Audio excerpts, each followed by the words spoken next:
just a few meters behind, and yet she had traversed through time and space. Su Ran shivered from the cold the fire had long extinguished, and her watch indicated 7:30, yet the cave felt as frigid as a tomb. Rummaging through her backpack, she found only 2 packets of military rations, a couple of sweet cakes, and half a bag of jerky. Her water supply was dwindling as well. Once mocked for carrying too much, all of these provisions had now become her lifeline. She was now utterly convinced that she had indeed crossed over. It was merely a matter of being a few meters behind the main group. Upon emerging from the dense thicket, she had inexplicably arrived in this more expansive forest. The ground was carpeted with decayed, basketball-sized leaves. Towering trees obscured the canopy overhead. Unfamiliar creatures frolicked among the branches, and there was that beast by the river earlier that day, with tiger-like teeth, resembling both a pig and an elephant. This marked the 4th day since she lost contact with her team, and the 4th day of her struggle in this cursed place. The memory of that pig-elephant creature with tiger teeth still made her legs weak. The cave was merely a meter wide and 2 meters deep. It offered no protection from wild beasts, and with winter approaching, it could easily become a frozen tomb. She tightened her jacket, adjusted her entrenching tool to shovel mode, and pushed aside the branches at the cave's entrance. She had to leave. Staying any longer would be tantamount to waiting for death.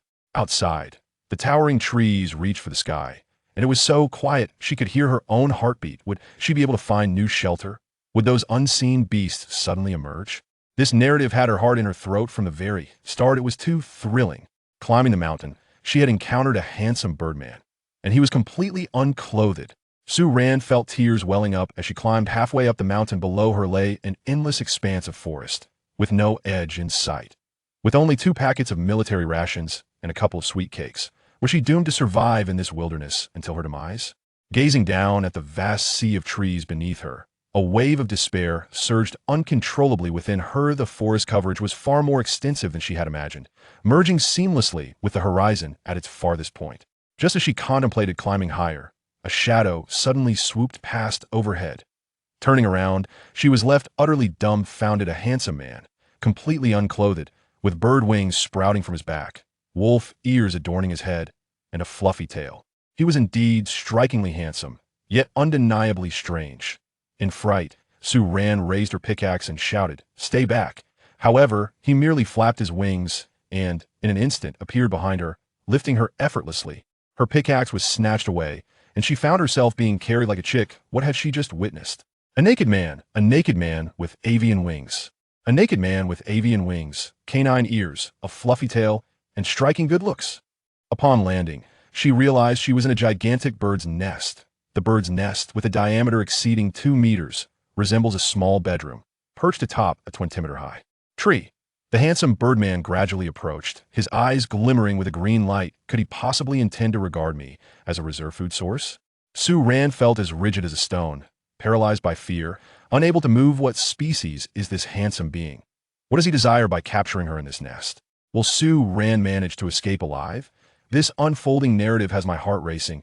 The tension is palpable. The birdman suddenly licked my face. This action left me utterly bewildered. Su Ran was petrified. This beastly figure towered over her, muscles more formidable than those of the most dedicated gym-goer, with claws sharp enough to be lethal. Trapped within this towering nest, escape was impossible. She could only feign compliance to preserve her life. She locked eyes with the wolfman's pupils, which contracted while glowing with a ghostly green light, and she couldn't help but tremble with fear. Despite her efforts to control her quaking body, her instincts urged her to flee. In that very moment of retreat, she witnessed the wolfman parting his lips, revealing 4 sharp fangs, before he lunged at her. Instead, the beast leaned closer, sniffing her, and astonishingly pressed his face against hers. He extended his tongue and began to lick her face, emitting soft woo-woo and yip-yip sounds, akin to a display of affection. Su Ran was utterly perplexed. What is happening? Wasn't he supposed to devour me? Why does he behave like the wolf dog from my hometown? The wolfman's licking was gentle, accompanied by soft sounds of woo or yip-yip from his throat. Su Ran surprisingly discerned a tone of reassurance within those sounds. To make matters even more awkward, this beast was completely unclothed. Gazing upon that strikingly handsome face, Su Ran's mind was a chaotic whirlwind. This is interspecies interaction. Just as she contemplated pushing him away, the beast abruptly turned, unfurling his wings and soaring into the air. At the nest's entrance, several heads adorned with animal ears flashed by. Were they here to snatch food or to rescue me? What is this beast truly after? This narrative is absurd yet enthralling. I have already begun to speculate about what comes next. Were there indeed other beasts within this nest? Is this to be a gathering of beastly revelry? Sue ran edge toward the nest's opening. Nearly losing her composure, this nest was woven from branches as thick as a baby's arm, sturdy enough to shelter a person. The tree stood at least 12 to 13 meters high, its trunk so robust that it would take 7 or 8 individuals to encircle it. Nearby, there were several similar large nests, each resembling an overturned pot, utterly astonishing. Her gaze wandered to the surrounding area, noting that the trees here were distinctly different from the ones near her previous cave. Moreover, apart from her own nest, there were several other nests of similar size, all constructed atop trees, each resembling an inverted pot. Suddenly, a resounding thump echoed beneath the tree, accompanied by pitiful whimpers of surrender. Upon glancing down, I beheld a werewolf pinning a long-tailed beastman to the ground, vigorously rubbing him. A few other beastmen stood nearby, astonishingly devoid of wings. Goodness, it turns out not all beastmen possess the ability to fly victorious. The werewolf let out a triumphant howl and unfurled its tunter-long wings, soaring directly towards the bird's nest. In a hurry, Sue Ran picked up the engineering pickaxe with this tool in hand. Her sense of security was somewhat restored just as she returned, for more beastmen darted in. 2 feline ones, with golden hair and ears that flopped about. One was female, her round eyes wide, with pupils that nearly filled her irises. The female feline beastman approached Sue Ran first, her large, round eyes gleaming with curiosity. She sniffed around Sue Ran's body, much like the werewolf had done initially, before locking eyes with her in a silent standoff. Suddenly, she opened her mouth and uttered mew. Mew, she called out to Sue Ran, melting her heart. Just as Sue Ran was captivated, a fox beastman reached out to stroke her face. With a fierce growl, the werewolf kicked the fox off the tree with a resounding thud. All remaining beastmen were promptly chased away. The werewolf flicked its tail, brushing against Sue Ran's calf, then bent down, grasping her waist and lifting her effortlessly. What was he planning to do? Was he toying with me as one would with a chick? Would the other beastmen return? This narrative in the realm of beastmen is quite lively. I could hardly believe my eyes. Were they truly leaving me in the nest while they flew away? What sort of operation was this? The werewolf set Sue Ran down in the innermost part of the bird's nest. As she looked up, her gaze inadvertently fell upon something she ought not to see. Her face flushed crimson, cold sweat trickling down her brow. Surely, he didn't intend to do anything untoward. To her surprise, the werewolf merely licked her face and emitted soft woo-woo sounds, akin to soothing a child. Then, with a graceful sweep of its wings, it took flight, disappearing from sight after placing her down. The werewolf squatted beside her, continuing to emit gentle woo-woo sounds while eagerly licking her cheek. It was only when Sue Ran nearly toppled over from the weight of his leaning form that the werewolf ceased its actions, barking softly in a reassuring manner. Quickly, Sue Ran rummaged through her backpack, counting her life-saving supplies: a multifunctional axe, a first aid kit, a wire saw, most crucially, 2 flintstones. In this bird's nest, the ability to start a fire was of utmost importance. Her stomach rumbled audibly, having consumed only a small portion of sweet cake in the morning, now long digested. After much hesitation, she finally retrieved her last pack of sweet cake. This was all the food she had left. What would she do once it was gone? Would the werewolf return? And if so, would it bring food? The more she thought about it, the more anxious she became. Although this bird's nest was indeed a nest, how was it any different from a cage? Outside, there were only beastmen, and escape seemed impossible. Sue Ran chewed on a sweet treat, her heart pounding with uncertainty. What does it mean to be a werewolf? Am I to be treated as a pet? Or perhaps this unfolding narrative was enough to drive anyone mad with worry. When would he return? The beastman even offered me raw meat, bloodied, no less. As Sue Ran was savoring her sweet treat, the light suddenly dimmed. The werewolf had returned.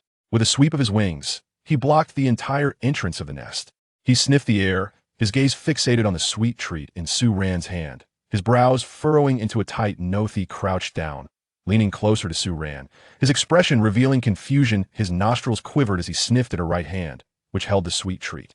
Sue Ran was so close that even in the dim light of the nest, she could see his dark pupils gradually dilating, almost engulfing the entirety of his green irises. In a rush, she broke off a small piece and offered it to him. After a moment of hesitation, the werewolf finally opened his mouth to take a bite. He chewed a couple of times, his expression blank. Clearly, he did not appreciate the sweetness. Suddenly, he seized Sue Ran, lifting her and leaping down from the tree. On the ground lay a white-head goat, its throat torn open, blood still flowing. With swift efficiency, the werewolf skinned the animal, rinsed it in the river, and then, with a sharp snap, tore off a bloodied thigh, presenting it to Su Ran. Su Ran's face paled in terror. The raw meat was still twitching. "No, thank you, I'm fine," she stammered, her voice trembling as she spoke for the first time. The werewolf paused, his ears twitching in surprise, before he tossed the meat aside and gently touched her lips with his claw, questioning. "Woof?" The claw still bore the scent of blood, cold against her skin. Did he understand her? Or did he think her ungrateful? Should I eat this raw meat or not? This narrative was giving her goosebumps. What on earth did the werewolf intend to do? The moment her hand pressed against the beast man's chest, she felt a jolt of electricity. The werewolf insisted she speak, and as his towering form collided with hers, Su Ran hurriedly shielded his chest by sheer coincidence. Her hand covered those two small red marks. In an instant, her face flushed crimson, and she quickly withdrew her hand following his gaze. Su Ran realized her hands were pressed against his bare chest. And, quite ironically, she was covering those two small red flowers. Her face turned beet red, and she hastily pulled her hands back. To her astonishment, the beastman lowered his head to touch his own chest, then rubbed it, tilting his head and howling at her. Su Ran felt a wave of despair wash over her. Goodness, please refrain from such gestures in front of the opposite sex. In an attempt to divert attention, she quickly picked up the bloodied goat leg, asking, "Is this for me?" The werewolf's eyes sparkled with excitement as he swiftly grabbed a leg of lamb and dipped it in the river, turning back to her with a playful "Awu." Su Ran instantly understood. Is he inviting me to wash as well? To her surprise, this beastman seemed to possess a certain cleanliness. On the way back to their nest, the werewolf plucked an enormous leaf. For her, the leaf was around 70 to 80 centimeters long, sticky to the touch, leaving her uncertain of its origin. Upon entering the nest, she was greeted by the sound of crunch. Crunch. The werewolf was gnawing on the raw meat of the lamb, even crushing the bones with ease. Su Ran, listening to the crunch of the raw flesh being chewed, averted her gaze, unable to bear the sight. Although she had anticipated the nature of her living conditions upon being brought back by the werewolf, the reality of the situation instilled a primal fear within her. Gazing at his adorable wolf ears while hearing the sounds of him devouring raw meat sent shivers down her spine. Was this beastman endearing or fearsome? What was the origin of that sticky leaf? Holding the leg of lamb, she found herself in a dilemma, neither chewing nor discarding it, her anxiety mounting. This scenario was both awkward and thrilling. I couldn't help but feel a sense of empathy for Su Ran. The beastman actually picked sweet tree leaves to charm her? How skillful! When Su Ran pushed the raw meat back, the werewolf immediately drooped his ears, his tail ceasing its wagging. His expression of dismay, coupled with his furry wolf ears, would soften the heart of anyone who beheld him. Upon witnessing her shake her head once more, the werewolf's tail halted mid-sweep, the corners of his mouth slowly descending, even his ears drooping in response. Su Ran instinctively sensed the werewolf's despondent mood. Suddenly, the werewolf lifted the large leaf, tore away the flesh, leaving only a vein resembling a fishbone, and offered it to her lips. Hesitating, Su Ran took a bite. To her astonishment, it was sweet, tender like fruit, and incredibly juicy. The leaf vein imparted a faint grassy flavor as she nibbled at it, her expression momentarily frozen in surprise. Sweet indeed. Quickly, she chewed a few more times and joyfully discovered that it was genuinely sweet. Seeing her enjoy it, the werewolf's ears perked up, his tail wagging furiously behind him, his eyes shining like light bulbs. He had remembered her enjoying sweet snacks and had purposely gathered this delicacy. Before long, the werewolf returned once more, cradling a cluster of fruits. Golden-hued and about the size of a walnut, the thin skin broke easily, resembling a pouch filled with water. Su Ran eagerly handed one to the werewolf, watching him swallow it without issue before daring to try one herself. The werewolf regarded her with naive curiosity, his tail wagging again. Suddenly, Su Ran felt a twinge of guilt. Was she taking advantage of his innocence? Yet the fruit was undeniably sweet. What delightful treasures would the werewolf bring back next?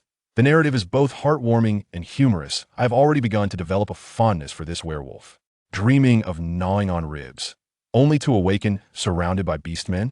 The disparity is simply too drastic. Upon awakening, Su Ran discovered that the werewolf had not harmed her. It had peacefully slumbered through the night. The watch on her wrist indicated it was past 7.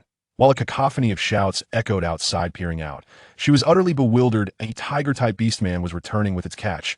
A silver-haired, white fox beauty was scurrying towards the riverbank with something in hand, and a group of small beastmen were rolling and frolicking on the ground. Goodness, this beastman tribe is remarkably lively. Sue Ran gazed at the fluffy, snow-white tail of the female beastman behind her, a female fox-type beastman.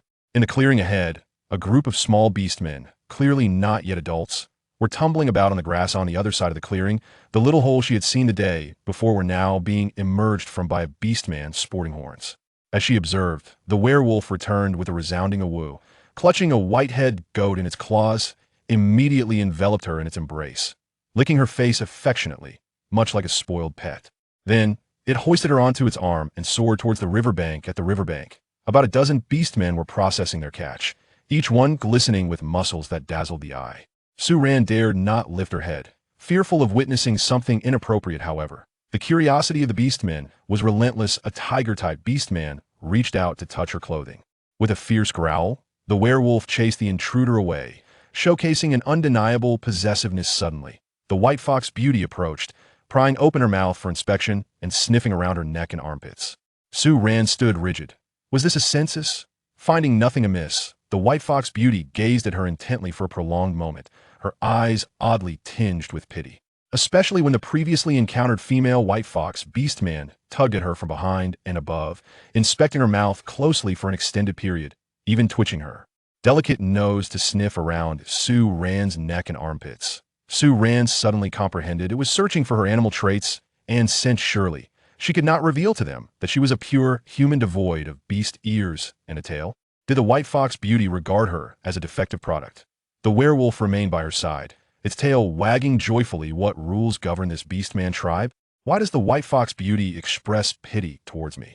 With her conspicuous physique, Sue Ran feared she could not conceal her identity. The unfolding drama has me more anxious than Sue Ran herself. What will she do next? The white fox beauty is nuzzling her face while the werewolf is on the verge of a meltdown.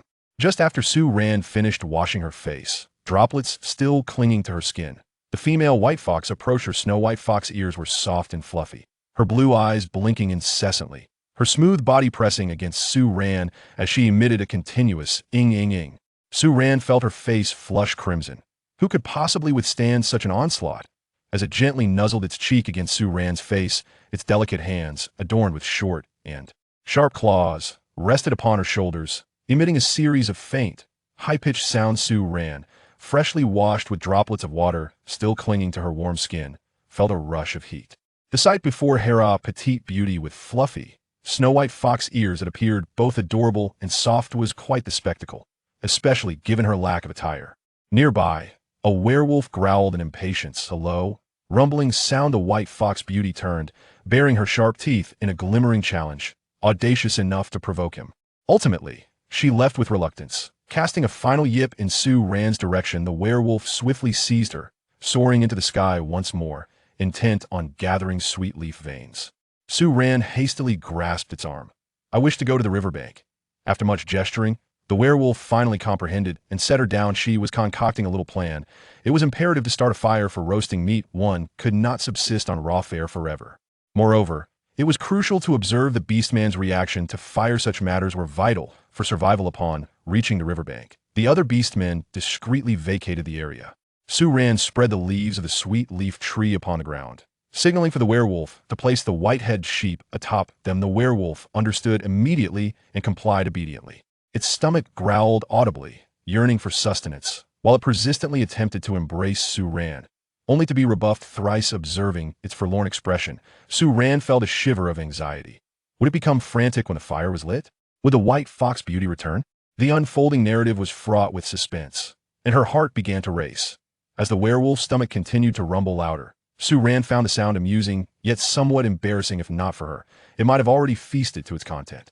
Thus, before seeking firewood, she retrieved the folding tactical knife that had been dangling from her waist, murmuring to the werewolf, I shall cut off a leg now, as she sliced into the sheep's body. This tactical knife, a part of her tool set, was remarkably sharp, easily carving a deep gash in the sheep's thigh. Only at the joint did Sue Ran exert some effort.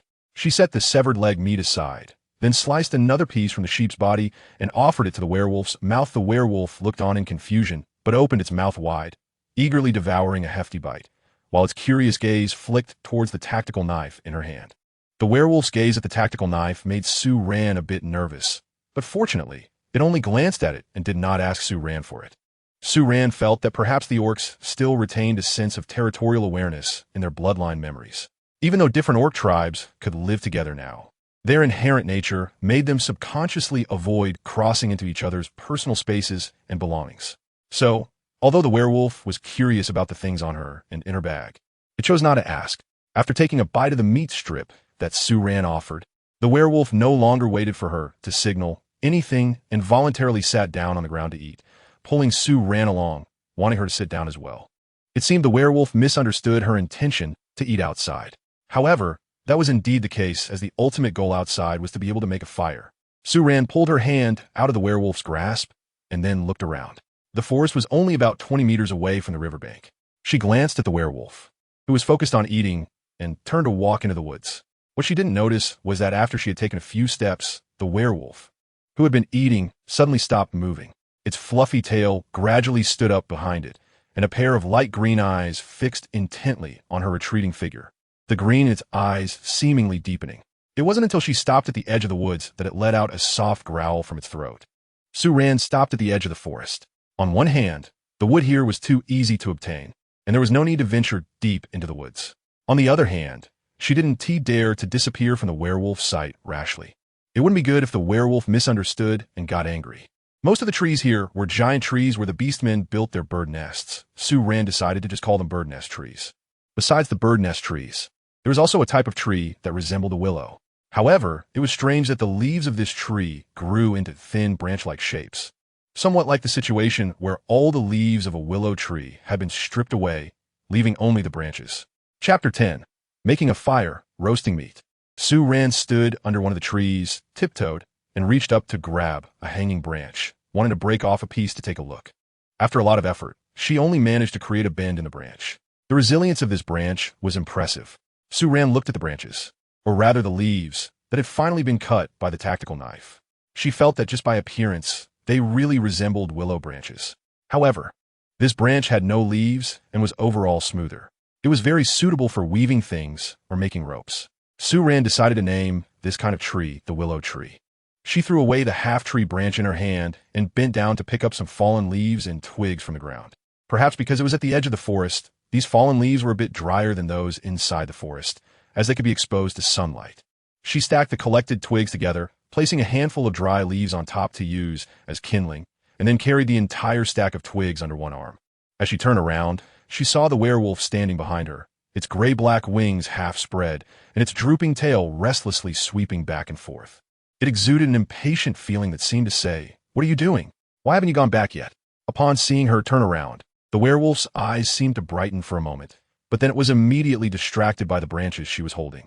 It tugged at Sue-Ran's arm and raised a finger to point at the branches, howling nonstop, as if saying, "What are you picking this up for? You can't eat this." Sue-Ran ignored it. It was pointless to talk, so it was better to let the werewolf see the whole process directly.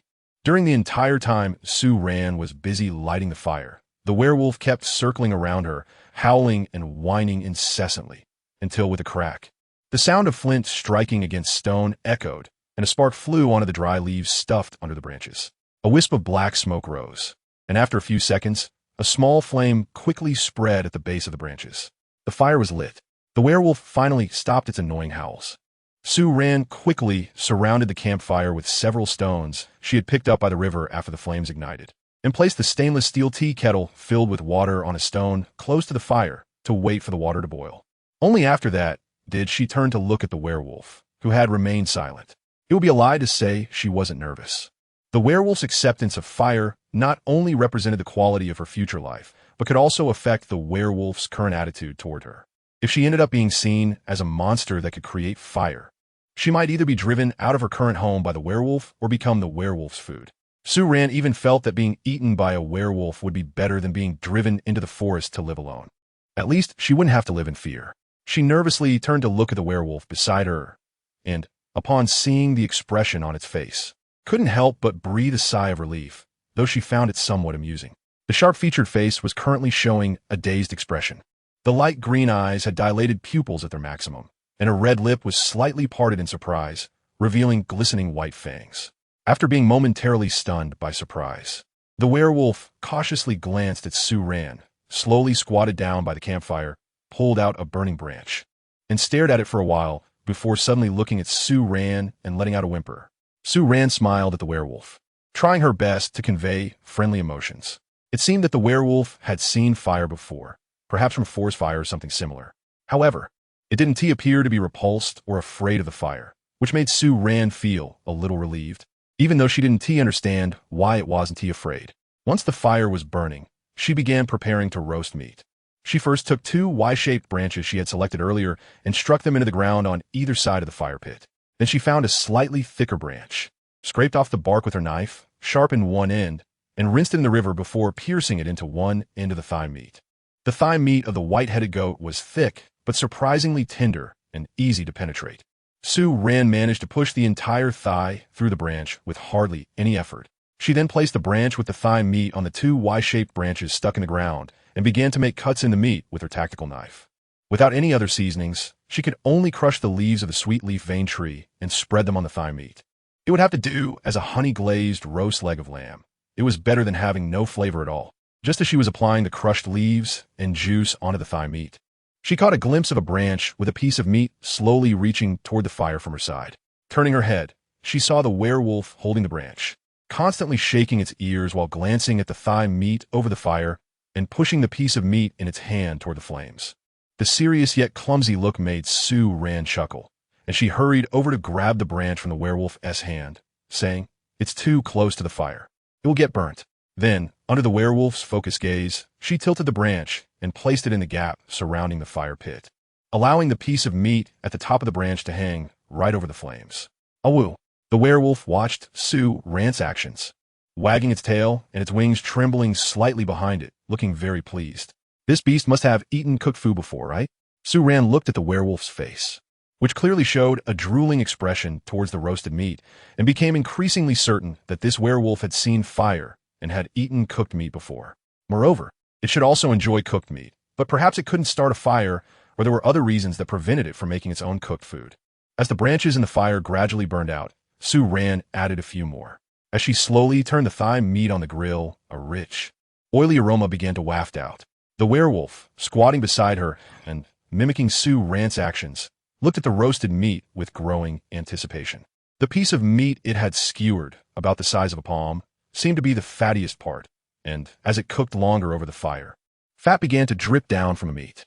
Sue Ran watched as the oil dripped down continuously and thought that if the meat from a white-headed sheep were used to make oil, it should be enough to last for over half a month. She turned the piece of meat from the werewolf, and with the movement of the branch, the aroma of the roasted meat became even more intense, while the werewolf beside her growled anxiously. However, the meat was not fully cooked yet. There was no choice. Sue Ran looked at the sharp claws gripping her clothes. To preserve her only coat, she took out 2 pieces of beef jerky from her pocket, tore open one of the packages, and offered it to the werewolf, saying, "Here, eat this first." Chapter 11. Soft and tender, no one could resist the aroma of 5-spice food, especially a werewolf whose diet had always consisted of raw meat and blood. So, under the gaze of the werewolf's bright eyes, Sue Ran also fed the other piece of beef jerky into its mouth. The smell of the roasted meat was unbearable, and even Sue Ran was becoming impatient. The small piece of meat from the werewolf was the first to be fully cooked. Seeing that it was almost done, Sue Ran took the golden brown piece of meat off the branch and placed it on a sweet leaf. She carefully cut it into a few slices, blew on them, and then handed them to the werewolf, which had already impatiently moved from sitting to squatting close to her after she took the meat down. "Howl!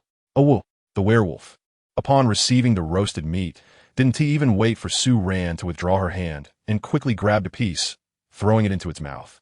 As expected, it burned its mouth a bit. However, this minor pain was nothing to the werewolf. Even though the meat was hot, it still refused to spit it out. In less than a minute, a palm-sized piece of meat was entirely in the werewolf's stomach. After finishing, the werewolf seemed to want more, and just then, Sue Ran had already taken down the roasted lamb leg from the branch and placed it on the sweet leaf. It then began to nuzzle against Sue Ran's shoulder, acting cute. Thus, the scene by the riverside turned into a nearly 2-meter-tall, muscular, wheat-skinned wolf-type beast man cuddling against a girl who was barely 7 meters tall, all for a bite to eat.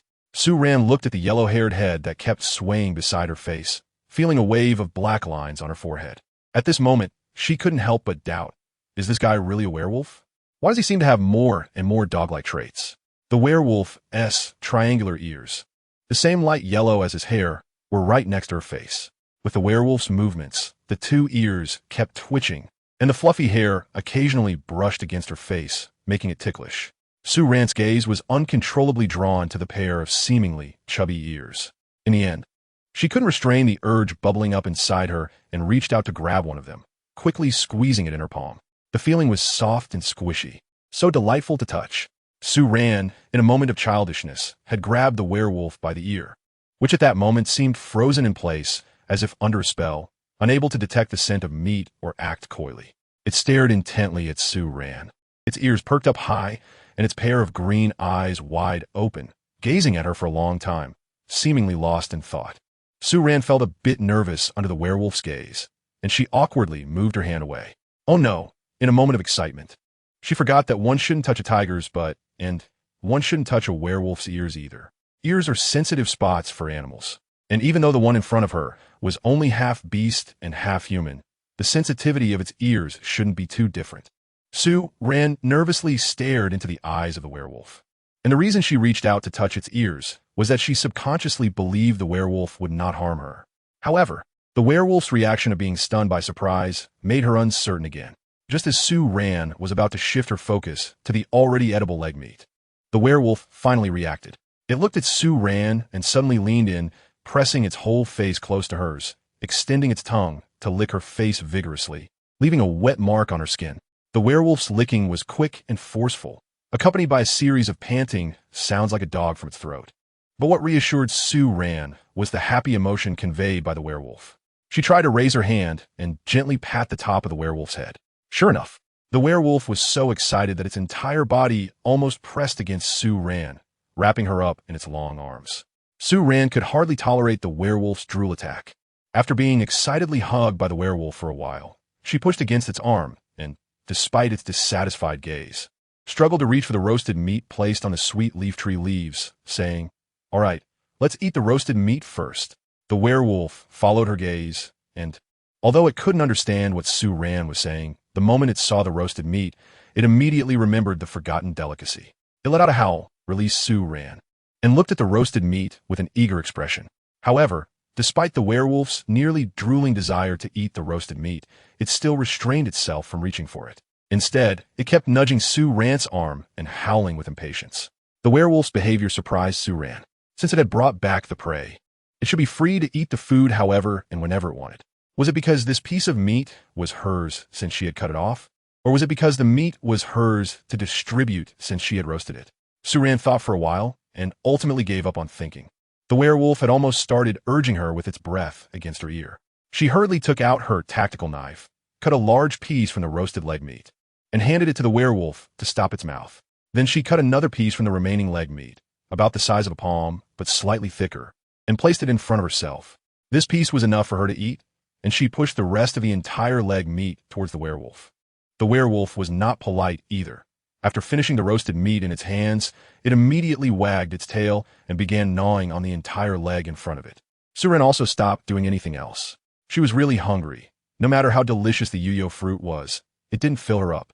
Watching the werewolf eat, she felt as though her stomach was about to rebel.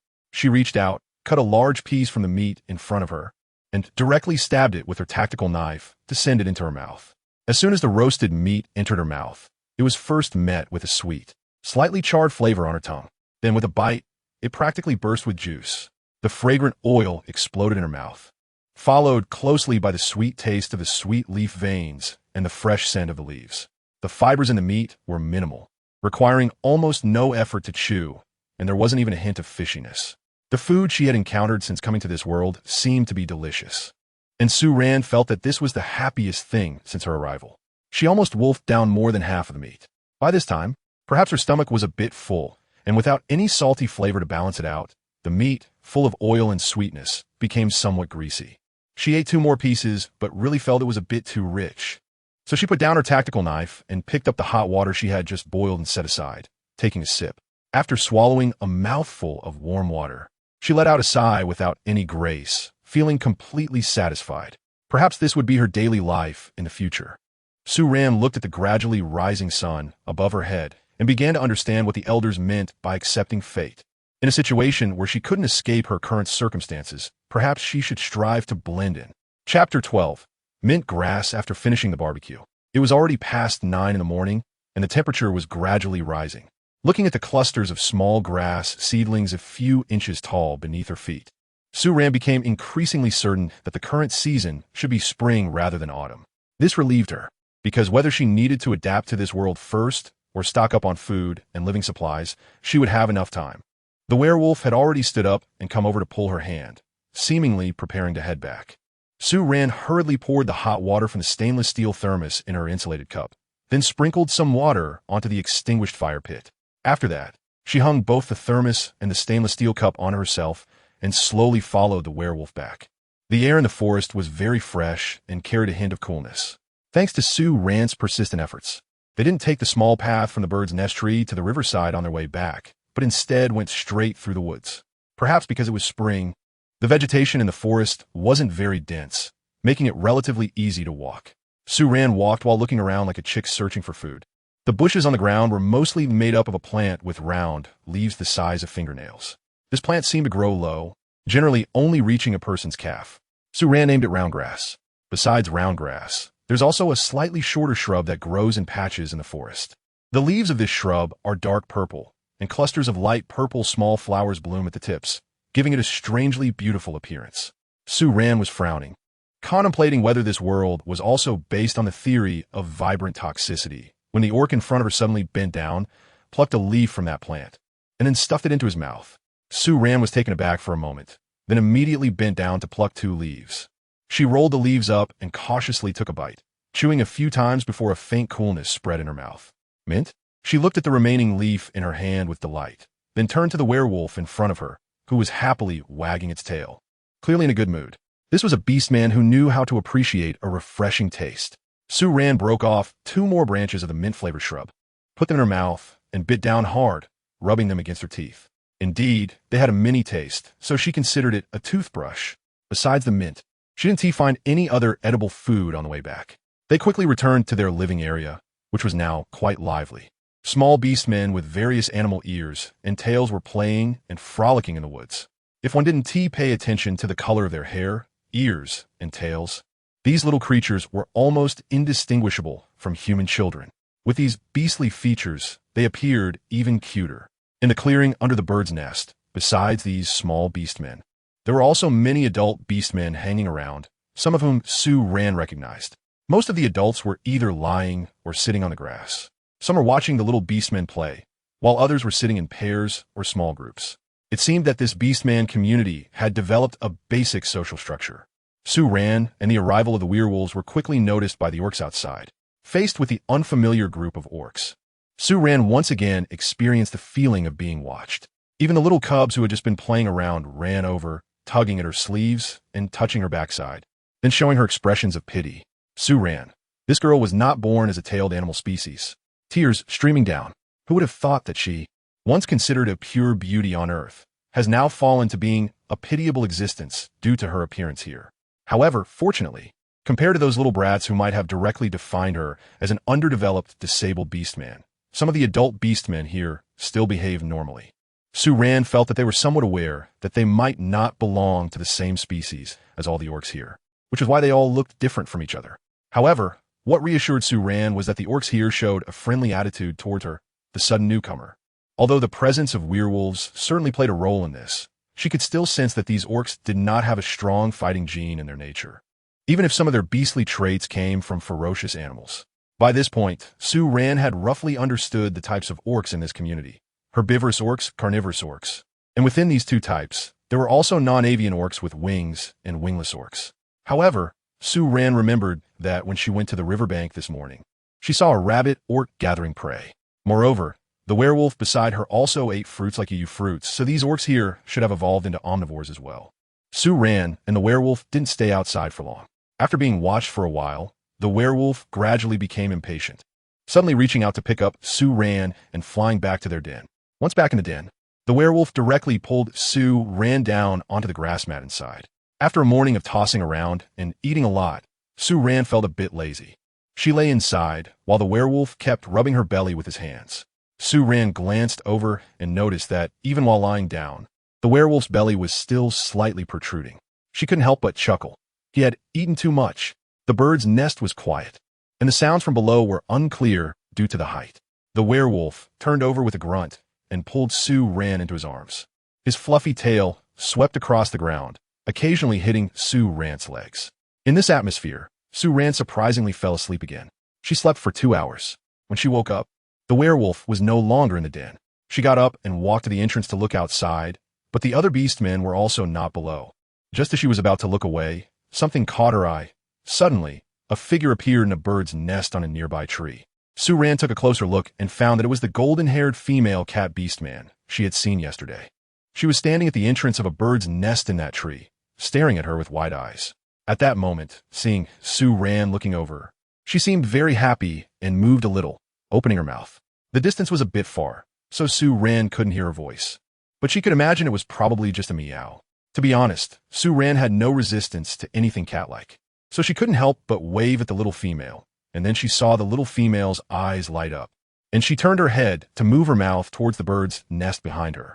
Sue Ran felt that she should be telling her family that she was going out. Suddenly, the little female jumped out of the bird's nest. In just a moment, her agile figure lightly hopped between the branches and effortlessly jumped into the bird's nest where Sue Ran was. Chapter 13, Meow. The female cat comfortably closed her eyes and let out a sound, her ears twitching with Sue Ran's strokes, sometimes perking up and sometimes flopping down like airplane ears. If she could really turn into a cat, she would be a golden orange tabby cat. Sue Ran looked at the cat person's golden hair with faint floral patterns and thought that the patterns looked exactly like those of an orange tabby cat. How about calling it Little Orange? With this thought, she blurted out, "Little Orange." Huh. The little female, hearing the sound, looked up at Sue Ran in confusion, her golden eyes wide and round, as if asking, "Did you just say something?" Sue Ran was charmed by her adorable appearance, which was exactly the same reaction as that of the cat she had raised before. Under the gaze of the little female, she called out again, "Little Orange." The little female's ears perked up instantly. The tail that had been swaying back and forth tensed at the tip, and her gaze was fixed on Sue Ran, curiosity bubbling over in her eyes. "Meow, meow." She called out to Sue Ran twice in succession, as if wanting to hear it again. "So," Sue Ran called out to her once more, "Little Orange." The cat girl tilted her head, her lips moved, and after a few seconds, she suddenly spoke to Sue Ran, a whoa. The soft voice, tinged with a hint of babyishness, sounded like thunder in Sue Ran's ears. She stared in shock at the little female, who still looked at her with a puzzled expression, and after a while, she realized that this little cat girl was trying to imitate her speech. She quickly nodded vigorously and pointed her finger at the cat girl expectantly. "Little Orange." The little female's ears twitched. She looked at Sue Ran's pointing finger and then tentatively pointed at herself. "Oh, whoa, Orange? Little Orange." Sue Ran nodded excitedly, repeating the name of the female cat again. The kitten's gaze was fixed tightly on Sue Ran's lips, and it wasn't until Sue Ran finished speaking after a while that it pointed at itself and let out a crisp sound. "Little Orange." "Meow, meow." "Little Orange." After receiving a firm nod from Sue Ran, the little orange cat excitedly emitted a series of meowing sounds. Seizing the moment, Sue Ran immediately pointed to herself when Little Orange looked at her. Sue Ran. Hearing a different tone, Little Orange immediately stopped its excited movements. It seemed to realize that Sue Ran was teaching it her language, so this time it paid extra attention to the shape of Sue Ran's mouth when she made sounds. Suddenly it said, "Ran, Furan." The pronunciation of the character seems a bit difficult for the little orange cat. After repeating it for a while and still not finding the correct pronunciation, the little orange cat starts to feel a bit anxious. Sue Ran hurriedly rubbed the top of her head to comfort her, then pointed at herself and said, "Ran, Ran." This time it will be very easy for the little orange cat. She perked up her ears to listen to the tone that Sue Ran emitted, and the golden tail behind her swayed slowly. Opening her mouth, she called out, "Ran, Ran, Ran, Ran." After seeing Sue Ran nod affirmatively, the little orange cat happily raised her tail and kept repeating, "Ran, Ran." Little Orange, who ran, occasionally unable to contain her joy and letting out a few happy meows. Compared to the little orange cat's happiness in learning the language of this newcomer, Sue Ran felt even more excited inside. For her, the most challenging aspect of surviving in this world was the language barrier. Since arriving in this settlement populated by different races of beastmen, she had noticed that their way of communication relied more on emotions, expressions, and body language. However, She suddenly realized that, even though she didn't understand the communication methods of the beastmen, she could teach them her language. She had already decided that as long as she couldn't find a way back, she would continue to live in this community. As long as the werewolves didn't drive her away, she would never voluntarily leave. Therefore, she had to teach the beastmen here to speak the human language. Su-Ran turned to look at the little orange cat sitting beside her, who was gently shaking her arm with a small paw because she had been thinking for too long. She made up her mind. Let's start with the little orange cat in front of her and the werewolf she lived with. When the werewolf returned, Su-Ran had already finished her short teaching session. She was afraid that teaching too quickly would make it difficult for the little orange cat to understand what she had learned. So that afternoon, she only taught the little orange cat 4 words: their names, water, and nest. When the werewolf flew into the nest, what he saw was the female cat comfortably lying on Su-Ran's lap, enjoying the sensation of rubbing her cat ears against Su-Ran's palm. The werewolf seemed momentarily stunned when he saw this scene. After realizing the situation in the nest, he immediately threw what he was holding at the entrance of the bird's nest and quickly walked over to Su-Ran and the little orange cat, growling loudly. He forcefully pulled the little orange cat away, lowering his head and emitting a series of deep growls at her, sounding just like an angry pet dog. The little orange cat, caught off guard with her eyes closed, was startled, and her fur on her head and tail fluffed up. After seeing the werewolf, she seemed to understand what was happening within seconds and immediately responded with a low hiss, unwilling to back down. Why were they about to fight? Su-Ran looked bewildered at the scene before her. Little Orange was a girl. The werewolf had clearly shown no opposition to girls getting close to her before. As she watched the atmosphere between the two beastmen grow increasingly tense, they had even taken on a bowing and retreating attacking posture. Su-Ran quickly got up and squeezed between the two. She grabbed the werewolf's claws, which were already tense at the tips, and then stepped forward to hug the werewolf's body, murmuring, it's okay, don't hit me, you can't be fierce to girls." She flusteredly comforted the werewolf in front of her, patting the werewolf's strong and tense back one moment, and then stroking the short hair that had grown to the neck the next moment. After a while, she felt the werewolf's tense body gradually relax. She slowly let go of her hands, just about to turn to see the little orange behind her, but before she could pull her hand back, she was hugged back by the werewolf. "Awoo, awoo, awoo." The werewolf grabbed her arm, and the expression on its face was full of dissatisfaction. Even though Su-Ran couldn't understand what the werewolf was saying, she could guess that the werewolf was accusing her of being too close with the little orange. But this was just intimacy between the same sex. Su-Ran really didn't understand what made the werewolf angry. She could only let the werewolf lick her face with its tongue. The werewolf's repetitive licking made her feel like it was trying to clean off the scent of other beastmen from itself. Chapter 14. Seaweed. When the werewolf finally released Su-Ran, Xiaoju was no longer in their nest. What the heck? Did it take the opportunity to run away? Su-Ran was taken back. The werewolf, having calmed down, quickly forgot its earlier displeasure. It pulled Su-Ran to a pile of things thrown at the entrance of the den. A strong scent of the sea wafted in with the wind blowing into the bird's nest. And Su-Ran paused for a moment before quickly squatting down to take a look. There were purple-black, leaf-like fronds, about 2 palms wide, with a thick, hard stem in the middle. This was actually a pile of purple seaweed. Although it looked somewhat different from the seaweed on Earth, the smell was definitely that of seaweed. At that moment, an equation immediately formed in Su-Ran's mind. Seaweed, seawater, salt. Is there a sea here? Su-Ran was almost excited enough to jump up. If there was a sea here, then she wouldn't have to worry about food at all. The werewolf standing beside her seemed to notice her happy mood and howled a couple of times in her ear.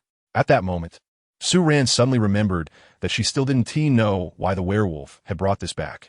No matter how one looked at it, seaweed didn't seem like something a werewolf would eat. At that moment, the werewolf bent down to pick up the seaweed at its feet and handed it to her.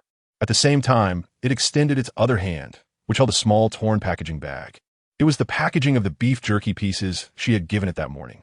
So it was because it had eaten the salty beef jerky that it thought to find something salty like seaweed? Did it think that the beef jerky she gave it was salty, hence she liked salty things? Or did it also think salty things were tasty? And that's why it specifically wanted to find seaweed? How? Seeing that Su-Ran didn't respond to the seaweed it handed her, the werewolf urged her with a call. Su-Ran came back to her senses and no longer thought about the behaviors of the werewolf that she couldn't understand at the moment. Regardless of the werewolf's reasons for finding the kelp, the outcome was what she wanted and was very important to her, which had already surprised and grateful her. Soon, Su-Ran and the werewolf arrived again at the place where they had eaten in the morning, next to the ashes left by the morning fire. There was already a white-headed goat, skinned and waiting to be processed on a sweet leaf tree.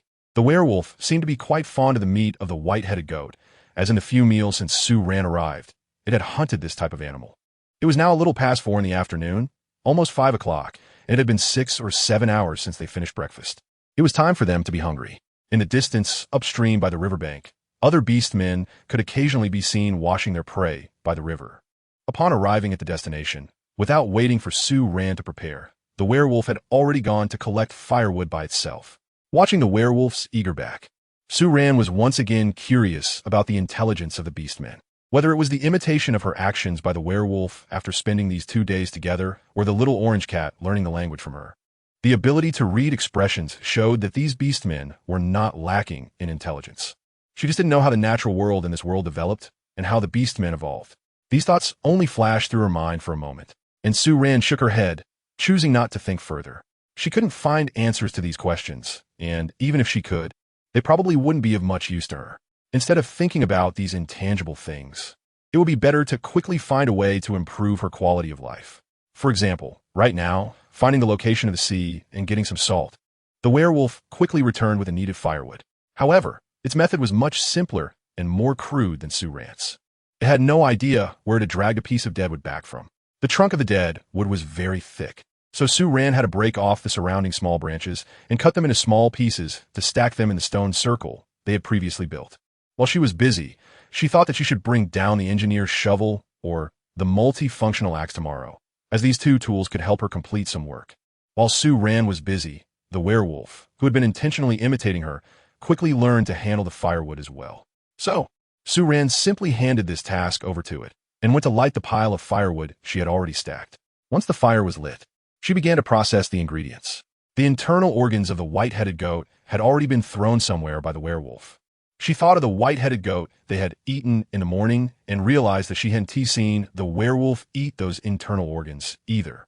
So they must have been discarded as well. It seemed that the werewolf did not like the taste of internal organs. However, the taste of raw internal organs probably wouldn't be very good either. Sue Ran thought that maybe she could tell the werewolf tomorrow that internal organs could also be cooked and eaten, and they shouldn't be thrown away.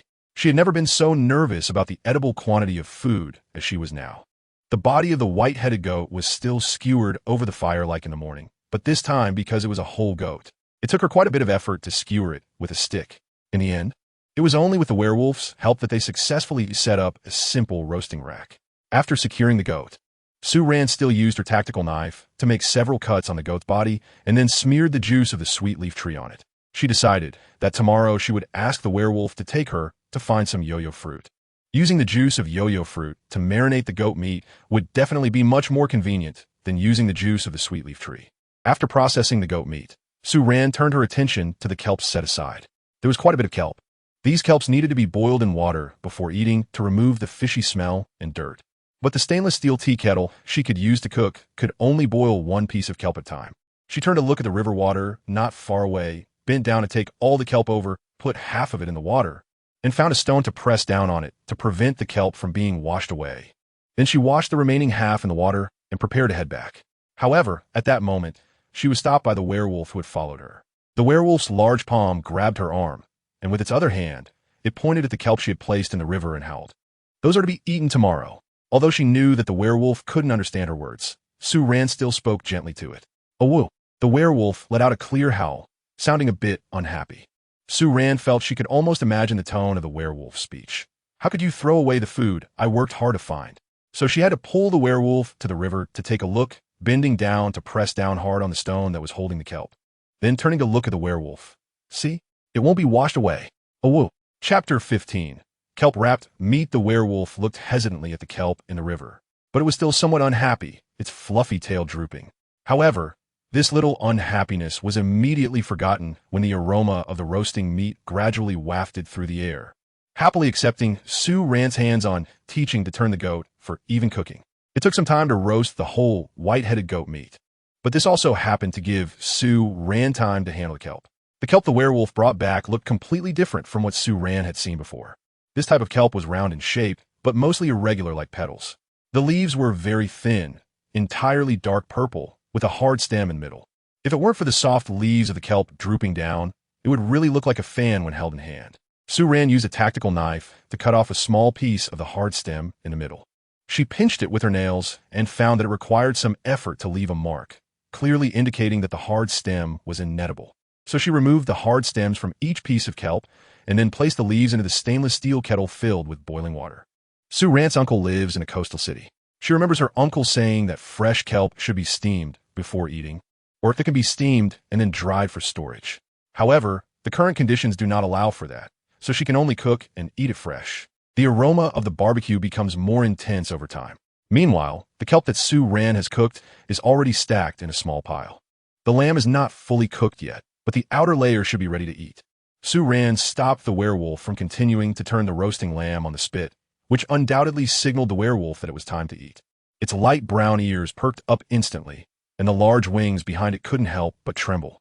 Sue Ran couldn't help but smile at its actions. Who could understand the feeling of having a humanoid plush toy, especially since this plush toy was so visually appealing and could act cute? How could a girl who had no resistance to adorable things and handsome guys not be moved?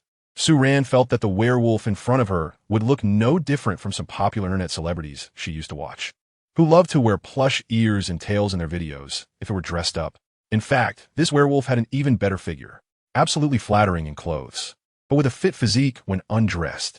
However, thinking about clothes suddenly reminded Sue Ran of something.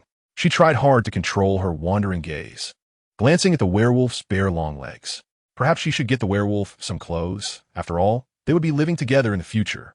With that thought in mind, she decided to make arrangements to do so after dinner. Just then, the last piece of kelp was ready. Sue Ran used a branch to pick up the kelp from the stainless steel tea kettle and spread it out on the sweet leaf tree. Then poured out the water used to boil the kelp and started to boil fresh water for drinking. After that, she began to carve up the well-cooked lamb meat. She lifted the wooden stick with the lamb meat and signaled the werewolf to lift the other side. The werewolf watched her gesture towards the other end of the stick and quickly understood her meaning. He walked over, reached out, and with a bit of effort, lifted the entire sheep. After lifting it, he was able to put the lamb meat onto the sweet leaf tree leaves that Sue Ran had spread on the ground, just like they had done in the morning. After putting down the lamb meat, the werewolf called out to Sue Ran with an urgent tone that could no longer be concealed. He stared intently at Sue Ran's movements, and when he saw her cut off a whole leg of lamb, his tail, which hung behind him, began to wag even more vigorously. Once he saw Sue Ran place the entire leg of lamb in front of him, he immediately let out a series of high-pitched whines from his throat, joyfully leaned against Sue Ran to lick her cheek, and then began to dig into the freshly roasted lamb leg. Sue Ran couldn't help but rub her saliva-covered cheek, looking at the werewolf, who couldn't contain its excitement over the food. Unexpectedly, a sense of satisfaction rose in her heart. If the werewolf could always enjoy the food she made, then didn't that give her another reason to be kept by the werewolf's side and be protected by it?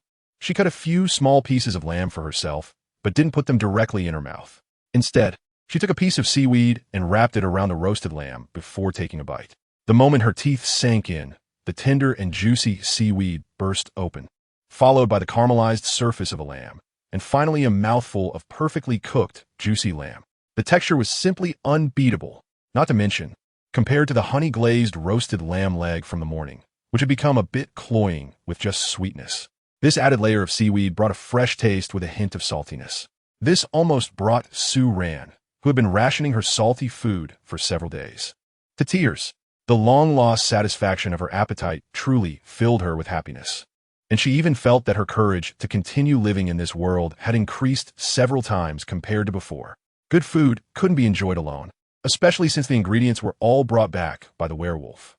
Sue Ran stuffed the remaining half-piece of meat in her mouth, then wrapped another piece of meat in kelp and handed it to the wolfman, who was happily gnawing on a lamb bone. Woof! The wolfman paused in its action of tearing at the meat, its round eyes staring at the purple unknown substance presented before it, and its ears twitched a couple of times. It looked at Sue Ran with a hint of confusion, then set down a large bone in its hand and stretched its neck to sniff at the kelp-wrapped meat beside her hand. A-woo, a-woo, a-woo. After smelling the kelp-wrapped meat, it seemed a bit puzzled, but hesitated to take a bite. Instead, it looked at Sue Ran with a questioning expression and barked a few times. It seemed this guy knew that kelp was edible, but didn't particularly like eating it. Sue Ran silently complained, then moved her hands a couple of times, allowing a corner of the tightly wrapped meat to peek out from the kelp leaf. Seeing the roasted meat in the kelp, the werewolf leaned in closer to sniff it, And this time it didn't hesitate much, opening its mouth and swallowing it all in one go as Sue Ran extended her hand. The piece of meat was a bit large, and the kelp leaf was not small either, all stuffed in the werewolf's mouth, making it bulge. The werewolf chewed the food with its cheeks puffed out, chewing a couple of times, pausing for a moment, shaking its ears, chewing again, pausing once more, and turning to glance at Sue Ran. Sue Ran felt that the werewolf's gaze seemed to carry a hint of inexplicable guilt. However, she quickly thought she had guessed the reason for the werewolf's behavior. The werewolf must really dislike the taste of kelp. Even if the meat was tough, it should have been swallowed down in a matter of seconds. Yet this werewolf chewed for a full 2 to 3 minutes before finally swallowing with difficulty. Sue Ran felt that if it weren't for her presence, the werewolf in front of her would probably spit out the piece of meat in its mouth along with the seaweed. Chapter 16. Changing the meat. She couldn't help but laugh inwardly, but she also decided not to give the werewolf such a barbecue pairing anymore. However, she thought that the werewolf probably just simply disliked eating seaweed, rather than not liking salty things. After all, it had enjoyed the 2 pieces of beef cubes in the morning. The werewolf was almost done with a leg of lamb in its hand, and Sue Ran cut off a few pieces of rib meat from the lamb, bone included, and placed them in front of both of them. After that, she ignored the werewolf and started to fill her own belly. However, just when she was happily eating, the werewolf sitting next to her suddenly let out a loud, angry whimper while fiercely tearing at the roasted meat in its hands. Sue Ran was startled by its sudden movement. At that moment, the pair of ears on top of its head stood up straight, constantly swiveling back and forth. The large tail behind it impatiently thumped the ground, making a popping sound. It growled while eating, its sharp teeth occasionally peeking out from the corners of its mouth. Just as Sue Ran was feeling tense due to the werewolf's inexplicable emotions, she suddenly heard a rustling sound and low beast language coming from behind her. She quickly turned her head to look and immediately understood why the werewolf was acting this way. From her observations that morning, Sue Ran knew that the beastmen usually processed their ingredients at the riverside after coming out from the small path. However, the place where she and the werewolf had made a fire twice was about 200 meters downstream from the river. Although this distance was a bit far, it didn't stop the keen-nosed beastmen from detecting the faint smell of roasted meat wafting in the air. Moreover, the beastmen's hearing was just as sharp. With a little searching, they could hear the commotion caused by her and the werewolf. As a result, while she and the werewolf were happily eating in front, a large group of beastmen had unknowingly gathered behind them, drooling and stretching their necks to peek. Among the crowd of beastmen, Sue Ran also spotted the white female fox from that day and the little orange one that was perched on a tree, eagerly watching them. The moment she made eye contact with the little orange one, she saw the little creature almost instantly prop itself up, retract its slender legs, and squat on the branch. It seemed that as long as Sue Ran waved at her, she would immediately jump over. However, Sue Ran still controlled her impulsive thoughts and coldly turned back. The werewolf could share food with her, but that didn't mean she could freely distribute food to others. Especially now, the other beastmen's greedy glances at the roasted meat had already made the werewolf feel offended. After eating 7 or 8 pieces of kelp-wrapped meat, Sue Ran felt a bit full.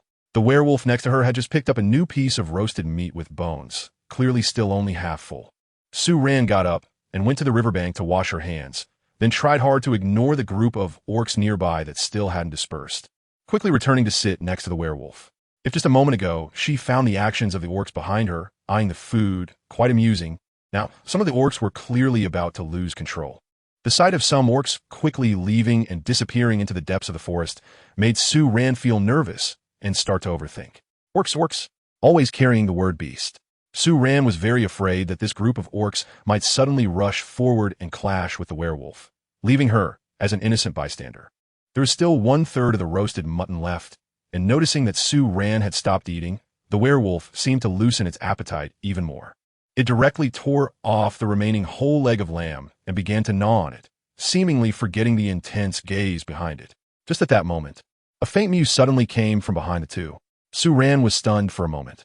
When she turned her head, she saw Xiao Ju standing less than 10 meters behind her and the werewolf, holding a small animal that was entirely a muddy yellow color and difficult to discern.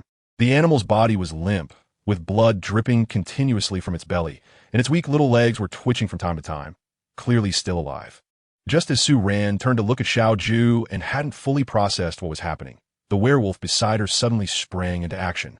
He threw down the leg of lamb he was holding, turned to face Xiao Ju, his tall body hunched over, wings half extended behind him, and long tail pressed against his thigh, barking at Xiao Ju with a couple of woofs, while growling a deep, heavy woo sound intermittently came from the depths of his throat. Su Ran was startled by the sudden movement of the werewolf, causing all the hair on her body to stand up. It's no exaggeration to say that in just a few seconds, she had already calculated which direction to run in case the werewolf and Xiao Ju fought. However, to her surprise, this time Xiao Ju did not confront the werewolf like she did in the bird's nest. In the face of the werewolf's furious roar, she still softly mewed twice at the werewolf, then lifted her prey toward it. The mew and the soft meow of Xiao Ju were delicate throughout, showing no sign of anger due to the werewolf's attitude. Su Ran even detected a hint of pleading in her voice. However, by now, she had guessed Xiao Ju's intention. She wanted to trade her hunted prey for roasted meat. It seemed that even the proud orcs could not resist the temptation of delicious food, and were willing to lower their stance for a tasty bite. Facing the lowered stance of the little cat, the werewolf relaxed its tense body slightly, but still emitted a series of displeased low growls from its throat. Mew! Xiao Ju persisted, ignoring the werewolf's unfriendly attitude, determined not to give up until she got her roasted meat. Su Ran looked at the two sides locked in a standoff, as well as the orcs behind them who were either observing secretly or openly. Some small thoughts that had gradually sprouted in her mind since she arrived at this settlement and saw other orcs. She squatted down and cut a palm-sized piece of meat from the lamb placed on the leaves of the sweet leaf tree, then walked over to the werewolf and poked its arm. When the werewolf looked over, she raised the roasted meat in her hand and gestured towards the little orange one. She clearly saw the little cat person's eyes light up with a bayou. Then, at the moment, the werewolf frowned. She pointed at the prey in the little cat person's hands and said, "Let's trade with her, and I'll give you that roasted animal to eat." The werewolf couldn't understand her words, but it could comprehend her body language. It looked at the roasted meat in Su Ran's hand, frowned, glanced at her, and its low growl turned into a soft whimper. It sounded a bit wrong. It seemed to have understood only the part about exchanging with the little orange one, but didn't grasp her intention of giving it the roasted animal to eat. So it thought Su Ran wanted it to eat raw meat. Su Ran guessed this. Then, the werewolf turned to look at the prey in Little Orange's hands. After hesitating for a moment, he took the roasted meat from Su Ran's hand and said to Little Orange, "Awah." Chapter 17. Dwarf Deer Little Orange Cat happily exchanged for the roasted meat. The moment it got the meat, it immediately joyfully held the chunk and took a big bite. Its chubby little face was almost completely blocked by the piece of meat, and the golden ears on top of its head were excitedly tilted back slightly, while its tail stood up high, with only the tip curving and wagging rapidly from side to side. It couldn't help but let out joyful sounds from its mouth while eating. Woo woo woo, meow woo, meow galaloo. That appearance was so cute that Su Ran felt an irresistible urge to pet the cat rising within her. However, just when she was about to take action, she was suddenly grabbed by the werewolf and pulled back to the fire. As he set her down, he looked at her with an unhappy expression and softly murmured a woo woo woo. He even ended his expression of dissatisfaction with a very delicate and aggrieved woo, then sat down again and started eating the meat. However, he sat so close to Su Ran that his wings were half spread, enveloping her completely. Su Ran felt both helpless and amused, unable to resist reaching out to rub the ears on the top of the werewolf's head. The light brown ear twitched and slipped out of her palm, feeling ticklish. Afterwards, Su Ran looked at the prey that Xiao Ju had brought to exchange. This animal was not very large, covered in brownish-yellow fur, with only the tips of its ears and the fur above its tail being slightly black. Its ears were quite small, estimated to be about the size of half a ping-pong ball, and its face resembled that of a deer. But its legs were very short. A pygmy deer? Su Ran immediately thought of a name and nodded casually. She walked over to the already lifeless deer, lifted one of its hind legs, and looked at the werewolf, saying to it regardless of whether it could understand, "I'm going to take care of this deer." She hoped that by continuously speaking to the werewolf, it would become familiar with human language, so that when it came time to learn, it wouldn't be too strange. Although she was still unsure if the werewolf had the ability to learn human language. Huh. The werewolf, happily eating, tilted its head at her as if to say, "What are you talking about?" Su Ran ignored it and directly carried the short-legged deer towards the riverbank. To her surprise, after just 2 steps, the werewolf immediately followed, holding the half-eaten, roasted leg of lamb in its hand. Su Ran looked humorously at the werewolf squatting beside her, curiously staring at her hands with a pair of glowing green eyes while gnawing on some meat. She then took out her tactical knife, preparing to gut the dwarf deer. The werewolf was no stranger to her tactical knife, and upon seeing Sue Rand take it out again, it immediately understood that she wanted to deal with the prey in front of them. Sue Rand was dealing with the prey roasted meat. Its eyes brightened, the black pupils dilated, and it let out a howl towards Sue Rand. Then it took a big bite of the roasted leg meat in its hand and reached out to grab the dwarf deer from Sue Rand's hand. However, Sue Rand quickly dodged and avoided it. Sue Rand shook her head at the werewolf and pointed at the pygmy deer in her hands. "I can handle this myself. Let me try." She had already thought it through. Since she was going to live here, she couldn't rely entirely on others. Not to mention, the werewolf's intentions for bringing her back to live together were still unclear, and she had no reason to expect them to help her with everything. Even if the werewolf was willing to take care of her, she didn't want to be seen as someone who needed to be cared for. Needing care equated to weakness, and weakness made one easy to abandon. What if one day the werewolf wasn't by her side? She didn't want to find herself alone in this world. Still a complete novice at living. There were some life skills she could choose not to learn, but there were definitely things she had to know. Moreover, she needed a status equal to that of the beastmen, so that when she wanted to change their ingrained habits to make her own life more comfortable, she would have a voice in the matter. So what she needed to do now was to learn self-sufficiency as quickly as possible, learn to handle ingredients, study the life experiences of these beastmen, and even learn to hunt. She was already considering making some weapons after she got familiar with the surrounding environment, to try hunting small animals. However, those were things that could wait until later. Right now, Sue Rand held a tactical knife in one hand, staring in a bit of a daze at the corpse of the pygmy deer. She had only ever handled whole chickens before, and those had been prepped and sold at the supermarket long after they were dead. Just as she was about to start working on the ingredients, she found herself stumped by the fur on the pygmy deer. She had seen people in her village slaughter sheep and skin them before, but she knew that watching the process was different from doing it herself. With no other option, she held the knife against the pygmy deer's belly and began to cut downwards along its length. As she cut through more and more of the skin, Sue Rand discovered that, like the white-headed sheep, the meat of the pygmy deer was also very tender, and it was easy to slice through. Starting from the neck, she made a cut from top to bottom, and the blood that flowed out turned the nearby river a shade of red. Sue Rand looked at the intestines that were already protruding slightly from the belly of the dwarf deer, suppressing her discomfort. She carefully cut them all off with a knife, while tossing aside the heart, liver, lungs, intestines, and kidneys behind her, preparing to bury them later. At this point, she began to contemplate the issue of skinning. In her future daily life, whether making clothes or bedding, she would definitely need a lot of animal skins. So now she had to start learning the methods of skinning and tanning animal hides. After observing the dwarf deer's head for a while, she thought for a moment and placed the tip of the knife against its neck. Then she frowned, exerting force with her hands, while her eyes dared not look and wandered elsewhere.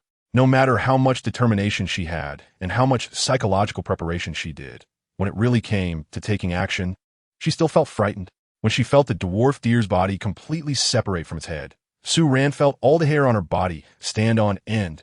Thus, she still didn't dare to look at the dwarf deer that was now headless, almost closing her eyes as she groped for its head, quickly pinching a tuft of fur and tossing it aside. As long as she didn't see that scene, she could pretend it wasn't her doing. However, Sue Rand secretly decided that since she had seen how smoothly the werewolf skinned animals before, she would leave such tasks to it in the future.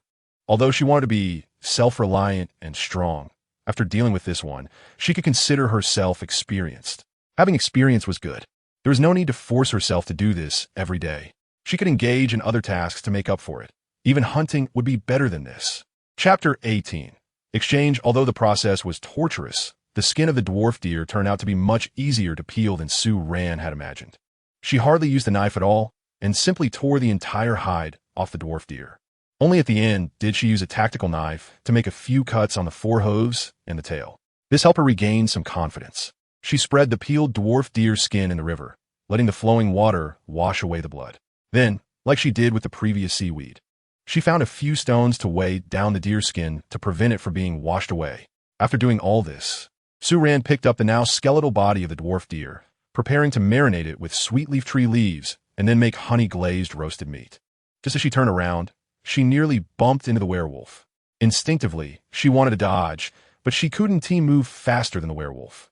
The next second, she was pulled into a strong embrace. Sue Rand's forehead bumped against the werewolf's solid chest, unable to help but let out a soft gasp. Before she could react, she heard a cheerful howl from above, followed by an enthusiastic face-licking ceremony.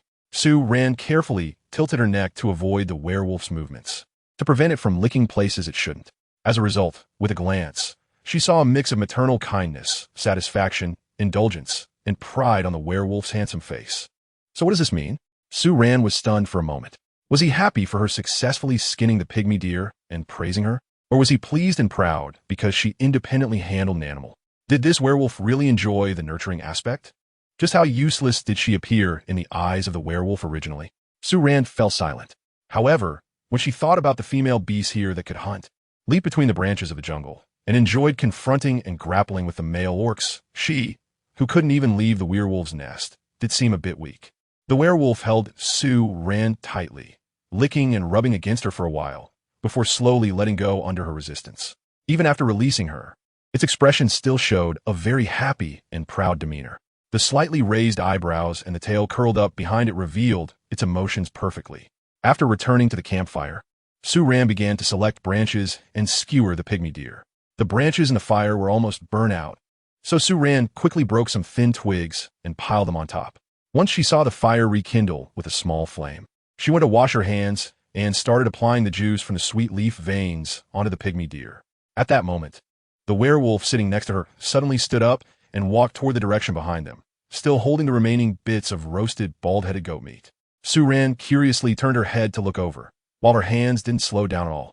Then she was surprised to see that the werewolf was actually exchanging items with other beastmen. Many of those beastmen were ones Sue Ran had just seen running into the forest, and now they were returning one by one, each carrying a dead prey, either by hand or on their shoulders. At that moment, the werewolf was holding less than a quarter of the roasted meat, exchanging it with the other beastmen. Before long, the prey at the werewolf's feet had already piled up high, and the roasted meat in its hand had been completely traded away.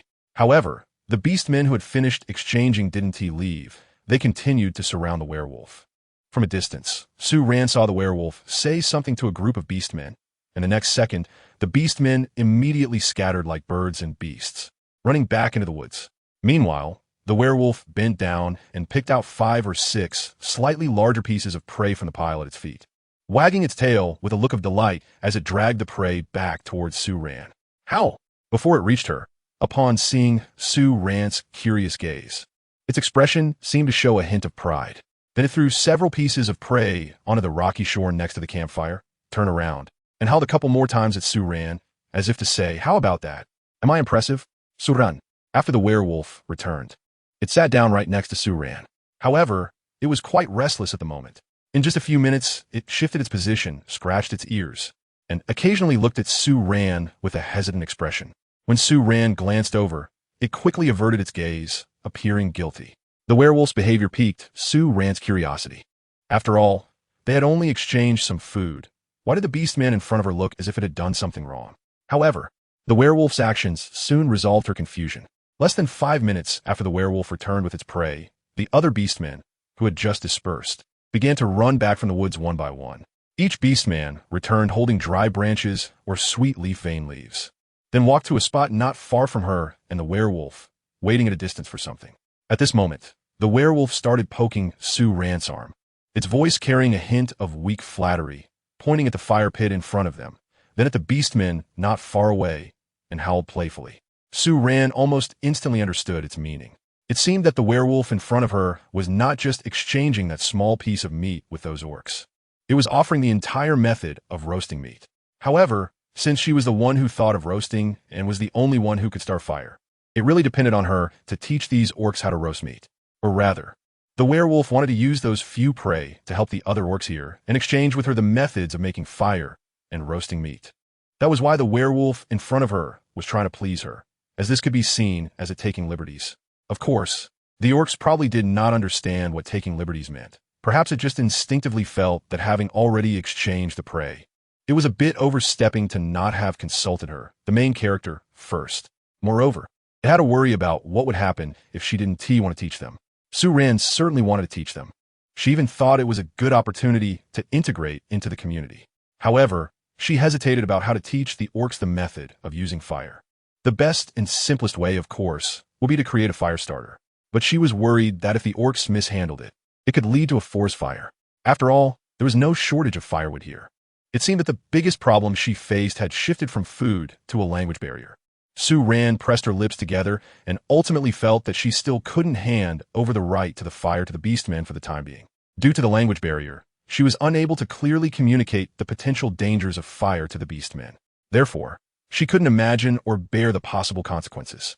She turned her head to look at the werewolf beside her. Upon receiving her gaze, the werewolf's ears immediately perked up and it widened its eyes, staring intently at her. Su-Ran smiled at the werewolf, then stood up and walked towards the orcs. For now, she would have to let the orcs learn to roast meat and eat cooked food. As for the skill of making fire, that could wait.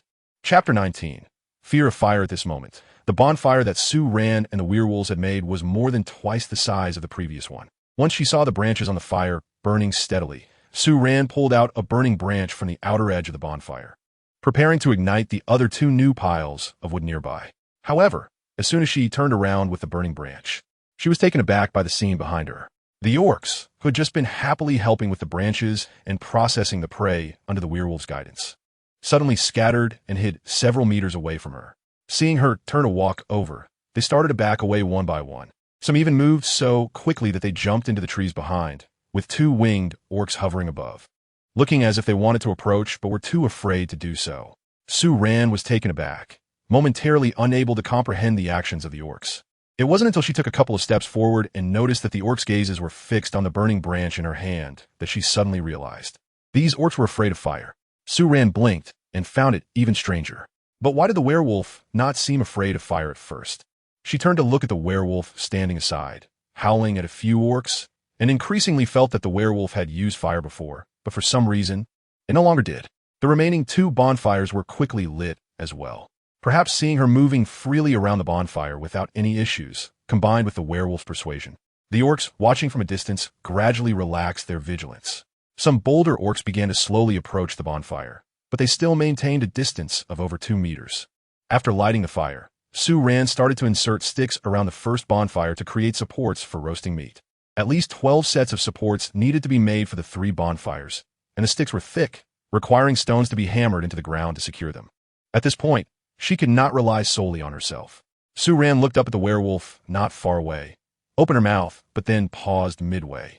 She hadn't named the werewolf yet. After hesitating for a moment, she had no choice but to call out to the werewolf. Hey!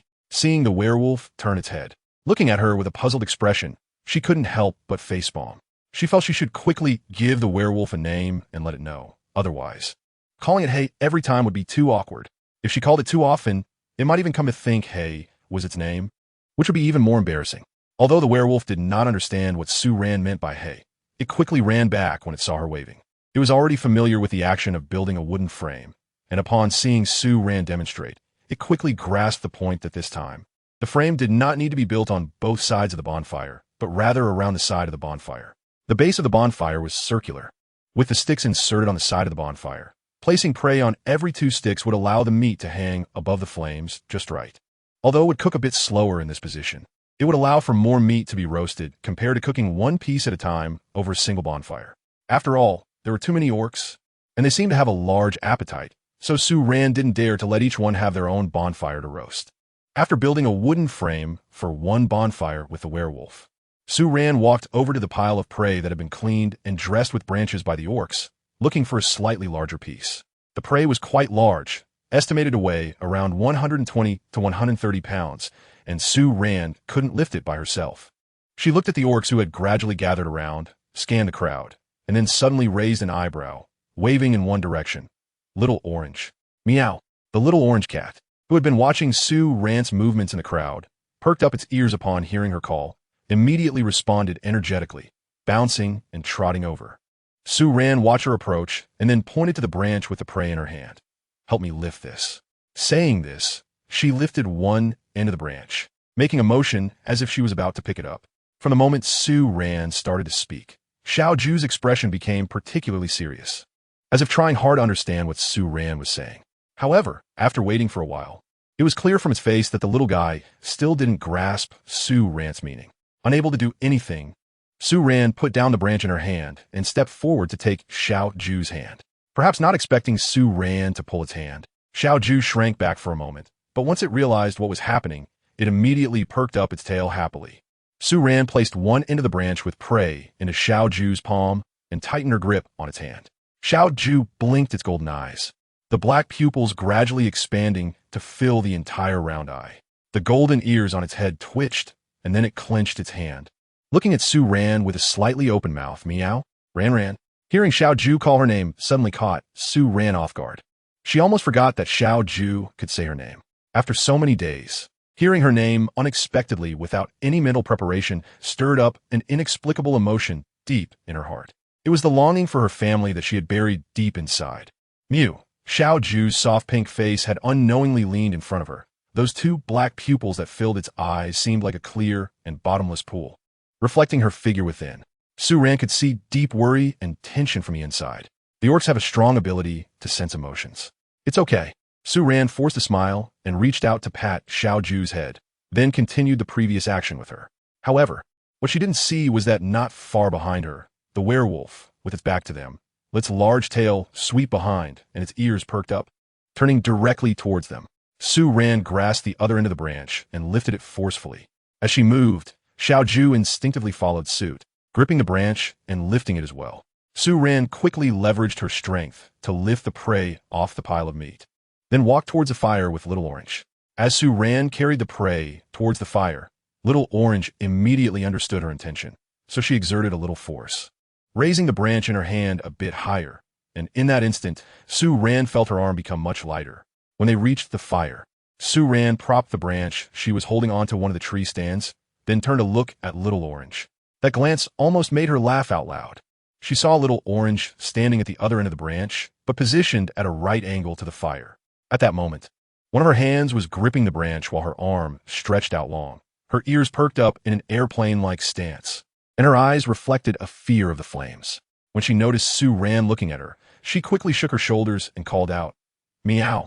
Chapter 20. The grumpy beastman. Under Su Ran's continuous reassurance and demonstration, Little Orange finally began to inch closer to the fire. By the time they worked together to lift the third animal, Little Orange had finally overcome her fear of the flames. Although still a bit nervous, she dared to approach the source of fire, just as they were about to choose the fourth prey. The white female fox that Su Ran had seen before suddenly jumped in front of her and Little Orange. The little female tilted her head and whimpered towards Su Ran, then raised a paw, her sharp claws curling slightly, pointing to the side at the prey. Whimper. Before Su Ran could speak, Little Orange happily walked up to the white female fox, cheerfully meowed, then turned around with a da-da-da, her tail held high, running to the prey and lifting a stick off one of the animals.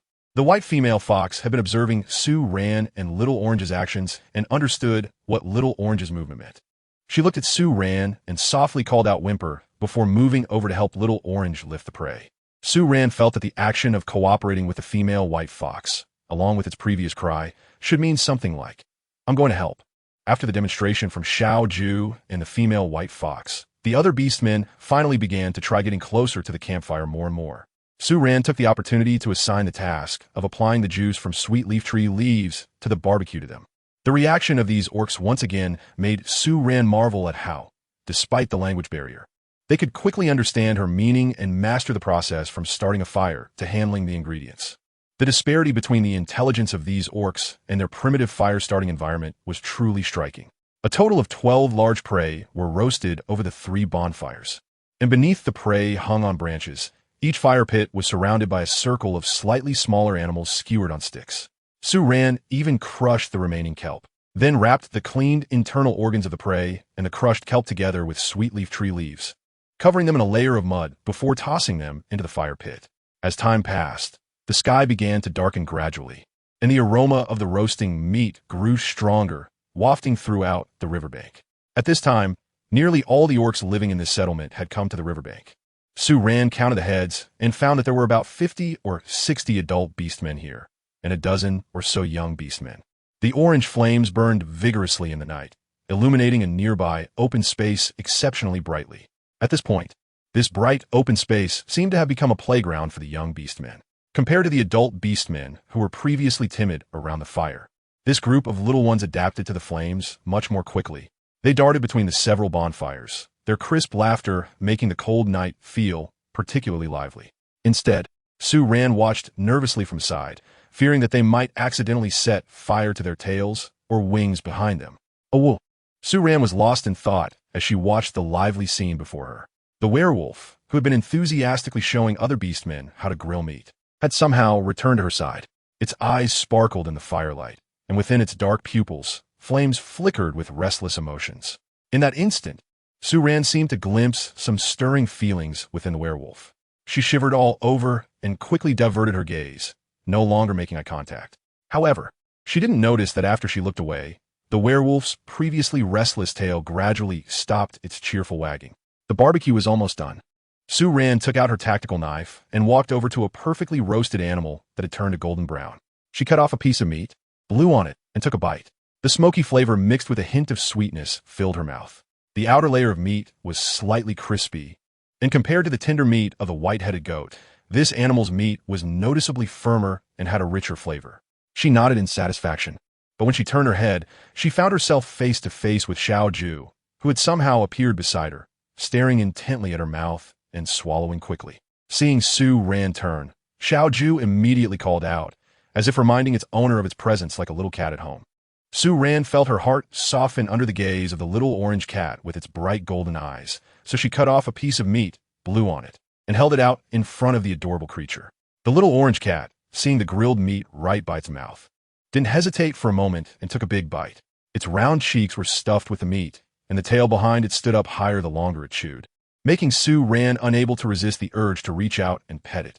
Just as this thought crossed her mind, she suddenly heard a low, aggrieved whine coming from behind her. In the next moment, a strong arm wrapped around her waist, and in the blink of an eye, she was moved next to a dead tree. The werewolf in front of her looked down at her, its emerald green eyes glowing faintly in the dim light of the night. It let out a couple of dissatisfied growls at her, then pressed her down on the shoulder to sit on the dead tree, turning to walk towards the orcs who were eagerly eyeing the grilled meat. The werewolf was going over to help distribute the grilled meat. Sue Ran was previously worried about how to distribute the roasted meat once it was done, fearing that the orcs might fight over it if there wasn't enough food. With so many orcs, she couldn't possibly roast all the animals she had hunted, nor did she have the strength to do so. The fire pit wasn't large enough, so she only roasted a dozen or so animals, including a few small ones. However, she soon realized that the orcs were quite casual about it. They didn't seem to care about the quantity, as each orc held pieces of roasted meat of varying sizes. Yet all of them appeared joyful. As she sighed in relief, she suddenly felt a sense of peace settle in her heart.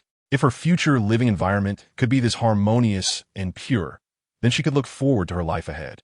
The task of dividing the roasted meat quickly concluded with the orcs naturally distributing it among themselves. When the werewolf returned, it was holding a whole, roasted thigh of some unknown animal. It pushed the cooked leg meat towards Sue Ran, who cut off a small piece with her knife but shook her head, refusing any more. The werewolf frowned at the small piece of roasted meat on her knife, but said nothing, quietly sitting beside her and devouring the thigh meat in its hands. Sue Ran noticed the werewolf's low mood, but couldn't immediately figure out why. Clearly, this guy had seemed very happy when he was sharing barbecue with those beasts just moments ago. She turned her head to look at the werewolf. Although he was eating happily now, it was obvious he was in a bad mood. Could it be because he felt he had too little barbecue? Sue Ran was puzzled and thought for a moment, suddenly remembering that there were some roasted internal organs wrapped in mud in the fire. She glanced at the werewolf beside her, bit her lip, and suddenly got up to run towards the fire where the roasted organs were. However, what she didn't see was that the werewolf, who had been focused on eating meat, suddenly lifted its head with a swish as she got up and ran away. Its eyes followed her distant figure, the black pupils rapidly expanding to fill the entire eye socket, revealing a moment of panic. At this time, most of the other beastmen had already taken their roasted meat and were gradually heading back to the woods where they lived, with only a few male beastmen remaining here to eat directly. Seeing Sue Ran's actions, they were curious but just looked around in place. Sue Ran felt that it was because the werewolf was not by her side that the male beasts were hesitant to approach. She found a slightly thicker stick and used it to poke at the few blackened clods of soil that had been burnt in the fire. The clods were already hard from the heat, producing a crisp sound when struck. Just pulled from the fire, each one was still emitting wisps of smoke. Once all the clods were extracted, Sue Ran found a long, thin stone on the riverbank, aimed it at one of the clods, and struck down hard. The dried clod quickly shattered under the force, and as it broke apart, a rich sweetness mixed with the unique salty aroma of seaweed filled the air. Sue Ran smelled the aroma and suddenly felt her stomach, which had just moments ago been completely unhungry, rumbling again. Just as she was about to smash the second dirt clod, a werewolf suddenly appeared behind her, its expression somewhat awkward. However, as soon as it caught the scent of the roasted innards, that awkwardness was quickly forgotten. It took a big step closer to Sue Ran, then squatted down beside her, pointing at the already exposed, roasted, yellowed sweet leaf veins with excitement, howling with curiosity in its eyes. Sue Ran smiled and reached out to touch the soft ears on top of the werewolf's head. Wait a moment. The werewolf shook its ears, seeming to feel a bit better. It watched as Sue Ran continued to knock the dirt clumps, slowly leaning its body against her. By the time Sue Ran came back to her senses, the werewolf had already rested its entire head on her shoulder. Sue Ran suddenly felt as if a large, fluffy dog was lying on her shoulder. At this moment, the second clump of earth in front of her had also been completely cleared of dirt. Sue Ran broke a branch and sharpened one end with a knife, then used a tactical knife to slice a yellowed leaf from a sweet leaf tree. In an instant, a richer aroma of roasting spread in front of her, even more intense than the barbecued meat from before. Upon smelling this scent, the werewolf leaning against her sat up straight with a whoosh, its eyes fixed on the dark red roasted entrails that had been revealed, swallowing hard. Then, with eager eyes, it turned to look at Sue Ran.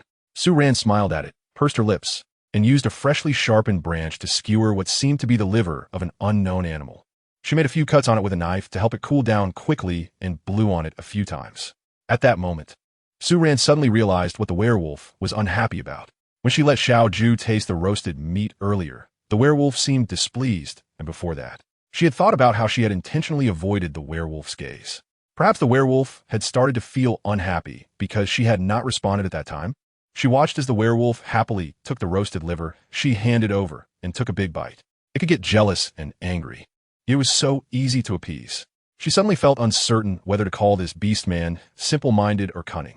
The taste of the roasted organs, with their rich aroma, had a lot more flavor compared to the roasted meat, especially after mixing in some crushed seaweed. The salty freshness of the seaweed seeped into the organs, making even the werewolf, who previously disliked seaweed-wrapped meat, unable to refuse. Thus, the two of them, who had already eaten quite a bit, shared an entire batch of roasted organs before leaning against each other, rubbing their already full bellies and feeling sleepy. As for the remaining 10 or so dirt clumps, they were naturally given to the other beast men still lingering by the riverbank. However, Sue Ran still saved 2 for herself and the werewolf, planning to eat them the next morning. The 3 bonfires for roasting meat were almost extinguished, and Sue Ran looked around. The remaining beastmen had already begun to head back. So, she got up and walked over to the bonfire, first using a stick to stir the wood. Then she took the 3 clumps of dirt she had prepared while roasting the meat and sprinkled them onto the fire. The bonfire was quite large, and after a while, she managed to put out 1 fire. Fortunately, at that moment, the werewolf, who had been observing, came over to help, which made her breathe a sigh of relief. After all 3 bonfires were completely extinguished, Sue Ran still felt a bit uneasy. So she repeatedly scooped water from the river with a stainless steel tea mug and poured it over the smothered fires until she was finally satisfied. She then hung the tea mug on herself, picked up the 2 roasted organs still wrapped in mud, and called to the werewolf to head back to the bird's nest. Chapter 21. Preparing for the beach. Since it was already dark when they returned last night, Sue Ran's plan to make a pair of shorts for the werewolf could not be realized. After waking up this morning, she struggled for a while, but ultimately decided that she needed to find a way to get the werewolf to take her to the beach today. Compared to getting some salt, letting the werewolf, who had been bare-bottomed for so long, go another day without pants was not a big deal. After all, she had seen the werewolf's private parts for 2 days now, and not just the werewolf's. She felt that the number of male characteristics she had seen in the past 2 days could form 2 football teams. Just like yesterday, when Sue Ran woke up this morning, the werewolf was already gone from the bird's nest. There was no need to think. It was definitely out hunting. Sue Ran took the opportunity to quickly grab her backpack and rummage through it to find the small jar of tea leaves that she had packed in a gum container. She then poured out the beef jerky from its packaging and placed it into the small pocket on the outside of her backpack. Next, she transferred the tea leaves from the gum jar into the beef jerky bag and tightened it using a spare hair tie on her wrist. Finally, she put the empty gum jar in her clothing pocket, planning to use it to collect salt from evaporated seawater. After that, she hesitated between the entrenching tool and the multifunctional axe, eventually focusing on the entrenching tool. She folded it up and hung it along with her water bottle and stainless steel tea mug. With these items packed, she just had to wait for the werewolf to return. Sue-Ran walked to the entrance of the bird's nest and looked down. Just like yesterday, it was especially lively under the tree. However, it seemed that there weren't many orcs going out to hunt. Sue-Ran recalled the leftovers left on the riverbank from the orcs' hunt yesterday, the uncooked game, and wondered if the orcs would go back to eat the remaining food. Just as she was thinking about it, a rustling sound suddenly came from the treetops. Sue-Ran looked up and saw a total of 4-winged beastmen slowly descending from above, each holding a prey in their hands.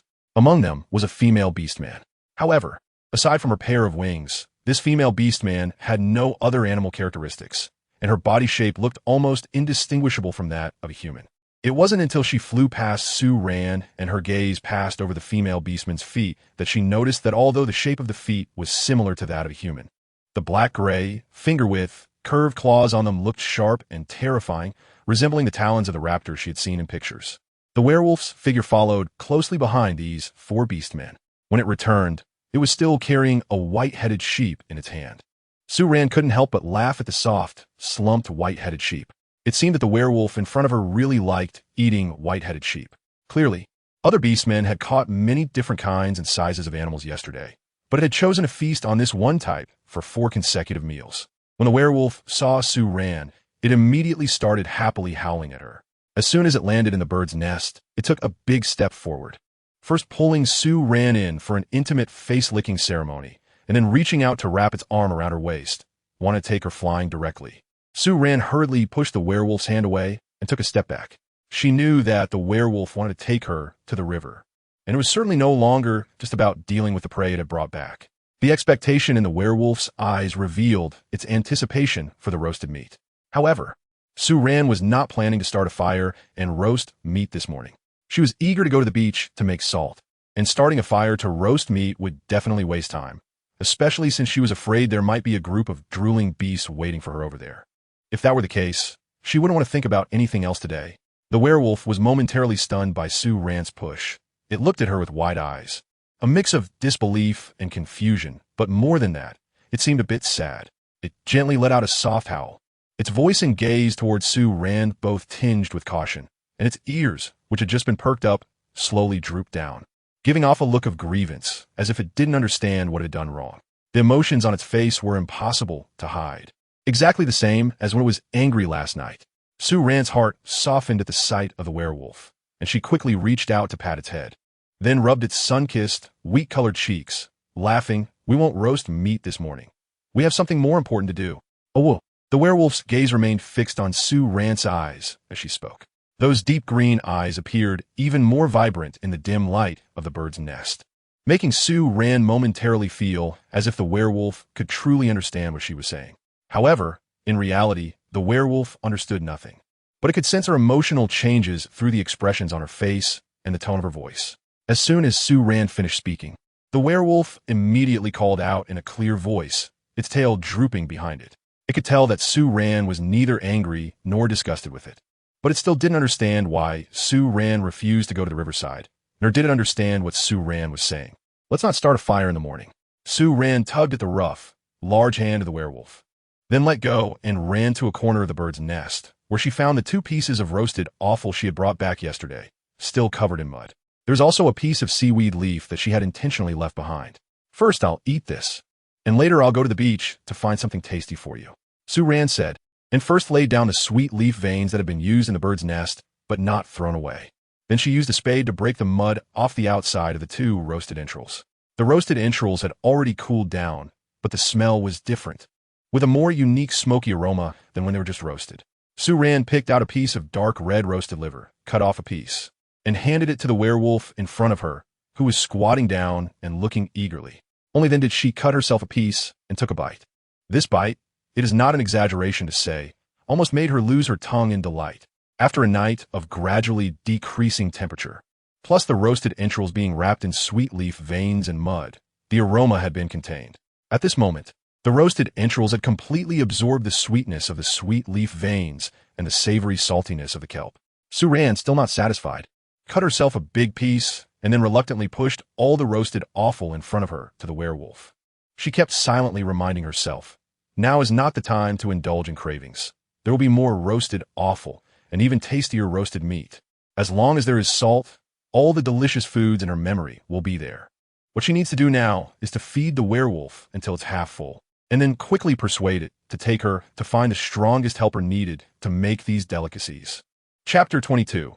Looking for seaweed. The only sound in the bird's nest was the slow chewing of the werewolf. Su-Ran felt that the werewolf, with its simple yet absolutely clever mind, must have already noticed the oddities in her series of actions this morning. Although the werewolf continued to eat, it was observing her expression with every bite. Even the furrowed brows and eyes revealed a sense of confusion and unease.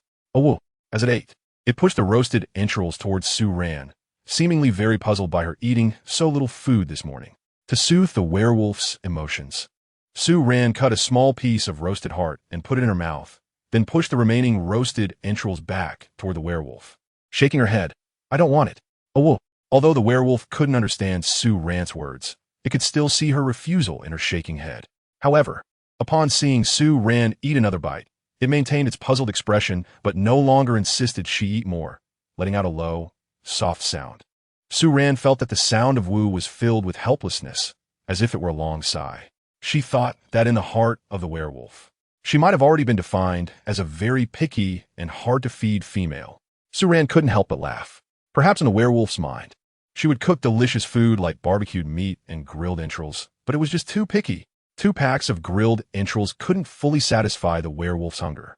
After the grilled entrails on the sweet leaf tree leaves were completely eaten, the werewolf licked its lips and then turned its gaze to the white-headed goat that had already breathed its last and was no longer bleeding. "Howl, howl." It pointed at the white-headed goat, looking at Su-Ran with a soft call that sounded a bit like a spoiled child and a bit like a negotiation. It was as if it were saying, "Let's go eat it." Hooked. Su-Ran curled her lips and then stood up. As soon as the werewolf saw her stand, it quickly jumped up as well. Its large body landed heavily, causing the entire bird's nest to tremble violently. Su-Ran was startled and let out a scream, losing her balance and falling back into the nest. Once the nest calmed down, both she and the werewolf were frozen in place. She was frightened by the werewolf's movement, while the werewolf was likely startled by her scream. At that moment, both the human and the beast stared wide-eyed at each other. Su-Ran's heart pounded violently due to the tremors caused by the werewolf's recent actions, and she opened her mouth, her throat tightly strained from fear. After a moment of reaction, the werewolf seemed to suddenly understand her response, and it abruptly opened its mouth, pointing at her and letting out a long series of howls. "Oh, damn it." Su-Ran felt a strong sense of mockery in that call. She clenched her fists, startled by the sudden scare and now being laughed at. She really wanted to beat that dog's head. However, the werewolf didn't laugh for long before taking a big step in front of Su-Ran and pulling her up. It gently licked Su-Ran's cheek, and although it occasionally let out a couple of pleasant growls from its throat, its attempts to comfort her were extremely gentle.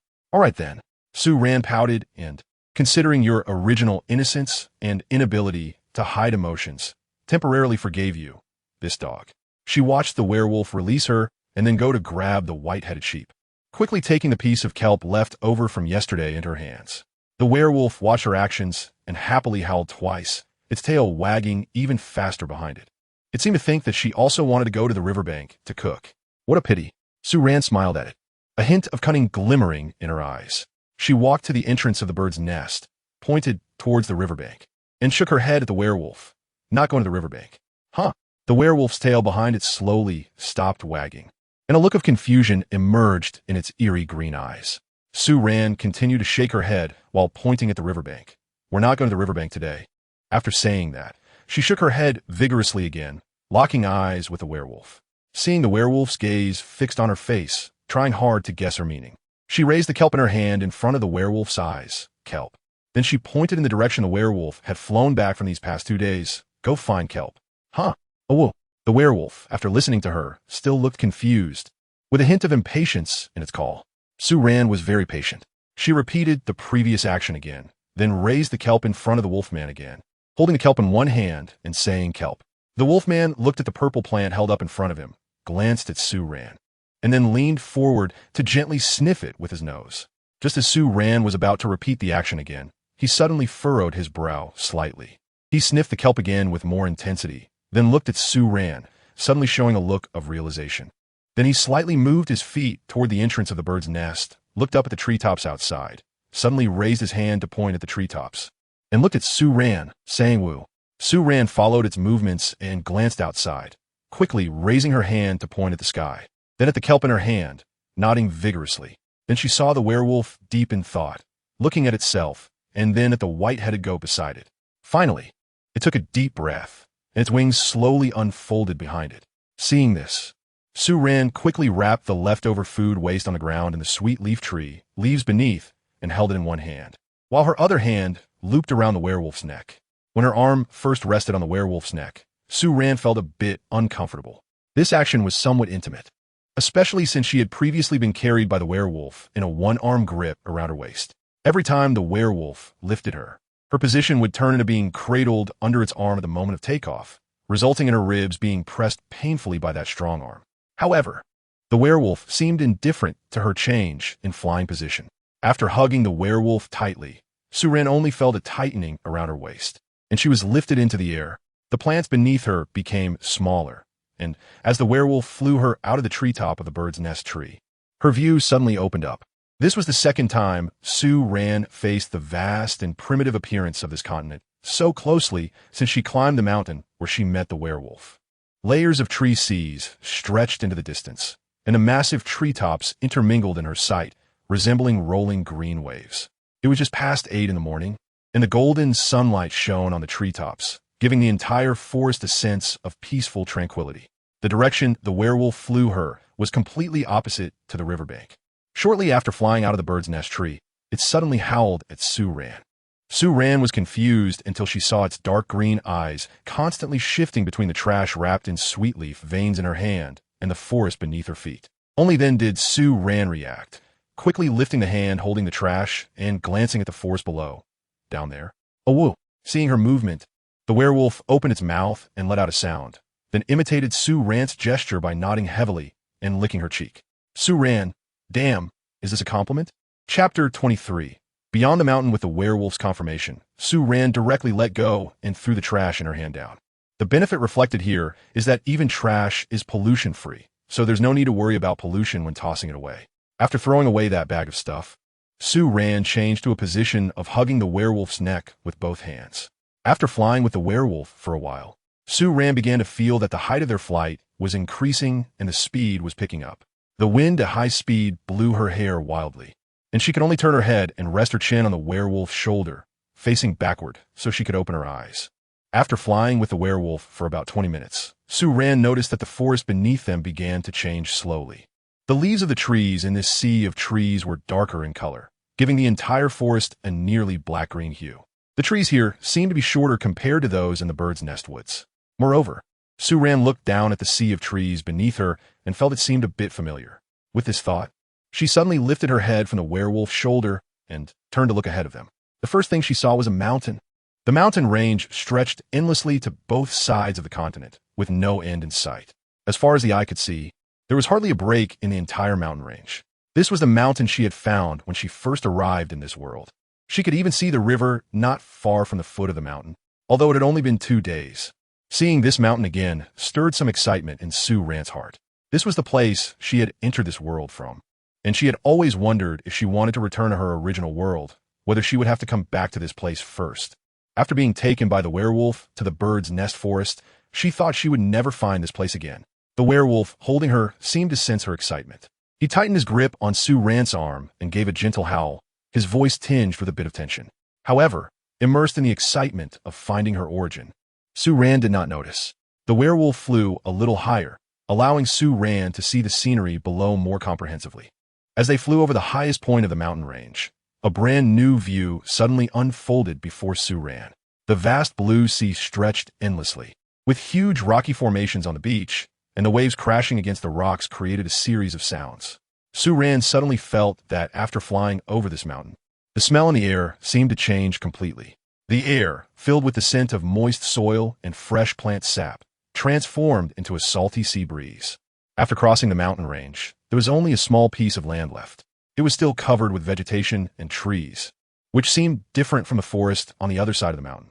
However, the forest here was equally lush, stretching out from the foot of the mountain to both sides, leaving only a white line of beach not far from the coast. Now, looking back at the mountain behind her, Sue Ran suddenly felt it was a bit strange and very special. The position of this mountain rose up precisely, dividing the coast from inland land, and it was so close to the shore. It was as if the inland world of the mountain was enclosed. If there were a tsunami here, as long as it wasn't the kind of super tsunami from apocalyptic movies, the seawater could never reach the other side of the mountain. This meant that the creatures living on the other side of the mountain would never be harmed by the natural disaster of seawater flooding. The werewolf landed with Sue Ran on a flat and spacious beach. The ground beneath their feet was hard, and the gravel washed out by the sea was a bit uncomfortable to walk on. After landing, the werewolf first threw the white-headed goat onto the ground, then stretched its neck and arms, moving its stiff body.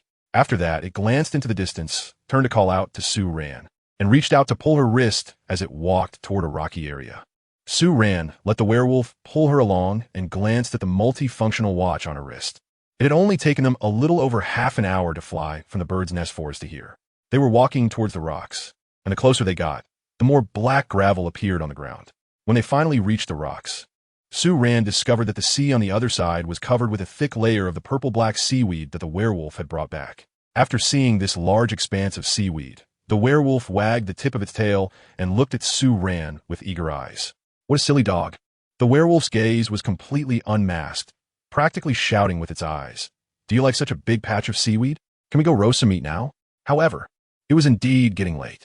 Not to mention the werewolf. Sue Ran herself was so hungry that her stomach couldn't stop growling. Let's fill our stomachs first. Sue Ran watched as the werewolf nodded vigorously, conveying its meaning. Then she saw the werewolf perk up its fluffy ears with a whoosh. Even the hairs on its head seemed to reveal its impatience. However, despite this, the werewolf still did not leave the rock but crouched behind Sue Ran, silently observing her actions behind. Sue Ran jumped from the rock beneath her feet to a slightly lower rock nearby. From here, she could crouch down and reach out to grab a handful of kelp. She pulled a handful up from the sea and sorted through it on the rock, tossing aside the ones that were already too old. Then she stretched her head to carefully look into the crevices of several nearby rocks. She remembered that many shellfish and snails in the sea like to live in such rock crevices. Although the species here were quite different from those in her original world, the general physiological characteristics and living habits still had many similarities. If she could find some, it would immediately expand her menu here. However, to her disappointment, after crossing several large rocks, she found nothing at all, not even a dead fish. Sue Ran turned back with some disappointment. As she looked back, she saw the werewolf still squatting on the same rock as before across a few boulders. When it noticed Sue Ran turning around, it tilted its head, and the ears on top of its head perked up.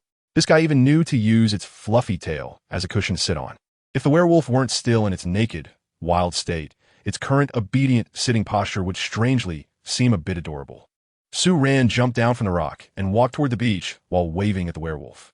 She had almost finished gathering the kelp and needed to have the werewolf process the meat of the white-headed goat first. She also planned to find some firewood in the woods and see if there were any other useful things there.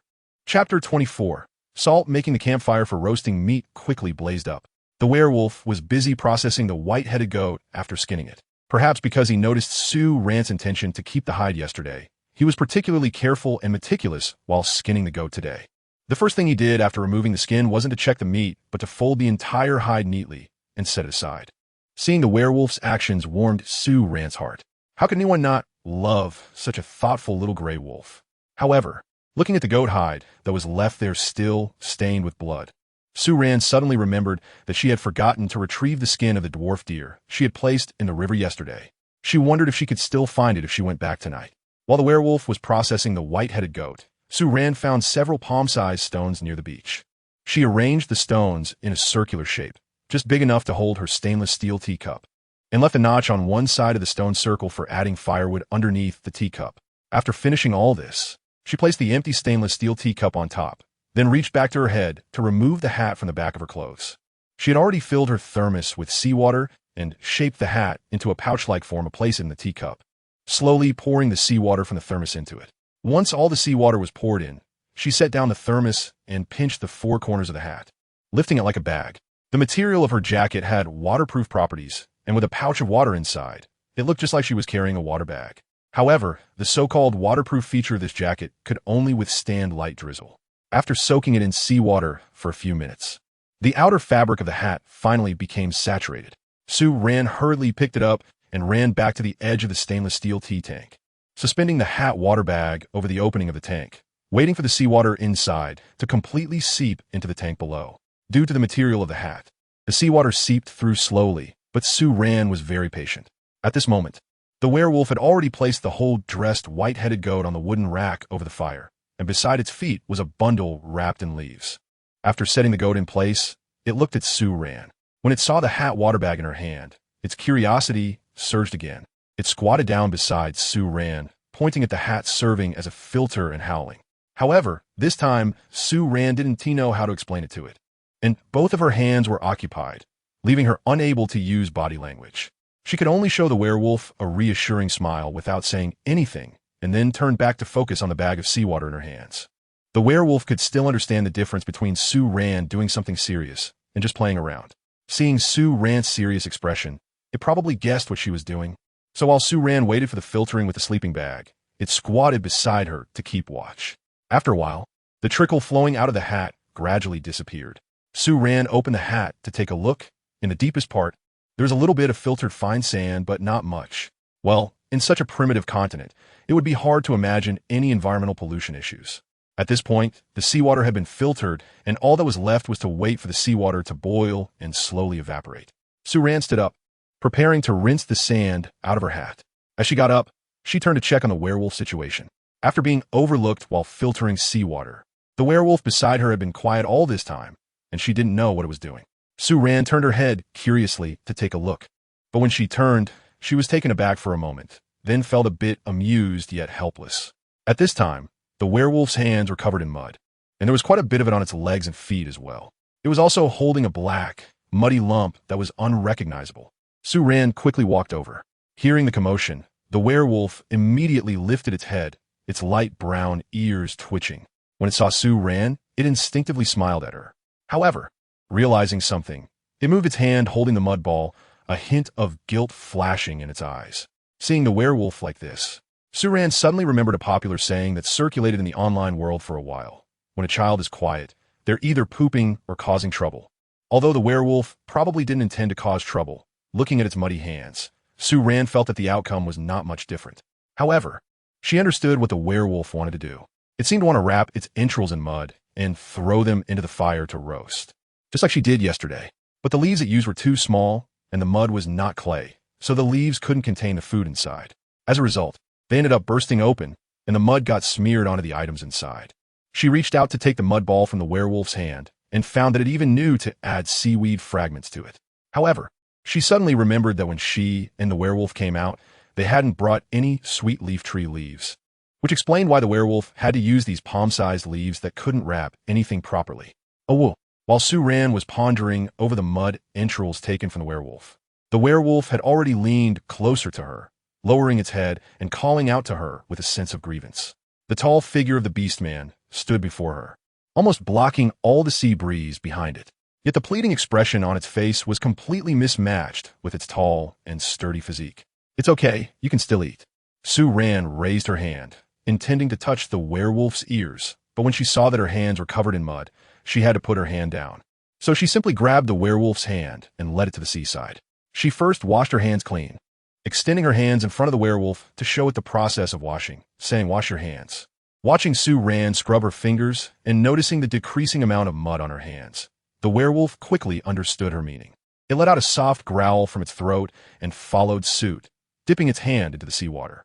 After the werewolf finished washing its hands, Sue Ran picked out all the edible organs from the lump of mud that had been set aside. Among them were the intestines and kidneys of a white-headed sheep that the werewolf had not discarded. Sue Ran did not eat these and did not plan to let the werewolf eat them either, so she simply picked them up and tossed them aside. In the end, she cleaned up the remaining sheep's heart, liver, lungs, and stomach, holding them in her hands as she got up and returned to the fire pit. She found a few branches about the thickness of her fingers among the pile of dry twigs, sharpened one end, cut the organs into small pieces, and then skewered them onto the branches. Chapter 25. Wild fruits. The seawater in the stainless steel teacup still needed some time to boil. So Sue Ran stood up and walked towards the woods behind her. While she was picking up branches, she had discovered some wild fruits over there.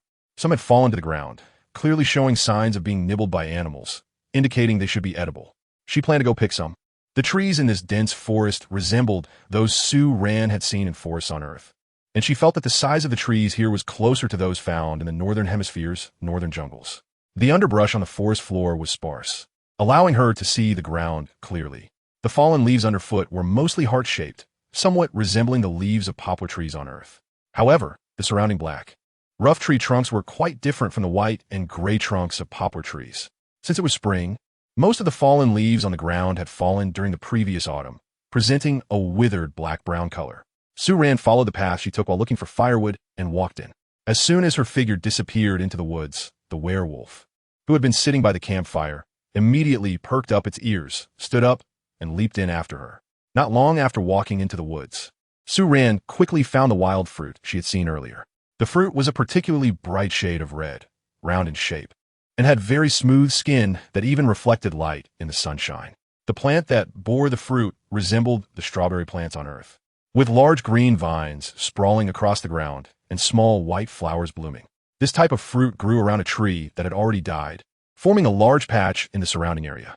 Sue Ran speculated that perhaps it was because this tree had died, and without the leaves to block the sunlight above the forest, the rays were able to shine down, allowing these fruits to grow and ripen. Not far from this cluster of red fruits, there was another tree bearing a different type of large fruit. This fruit was green, each one about the size of coconut, and Sue Ran was very curious about how these fruits could grow so large in spring. Moreover, these fruits should already be edible. As she approached the tree, she could clearly see that some of the deep green fruits had already been partially eaten by some unknown animal while still on the branches. The remaining halves of the fruits revealed white flesh inside, with a black seed the size of a chestnut in the center. The tree bearing the green fruits was not very tall. Some of the lower fruits were within her reach. Sue Ran used a tactical knife to cut down a few green fruits and handed them to the werewolf beside her, then continued walking deeper into the woods.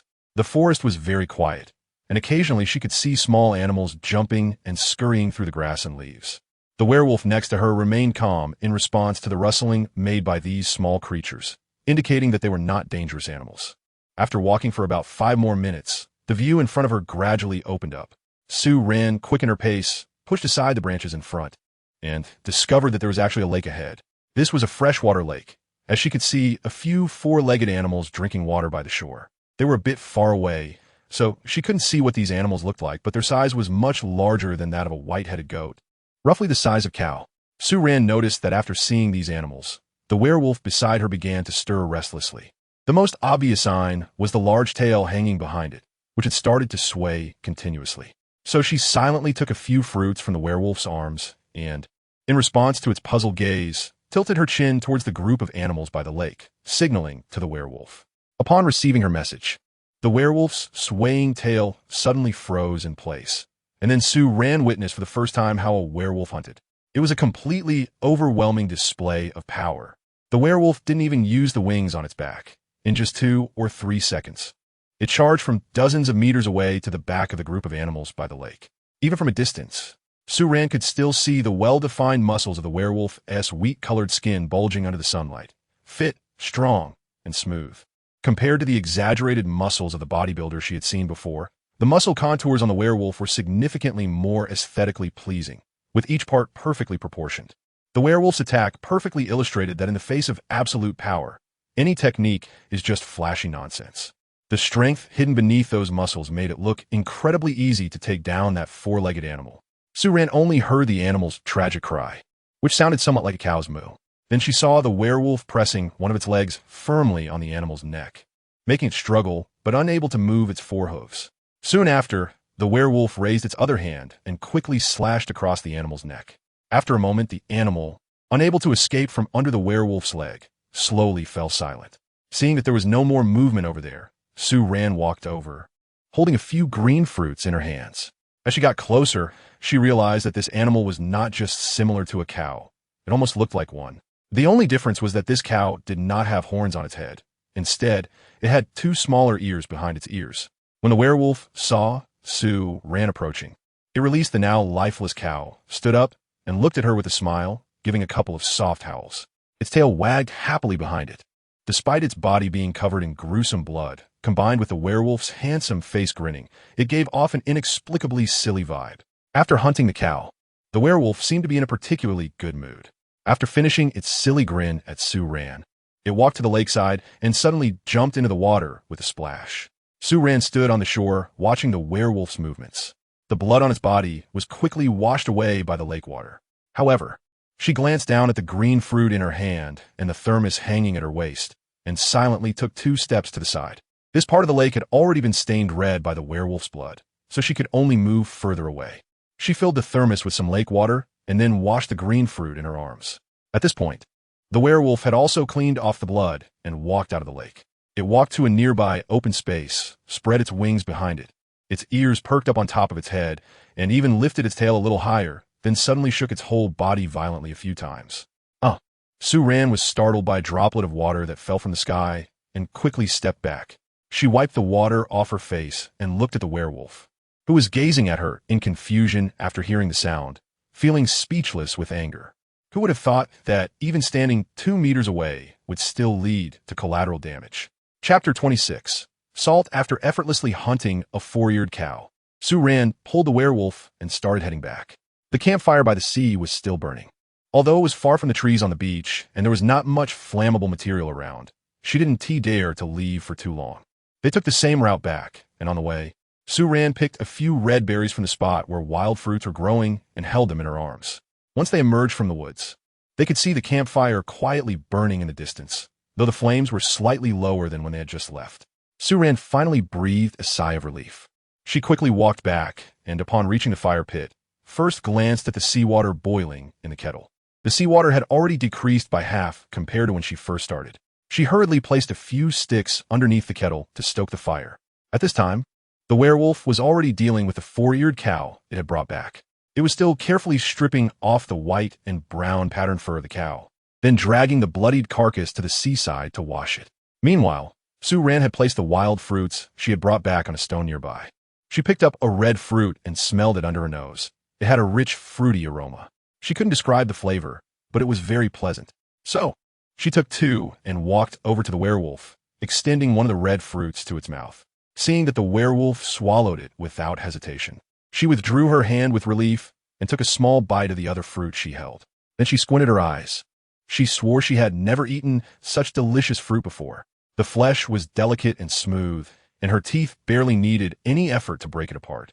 The sweet juice was abundant, and with each bite, a faint, indescribable fragrance lingered on her lips and teeth.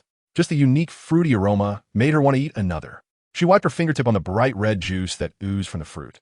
The juice got stuck in the gaps of her nails and was hard to remove. Perhaps it could be used as dye in the future. Sue Ran thought about this. Then she also let the werewolf take a bite of the green fruit first, and only after that did she cut half of it and taste it. The juice of the green fruit's flesh was obviously not as abundant. Sue Ran took a few bites and found its texture more like avocado, but the taste was sweet and sour. After eating mostly sweet foods for several days, Sue Ran felt that this slightly sour and sweet fruit was very appetizing. After finishing 1 red fruit and half a green fruit, Sue Ran began to mash the remaining fruits with seaweed, then spread the juice, pulp, and crushed seaweed onto the roasted lamb. However, she stopped after applying it to half, as the roasted lamb was already very hot to the touch.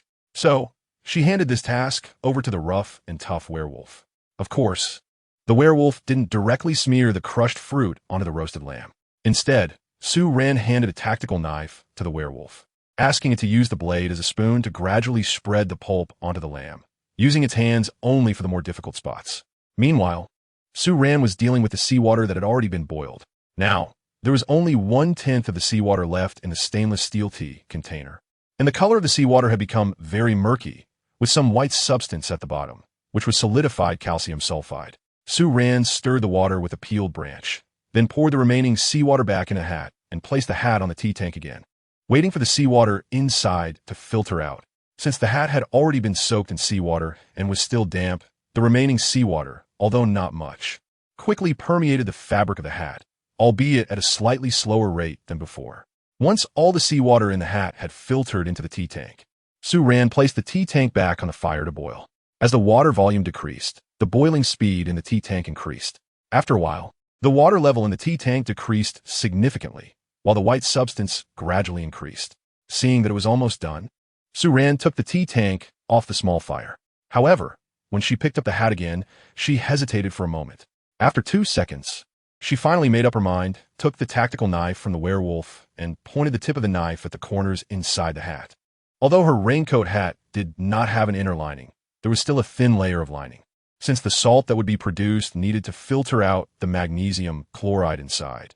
And at this point, there was very little water left in the salt. Using just the outer layer of the hat would likely mean she would have to wait until the next morning. The inner layer of the hat was not thick, so Suran folded that layer 3 times, then poured the thick white substance from the tea tank onto the fabric. Finally, she gathered the corners of the fabric and twisted it from the top to squeeze out the last bit of watery substance. At this point, Suran finally obtained a small handful of salt. The salt was still a bit damp, so she continued to pour it back into the stainless steel tea tank and placed it on the fire to slowly dry. While drying, she quickly stirred it with the branch to help evaporate the moisture. This time, it didn't take long. After about 10 minutes, the salt in the tea tank had completely crystallized and dried. Suran picked up a small piece and licked it at the edge of her mouth, then couldn't help but let out a happy scream of yes. She succeeded. Ow! The werewolf beside her heard her voice, his ears turning in this direction, and a question mark appeared in his light green eyes. Suran gently patted its head and casually grabbed a handful of its soft and smooth ears. Wait for your sister to let you taste what real delicacies are. Awoo! The werewolf seemed to respond by wagging its tail behind it, but its eyes still revealed a sense of confusion. Suran didn't expect the werewolf to give any response. At that moment, seeing the werewolf's expression of "what are you talking about? I don't understand," didn't affect her good mood at all. She took a small piece of salt from the tea jar, wrapped it in the fabric of her hat's lining, and then used a stone to crush the salt inside the lining bit by bit. After crushing it, she opened the cloth wrap, and the salt inside was completely pulverized, even turned into powder. Suran stood up and walked over to the roasted lamb. At that moment, the white-headed lamb was sizzling and oozing oil, and the aroma was making both her and the werewolf's stomachs growl louder than the sound of the waves. She carefully poured all the salt from the lining of her bag in her hand.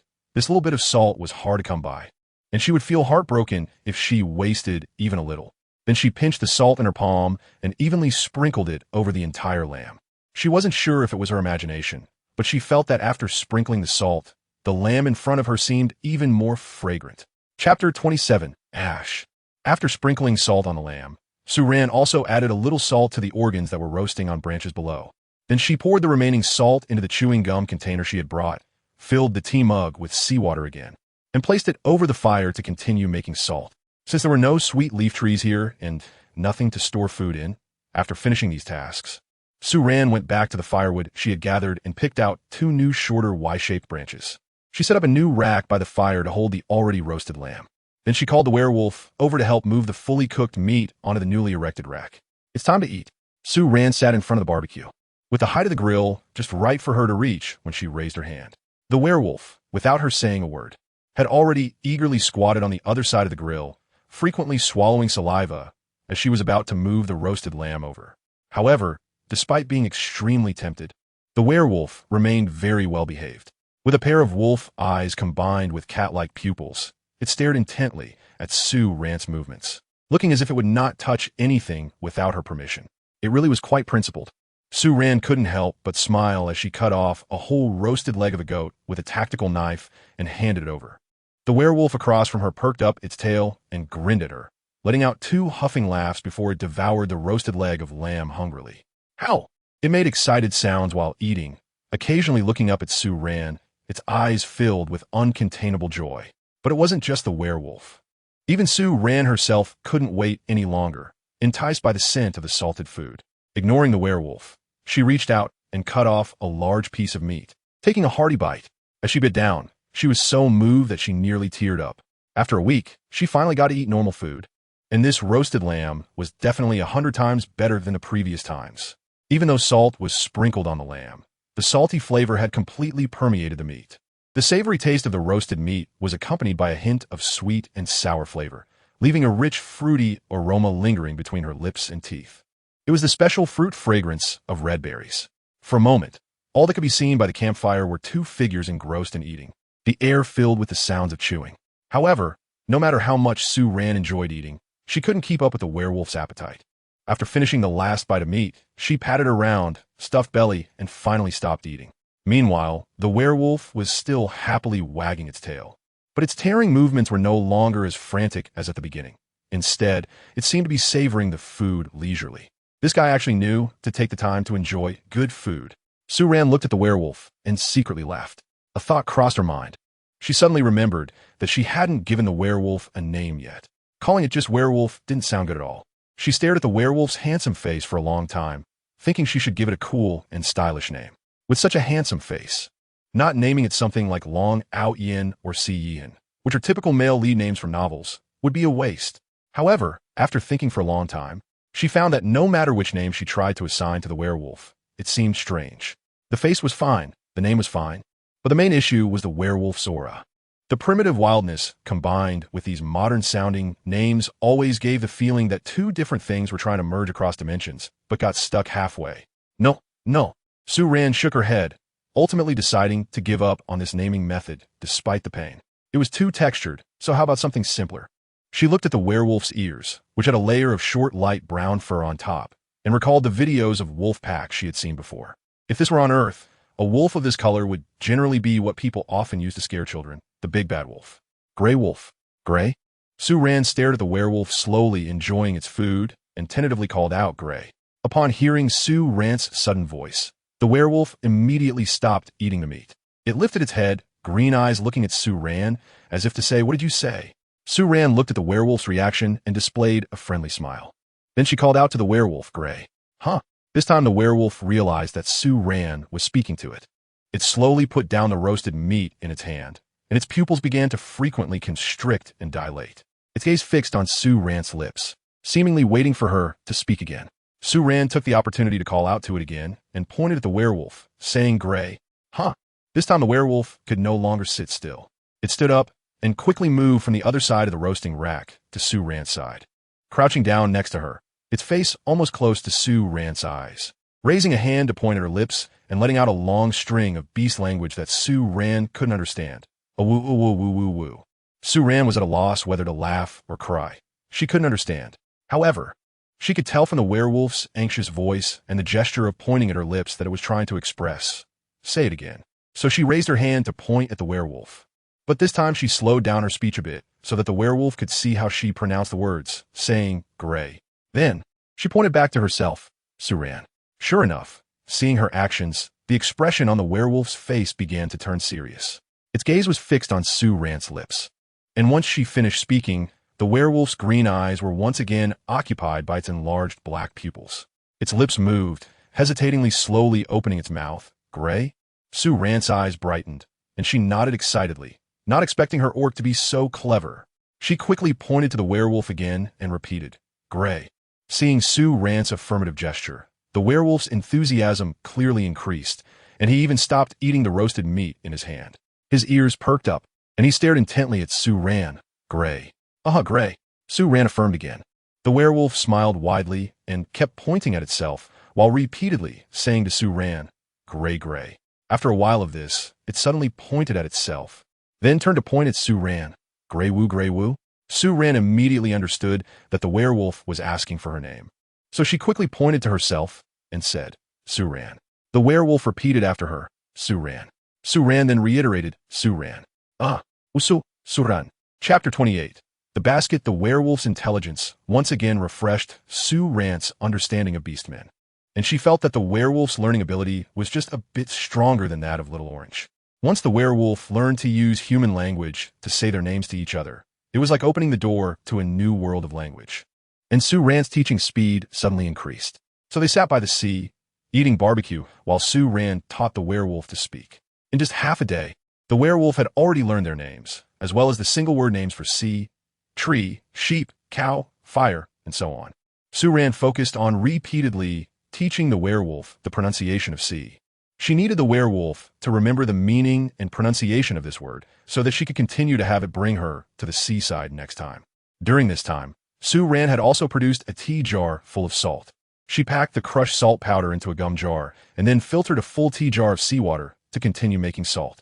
The time was just past 1 in the afternoon, and Su-Ran decided to finish making this jar of salt before heading back. Ran. The werewolf, sitting beside her, kept repeating the words it had learned tirelessly. Sue Ran couldn't help but laugh and responded, "Yes, Ran." As soon as she finished speaking, the werewolf immediately grinned widely. It really looked like a little child. Of course, this was when it was not in an aggressive state. Sue Ran thought to herself, this could be considered a break during the teaching time, but Sue Ran couldn't rest yet. She first used a tactical knife to cut off one of the hind legs of the four-eared cow. The meat connected to the entire hindquarters, taking down about a quarter of the cow's meat. Then she crushed some red and green fruits and smeared them onto the beef, sprinkled some salt on it, and simply marinated it for a while before skewering it on a branch and placing it over the fire. The fire for roasting meat had already diminished quite a bit, so Sue Ran added some twigs to the flames below, taking advantage of the time while the salt was burning. She wanted to roast as much beef as possible for dinner, so she wouldn't have to go back to start a fire later. She felt that the weather had really been getting hotter these past few days. If the food was left out for too long, it probably wouldn't keep well. Sue Ran guessed that she arrived in this world around late spring to early summer. Otherwise, the already ripened fruits wouldn't have grown so quickly. She called out to the werewolf, who was still silly and pointing at the waves while mumbling about the sea. The werewolf turned its head, looked at her, and wagged its tail. "Huh, Ran, I'm going to the woods to find something." Sue Ran pointed at the forest and said again, "Tree." The werewolf followed her finger's direction, wagged its tail, and blankly repeated, "Tree."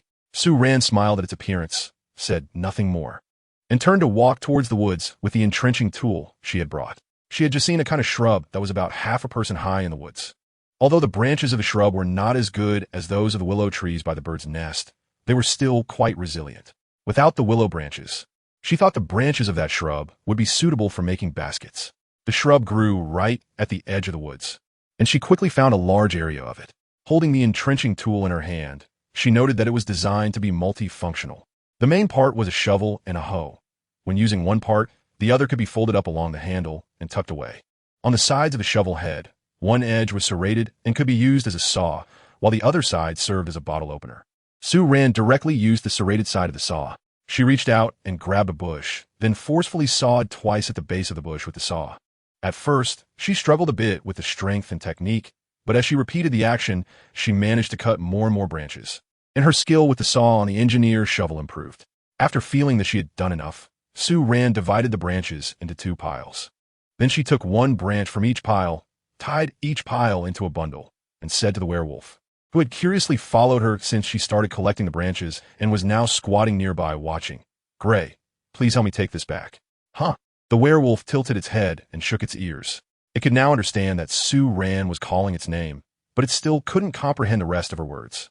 Sue Ran didn't waste any time and directly dragged a bundle of bush branches, stuffing them into the werewolf's arms. The werewolf understood immediately, happily howling at Sue Ran, then flexed its arm slightly and lifted the bundle of bushes with one arm. When Sue Ran went to grab another bundle of bushes, it quickly followed suit and picked up the other bundle as well. The two returned to the campfire, where Sue Ran first turned the beef thigh roasting over the fire, glanced at the seawater that had boiled down to less than a third, and then sat down to begin preparing to weave a basket. She picked up the bush branches and used her tactical knife to cleanly shave off all the forks and leaves from each branch. There weren't many forks on the branches of this bush. Most of the foliage grew from the root to the top. Each leaf was made up of 5 smaller leaflets, and in the center of the 5 leaflets bloomed a cluster of tiny blue flowers. After she finished shaving the leaves, Sue Ran began to weave the wooden strips. She had learned a bit about basket weaving from her grandfather in middle school.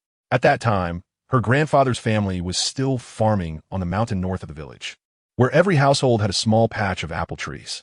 When it was time to harvest the apples, they would use a type of vegetable basket made from wooden strips. This kind of basket was not difficult to make, and the elderly did not want to spend money, so they always preferred to make tools themselves whenever possible. Sue Ran happened to go back home during the holidays and coincidentally caught her grandfather weaving a basket, so she impulsively decided to learn from him. Although she didn't learn it very well in the end, she still remembered the method. She first took a few branches of shrub and crossed them together, then used a tree branch to weave in and out between the shrub branches in a circular motion. After using up one shrub branch, she added a new one. After a few rounds, a round base was formed. Once the base of the basket was completed, she pressed down the parts of the tree branches that were crossed at the beginning, which had not been woven in yet, to create a gathered shape, and then continued to weave the body of the basket with new shrub branches. Since she had a lot of things to put inside, the basket she was weaving this time needed to be a bit deeper than a regular basket. After she felt that the body of the basket was about right, she began to close the top. However, she didn't forget to add a handle. So, after more than half an hour, Sue Rand's first handmade basket was successfully completed. Chapter 29. Making Little Pants for the Werewolf. Sue Rand looked at the basket she had woven with a bit of pride. It seemed her crafting skills were quite good, much better than what she made when she was a child. Of course, it could also be due to her lack of strength back then. Since one basket was clearly not enough to hold the amount of beef, she made 2 of them. After finishing the baskets, the sea salt in the tea jar was also nearly ready. Sue Rand packed the last of the salt into a gum jar, and it turned out to be just enough to fill one jar. She glanced at the time. It was already 3 in the afternoon, and it was time to head back. So, she extinguished both fires by the seaside, and the remaining uncooked beef had already been cut into pieces by her. This 4-eared cow seemed to be a young calf, looking smaller compared to the other 4-eared cows in the herd. Sue Rand shaved off all the bones from the calf and threw them away along with the cow's head, legs, and inedible internal organs. Otherwise, she was afraid that when she returned, the weight, including her own, would be too heavy for the werewolf to fly halfway and then fall from the sky. That would be a bit unjust for her. Anyway, there was no pot at the moment, and she couldn't think of any other way to eat those bones. A whole cow's meat filled 2 baskets perfectly. Sue Rand strapped on her engineer shovel and secured the thermos and water bottle on her body. These items were her most precious possessions in this world. Losing even one of them would be a significant loss, so she had to take good care of them. Then she went to lift one of the baskets. However, on her first attempt, she couldn't lift it. Sue Rand felt a bit awkward. The second time, she managed to lift it up. However, feeling the weight, she thought that if she tried to switch hands in midair, she would directly fall off the werewolf. While she was troubled, looking at the 2 baskets of meat in front of her, the werewolf beside her thoughtfully observed her movements, then walked to the side and effortlessly lifted the other basket of meat with one hand. Then he looked at her and said, Ran? Sue Rand, damn it. Not only is my intelligence not low, but my physical strength is also on point. I feel like this new type of human has no survival advantage in front of this orc. The werewolf couldn't understand the complex expression on Sue Rand's face, but it noticed how hard she was struggling with the basket of beef. It swished its tail and very naturally took the basket of beef from Sue Rand's hands. Sue Rand remained silent. The basket was held in the hands of the orc, so what could she do? Just as she was thinking this, the werewolf, with both hands full, suddenly called out to her. When she looked over, he unexpectedly opened his arms towards her, and in a clear voice, he called out, Ran? Sue Rand was taken aback, looking at the werewolf's appearance. Was this prompting her to? She hesitated for a moment. It was impossible to have the werewolf carry her, as his large wings were in the way, but hugging him. Sue Rand glanced at the sizable something between the werewolf's legs. Was this posture too dangerous? The kind of danger that arises from close contact and the friction generating heat between the opposite sexes. However, there was no other way besides this. Sue Rand stood there, looking at the seemingly innocent and pure face of the werewolf, and finally sighed. She kept silently repeating in her heart, This child is very simple. This child is very simple. Then she wrapped her arms around the werewolf's neck and also wrapped her legs around his waist. Just as she tightened her embrace, she felt the werewolf bend slightly, putting down the basket he was holding in his right hand. The next moment, a warm, large hand suddenly touched her bottom and forcefully lifted it up. Sue Rand's body stiffened. Immediately, a wave of heat rose to her face. She turned her head to the other side, not wanting to look at the werewolf's handsome profile, but in her heart, she left behind 2 lines of wide noodles. Oh no, her 23 years of purity, she was no longer clean. The flight back was a double torture of both mental and physical strain for Sue Rand. The werewolf was holding things in both hands, leaving no extra hands to steady her body. To avoid falling off him, she had to cling tightly to him. As for the mental torment, it came from the fact that halfway through the flight, perhaps due to maintaining one position for too long and frequently changing positions to relieve the soreness in her limbs, she accidentally touched the werewolf in front of her. And he really reacted. Sue Rand was almost in tears. She could even feel the body she was holding suddenly heat up within just a few seconds. Even in the high altitude where the wind roared in her ears, she could hear the werewolf's obvious gasps. There were even a few times when, while flying, this beast man seemed to lose control of his flying height, causing his body to become unstable. Sue Rand felt that her death seemed to be hastening towards her. Her mind raced as she wanted to ask the werewolf to slow down for a moment, but she feared that if they did pause, something might go wrong in the wilderness. Fortunately, amidst the chaos of her thoughts, the werewolf successfully brought her to the nest.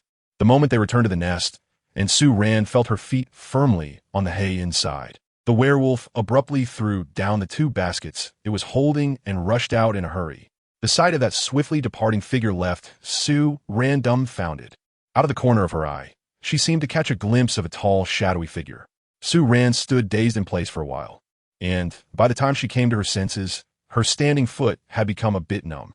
She shook her head, trying to shake off some bothersome thoughts from her mind, and the motion of reaching for the basket felt a bit stiff. Making little pants for the werewolf. She had to make little pants for the werewolf, right now. Sue Ran almost jogged to her backpack, rummaging through it to find the small box of needles and threads that came with her outfit. When she first received the package, she had complained that the thread was of poor quality, breaking easily with just a little force. But now this thread was practically her lifesaver. She quickly turned to glance at the entrance of the bird's nest while swiftly taking off her white short-sleeved shirt and putting her windbreaker back on. Only then did she feel relieved as she looked at the short-sleeved shirt she had just removed. She really should wash the shirt first. Not just this one, but also the other clothes she was wearing, and she herself needed a shower too. However, when she first arrived here alone, she had been too scared to wash by the water's edge. After encountering the werewolf, although her safety was assured, it was too cold, and, as a girl, she was still hesitant to bathe in cold water. She turned to look at the sky, which had already darkened slightly, contemplating the possibility of taking a quick shower by the river when it got late and quiet. Chapter 30, all done. Sue Ran ultimately gave up the idea of taking a shower at night. If she went at night, the werewolf would definitely follow her, and given the current situation, it would be quite dangerous to have the werewolf watching her bathe. The 4-eared cow she brought back today should be enough for them to eat for a day. So at least tomorrow morning, the werewolf shouldn't go out hunting. Sue Ran thought for a moment and decided to wait until the day after tomorrow morning, when the werewolf goes out hunting, to walk a bit further away by the riverbank and take the opportunity to wash up. She put her mind at ease and stopped thinking about it, instead lowering her head to look at the short-sleeved shirt in front of her, pondering what kind of little shorts to make for the werewolf. Ideally, square-cut shorts would be the best, as they provide good coverage and are quite comprehensive. However, if she made square-cut shorts, the fabric would only be enough for 1 pair for the werewolf. But Sue Ran also wanted to make a pair for herself. Moreover, aside from wanting to make a pair of shorts for herself, she also wanted to save some fabric to make 2 sanitary bags for herself. Clearly, if she divided the fabric this way, there wouldn't be enough material left for the short-sleeved shirt. Sue Ran stared at the fabric in front of her for a moment, then picked up the scissors and cut horizontally from the underarm area of the short sleeves. She ultimately decided to make boxers for the werewolf, as if she made briefs. The fabric on the sides would be too thin and would probably either tear or break after just 1 day of wear. If the boxers were made a bit loose, those issues would be avoided. The scissors Sue Ran used were also included in the outdoor gear set, intended for cutting medical gauze in case of injury. However, the scissors were not particularly large, so it was a bit difficult to cut through the fabric. After some struggles, she managed to cut the short sleeves into 2 parts. Sue Ran first took the lower part and prepared to make small pants for the werewolf. The werewolf's physique is one that is both muscular and not overly bulky to the point of being greasy, with a strong inverted triangle shape that makes his waist look slim, his hips perky, and his legs long. Sue Ran held the piece of fabric in her hand and looked at it for a long time before finally identifying the key points of the cutting. The main consideration was to accommodate the werewolf's rather perky backside, allowing the waist to be a bit wider to prevent the pants from getting stuck on the rear. If the waist ended up being too narrow, she could always add a tie at the waist. After thinking it through, Sue Ran began to make alterations. The short-sleeve top she was working on was slightly loose-fitting, and, as long as she didn't make mistakes that wasted fabric, it should be sufficient. The piece of fabric she had just cut, if directly put on the werewolf, would definitely get stuck at the hips. Sue Ran measured the area where her chest used to be, then cut a piece of fabric about 3 fingers wide, which she then divided into 2 strips and sewed them together vertically to form a piece of cloth. Next, she cut the lower half of the pants open from the middle at the back and sewed this piece of fabric onto it, increasing the overall width of the pants by nearly 2 palms. After that, she began to modify the crotch area of the pants. Sue Ran first made a cut at the hem of the original garment, creating an opening for the crotch. Then she removed 1 sleeve from the short-sleeve shirt. She cut the sleeve open along the center line, and then shaped it into 2 suitable pieces of fabric. One piece was sewn onto the crotch area, while the other piece was sewn above the crotch, providing a home for the little werewolf. She also made a small opening on both sides of the pant legs, making the shorts resemble the sports shorts that girls on Earth buy. Now all that was left was to add a belt. Sue Ran looked at the remaining fabric for a long time and finally cut off the collar. One collar was cut in half to become 2 strings. Sue Ran sewed the 2 strings together, pulled them straight, and thought that this length would be enough for the werewolf's slim waist. Moreover, the fabric from the collar had some elasticity. After finishing the werewolf's little pants, Sue Ran began to make her own little pants. When she came out to participate in this event, she followed the advice of girls in her team who had participated in such activities several times and brought a pack of disposable underwear. A pack of disposable underwear contained 10 pieces, and since it was inconvenient to change often in the wild, she had 2 left by the end. Now, counting the one she was wearing, she had a total of 3. Although under the current circumstances, she couldn't just wear these 2 pairs of disposable underwear and throw them away. The disposable fabric would wear out more easily if washed several times. So, she still needed to keep one sturdy pair of underwear to ensure she would have something to wear when the others were worn out. After all, she was completely clueless about how to process animal skins, and she still had some psychological barriers when it came to wearing garments made from animal skins. After finishing her own little undergarment, Sue Ran noticed that the sky was gradually darkening.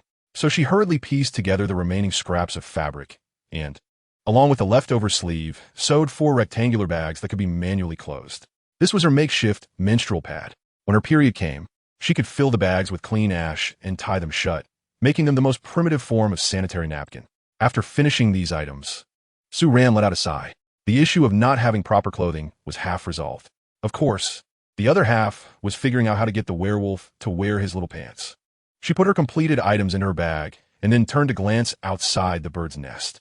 The werewolf still hadn't returned, and she felt a surge of worry she hadn't noticed before as she looked at the increasingly dim sky.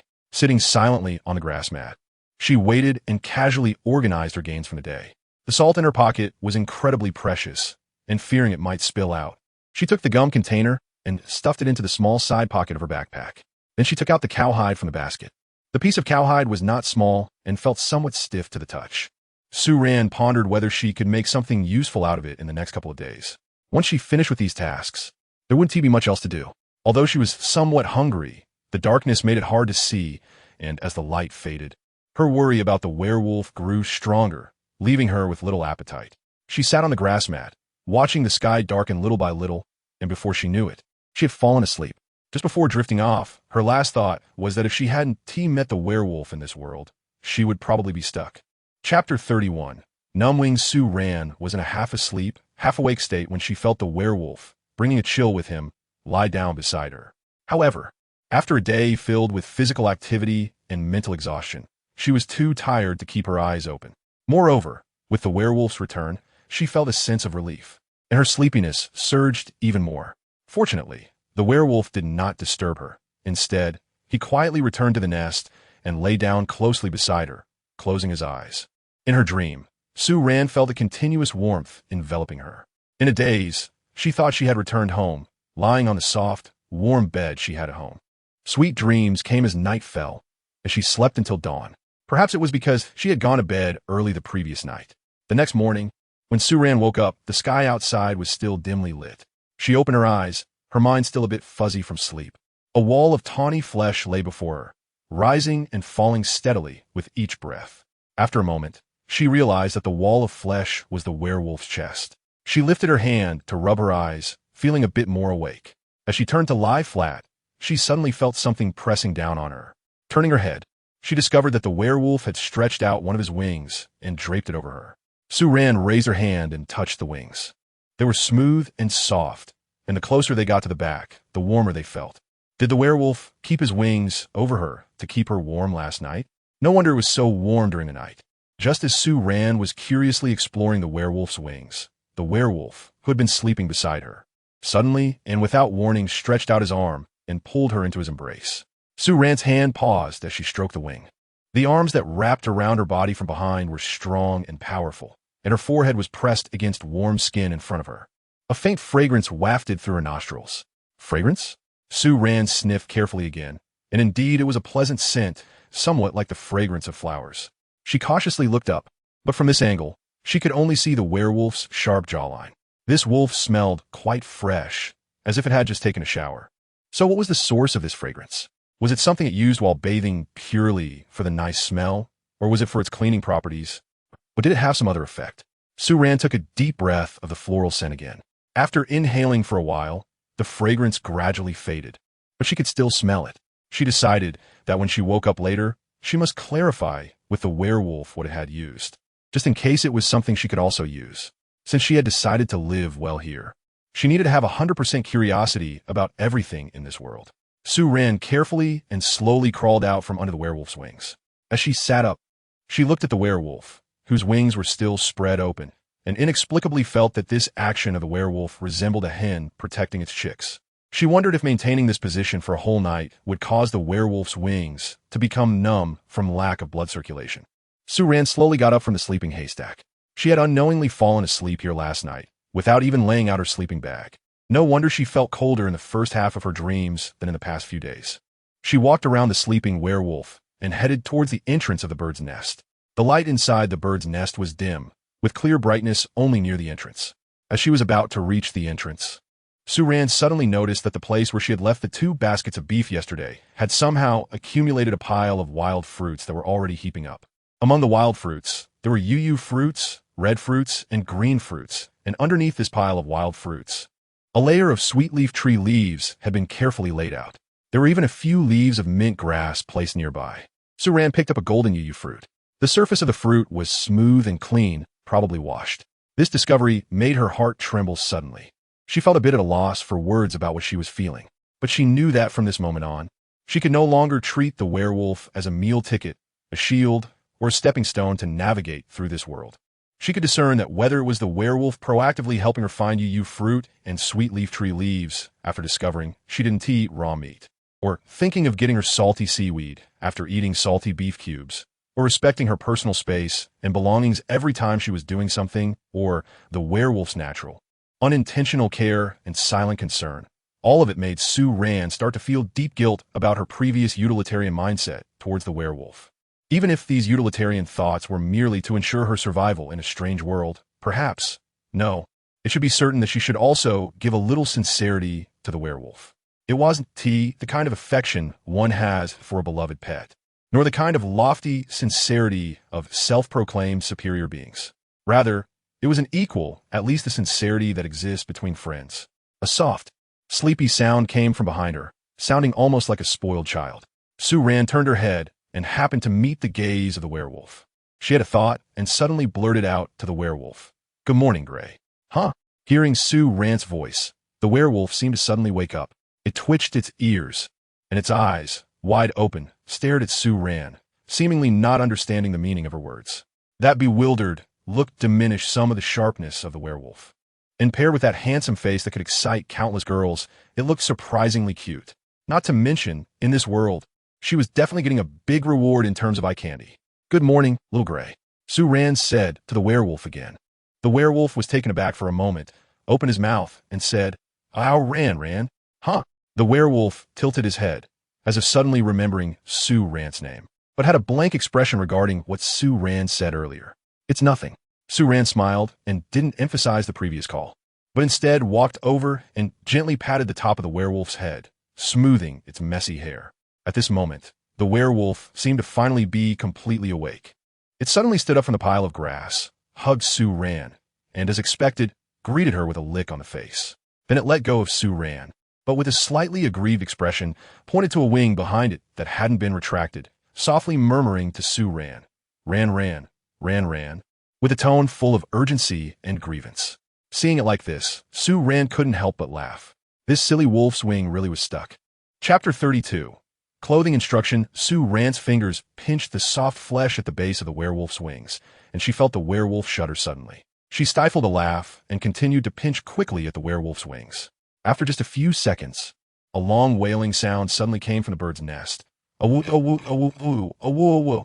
It sounded like a plea for mercy. This cry abruptly stopped, causing other bird nests and the burrows where the beastmen lived outside to poke their heads out, casting curious glances at the werewolf's nest. Meanwhile, in the nest where Sue Ran and the werewolf were, the werewolf lay on the ground with a face full of despair.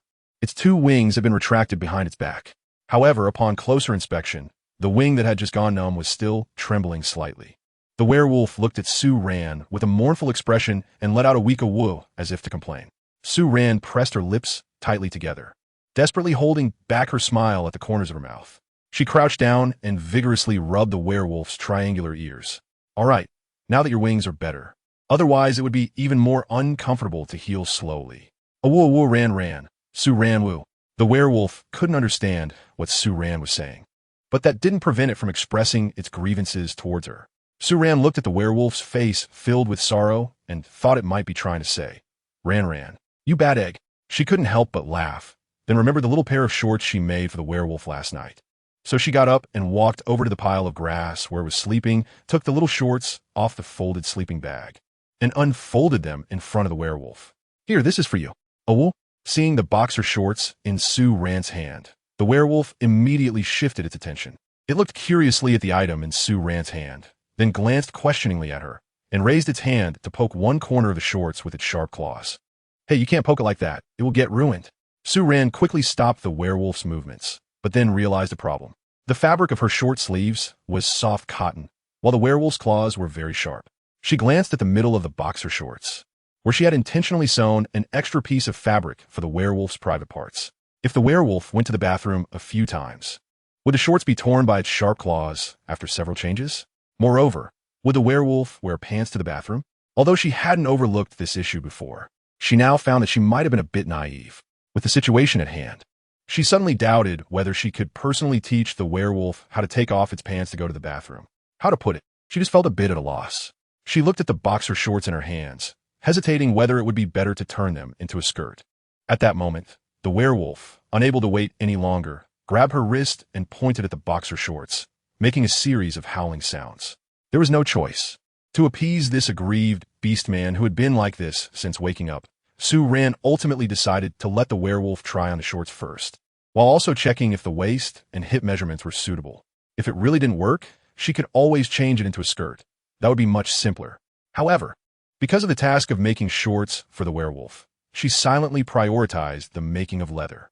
Now, in terms of food, with the werewolf by her side, even in winter, she shouldn't have to worry too much. Moreover, she would find ways to stockpile food herself.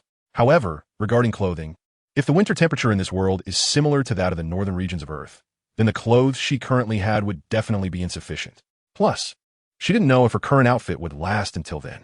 She had never learned how to process animal skins, nor had she paid much attention to such knowledge in the past. Everything had to be explored on her own. So, she needed to try as soon as possible. Lest winter arrived, and she had no warm clothes to wear. Besides that, she also wanted to build a house on the ground. When she was first brought to this settlement by the werewolf and saw the nest built in the trees, she thought it was because there might be dangerous animals lurking on the ground, affecting safety, which is why the beastmen settled in the nests. However, after seeing those beastmen living in burrows that day, she dismissed that idea.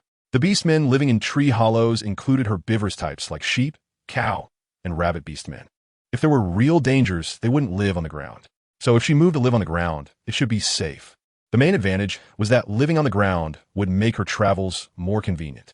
Additionally, she wanted to add some furniture, but if she was in a bird's nest, she worried that too much furniture might collapse it. Moreover, if the furniture was too large, it wouldn't fit in the nest. With that thought, Su Ran waved the shorts in front of the werewolf. Hey, try this on. The werewolf widened its eyes, although it couldn't understand what Su Ran was saying. It knew she was talking to it. It looked at her in confusion, and under her encouraging gaze, it cautiously reached out to grab the boxer shorts in her hand. Then Su Ran pulled the waistband of the shorts open and, holding the other side of the waistband, slowly bent down with the werewolf. The speed of the werewolf's tail swishing behind it increased, and then Su Ran said, "Lift your leg." This time, the werewolf didn't hesitate much, as Su Ran was holding its leg and indicating it to lift its foot. Following her guidance, the werewolf raised its foot, and Su Ran quickly pulled the waistband of the shorts, slipping one of the werewolf's feet inside. Woo! The werewolf's ears perked up, and there was a hint of curiosity in its eyes. Then Su Ran tapped its other leg and looked up at it. This time, the werewolf understood and lifted its other leg to put it into the other pant leg. Afterward, Su Ran held the werewolf's hand and pulled the waistband up. Finally, when the boxer shorts were completely on, Su Ran was covered in a thin layer of sweat. She had never imagined that one day she would be teaching someone to wear underwear. However, the design of the shorts she made seemed quite good, except for the fact that the werewolf's legs were a bit snug due to its excellent physique, the size of the waistband, hip area, and that specific place's fabric fit almost perfectly. Sue Ran looked at her masterpiece and nodded in satisfaction. Then she raised her head and saw the werewolf gazing at her with bright, sparkling eyes. Woof. Chapter 33. Scented Fruit Pit. The werewolf's happiness was evident. It seemed very pleased to be wearing something similar to what Sue Ran was wearing. It pointed at the white shorts around its waist and kept calling out to her. Ran, Ran, Ran, Ran. After a while, it tugged at the clothes on Sue Ran and flashed a big, toothy smile at her. Sue Ran took the opportunity to teach it the pronunciation of the word pants. After a while, the words the werewolf muttered changed from just Ran Ran to Ran Ran pants. Ran Ran, pants. Sue Ran, big brother, you look pretty cool half naked like this. Why does she feel like this wolf is getting more and more silly? She looked at the happily wagging werewolf and felt a bit speechless. But that doesn't matter now. What she really wants to know is where that nice scent coming from the werewolf is coming from. She waved at the werewolf. Gray, come here. The werewolf, who was happily wagging his tail and walking around the bird's nest, stopped and turned to look at her. Huh? Sue Ran waved at it again. Come here. The werewolf took a step towards her, paused, blinked, looked at her, and slowly opened its mouth to say, So come? Sue Ran quickly nodded and repeated once more. Come over, come over. The werewolf said, looking at Sue Ran with a probing gaze, and took a step forward. Yes. Sue Ran nodded affirmatively. Come here. In the next moment, the werewolf was happy again. It trotted a few steps to Sue Ran, grinning at her. Ran Ran, come here. Then it suddenly turned around and dashed to the back of the bird's nest, showing its teeth and grinning at Sue Ran, revealing 2 pairs of sharp canine teeth in the dim light, loudly saying, Gray, come here. As soon as it finished speaking, it happily ran back, letting out a low pant from its throat, and then looked at Sue Ran, wagging its tail. Sue Ran could only see black lines all over her head. If a child did this, it would be cute like a toddler learning to speak. But with a body as big as yours, it really looks quite foolish. She speechlessly watched the werewolf playing happily in front of her, rubbed her forehead, and then pulled the werewolf, who still wanted to run a few more laps in the small bird's nest, making a serious face to look at it. Gray. The werewolf stopped in its tracks. Since Sue Ran's serious expression, just a second ago, it had a proud look, but in the next second, it immediately retracted its smile. It looked at Sue Ran in confusion, its tail behind it hesitating whether to drop or not. Gray. Sue Ran called out to it again, then leaned closer, lifted her foot, and sniffed at its shoulder, looking up at it with a puzzled expression on her face. Gray? The werewolf instinctively took a small step back at Sue Ran's actions. But Sue Ran immediately followed. She continued to pretend to sniff vigorously at its shoulder and neck, still maintaining a look of confusion on her face. Gray, huh? Clearly, the werewolf was a bit bewildered by Sue Ran's actions. It looked at her, its black pupils beginning to contract frequently. Then, as Sue Ran continued to sniff at it, it raised its arm in confusion and a hint of suspicion. Sniffing its own arm. Ran? Its brows furrowed tighter, as if it couldn't detect any scent on itself. After sniffing its own arm, it called out to Sue Ran. Then, seeing her still sniffing at it, it frowned in distress for a while before suddenly having a bright idea. It suddenly reached out to grasp Sue Ran's shoulder, howling at her a couple of times, then proudly lifted its arm to sniff under its own nose and leaned over to lick Sue Ran's cheek. Its expression seemed very happy that Sue Ran could notice the changes on it. Sue Ran, she hasn't washed her face yet. Big brother, aren't you very particular about hygiene? Just as she was helplessly rubbing her face, the werewolf suddenly looked confident and turned to walk towards the basket containing the beef. As Sue Ran looked over at its figure, she saw the werewolf take a green fruit from a pile of fruits. It walked back to Sue Ran, raised the fruit in front of her, and loudly exclaimed, Green fruit. This was something Sue Ran had taught it yesterday at the seaside. After showing off its good memory, it grinned widely, then used its nails to split the fruit open. However, instead of giving the flesh to Sue Ran, it handed her the pit from the middle of the fruit. Sue Ran hesitantly took the green fruit pit that the werewolf handed over. The pit was the size of a chestnut, deep brown, and felt very hard to the touch. She looked up at the werewolf, who was eagerly watching her, raised the green fruit pit in her hand, and tilted her head like the werewolf did. Gray? Woo. Then she saw the werewolf nod heavily. Sue Ran retracted her hand and looked down at the seed in her palm. After pondering for a moment, she took out a tactical knife and cut a corner off the seed. Once cut open, the inside of the seed was revealed. It was a milky white color, resembling the beans inside green beans after the skin is removed, but felt very hard to the touch. She brought it to her nose and sniffed it then froze in surprise. It smelled exactly like the scent coming from the werewolf at that moment. In fact, it was even more intense. At first, there was no noticeable scent, but after some time had passed since the seed was cut, the fragrance began to spread more and more strongly. Su-Ran thought that this scent could even be used as an aroma in a bird's nest. She took out a thermos, carefully poured a little water onto the cut surface, and then extended her index finger to slowly circle and rub it.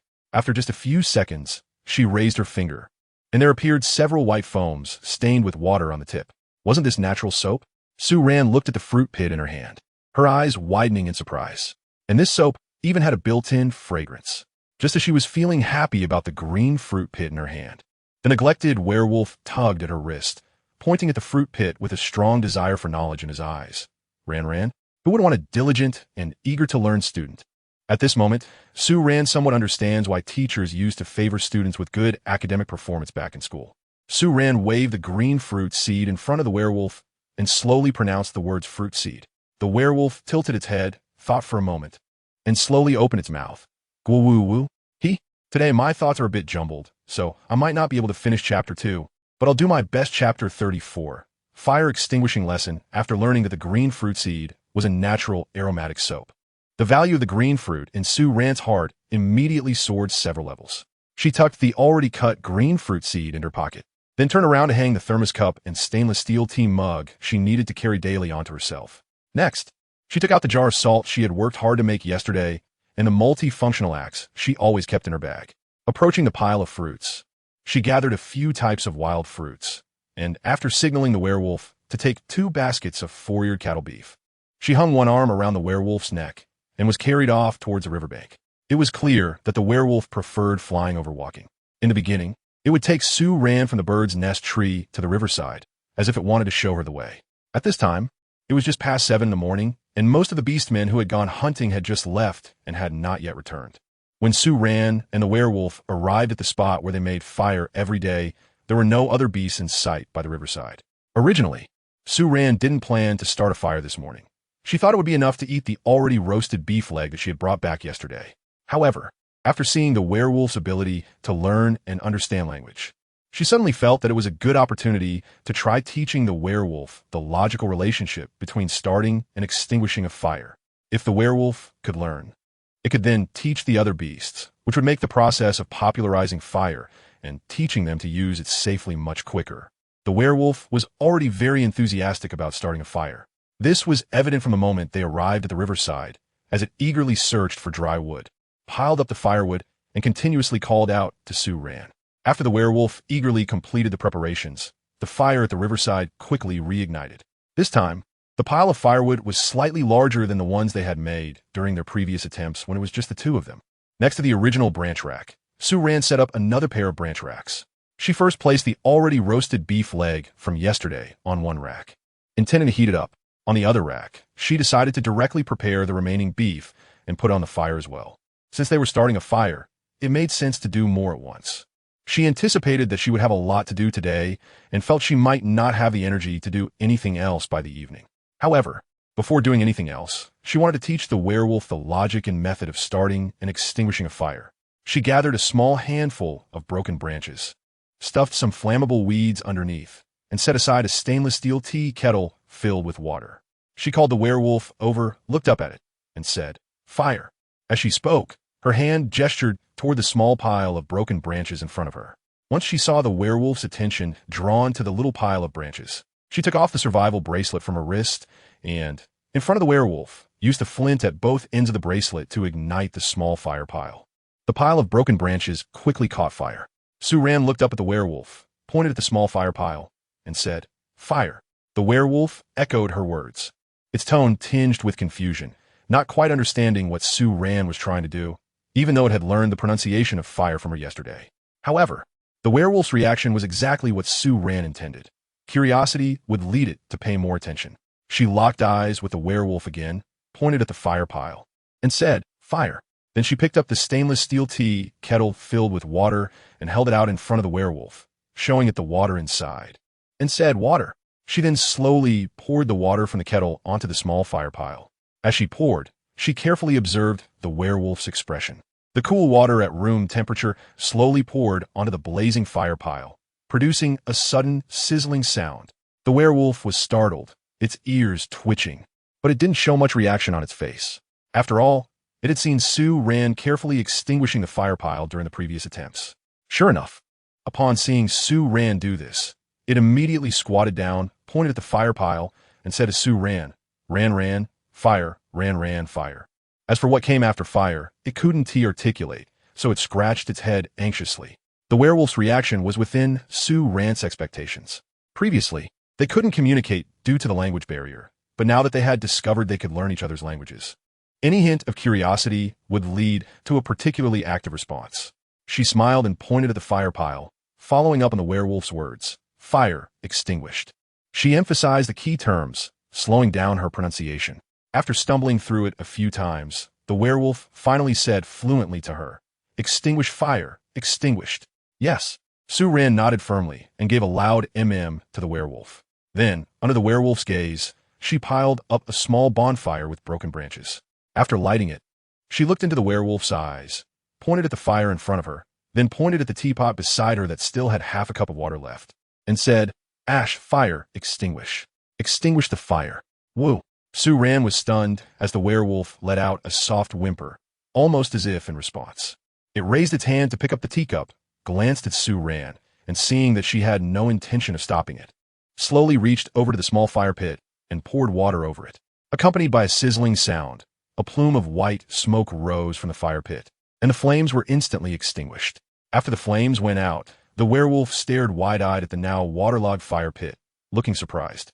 It stared blankly for a moment at the dark, muddy remnants of the fire, then looked at Sue Ran, seemingly wanting to say something. Then it remembered something and turned to look at the larger fire pit where meat was roasting. It raised its hand and pointed to the large fire pit, looking at Sue Ran and said, Ran, fire extinguished? No.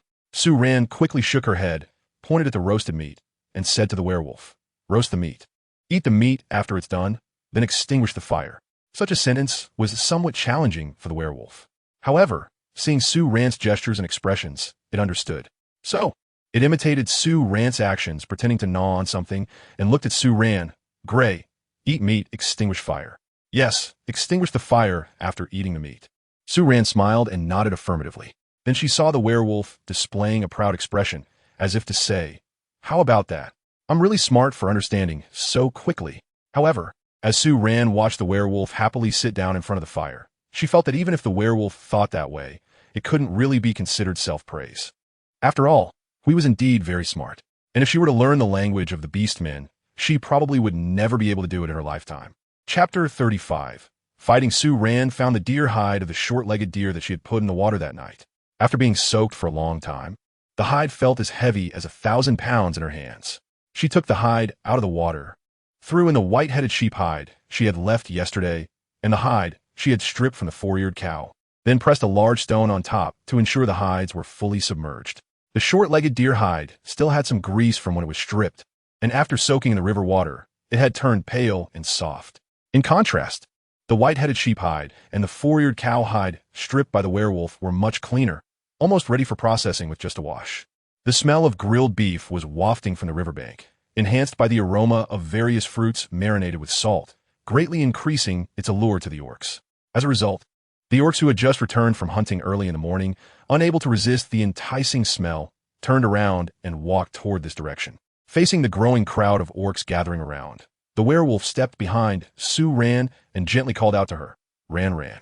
Sue Ran was squatting on the ground, scraping the grease off the beast's skin with a tactical knife, when she heard the sound of werewolves. She turned her head and saw a group of more than 10 orcs standing a short distance behind her. Upon seeing Sue Ran turn around, their eyes instantly lit up, and some of them, unable to contain their excitement, took a few steps forward to stand in front of her. The orc behind them had its cat tail, standing straight up, looking at Sue Ran and softly calling out in a playful manner, Meow. Sue Ran, so cute. I really want to pet him. This is her first time facing a male feline beastman up close, compared to the canine beastmen, who appear more rugged and strong. The feline beastmen, regardless of gender, exude an extreme softness from head to toe, especially the male feline beastman in front of her, with a pair of black and white triangular ears on his head. The short and wide ear shape instantly adds double the cuteness compared to the long and narrow ears of the wolfman. Not to mention the catboy's fair and rosy little face, which even has 2 blush spots, making him look even more delightful.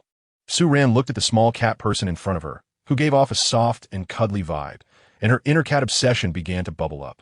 Unable to resist, she raised her hand and waved slightly at the cat person, saying, "Hello, little kitty." She couldn't help but soften her voice, her affection evident. However, in her moment of joy, she overlooked the jealous werewolf beside her. As soon as the cat beast man saw Su-Ran's response, a look of delight appeared on his face. Just as he opened his mouth to let out a meow, he was suddenly kicked into the water by a strong leg from the side. Although the cat beast man looked cute, it didn't mean he was small in size. At least from Su-Ran's perspective, not only the werewolf, but also the cat beast man, along with the other male beast men here, were all over 1.9 meters tall. Even the female beast men, the shortest like Xiao-Ju, were 1.75 meters tall. In such company, Su-Ran's height of 1.7 meters made her seem almost like a minor. Of course, if she hadn't seen that Xiao-Ju was a pair with a lion beast man living in the tree opposite the werewolf's nest, she might have suspected that Xiao-Ju was an underage beast man. At this moment, the tall cat boy was caught off guard and kicked into the river by the werewolf. A heartbreaking meow rang out as the river splashed up a huge wave, making a loud splash.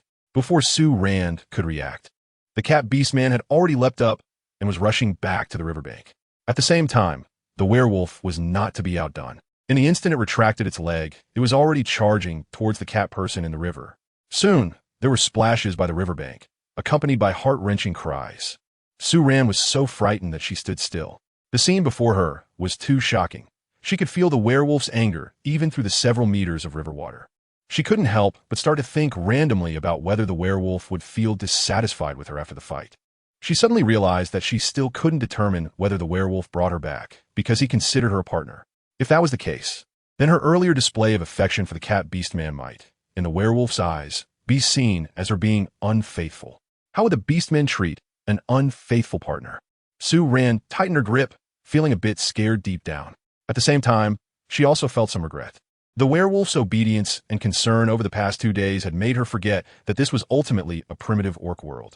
She had let her guard down too early after arriving in this world not long ago. Just as Su-Ran stood there in shock, full of worry, she suddenly felt someone grab her wrist.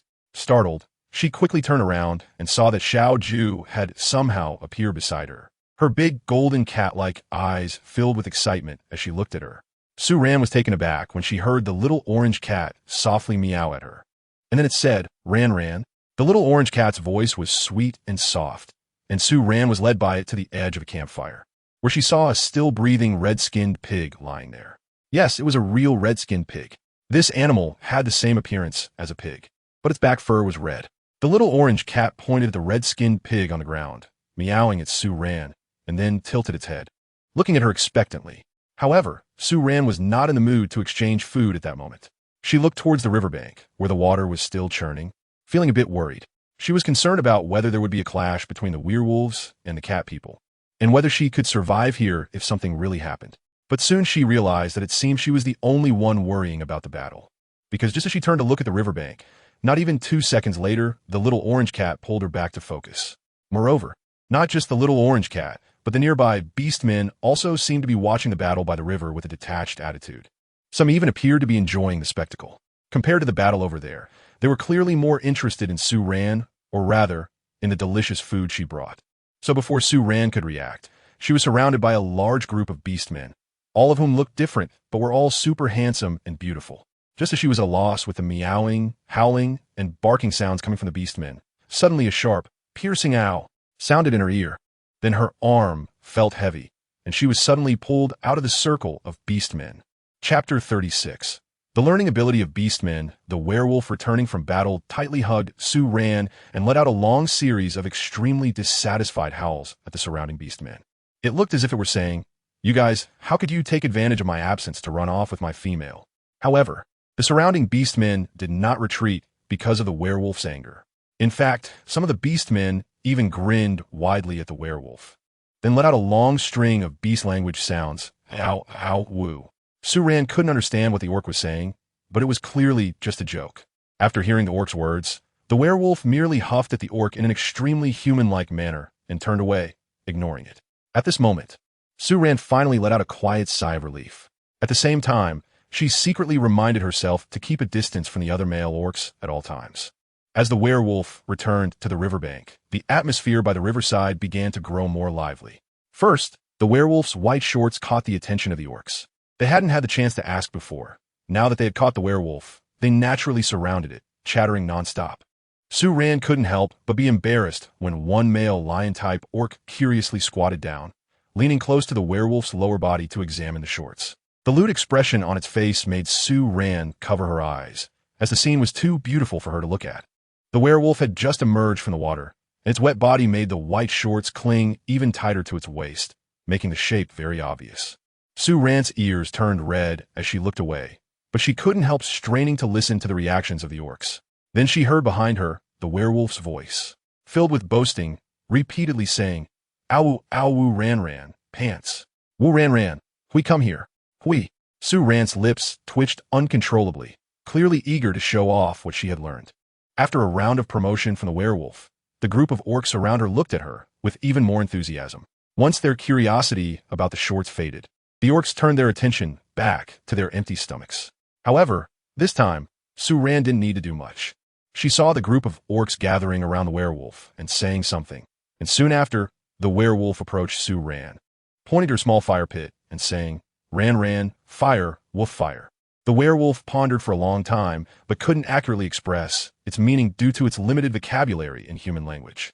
Just as Su-ran was about to help articulate the rest of its thoughts, it seemed to finally clarify its ideas and pointed to the orcs, saying, "Fire, eat meat." Su-ran was taken aback for a moment. Then she reacted, looking at the werewolf and nodding. "Yes, eat meat." Then she saw the werewolf break into a silly smile. However, just as the werewolf turned to run away, Su-ran suddenly pulled him back. "Gray, fire, eat meat must be extinguished." At the end of her sentence, she added a high-pitched woo in the werewolf's way.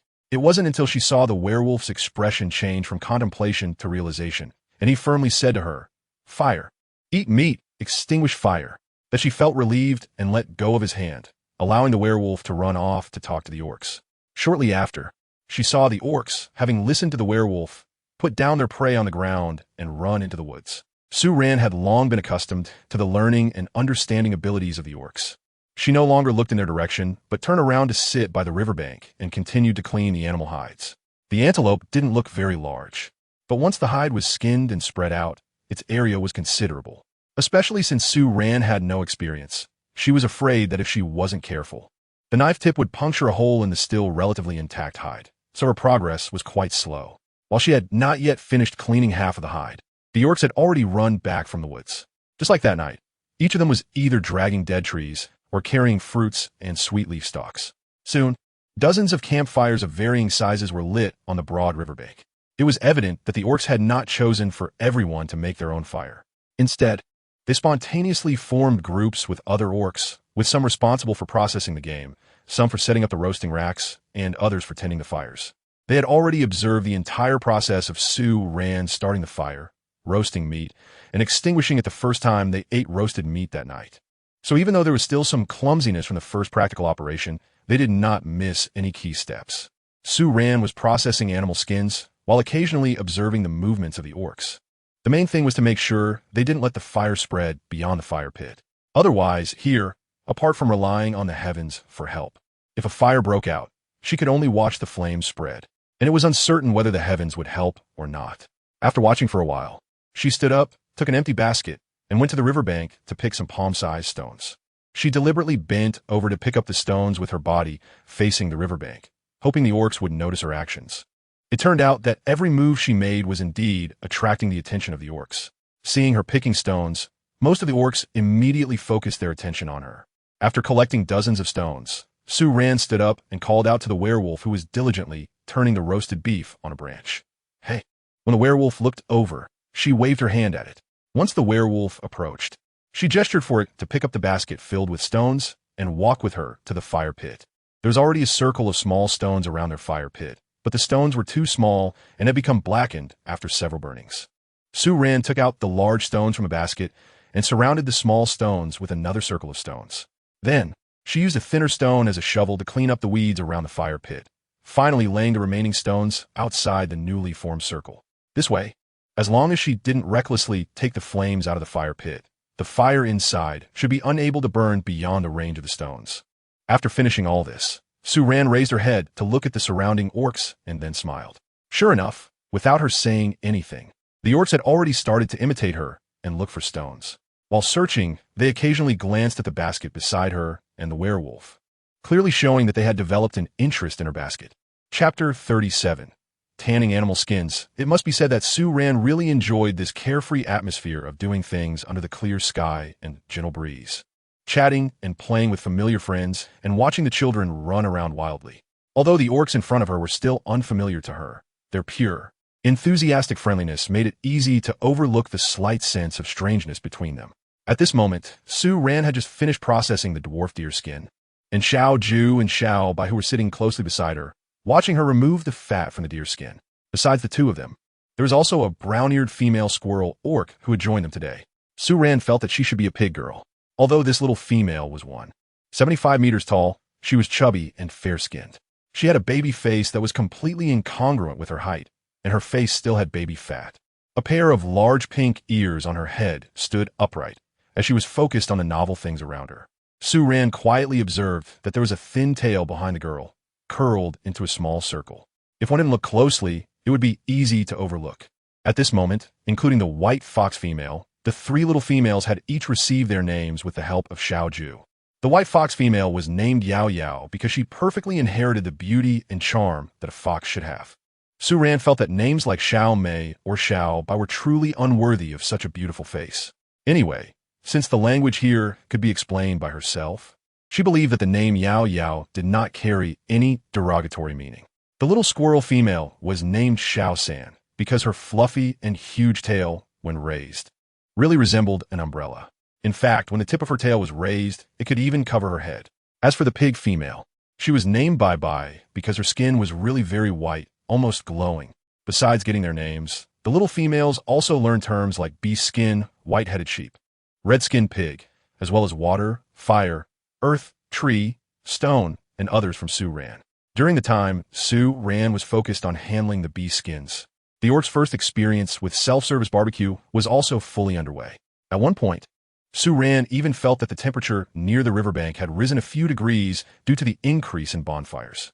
Once the last bit of fat was scraped off the deer skin, Su-Ran washed it in water and then lifted it out to slam it on the rocks. The soaked deer skin splashed a large puddle of water. Next, Su-Ran planned to wash the deer skin again using the pits of green fruits. Although the deer skin had been soaked in stream water and had no unpleasant smell, psychologically, she still felt it should be properly scrubbed to be considered clean. Just as she was marinating the leftover roasted beef, she had already collected the pits of the green fruits used for marinating. Now, she picked up the stainless steel tea kettle placed by the bonfire, which was half filled with water, to heat it up. Su-Ran went to the riverbank again and filled half a tea jar with river water, lowering the temperature a bit. Then she took out 2 green fruit pits, crushed them with a stone, and threw the crushed pulp into the tea jar, stirring it vigorously with a branch.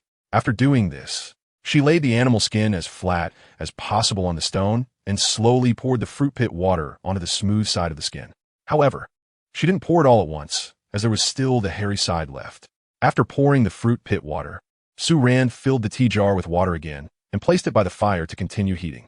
Then she began to rub the animal skin vigorously. Su-Ran had almost zero knowledge about working with animal hides. She only knew that in modern society, something seemed to be added during the processing of animal hides. However, she didn't know what it was, and she feared that even if she did, she wouldn't be able to find it here. She could only make guesses and try slowly. The skin of the short-legged deer wasn't thick, but the fur was very dense, making it somewhat laborious to knead, especially for Su-Ran's small hands. After a few tries, she began to feel sore. This was much more exhausting than just scraping the fat off the hide. She shook her sore wrists and let out a heavy breath. Just as she was about to raise her hands to continue kneading, suddenly a pair of large hands took the animal hide away from her. The sharp nails on the hands made Su-Ran immediately recognize that it was a werewolf. She looked up and indeed saw the werewolf standing nearby, holding the hide and studying it for a few seconds before looking at her and speaking, "Ran, animal hide ash." As it spoke, it imitated Su-Ran's actions and began to knead the hide on the stone. Did it want to help her with the animal hide? Su-Ran hesitated for a moment. She was certainly happy that the werewolf was willing to help her, but she was a bit worried that the werewolf's sharp claws might puncture the hide. However, looking at the werewolf's eager eyes, she ultimately agreed. After all, this hide was likely going to be a failure anyway, so it didn't make much difference whether she did it or the werewolf did. Moreover, she could save time to do other things. At this moment, only she and the werewolf were still by the river, while the four little females had already run back to their fire to help. Sue Ran freed her hands and thought of doing some other necessary things at this time. After considering, she finally decided to make a couple of bowls or basins that could hold food and water. The most suitable materials she could find nearby for making bowls were the branches of the trees and the stones by the river. The trees were relatively easy to hollow out, making the production process simpler, but if she wanted to use them as pots, there would be significant limitations. As for the stones, the ones surrounding the fire pit were collected from the riverbank. These were the stones that Sue Ran had placed around the fire pit a couple of days ago. She took out the stones and examined them closely, finding that although they had been exposed to high temperatures, none had cracked or broken. Using the river stones to carve a pot should be quite suitable. However, the texture of the stones and the size of the pot would require a lot of time and effort, so she decided to ask the werewolf for help later. For now, she would focus on making a few wooden bowls and pots. She took down the multifunctional axe from her back. The reason it was called multifunctional was that it included the functions of a hammer, axe file, saw, and cross knife, essentially carrying a small toolbox on her back. At this moment, Sue Ran took the multifunctional axe and pulled out the saw that was folded on the axe handle. She looked at the thick tree trunk that had been thrown by the river and selected one, placing the saw on top of the trunk. Chapter 38. Change Salt? With the orcs watching, Sue Ran spent nearly 20 minutes sawing off 2 sections of the trunk. However, after sawing them off, she didn't immediately start making utensils, because the roasted beef was ready. She and the werewolf took the well-cooked beef down and placed it on the prepared sweet leaf tree leaves, starting to get ready for breakfast. Of course, it was nearly 10 o'clock in the morning by now, making this meal a roasted meat that was hard to categorize as breakfast or dinner. Before eating the roasted meat, Sue Ran first cut the roasted beef leg from yesterday into several large pieces and placed them in one of the baskets to hand over to the werewolf. She looked at the werewolf and pointed to the surrounding orcs, saying, "Gray, share it with everyone."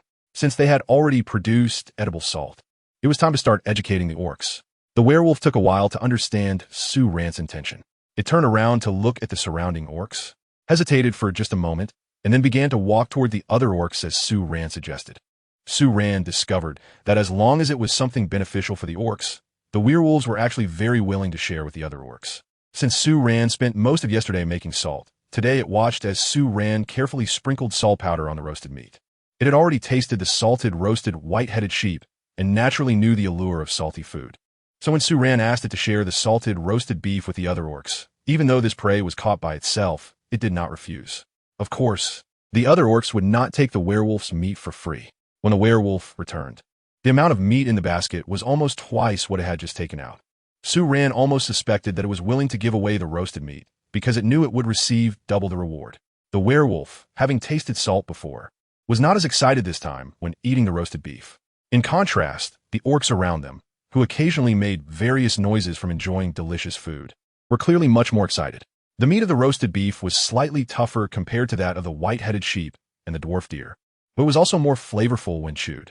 Sue Ran thought this meat was perfect for making jerky. Not disappointing how the four-eared cow looked just like the cows on Earth. At that moment, she and the werewolf were enjoying their meal when suddenly a shadow loomed over their heads. Sue Ran looked up and saw a tiger-shaped beast man standing in front of the two, directly dropping a large piece of meat that resembled no particular animal, then began to howl at the werewolf. Shortly after, the werewolf turned to Sue Ran and pointed at the male tiger, saying, "Ran salt woo."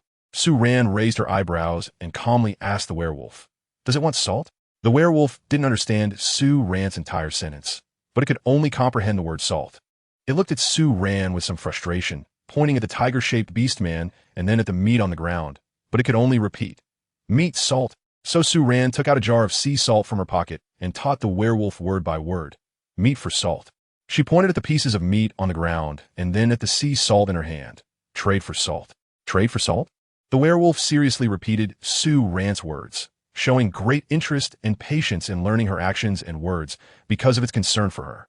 So whenever Sue Ran showed a desire to teach it something or do something new, it would immediately focus and become serious, even in a state of extreme relaxation. It was clear that Su Ran wanted to teach it this sentence. It watched as Su Ran placed the meat from the tiger-shaped beast-man into their own basket, then tore a piece of sweet leaf tree leaf and rolled it into a funnel shape. After that, Su Ran poured a little salt into it. Su Ran didn't pour out much salt. She had a feeling that more orc would come over to exchange for salt soon, but she didn't have much salt in her hands. Then she handed the leaves containing sea salt to the tiger-type orc. After taking it, the tiger-type orc glanced at Su Ran and then turned to quietly growl at the werewolf before swishing its tail and leaving. However, after the tiger-type orc left, Su Ran suddenly remembered that this orc might not know how to use the salt. If he poured it all over the roasted meat at once, then all her hard work in making the salt powder would be in vain. After thinking about it, she still felt uneasy and eventually got up to chase after him. When the werewolf behind her saw her movement, it immediately perked up its tail and followed her. By the time Su Ran returned after demonstrating how to use the salt to the tiger-type orc and the other orcs roasting meat with it, the werewolf was still tightly gripping Su Ran's hand and mumbling something. Su Ran didn't understand, but she could guess it was some kind of nagging about her getting too close to other male beastmen. As expected, after the tiger-type beastman, more beastmen started coming over to exchange salt. Some even approached her directly and said, again, chirp, meat for salt? Although their words were stammered. It was enough for Su Ran at this moment. She had even begun to imagine a future where she could communicate fluently with the beastmen in this world. Otherwise, if she continued to live in an environment where no one could understand her words and she couldn't communicate with others, she felt she would go crazy sooner or later. The beastman exchanging salt in front of her should be a male peacock beastman. He stood in the sunlight, his long, curly hair shimmering with a peacock blue sheen. His ears were not visible on his head, and Su Ran thought they must be hidden beneath his hair, similar to bird ears. Behind him, he also had a pair of wings. The wings were the same peacock blue as his hair, looking smooth and beautiful, with light reflecting off them in a faint golden hue. Accompanying him was a small female white fox demon. Watching the intimate gestures exchanged between the two beastmen in front of her, Su Ran suddenly realized this peacock beastman was actually the companion of the white fox demon, or rather, a companion that had not yet formed a bond. She had seen that the white fox lived with a male fox beastman and a female dog beastman, which should be her family. So what was the reason that she and the peacock beastman did not live together yet? Was there some kind of ritual or something for the union between male and female beastmen here? Su Ran had some doubts in her heart. However, at the moment, she looked at the face of the peacock beastman, which seemed to resemble a handsome male protagonist from a comic, and then at Yao Yao's equally beautiful and delicate face. Deep down, she couldn't help but ponder how good-looking their future child would be. The dazzling hair and magnificent wings of the male peacock, the adorable fox ears of the female fox tribe, and the fluffy big tail behind her. Just these few traits alone had already laid a foundation for the future little beastman to possess stunning beauty. Chapter 39. Sawing bones. Su Ran's jar of salt powder for chewing gum quickly ran out. Even that male cat beastman, who had just fought with a werewolf, came over to make an exchange with them. What surprised Su Ran was that the werewolf beside her only wrinkled its nose at the cat beastman when it first approached. However, after that, it seemed as if nothing had happened, and the exchange was completed smoothly. Only after the male cat left did the werewolf start to howl at Su Ran, as if accusing her of stealing glances at the cat beastman. However, Su Ran felt wronged. She was just curious. Besides, if she looked openly, the petty werewolf would get angry. She ignored the werewolf and even huffed at it. After a while, she finished her roasted meat before the werewolf. After finishing, she continued the work she had not completed earlier. She took 2 already cut small wooden stumps and placed one in front of her. The wood was thoroughly dried. She pulled out a flathead screwdriver hidden at the end of the multi-functional axe handle and began to poke it into the wooden stump. After about 10 minutes, a small pit the size of half a chicken egg appeared on the stump. The wood was very soft, making it easy to dig. Soft wood shouldn't crack easily when burned, right? Su Ran thought to herself while continuing her actions. After the diameter of the pit widened by another 2 centimeters, she took out her tactical knife and began to dig down layer by layer with the tip of the knife. As she was digging, she suddenly stopped. She turned her head to look at the meat that the orcs had sent in her 2 baskets. Suddenly, standing up, she walked over to the baskets and began to pick through them. After searching for a while, she finally pulled out a piece of meat with a bone still attached. She shaved the bone off the meat. It should be a leg bone, thick and heavy. She took the bone to the water's edge, squatted down, and used her tactical knife to remove any remaining scraps of meat and clean it thoroughly. Then she threw the bone into the edge of the fire pit. letting the fire burn away the membranes on the outside of the bone. The werewolf watched her actions with confusion in its eyes. When it saw Su Ran put down the bone and start digging for wood again, it furrowed its brow, tugged at Su Ran's sleeve, and couldn't help but scrutinize her face. It pointed at the bone in the fire pit and said, Ran, eat meat, bone. With a frown, it looked at Su Ran as if to say, are you silly? There's so much meat, yet you want to eat the bone? Su Ran glanced at the bone she had thrown into the fire, feeling the werewolf's anxiety, and couldn't help but laugh and cry at the same time. She raised her hand to point at the bone in the fire, shaking her head. Ran, not eating. As soon as she finished speaking, she noticed the werewolf's brow relax a bit, but his eyes were still filled with confusion. However, he didn't ask anything further. Perhaps it was because what Su Ran had been doing over the past couple of days had consistently exceeded the werewolf's understanding. So although he was curious about her odd behaviors, he had never expressed any intention to stop her. Now that he knew Su Ran didn't want to eat the bone, he no longer hindered her, and even while eating, he continued to watch her actions with great interest. After digging for about 5 or 6 minutes, Su Ran took a stick and pulled the bone out of the fire. The bone couldn't be left in the fire for too long. If it burned too long, it would become brittle and easy to break. Then she used a knife to scrape off the layer of dried membrane on the surface of the bone, placing the bone on a wooden stump, and took out the saw blade from the back of the multifunctional axe, starting to saw at the hollow in the joint of the bone. With one hand steadying the bone to prevent it from tipping over, she used the other hand to try to move the saw. This strange action quickly caught the werewolf's interest, as well as that of the other beastmen around. The werewolf watched her from the initial stalling to gradually speeding up in sawing the bone, and his curiosity reached its peak. Soon, he threw down the roasted meat in his hand and wanted to come over to pull Su Ran's arm that held the multifunctional axe. Su Ran quickly stopped her actions to avoid hurting herself with the blade. Then, the top student persona came online again, pointing at the multifunctional axe in her hand and chattering incessantly. Before long, the werewolf had learned the terms for axe, hammer, and saw. Then, it took the multifunctional axe from Su Ran's hands and, based on the small cut she had already made, pulled the saw. The first pull didn't budge. The second pull worked, but it got stuck on the third pull.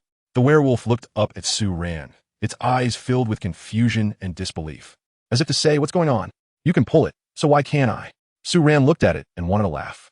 She pressed her lips together to suppress her laughter, reached out to hold the werewolf's hand that was gripping the multifunctional axe, and used her other hand to steady the bone. This action was a bit dangerous, but there was no other way at the moment. The werewolf's hand was very large, and Su Ran could only loosely grip the back of its hand. The werewolf let out a low growl at her actions, and its tail behind it wagged, hitting Su Ran's leg a few times.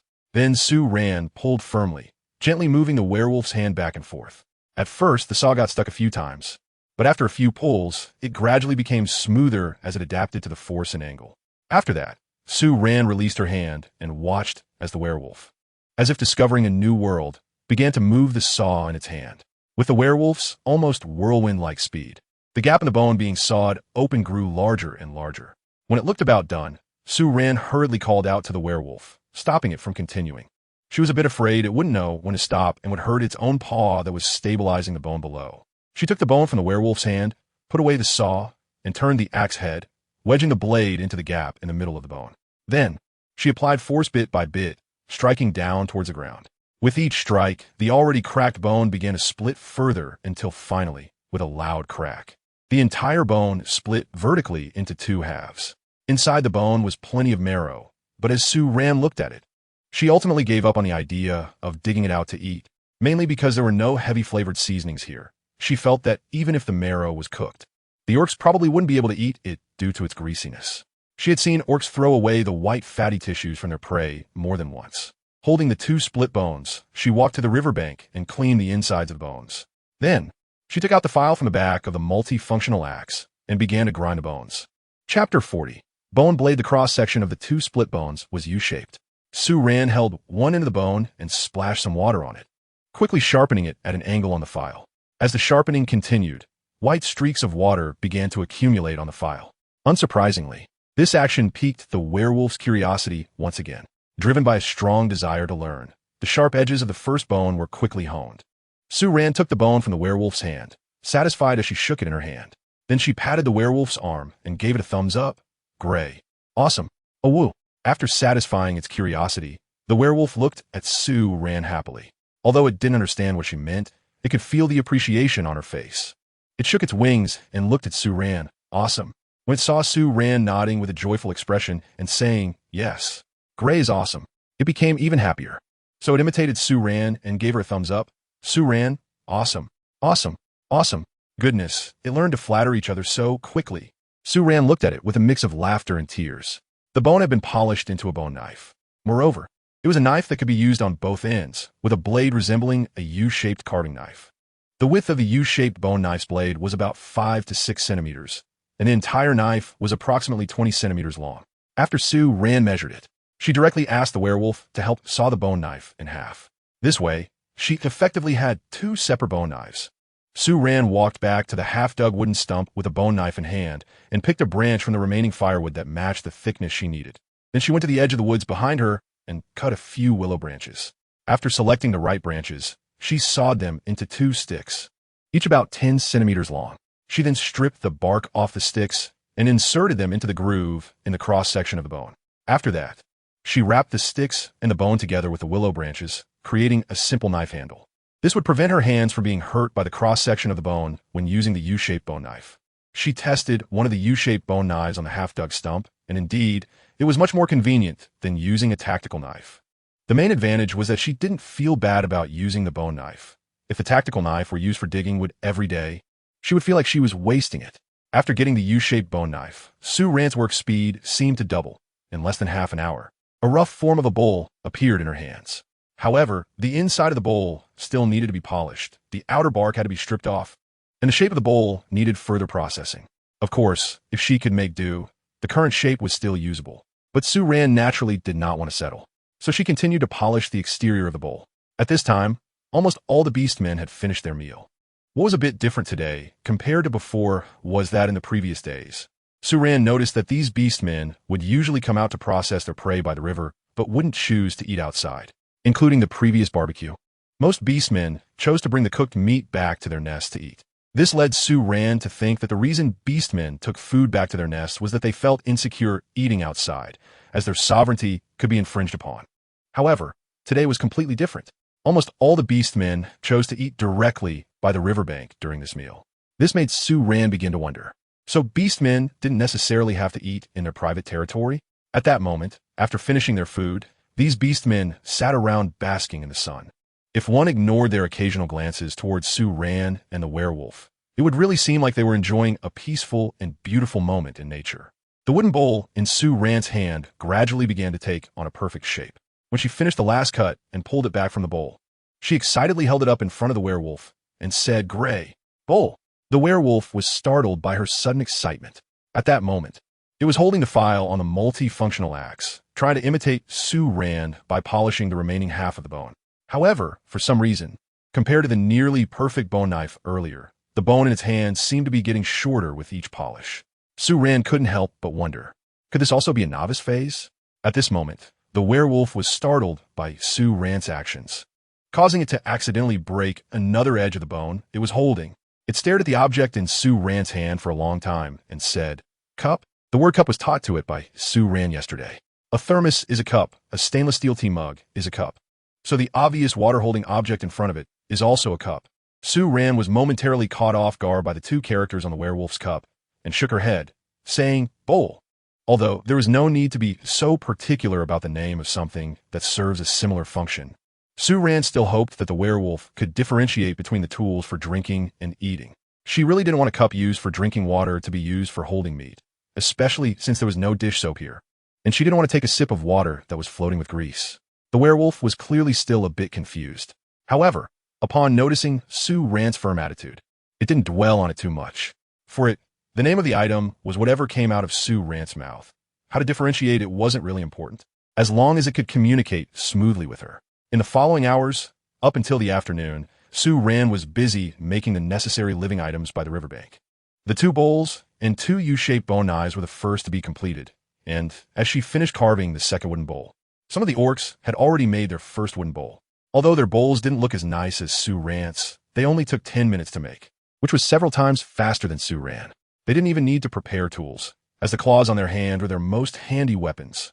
Suran thought that perhaps this was also the reason why the werewolves were only interested in the bone-grinding knife, but not in digging up another stump.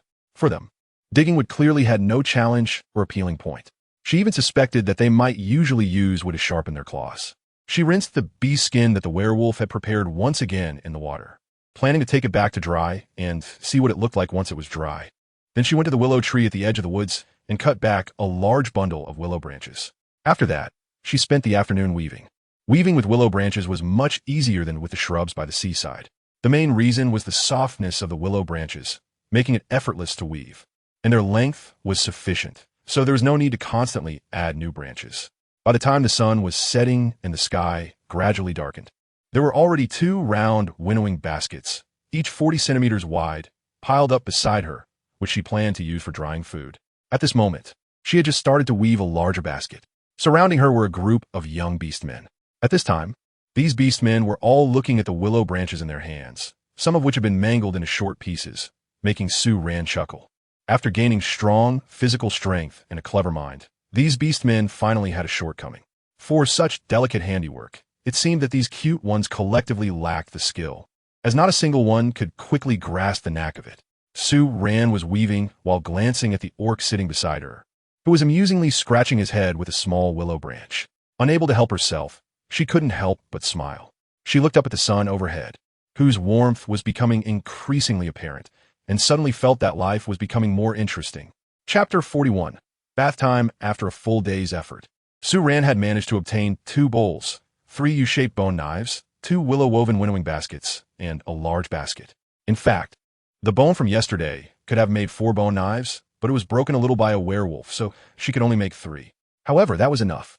Suran was still forcing the reluctant werewolf to take off the little underwear that she had just put on for a day yesterday evening. Then she took the little underwear and menstrual cloth that she had modified with her clothes the day before to the riverbank to wash them with the green fruit pits. Early this morning, when the werewolf got up and went out, Suran woke up.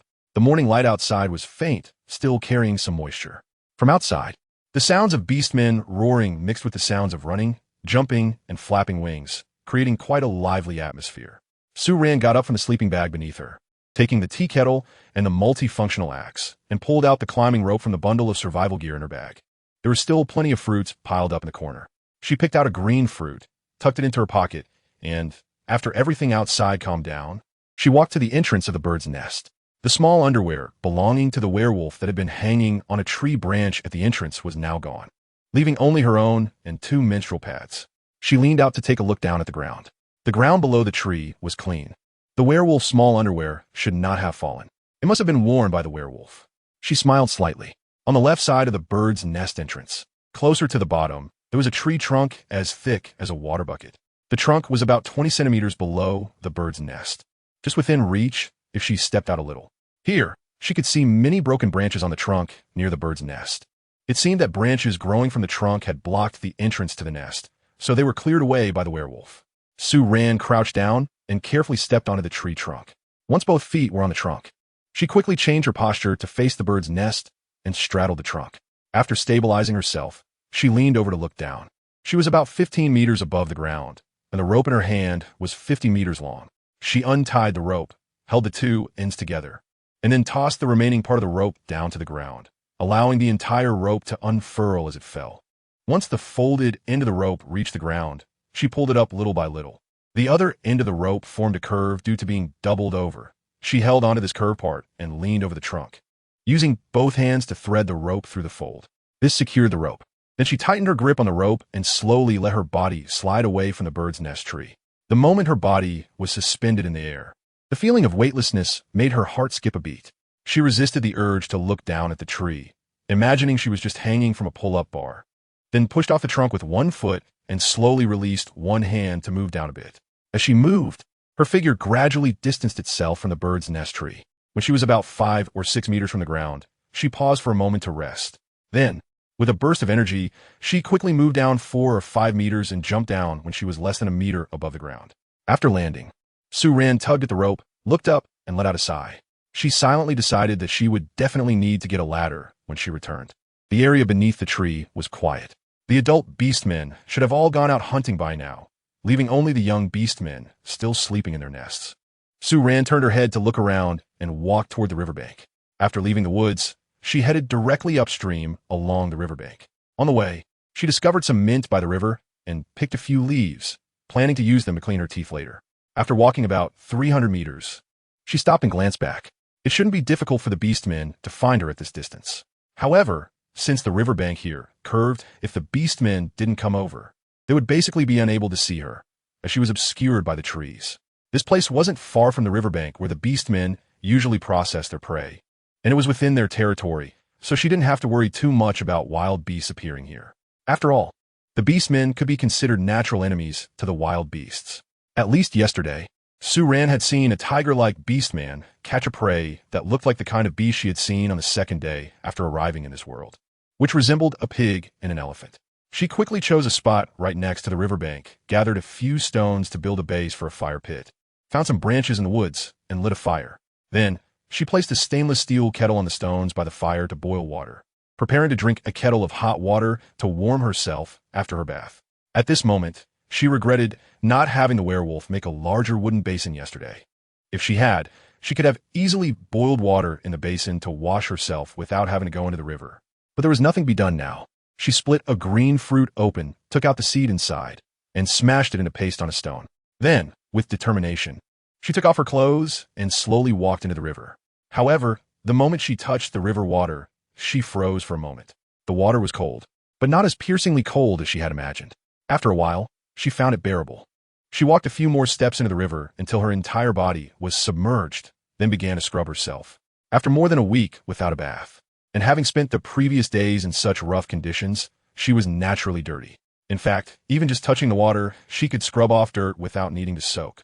Su-Ran looked at the clumps of mud she had rubbed off her body and couldn't help but wonder how the werewolf could tolerate being so close to her, sleeping tightly together every night and always wanting to be physically close during the day.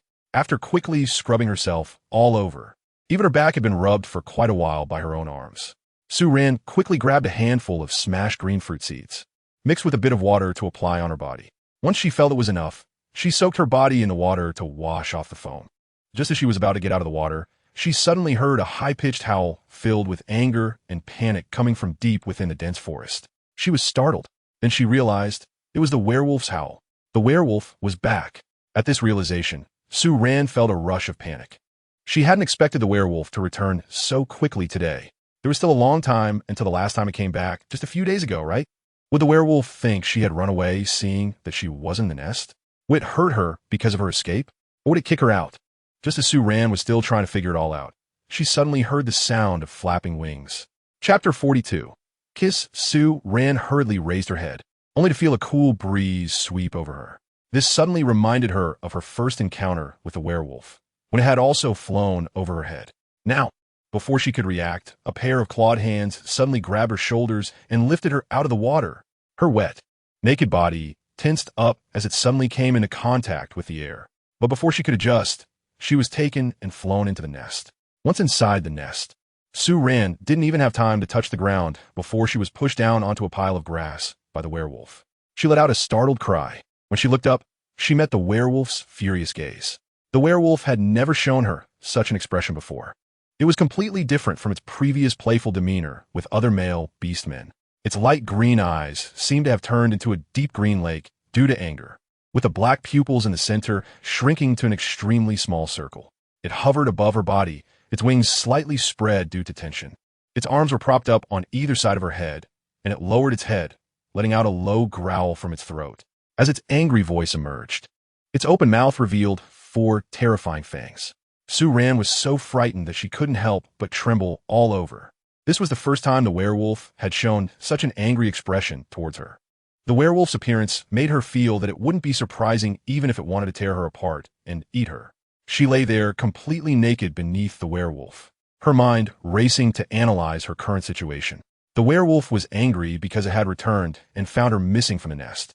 However, when it found her, she hadn't strayed too far from the nest, nor had she made any attempt to escape. Instead, she was completely submerged in the river, which could still prove she had no intention of running away. After the werewolf found her, it immediately brought her back to the nest. Although it had been continuously roaring and huffing angrily at her since returning, she could still see the panic in its eyes. This seemed to indicate that the werewolf did not intend to harm her. It was more like it was questioning her about why she had run out alone, or why she had gone out without saying a word. Up until now, Su-ran only felt a bit of pain in her shoulder from the werewolf's sharp claws. After realizing these key points in an instant, her heartbeat gradually slowed down. The werewolf's angry roars continued in her ears, and noticing her distraction, it lowered its body even more, almost bringing its nose to hers. It let out a heavy, breathy woof from deep in its throat. However, this howl was quickly interrupted, because when the werewolf paused to catch its breath, Su-ran suddenly lifted her head and quickly pecked its lips. The werewolf's woo-woo-woo turned into a single woo and then stopped abruptly. It seemed a bit stunned, staring blankly at Su-ran, its black pupils slowly widening. Seizing the moment before it could regain its senses, Su-ran softly called out to it, "Gray." In fact, Su-ran's face was a bit red at this moment. She had originally just wanted to kiss the werewolf's cheek, like she used to do with the little kitten she raised, to comfort it. But unexpectedly, seeing the werewolf's mouth open, she got flustered and instinctively kissed its lips directly. By the time she realized what had happened, the kiss was already over. She forced herself to appear calm, but inside, it felt like 1,000 rabbits were jumping around in her chest. Who knew that moment would lead her to use the same action she used to comfort her little kitten on a werewolf? But the little kitten would always dodge when she tried to kiss it. She felt like crying without tears, afraid the werewolf would overthink it. However, her expression still maintained a calm and natural look. Beneath her, something fluffy brushed against her bare thigh. Feeling a bit ticklish, she knew it was the werewolf's tail. Just a few seconds later, the werewolf's tail swept across her thigh again. A wagging tail. Did that mean the werewolf's mood had improved? Gray. Su-ran looked directly into the werewolf's eyes, and sure enough, the next moment, she immediately felt a furry touch brush against her thigh. Then the werewolf in front of her also looked at her and gently spoke. Ah, this sound was soft and carried a sense of grievance and sadness. Hearing it made Su-ran's heart soften uncontrollably. The werewolf's gaze gradually softened as well. It moved gently, resting its head in the crook of Su-ran's neck. Its body pressed closely against her, holding her in its embrace, as if it were being affectionate. The soft-haired head rubbed back and forth in the crook of Su-ran's neck, occasionally letting out muffled whimpers. Just listening to it made one unable to resist feeling soft-hearted. Su-ran raised her hand to stroke the werewolf's hair, and then felt him hug her even tighter. It was as if he was holding on to something precious that he had lost and found again. As she faced the werewolf's emotions shifting from panic and anger to feeling wronged and sad, and felt the warmth of their bodies through their skin, Su-ran suddenly felt a corner of her heart collapse. She knew that some of the perceptions and beliefs she had grown up with in her original world were beginning to change drastically with the changes in her current living environment. Su-ran was lying in the bird's nest, held tightly by the werewolf. On this morning when the fog had yet to dissipate, she didn't feel cold even though she was not wearing any clothes. This was because the werewolf's chest was warm in front of her, and behind her, the werewolf's wings wrapped around her snugly, making it almost airtight except for the top of her head. In such a warm atmosphere, it was hard not to feel drowsy. However, Su-ran still pushed against the werewolf's chest. The bonfire by the river was still burning, and there was no one there now. She was afraid of unexpected events. Moreover, the main point was that there was only a thin piece of underwear between her and the werewolf, which was almost like being pressed against each other's skin. She was a bit scared that one issue would lead to another. After all, the werewolf did have feelings for her. The last time they returned from the seaside, even while she was wearing clothes, it had elicited such a reaction from a werewolf. Not to mention that now they were both almost completely undressed and tightly embraced, especially the werewolf's underwear, which provided no concealment for its friend beneath. Although last time, for reasons unknown, the werewolf had reacted but did not do anything to her. This time, after what had happened earlier that stirred emotions, no one could guarantee that there wouldn't be a moment of excitement. Chapter 43. The red-skinned pig feeling her push, the werewolf lifted its head. In the dim light of the bird's nest, Su-ran thought she saw a glimmer of moisture in the werewolf's eyes. Her sense of guilt deepened, almost making her soften again. However, she ultimately held back. She pushed the werewolf's shoulder again. Gray, the fire by the river is still burning. Although the werewolf had only learned a few simple words, Su-ran had slowly begun to communicate with it using complete sentences. She felt that over time, the werewolf would gradually get used to picking out the words it had learned from a sentence, then think about their meanings to understand what she was saying. Just like a child learning to speak, many phrases are learned through guessing and thinking. The werewolf blinked and stared at her for a few seconds before seeming to understand, saying, "Bonfire, roast meat, eat, extinguish." Su-ran nodded, repeating what it said. "First, roast the meat over the campfire, and then extinguish the fire after eating." This sentence was a bit long, but the key points that the werewolf could understand remained unchanged. Almost as soon as she finished speaking, the werewolf broke into a smile. It first got up from Su-ran and casually pulled her up as well, then leaned in to affectionately rub its cheek against hers. As it rubbed, its gaze gradually became entranced, fixated on Su-ran's lips. Su-ran almost immediately understood the meaning in the werewolf's eyes, but before she could brace herself, the werewolf gently kissed her lips. After the first kiss, it continued to kiss her a few more times, each kiss lacking any hint of desire, more like an expression of affection between small animals. However, at that moment, Su-ran's heart was racing a bit. Although she had just been pressed against the werewolf's body, at least there was the werewolf's form to shield her, which made her feel less acutely aware of her own nakedness. But now, standing up, with no cover in front or behind her, the sensation of being completely bare hit her mind with overwhelming force. Embarrassment and panic controlled her actions, and for a moment, she felt utterly lost in this visible space under the werewolf's clear gaze. After the earlier chaos, the werewolf also turned its attention to her exposed body, but it only paused for a moment. Then, probably realizing that her body was not much different from that of other female beastmen, it quickly lost interest. It even pointed at Su-ran's bare upper body, its tail wagging rapidly behind it, mumbling, "Ran, no, amazing." Amazing? Su-ran looked down at her body with a head full of black lines. The werewolf's understanding of great at this moment should be equivalent to good, right? She guessed that the werewolf meant to say that she looked better without clothes than with them. But thinking about the generally impressive figures of the beastmen, clothing, which would cover their fit bodies, might indeed be considered ugly in the eyes of the beastmen. At this moment, the werewolf started to pull Su-ran and turned towards the entrance of the bird's nest. When the werewolf turned, it cleared the view in front. It was only then that Su-ran noticed a red-skinned pig lying there. Seeing that Su-ran noticed the red-skinned pig, the werewolf seemed very happy. It pointed at the red-skinned pig and said to Su-ran, "Ran, red-skinned pig, skin." It emphasized the word skin with a stronger pronunciation and looked at Su-ran with anticipation. Su-ran was taken aback for a moment and looked down at the sizable red-skinned pig at her feet. "Skin?" She looked at the werewolf. "The skin of the red-skinned pig, for making leather?" For Su-ran, who spoke in complete sentences. It took the werewolf a few seconds to understand. Once it grasped the meaning of Su-ran's words, it grinned. Yes, red-skinned pig leather. The werewolf's words made Su-ran raise her eyebrows. It seemed that the werewolf had specifically hunted this red-skinned pig to have her make leather from it. But in the past few days, the beastmen had hunted many kinds of animals. Why was it emphasizing the fur of the red-skinned pig so much?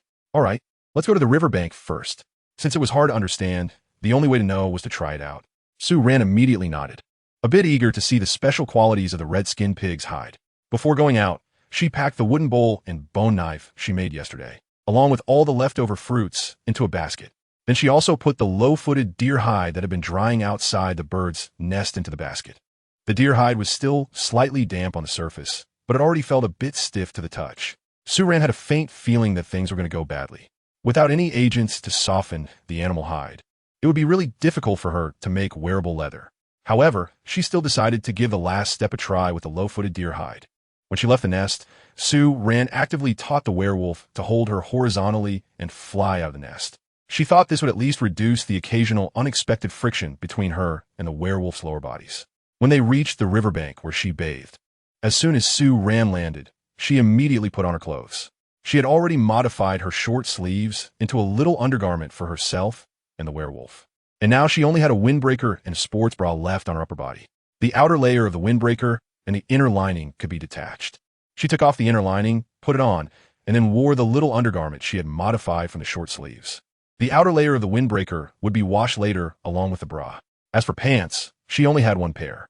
She hesitated for a moment while looking at the pants, but ultimately decided to wash them as well. After all, the werewolf had already seen her without clothes. Being bare for a while longer didn't seem like a big deal. In this world, not wearing clothes was quite normal. In such circumstances, one had to be a bit more open-minded to live better. After getting dressed, Su-ran first gathered some small twigs and piled them on the almost extinguished fire. Then she took the teacup of water that was heating on the stone and set it aside to cool down for later. Next, She began to wash her clothes by the riverbank. The cleaning ability of the green fruit seeds was quite good, and Su Ran decided to give a new name. After thinking for a while, she decided to call it green soap fruit. While she was washing her clothes, the werewolf was quickly skinning the red-skinned pig and cleaning its insides. It even imitated Su Ran's actions by folding the pig's skin. Of course, its folding was more of a chaotic bunching up before putting in the water and pressing it down with a stone. Without Su Ran needing to say anything, it had already set up branches by the fire, skewered the pork, and placed the red-skinned pig on top. Dear ones, due to real-life reasons, there will only be one update today, but it will resume tomorrow. Chapter 44, The Stone. Su Ran's supply of sea salt was running low. After exchanging beast meat with the orcs yesterday, even though she had controlled the amount given to each orc to a very small portion, there was only one jar of sea salt, and today, after using it on the red-skinned pig she was roasting, it was nearly empty. She would have to make another trip to the seaside tomorrow. However, Su Ran was contemplating how to obtain more sea salt. The main issue was that she didn't have enough containers to hold water, making it impossible to produce salt in large quantities. Moreover, it wasn't just for salt.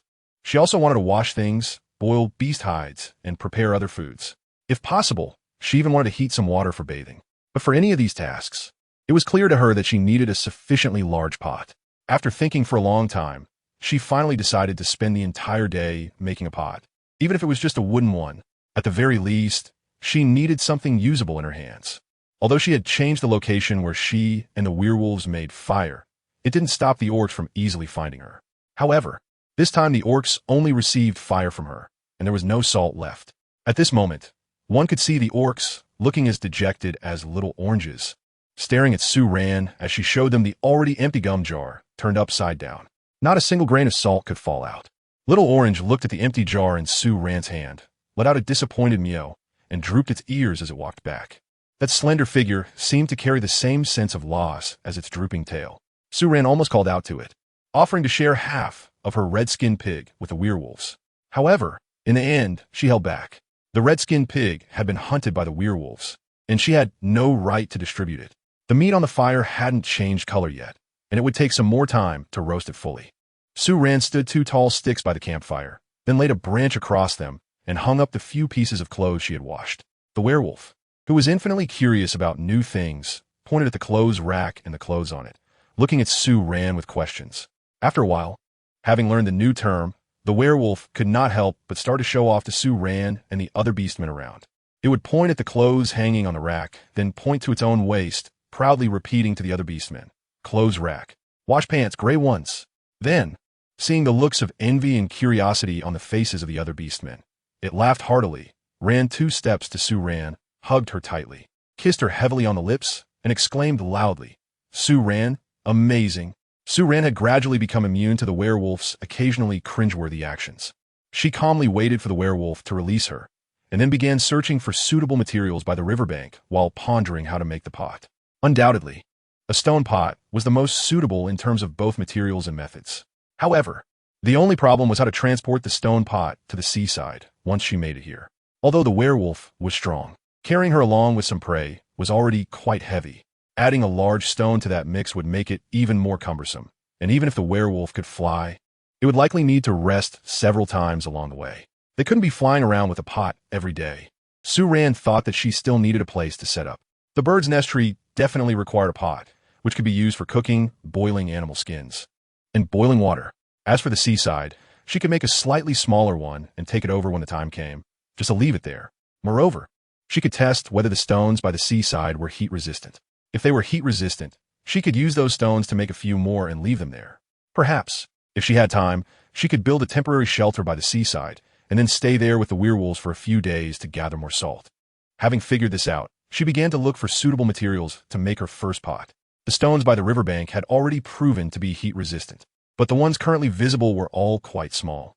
If she wanted to make a pot, it needed to have a diameter of at least 40 centimeters. She continued to walk upstream along the riverbank, hoping to see if there would be any discoveries ahead. After walking about 100 meters, Su Ran suddenly quickened her pace. A pile of large gravel suddenly appeared on the riverbank ahead. Moreover, the further she walked, the larger the stones became. This made her a bit puzzled. It was still quite far from the mountains, so how did these stones end up here? This was clearly the riverbed. Could it be that there had once been a massive flood that washed these stones here? Thinking of the flood, Su Ran suddenly felt a bit worried. However, she quickly calmed down. The orcs had lived here much longer than she had, and if there were natural disasters occurring here, especially in a disaster-prone area, they certainly wouldn't choose to make it their permanent residence. Therefore, these stones should have been here long before the orcs settled. With this thought, Su-Ran relaxed and continued walking forward. She planned to pick a stone from here to use as the raw material for her pot. As she examined one stone after another, a loud, somewhat anxious voice suddenly came from behind her. Ran. Su-Ran quickly turned around and saw the werewolf running swiftly towards her from behind. It suddenly came to a stop in front of her, then forcefully grabbed her wrist. It glanced in the direction Su-Ran was walking, then looked back at her, its eyes filled with anxiety as it said, Ran, no.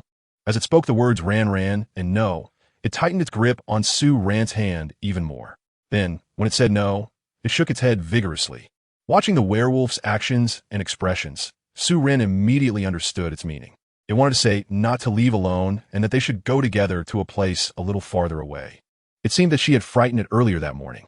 Su-Ran quickly nodded, comforting the werewolf. Okay, let Gray know whenever you go far. Seeing Su-Ran nod, the werewolf smiled broadly, even though it couldn't understand her words. Suran, Gray, it said, shaking Su-Ran's wrist vigorously. Su-Ran smiled helplessly, really easy to coax. Then, she shook the arm that was being pulled by the werewolf, and with her other hand, pointed to a stone that looked about half a meter tall in front of her. Gray stone. The werewolf followed her finger, but only saw a ground full of rubble. It wagged its tail and looked at Su-Ran with a questioning expression. Stone? Chapter 45. Stone Pot. Su-Ran picked up two stones, one large and one small. The larger one was somewhat rectangular, about half a meter long, with a width and height of approximately 30 centimeters. The smaller one appeared to be more circular. However, when Su-Ran and the werewolf dug it out from the sandy soil by the riverbank, they discovered that this smaller stone was actually more conical in shape, or rather, it resembled a funnel. From top to bottom, the stone tapered off, becoming narrower.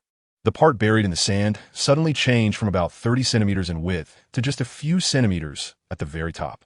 It looked a bit like the funnel used by the shopkeeper when her grandfather went to the small store to buy soy sauce. She felt that this stone was practically made to be smashed into a pot. Su-Ran did not rush to carry the stones back to the place where they would start a fire, rather than laboriously transporting them back. It would be better to carve them into pots right here and then move them back, saving a lot of effort. She glanced around, noted the positions of the two stones, and then pulled the werewolf back to the riverbank. On the riverbank, some orcs had already begun to eat grilled, partially cooked food. Previously, out of habit, they would return to their dwelling places to eat.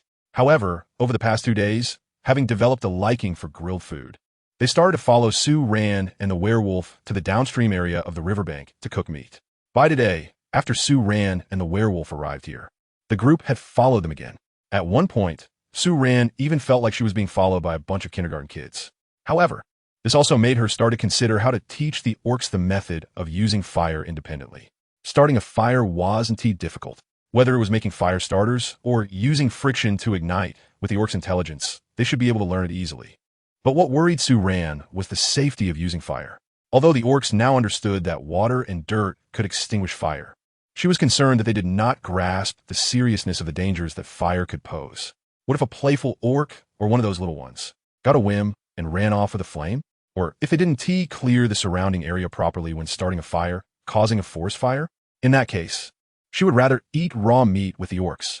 However, after thinking it over, the fastest and most direct way to teach the orcs about the dangers of fire seemed to be to quickly get them to learn human language, allowing for smooth communication between both sides. But teaching a language is not something that can be done quickly, is it? Su-Ran scratched her head, realizing that for now, she could only rely on her to help the orcs start a fire, and then look for a way to extinguish it. The meat of the red-skinned pig wasn't particularly special. It was similar in texture to pork on Earth, but it was noticeably leaner.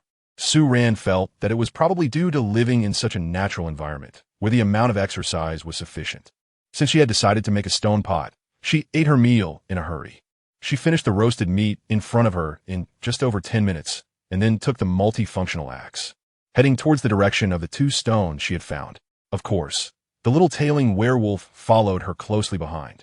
Su-Ran didn't have a specific plan for how to hollow out the inside of the stones, mainly because she didn't have any suitable tools in hand.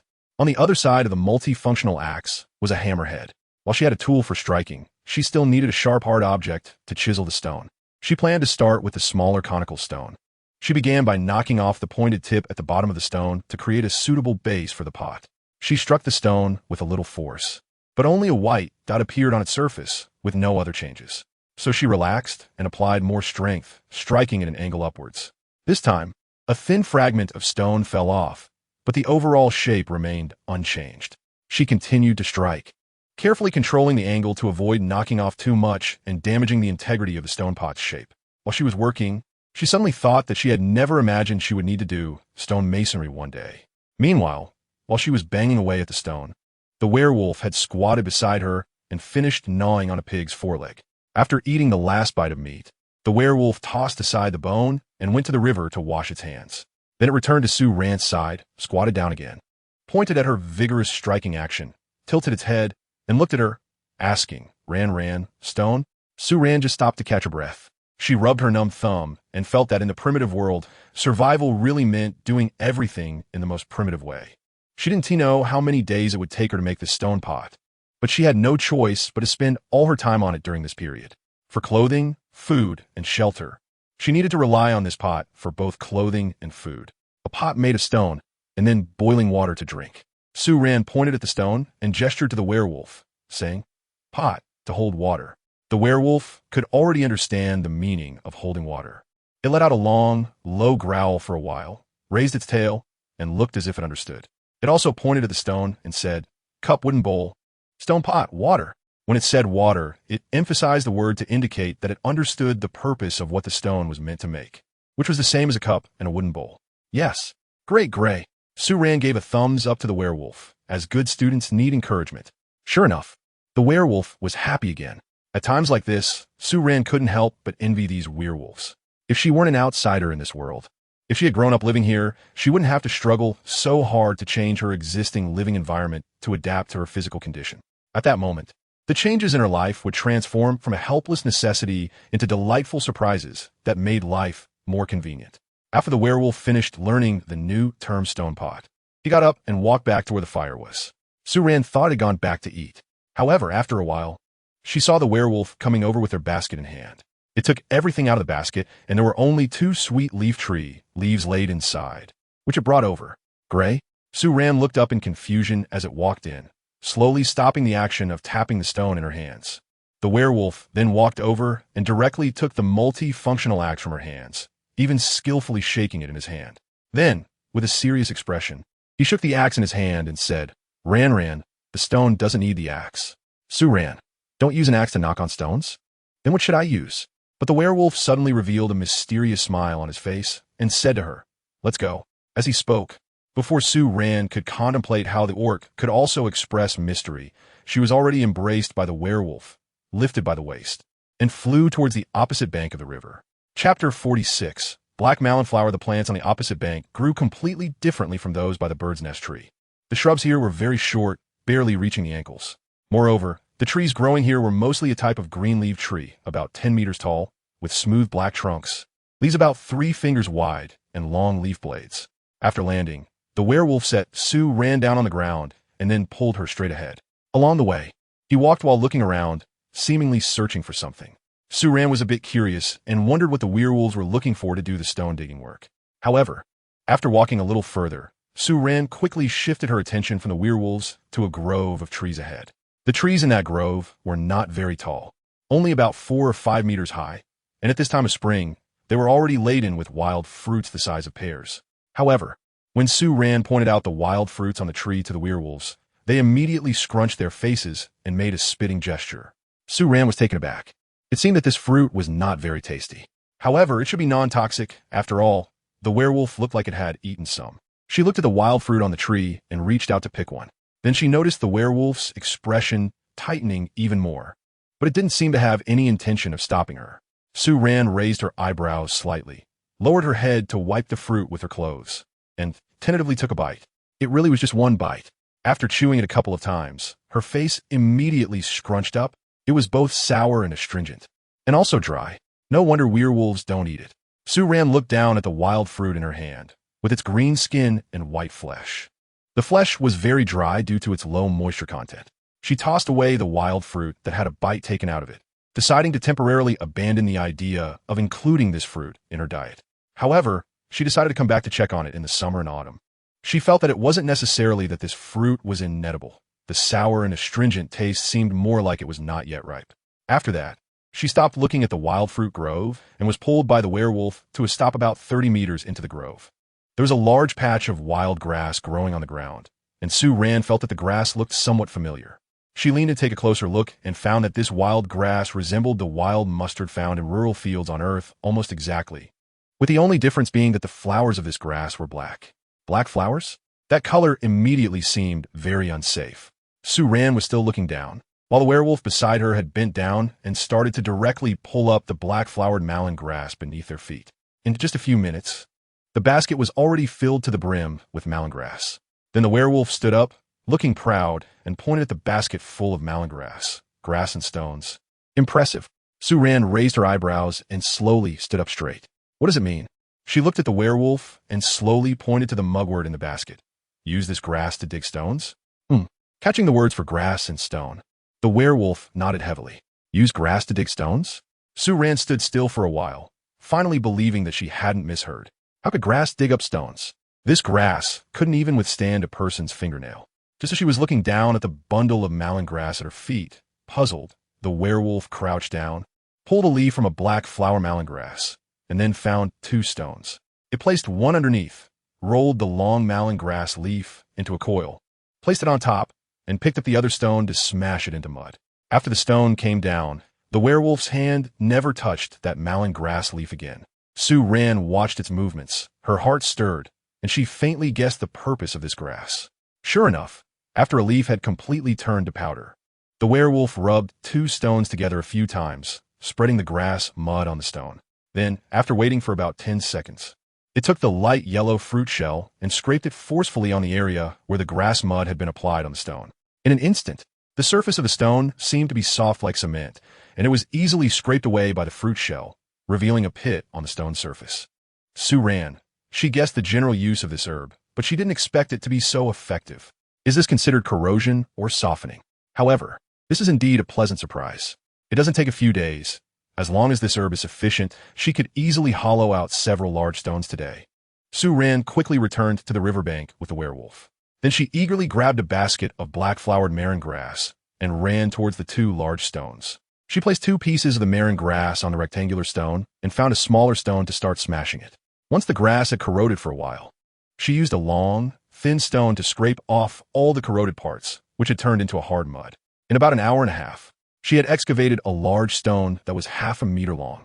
After hollowing out the inside of the stone, she also dug down 10 centimeters from the sides of the stone pot. Otherwise, it would be too deep, making it difficult to cook, such as stir-frying. After smoothing out the inner walls of the stone pot, Sue Rand tried to lift the freshly made pot. Although the stone had lost more than half of its weight, she still couldn't carry it, but she could roll it around on the ground. In a good mood, she continued to excavate another conical stone. At the same time, she found a dead tree that 2 people could hug, sawed off a section, and had the werewolf help her dig out a large basin. She then filled both stone pots with water using the wooden basin and grabbed a large handful of grass to form a bundle. Holding the upper half of the grass bundle, she carefully washed both stone pots. The first handful of grass turned black after just 2 circles in the water. Frightened, Sue Rand quickly discarded the grass bundle. The corrosiveness of the black-flowered marin grass was indeed very strong. However, Sue Rand was still a bit reluctant, so she filled the stone pot with water again and scrubbed several times. It was clear that the later batches of grass took longer to change color. And after a few minutes without any reaction, Sue Rand finally breathed a sigh of relief. She filled both stone pots with water one last time and pulled over a handful of grass, planning to check the bundle's condition the next morning. If the grass showed no changes by then, it should be fine. Sorry everyone, I went to the hospital for a checkup today and only got home when it was dark. There wasn't enough time, so I can only post a single update today. Chapter 47. Red-skinned pig bee-skin around 3 in the afternoon. Sue Rand had 2 stone pots and a large wooden basin. She then asked the werewolf to go to the downstream riverbank where they had made a fire a few days ago to bring back the sheepskins and cow hides that had been soaking in the river since yesterday. Sue Rand then washed the 2 hides along with the red-skinned pig hide from today. These 3 hides had all been skinned by the werewolf and were clearly very clean. There were no tears on the entire hide, and not even excess grease was left on them. Su Ran felt that with the werewolf skills, these two pieces of animal skin actually didn't need to be soaked and washed to remove the grease. She first fished out the red pig skin that the werewolf had put in the water earlier in the morning. She was a bit curious as to why the werewolf specifically emphasized the red pig skin, based on the items the werewolf had gradually brought back for her or taken her to find over the past few days. It was clear that it had a certain understanding of the characteristics of these recovered items. It could also clearly analyze what Su Ran wanted, so the things it brought back mostly met her needs accurately. Therefore, this red pig skin must have something special about it. The whole skin of the red pig was very large, even larger than that of the small four-eared cow by 2 circles. Su Ran took out a pile of soft animal skin and placed it on a stone by the river. Then, she grabbed a handful of the skin and forcefully squeezed out some of the water that had soaked into the fur. After that, she flipped over a corner of the skin and carefully observed it. To her surprise, she found that the skin of this red pig was extremely thin. Because it was thin, it felt very soft in her hands. If she had to compare it to something similar, the thickness was very much like that of the synthetic leather used to make lightweight spring and autumn shirts. It felt almost as thin as a fingernail. Moreover, the short red fur on the pig's skin was very smooth to the touch. It wasn't the kind of fine fuzz mixed together in clumps, but rather distinct short hairs that, even when wet, displayed a smooth sheen. In summary, this fur was very suitable for making clothing. In winter, after cleaning the skin, it could be directly cut and made into clothes, using the side with short fur as the inner layer for warmth. And if it was hot in summer, the short fur could simply be scraped off to make short-sleeved shirts and shorts. Su Ran couldn't help but flip the red-skinned pig hide in front of her several times. The more she looked, the more she felt that the characteristics of this hide were simply perfect for her requirements. In fact, the hides of the dwarf deer, white-headed sheep, and four-eared cattle were also quite good. The dwarf deer hide had good elasticity and could be used to make clothes. The four-eared cattle hide felt very thick, and the dense fur made it suitable for making blankets and quilts, while its thickness was also appropriate for making shoes. The thickness of the white-headed sheep hide was more moderate, but Su Ran was more concerned about the wool on the sheep. The long wool hanging down from the sheep's back to the ground seemed to be meant to be spun into yarn. However, she could set the white-headed sheep aside for now. She needed to collect some red-skinned pig and four-eared cattle hides first to make changeable clothes and bedding. It wasn't mealtime yet, and there was still half a red-skinned pig left from the morning, so the werewolf didn't need to go hunting again. Thus, he squatted by the river, learning from Su Ran, and helped to clean and knead the hides using the seeds of the green soap fruit. Su Ran soaked the already dry, fawn skin in water again. After it softened, she took the skin out of the water, found a stick thicker than her arm, and while vigorously beating it, she continuously splashed water onto the hide. After pounding the not-so-large hide for more than half an hour, she picked it up, shook it, and then set it aside to take back and dry when she returned to the bird's nest later. Su Ran was actually considering applying the branches and leaves of the black flower marigold onto the animal hides to see if it could soften them. However, upon thinking about the corrosive strength of the juice that could even erode stone, she began to hesitate. When werewolves used the black flower marigold, they were always very cautious to avoid getting the juice on their hands, which showed just how toxic this marigold was. She decided not to harbor any false hopes. After finishing pounding several animal hides, Su Ran rekindled a fire. Then she thought about quickly soaking these animal hides in hot water.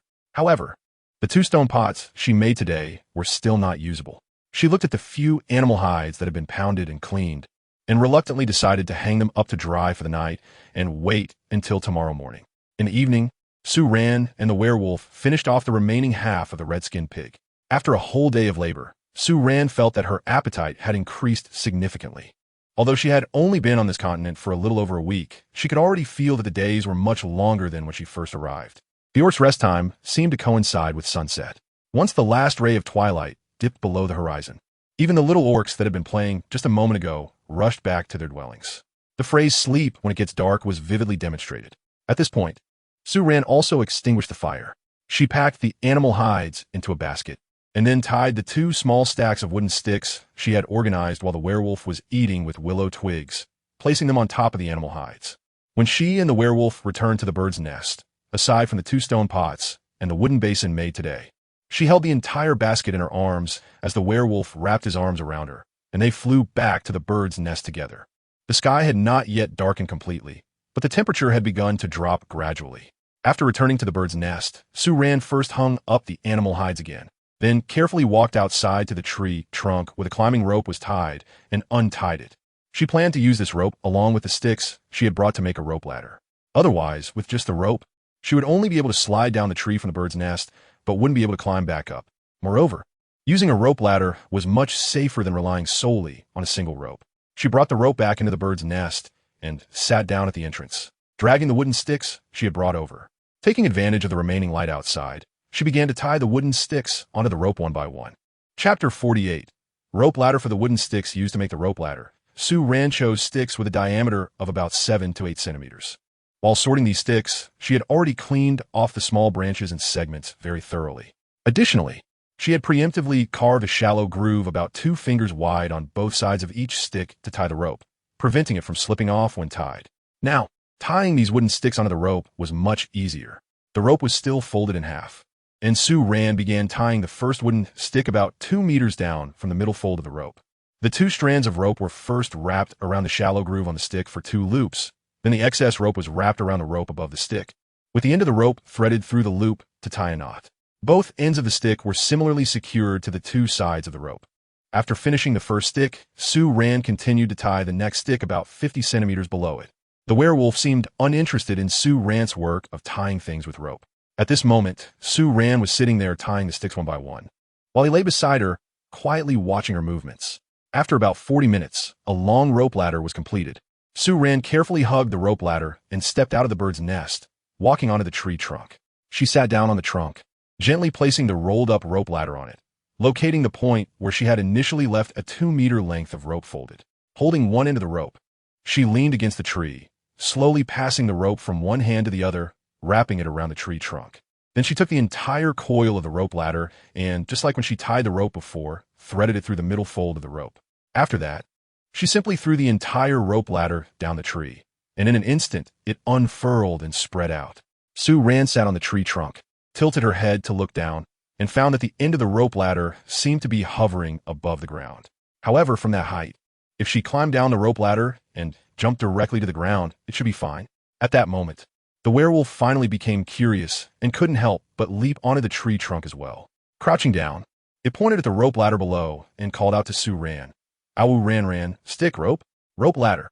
Sue Ran elongated her tone and taught these 2 characters to the werewolf. After hearing it, the werewolf moved its lips, looked at Sue Ran, and slightly furrowed its brows, which seemed to be on the verge of frowning. In its light green eyes, the round black pupils occupied half of the iris. After a long while, it only let out a soft whoop. Sue Ran couldn't help but laugh at the werewolf's silly expression. She cleared her throat to stop laughing and repeated to the werewolf, "Rope ladder, rope ladder." Sue Ran nodded encouragingly at the werewolf. "Rope ladder, rope ladder." The werewolf raised an eyebrow, and its voice stiffened slightly when it pronounced the word ladder, as if the pronunciation was a bit awkward for it. It reached out and tugged on the green rope tied to the tree, muttering the words to itself twice before looking up at Sue Ran and pointing to the rope ladder under the tree. "Ran Ran, rope ladder, bird's nest." As it spoke, while Sue Ran was still trying to connect the 3 words, the werewolf suddenly moved. It stepped onto a wooden stick below. The werewolf's thighs were long and straight. Its long legs stepped down, directly surpassing the first wooden stick and landing on the second one of the rope ladder. Now, both of its feet were on the second wooden stick, with the upper part of its chest exposed above the tree trunk. It held onto the trunk with both hands, tilted its head to look at Sue Ran, and instinctively let out a soft awoof from its throat. The sound was gentle, almost like a pout. Then it looked down at its feet, grasped the ropes on both sides, and slowly took another step down. This step caused the entire rope ladder to sway a bit. Suddenly, it widened its eyes, straightened its tail, and focused intently on the ground below, even spreading its wings halfway behind it, ready to take off. "Awoo." Once the rope ladder stabilized and stopped swaying, the werewolf slowly turned its head to look at Sue Ran, its brow slightly furrowed, calling out with a hint of uncertainty in its expression. Then it continued to climb down. The rope ladder began to sway again due to its movements. But by the time it reached the 6th or 7th step, the werewolf seemed to gradually master the technique of going up and down the rope ladder, noticeably speeding up its movements. After a dozen seconds, the werewolf had jumped down from the rope ladder to the ground. By this time, it was completely dark, and Sue Ran, sitting on the tree trunk, could no longer see the silhouette of the werewolf, unable to rely on her eyesight like the werewolf's night vision. Sue Ran finally gave up on testing the quality of the newly made rope ladder. If she missed a step and fell, it would be her own fault. Moreover, the werewolf had just climbed down the rope ladder and had already tested its quality. The werewolf was much heavier than her. The werewolf, now on the ground, quickly flew back from beneath the tree. Looking at the werewolf perched on the tree trunk, waiting for her next move, Sue Ran hurriedly reached out her hand. Gray. Perhaps due to the canopy above blocking the light, the forest darkened rapidly. Almost as soon as it became dark, the next moment she realized it was pitch black. With her night vision only at an ordinary human level, Sue Ran, after coming back to her senses from the rope ladder, found that the surrounding environment was already so dark she couldn't see her hand in front of her face. Even when she looked back, the rope ladder that she could clearly see just moments ago could now only be felt by touch. At this moment, standing in front of her was the werewolf, which she could only see as a black silhouette. The darkness was inherently frightening, and being trapped high on the tree trunk, with the feeling of being suspended without solid ground beneath her feet, made her heart race with fear. At this time, even a second of waiting felt incredibly long. After Sue Ran called out to the werewolf, she felt that there was no response for a long time, which amplified her unease in the darkness. Just as she was about to feel her way along the tree trunk towards the bird's nest, she was suddenly lifted up with great strength. In the blink of an eye, she was gently placed on a pile of soft hay. It was Hui. The familiar masculine scent enveloped her, and Sue Ran's rapid heartbeat gradually calmed down. Then she felt her cheek being rubbed against, followed by a wet tongue licking the side of her face and her lips. The next second, a soft woo sounded gently in her ear. Chapter 49. Funeral. It seemed that Hui also noticed Sue Ran's fear. After returning to the bird's nest, it comforted her with affectionate nudges for quite a while, constantly murmuring, "Ran, ran, woo, woo." It wasn't until Sue Ran calmed down and couldn't help but push it away that it stopped. However, its mood was not affected by Sue Ran's push. Beastmen like to express their emotions through close physical contact, and every moment of intimacy with Sue Ran would lift the werewolf spirits for a long time. For instance, at that moment, Sue Ran and Hui were lying on a straw bed, with it turned towards her and holding her tightly in its embrace, its tail occasionally sweeping across the straw, making rustling sounds. Meanwhile, the werewolf, who had already fallen asleep, would occasionally instinctively rub its chin against the top of Sue Ran's head. The next morning, Sue Ran was awakened by Hui. The weather was indeed getting warmer. Just a few days ago, she would feel a biting chill when waking up in the morning, but now she felt none of that. After getting up, she discovered that Hui had packed the multifunctional axe, her tea mug, and thermos into a basket. Seeing her come over, it rubbed its face against hers, pointed to the basket behind it, and cheerfully said to her, "Ran, Ran, go to the seaside basket, putting green fruits and red fruits." Sue Ran Yen raised her eyebrows, looking at it with some surprise. She hadn't mentioned to it that they were going to the seaside today, so could this be a sign of their mutual understanding? However, she soon realized that she was overthinking. The werewolf didn't want to go to the seaside. It was just going there as part of something it needed to do. At this moment, Sue Ran Yen still didn't know what it was planning to do. She first pulled the werewolf to the riverbank to fetch a stone pot. On the way to the river, they picked a few large leaves from the sweetleaf tree. Once they arrived, Sue Ran Yen washed up by the river and found a secluded sandy spot to take care of her stomach issues before picking up the basket. However, she felt a bit troubled looking at the stone pot in front of her. The grass clump she had thrown into the stone pot yesterday hadn't changed much. In fact, it hadn't even wilted in the water. This indicated that there was no more juice from the black flower grass in the pot. It could be used normally. But how was she going to carry it? It hadn't seemed that big when she first made it, but now that she had to lift it, it felt unexpectedly heavy. As she frowned at the stone pot in front of her, the gray werewolf, watching her gaze at the round stone pot, asked, "Ranyan, the stone pot, going to the seaside?" "Yes." Sue Ran nodded, still thinking about how to carry the pot, so her response was a bit absent-minded. The next moment, she saw Hui walk over to the stone pot, grab the rim with both hands, and with a strong effort, easily flipped the stone pot upside down and lifted it onto his shoulder. Then he walked over to Sue Ran, reached out to take the basket from her hands, and said to her, Ran, let's go." "Go." Sue Ran tilted her head in confusion. Weren't they supposed to go to the seaside? Were they really walking there? However, she didn't voice her questions. After these past few days of experiences, she had come to trust the werewolf's decisions when it decided to do something, because every time it made a decision, it indeed brought her where she wanted. Sue Ran walked beside the werewolf, looking down at the basket in its hand filled with things, and reached out to take it. "Hey, give me the basket." "Huh?" The werewolf tilted its head to look at her. Its other arm was supporting a stone pot resting on its shoulder. At that moment, The raised arm showcased bulging biceps and forearm muscles that exuded a strong sense of power. The tall figure walked alongside Su Ran, and the intense male hormones almost enveloped her completely. However, the look of confusion on its handsome face suddenly transformed the reliable and dependable aura it had just a moment ago into something cute, even a bit childish. The werewolf glanced at Su Ran, then looked down at the basket they were each holding with one hand, and its tail swished behind it. Whether intentional or not, the tip of the tail struck Su Ran's calf heavily. "I'll take the basket."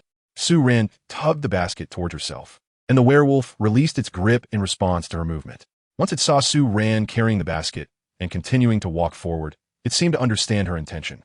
It let out 2 joyful howls from its throat, a woo, and then grinned, striving to keep up with Su Ran's pace. After walking for a while, Su Ran realized that the direction Gray was leading her towards was actually the path back to the bird's nest tree. This made her even more curious about why Gray was taking this route. As they got closer to the bird's nest, Su Ran noticed from a distance that the orcs, who should have been out hunting at this time of day, were almost all standing in the open space beneath the tree. Their positions were not tightly packed, but they seemed to form a vague circle. At that moment, all the orcs appeared to be looking towards the center of the circle. When Su Ran and Gray approached, Little Orange was the first to spot them. Seeing Su Ran, she bounced over, affectionately rubbing her cheek against Su Ran's, ignoring the werewolf's displeased growls. At that moment, Su Ran also saw what the orcs were gathered around. It was a tree trunk that had been partially dug out and stood upright. The trunk was lying on the ground, and as Su Ran was pulled forward by Gray, she noticed that the center of the trunk had also been hollowed out.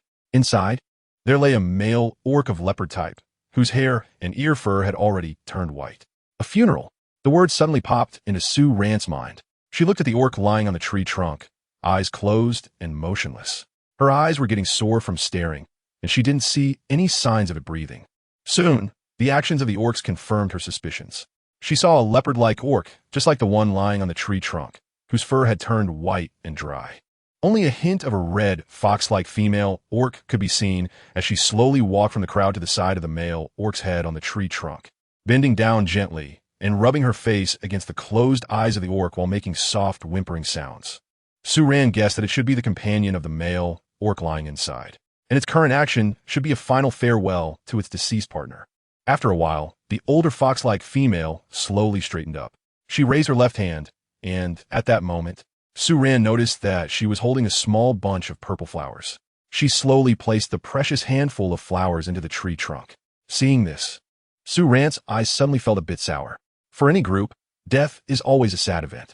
She suddenly began to think about whether she had also been declared dead to her family in her original world. She wanted to gradually change the term for werewolves to Gray from this chapter, but felt a bit awkward while writing. Everyone can give some opinions. If it feels uncomfortable to read, she will revert to the original phrasing. Chapter 50. Ahua after the female and male fox-like beastman offered flowers to their deceased partner. They slowly took 2 steps back. Then, taking a deep breath, they tilted their heads back and let out a long, delicate ing. Following this, the beastmen in the open space also tilted their heads back, letting out a series of different long howls, whether roars or soft whines. The sound was long and clear, seemingly reaching the clouds. However, what surprised Su Ran was that she did not hear too much sadness in these calls. Instead, it felt more like a resigned farewell. She turned to look at the Gray beside her, who was also tilting his head back and continuously letting out long howls of ow-ow. Out of the corner of her eye, she seemed to catch a glimpse of the werewolf's tail swaying slightly behind him. The mood of the beastmen seemed unaffected by the death of their companion. Su Ran observed carefully for a while and noticed that even the elderly fox-like female seemed to feel only reluctance, but not sadness. After a long call that seemed to signify farewell ended, 4 winged beastmen walked out from the crowd. They approached the trunk containing the deceased, leopard-like beastman, bent down, and together lifted the trunk. Then, before Su Ran's widened eyes, they spread their wings and flew up into the sky with the trunk. Meanwhile, the other beastmen also became restless. They followed the 4 beastmen carrying the deceased elder, some flying and others running and jumping, chasing after the direction they flew away. At that moment, the red fox male beastman that Su Ran had seen on her first day here suddenly appeared beside her and the werewolf. It excitedly wagged its large tail behind it, first casting a happy glance at Su Ran, then called out to the Gray one beside it. Su Ran was instantly captivated by its enchanting gaze, feeling a tingling sensation on her scalp. This male beastman was undeniably too good-looking. It truly lived up to the beauty and charm expected of one with fox genes. If the beastmen here were already much more refined in appearance than ordinary humans, then the fox-type beastmen were definitely the pinnacle among them. Su Ran felt that so far. Only the appearance of the peacock beastman from that day could be compared with it. She looked at the beautifully fiery large tail of the fox beastman and decided to name this male beastman Ahua. Ahua's skin was a bit whiter than Huey's, but his physique was noticeably more slender than Huey's. However, that slenderness was only relative to the beastman. After living here for a while, Su Ran gradually discovered that the physical appearance of the beastmen here corresponded to the characteristics of the animal species they represented. For example, beastmen with features resembling larger animals like tigers, lions, cows, horses, and bears were obviously much stronger and sturdier than werewolves, fox beastmen, and cat beastmen. If Hui and Ahua's physique was of the lean type, then the beastmen with large animal features were generally more robust. Even the comparison among female beastmen was the same. Of course, these appearances, which were already stunning to Su Ran, might be quite ordinary for the beastmen. For instance, at that moment, Hui beside Su ran through the stone pot in his hand at the fox beastman in front of him with force. Ahua seemed to have been prepared. He reached out and steadily caught the stone pot thrown by the werewolf, shaking it in his hand as if to feel its weight. Then he looked up and made a couple of whimpering sounds at Hui. They seemed to be having a conversation. Su Ran watched as Ahua also responded with a couple of howls. After receiving a reply, Ahua smiled at the werewolf. Feeling very good, it glanced at Su Ran again, made two whimpering sounds towards her, then turned around, held the stone pot upside down above its head, and bounced away happily. Su Ran then realized that this orc also seemed to be going to the seaside. Otherwise, the werewolf, who already knew they were going to the seaside, wouldn't have handed over the stone pot that Su Ran wanted to take. While she was still thinking about the retreating figure of the fox orc, the werewolf beside her had already taken the basket from her hand with one hand and pulled her into its arms with the other. Then it lowered its hand and patted Su Ran's bottom, looking at her with pure and clear eyes. Ran, Gray, go to the seaside. Su Ran nodded slightly and was just about to move when she suddenly recalled something. By the sea? She looked up in surprise towards the direction the orcs had walked away. So the deceased orc was to be buried by the sea? She quickly reached out to wrap her arms around Gray's neck, but hesitated for a moment and did not wrap her legs around his waist. The fabric was just too thin, and it would easily provoke the werewolf's reaction. Su Ran and Hui were almost the last to set off and catch up with the orcs. The werewolf flapped its wings hard and chased for a while, and when it reached the end of the line, it gradually slowed down. At this moment, Su Ran was being carried by the werewolf flying in the air, surrounded by more than 20 winged orcs flying around her. She looked down at the ground beneath her and found that the other non-flying orcs were rapidly jumping and running through the trees below. Although they were running, their speed was no slower than that of the orcs flying in the sky. Su Ran saw Ahua at the back of the team, holding up a stone pot. The main reason was that its current appearance was too ridiculous. From a distance, one could see a person running wildly on the ground with a large round stone held up. The red tail behind it, due to its bright color, kept flashing intermittently among the lush green trees. Moreover, its posture of holding the stone pot remained unchanged. Su Ran was worried that her raised and strained arm would become stiff and unable to lower once they reached their destination. She suspected that the werewolves must have made a deal with Ahua, which was why Ahua came to help move the stone pot. Moreover, the traded item was likely food. The spot where the orcs finally landed was somewhat unexpected for Su Ran, as it was not flat ground, but rather the hillside of the mountain she had wanted to climb but couldn't reach the top of that day. There was a cave at the hillside. From the sky, the cave was not visible because its entrance was blocked by a large stone. At that moment, several robust orcs were stepping forward together to push open a gap in the massive stone that blocked the cave entrance, which was 2 meters wide and 3 meters high. Su Ran was truly shocked. This stone, which was as big as a wall, was either originally here or the orcs had specifically found it or even dug it out just to block the entrance of this cave. She watched as 4 or 5 burly orcs slowly moved the stone aside. As the stone was pushed away bit by bit, a faint sound of wind gradually emerged from within the cave. Chapter 51. The Merchant of Gray. 4 winged orcs in front were carrying the trunk of a dead orc and entered the cave first, while the other orcs followed one after another. The cave was long. After walking nearly 30 to 40 meters from the entrance, the lack of sunlight made it impossible to see what was inside. However, this darkness had no effect on the orcs at all. Sue Ran could occasionally hear the soft calls and footsteps of the orcs around her, which made the atmosphere feel quite lively. However, everything in front of her was pitch black. She instinctively grabbed Gray's arm, a bit afraid to take another step forward. Then, she heard a soft voice beside her. Huh? Ran? It was Gray. Sue Ran looked towards the direction of the sound, but could only see a dark silhouette and a pair of glowing green eyes. At first glance, those eyes seemed to emanate a cold light, causing Sue Ran to shiver involuntarily. She instinctively turned to look around, only to find dozens of similar eyes floating in the surrounding darkness. Some of the eyes even seemed to be watching her. For a moment, she felt as if all the blood in her body was flowing backward. She kept telling herself that these were just beast men and were not frightening.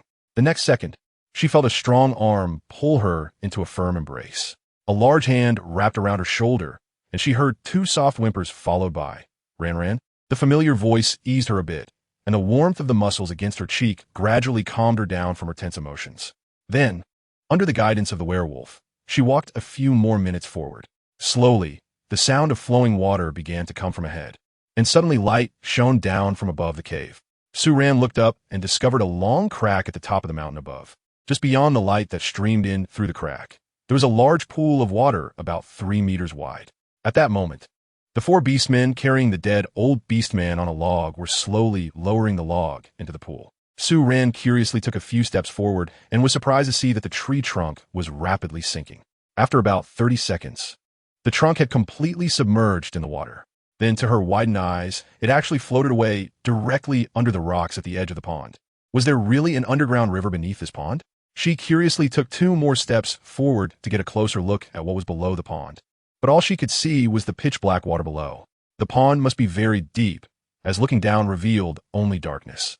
So, did the tree trunk that had carried the old orc float away along the underground river before it had completely sunk?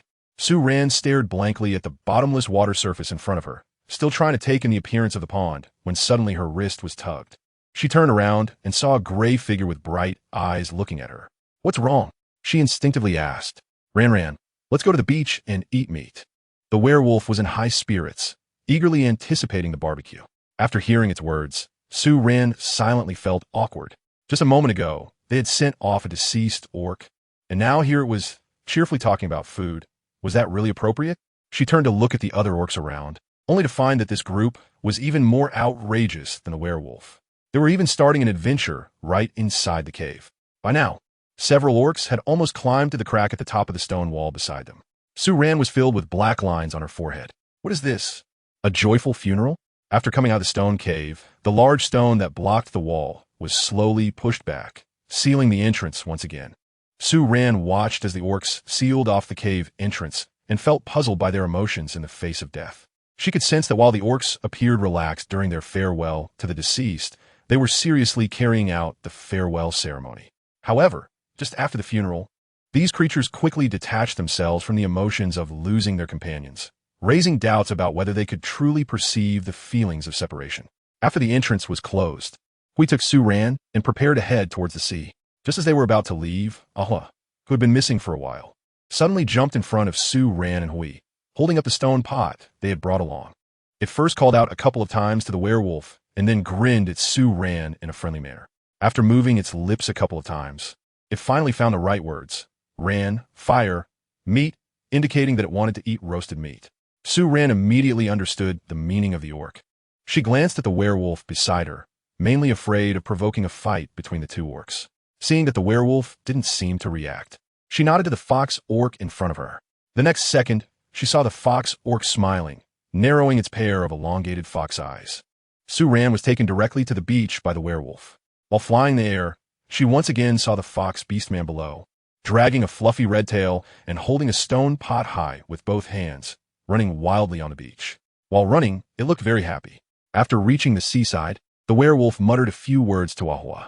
After it finished speaking, the fox beastman turned to look at Sue Ran, glanced at its fluffy tail, and happily ran toward the nearby woods.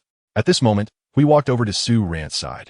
Seeing Sue Ran looking curiously at the departing Ahua, it stepped in front of her line of sight and lowered its head to nuzzle Sue Ran with its straight nose, calling her Ran.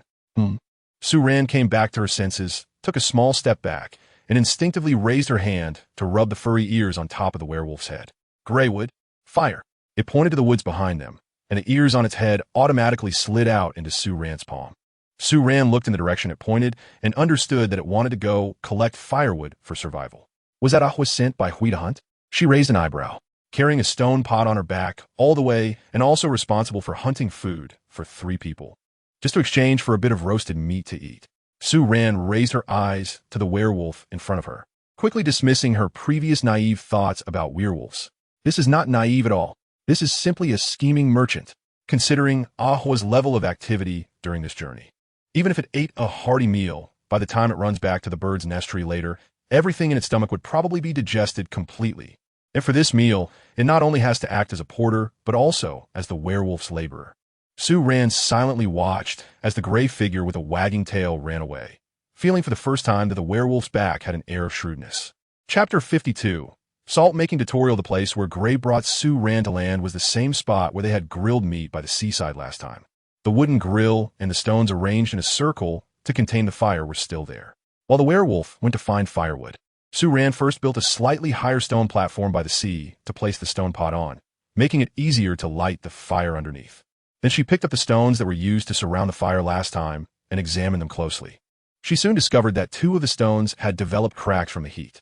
Although the other stones showed no cracks, they had white streaks appearing on them. Su Ran scratched the white ripples with her nails, but didn't scrape anything off. It appeared to be a substance from within the stone, brought out by high temperatures. This stone was definitely not suitable for making stone pots. She tossed a few pieces of stone from under the barbecue rack and got up to walk toward the rocks by the sea. The gravel on the rocky beach near the seawater was mostly black, completely different from the grayish-white stones Su Ran had just discarded. Today, she wanted to test the fire resistance of these rocks. If they proved to be fire-resistant, she planned to make a few more stone pots here for backup. The werewolf dragged a dead tree back, and Su Ran quickly set up a fire pit.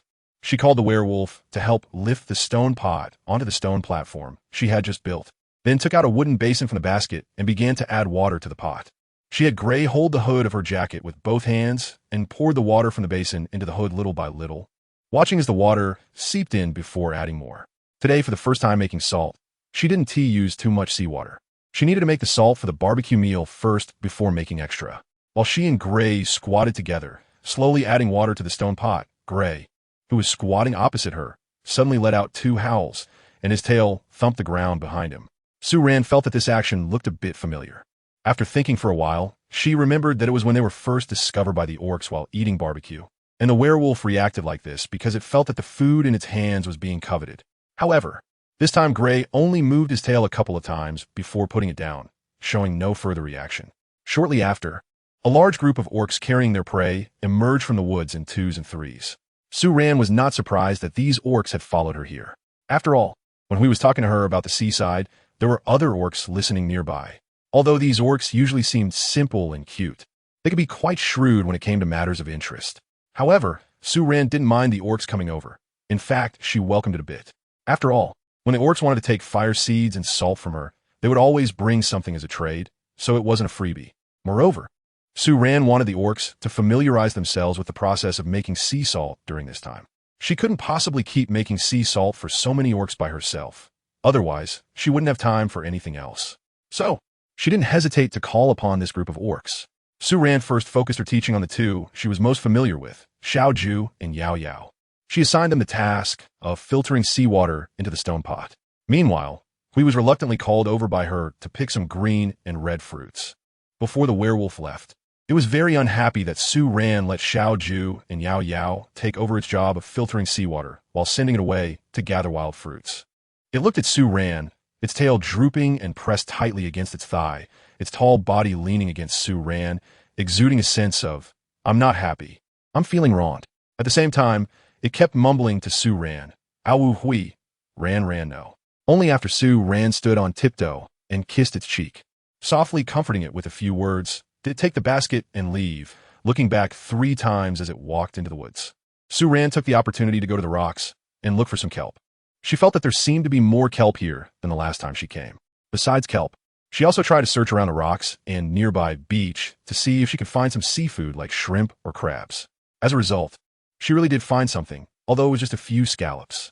Su Ran doesn't know much about the varieties of seafood and can't tell if these scallops are different from the ones on Earth, but she is quite certain that this scallop is edible. This is because Xiao Ju has already started drooling over the scallop in her hand. In those golden eyes, there is only greed, not curiosity. It's obvious that the little cutie recognizes this type of scallop. Su Ran opened the scallops, she found one by one, cleaned the mud and sand inside, and then directly placed them on the stones by the fire to roast.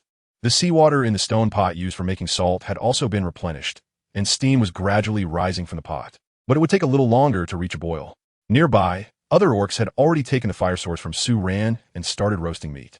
Curious orcs, while exchanging, called out to her in confusion about the seawater she was cooking, seemingly waiting for her to explain its purpose so they could do the same. Su Ran quickly pointed to the seawater in the pot and said, "Salt, boil salt." Before she could finish, Xiao Ju had already enthusiastically leaned in, pointing at Su Ran, then at the seawater, and then at the raincoat hat placed aside, making questioning sounds at the orc. Su Ran then saw the rabbit orc that had come to inquire, its ears on top of its head, rising high at times, then bending slightly down and suddenly standing upright again. The thoughtful expression on its fair face was particularly clear and vivid. After the rabbit orc learned the method of making sea salt and left, Hui and Ahua returned from the woods together. From a distance, one could see that Ahua had brought back 2 prey on each shoulder, while the wild fruits Hui had picked filled a whole basket. When they reached Su Ran, Ahua placed a white-headed sheep in front of her, then gently made a sound towards her. But the next second, Huey's displeased growl came from behind. Startled, Ahua shrank its shoulders and quickly bounced away from Su Ran, its tail drooping. Su Ran found its frizzy appearance quite amusing. However, thinking back to her first day at the bird's nest tree when Ahua was pinned to the ground by Hui, she could understand its fear of werewolves. It was likely that it had often been subjected to forceful education by Hui and had never been able to win, which explained its fear of werewolves. Chapter 53. Cup. Hui wants. The first pot of salt had already been boiled, and Su Ran had completed exchanges with the other orcs. Now, the second pot of salt was also starting to boil. The scallops placed on the stones were fully cooked, emitting a rich seafood aroma. Taking advantage of the fact that the roasted meat was not yet fully cooked, Su Ran first took the scallops off the stones and shared them with the werewolf. She cut a piece of scallop meat, blew on it, and then handed it to the werewolf, who had already started to drool beside her. Huey's eyes had widened as soon as it saw Su Ran pick up a scallop. Its round black pupils seemed to shimmer with a watery light. At that moment, when it saw Su Ran turn around and offer the scallop meat towards it, its tail immediately stood up high and began to wag rapidly. However, when Su Ran brought the scallop meat to its mouth, it suddenly hesitated. It looked at the scallop meat, which was continuously emitting a rich aroma, then glanced up at Su Ran and suddenly raised its hand to push the chopsticks, made from a branch, in Su Ran's hand toward her mouth. Ranwu? Su Ran was taken aback for a moment, then looked at Hui, who pushed the chopsticks towards her mouth. The warm scallop meat had already brushed against her lips, and she instinctively opened her mouth, allowing the scallop meat to be pushed into her mouth. The fresh scallop meat was thick and delicate. After a few bites, the sweet and fresh flavor burst in her mouth, bringing a light salty taste even without any added salt. Seeing her eat, the werewolf opposite her happily wagged its tail again. Su Ran watched the werewolf happily swaying its head, pondering the deeper meaning behind its series of actions, and couldn't help but smile slightly. She then picked up the other half of the scallop meat in her hand and offered it to the werewolf. This time, it didn't refuse, lowering its head and swallowing it in one bite. Its tail behind it wagged quickly, and after chewing a couple of times, it suddenly straightened its tail. Its ears perked up high, and it let out a series of rapid panting sounds, looking at Su Ran and exclaiming loudly, "Ran, scallop delicious." The word delicious was something Su Ran had just taught it, and of course she also taught it the word not delicious. For the werewolf, grilled meat was delicious. Scallops were delicious, but kelp was definitely not delicious. And the wild fruits, discovered that day at the black flower malin grass, were even worse. Su Ran found a total of 7 scallops, and this time she didn't share the grilled scallops with the other orcs. This kind of thing is not hard for the orcs to find. They went out for a while and found a whole bunch, even more than Su Ran did. For example, in Su Ran's basket right now, there are still many clean scallops that haven't been grilled yet. These were all found by the werewolves after they returned, having smelled the aroma of the half-cooked scallops, and they ran out to find more. Moreover, the werewolves didn't just bring back scallops. There were also 2 palm-sized crabs and a few oysters in the mix. Su Ran felt that the marine life in this world seemed to be quite similar to that on Earth. At least she couldn't tell any difference between the oysters and scallops here and those on Earth. She placed the remaining seafood on the stones by the fire to wait for them to cook. Then she called over Hui and moved the already cooked lamb from the grill to another rack, away from the heat. Seafood couldn't be a full meal, otherwise. Even if she brought back 2 more baskets of oysters and scallops, Hui wouldn't be able to get full. To satisfy her hunger, she still needed to eat meat. However, as Su Ran ate a whole leg of lamb in her hand, she thought that perhaps in the evening she could develop another way to eat. Having grilled meat for every meal, no matter how much she liked it or how delicious it was, had become monotonous, now that she had a pot and a basin. She also planned to dig out 2 stone jars. After finishing the last piece of thigh meat in her mouth, the rich and fatty lamb meat made her unable to resist stuffing a piece of seaweed in her mouth to cut the greasiness. She decided that after finishing this not-so-early breakfast, she would have Hui catch a white-headed goat to bring back. The white-headed goat, with its ample fat, would be a waste if not used to render lard. After Su Ran had eaten her fill, she began to continue with her work. She sawed off a piece of wood about 20 centimeters long and 15 centimeters wide. Then she cut the wood into 2 pieces of about 17 or 18 centimeters long and 2 pieces of about 3 centimeters long. The 3-centimeter long piece still had a branch as thick as 2 fingers on it, which she intentionally sawed to the length of her thumb to use as a handle. Then Su Ran began to carve the 2 pieces of wood into shape with a U-shaped bone knife. She wanted to make a larger wooden jar to hold salt.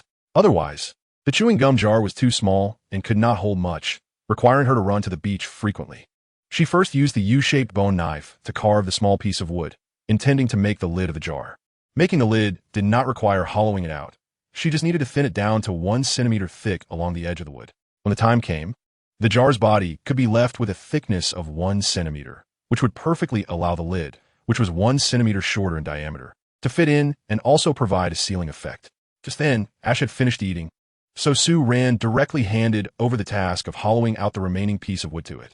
In just 10 minutes, Su Ran got a semi-finished jar. Then, she carefully polished the inner wall of the jar that Ash handed over, smoothing out the corners inside, before taking the lid and placing it on top. The lid was still a bit tight, so she turned the jar around, found a slightly protruding spot, and shaved off a bit more. This time it was perfect. The lid fit tightly, and the branch she used as a handle was also smoothed down with the file on the multifunctional axe. So it wouldn't feel prickly to the touch. To open the lid, she just needed to lift the branch handle slightly, and it could be easily opened. Ash sat quietly beside Su Ran, watching her fiddle with the wooden jar for a long time. When it saw her repeatedly putting the lid on and taking it off, then putting it back on again, it suddenly howled in Su Ran's ear. It took the freshly made wooden jar from her hands, picked up the lid itself, and after covering it a few times, its eyes sparkled as it turned to Su Ran and said, "Ran, cup?" Then a hint of expectation appeared on its face as it slowly leaned closer to Su Ran, rubbing its cheek against her side, exuding an eager demeanor, and said to Su Ran, "Cup, Ash wants." "Suran?" She looked down at the wooden jar held in Gray's hand like a treasure. Before she could react, the werewolf reached out again, his fingertips touching her thermos placed on the ground, slowly saying, "Cup, Ran's." After the words fell, he tightened his grip on the wooden jar. "Cup, Gray's, huh?" Chapter 54. Closed off. Wow. Su Ran finally understood the werewolf's intention. Since the wooden jar she made and the thermos were both covered items, the werewolf thought this jar was also a cup for drinking water. And now, it seemed that because Su Ran had a thermos but the werewolf did not, upon seeing Su Ran create something similar, the werewolf's childlike desire to have what others possess was stirring. Su Ran was filled with black lines on her forehead, but she couldn't bear to refuse. Any girl faced with such a slender-waisted, long-legged man with a handsome face acting cute would probably find it hard to say no to his request. Moreover, it was such a small request. However, she glanced at the wooden jar that Gray was holding. If this jar were to be used as a water cup, it seemed a bit too big. Although her thermos wasn't small, the one in front of her could practically be used as a small bucket. Afraid of hurting the werewolf's feelings, Su Ran didn't immediately ask him to take back the wooden jar.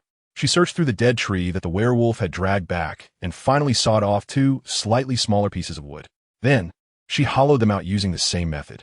This time, it was impossible for the werewolf to use his claws to dig, as the wood was too thin, and Gray's large hands couldn't reach deep enough to excavate. Su Ran used a file to sharpen the slightly dull U-shaped bone knife, tossed it to Hui, and they each hollowed out 2 pieces of wood. Then she used the bone knife to carve out the lid and the cup's opening, covered it with the lid, held it in her hand, and nodded in satisfaction. Next, she took the large jar from Huey's hands, and as Hui gradually slowed the wagging of its tail. She shook her head at it and pointed to the jar in her hand. This is a jar, not a cup. We can't use it. As her words fell, the werewolf's tail abruptly stopped wagging. It looked steadily at Su Ran, and a mix of shock and sadness appeared on its clear-faced expression. Before Su Ran could say another word, it suddenly turned its back to her, its large wings spreading out suddenly, wrapping itself into a ball. From behind, the feathers on those wings seemed to be quivering slightly. Suran, hey, I haven't finished speaking yet. Can you wait for me to finish before shutting down? She quickly picked up the newly made wooden cup and ran to face the werewolf. As she squatted down, she saw that the werewolf, whose face should have been more suitable for being stubborn and cold, had 2 tears hanging on it. The tears hung on its eyelashes and fell with a plop onto the back of its hand, resting on its knee as it blinked. At that moment, seeing Su Ran in front of it, the sadness in its eyes deepened, but it refused to make a sound, shifting its body and changing direction, its outspread wings wrapping around the wolf even tighter. This is so childish. Su Ran suppressed her laughter and hurriedly followed the werewolf's movements to the other side. Then she reached out and pulled apart the tightly wrapped wings in front of the werewolf, just in time to meet the werewolf's pair of wronged, red eyes. Such a large creature has such a fragile psyche. It actually cried over such a trivial matter. Looking at the werewolf's bright red eyes, Su Ran couldn't help but scream in her heart. She quickly took one of the 2 cups she had just made and shoved it into the werewolf's hand. I haven't finished speaking. This one is the gray one. That one was too big and can't be used as a cup. As she spoke, she opened the lid of the cup to show the werewolf. The gray one carefully glanced at Su Ran while holding the wooden cup she had given him, and his expression softened a bit, but he still looked somewhat unhappy. His gaze drifted toward the large jar nearby, his voice nasally. Gray one, small. Then he pointed to the jar next to him. Big. You still picked the big one. Su Ran was a loss for words. However, she couldn't really refuse Huey's request over such a small matter. All along, it had been Hui making an effort to meet her living needs, and she had never specifically given it anything. Even that pair of shorts made from her clothes was created to make her own living environment more comfortable. Now, Hui only wanted a worthless wooden item, and if she didn't give it to him, she would feel guilty about herself. Su Ran didn't hesitate for too long and reached out to grab the large jar over there. If necessary, she could always make another one since there were plenty of raw materials. However, before she could touch the wooden jar, she was suddenly stopped in her tracks by Gray. As she turned her head, she was bewilderedly greeted with a face-licking ritual from the werewolf. After that, the werewolf held the wooden cup that Su Ran had just given it close to its chest, looking as if it were a treasured possession. Gray's eyes were still red, but for some reason, its mood had improved significantly. It picked up the other cup they had made together, examined it in its hand, and then raised the one Su Ran had just given it, saying, Gray's.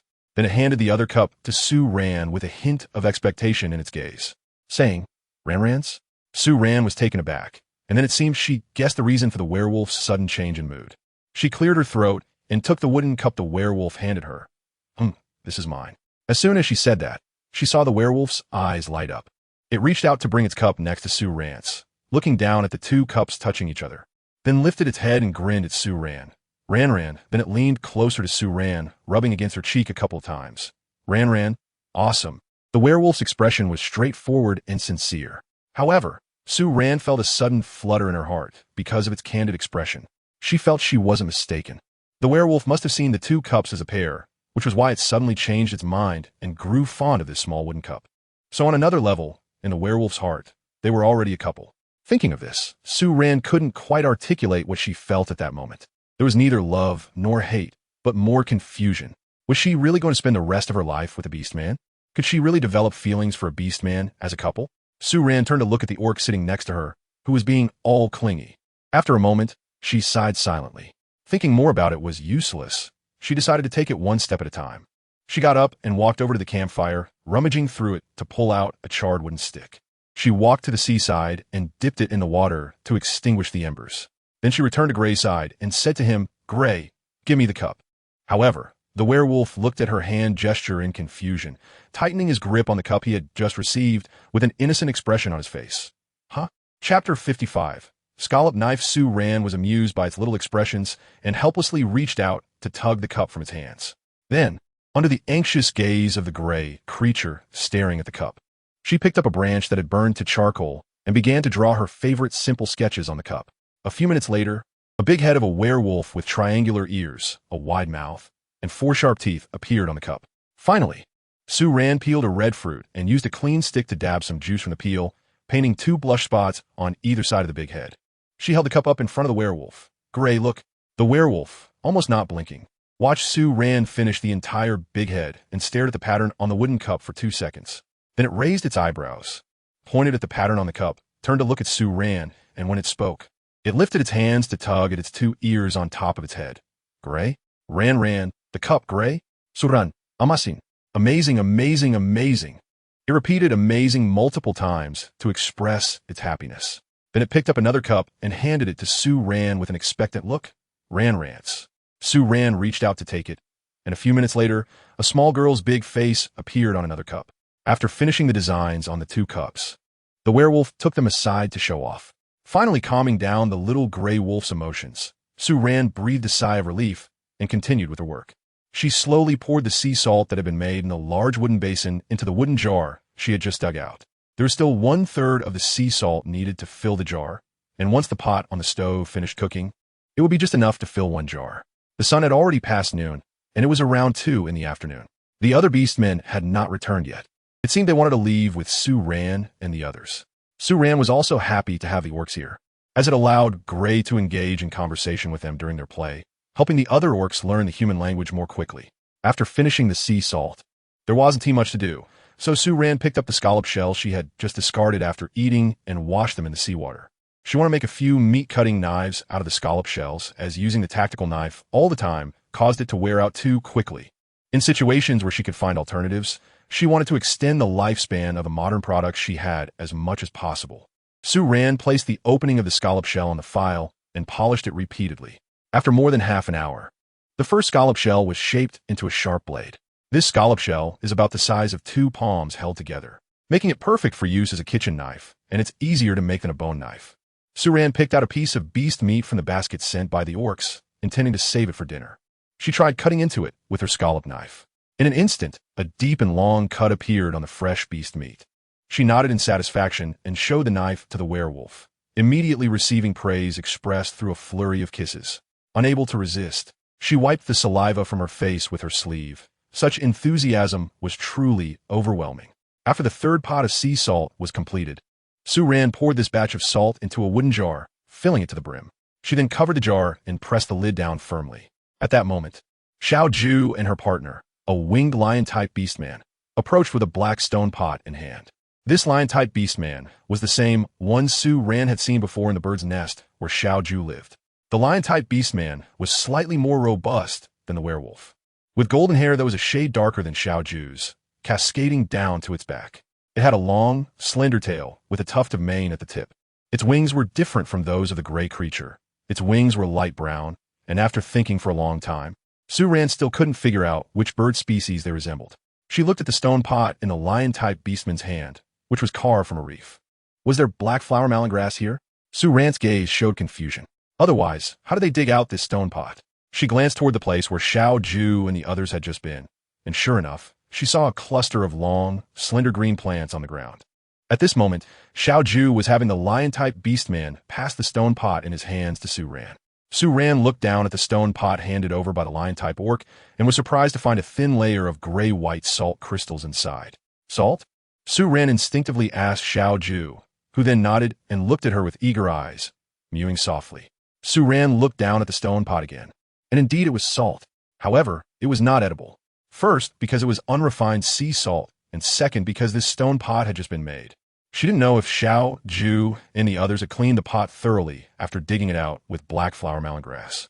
So there might still be residues of malin flower juice inside. If there were any remnants of malin flower juice, consuming it could be more than just harmful to the body. It could be life-threatening in a short time. But how was she supposed to tell Xiao Ju? Su Ran felt for the first time how urgent it was to communicate through language. It wasn't just about telling Xiao Ju that the pot of sea salt was unusable. More importantly, she was afraid that the orcs would simply take the stone pot and start cooking without any caution, which would definitely lead to trouble.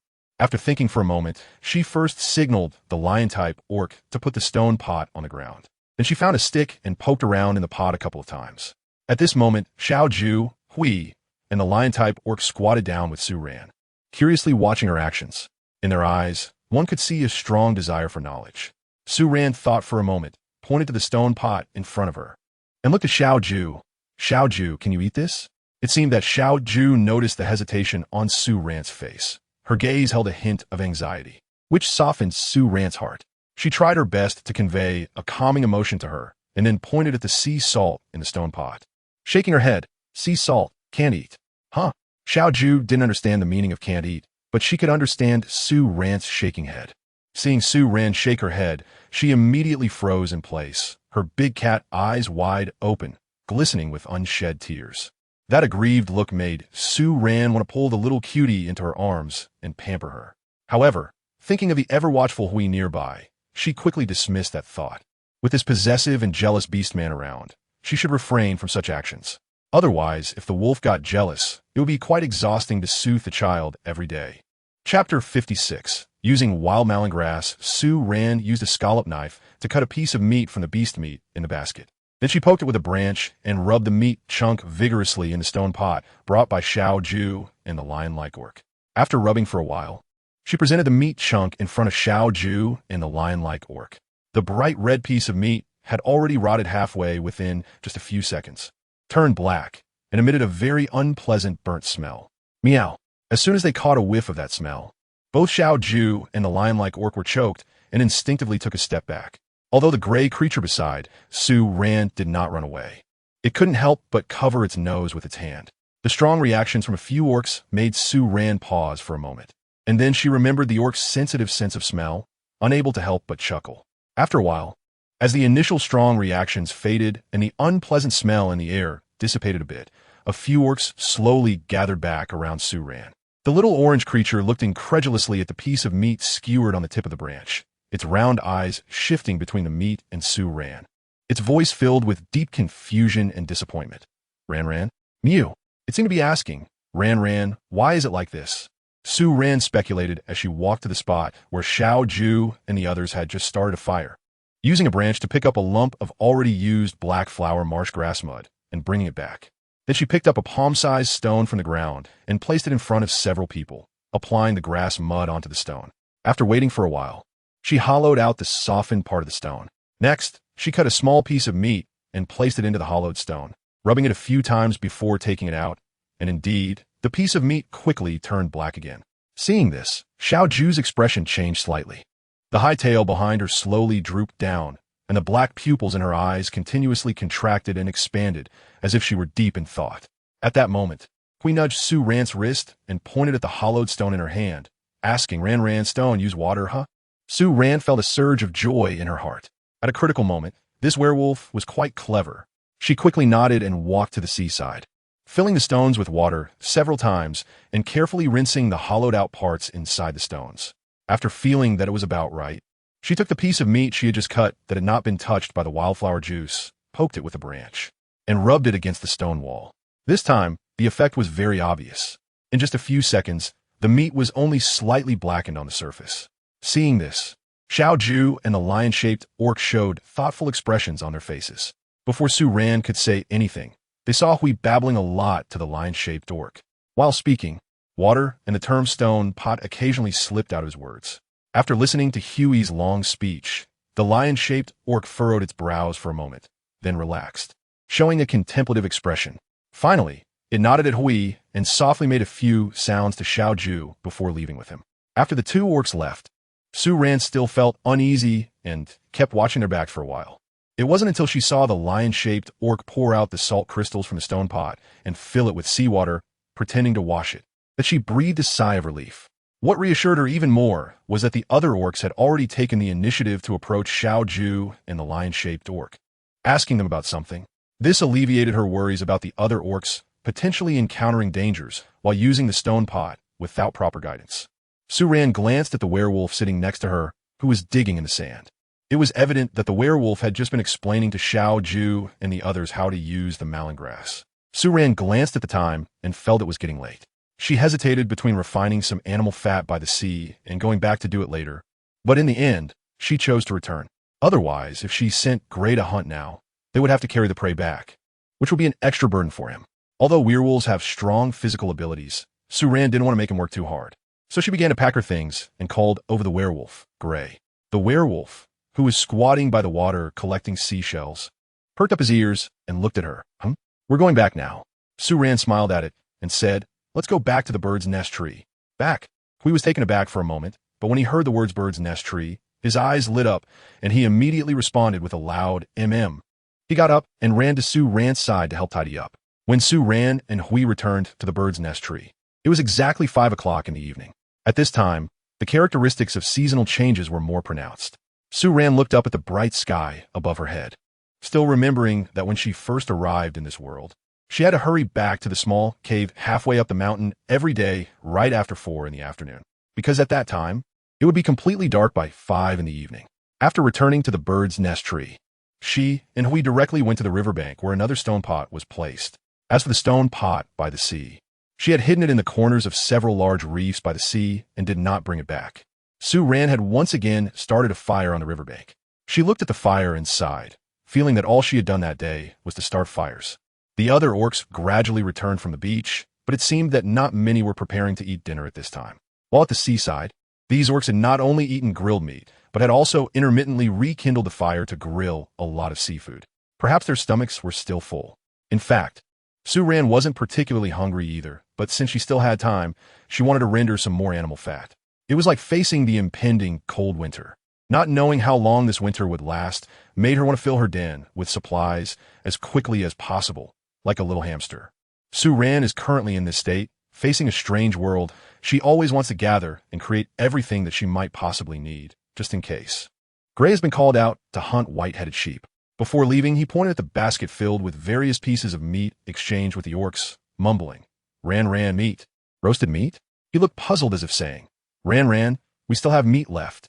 However, after hearing Sue Ran insist on him going to find white-headed sheep, he flicked his tail and spread his wings to fly out to hunt. After Gray went out hunting, Sue Ran returned to the pile of stone she discovered yesterday and dug out 2 small stones from it. She planned to hollow them out to make jars for holding animal fat. She used both hands and feet to move the 2 stones back to the fire pit, then found the black flower grass that was left over from yesterday and sat by the river to start hollowing out the stones. While digging, she thought about the things she needed to do in the next few days. Chapter 57. Rendering fat. She already had a large jar of sea salt in her hands, but she still wanted to go to the seaside tomorrow to get another jar, so she wouldn't have to run there constantly for a long time.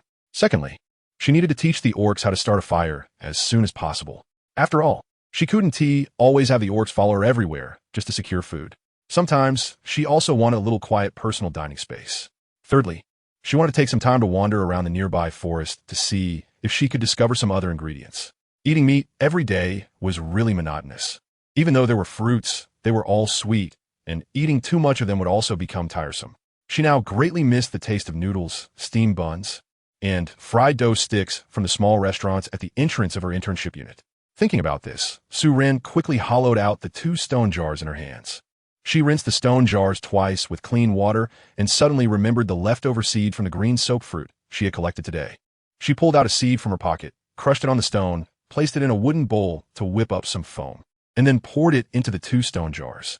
The cleaning effect of the soap water would surely be better than just rinsing with clean water.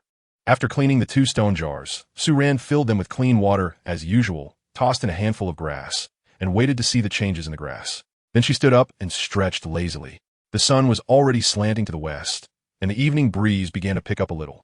Taking advantage of this time, she skewered the beast meat she brought back from the seaside, which the orcs had exchanged, onto large sticks and roasted them over the fire.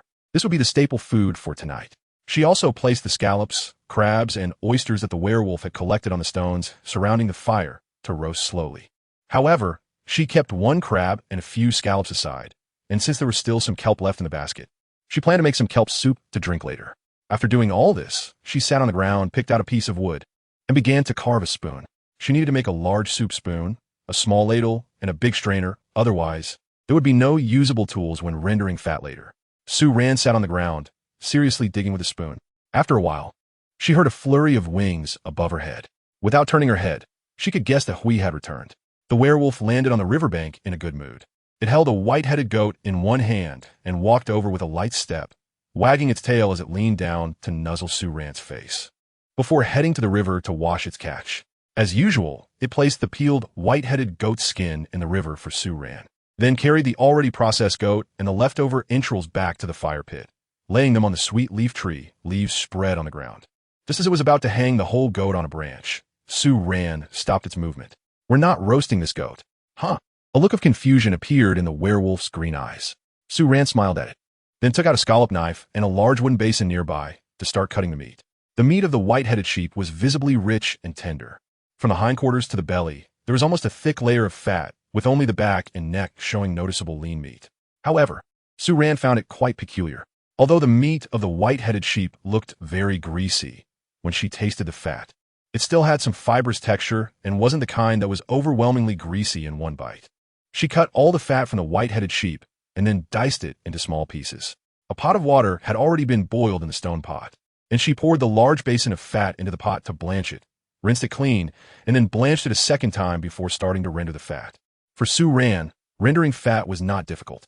Since she was young, every year during the new year, her family would buy a slab of lard to render at home. However, she didn't have any scallions or ginger to remove the fishy smell. But fortunately, the meat of the white-headed sheep didn't have any particularly strong odor, which was negligible. After cleaning the stone pot, Sue Ran scooped 2 bowls of water into it, then added the blanched fat into the pot. The stone conducted heat much faster than Sue Ran had imagined. Within a few minutes, white steam began to rise from the pot as the moisture from the fat evaporated. As time passed, the steam in the pot continued to rise. Sue Ran stirred the pot with a large ladle she had just dug out, and the aroma of boiled meat began to waft out. At that moment, a pair of bony but slightly rough large hands touched Sue Ran's arm. She turned her head and was momentarily stunned. There stood the werewolf, its eyes wide open, ears perked up straight, and its tail wrapped tightly around a pair of large feet squatting on the ground. Its eyes were filled with tension and worry. Looking at the stone pot enveloped in white steam, it murmured to Sue Ran, "Ran? Woo!" The large hand gripping Sue Ran's arm seemed ready to pull her away from the stone pot at any moment. It wasn't until a few minutes later, when the white steam from the stone pot gradually began to dissipate and a fragrant meat scent slowly emanated from it, that the hand gripping Sue Ran's arm relaxed a little as it noticed she remained unfazed. Sue Ran looked at it and thought it was almost done, then fished out a piece of golden fried food from the pot. She blew on it after picking it up with chopsticks and handed it to Hui, who had gone from being nervously tense to eagerly expectant. She shook the chopsticks and said to Hui, "This is oil residue." Huey's gaze followed the chopsticks in Sue Ran's hand, and he turned his ears, then repeated, "Oil residue. This is oil." Sue Ran pointed to the pot, which had half a pot of rendered lamb fat. The werewolf tilted his head, his gaze moving back and forth between the oil residue held by the chopsticks and the lamb fat in the pot, seemingly analyzing the difference between the two oily items. "Oil residue, oil," Sue Ran repeated, pointing to both items. Huey's light green eyes stared at her for 2 seconds, his tail sweeping back and forth beneath him. And then he opened his mouth and said, "Oil residue, oil." "That's right." Sue Ran nodded, then brought the chopsticks with the oil residue to the werewolf's mouth. "Try it." Seeing Sue Ran nod, the werewolf also broke into a big smile. It opened its mouth to accept the oil residue Sue Ran offered, chewed it a couple of times, then suddenly straightened its back, shook its wings behind, and revealed a face full of happiness. Sue Ran listened to the crunching sound made by the werewolf while chewing, and couldn't help but salivate. However, seeing that the pot of mutton fat was almost ready, she hurriedly pulled out the firewood from under the stone pot to cool down the oil. Only then did she pick up a piece of crackling, blew on it, and put it into her mouth. The kids weren't in great shape today, so just one chapter for now, chapter 58. Seafood mutton soup. The 2 newly dug stone jars had been soaking in water for more than an hour. Sue Ran fished out the 2 clumps of grass from inside and took a look. There was no change on the grass leaves. However, she still felt a bit uneasy. After pouring out the water from the stone jars, she cut a piece of leftover white-headed mutton and rubbed it in both jars. When she saw that there was no black corrosion on the meat, she finally felt relieved. Sue Ran was still a bit annoyed that she hadn't thought to use the seeds of the soapberry fruit to clean the 2 stone pots earlier. She carefully cleaned the 2 jars again with the seeds of the soapberry fruit, then hung the jars and their lids over the fire to dry out the moisture inside. After that, she sprinkled a layer of salt powder at the bottom of the stone pots to better preserve the mutton fat. Once she finished these tasks, she began to scoop the rendered mutton fat into the stone jars with a wooden spoon. This time, the mutton fat filled 1½ jars. There was some left at the bottom of the pot that was difficult to scoop out, so Su Ran planned to use it directly to make soup. The oil residue filled more than half of a wooden basin, and Su Ran sprinkled some salt powder on top, then shook the basin to evenly coat the oil residue with salt. She then scooped a bowl and handed it to Hui, who was watching eagerly, and took one for herself to pop into her mouth. The salted oil residue tasted even more fragrant, and Su Ran nodded in satisfaction, setting the remaining basin of oil residue aside to cool. She then began to prepare the ingredients for the soup. After slicing the kelp, she blanched it in water, halved the scallop meat, and used just a small crab, which she also cut in half. Then, she first stir-fried the white-headed mutton, followed by adding the scallop meat and crab to stir-fry together. Once it released a fragrant aroma, she added the prepared kelp and water to simmer. On another fire pit, a few skewers of grilled meat were almost done, and Su Ran took them down and placed them on the sweet leaf vein tree, leaves spread on the ground. She suddenly thought she should make a table. It didn't need to be too high. A low table that she could use while sitting on the ground would be fine. Otherwise, using the sweet leaf vein tree leaves every day was uncomfortable and wasteful.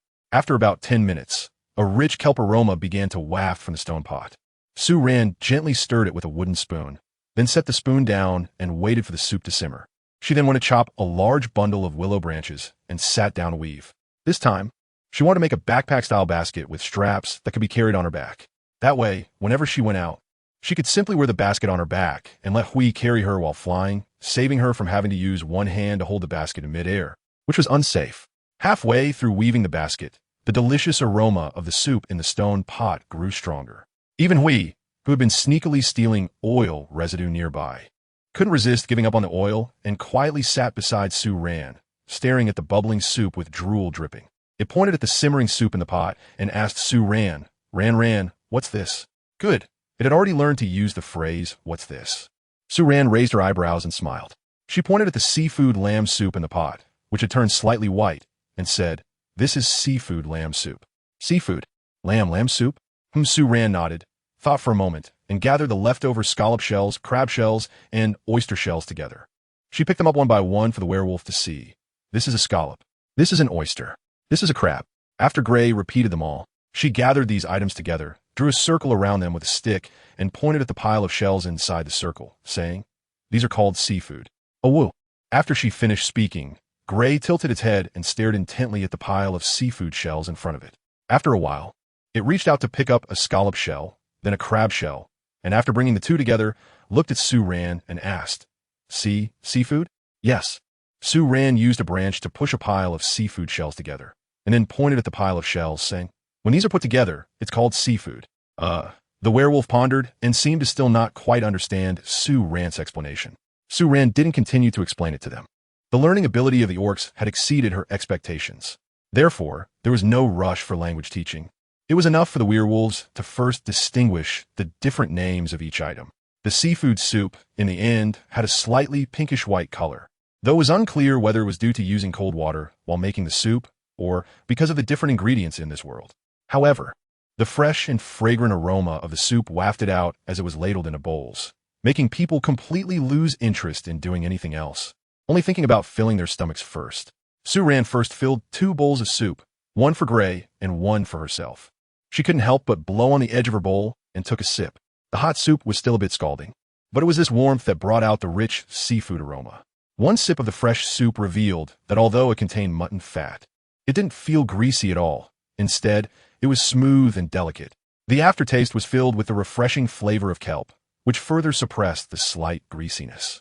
As the soup slid down her throat into her stomach, it only made her feel warm inside, giving rise to a great sense of satisfaction. Even Su Ran couldn't help but sigh after finishing a sip. As for the werewolf beside her, it was even more evident. While Su Ran was still maintaining her posture and savoring the soup slowly, the werewolf had already gulped down half a bowl, startling Su Ran so much that she forgot about satisfying her own appetite and quickly grabbed it. She knew that in the world she originally lived in, many patients with throat diseases had gotten sick due to their love for drinking piping hot soup straight from the pot. She absolutely couldn't let the werewolf develop this habit. Ran. Gray was also startled by Su Ran's sudden movement. It stopped drinking and looked at Su Ran for a few seconds, hesitatingly offering the remaining half bowl of soup in its hand towards her. Its gaze followed the half bowl of soup filled with reluctance. This made Sue Ran both amused and warm inside. She raised the bowl in its hand, but didn't take it. Instead, she deliberately held Gray's hand and leaned down to blow gently on the soup in its bowl. Sure enough, out of the corner of her eye, she saw the werewolf, unable to resist, licking its lips, its expression full of desire. She finally couldn't help but laugh, reaching out to ruffle the werewolf's ears, messing up its light brown hair before stopping. Just kidding, this bowl is yours. Chapter 59. Can't be a weakling looking into the werewolf's confused and innocent eyes. Sue Ran suddenly felt as if she were teasing a pure little boy who was unfamiliar with the world. She stopped teasing it and seriously explained, "This soup needs to cool down before you can drink it." Sue Ran made a blowing gesture towards the bowl again, then pushed it back in front of Hui, signaling to it. Seeing Sue Ran return the bowl, the werewolf couldn't help but shake its ears, revealing a look of joy in its eyes. Because one person drank 2 bowls of soup and ate a pot of seafood stewed lamb. Sue Ran and Hui didn't have much grilled meat for dinner that night. The remaining grilled meat was naturally included in Sue Ran's meal plan for the next morning. After finishing dinner, they stayed by the river until Sue Ran finished weaving a slightly larger backpack and dug out 2 small spoons for drinking soup and a slightly larger slotted spoon. At this moment, only the 2 of them remained by the riverbank. Sue Ran found a secluded spot and dug a small hole to take care of her business. As for the substitute for toilet paper, it was a type of grass that grew by the riverbank, resembling a flower bud. The leaves of this grass were somewhat similar to lotus petals, but they felt a bit thicker and had good flexibility. The inner surface was smooth, with all the leaves layered together, forming the appearance of a closed bud. When needed, she could simply tear off a couple of leaves. However, she felt that the orcs' method of washing themselves directly in the river after using the toilet was actually cleaner. After finishing, Sue Ran stood up and, following the orc's habit, covered the spot with dirt. This was something she learned when she first arrived here. Gray had taken her into the woods and personally demonstrated it for her. If it weren't for Gray's serious teaching demeanor at the time, she would have really thought that the orc in front of her was just a pervert and an exhibitionist. When Sue Ran returned to the riverside, we had just come back from releasing water. What surprised Sue Ran the most was that after their first lesson, we no longer had any desire to go to the restroom with her. Sue Ran felt that this habit likely came from the primitive genes of the orcs. When sleeping and using the restroom, the orcs' guard is down, so they also dislike having others watch them while they use the restroom, as it makes them feel vulnerable. Sue Ran washed up by the river and then packed the remaining uneaten roasted meat into the newly made backpack. After that, she placed the 2 jars of freshly made mutton fat into the basket. Only then did she tidy up the other items, extinguish the campfire, and check the other fire pits used by the departing orcs to ensure there were no remaining embers. She then handed the backpack to Hui, who was carrying the basket filled with mutton fat, and together they slowly walked back to the tree under the bird's nest. The reason she was carrying the basket was that she didn't trust the werewolf, fearing it might jump around on the way and spill the 2 jars of hard-earned mutton fat. By the time they returned to the tree, there were no signs of the orcs. The sky was already dim, and as Sue Ran and Hui arrived at the tree, they noticed it was becoming hard to see a little further away. Hui flew back to the bird's nest first to deliver the backpack. In just a few seconds, it flew back out from a nest and landed beside Sue Ran, reaching out to try to carry her up as well. However, Sue Ran repeatedly pushed it away, refusing. Unless absolutely necessary, she decided not to rely on the werewolf's help to get back to the bird's nest anymore. She wanted to quickly familiarize herself with the process of climbing the rope ladder, including the experience of climbing while carrying or holding heavy objects. She needed to be well prepared for everything, including the possibility that one day Hui might not be by her side, and she needed the ability to face this primitive world alone. She had to start getting used to the growth patterns of the plants and animals in this world bit by bit and learn survival skills in this primitive environment.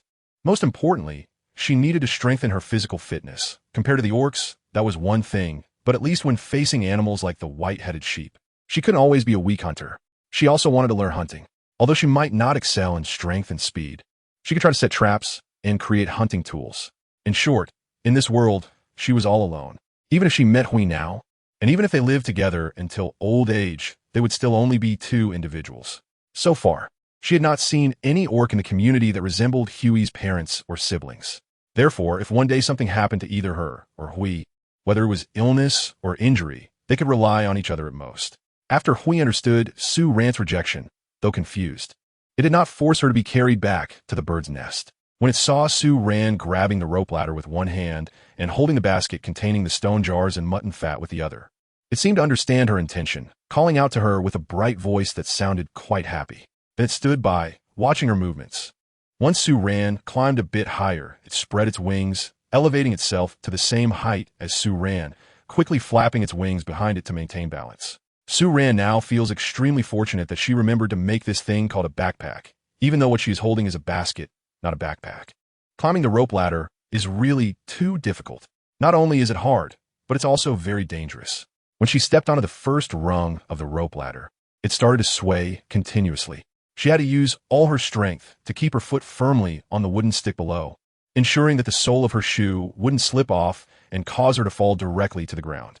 As for her upper body, she could only hold onto the wooden stick above with one hand, while the basket on the other side was slung over her shoulder like a handbag, and that hand was also reaching for the wooden stick above. Saran climbed up the tree to the bird's nest after 20 minutes. When both of her feet landed on the trunk tied with the rope ladder, one of her legs went soft, and she almost fell from the tree. Fortunately, Hui had been right beside her, and with a long reach, he pulled her back into the bird's nest. Back in the nest, Saran put down the basket in her hands and didn't bother to check if the mutton tallow inside had spilled. She plopped down and then lay back in the nest, her chest heaving as she gasped for breath. At that moment, the only thought in her mind was that her physical condition was really too poor. Judging by her current state, it seemed that any one of the 1-meter-tall little beastmen in the community could easily overpower her. Today's update is a single chapter. I've been quite busy lately and can't manage more. I'll try to return to double updates earlier next week. Chapter 60. Rainy day. It was probably because climbing the rope ladder at night had exhausted her. Saran slept very soundly. In the early morning, she was awakened by the sound of light raindrops. With her eyes closed and feeling dazed for a while, she finally realized it was raining. Then she suddenly woke up. If it was raining, would the bird's nest leak? Sue Ran lay stiffly on the sleeping bag, carefully sensing the situation around her. It was still dark outside, and she couldn't tell what time it was. After waiting for a while, she felt that there were no water droplets falling from above, indicating that there was no leak in the bird's nest. This made Sue Ran breathe a sigh of relief. She slowly turned over, and then her body tensed again. The gray wolf was not in the bird's nest. She cautiously reached out to feel the spot beside her. The hay next to her was empty, but still retained some warmth. It seemed that the werewolf had not been gone for long. Just then, she heard rustling sounds at the entrance of the bird's nest, followed by the creaking footsteps on the woven branches. Sue Ran quickly turned her head to look, and in the darkness, a pair of green eyes gazed back at her leisurely. Sue Ran instinctively spoke. "Gray?" The familiar voice of the werewolf came, and Sue Ran immediately breathed a sigh of relief. She slowly sat up and then felt the werewolf had walked in front of her, and it gently placed something down. The object had water stains on it, and the droplets fell onto Sue Ran's hand, feeling cool. Sue Ran's fingertips shrank back as she reached forward, feeling a furry texture in her palm. Just when she thought it was the tail of a werewolf, she heard Hui whisper in front of her, "Beast skin, water." Sue Ran was momentarily stunned, then reached out to touch the objects in front of her, finally realizing that what she was seeing was not a gray tail, but the several animal skins hung outside. She touched the texture of the skins and found them surprisingly soft, the kind that could be folded. She couldn't help but feel a surge of joy. With these, she could sew whatever she wanted without needing to try more boiling and kneading experiments. However, it was still midnight, and both the bird's nest and the outside were pitch black, so she couldn't see the true appearance of the skins at that moment. But that was enough to make her happy. She looked up at the pair of glowing eyes in front of her, no longer feeling afraid. This silly wolf even knew to collect things when it rained. Simply clever, and straightforwardly adorable. Sue Ran was in a good mood as she reached out to touch the shadow in front of her. Sure enough, the gray, bare chest was damp. As Sue Ran rubbed the wet spot on its chest, the werewolf couldn't help but let out a soft whimper. A howl echoed, and the sound of grass leaves rustling filled the nest, caused by the werewolf's big tail swaying back and forth. Gray, impressive. Sue Ran groped down from the werewolf's chest with her palm and held one of his hands. After giving her praise, she immediately felt the vibrations from the werewolf's chest. Then a slightly damp but warm body leaned in. It seemed he hadn't gotten too wet from the rain. Sue Ran groped her way to the top of Huey's head and felt that his hair was only damp in a few places, which made her feel relieved. Huey affectionately nuzzled against Sue Ran's cheek, then kissed her from her eyes, to the tip of her nose, to her mouth, all the way to her chin. The series of kisses from the werewolf did not make Sue Ran feel uncomfortable or scared. She sat together with Hui in a half-embrace, patting the werewolf's muscular and taut shoulder with one hand. "All right, you've worked hard. Time to sleep." "Oh, woo," Hui responded softly. But as Su Ran pulled him down to lie beside her, he settled next to her. Just before Su Ran fell back into dreamland, a warm and solid wing slowly covered her. When Su Ran woke up again, the sky outside was still gloomy. The rain was still falling, even a bit heavier than it had been in the middle of the night. But what reassured Su Ran was that there was still no sign of leakage in the bird's nest. She believed it was due to the fact that the werewolf had mixed a lot of dry grass into the top of the bird's nest when he built it, as well as the dense growth at the top of the bird nest tree. From a distance, the tree canopy looked like a thick bunch of mushrooms, with closely packed branches and leaves blocking the top of the bird's nest completely. The raindrops falling above the nest were intercepted by layers of leaves, making it difficult for them to fall directly down. In this weather, it was impossible to start a fire, but fortunately, Su Ran still had some leftover roasted meat from yesterday. She suddenly felt a bit regretful for forgetting that there could be rainy days and not preparing some dry firewood in advance. Now, waiting for the rain to stop, the branches and leaves of the trees would be soaked, and starting a fire would become a challenge again. However, thinking about preparing dry firewood would inevitably require a place to shelter from the rain, so she would need to build a shed. But considering that building a shed would also allow her to practice her house-building skills in advance, Su Ran felt motivated again. As for when to move down from the tree to build a house, Su Ran hadn't decided yet. But it was definitely something she wanted to complete before winter arrived this year. She didn't want to be the first person in this beast world to die of cold in a bird's nest despite being healthy. Su Ran sat up from her sleeping bag and stared at the rain curtain outside for a while. A gust of cold wind blew into the bird's nest, making her shiver and wake up. At this moment, Hui was not in the bird's nest. According to the time, it should have gone out hunting. However, looking at the treetops outside in the pouring rain, Su Ran couldn't help but feel a bit worried, even though she knew that a werewolf like Hui would be fine. It wasn't that she was concerned about Hui getting hurt, but rather that she was worried it might catch a cold and develop a fever. Although she had medicine in hand, it was still better to avoid getting sick if possible. Just then, the entrance of the bird's nest suddenly darkened. Su Ran quickly raised her eyes and saw that the werewolf had indeed returned. What surprised her even more was that behind the werewolf, it was carrying the basket she had made up yesterday. At this moment, the basket was completely filled with meat, and she could see that the prey had already been processed into chunks. The werewolf likely hadn't used its wings this time either, as it had climbed up using Su Ran's rope ladder. Once it reached the top, it first unloaded the basket onto the bird's nest, then turned and walked a few steps away from the tree trunk, standing in place to spread its huge wings and shake them vigorously. As it finished shaking, the feathers on its wings fluffed up, looking slightly damp, but at least they weren't dripping anymore. By this time, the werewolf slowly walked back into the bird's nest. Chapter 61. Harvesting animal skins. It seemed that the werewolf wanted to eat raw meat directly and left the remaining cooked meat for Su Ran. However, at this moment, Su Ran had already pulled out the self-heating military ration from her backpack that she had opened some time ago, unwrapped the small packages inside one by one, added water, and heated them up. Now, steam was rising from the packaging. Su Ran wants to leave all the grilled meat for Hui to eat. She will keep at most one piece of grilled meat for herself to eat at night. If it hasn't stopped raining by then, she will let Hui eat the raw meat that was just cleaned out today, so she won't have to go out to find food. Su Ran took out a dustpan that she had made a few days ago. Then she took out the leftover barbecue from yesterday one by one and placed it on top, calling over the werewolf to get ready to have breakfast. Hui walked over with a backpack and sat down directly across from Su Ran.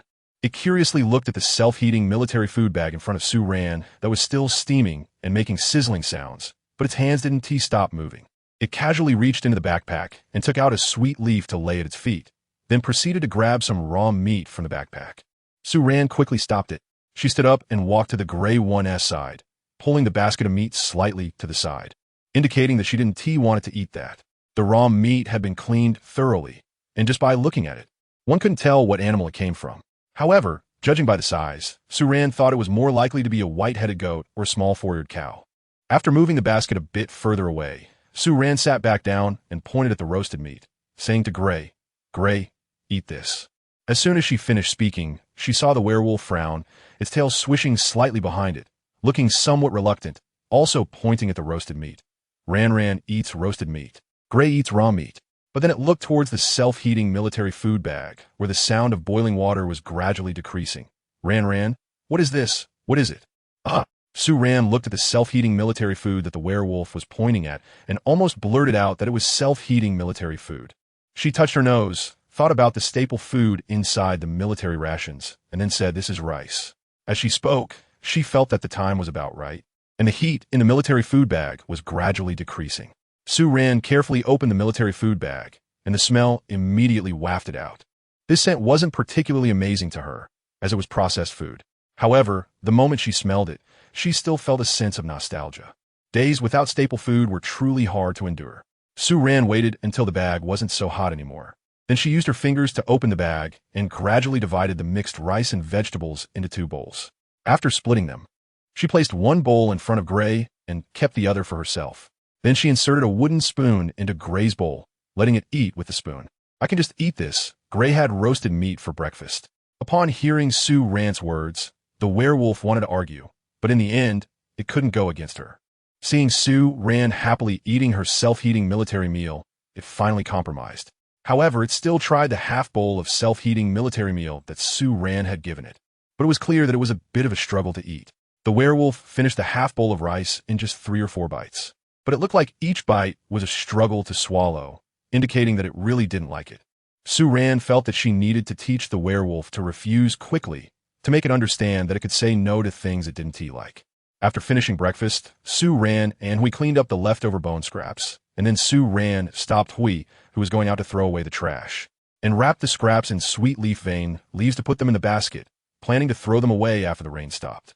The rain outside had gotten a bit heavier now, and Sue Ran and Hui sat at the entrance of the bird's nest, feeling a little cold as the cold wind blew. They moved back to the pile of grass to sleep. Sue Ran spread out the sleeping bag again and sat on it with Hui. She then took the few animal skins that Hui had collected last night. These animal skins included one each of red pig skin, white-headed sheep skin, dwarf deer skin, and 4-eared cow skin. At this point, the skins felt completely dry, though they all looked different after drying. The most surprising to Sue Ran was the red pig skin. When fully spread out, it could almost cover a small double bed measuring 1.8 meters. The color of the skin transitioned from deep red in the middle to pale pink at the edges, and the length of the hair gradually shortened with the color change. Most importantly, the red pig skin, having just been simply washed and dried, was very soft.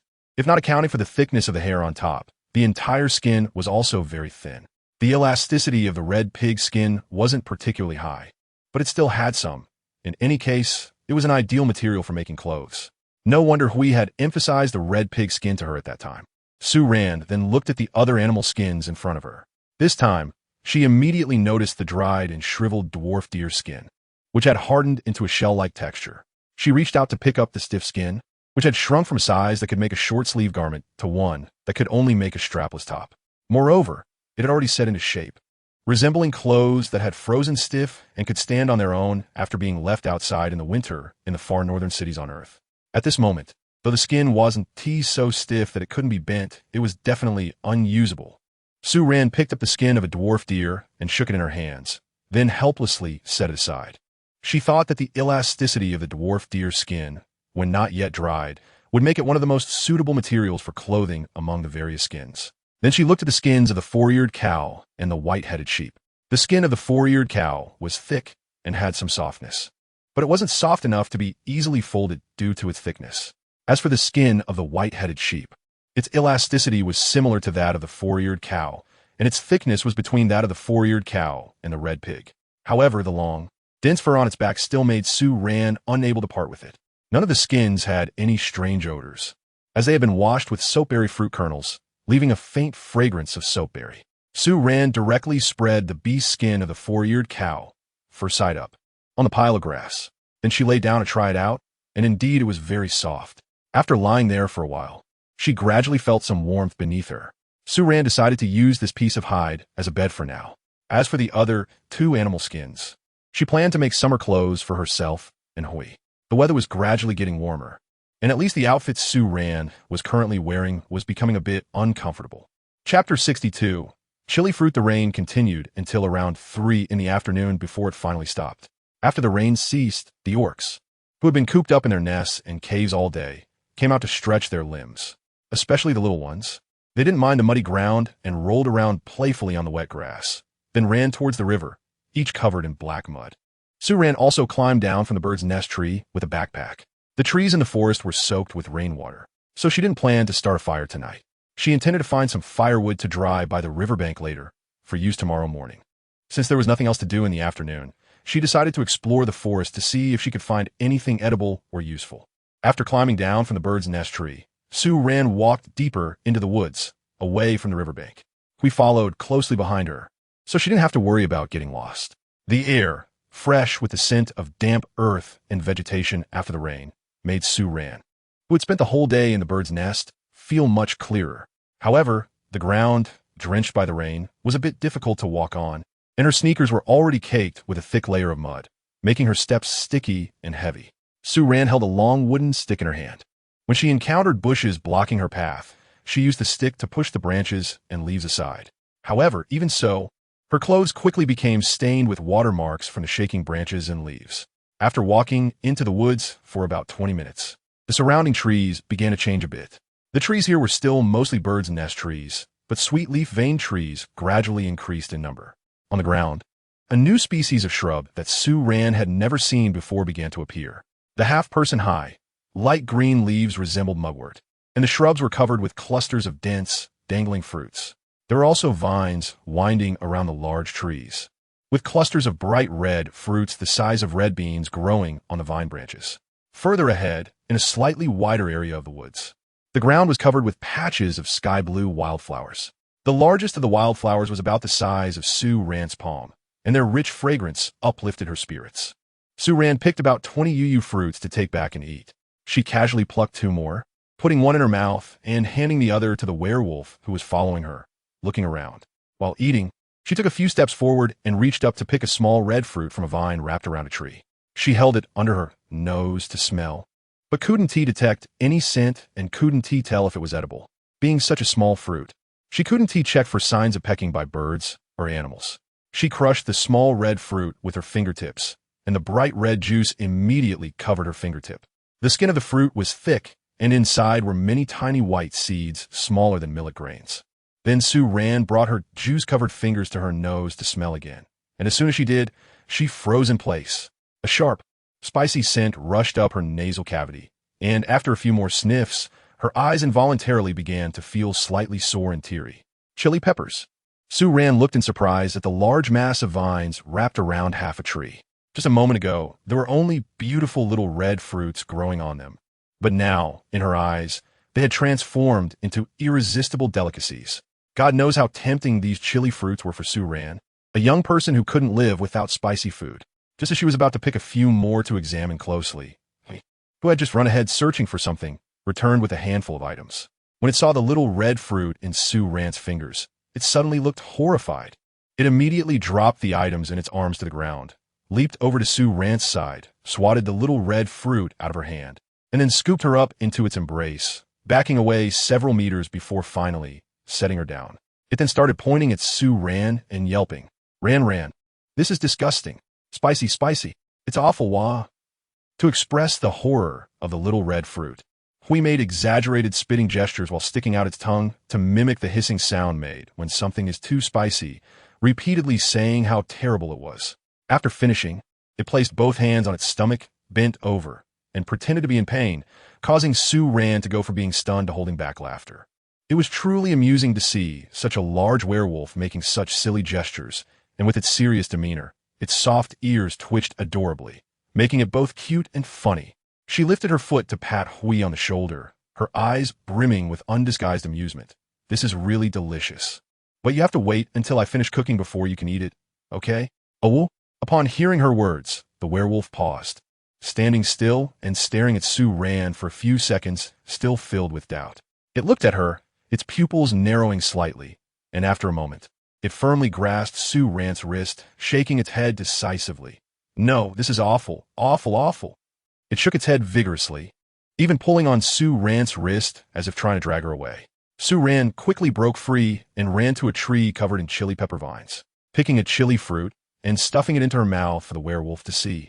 As she used her tongue to twist the chili fruit open, she said to the werewolf, Gray, I can eat this.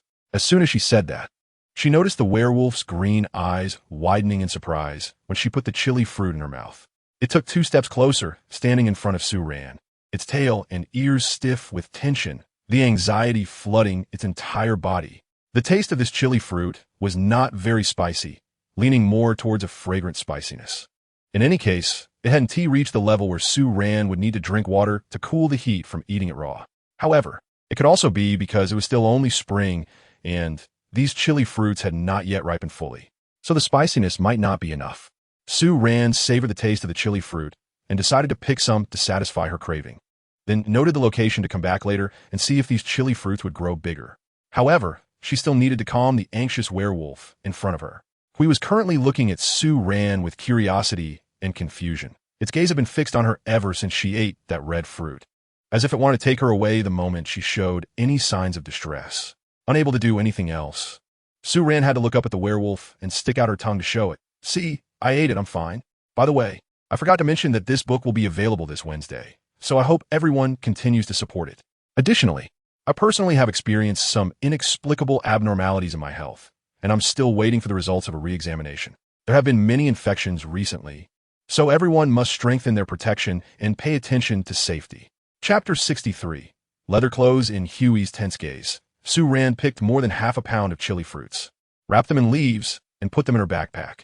After walking a bit further, Su-Ran discovered another edible broadleaf plant. From a distance, this wild vegetable looked like a large green flower the size of a plate. Su-Ran plucked a leaf and tasted it. The flesh was thick and had a flavor somewhat like lettuce. Her eyes lit up. This was definitely a proper leafy vegetable. Su-Ran quickly dug down another one. With two, it would be enough for her to eat tomorrow. As for the rest, she would let them grow in the field and pick them when she needed to eat. Su-Ran looked up at the sky above, where the fiery clouds were faintly visible, indicating that the weather was clearly getting hotter and nothing could be held back anymore. She placed two wild vegetables into her backpack and continued pulling the gray towards the depths of the forest. However, after that, there were no more discoveries. Su-Ran felt a bit unsatisfied, but today she had found an edible ingredient and also discovered chili peppers that could serve as seasoning, which was enough to make her happy. She looked at the time. It was already 5 in the evening, so she called Huiyuan to head back. On the way back, she casually picked a large handful of those blue wildflowers. The petals of these flowers were layered, with a total of 8 petals. The entire flower was about 2 sizes smaller than a peony, but the petals were slightly curled inward like a chrysanthemum. Su-Ran also put the flowers into the backpack behind her, planning to dig out a vase to put them in the bird's nest after returning. After walking for more than 40 minutes, Su-Ran and Gray finally returned to the riverbank. Although they were tired, Su-Ran was in a good mood. She said to the werewolf following her, "Gray, find some wooden branches." Meanwhile, she quickly collected firewood near the edge of the forest. The firewood she wanted to use for the next day was quickly gathered. However, Su-Ran asked the werewolf to find a few thicker pieces of wood, which she laid out one by one on the riverbank. She planned to use these pieces of wood to build a shed for storing firewood once they dried out. In the following days, Su-Ran and the werewolf went to the seaside a few more times, producing 2 jars of sea salt. During this time, she also took the opportunity to make a few bone needles. And then she cut off the long hair from the skin of the white-headed sheep and boiled it with a few animal hides in the stone pot. The boiling of the white-headed sheep and 4-eared cow hides, along with the wool, was to sterilize them. They were quickly taken out after boiling in hot water for several seconds. However, she boiled the red pig hide a bit longer, and after that, she used a tactical knife to scrape off all the red and white hairs from the pig's skin. She intended to make clothes from this red pig skin, as the weather was getting warmer day by day, and she certainly couldn't continue wearing fur clothes. After finishing the processing of the animal hides, during the 2 days of drying them, Su-Ran slowly combed out the black long wool from the white-headed sheep using a small wooden comb she carried in her backpack. In the following days, the werewolf hunted a few more white-headed sheep, and Su-Ran obtained even more wool. At this point, the small combing job was too inefficient, so she simply carved a larger, fine-toothed wooden comb from wood. Once she combed out all the wool, she twisted it into several large balls of wool yarn, just like she used to twist cotton threads when she was a child. After preparing the needles and threads, Su-Ran began to make clothes. Since she had some experience from previously making a small underwear for Gray, she felt somewhat prepared for pants. However, when it came to the upper garment, she was a bit at a loss. She had seen the elders at home making large floral cotton-padded jackets when she was a child, but now, recalling it, she could only vaguely remember the 4 main pieces of fabric for the front and back, along with some small pieces cut into tiny bits. But she couldn't remember what they were used for at all. There was no choice but to resort to the simplest method. Sue Ran laid out the animal skin flat in the bird's nest, then removed the outer layer of her jacket, took off the hood, and spread the jacket neatly on the animal skin. She then used the charcoal she had brought to the bird's nest to draw lines along the edges of the jacket.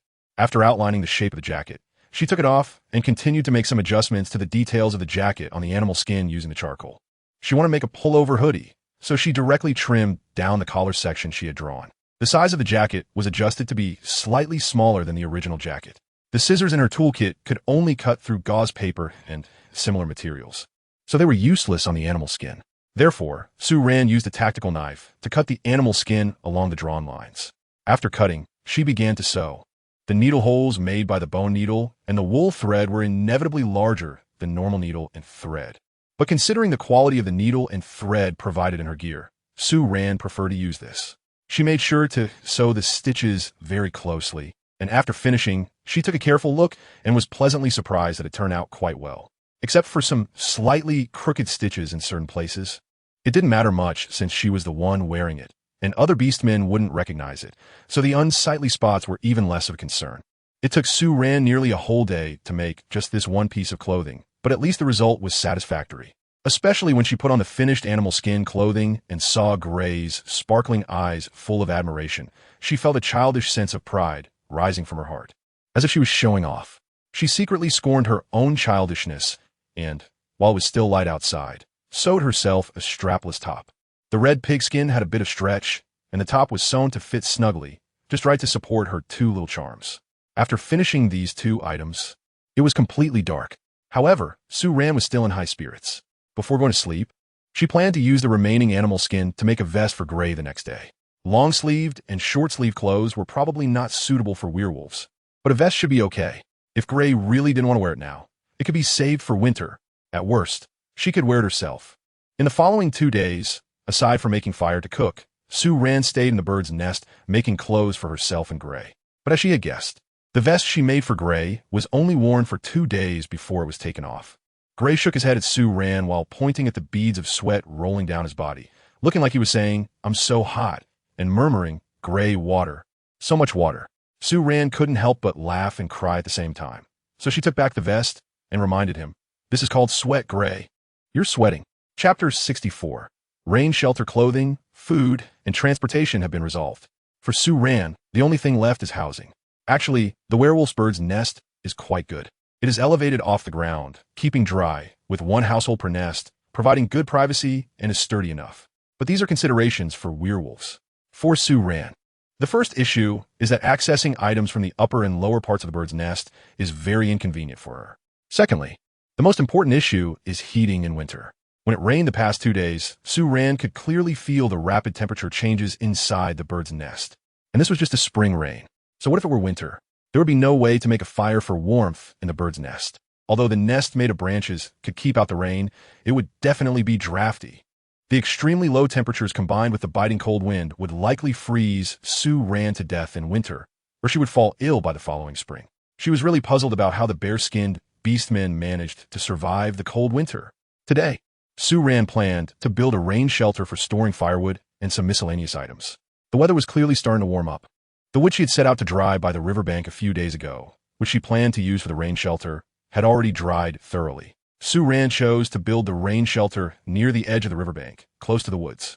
She was worried that if it were built right on the riverbank, heavy rain could cause the river to rise and flood the shelter, rendering it meaningless. The size of a shelter was set to be approximately 3 meters long and 2 meters wide. The main structure would require at least 12 sturdy tree trunks.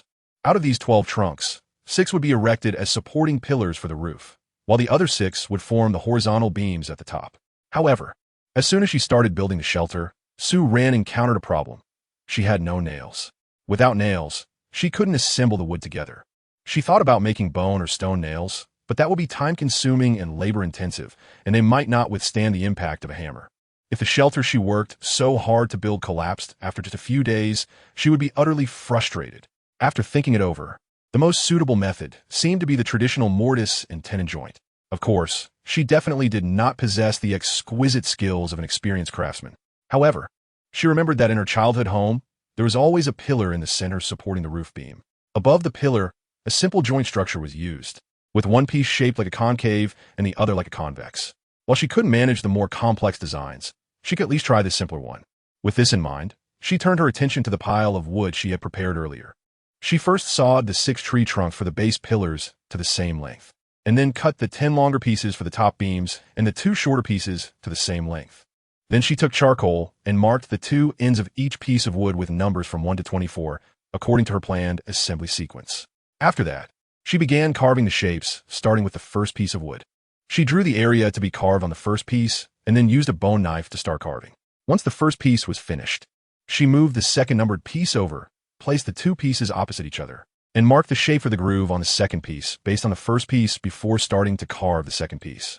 The structure carved out of the second piece was convex, but only half the length of the diameter of the first piece. Since the first piece was one of the pair of posts standing on the ground, the groove on top needed to connect to one beam on each side. So half of the groove had to be reserved for the other side's beam. When she carved the corners of the trunks, the shape of the grooves turned into right angles. The 2 right angle edges perfectly matched the length and width of the roof above.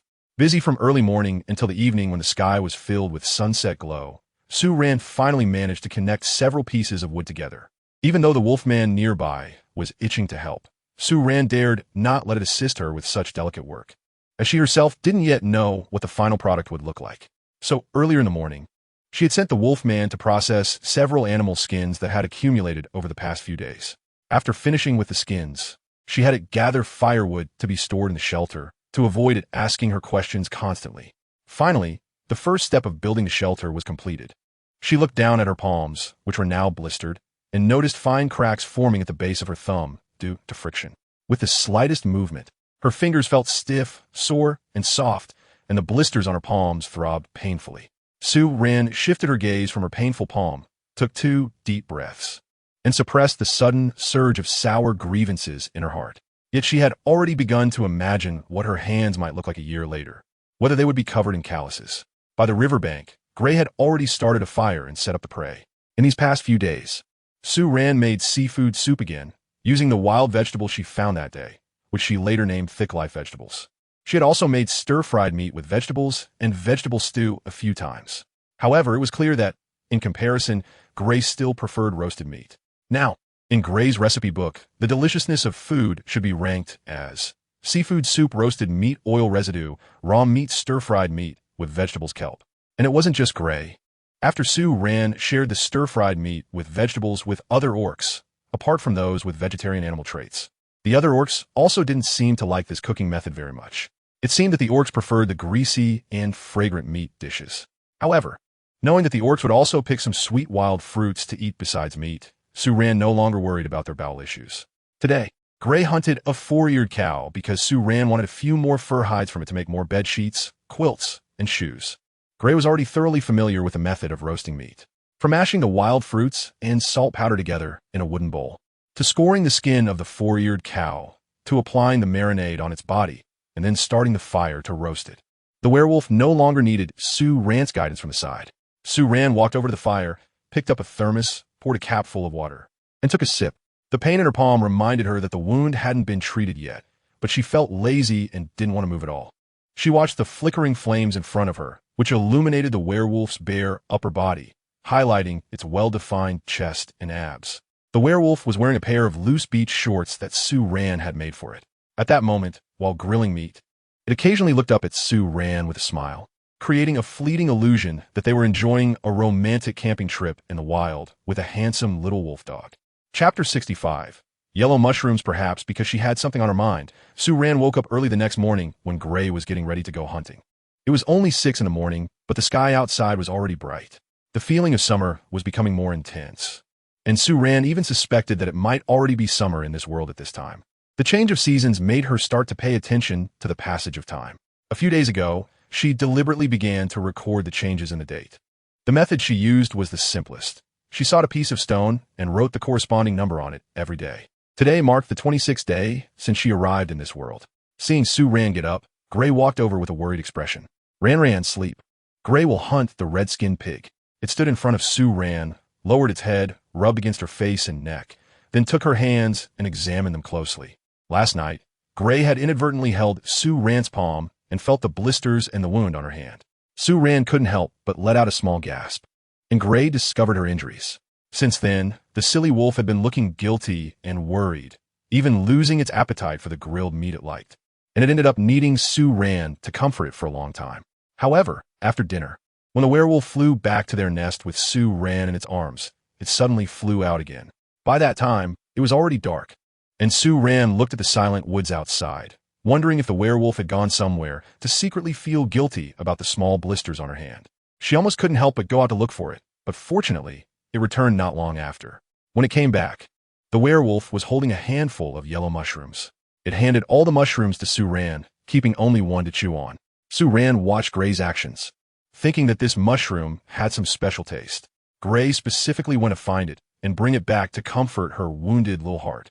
However, Gray stopped her from eating the mushroom, and the next moment, it spat out the chewed mushroom onto its finger. Then grabbed Sue Ran's blistered hand and applied it to the blister and the crack in her palm. The mushroom fragments were smeared on the wound, and at first, there was no sensation. But after a while, a tingling, numbing pain began to emerge around the blister and the wound. That pain felt very similar to the sensation of applying alcohol to a wound, but it was much lighter. Sue Ran raised her hand to look at the mushroom fragments applied to her skin. Could this really be a medicinal material? After applying the mushrooms, we went to fetch an empty wooden jar that had been placed beside the bird's nest. That corner was already piled with many items, from pots and bowls to large and small jars, all made by Sue Ran and Hui in the past few days. Moreover, it was tea just on this side. Opposite this pile, on the other side of the bird's nest, there were also several jars, bowls, and wooden baskets. Sue Ran didn't dare to put everything aside. She was really afraid that the weight on both sides would be different, causing the bird's nest to lose balance and fall from the tree. After Hui brought over the jar, he opened the lid, holding the mouth of the jar towards Sue Ran's other arm that was holding the mushrooms, signaling her to put the remaining mushrooms into the jar. Ran, put it in, we'll use it again. Use it tomorrow? Sue Ran smiled at it and asked, tomorrow, I'll use it again. The gray one nodded, its soft ears relaxing on top of its head, and then it shook its head a bit. Okay. Sue Ran nodded in agreement, but she did not put the mushrooms into the jar. She pushed the jar back to Gray with her arm, and then had Gray bring over a dustpan to place all the mushrooms she was holding onto it. After that, she took out a needle from her sewing kit and threaded it, starting to string the mushrooms one by one. Once she finished, she hung the mushrooms inside the bird's nest near the entrance. It was too dark to take them outside to dry, so she would have to wait until tomorrow morning. They need to be dried. We can't just put them in directly, she said to the werewolf. Since these mushrooms had medicinal value, they needed to be preserved properly. If they were placed directly into the jar in the current temperature, they would definitely rot within a few days. Therefore, she needed to dry the mushrooms first and then grind them into powder for long-term storage. Because neither she nor Gray, nor any other orcs, could predict when they might get sick or injured, and there were no pharmacies around to buy medicine at any time. She estimated that regardless of the differences in plant characteristics, mushrooms are still mushrooms, and the growth cycle of mushrooms in this world probably wouldn't be very long. So, since she could still find them now, she had to collect as much as possible while she could, in case she couldn't find them during the long winter ahead. Gray naturally noticed Sue Ran's intention to collect mushrooms. Sue Ran felt that although it had not been a month since she was brought back by Hui, their understanding and tacit agreement towards each other had rapidly grown. So before going to sleep, as Sue Ran was held in Huey's arms, covered with a white sheepskin that smelled faintly of the cleaned green soap fruit pits, she began to doze off when she heard the werewolf lower his voice and whisper in her ear, "Tomorrow, Hui, I will go find Wu." The effect of the yellow mushrooms was really good.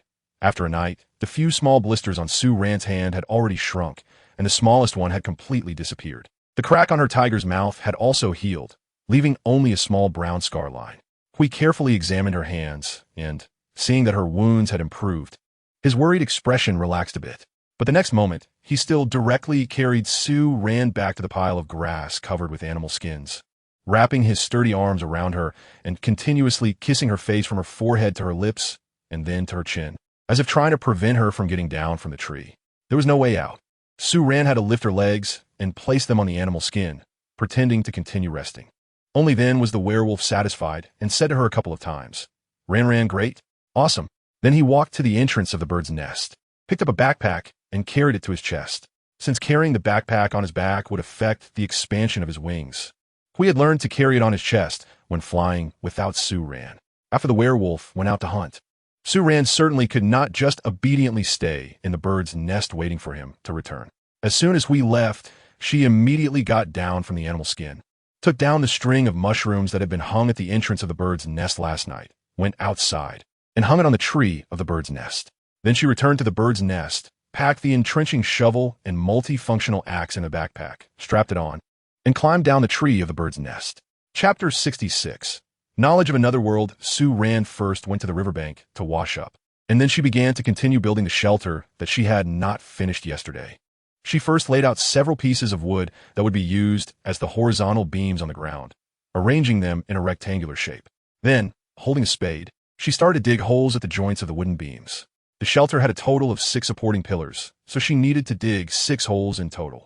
Since it was close to the edge of the woods, and there had just been a heavy rainstorm recently, the soil here was relatively easy to dig. She took only a little over 10 minutes to dig 6 holes, each about 30 centimeters deep. Then she began to assemble the pillars and beams of the shelter. Following the order marked yesterday, she used the hammer attached to the multifunctional axe to gradually tap the tenons she had carved into the horizontal beams into the grooves of the vertical pillars. Once all the tenons were fully inserted, she found a thin branch, used the axe to cut off 2 pieces of wood shavings, shaped them into wedges, and then nailed one into the top and one into the bottom of the already assembled grooves and tenons for reinforcement, ensuring that the joints fit more tightly and securely. Su-ran followed this process and installed all the pillars and beams on one side of the shed. Just as she finished installing one side, she saw a werewolf rushing out of the woods, carrying a red-skinned pig on its shoulder. As soon as it emerged from the woods, it instinctively turned its gaze towards Su-ran's direction, since she had been processing the wood for the shed right there yesterday. The moment the werewolf landed, it immediately threw down the red-skinned pig it was carrying. It stood in front of Su-ran, frowning. Its expression clearly showed a mix of anger and helplessness. Ran. Su-ran, you woof? Not good woof. It looked at Su-ran for a long time, wearing an expression that seemed to say, why are you so disobedient? However, it struggled to find suitable words that Su-ran could understand, making the entire wolf appear somewhat anxious and flustered. Su-ran looked at the tip of its tail, which was clearly swinging back and forth in a restless manner, and combined with its series of fragmented sentences. She knew she should quickly comfort the simple little wolf in front of her. However, in reality, she couldn't help but curl her lips and watch its silly and cute appearance for a few more seconds. I'm fine, okay? Su-ran took a step forward, closing the distance between herself and Hui, raising her hands to show him. Look, it's all better now. Hui lowered his head and glanced at her palms, only to frown even tighter. He grabbed Su-ran's wrist with one hand, pushed her palm back to her own view, and pointed at the 2 shriveled little blisters on her palm. Bad. Ran blood. Woo. He whined for a long time to refute Su-ran's words. Su-ran helplessly rubbed her hands together and raised them to show him again. Hui, it doesn't hurt. Seeing that the werewolf wanted to say something more, she quickly placed her hand on his chest and stood on tiptoe to peck his firm chin. All right, Ran isn't in pain. Let's help me set up the tent first, and then we'll eat. After saying that, she pulled Hui toward a row of rain shelters that had already been assembled, squatting down to continue assembling the remaining frames while signaling to him. Then she saw Hui let out a heavy sigh, looking at her helplessly before reluctantly following her actions and squatting down. The framework for the rain shelter was easy to assemble, but the top cover was a bit troublesome. This part couldn't be taught to the beastmen until it was made, so Hui couldn't help Su-ran complete it. If they waited until the structure was set up to install the top cover, Su-ran wouldn't be able to reach it. In the end, Su-ran had no choice but to first complete the entire structure and top cover upside down on the ground. Once it was done, she had the beastmen help turn the shelter over and insert it into the hole she had dug. With Huey's help and Su-ran's guidance, the framework was quickly completed. Next came the more tedious top cover part. However, this part was a bit time-consuming, so Su-ran planned to have breakfast first before continuing. At this time, the 4-eared cow that Hui had hunted had completely passed away. As soon as Su-ran mentioned roasting meat, Hui immediately became happy, picking up a red-skinned pig and running to the riverbank to skin it. At this moment, other beastmen had already started to gather by the river to make a fire and roast meat. A week ago, tired of having a group of beastmen following her around every meal, Su-ran directly taught them how to start a fire. However, before the lesson, she first demonstrated the potential dangers of a fire disaster. The teaching method was quite simple. A few days prior, she used a shovel to dig a circular fire break about 3 meters in diameter near the riverbank. Then she began to stack branches inside the firebreak, all of which were highly flammable. Once the branches were stacked, she and Hui dug water buckets together. But to save time, after digging 2 normal buckets, Su-Ran no longer insisted on the shape of the buckets. She directly asked Hui to hollow out tree trunks to make 6 bottom-sealed large wooden jars that could hold water without lids. Together, they dug more than 10 of these water jars.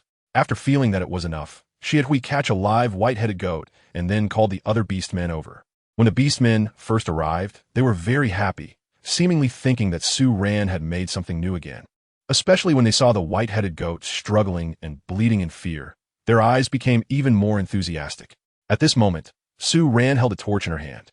Once she saw that the number of beastmen had gathered, especially the adorable little ones, she slowly extended the torch to the hay piled in the middle of the branches. It was already evening, and the sky was just beginning to darken. The fiery tongues of flames rapidly spread over the hay among the branches, and within minutes, a fierce fire erupted on the grassland surrounded by the firebreak. The flames crackled as they consumed the branches, shooting up to 2 meters high. At this moment, a heart-wrenching howl suddenly came from inside the fire circle. It was the white-headed goat's tragic bleating. To prevent the goat from running out of the fire with flames all over it and causing a real disaster in the forest, Su-Ran had resolutely ordered Hui to break its 4 legs beforehand. Listening to the goat's miserable cries, Su-Ran, who used to feel soft-hearted at the sight of injured kittens, was surprised at herself for being able to do such a cold-blooded and ruthless thing. However, in this truly survival of the fittest world, she felt a voice deep inside her telling her, "You haven't done anything wrong. You're not torturing this goat for pleasure or without reason, but sacrificing its life for your own better life in the coming decades." Chapter 67. Completing the lesson, the white-headed goat's cries completely stunned the beastmen, especially the little ones. Some were so scared that they buried their heads tightly in their parents' arms. However, none of the beastmen left. It seemed they could all guess that Su-Ran had an important purpose in doing this. The bleating of the white-headed goat in the fire gradually weakened until there was finally no more sound. Seeing that the beastmen were sufficiently frightened, Su-Ran called over Hui, as well as the little orange one and her lion-like beastman partner, whom Su-Ran later named Jean. Besides them, she also called over the red fox male beastman, A-Hua from the group, along with Yao Yao and the peacock beastman. Su-Ran demonstrated for them. She picked up a wooden bucket placed aside, ran to the river to fill it with water, and then ran back to pour it on the fire. The few orcs she called to learn were initially confused, but they followed her back and forth, filling buckets with water to pour on the fire. Gradually, the flames in the fire pit diminished a little, and some orcs began to understand something from Su-Ran's series of actions, joining in the effort to extinguish the fire. About 10 minutes later, the fire was completely extinguished, when Su-Ran poured the last bit of water onto the already soaked and muddy ashes. The crackling sound produced by the charcoal meeting cold water had long since ceased. At this moment, everyone's gaze involuntarily fell upon the already lifeless white-headed goat. Upon seeing the appearance of the goat, their expressions changed dramatically. The skin of the white-headed goat had almost been burned to a charcoal-like state, yet it still retained the complete shape of its body. However, its body was now curled up, clearly having shrunk a bit compared to the beginning. The educational outcome regarding the dangers of the fire was considered very successful for Su-Ran, although there were some minor incidents afterward, as some of the beastmen were afraid to use fire for a long time. There were still some beastmen who successfully understood the message Su-Ran wanted to convey and learned the method of creating fire by friction from her. As for why she taught them the method of creating fire by friction instead of directly giving the beastmen a fire source or a flint, it was because Su-Ran felt that the presence of a fire source was too dangerous for the beastmen living in the woods at that time.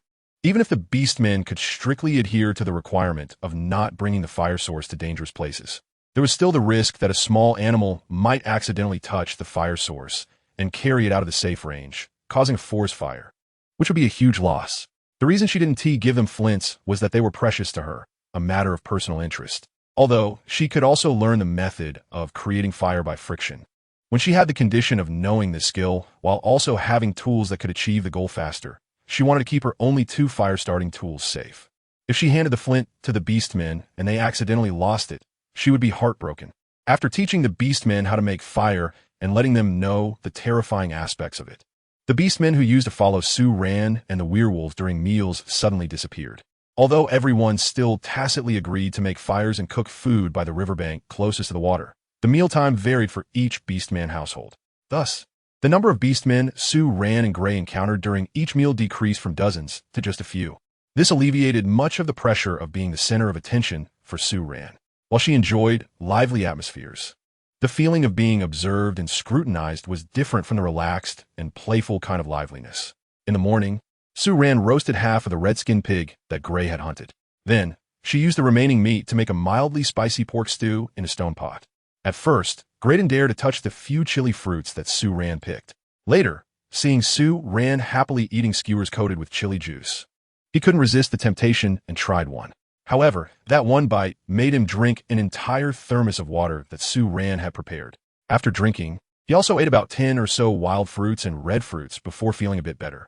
In fact, considering Gray's aversion to chili, Sue Ran hadn't put much on the skewers. She only spread the juice of 2 chili fruits on a large skewer. But perhaps because he had never eaten anything spicy, she didn't expect Gray to react so strongly to the chili. After that, it seemed like Gray had opened the door to a new world of flavors. Although he still couldn't handle anything too spicy, he couldn't help but want to eat whenever he saw Sue Ran enjoying her food. After eating, he would drink water like crazy and eat sweet wild fruits. However, Sue Ran was a bit worried that this might harm his stomach. After all, his reaction to spicy food was so intense. So she began to intentionally limit the frequency and quantity of his chili consumption. For today's beef stew, she only added 3 small chili fruits, which was just right for Gray. When Sue Ran ate, she could hardly taste the chili and needed to add some more separately. The red-skinned pig that Gray hunted this time was an adult pig, quite large, and Sue Ran and Gray couldn't finish it in one sitting. So, they saved half for dinner later.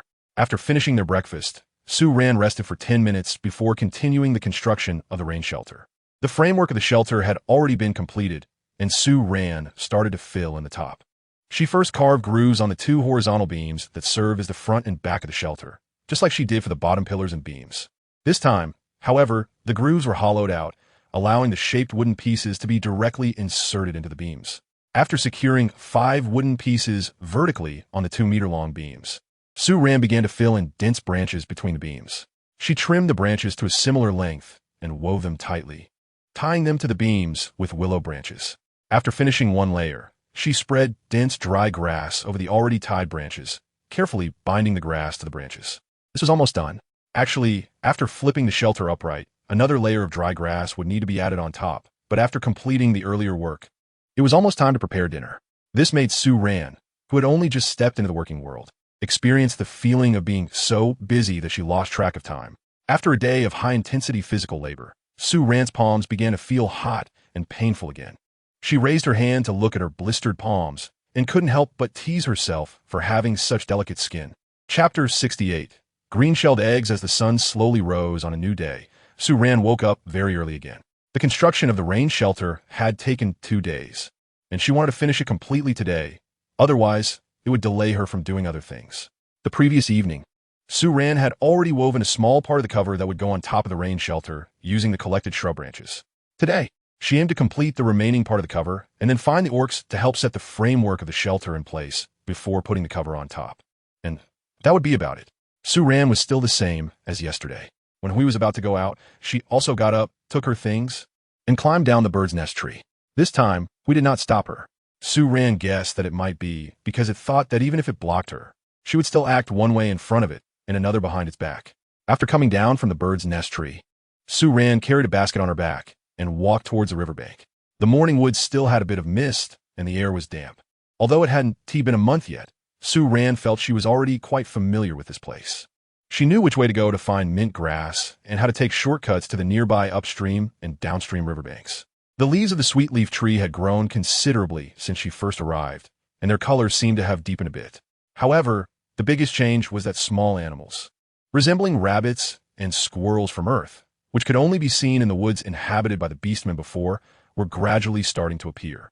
Sue Ran sat under the makeshift rain shelter, continuing to weave the canopy while waiting for Hui to return from the hunt. Since she had already managed to weave a small portion yesterday, she gradually regained her touch after a few movements of weaving. Sue Ran chose fresh shrubs that were both thin and long to make the shelter cover. Because they were moist, they were less likely to break during the weaving process and could be pressed together more tightly. The rope used for weaving was still made of willow branches. However, To make it more sturdy, she had braided these willow branches together in pairs beforehand. On Su Ran's fingers, the joints were starting to hurt and itch after being rubbed against the woven cover from yesterday. After a few more rubs, she couldn't help but want to stop and massage that spot to relieve the discomfort. When she stopped to rest again, she heard the sound of wings flapping above her head, and then a gray figure landed not far in front of her. Today, it had caught 2 dwarf deer. Perhaps due to the warming weather and the increasing food supply, Su Ran felt that the animals she had encountered recently looked much larger than those from some time ago. In addition to the 2 dwarf deer, the gray figure took off the basket it was carrying in front of it and handed it to Su Ran, looking at her with an expectant expression as if there was something inside that it wanted her to see.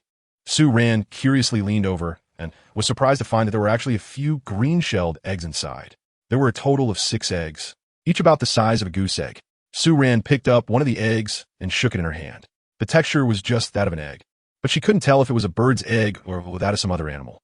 However, Su Ran didn't mind. Since we brought it back, it must be edible. Hui, you're awesome. Su Ran looked up at the werewolf with a face waiting for praise, gave a thumbs up, and said to it in a very affirmative tone. As soon as she finished speaking, she saw the werewolf in front of her happily raise its tail, wagging it back and forth like a humanoid big dog. But as happy as it was, it still didn't forget to ask Su Ran about the name of the egg. Ran, what is this called? Su Ran looked at a few eggs and hesitated for a moment, saying this is called an egg. An egg? Yeah. Su Ran nodded and asked Gray in return, Gray, whose egg is this? The werewolf didn't understand Su Ran's question and looked puzzled, shaking his head in confusion to indicate that he didn't understand. Su Ran thought for a moment and, out of the corner of her eye, noticed the dwarf deer on the ground not far away. Her eyes lit up as she raised the green-shelled egg in her hand. Is this a dwarf deer egg? A white-headed sheep egg? A 4-eared cow egg? With each animal she mentioned, the pointed ears of the gray creature twitched slightly. Once Su Ran finished speaking, she saw the gray creature looking at her with a gaze that suggested it found her strange. Then she realized why it was looking at her that way. The creature opened its mouth, paused suddenly, turned its head to look around, and then half opened its wings, slightly folding them forward. It then pointed at its wings behind it and said to Su Ran, egg, wings, animal, egg of an animal with wings. An egg of an animal that has wings? After sorting through the meaning of the gray creature's words in her mind, Su Ran suddenly understood. So this is a bird's egg, not an egg laid by a reptile. Suddenly, Su Ran recalled the gray creature's strange expression earlier. It probably imagined she had never seen a bird before. Looking at the egg in her hand, she thought the bird that laid this egg must not be small. After all, the height of this egg is about 8 or 9 centimeters. So the bird must be at least as big as a duck, or even a goose. However, while explaining the meaning of bird to the gray creature, Su Ran became even more curious. Since she arrived in this world, she had never seen any birds. If she had to say, the only bird she had seen here was the peacock beast person who was with Yao Yao. This led her to believe that birds did not exist in this world or in this continent. Now it seemed that either birds, for some reason, were unwilling to come to this part of the woods, or perhaps the birds here migrated from other places for the winter and had just returned. She wondered how the meat of this bird would taste. She thought to herself that she was craving fried chicken legs. After more than an hour, having finished breakfast, Su Ran pulled the gray creature and continued building the remaining part of the rain shelter. While waiting for the meat to grill, she wove a bit more for the remaining cover. After about 20 minutes, she was almost done, so she began to finish off the shelter cover. Once the entire large shelter cover was completed, she called over the gray creature and asked it to find a Jean and a Hua to help. Gray. She pointed towards the woods and said to the werewolf that looked over, can you help me call a Jean, Xiao Ju, a Hua, and Yao Yao over? A Jean? The gray creature muttered instinctively, looking at Su Ran with a hint of confusion, seemingly curious about what she wanted these beast people for. However, it ultimately had no objections, stood up, shook its tail and wings, and flew into the woods. Su Ran watched as Hui flew away, touching her nose.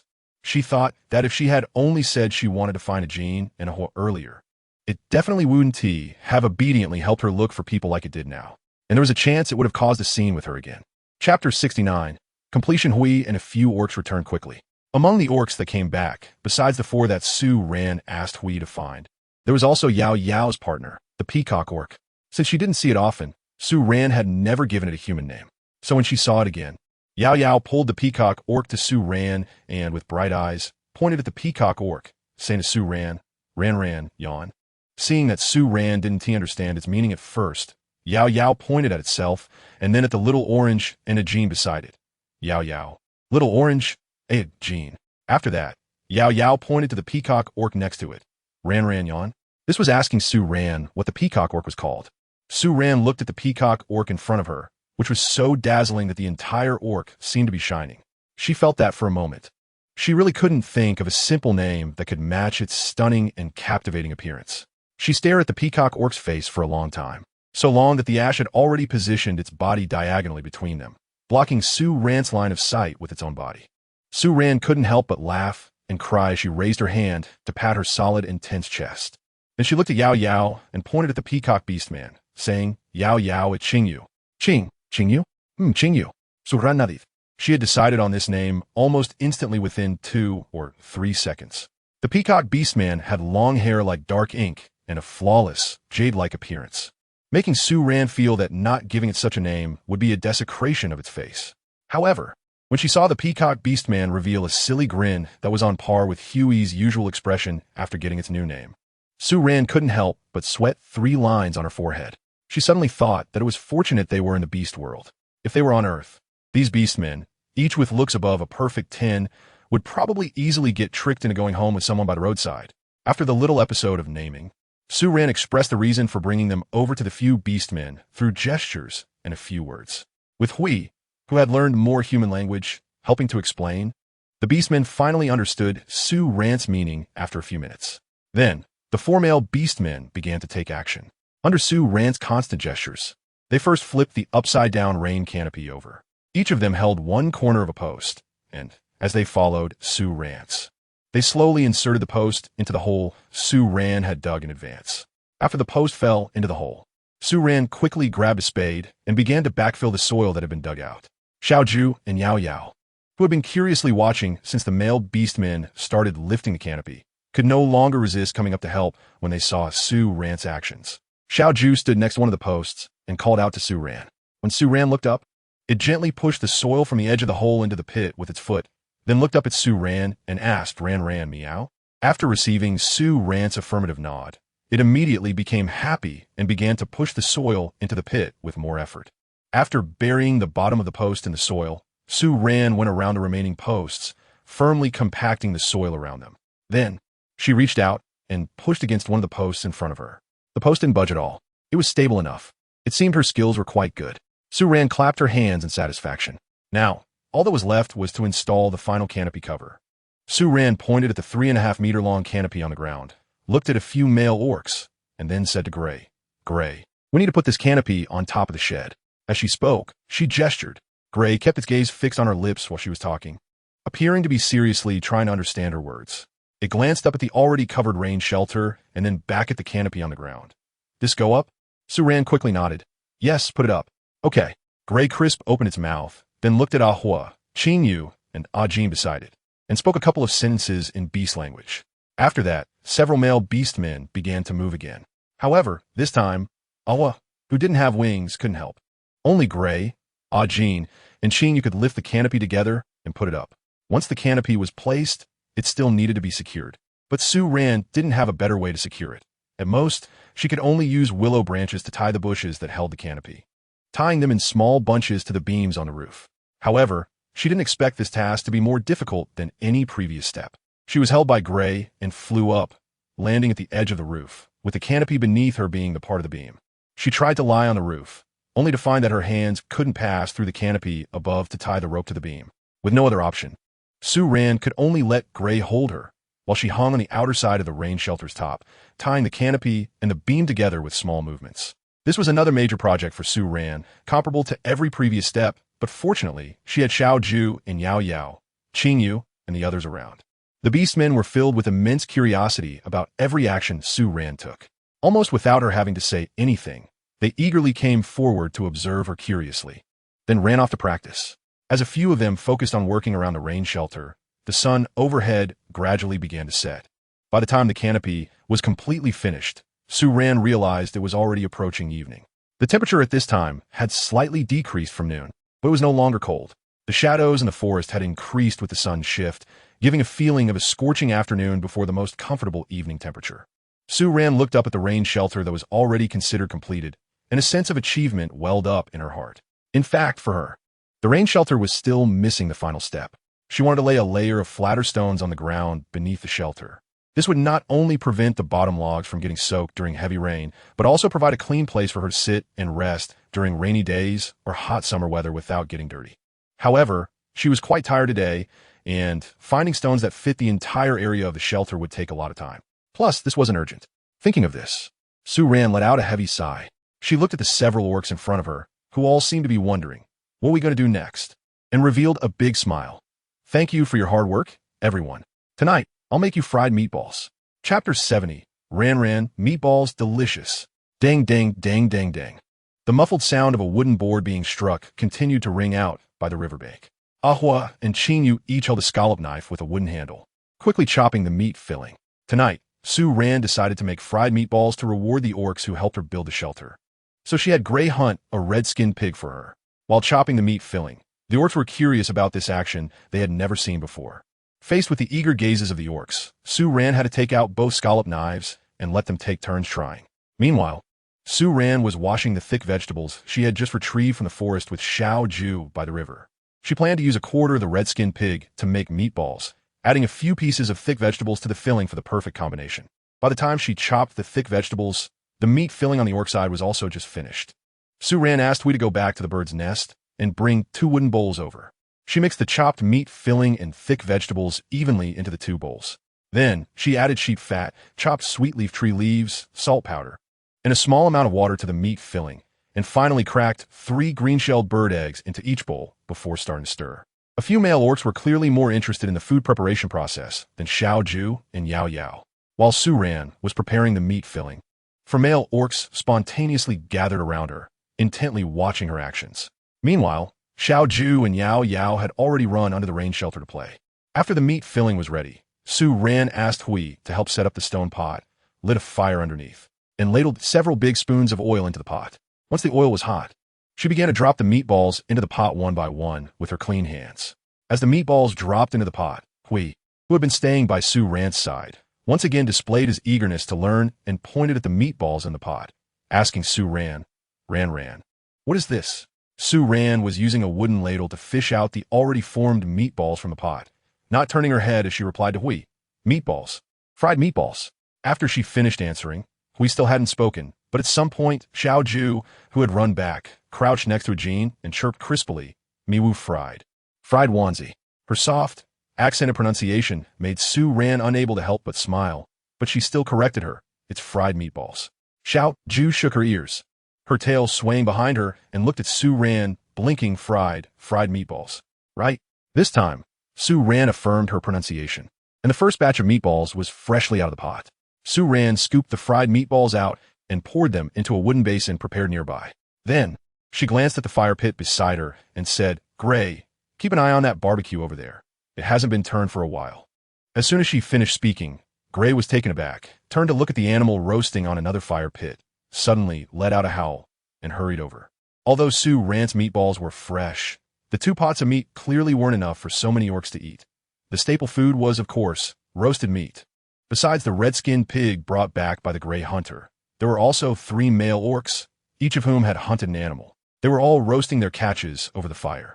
When Gray returned to Su-Ran's side, she had already finished frying a full bowl of meatballs. It stood next to Su-Ran, its eyes shining as it looked at the golden, oily meatballs in the large wooden bowl. Just as it was about to speak, it was taken aback when it noticed a hoa with oil still on its lips. It immediately let out a dissatisfied growl and turned its gaze to the others. And sure enough, it saw several other orcs with shiny lips as well. In the next moment, the werewolf released a howl that was even more mournful than its previous dissatisfied one. As it howled, it slightly hunched its back, clenching its fists tightly, with its ears drooping backward, looking at Su-Ran with eyes full of grievance.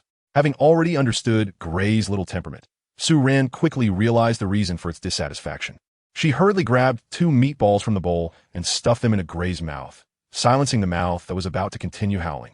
Gray's howl was muffled by the meatballs, and it glanced at Su-Ran with puffy cheeks, its ears drooping to show that although it had something to eat, it was still unhappy. Its closed mouth moved as it slowly chewed the meatballs.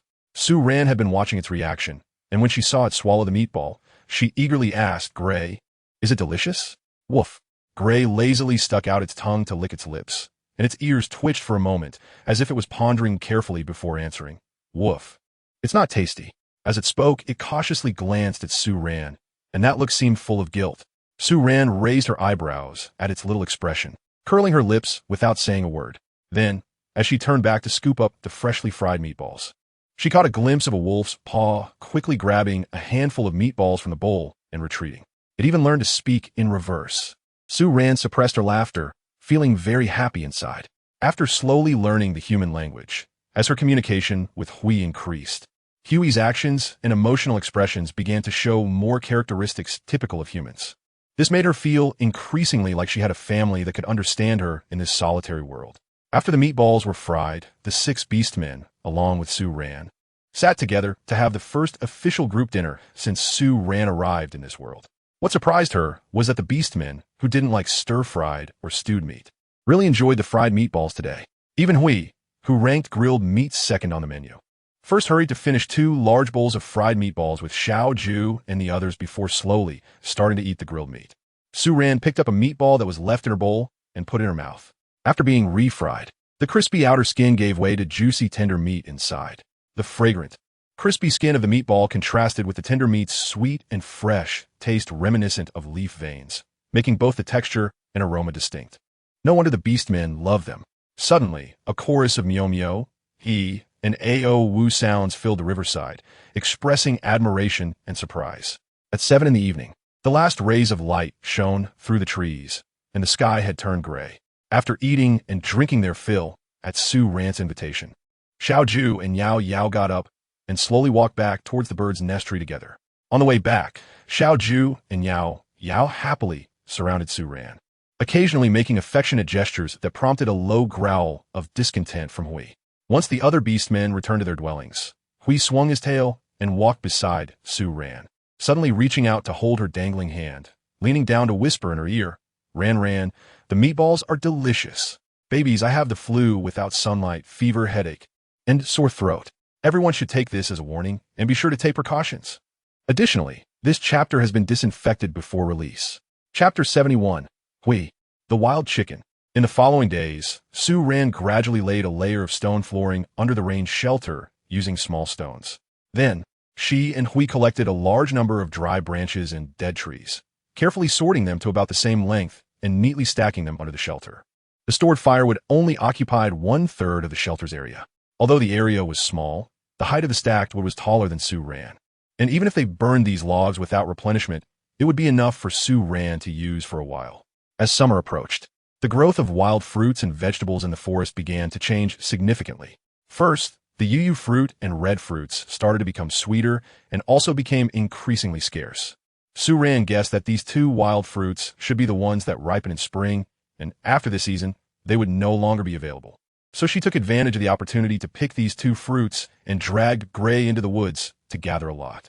After washing them clean, she placed them in a winnowing basket, then secured the basket between the tree trunks to dry them out as snacks. Unlike the red fruit and yuyu fruit, the green soap fruit was still growing. Its original size was as big as a coconut, but now it had grown 2 more rings since then. When Su Ran cut a whole green soap fruit in half, she was surprised to find that the flesh inside seemed to be drying out. She cut off a piece of the flesh, took a bite, and discovered that the originally sweet and sour flavor of the green soap fruit had faded significantly. As for the texture, it had changed from the creamy consistency of an avocado to a slightly hard and dry feel, with a starchy sensation while chewing. This texture was very similar to eating raw sweet potatoes. Sweet potatoes? Su Ran widened her eyes in disbelief. She looked at the small piece of green, soapberry flesh in her hand and took a deep breath. So this wild fruit should actually be eaten as a staple food? But it's only just the beginning of summer. Su Ran guessed that the current appearance of the green soap fruit might not be its final form. However, no matter what, based on the growth changes of the green soap fruit, the powder content in its fruit is increasing. Thinking of this, Su Ran couldn't help but feel a little happy. If the powder content is high, doesn't that mean she might be able to harvest flour? Su Ran looked up at the entire sapodilla tree in front of her, laden with huge fruits. Although it was called a sapodilla tree, the outer skin of the fruits on the tree had begun to transition slowly to yellow, turning into a yellow-green color. The enormous fruits on the tree unexpectedly reminded Su Ran of an article she had read in her childhood. She had forgotten the title and content of the article, but it mainly described a plant that had always been magical in her childhood imagination, the breadfruit tree. In her imagination, the breadfruit tree really bore the soft and delicious bread found in bakeries. The children living there would climb the tree to pick the bread once it was ripe, and they could eat bread that was 100 times tastier than that from a bakery. Although she later learned that it was actually the baobab tree that grew in Africa, which was completely different from her imagined breadfruit tree. At that moment, looking at the sapodilla tree in front of her, Suran suddenly felt that the way this tree bore fruit resembled her childhood imagination of the breadfruit tree. Even the irregularly shaped, slightly yellowing sapodilla fruits looked remarkably like unbaked bread that had been brushed with oil. Suran picked a few green soap fruits to take back, planning to try cooking them by roasting, boiling, and steaming to see if they could really be eaten like sweet potatoes and if the flesh contained a starchy consistency. The results of her attempts did not disappoint her.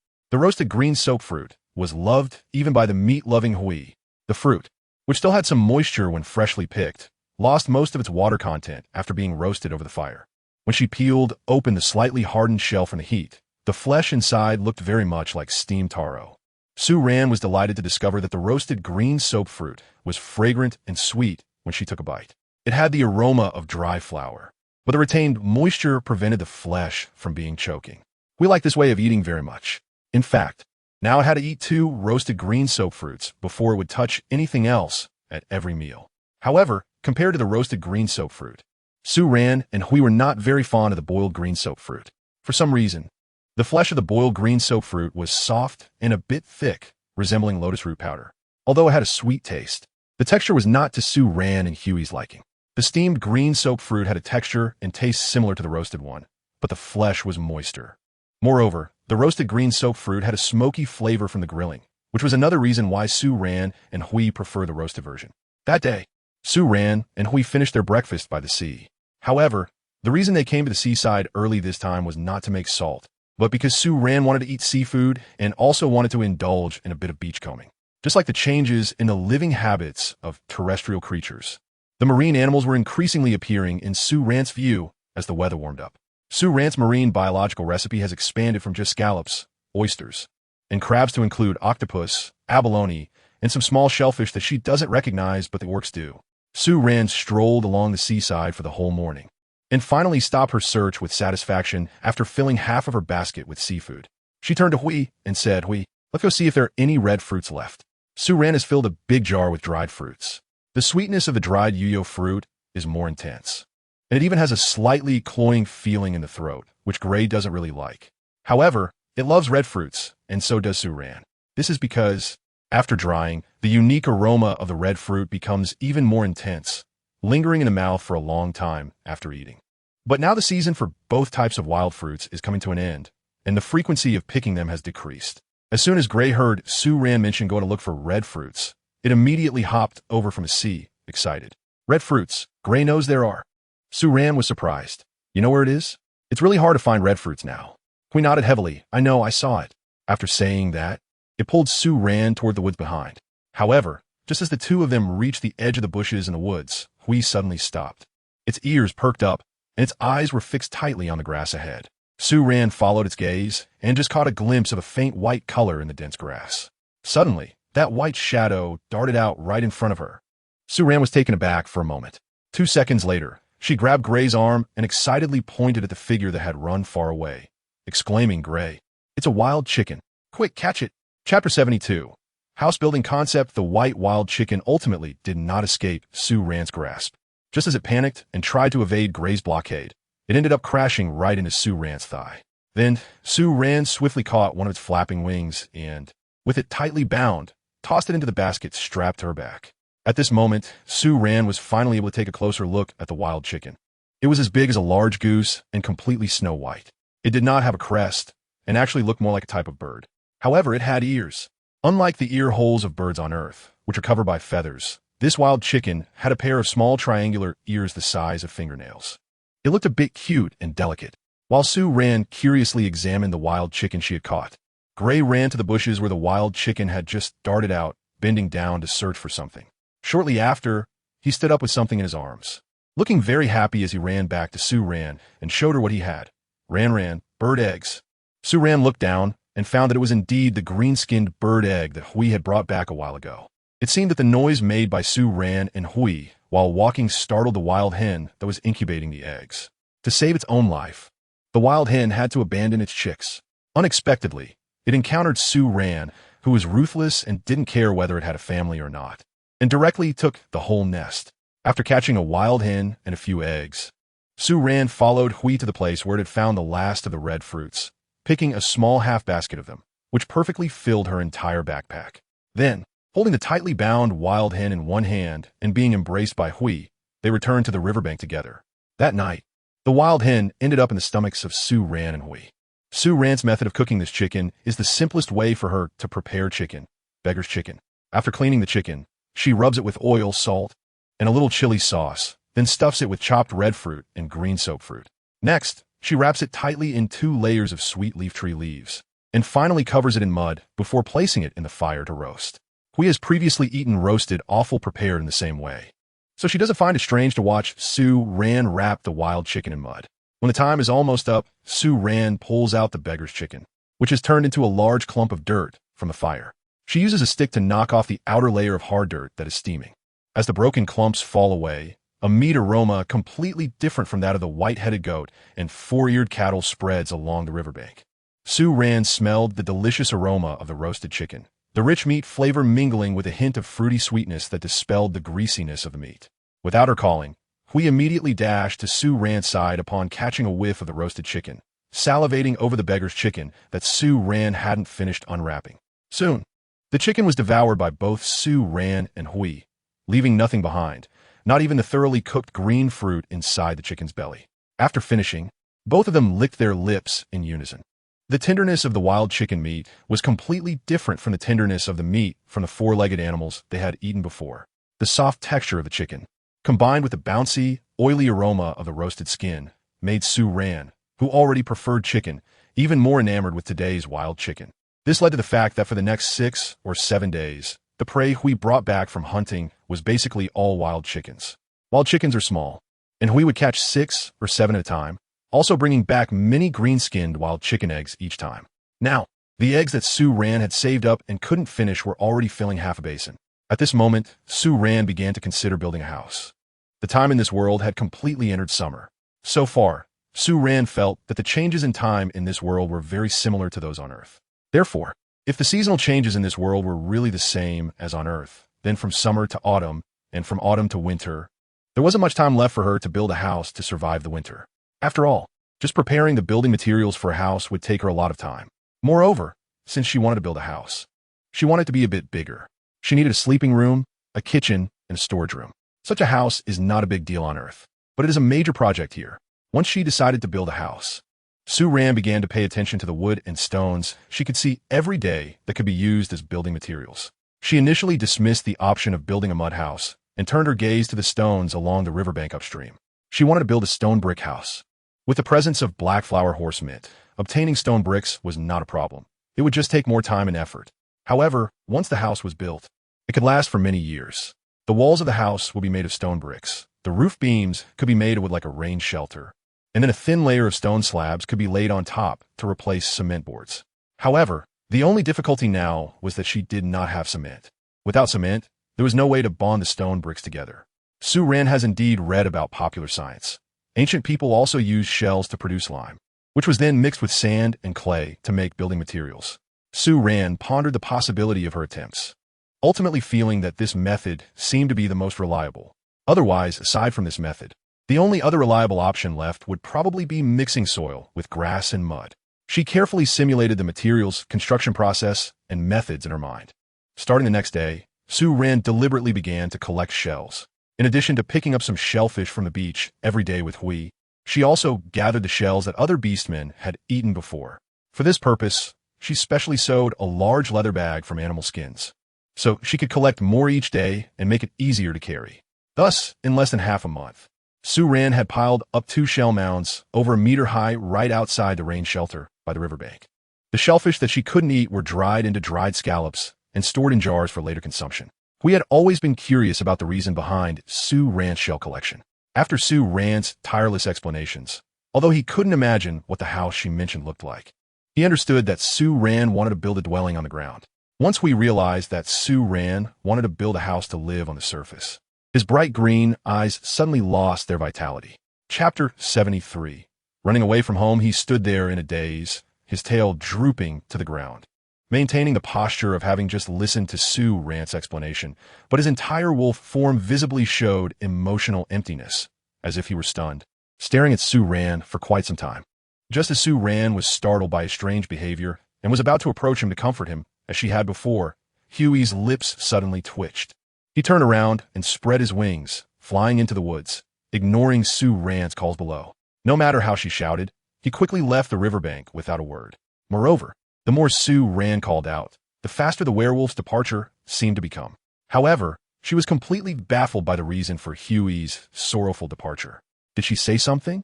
Su Ran recalled what she had just said. She only mentioned wanting to live on the ground. Could it be? Su Ran suddenly widened her eyes. Did we think that she wanted to live under the tree because she didn't want to stay with it, or perhaps because she didn't want to be with it, that she intended to move out of the bird's nest tree? Thinking of this possibility, Su Ran felt a mix of amusement and worry. She quickly got up and ran back to the bird's nest tree. She climbed up the rope ladder quickly, but after reaching the top, she didn't see Huey's figure in the bird's nest. She hurriedly climbed down from the tree and ran along the path to the riverbank where she had bathed earlier. Still not seeing Huey there, Su Ran went to the gravel beach further upstream, but Huey's shadow was still nowhere to be found. By this time, it was already 3 in the afternoon, although there were still a few hours until sunset. The uncertainty of where Huey had gone and whether it would return made Su Ran increasingly anxious. Although, given Huey's strength, she shouldn't worry about its safety. The thought that Huey had left in a sad mood tightened her heart with worry. She feared that this silly wolf might do something to harm itself due to its sadness. And she was even more afraid that it might leave forever because of this misunderstanding. Even at this point, Su Ran hadn't considered why she never thought about living separately from Huey when she first wanted to build a house. Su Ran searched everywhere she could reach near the bird's nest tree, the places she often went to with Huey. After still seeing not a trace of Huey's presence, she became completely panicked. Su Ran felt for the first time so clearly that she had become so accustomed to being with Huey every moment. Even when Huey went out hunting every day, the feeling of being able to clearly sense his movements always gave her immense comfort. But now, when she had completely lost contact with Huey, the overwhelming sense of loneliness of being all alone in this strange world swept over her once again.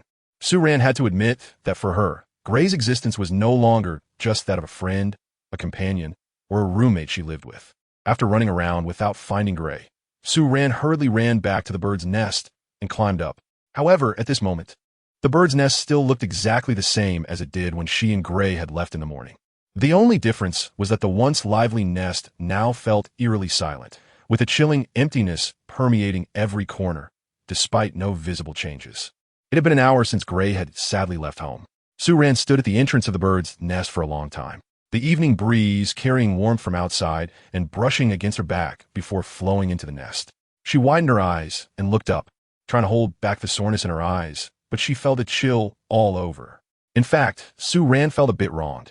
She hadn't finished speaking yet. She took a deep breath, turned around, and came out of the nest, preparing to search a little further away.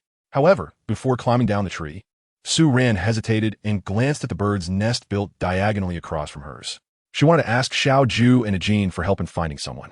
Not to mention that the forest was so big, she didn't even know the way and had no idea where to start looking for Hui. Besides, it was already getting dark, and although the place where the beastmen lived had never had wild beasts, once she stepped outside the range of the bird's nest tree, it was uncertain. By then, not only would she be unable to find Hui, but she might not even be able to come back. Thinking of this, Su Ran raised her voice and called out to Xiao Ju and Ajin's nest. As soon as her voice fell, 2 golden heads, one large and one small, popped out from the entrance of the opposite nest. Seeing Su Ran, Xiao Ju immediately cheerfully chirped at her from a few meters away.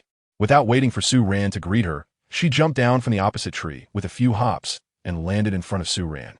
Ajin lazily followed behind her, flying over. Once they arrived, Xiao Ju affectionately leaned close to Su Ran, wanting to cuddle. However, at that moment, Su Ran was anxious, so she could only awkwardly hug Xiao Ju, and then her expression immediately became serious as she said to Xiao Ju, Hui.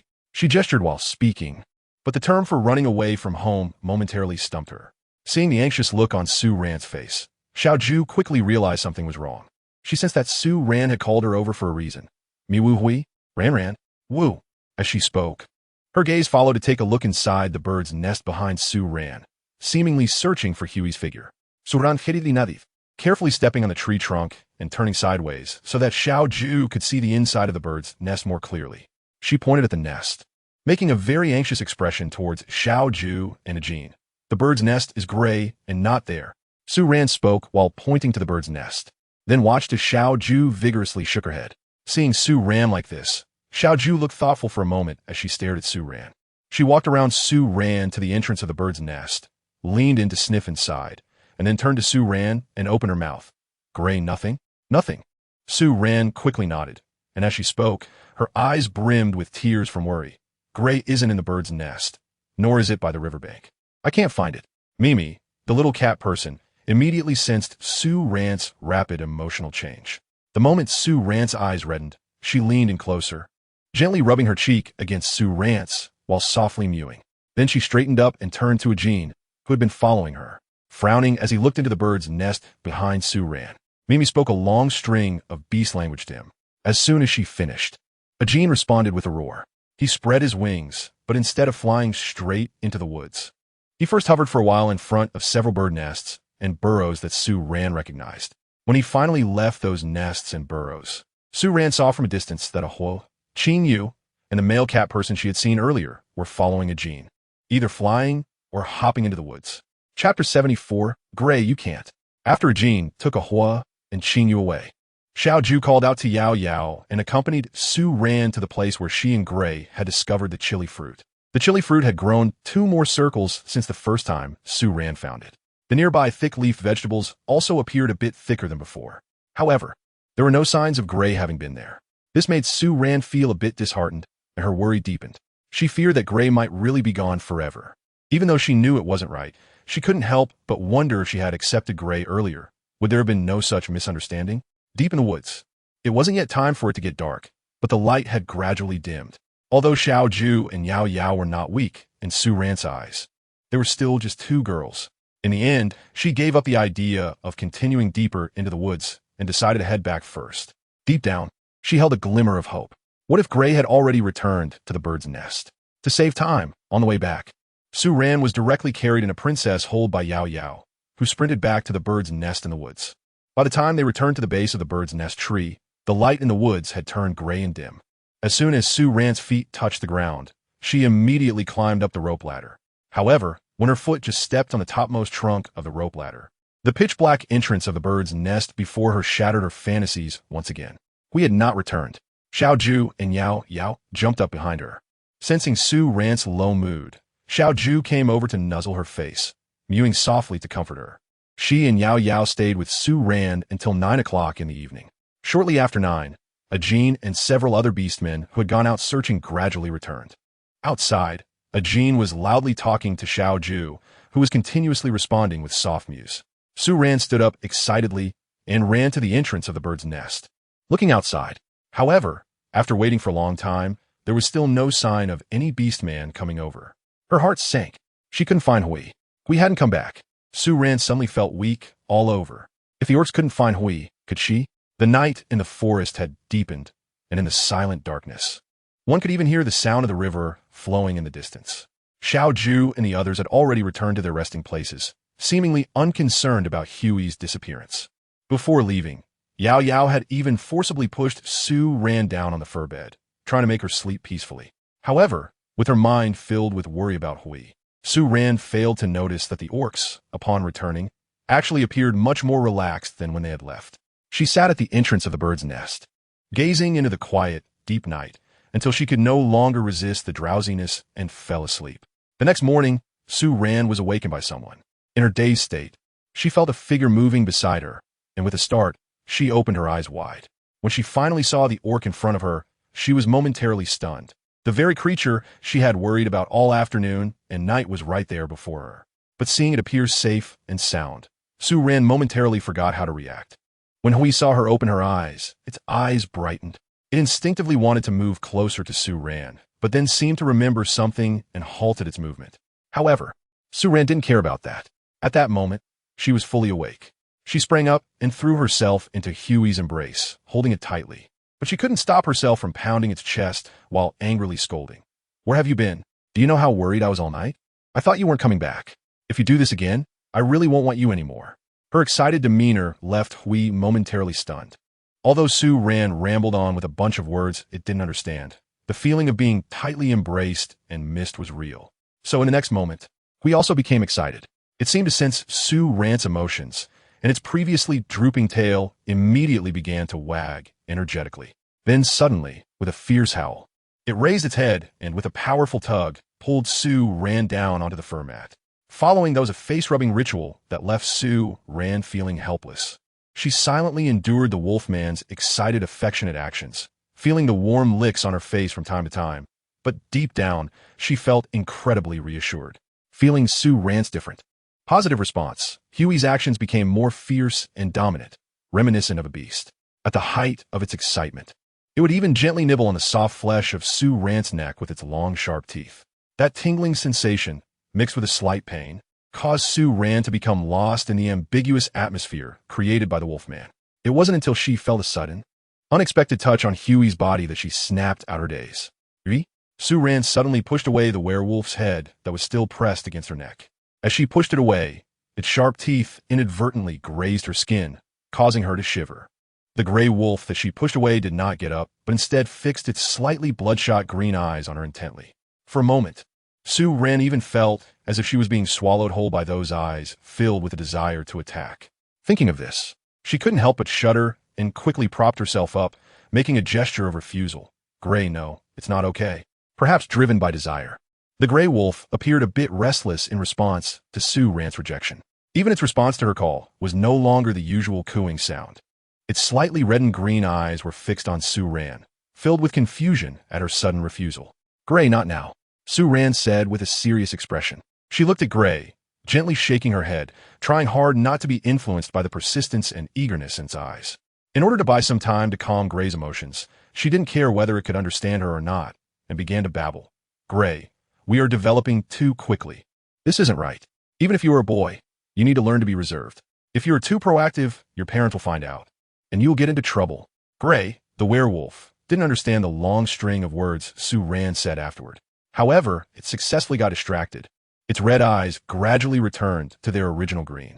After listening to Su Ran finish her long speech, it impatiently flicked its tail behind it. The intense, irrational desire in its eyes had already dissipated quite a bit. Double updates will resume tomorrow, chapter 75. Didn't wash hands? Oh woo, Ran. Although Gray didn't understand what Su Ran was saying, it could understand her rejection, even though they had only been living together for a little over a month. Aside from the time spent hunting, they had almost been in close proximity to each other every day. Therefore, all along, it wasn't just Su Ran who quietly observed and contemplated the werewolf's habits and preferences, nor was it only Su Ran who was exploring the other's tolerance towards herself. Unbeknownst to her, the werewolf had already figured out her boundaries through repeated tests. As for how to make Su Ran soften towards it, Gray understood even better than Su Ran herself. Just like at this moment, although Gray had sobered up from its desires, the mental desire had cleared up, but the physical desire was still very much alive. It frowned with a handsome face that made one want to savor it. Its green eyes sparkling as it looked at Su Ran, wearing a pitiful expression. It stubbornly continued to test Su Ran's bottom line, leaning in again, wanting to get closer to her. Of course, it was quickly stopped by Su Ran. Well, even if Su Ran admitted that she indeed had developed somewhat different feelings for this interspecies beast man in front of her, that didn't mean she was ready to engage in the most intimate relationship with it in the next moment. Moreover, she still had to consider the possibility of unexpected consequences, like creating life between a human and a beast. Su Ran wasn't afraid of giving birth early, but she was scared of endless childbirth. Although the number of small beast men in this residence wasn't high, it seemed that the orc's fertility rate wasn't very high either. But who knew what changes her human genes might bring to the process of nurturing life? She needed some time to prepare herself mentally. Gray, who was once again rejected, showed visible disappointment on its face. However, it wasn't angry, just hanging its head in dejection. This made Su Ran feel guilty again. Clearly, she hadn't done anything wrong, yet it felt as if she was bullying it. After realizing that Su Ran's refusal was truly impossible to change, Gray rolled its eyes and let out a low whimper. Then it lifted its head again, glancing at Su Ran with drooping eyes. Su Ran, no, it's not okay. Not okay yet. Even pretending to be pitiful won't work. Oh, woo. The sound of the werewolf's whimpering turned back into the soft appearance that Su Ran was familiar with. And in the next second, before Su Ran could react, it suddenly swept its tail and then turned around, facing away from Su Ran. Su Ran, what is going on? What did she see? What is it doing? Big brother, you didn't act like this last time when you were excited. Now that you think she won't run away, are you not even caring some a bit? Su Ran sat there dumbfounded behind Hui, watching its steadfast back, as unyielding as a rock, while that constantly moving arm made her face start to heat up. However, Su Ran now felt even less daring to provoke Hui, who was in the heat of passion, so she could only sulkily turn her back to the werewolf and plug her ears with 2 fingers. Finally, just when Su Ran felt that her fingers were becoming numb from blocking her ears, she suddenly felt a tightness around her waist, and then she was lifted up. The warmth coming from the body behind her seemed even higher than usual. She froze for a moment, suddenly realizing something, and quickly turned to the werewolf behind her, raising her hand. You didn't wash your hands before hugging me. But Hui, who was being hit hard on the chest by her, just grinned and planted a heavy kiss on her nose, ignoring her struggles, dragging her by the waist with one arm, and holding her in a manner similar to carrying a child as they exited the nest. Hui moved quickly with her, its enormous wings flapping behind them, occasionally creating a sound like the wind tearing through the air. It was still early when they came out, and the air was filled with the dampness of dew. Su Ran tightened her arms around Huey's neck. Due to the position, her chin rested perfectly on his sturdy shoulder. Looking in the direction, Hui was taking her to the riverbank upstream. That riverbank, being a bit far from their residence, was not often visited by the orcs and had been designated by Su Ran as her bathing spot. Generally, apart from bathing, she and Hui rarely went there. Su Ran was flown by Hui for less than a minute, and even before reaching the riverbank, she could already see a pile of something in the distance. As Hui flew her a little closer, the sight on the riverbank came into view, leaving Su Ran dumbfounded. She saw a mound of prey carcasses piled up on the grass by the riverbank. Hui slowly landed her on the grass, and the wind from its flapping wings stirred up a strong smell of blood. Su Ran looked in astonishment at Gue, who was still holding her from behind. A ridiculous thought suddenly popped into her mind. Did you bring all this back last night? Gue responded with a somewhat flattering and tentative, "Awuh." Not only were there piles of prey stacked 2 to 3 meters high, but beside this heap of animal corpses, there was also a considerable amount of wild fruits and seafood. And in the basket on the edge, it was filled to the brim with colorful flowers. Su Ran looked at the colorful and brilliant flowers peeking out from the basket, and she felt as if her soft heart had suddenly been struck by something. That time in the forest where the chili fruits grew, she picked many of the blue wildflowers that grew near the chili fruits. After bringing them back, she specially used stones to carve a few stone vases, putting the flowers in the vases and placing them beside the animal skin bed where she slept with Gray. To her surprise, Gray remembered it too. Su Ran suddenly remembered many times in the past when, after she showed interest in something, the werewolf would always manage to bring her more of that thing the very next moment. Every time she discovered something new, including learning languages, the werewolf would also appear to be extremely eager. She had always thought it was its curiosity about new things. But now that she thought about it, it seemed that it did those things simply because it thought she liked them, wanted to make her happy, and to quickly get closer to her. Su Ran suddenly realized that perhaps the dominant position she had always assumed in their relationship was merely a gradual retreat by the beast man in the shadows. This retreat was, day by day, the true driving force that unconsciously led her to accept and integrate into this world. Chapter 76. Ran and Hui, together. At that moment, Su Ran's right hand was suddenly grasped by a large hand. She then felt Huey's tall body slowly leaning against her from behind. 2 seconds later, a fluffy head rested on her shoulder, gently rubbing against her. Ran together with Hui. Hui hunts, finds wild fruits, finds seafood, lives in a bird's nest, no. It couldn't find a suitable word in half a day to express what it wanted to convey. Su Ran chuckled lightly and tilted her head to look at its green eyes, not separating. The chin resting on Su Ran's shoulder moved slightly. It still couldn't understand the meaning of the word separate. Su Ran didn't explain, but stepped out of the werewolf's embrace and turned to look at it seriously. Hui, I want to build a house on the ground. The werewolf was already able to understand the meaning of this sentence. Upon hearing Su Ran say it again, its tail, which had been swaying slightly behind it, suddenly stopped. In its green eyes, the black pupils slightly dilated, revealing a hint of panic. It seemed confused, wondering why. After having done so much and bringing Su Ran so many things she liked, she still did not want to be with it. Su Ran clearly saw the confusion in the werewolf's eyes. Wu Ran, no. Hui was anxiously speaking, seemingly at a loss for what to do, only able to tightly grip Su Ran's hand, with tears welling up in their eyes. Seeing it like this, Su Ran couldn't help but chuckle and quickly explain to it. We will live together, okay? But the werewolf didn't hear Su Ran's words clearly and began to shake its head vigorously. Su Ran looked at its ears that bobbed up and down with its shaking head, and finally couldn't help but laugh. The house, Gray. And living in the house with Su Ran? Oh, right. As soon as Su Ran's voice fell, Hui instinctively started to shake its head again, but just as it moved, it suddenly sensed something was off. It instantly stopped its repeated denials, staring blankly at Su Ran, its eyes filled with uncertainty. Huh, Ran. It rotated its fluffy ears back and forth, then suddenly widened its eyes to look at Su Ran, joy surging in its eyes like a tidal wave. Especially when it met Su Ran's eyes, which were filled with a smile of acknowledgement. Its eyes instantly lit up. Ran. It called out loudly, stretching out its arms and pulling Su Ran into its embrace. Ran and Hui, together. It hugged Su Ran excitedly, showering her with kisses, as if the entire wolf was surrounded by bubbles of happiness. Su Ran helplessly found herself being hugged and kissed by the big gray wolf in front of her, who was completely silly with joy. She looked at the ecstatic wolf and couldn't help but think of what it had just said. It said, Ran, let's hunt together. Find wild fruits, look for seafood, live in a bird's nest, and never part. She really shouldn't have been so soft-hearted. Su Ran glared fiercely at the silly-looking gray who was following her, and in a fit of anger, she reached out and yanked at its tail. However, her little strength could only pull out a few strands of fur from that thick, bushy tail, which made her even angrier as she tugged at it a couple more times to vent her frustration. Gray showed no reaction to her strange actions and even thought she was interested in its tail, offering it to her.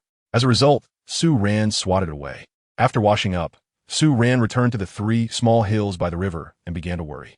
Gray had gone to gather so many prey and the wild fruits, seafood, and flowers that Su Ran liked, all to let her know that she wouldn't go hungry with it around, and that it would do its best to find everything she wanted and liked. It would be a lie to say she wasn't moved, especially since all of these things had been gathered in just one night. She couldn't help but wonder how many times this silly wolf had gone back and forth in the forest, and how many places it had visited in just one night. Su Ran turned to look at the gray creature beside her, which was almost following her step by step, and couldn't help but smile. She beckoned it with her finger. Gray, come here. Gray leaned down curiously to get closer to her. The next second, its lips were gently kissed. Awu Ran unexpectedly received a kiss, and its eyes sparkled as it looked at Su Ran, its tail wagging vigorously behind it, resembling a dog's excited demeanor. Su Ran curled her lips and turned her gaze back to the 3 small mountains ahead. As she watched, the smile on her lips suddenly faded. How long was she going to deal with all this? The weather had already warmed up, and the wild fruits were still okay. They could last for another day or two, but if she didn't handle that large pile of already dead prey in time, it would probably stink by tomorrow morning. Not to mention the seafood that wouldn't last at all. Clearly, these things should be considered gifts from Hui, but why did her workload increase instead? Ran, are we having grilled meat for breakfast? Seeing Su Ran staring at the mountain of meat, Hui couldn't help but lean closer to her face and ask. Its stomach was already rumbling. Su Ran came back to her senses and naturally heard the loud growl coming from Gray's stomach. She suddenly remembered that Gray hadn't eaten anything since yesterday afternoon. Even if he had eaten during the hunt last night, it must have been digested by now after a night of busy activity. A wave of sympathy immediately surged in her heart. Eat. Let's eat first. Su Ran quickly spoke up. Nothing was more important to her right now than filling Gray's belly first. After Su Ran finished saying she would start a fire to cook, Gray had already taken off excitedly. It flew directly to the riverbank downstream, carrying the pots and pans that were placed in the pavilion over there. Then it skillfully set up the pot on the riverbank, asked Su Ran for the flint bracelet, and began to start the fire. Su Ran processed a large basin of seafood.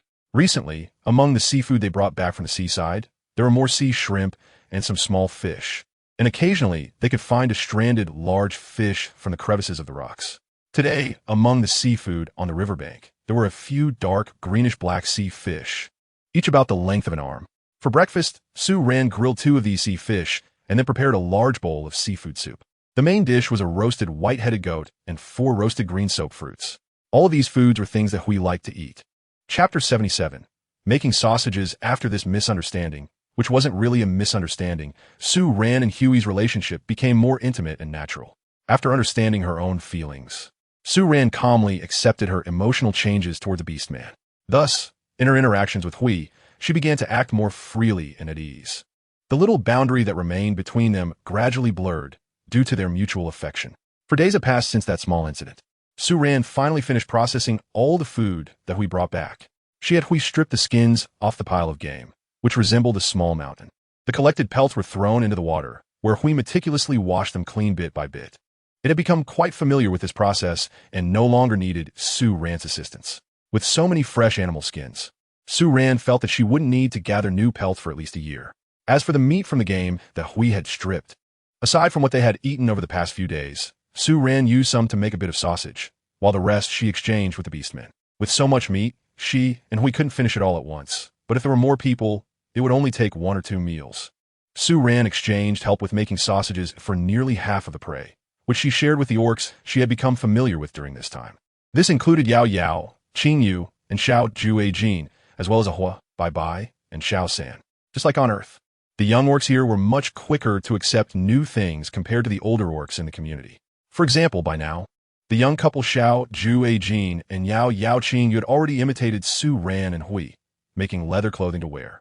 Although their creations didn't look as good as Su Ran's, they were sufficient to provide coverage. These young orcs had always been highly curious about the things Su Ran made. So every time Su Ran needed help with something, they never refused. For the sausage casings, Su Ran used the intestines of red-skinned pigs and white-headed sheep. Just cleaning these casings took her Yao Yao, Xiao Ju, Bai Bai, and Xiao San a whole afternoon. By the time they finished processing the intestines for the casings, Ahua and the others had already prepared the minced meat. Su Ran began to add sea salt and chopped wild fruit meat to the minced meat to adjust the flavor. Then, she stuffed the seasoned meat into cleaned intestines. After filling the intestines with the meat, Su Ran tied both ends of each sausage with wool thread and then boiled the divided sausages in a pot for a while. After boiling, that was only half of the sausage-making process completed. As for the flavors of the sausages, Su Ran made more than one kind. In addition to the normal salty flavor, she also made sweet and spicy, as well as fresh and spicy seafood flavors. The sweet and spicy flavor contained chili fruit and chopped red fruit. The fresh and spicy flavor included chili fruit and chopped oysters. When she saw Ahua chopping the oysters into filling, Su Ran couldn't help but silently complain, never expecting that one day she would be so extravagant as to use oysters to make sausages, and that the oyster meat would merely be a supporting role in the sausage filling. The number of sausages Su Ran made this time filled 2 huge birds' nest trees. She also categorized and labeled the sausages made from different animals' meat, wanting to see which type of meat would make the tastiest sausages. The method of making sausages was something Su Ran learned online while living independently after her internship. She believed that regardless of the type of meat, it would taste good after being seasoned. After all, the quality of meat from the animals in this world is several times better than the meat sold in supermarkets on Earth. It took Su Ran an entire day to make the sausages. In the evening, she divided the remaining game among a few young beastmen, leaving herself with 2 white-headed sheep, 3 white wild chickens, and 2 dwarf deer. She first cut all the white-headed sheep meat into large pieces and then placed the cut meat into a wooden basin. Finally, she put the basin in the creek to cool, intending to render the sheep fat the next day. The remaining 3 chickens and 2 dwarf deer were prepared for dinner that night. With so much to do, Su Ran and Hui returned a bit later that evening. The starry sky above was as deep as ink, and on the riverbank, bright sparks occasionally floated up from the vibrant campfire. Hui was already squatting to the side, yawning from fatigue. Su Ran quickly stopped her actions of wanting to process some more seafood. She was so focused on her task that she had forgotten that the werewolf in front of her had been busy all night yesterday. Although it stubbornly stayed by the river to watch over her for a while during the day, it certainly didn't sleep well in the wild, especially with so many beastmen around. Hui, put out the fire, we're heading back now. Su Ran stood up and began to pack her things into the backpack little by little. The werewolf, who had been dozing off beside her, was still a bit dazed the moment it heard her words. It instinctively let out a soft "huh" and stood up with Su Ran. When it saw her actions, it suddenly remembered what she had just said. In the next second, it happily wagged its tail, let out a howl at Su Ran, and eagerly picked up a wooden basin to run to the riverbank to fetch water.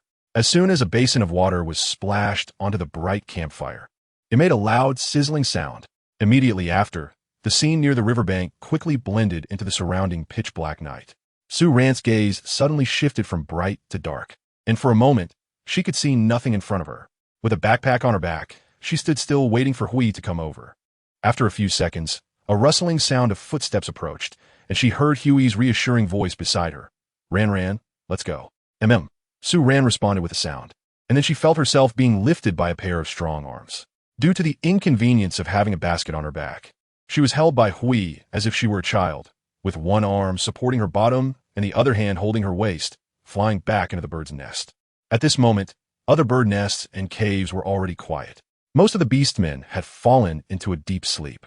Only from a couple of distant bird nests came faint, intermittent sounds of breathing.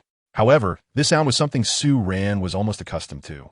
It was fine when Hui had just brought her back.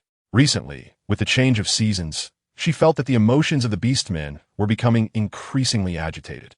This agitation manifested in the form of a symphonic-like sound that surrounded her and Huey's bird nest every night, rising and falling almost continuously for nearly 2 hours.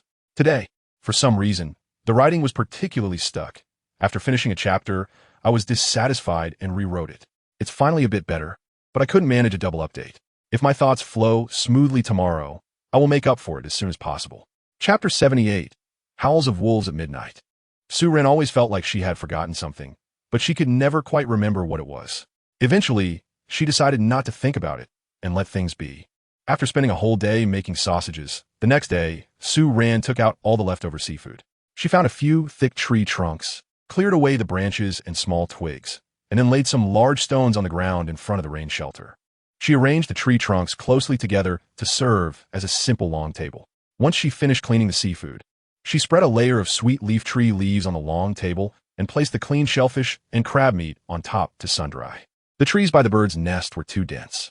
Even at noon, only a few rays of sunlight could penetrate through the gaps in the leaves, so the drying items had to be placed on the open riverbank. However, there was one downside to the riverbank. It was a bit far away. Sue Ran was a bit worried that small animals might take the opportunity to cause trouble while she was sleeping at night. However, there wasn't much she could do for now. She could only speed up her house-building plan. After dealing with the seafood, she still had a large pile of fruit to handle. Although fruit can be stored longer than seafood with the current weather, it would last at most 3 or 4 days. In the end, Sue Ran decided to dry half of the fruit to make dried fruit and use the other half to make jam. However, while washing the fruit, she discovered several types of fruits she had never seen before. There were very sweet little peach-like fruits that were pink and only the size of a lychee.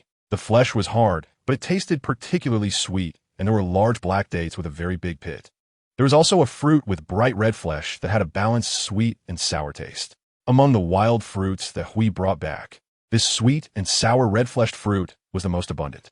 In contrast, the familiar yo-yo fruit and red fruit were hardly enough to fill even one wooden basin among the large pile of wild fruits. There were indeed many green soap fruits, but their flesh was noticeably harder than before. After roasting, they also tasted drier. Sue Ran decided to wait for a while longer to grind some soapberry powder to see. If the soapberry powder could be used like flour, then she could make some staple foods like noodles and dumplings. And she would be close to living a life with meals again. Thinking about this made her very happy. Sue Ran made 2 kinds of jam with these wild fruits, pure sweet peach jam and sweet and sour red-fleshed fruit jam. The jams were put into sealed stone jars, a total of 4 jars, with 2 jars of each flavor. Generally, she used the peach jam to mix with water to drink, while the red fruit jam was used as an ingredient in cooking. Sue Ran didn't expect that Hui really liked the sweet and sour red fruit jam. One time, she made a few egg pancakes and spread some red fruit jam on them for Hui to try. From then on, for several days in a row, Hui would ask Sue Ran to make a few egg pancakes with jam to eat together. As a result, the number of green-shelled eggs in Sue Ran's basket dwindled in just a few days. This made her consider raising wild chickens. However, since she was always thinking about building a house, she felt that she really didn't have time to take care of the chickens for the time being, so she could only put that idea on hold. As for the remaining wild fruits, she left a few easily preserved black jujubes in the bird's nest, kept the green soap fruits to roast and eat, and cleaned and sliced the rest to dry along with the seafood under the rain shelter.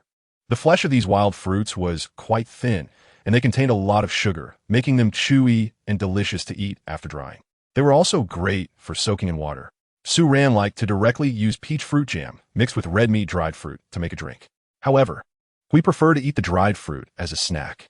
After finishing processing all the food they had brought back, Sue Ran looked at the large spread of seafood, dried fruit, and sun-dried animal skins on the riverbank, and suddenly felt as if she had experienced a bountiful harvest, which brought her a great sense of relief. After completing these tasks, Sue Ran decided to start preparing stones for building a house the next day. She planned to dig out stone bricks using black flower malon grass. A lot of stone bricks would be needed, but what she had plenty of at the moment was time. To save time, Sue Ran decided to make the stone bricks 4 times the size of normal bricks. Then she and Hui would work on a few each day, which wouldn't take too long. However, Sue Ran didn't expect that plans could not keep up with changes. A matter that she had long forgotten suddenly surfaced. That night, both Sue Ran and Hui went to bed early. There were too many things to do during the day, so Sue Ran fell into a deep sleep at night. Then in the middle of the night, she was suddenly awakened by a long, echoing wolf howl right by her ear. The howl exploded in her ear, its long cries seeming to carry endless sorrow in the quiet night. Listening to that sound, Sue Ran inexplicably felt a deep sense of sadness rising from her heart. The wolf that made the sound seemed to be enduring a great sorrow. That sorrow drifted out of the bird's nest, as if it penetrated the entire forest with the melancholy of the night. After Sue Ran opened her eyes, she was momentarily confused before slowly regaining her senses. She blinked and suddenly realized that the sound she heard was made by none other than Hui, who was with her. But clearly, when she went to sleep last night, Hui was still happily by her side. Nothing seemed wrong. She reached out to feel beside her, only to find the space empty, with no trace of Hui. What had happened? In the dark of the late-night bird's nest, Sue Ran couldn't see anything. Thinking that something might have suddenly happened to Hui made her heart race uncontrollably. She hurriedly sat up, but just as she stood up, she suddenly froze. A warm current surged between her legs, which were clad in shorts beneath the animal skin covering her. The slightly sticky feeling told her that this had been going on for a while. Sue Ran finally remembered the thing she had been unable to think of. Her period, which had been delayed for over a week, finally arrived. This was the first time Sue Ran had her period since coming to this world. Because it came so suddenly, she sat there in a daze for a while before remembering how to handle the situation. However, this sudden realization sparked a thought in her mind. Could it be that Hui was going crazy outside in the middle of the night because he found out she got her period? Just as she was thinking about this, she suddenly heard a faint thud at the entrance of the bird's nest. Immediately after, a heavy set of footsteps entered the nest and quickly approached her. In the next moment, before Sue Ran could react, she felt herself being suddenly pulled into a warm embrace. Chapter 79. A disagreement leads to pants being pulled down. Ran and Hui, together. Sue Ran was tightly held in Gray's arms, and she could feel the strong arm around her back trembling uncontrollably. Above her, Gray's voice was filled with a thick sob. Did this fool think she was going to die after smelling the blood on her? Sue Ran slowly hugged the heartbroken werewolf in front of her. To her surprise, as soon as her palm touched the werewolf's bare back, it actually burst into tears. Wah-ah, Ran, woo Ran, no, Gray, I want Ran. The gray werewolf cried heartbreakingly while holding Sue Ran. It even made Sue Ran think she might really be on the verge of dying from shock, especially when she moved slightly and then froze in place due to another warm flow surging beneath her. The werewolf's cries immediately became even more intense. Sue Ran found it both heartwarming and amusing. However, her first instinct was to quickly raise her hand and cover the werewolf's large mouth, which was making such a disturbing noise. It was the middle of the night. With that loud voice of the werewolf, even someone 3 miles away who was trying to sleep could be woken up. Gray, I'm fine. Woo, Gray, I'm okay, Sue Ran said, while pressing her hand against the werewolf, which was letting out a heart-wrenching, ghostly wail. Should she say that the temper of the beastmen here was too good? Faced with Gray's disruptive howling in the middle of the night, not a single person voiced a protest. The werewolf couldn't hear Sue Ran's comfort at all, especially after catching the increasingly strong smell of blood in the air. It cried and reached its hand towards Sue Ran's waist, trying to pull at her shorts, but Sue Ran quickly pressed down its large hand. There was no choice. Sue Ran had to fumble in the dark to find Gray's tear-streaked face, then leaned forward and randomly kissed its face and mouth. Then she tried to distract it. Gray, I want some budgrass. Sue Ran lay on Gray's chest and suddenly said, the flower budgrass is the kind of grass I've always used as toilet paper. Huh. Gray, who had been wailing nonstop, was indeed distracted by Sue Ran's words. It was still sobbing, but its grip on Sue Ran loosened. Flower budgrass. It repeated Sue Ran's words through its sniffles, then took 2 seconds to remember what Sue Ran was talking about. It hurriedly got up and ran to a corner of the bird's nest to dig out the flowerbud grass leaves that Sue Ran had stored there. At the same time, it also brought over the dried yellow mushrooms that Sue Ran had placed in the stone jar before. Ran, yellow mushroom, use bleeding. It stuffed the yellow mushroom into Sue Ran's hand, its voice thick with nasal sounds. Sue Ran touched the item that was shoved into her hand and couldn't help but smile when she discovered it was a yellow mushroom. However, after receiving the flowerbud grass and the yellow mushroom, she didn't act immediately. Instead, she said to Gray, help me get a big stone bowl. A woo! Gray responded from the darkness in front of her.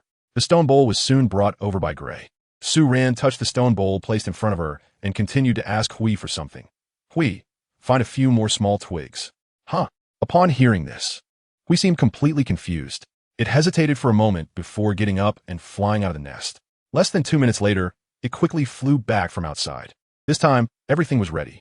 Sue Ran fumbled to break a branch to retrieve the ashes, then took a few flower buds and grass leaves and placed them in the stone bowl along with the branches. Finally, she removed the flint bracelet from her wrist and began to strike a fire. In the pitch-black bird's nest, sparks flew a couple of times, and before long, a flame the size of a soybean slowly flickered to life, gradually growing larger and brighter. The bird's nest, where one could not see their fingers, immediately became illuminated. Seeing the flame catch, Sue Ran quickly added a few more branches to it. Then she looked up at Hui, who was squatting right in front of her, staring at her without blinking. Perhaps awakened in the middle of the night by the smell of blood on Sue Ran, and feeling too heartbroken to know what to do. Huey's usually spirited and handsome face now appeared quite dejected and haggard. Its eye circles were red, and even the fur on its ears looked messy and dull. The flame in the stone bowl flickered, casting moving shadows on the walls of the bird's nest. Sue Ran looked at Hui and suddenly reached out her hand. Although we didn't know what she was going to do, he instinctively bent down towards Sue Ran. Then he was hugged by Sue Ran and kissed on the corner of his lips. Silly, I'm Fine, Sue Ran said softly. The gray ears twitched, and facing Sue Ran was a pair of wide, round black pupils, which gazed deeply at her for a while before slowly lowering their gaze to her legs, covered by a fur blanket. Owl. Its sharp-clawed fingers gently hooked at the edge of the blanket on Sue Ran's waist, the tone carrying an anxious urging. Then you turn around first. Sue Ran pushed it to turn around. At this moment, the gray wolf started to show some reluctance. It furrowed its brow and let out a soft howl towards Sue Ran. Just then, Sue Ran felt another surge of warmth flowing out beneath her, and the strong smell of blood was so intense that she could smell it herself, let alone the keen-nosed werewolf. So, Sue Ran couldn't care too much. She didn't dare to stand up, fearing that the blood would flow down her thigh and make things messy. She turned around and, in a crouching position, reached for her backpack that had been resting on the bed. The menstrual pads she had sewn herself were stored in the backpack. After acquiring a bit more animal skin later, she had also taken apart those menstrual pads she made previously and reworked them. The pads that were initially made entirely of cloth strips were modified to have a cloth layer on top and an animal skin layer underneath. This way, she wouldn't have to worry about excessive blood soaking through the cloth immediately, as animal skin is much less permeable. The cloth strips that were taken apart were also trimmed and sewn into a few more menstrual pads. As a result, she now had a total of 8 usable menstrual pads. These pads had already been pre-filled with ash for convenience, although using fresh ash might be cleaner. Considering the possibility of an unexpected arrival of her period, she couldn't just light a fire and wait for the ashes to cool down, could she? Sue Ran took out one of the menstrual pads and opened it. Then she slowly lifted the animal skin blanket that was covering her. The good news was that the blanket was not dirty. She pushed the blanket aside and looked down. She was wearing her own modified leather shorts. The color of the leather showed no signs of change. Sue Ran placed the cotton cloth with the menstrual pad facing up to one side, then looked up at the gray figure that was staring at her without blinking. Gray, turn around. With Sue Ran's insistence, Gray turned its back to her and squatted down to one side. Its large tail behind it was restlessly sweeping back and forth, the fluffy texture occasionally brushing against Sue Ran's smooth thigh, which she had just bared after taking off her pants, as if it were deliberately checking on her condition. Sue Ran, after turning around in the gray light, first added a handful of fine twigs to the nearly burnt-out stone bowl to maintain the brightness. Then she quickly knelt down. There was only a little water left in the thermos in the bird's nest. She used the leaves of the flower bud grass to catch the water, cleaned her soiled body, and then swiftly put on the prepared menstrual belt. After securing the belt, she rummaged through her bag to find a clean pair of underwear to wear, then got up and walked to where her clothes were, pulling out a new pair of bee-skin shorts to put on. As she turned around, she almost bumped into the werewolf that had quietly stood behind her at some point. Howl! Gray furrowed his brow as he looked at her, and when he saw the new shorts she had changed into, he bent down to get closer to Sue-Ran, his nose twitching as he sniffed intensely. Ran? His expression showed concern, but it was much more stable than before. At this point, Sue-Ran had cleaned the bloodstains off her body, and the smell of blood had diminished significantly. Sue-Ran reached out to gently rub the soft top of Huey's head and said softly, "It's okay now." Her voice was a bit weak. Although she hadn't yet experienced other symptoms of her period, she had already started to feel weak all over and inexplicably uncomfortable. Usually, she would start to have a stomachache the next morning, followed by soreness in her lower back and hips. Sue-Ran walked back to the edge of her sleeping bed, and the flames in the stone bowl were about to go out. She added a few branches as thick as her fingers into it, then rolled up the animal skin she had been lying on and the short pants and underwear she had taken off, placing them at the entrance of the bird's nest to wash tomorrow. Finally, she wrapped the used and dirty flowerbud leaves in a large sweet leaf, and, after thinking for a moment, placed it at the entrance of the bird's nest as well, intending to let Hui take it out to throw away in the morning. After all these actions, there was still a continuous flow of heat emanating from beneath her. At this moment, Hui had already laid out a new cowhide blanket on the hay bed. As Sue-Ran entered, its nose twitched, and then it straightened up to look at Sue-Ran's waist, a look of confusion, puzzlement, and deeper worry flashing across its face. It seemed bewildered as to why Sue-Ran continued to bleed after treating herself. Therefore, its desire to check Sue-Ran's wounds became intense. Ran, the smell of blood. It frowned, bent down, wanted to get its nose closer to the part of Sue-Ran's body that was emitting the bloody scent. Startled, Sue-Ran quickly dodged away, repeatedly explaining, "Hui, I'm fine, it's okay, I won't die." But Hui clearly did not agree with Sue-Ran's words. It grasped Sue-Ran's slender waist and reached out to pull at her pants. Sue-Ran couldn't help but feel a headache. Big brother. It's really rude to strip someone's pants off just because of a disagreement. She could only hold onto her pants tightly while struggling against the gray confinement. Gray. I'm really fine. Can we just sleep, okay? Sleep. I'm really tired. I think what I'm infected with is sleepiness. Chapter 80. Turnaround. Sue-Ran ultimately could not escape the fate of having her pants pulled down by Hui for a closer inspection. However, the good thing was that when Hui saw the menstrual belt she was wearing, perhaps thinking it was her way of bandaging herself, he only lightly touched the menstrual belt with his nails and didn't dare to take it off. Sue-Ran felt that this experience of being caught with her pants down and having her but observed could definitely be written into the black history of her life. Hui was very worried about her constantly bleeding body, but after seeing Sue-Ran treat herself, it seemed to relax a little. After Sue-Ran's persistent requests, it finally hesitantly embraced her, and they lay down together under the animal skin blanket to continue sleeping. However, before going to sleep, it wouldn't allow Sue-Ran to wear pants, allowing her to wear only a small pair of underwear at most. Sue-Ran guessed that this might be because it wanted to observe her bleeding condition anytime and anywhere.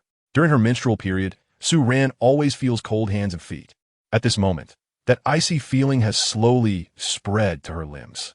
Fortunately, the werewolf lying beside her is burning hot, and Sue-Ran doesn't care about the scant coverings on both of them at this time. She curls up, trying her best to nestle into the werewolf's embrace. The gray blanket brushes against her cold feet a couple of times on his thigh, sensing her intention to warm up. He lets out a low growl from his throat and wraps his arm around Sue-Ran a bit tighter. The night is deep, and the werewolf's scorching body gradually warms up the entire blanket, and before she knows it, Sue-Ran falls back asleep. Early the next morning, Sue-Ran is awakened by a chilling sensation in her lower body. She almost jumps up in shock, only to be taken aback by the scene before her. The morning light shines brightly outside, illuminating the bird's nest and just hitting the area around the sleeping hay bed. At this moment, Sue-Ran is sitting on the hay bed, the animal skin blanket piled around her waist. From the chilly, drafty feeling, it is clear that she is not wearing anything on her lower body. And Gray, who had been sleeping beside her yesterday, is now looking at her legs with a sorrowful expression, reaching out to touch something. Gray? Sue-Ran was startled by Huey's actions and quickly stepped back. She dazedly looked at the blood-stained flower buds and grass leaves scattered on the hay bed, then looked up to meet Huey's eyes filled with despair and pain. When Ran saw that Sue-Ran had woken up, Hui was momentarily stunned and quickly leaned over to hug her tightly, kissing her face forcefully twice. Then one of its hands suddenly touched Su Ran's belly, and then moved back to its original position, as if it wanted to lower its head to look at the injuries beneath Su Ran. No, Ri. Su Ran instinctively reached out to push it away. In the next moment, her movement froze. A surge of heat rushed out from her body. Turn around. The intense feeling of shame caused Su Ran's face to turn bright red in an instant. The temperature throughout her body rose rapidly in a very short time, and emotions like shame, anxiety, and panic surged together. With Gray still trying to help her with the bleeding, she, feeling helpless, spoke with a choked voice. Don't look. Wu ran, blood, bleeding. Gray don't want. Gray, stubbornly refusing to turn around, was pushed away forcefully by Su Ran. Its gaze was fixed on the place where Su Ran was bleeding, even wanting to use the flowerbud grass leaves to clean it for her. With no choice, Su Ran quickly wrapped herself in a beast skin blanket and turned her back to Gray. When she felt the werewolf behind her stand up and try to come over, she quickly turned around and shouted at it in a voice she had never used before. Don't come over. Then she swiftly took the flowerbud grass leaves to clean herself up and changed into a clean menstrual band. While cleaning herself, she unexpectedly discovered that there was some yellow powder on a used flowerbud grass leaves. It was the powder of yellow mushrooms. Su Ran looked at the powder, feeling both amused and helpless. She muttered "big silly wolf" under her breath, but deep down she felt increasingly reassured. After finally tidying herself up and putting on a pair of bee skin trousers, Su Ran turned to look at Gray, who had been silent since she had yelled at him. Just seeing Gray made her heart tighten. She hurried over, tiptoed, and wrapped her arms around his neck, gently patting his back with one hand. Although she had felt overwhelming embarrassment from Gray's earlier actions upon waking up, it didn't mean that Su Ran didn't understand his worries and fears. After discovering last night in a panic that she had started to bleed uncontrollably, she had already treated her wounds, but this morning she found that the bleeding had become even more severe. How could Su Ran not understand that feeling of helplessness? Since coming to this world, she had already experienced too much. Gray, it's okay. Ran is fine. Her palm slowly caressed the solid, smooth back of the werewolf. However, in reality, Su Ran's stomach had already begun to ache faintly, and her lower back was starting to feel sore. But she still had to soothe Gray's emotions. She didn't want him to worry. Ran, blood. Gray drooped his ears and tail, his eyes reddened, and there was a hint of bloodshot in his eyeballs, which made Su Ran's heart ache. He tightly hugged Su Ran, his body filled with helplessness. But after hugging her for a moment, he still picked her up and placed her back on the straw bed. Then he brought her a new beast skin blanket to lay underneath her. After doing all this, he rolled up the little underwear and beast skin blanket that Su Ran had changed out of, along with the ones from last night, and looked at Su Ran with reddened eyes, asking, Ran, wash? Su Ran had already lain back down on the fur blanket, feeling a bit uncomfortable at the moment. Hearing the werewolf's voice, she was taken aback for a moment before nodding. However, just as it was about to get up and go out, she called it back. Su Ran took out 2 already dirty menstrual pads from the pile of things. After some hesitation, she blushed and demonstrated to Hui how to pour out the dirty ashes inside and then clean them. After all, Hui had already seen her during such an embarrassing moment, so there was nothing to be shy about in washing this. Feeling embarrassed was better than not having a menstrual pad to change into later. After teaching the cleaning steps, Su Ran thought for a moment, then took off the survival bracelet from her wrist and handed it to Hui. She felt that it should be fine to let Hui start a fire outside alone now. Hui, boil some hot water and bring it back for me. Hot water? Hui blinked at Su Ran. Yes, hot water. Seeing Su Ran nodding affirmatively, Hui took the survival bracelet she handed over, stood up, and walked to the entrance to pick up the pile of clothes and blankets that had been changed. Then, it hesitated at the entrance, glancing back at Su Ran a few times before taking a deep breath, spreading its wings, and flying out. Chapter 81. Quite impressive. Perhaps it was because she hadn't paid attention for a while or had caught a chill while using water during this menstrual period. Su Ran's stomach hurt particularly badly, and her waist and legs felt extremely weak. For the first 2 days of her period, she spent almost all her time lying in the bird's nest, except for going to the bathroom, enduring Huey's worried gaze. Today, her stomach pain was slightly better, but her waist felt like it might break. Hui was not outside at this time. In fact, for the past few days, Hui had been by Su Ran's side, except for hunting to prepare food for her and cleaning the dirty clothes and blankets. Its hot body temperature had become the only source of warmth to relieve Su Ran's discomfort at this moment. Meanwhile, compared to Su Ran's slight discomfort, Hui, who had been guarding her side, looked considerably haggard due to worry. Sue Ran was feeling unwell and just wanted to lie in the bird's nest. Hui, apart from going to make food for Sue Ran, was unwilling to leave the bird's nest for even a moment. That morning, when it returned with the meat it had roasted on the riverbank and some green soapberries, it also carried a bowl of soup that looked decent. It placed the steaming bowl of soup in front of Sue Ran, watching with a hint of anticipation in its expression. Sue Ran was indeed surprised to see that bowl of soup. She wasn't very surprised when the werewolf learned to grill meat, because grilling wasn't difficult. It was just a matter of cleaning the meat, then applying salt and various chopped fruits on top, and finally grilling it until cooked. The steps were quite simple. However, making soup was much more complicated than grilling meat. Ran, soup hot.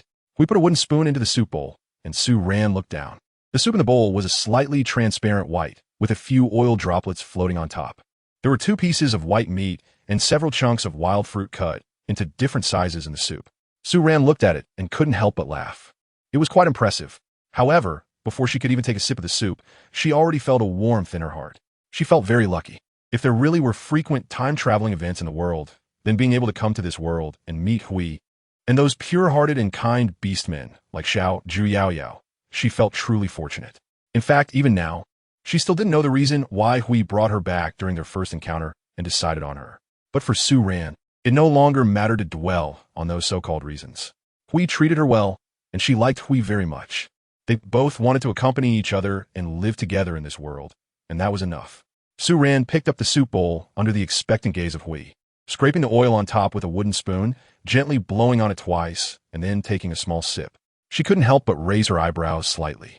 The taste was surprisingly good. Aside from being a bit less salty and having a little too much sweet fruit that made it somewhat sweet, it was really quite nice. At least there were no strange flavors. She slowly drank half a bowl of soup, and the slightly hot liquid made her feel warm all over. It felt as if her abdomen was being soothed by a warm current, and she felt much more comfortable overall.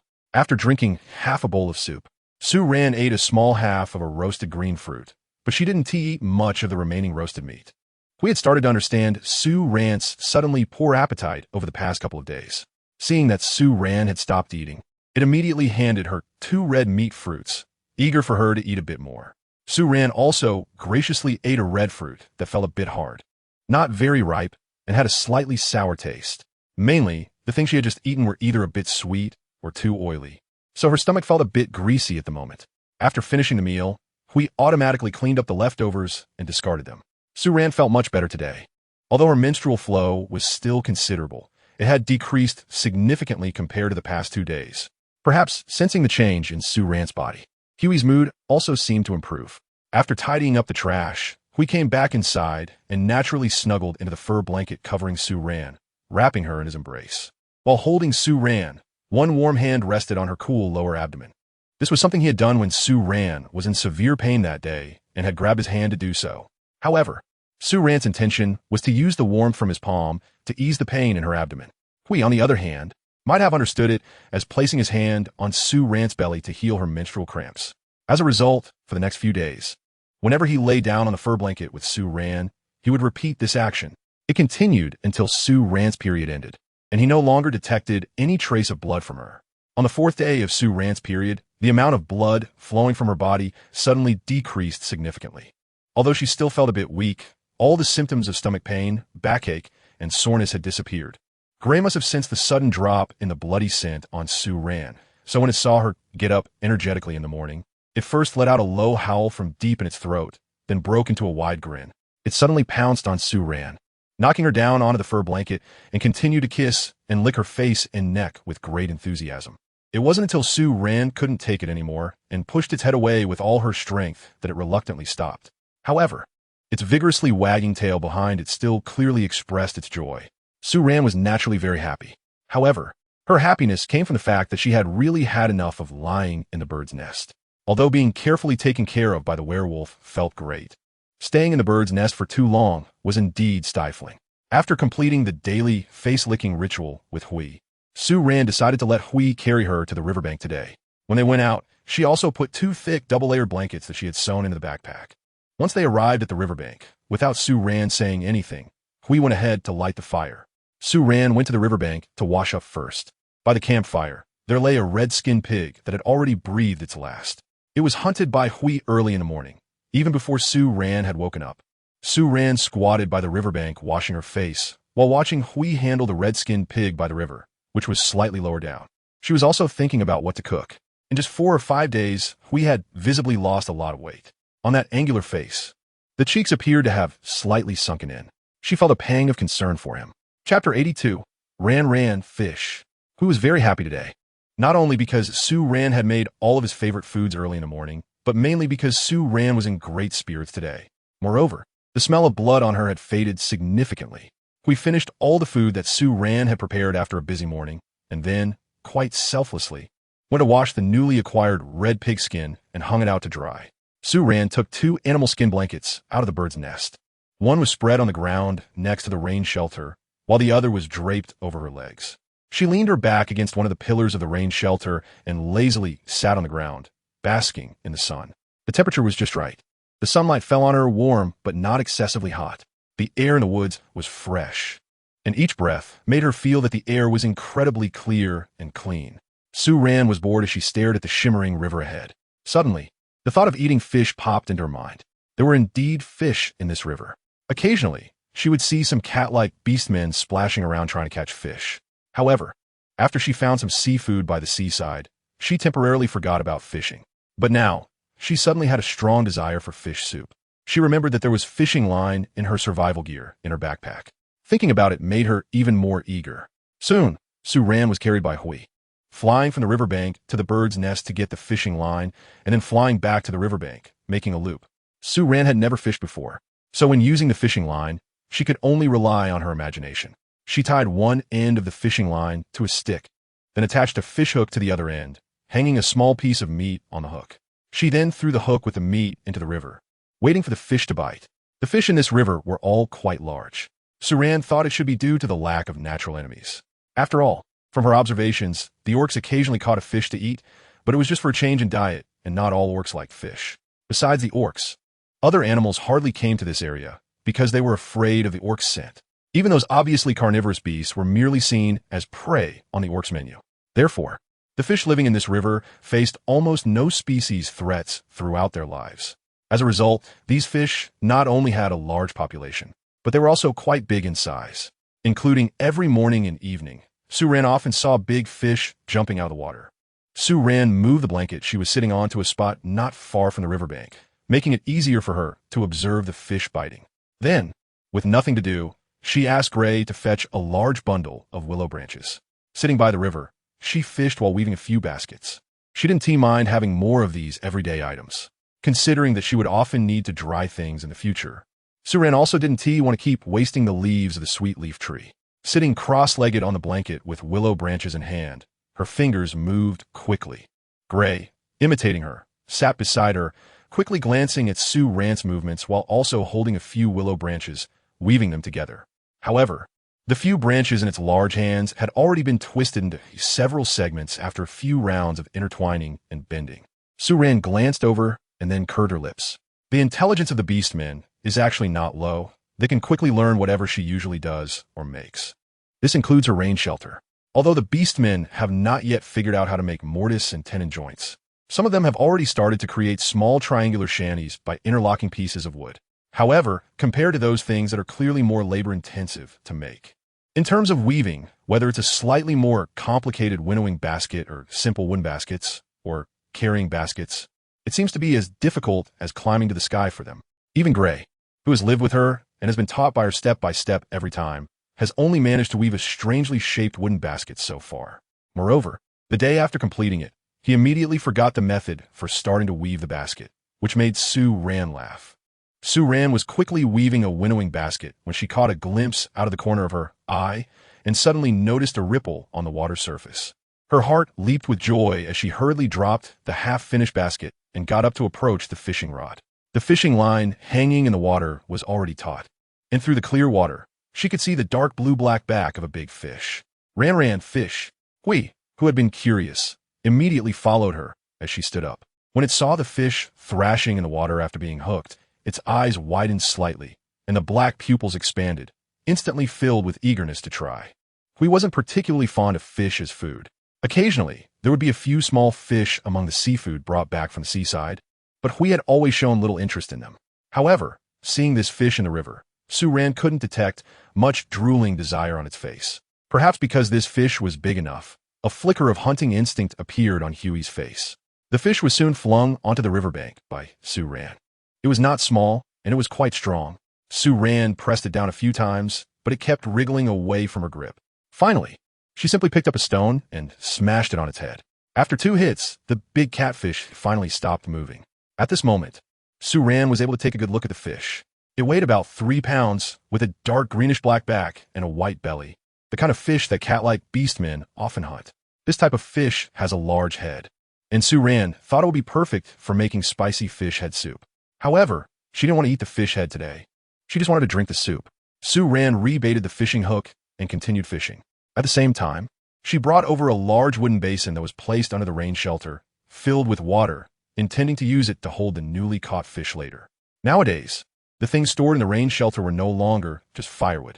Su-ran took out many bottles and jars, as well as baskets and containers that she had previously stored in the bird's nest and placed them under the rain shelter. Otherwise, with such a small space in the bird's nest, having too many items would make it inconvenient for her and Hui to move around, and she was always worried that the bird's nest would not be able to bear the weight and would break. Anyway, the beastmen here are simple-minded and do not even understand the concept of theft, so there is no need to fear them doing sneaky things. Then, Su-ran took out a scallop knife and began to scrape the scales off that she had caught. The scales of this were clearly more numerous than those of the fish Su-ran had eaten before, covering its back and belly with layers of scales. Moreover, the scales were very hard and somewhat difficult to scrape off. Su-ran spent quite a while removing the scales from the entire fish. She had already smashed the fish's head with a couple of strikes, which she didn't intend to keep, so she cut it off and discarded it. Then she opened the fish's belly and carefully removed the insides, throwing them away as well. For Hui, fishing was a new experience. While Su-ran was dealing with the fish, it had completely forgotten about learning to weave a winnowing basket and was now squatting in front of the fishing rod by the riverbank, unwilling to leave. Its long tail swayed slowly back and forth behind it, and its ears stood upright, occasionally twitching.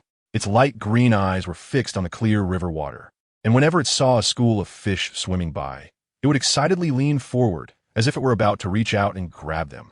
Although a wolf was always guarding the fishing rod, sometimes startling the fish that were about to bite, the second fish was quickly caught. This fish was even larger than the previous one. Hui imitated Su-ran and flung the fish onto the ground, and Su-ran hurried over to grab it. She soon realized that the fish was so thick that she couldn't encircle it with both hands, and as it struggled fiercely, she couldn't lift it at all.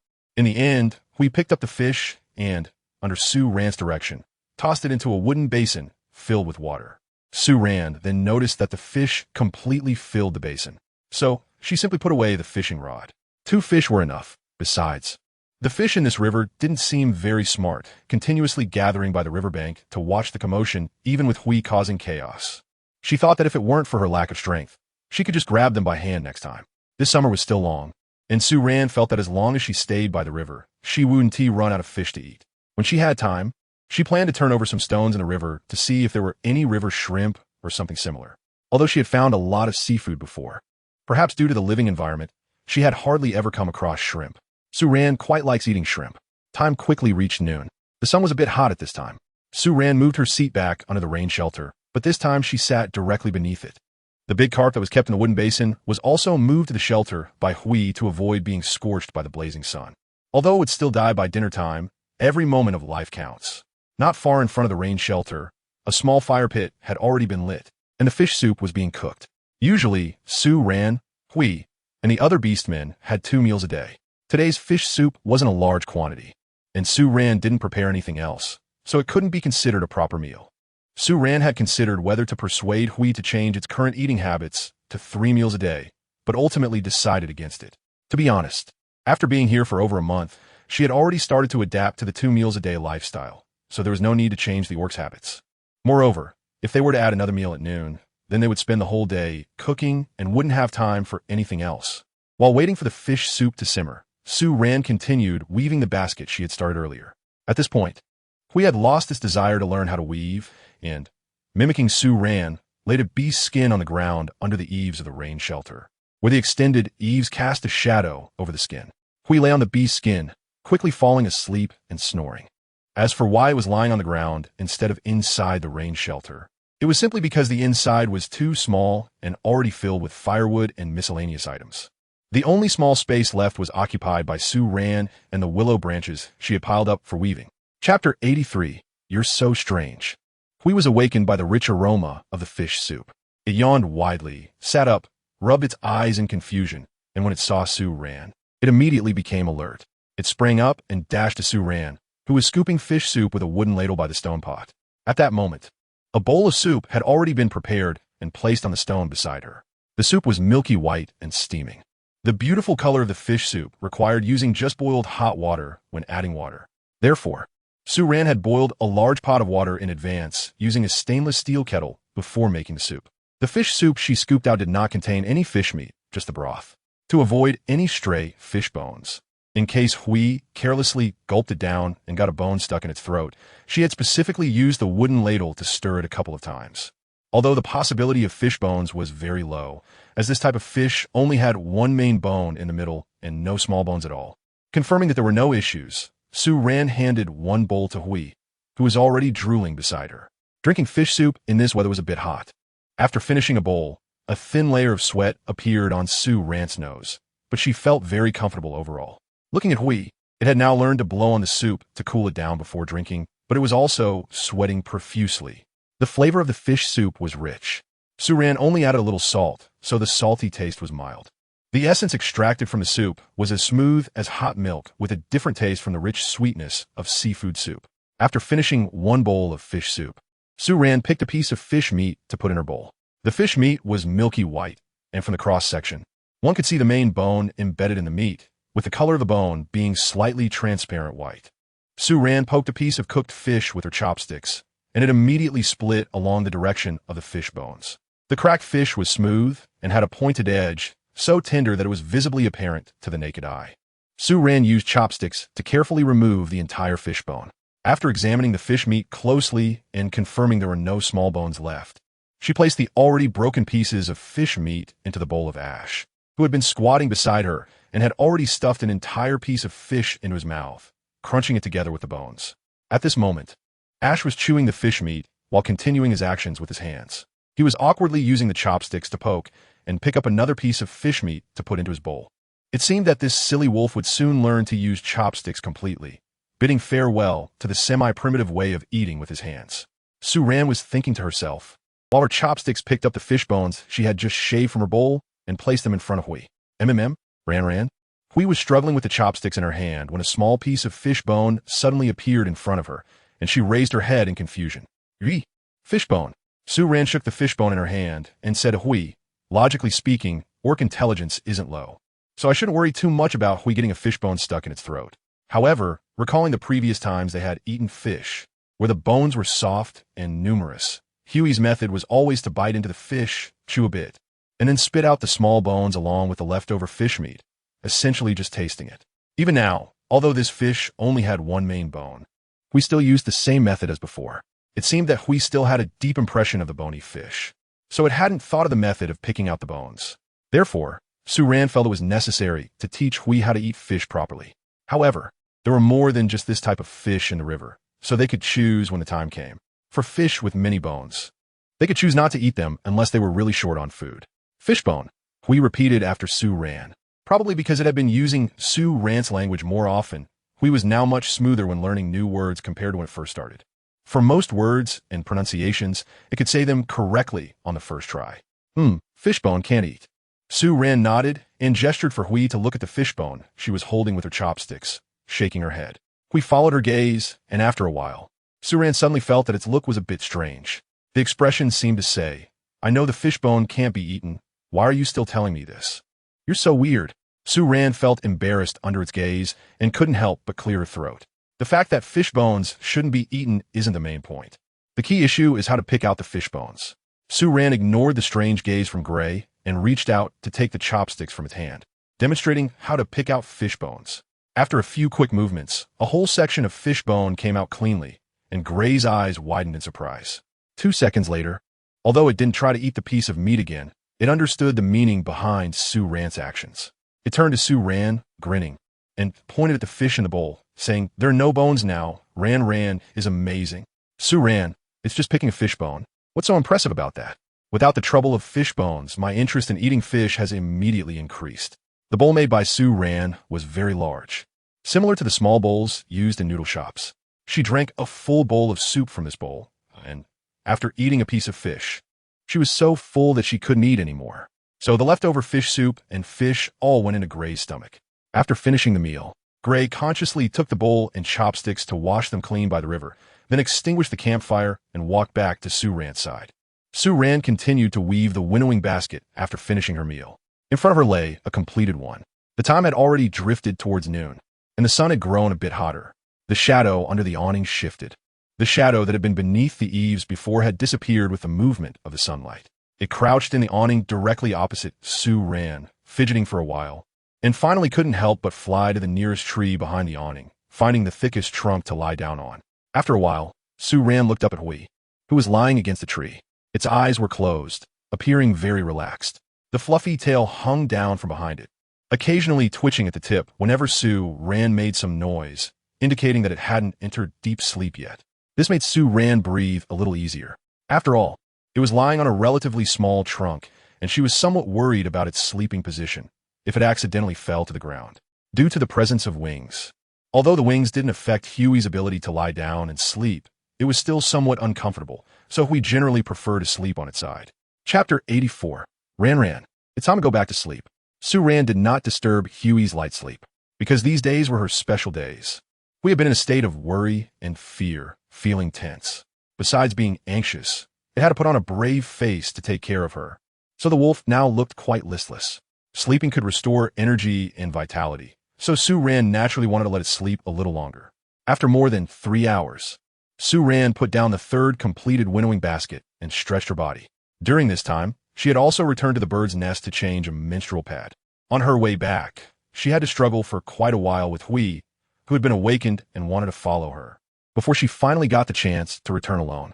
However, just after she came back and finished changing, holding the soiled menstrual pad that she wanted to wash, she unexpectedly came face to face with Hui, who had stealthily flown back and was guarding outside the bird's nest. This made her feel a bit embarrassed. At this moment, Sue Ran stood up, stepped down from the rain shelter steps, and stretched her muscles outside the shelter. While she was stretching her back and shoulders with both hands behind her, Hui, who had been napping on a tree behind her, yawned and slowly descended to the ground beside her. It curiously watched Sue Ran's movements, stretched lazily, and then smiled at her, saying, Ran, I'm going to hunt." Sue Ran paused for a moment, smiled, and nodded at it. Sure. It's good that the men in the family have the awareness to support the family. Sue Ran watched the figure of the gray bird flying away with its wings spread, and she couldn't help but sigh from the bottom of her heart. At least when it came to food, as long as there was Gray around, she didn't have to worry about going hungry. For dinner, they had roasted white-headed sheep. Because the white-headed sheep had a lot of fat, Sue Ran usually preferred to roast it directly rather than make it into stews, as stews could be a bit too greasy. Besides the white-headed sheep, the fish caught in the morning also met its end under Sue Ran's multifunctional axe. This fish was 2 sizes larger than the one they had eaten earlier, weighing at least 6 or 7 pounds. The scallop knife couldn't cut through the bone on its back, so Sue Ran had to take out the multifunctional axe. Sue Ran cut off the entire fish head. Then she used the fish body to make a braised fish without soy sauce. However, she added a sweet and sour red fruit for flavor, along with a few dried oysters and scallops that had been soaked since the afternoon and dried in the sun for the past 2 days, to enhance the taste through simmering. As for the large fish head, she made a spicy fish head dish that only she could eat. The chili peppers for the spicy fish head were fried in mutton fat. The moment the chili peppers hit the pot, a strong, fragrant, and spicy aroma burst forth, causing Gray to jump back several meters away from Sue Ran. It wasn't until the intense smell dissipated to the point where it was hardly noticeable that it cautiously returned with red eyes. Upon returning, it stretched its neck to take a look into a pot full of red chili peppers, and surprisingly, such a large creature couldn't help but shudder at the sight, which made Sue Ran laugh. For dinner, both the person and the wolf feasted until they were fully satisfied. Especially Sue Ran, who loved spicy food, felt particularly content with today's spicy fish head. The season has now fully entered summer. The days are getting longer, and it gets dark later. At this moment, the sky above has darkened slightly, and the daytime warmth has faded. A gentle evening breeze has started to rise among the trees. Looking down the river, One can see a corner of the distant forest interspersed with streaks of fiery red sunset. Su Ran lay on the fur blanket spread on the ground, one hand resting behind her head as she looked up at the sky, while the other hand gently rubbed her slightly bulging belly in circles. She had indeed eaten a bit too much for dinner, and even lying down, she felt a little full. Not far upstream from the riverside, there was a faint glow of fire coming through. It was the other beastmen who were also cooking dinner. When Su Ran first started the fire, she chose this spot downstream by the riverbank, and later, the rain shelter was built here as well. Therefore, apart from when she was bathing, she had gotten used to choosing this downstream spot for her other daily activities by the river. In contrast, the beastmen who had been accustomed to handling prey on the opposite bank from the paths in the woods preferred to start their fires a bit upstream after learning how to do so. Of course, it could also be because they had seen Su Ran always started her fire downstream, and with the rain shelter built, they had designated that area as Su Ran and Huey's living territory. After dinner, Su Ran and Hui enjoyed the evening breeze by the river for a while, until the sky gradually darkened and the brightest star appeared on the horizon. Hui stood up from the fur blanket, looked down at Su Ran, and said, Ran, it's time to go back to sleep. Su Ran opened her eyes after hearing it and sat up from the blanket. Then she rubbed her hair. Su Ran believed that her relatively smooth half-long hair was due to using soapberry kernels to wash her hair. Now, the hair tie on her head had been replaced with a rope made from white goat wool. The previous elastic band had long been broken when she curiously picked it up to play with it. Su Ran made a wooden comb for herself, which she used every morning and evening to comb her hair. At first, Gray was curious about her wooden comb. However, after trying to use it once by mimicking Su Ran's actions, it lost interest. This was because Su Ran's hair quality was different from that of the beastmen, rendering the comb useless to it. For Gray and Little Orange, their hair was smooth, shiny, thick, and glossy even after just being rinsed with plain water.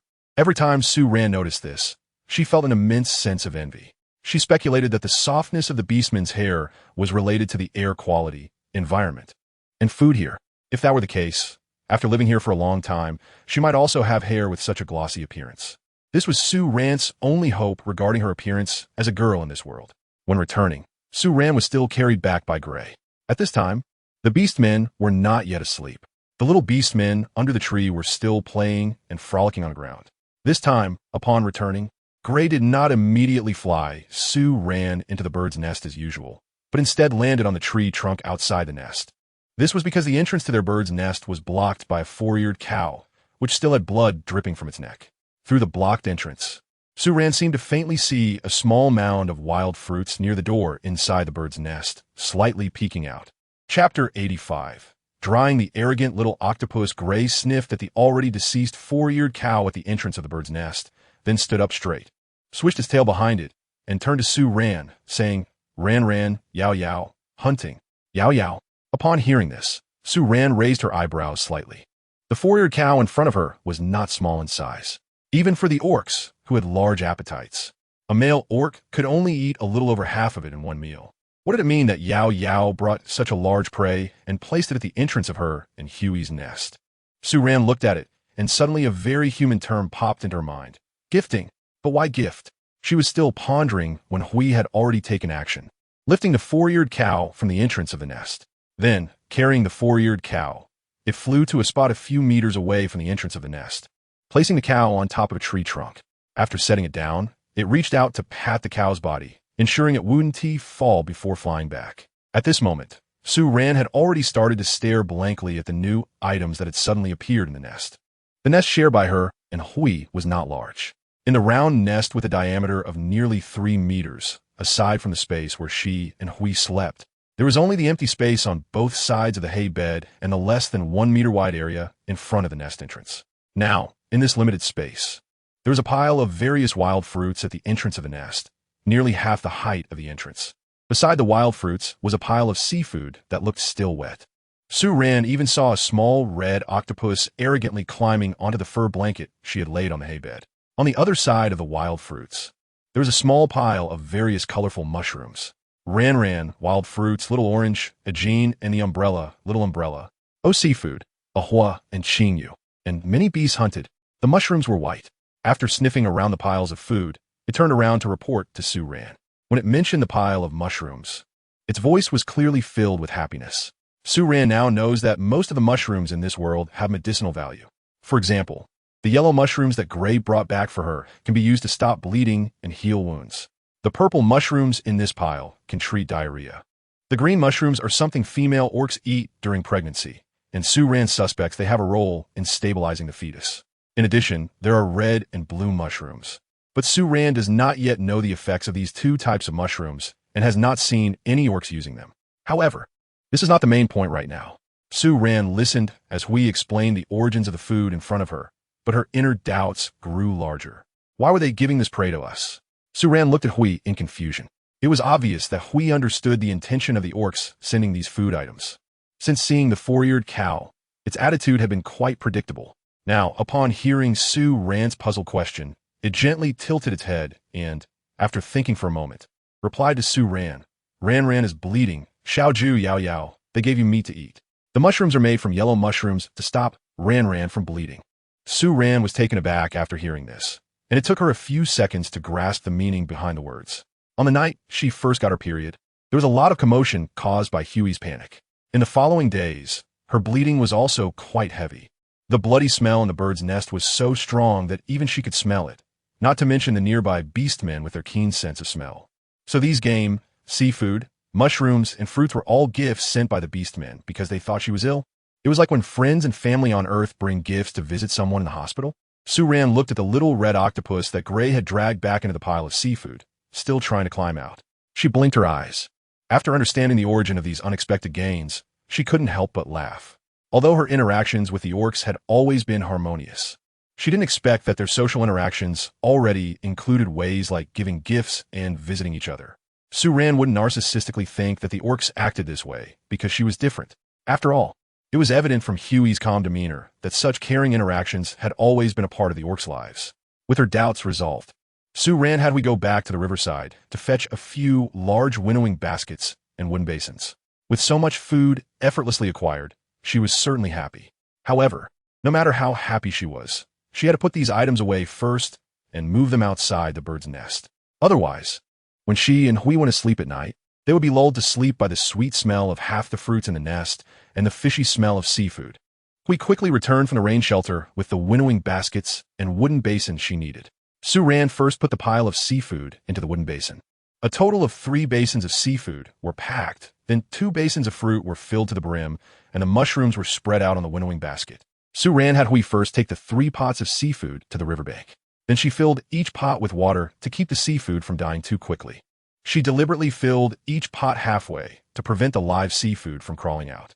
As for the unruly little octopus that couldn't be controlled, Sue Rand dealt with it directly, rubbing it with salt and hanging it on the side of the drying sausages to air dry. After that, she had Hui take a few pots of fruit and mushrooms in a dustpan outside the bird's nest before lying down on the haybed. Not long after, we flew back inside. The bird's nest was now pitch dark and nothing could be seen. There was still some light outside the bird's nest, but only the rough black tree trunks could be seen, and the leaves on the trees were also indistinguishable. The animal skin blanket beneath her sank slightly, and Sue Rand felt a tall figure lying down next to her. Hui lay on his side, instinctively pulling her into his arms. The night was no longer very cool, and there was basically no need for a blanket. Sue Rand usually only places the thinnest red pigskin blanket at her feet before going to sleep. When she feels cold in the later half of the night, she covers herself with it. However, over time, her movements to get the blanket at night always wake Hui, which made Hui remember the time when she would feel cold. As a result, when the temperature starts to drop in the later half of the night, Hui would automatically stretch out a wing to cover her. As for Hui, during the previous spring, when the temperature was only a few degrees, it ran around completely naked, and the slight chill of summer was nothing to it. Chapter 86. House Building Plan After a Period Ended. Sue Rand officially put the task of building a house on the agenda. The sausages, seafood, and dried fruits that she had previously sun-dried were all done. Although some had failed and spoiled, most of them were successful. This made Sue Rand very happy, and she used the same method to dry the fruits and seafood sent by the beastmen later. What made Sue Rand the happiest was that all the sausages she made were successful in every flavor. Not only did she enjoy them, but the beastmen also liked them very much. Before putting away the finished food, she took out almost half of the quantity and gave each beastman family a portion. She wanted them to learn how to make these foods, and it also served as a return gift for the comfort gifts the beastmen sent when she was sick. The remaining dried fruits and dried seafood were stored in wooden and stone jars. The sausages were hung in the bird's nest. A few days later, Sue Ran noticed that Huey's love for sausages had surpassed the for fried meatballs and grilled meat. Because almost every time before a meal, Huey would stick its face close to Sue Ran's ear, sweetly nagging her for sausages. After Sue Ran nodded, Huey would hurriedly run back to the bird's nest to get 2 sausages to eat with the day's main meal. Even during the day, when nothing was happening, it would sneakily pull down a sausage to snack on. After being caught a few times by Sue Ran, but seeing that she wasn't angry, Huey gradually became bolder. As a result, the number of sausages left for Sue Ran decreased rapidly in the following days. To satisfy Huey's cravings, Sue Ran had to take a day to make another batch of sausages to dry before she started preparing materials for building the house. Now that there was no shortage of food, Sue Ran didn't plan to correct Huey's gluttonous behavior. Moreover, Huey's gluttony for its favorite food was ultimately due to never having eaten it before, which made it especially fond of it upon first tasting. Once it became familiar with the taste, its level of fondness would decrease. It's rare to find something one likes in life. Under the current conditions, Sue Ran didn't want to limit Huey's happiness in terms of food. After all, being able to enjoy an extremely delicious dish in the current circumstances was already quite rare. The day after making the sausages, Sue Ran began to prepare the most needed materials for building the house. She was going to start making stone bricks. Sue Ran wants to build a house with a decent area. In her vision, the house resembles a single-story bungalow typical of the North. The interior of the house is divided into 3 main parts: the west room, the kitchen, and the east room. Upon entering through the front door, one would find the kitchen, with the 2 bedrooms located on either side of it. Besides this main structure, she also wants to erect a large wooden door about 1.5 meters from the entrance, dividing the entrance and the kitchen into 2 sections. This way, when cooking, dust and smoke won't fill the house. Additionally, the corridor created by the front door can be used to store other household items, preventing a mix-up with kitchen supplies that could lead to chaos. Essentially, the wooden door serves a similar purpose to sliding doors installed in kitchens on Earth. In the bedrooms on both sides, Sue Ran plans to build a heated Kong, a traditional Chinese bedstove.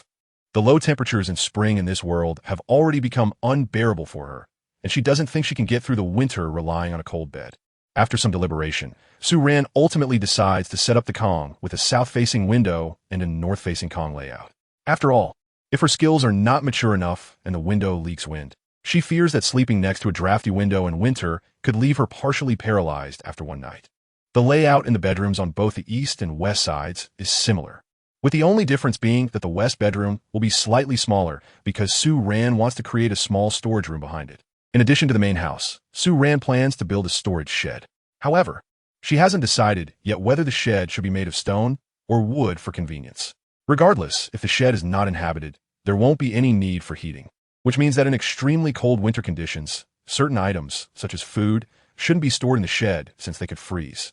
Therefore, Sue Ran intends to create a storage room within the main house to keep valuable items and some foods that cannot be left outside.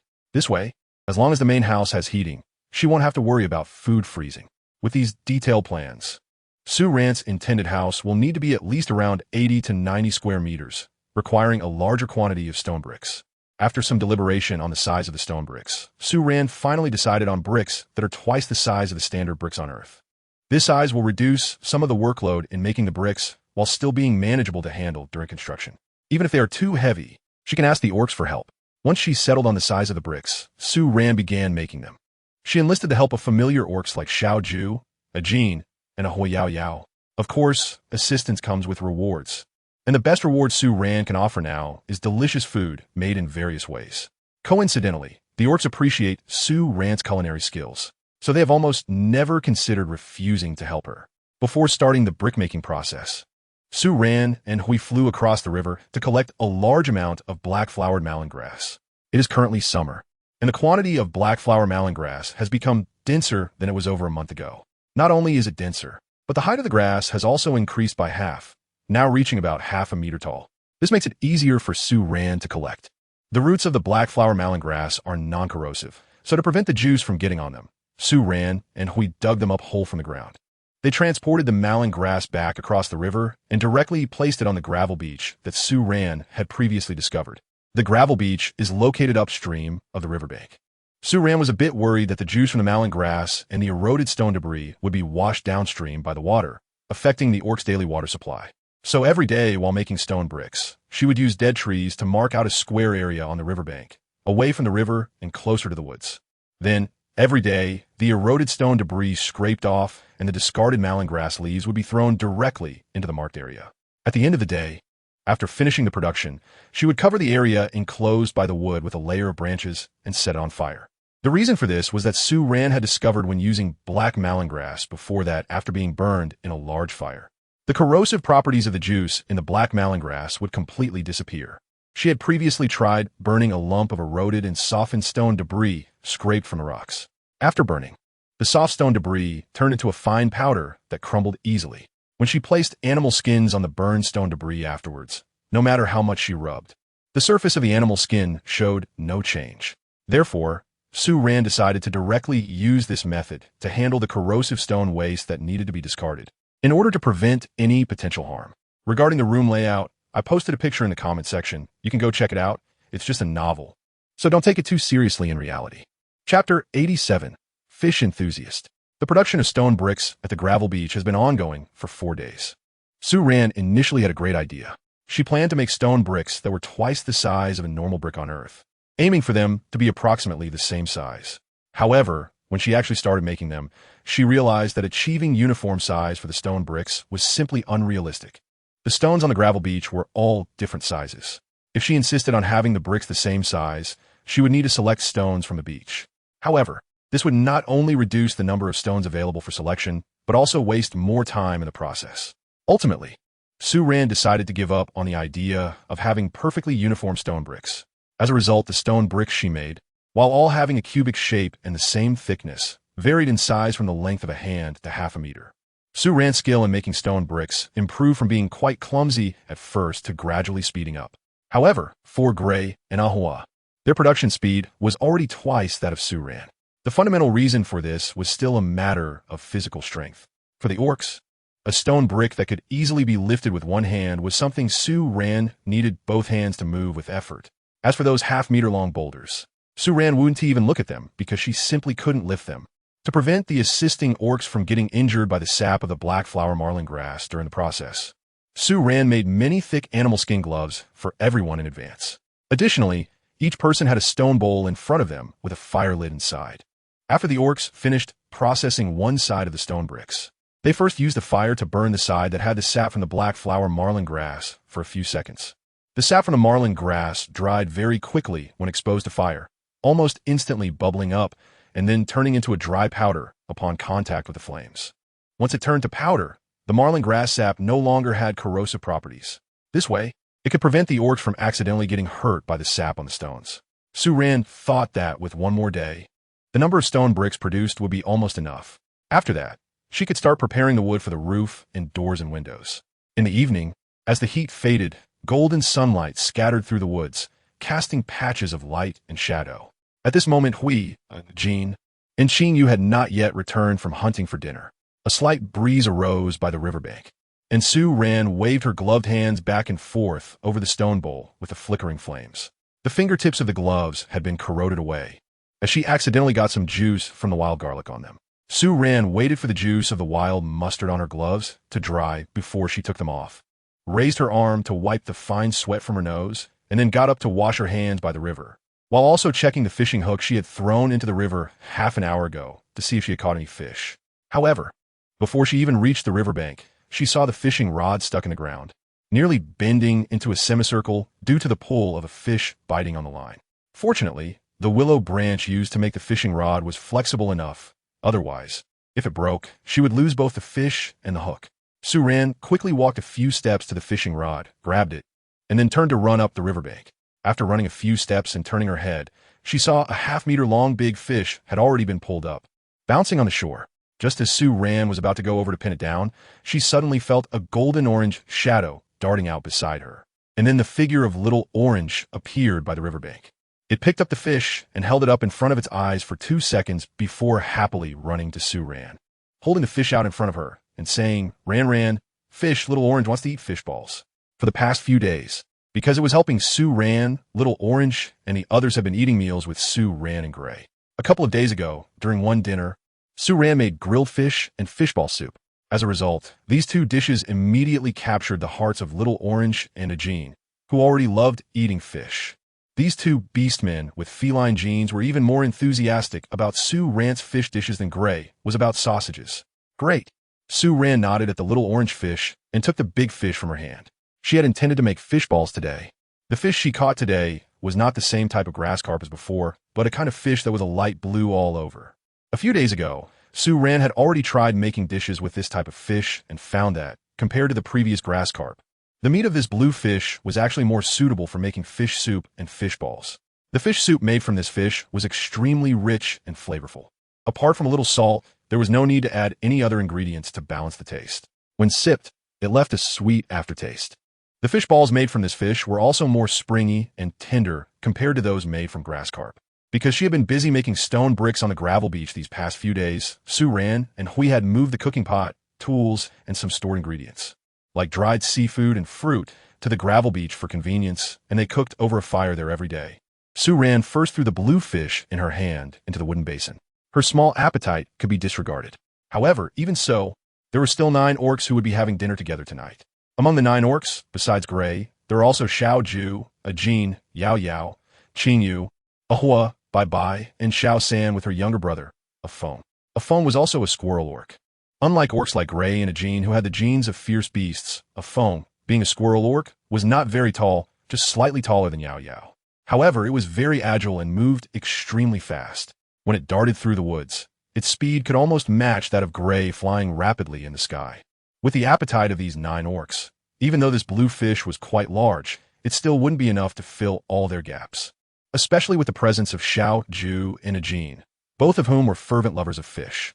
Sue Rand put down the blue fish, turned around, and walked back to the riverbank.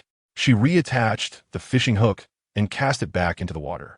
After casting the hook, Sue Rand did not leave immediately, but squatted by the river, looking at the clear water and contemplating the possibility of catching fish with her bare hands. Right now, the only ingredient she had was that one fish, and there was no rush to cook. In fact, given the number of fish in the water, her chances of catching one by hand were not small. The main issue was that not far away, that little orange cat had already excitedly jumped into the water and was skillfully splashing around, trying to catch fish with its bare paws. In just a few minutes, it had already thrown 6 or 7 fish of various sizes onto the riverbank. A few fish, unwilling to give up, flopped around on the rocky bank, but they were ultimately scooped up by the white cat that came running over with the basin. Chapter 88. The fish in this river are in great shape. However, the fact proved that there is still quite a big gap between imagining something and actually doing it. What looked easy for the little orange cat turned into a fierce battle for Sue Rand when it came to catching fish by hand. Sue Rand felt for the first time that the size of the fish was too big and not very good. She couldn't hold onto a fish that was thicker than her arm with just one hand. The fish in this river probably ate well, played well, and slept well. They were in great shape, so every time Sue Rand thought she had easily caught a fish, that fish would slap her hand away with a splat, and then swim away arrogantly. Sue Rand thought that maybe after they ran away for a while, they would boldly swim back to see which stupid human had tried to catch them. In the end, Sue Rand splashed around in the river for quite some time, but only managed to catch 2 small fish with arm's length. Meanwhile, Xiao Ju had already thrown nearly 30 half-meter-long blue fish onto the shore. Perhaps because the meat of blue fish has a better texture and tastes good when eaten raw. Xiao Ju particularly loved this type of fish. Among the 30 fish on the shore, only 6 or 7 were the green fish they had eaten before. Sue Rand saw that the number of fish caught by Xiao Ju was about enough, so she quickly called for a stop. At this time, the fish on the shore had already been picked up by Bai Bai and Xiao Shan and thrown into a wooden basin.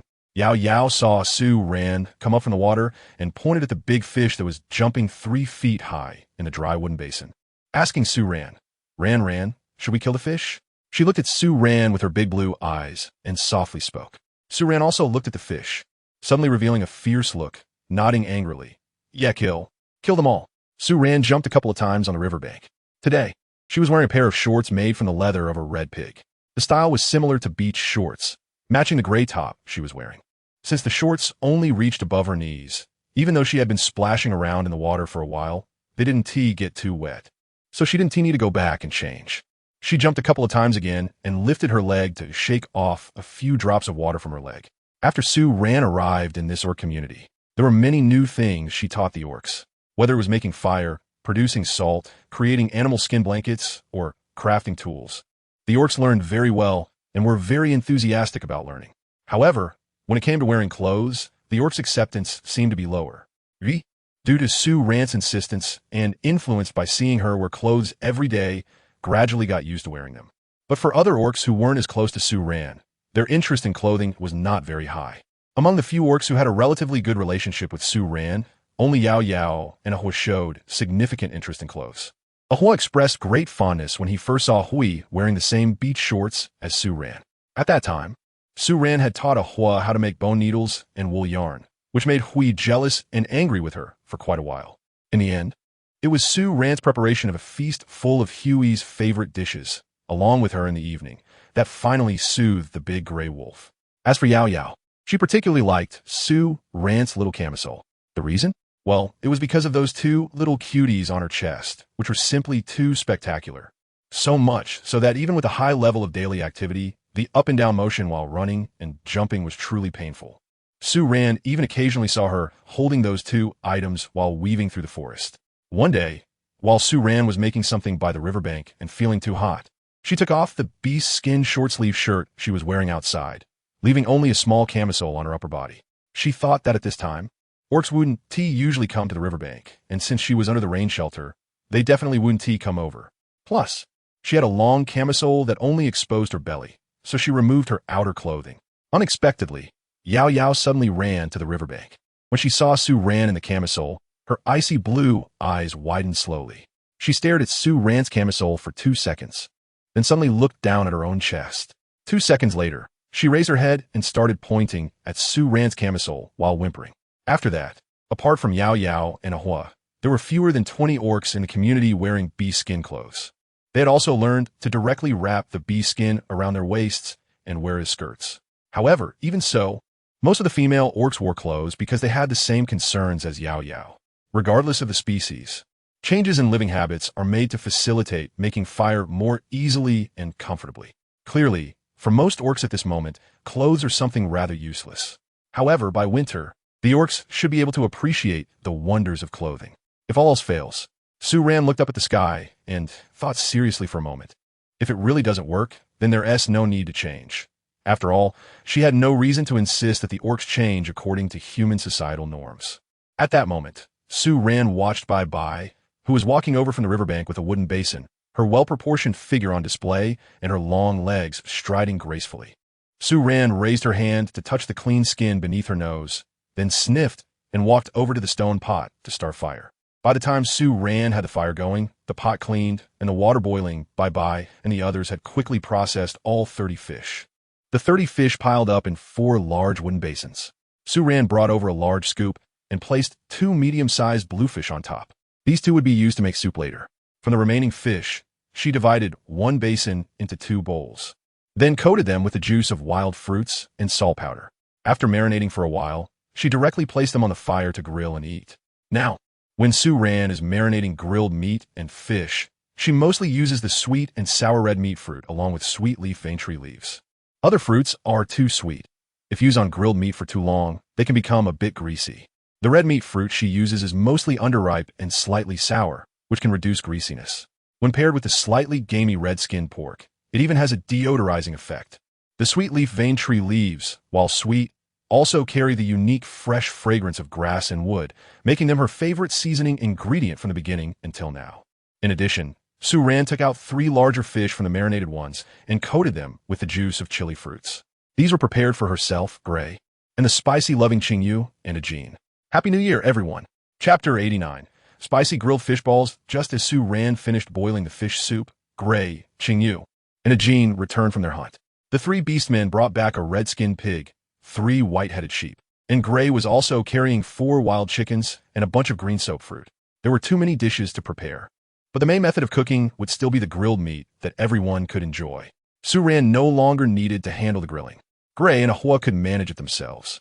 Ahua started another larger fire beside them, and after Gray used a multi-functional axe to cut the already cleaned, larger red-skinned pig into several pieces, he skewered them on branches, coated them with salt powder and crushed fruit, and began grilling. Su Ran helped to process a few wild chickens on the side. She wrapped the marinated wild chickens and the previously salted fish in sweet leaf veins, covered them with mud, and threw them by the edge of the fire pit. making what's called beggar's chicken and beggar's fish. As for the remaining 3 white-headed sheep, Sue Ran initially wanted to fry meatballs with the sheep meat. However, she quickly remembered that she also needed to make fish balls, and if she fried the meatballs, it would take too long to cook. So in the end, she only cut off the fat from the 3 sheep, while the lean meat was still used to make roasted lamb. And the fat was rendered in another pot to make some cracklings, sprinkled with salt and chili powder, prepared as snacks for a few orcs. After processing these prey, Sue Ran began to make fish balls.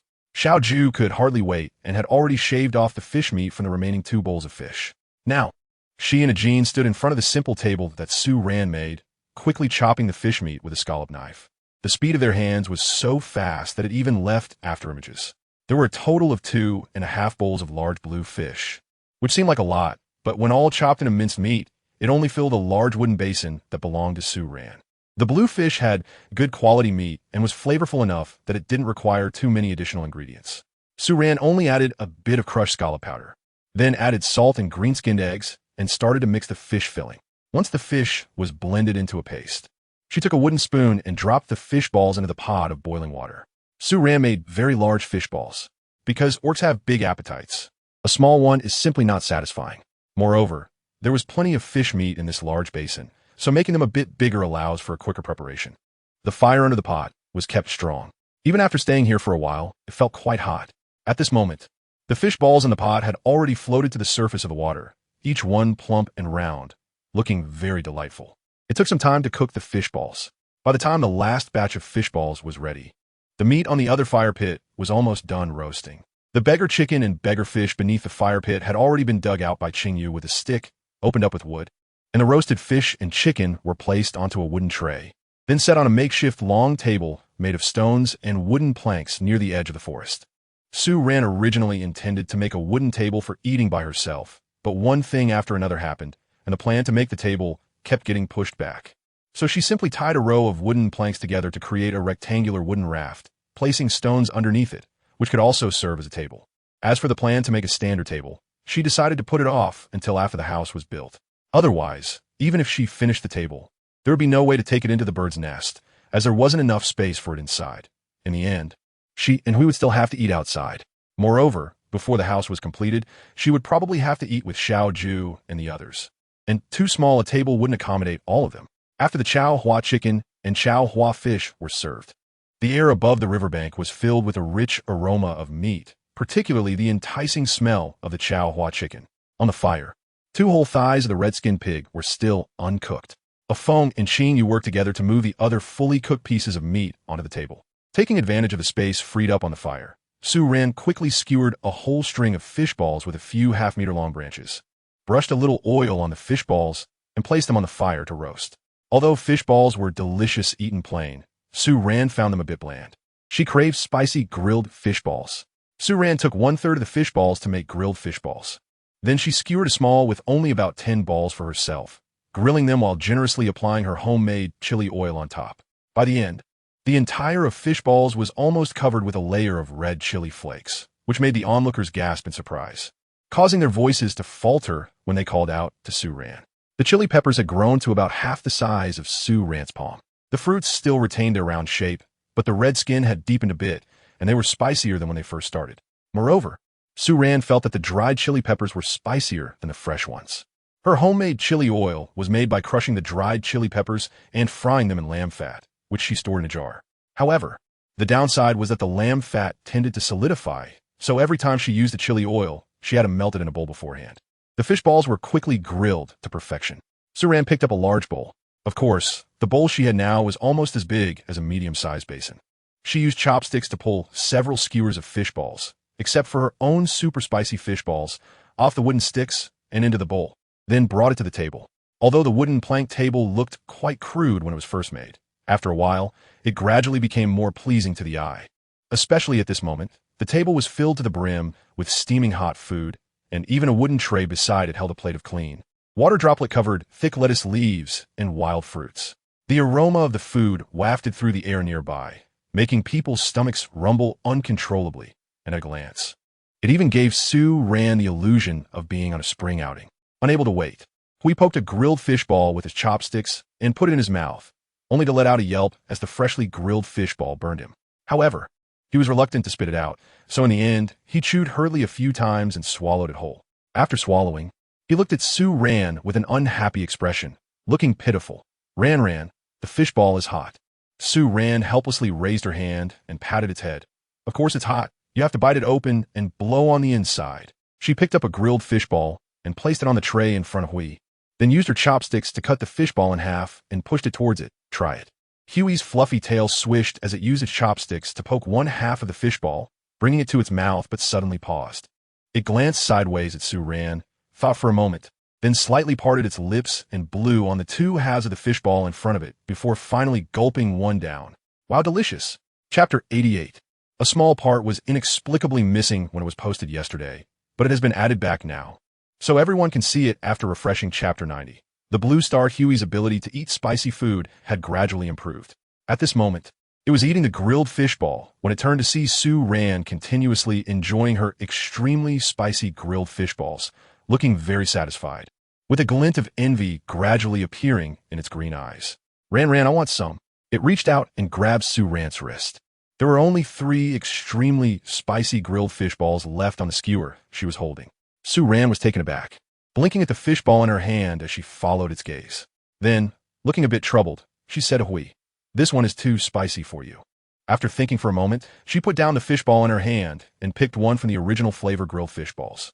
Then she took the bowl of melted chili oil left from grilling the explosive spicy fishballs, tore off a small piece of thick lettuce leaf, dipped the leaf in the chili oil, and spread a little on the original flavor fishball before placing it in front of Hui with her chopsticks.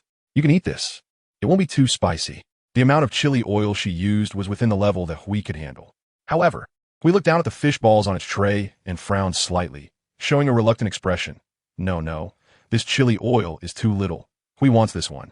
It pointed at the explosive spicy fishball in front of Su Ran, looking determined, just like a child who insists on trying something new upon seeing it. Hui was not really craving the explosive spicy fishball, but was more curious about the taste of the fishball with so much chili. There was no choice. Su Ran had to pick one of the remaining 3 explosive spicy fishballs and place it on Huey's wooden tray. "Here, it's spicy," she reminded naturally as she withdrew her chopsticks. However, before her words even finished, the explosive spicy fishball had already been popped into Huey's mouth. Su Ran sat beside Hui, watching him chew on fishballs with a satisfied expression. She sighed and quietly took a wooden bowl, filling it with a large bowl of fish soup and placing it in front of Hui. Then she took 2 small peaches from the fruit platter and put them over as well. After that, she silently waited. A few seconds later, there was a sudden ow. The werewolf sitting next to Su Ran suddenly knelt down.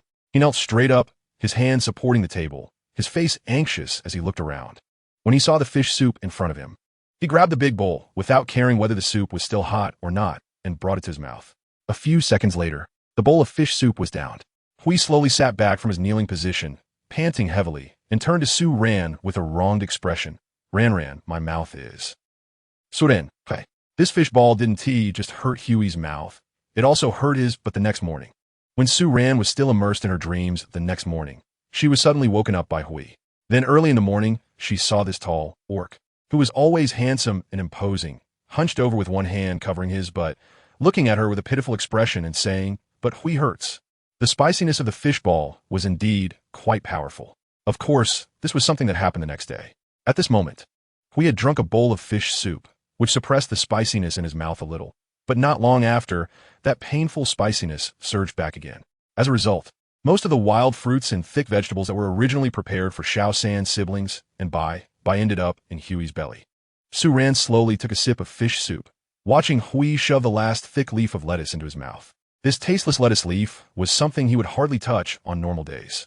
After seeing Hui swallow the lettuce leaf, Su Ran mischievously presented the last spicy grilled fishball that she had deliberately saved in front of Hui. "Hui, there's one more. Do you want it?" Hui, with his mouth open and panting quickly, held a bowl of fish soup in his hands. Suddenly, a fishball covered in bright red chili appeared in front of him. He was stunned for a second and then immediately shook his head vigorously. No. Aside from Hui, who actively welcomed the attack of the spicy grilled fishball, the other beastmen were all very happy and satisfied with the meal. Xiaoju and Ajin were especially so. Tonight, they hardly touched the grilled meat because almost all the grilled fish and fish balls went into their bellies. When they were happily eating, Xiaoju, with her shiny little pink lips covered in oil, wanted to give Sue Ran a loving lick, which startled Sue Ran into quickly hiding to Huey's other side. Meanwhile, Yao Yao and Qing Yu Aho preferred grilled meat a bit more. Of course, they especially loved beggar's chicken. Unfortunately, the wild chickens were too small. Even though Sue Ran had torn a few wild chickens open and placed them on a tray in advance so that each beast man could have a taste. Each one only got a little bit. Yao Yao and Ahoa particularly enjoyed the flavor of the roasted chicken. After finishing the chicken, they didn't rush to eat the other grilled meats.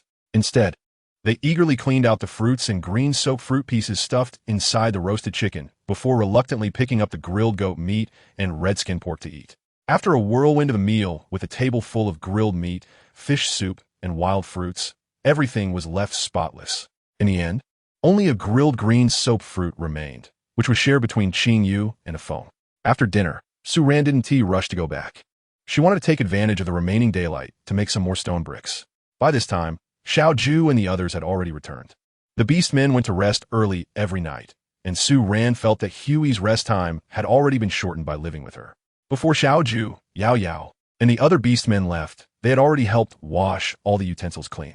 Sue Ran stacked all the utensils together, placed them into the basket designated for utensils, and then covered the basket with a dustpan.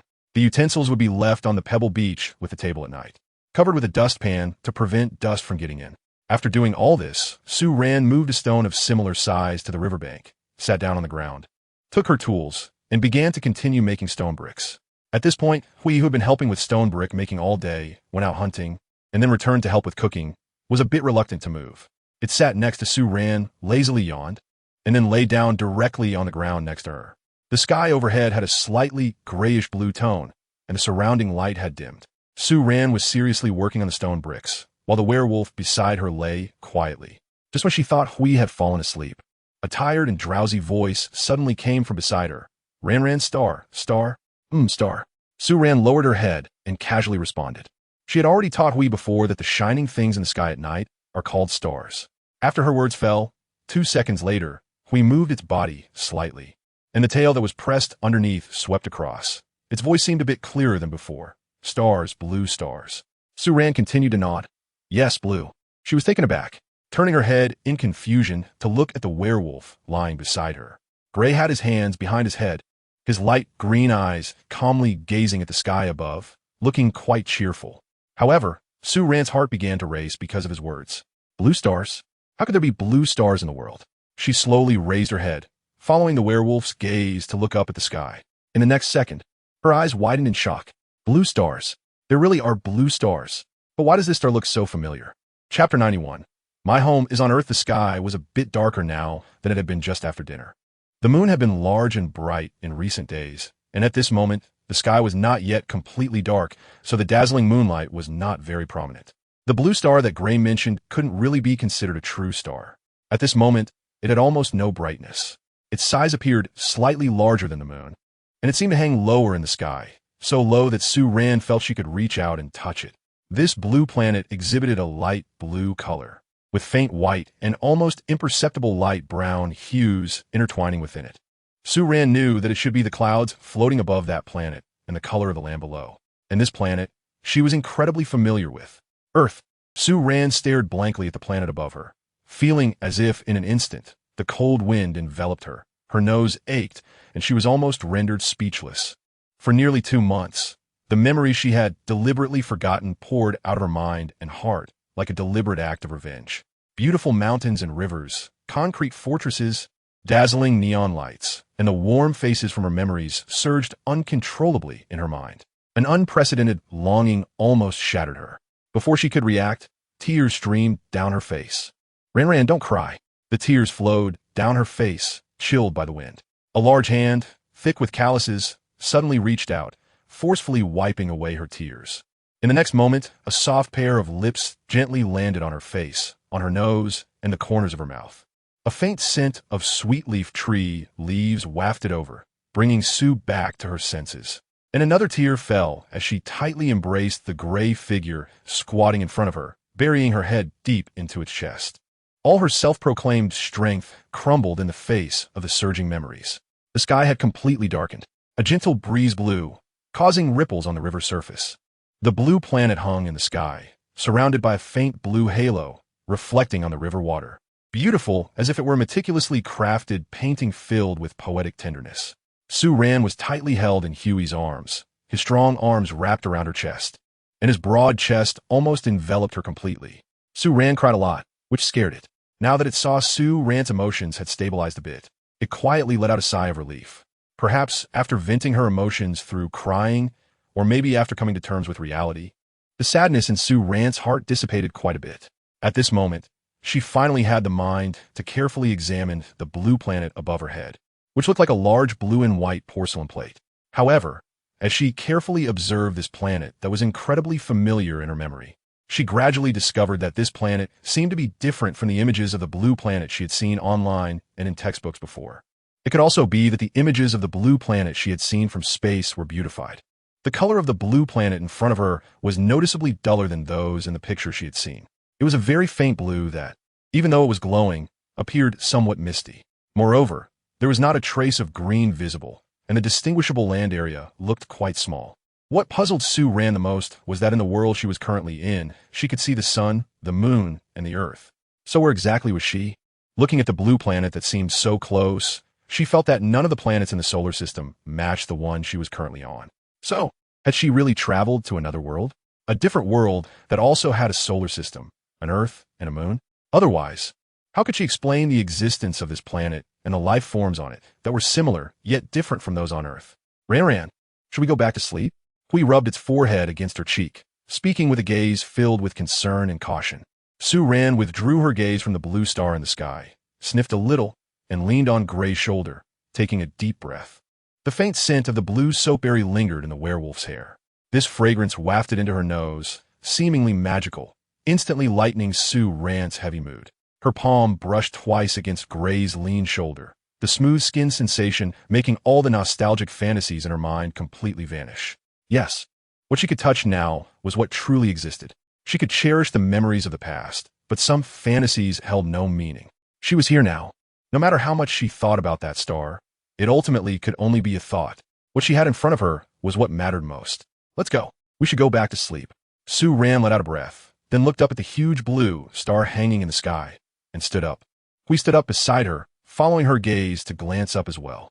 Then, looking at Su-Ran, it seemed to want to ask something, but after seeing her swollen red eyes, its tail, which was hanging behind it, swayed left and right at the tip before ultimately remaining silent. The moon was very bright tonight, so bright that even while walking through the densely wooded area, one could clearly see the narrow, winding path ahead. One of Huey's hands held a basket containing tools to bring back to the bird's nest, while the other hand tightly gripped Su-Ran's, normally chatty on the way back. Today, it was particularly silent. Su-Ran quickly noticed the unusual behavior of the werewolf beside her and could somewhat guess that the reason for this oddity came from her. Her eyes still felt quite swollen from the crying she had just done. However, at that moment, she managed to curve her lips into a smile. With the hand that was being held by Gray, she gently scratched his thumb joint with her fingers. When he looked over, Su-Ran stopped in her tracks and pulled him to turn around to look at the sky behind them. Su-Ran raised one hand and pointed at the planet that was now glowing with a dreamy, misty blue light, turning to look at Hui. Hui, Earth. Hui immediately became visibly tense when it saw Su-Ran pointing at the blue planet. It wasn't until it saw Su-Ran smile and speak that it slowly relaxed its expression. Following Su-Ran's gaze, it looked up at the sky. In the bright moonlight, its originally light green eyes appeared bright and translucent, as if they were glowing in the dark. Earth, it mimicked Su-Ran's pronunciation and murmured. Then it blinked and slightly frowned. Ran, why are you crying? Do you not like Earth? Its face was filled with confusion and concern, mixed with a sense of relief for finally voicing its doubts. Su-Ran looked at it, shook her head, and tightened her grip on its large hand. I love Earth. My home on Earth. Chapter 92. Bring over the bird's nest. The sudden news about Su-Ran's home on Earth made Hui extremely anxious for more than half a month. Regarding Su-Ran's origin, which sounded incredibly unbelievable and hard to imagine, Hui believed her words completely without any hesitation. After believing, there came endless worry. Since that night, every time dusk approached, even before the sunset glow had faded, Hui would urgently pull Su-Ran back to their nest. If Hui saw Su-Ran glance up at the blue star in the sky, it would anxiously disregard whatever Su-Ran was doing at the moment and directly drag her back to the nest. It seemed as if just a glance at the blue star would cause Su-Ran to disappear in the next second, flying back to the blue star. Even once, When Su Ran simply wanted to take a shower at night, she lifted her head while splashing water on her shoulders, and the blue star happened to catch her eye. Before she could take a good look, she was yanked out of the water, and once again, she felt the sensation of running naked in the sky. That night, Hui was first beaten up by Su Ran's fists and kicks. Although Su Ran's strength didn't inflict any harm on its tough body, the benefit was that while being hit, Hui finally believed in Su Ran's angry assurances that she would not return to the blue star and would continue to live with it. From then on, Hui gradually became more at ease regarding Su Ran's attention to the blue star.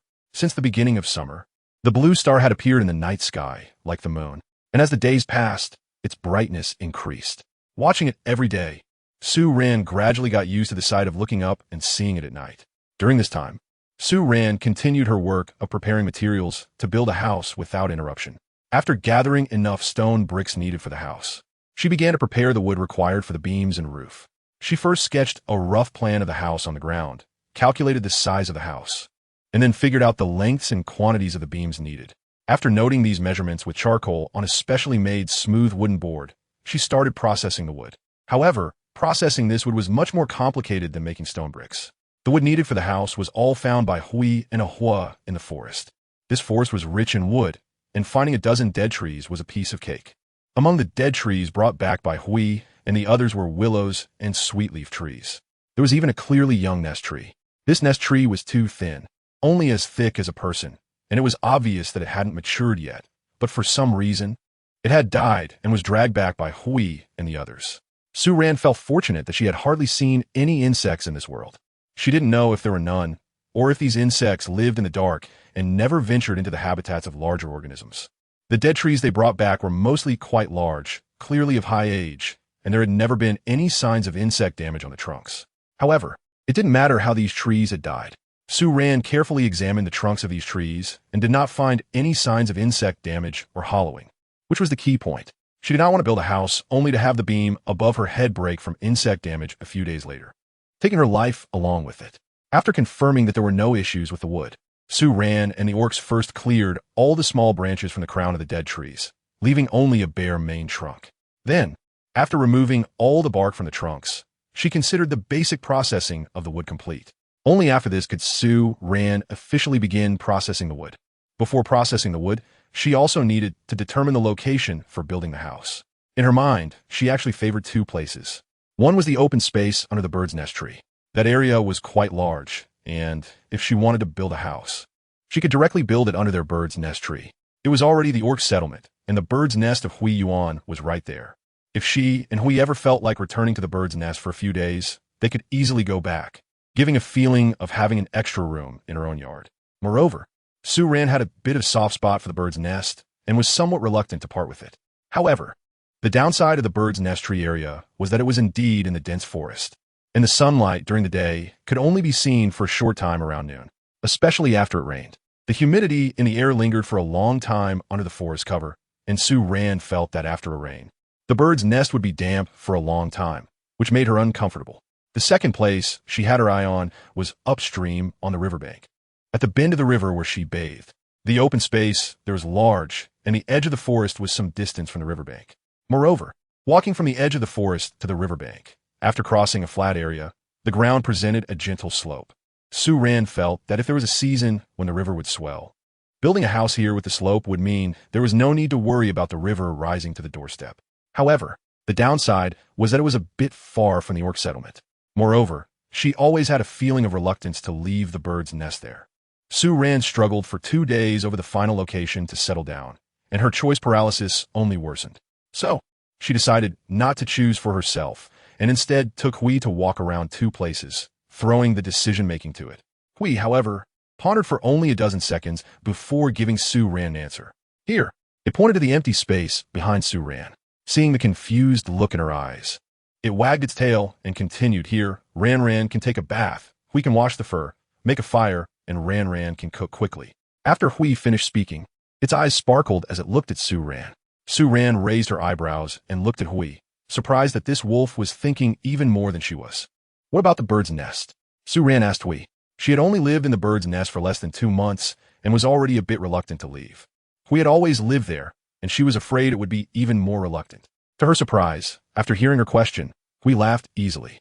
It leisurely wagged its tail, glanced at a few trees on the edge of the forest, and then turned to look at Su Ran with a smile. Bird's nest, Hui and Hua. Qing Yu. Ajin Wu Tai, bring them over. Chapter 93. Making tool. Su Ran felt that the way Hui was looking at her at that moment was as if it were looking at someone who understood nothing and had no common sense about life. But how could she have imagined that such a large bird's nest could actually be movable? Where could it take it? Was it like a portable home? Moreover, the trees were all different, so how would it install it on a new tree with a completely different footing? For Su Ran, series of questions. The limited language Hui had learned during this time was not enough to provide a reasonable explanation. There was nothing she could do. Unable to get any answers, Su Ran had to give up. Anyway, she would find out when the time came. For now, the most important thing was to finish processing the wood. After deciding on the location for building the house, Su Ran marked out the area with wool yarn. She did have a ruler in her outdoor toolkit, but it was only 20 centimeters long. Su Ran found a relatively straight wooden stick, first cutting it to about 1 meter in length. Then, she drew 4 corresponding straight lines on the cut wooden stick and sawed along those lines. After sawing, she obtained a thin wooden board that was approximately 1 centimeter thick and 5 centimeters wide. Next, she took out her tactical knife, placed the ruler that came with her equipment on the wooden board for reference, and used the tactical knife to mark the corresponding positions on the board according to the numbers and scale lines on the ruler. For convenience, Su Ran used centimeters as the smallest unit for the markings. She measured and connected the 20-centimeter ruler on the board 7 or 8 times. Once she finished marking the scale, Su Ran took some charred wood charcoal and darkened each number she had carved. Although the black color of the charcoal could easily smudge, there were currently no other dyeing methods available, so she would have to reapply it once it faded. Su Ran felt that the plant with the strongest dyeing ability she had seen in this forest was the red fruit. She thought that when the red fruit matured next year, she could try using its skin to dye this ruler. The length of the ruler after the markings were engraved is 1 meter and 16 centimeters. Su Ran used a saw to cut off the extra 16 centimeters, leaving a length of exactly 1 meter. Then she took out a large roll of wool yarn and tied a wooden stick to the end of the yarn. The foundation of the house is rectangular, so she first hammered the tied wooden stick into the ground as one of the fixed points for one of the 4 corners of the house. Then, she straightened the wool yarn and walked north towards the fixed point. When she felt the distance was about right, she stopped and tied another wooden stick to the yarn at that position. Then pulled the yarn tight and straight between the 2 fixed points and nailed it to the ground. After that, she took out a wooden ruler to start measuring the distance. Su Ran placed one end of the wooden ruler against the first fixed point stake and positioned it along the direction of the wool line. Then, using black charcoal, she marked a point at 1 meter on the wool line according to the scale on the wooden ruler. After marking, she continued measuring from the newly made mark with the wooden ruler and made another mark at the next 1 meter interval. Su Ran calculated the overall width of the house to be around 6 meters and the length to be 12 meters. This way, the size of the 2 bedrooms and the kitchen in between would be approximately 4 meters long and 6 meters wide. As for the rooms to be partitioned inside, that would be determined later when measuring the sizes of those rooms. For this construction, Su Ran intended to build the house as large as possible. When she reached the 6-meter mark with the wool line, she made the final mark and pulled out the stake at the back. She then tied a new stake at the 6-meter mark and hammered it into the ground. This fixed the width of the house.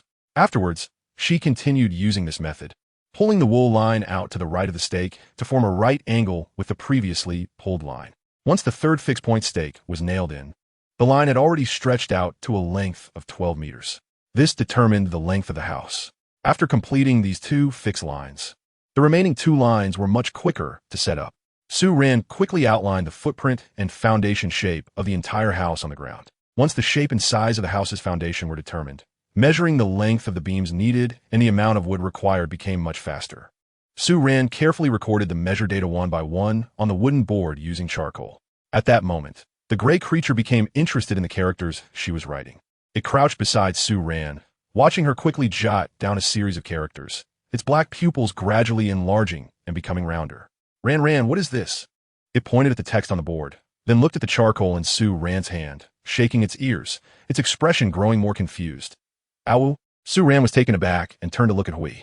Although she had been teaching Hui to speak human language, she had never thought about teaching it to write. Mainly, in her and Huey's life, written language didn't seem to have any practical use for the time being. She didn't have any grand ambitions to change the world or make history. She never thought about teaching the beastmen to read and write, changing their way of thinking, or leaving behind any records of experience for future generations of beastmen. She just wanted to live a good little life with Hui. Everything she had created so far was based on the premise of making her current life more convenient and comfortable. But now that Hui had proactively requested to learn, she wouldn't refuse. After all, learning more is always a good thing. This is one. Su Ran wrote the Arabic numeral 1 on the ground with a stick and pointed it out to Hui. Hui looked at it, took a branch, and drew a vertical line on the ground, frowning at Su Ran. 1. Su Ran felt that the expression on Huey's face seemed to say, just do it. What's the point of drawing a line? Su Ran. However, the puzzled expression on the gray face soon turned into astonishment. It watched Su Ran smoothly write the number 2 on the ground, perked up its ears, and with a twig, awkwardly drew a number 2 on the ground. 2. Yes. Written like this, it is 2. That is 2. Su Ran took 2 branches and handed them to Hui. This was the same method she used when teaching Hui the pronunciation of a number 2. The same teaching approach made it easy for Hui to understand Su Ran's intention. So it wrote a 1 and a 2 on the ground with the branches, showing them to Su Ran. 1, 2. Then tilted its head and looked at her. What about 3? Huh? The serious and eager expression on its face made Su Ran unable to help but smile. The reason she started teaching Hui with the writing of numbers was that in their lives with Chinese characters, she and Hui couldn't really use them yet, so there was no rush. However, now that the wooden ruler was made, she could teach it to use numbers first. After all, they had the tools, and it was essential to know how to use them. Moreover, Huey's learning progress was a bit faster than Su Ran had expected. Su Ran realized that Hui had learned the pronunciation of numbers from 1 to several during the time they lived together, so when it came to learning how to write, he understood it even faster. Today, the babies will only update 1 chapter because I went for a recheck during the day, and I'm a bit tired and want to sleep. Tomorrow, we will return to the normal double update. Chapter 94. Blue Worm days passed quickly as Su Ran prepared to build a house and taught Hui how to write. Dealing with the wood took Su Ran more than 2 weeks. From calculating the amount of wood needed to handling the dead branches on the trees and then modifying the size of the wood. Su Ran wants to build a house with a sloping roof that is higher in the front and lower in the back. The eaves at the front are high, sloping down towards the back, where the eaves are about 30 centimeters lower than those in the front. This design facilitates water flow on rainy days and makes it easier to clear snow. The house is a total of 12 meters long and has 3 rooms. Su Ran calculates that with 4 large beams for each room, a total of 12 beams will be sufficient. After calculating the number of beams needed, Su Ran and Hui want to find some dead trees. Su Ran chose small trees with a diameter of about 30 centimeters. The dead tree trunks they found before were mostly half a meter or even a meter in diameter, which were not suitable for her needs for beams. However, although these trees were not suitable for beams, they were very suitable for making roofs, but processing them will be a big project. In addition to the horizontal beams for the roof, these woods would also be used for making doors and windows. However, the method for making doors and windows was much simpler. Su Ran quickly measured the size she needed. The doors and windows she planned to make were all made from large wooden boards. The windows were similar to those from ancient times that required a wooden support. However, the downside was that once the window boards were lowered, the room would be completely dark, especially in winter when the windows couldn't be opened. It would be cold, and she wouldn't go outside, which meant she might have to spend the entire winter in complete darkness. Su Ran thought that after the house was built, she would find a way to scrape the animal skins thinner to see if they could have some translucence. If that didn't work, she would just have to accept her fate and enjoy the darkness. While she was busy dealing with the wood, Su Ran didn't forget to pay attention to the changes in other aspects of her life. During these days, she took 3 days off to go to the seaside with Hui. The variety of seafood on the beach and in the crevices of the rocks had increased. In addition to some shellfish and snails, Su Ran even found jellyfish and sea cucumbers. She had hardly been to the beach back on Earth, but she didn't expect to experience the joy of tide pooling here. However, what surprised her the most was when she discovered a type of marine creature on the rocks by the sea that she had never seen before. This creature was entirely blue, varying in size from half a meter long to the size of a palm. At first glance, it looked a bit like a large bug. Its shape was actually quite similar to that of a sea cucumber, but it had 2 long antennae on its head, resembling a shell-less snail. Perhaps it was the season when these animals became active, as they suddenly appeared in large numbers along the shore. They were all clinging to the rocks, covering the entire reef with a vibrant shade of blue. When Su Ran first saw these creatures, she was startled. Their mollusk-like form and vibrant colors induced a physiological fear in her. However, after learning from Hui that these creatures were edible, that fear quickly disappeared. Sue Ran named this animal blue worm because of its color. Also, they look quite lazy, often lying on the rocks all day without moving when the sun is shining. It can also be casually called lazy worm. The fresh blue worm has a texture similar to that of jellyfish, crisp and refreshing, but it has a bit more seafood flavor and sweetness than jellyfish. The orcs seem to really like both jellyfish and blue worms as seafood. However, since jellyfish are difficult to collect, blue worms have become their favorite snack to gather. Sue Ran thought that the reason the orcs liked these two types of seafood was that the weather had been getting hotter lately. And both of these seafoods were cold and refreshing, which helped to cool down. However, what surprised her about the blue worms was not that they could be eaten, but something else on them. Before eating the blue worms, it was necessary to remove their internal organs. These internal organs did not smell bad, but if accidentally consumed, it would taste a bit bitter. It was during Sue Ran and Huey's second visit to the beach that Sue Ran discovered a puddle of blue unknown liquid at the spot where they had discarded the internal organs last time. In this liquid, there were many small shellfish and even a few crabs that were not much smaller than a thumb. At first, Sue Ran didn't know what this thing was. She poked at the lump of blue substance with a branch and then noticed that the liquid seemed very sticky. When it hung from the branch, it looked like glue, stretching out long strands the moment the branch was lifted. So those little crabs and seafood were actually stuck inside? Just as Sue Ran was puzzled, Hui gave her the answer. This is from the blue worm. From the blue worm? Sue Ran was puzzled for a moment, then realized, are you talking about the blue worm's innards? Hui nodded, and after thinking for a moment, suddenly got up and flew towards a distant rock. After a while, it returned with a few blue worms in its hands.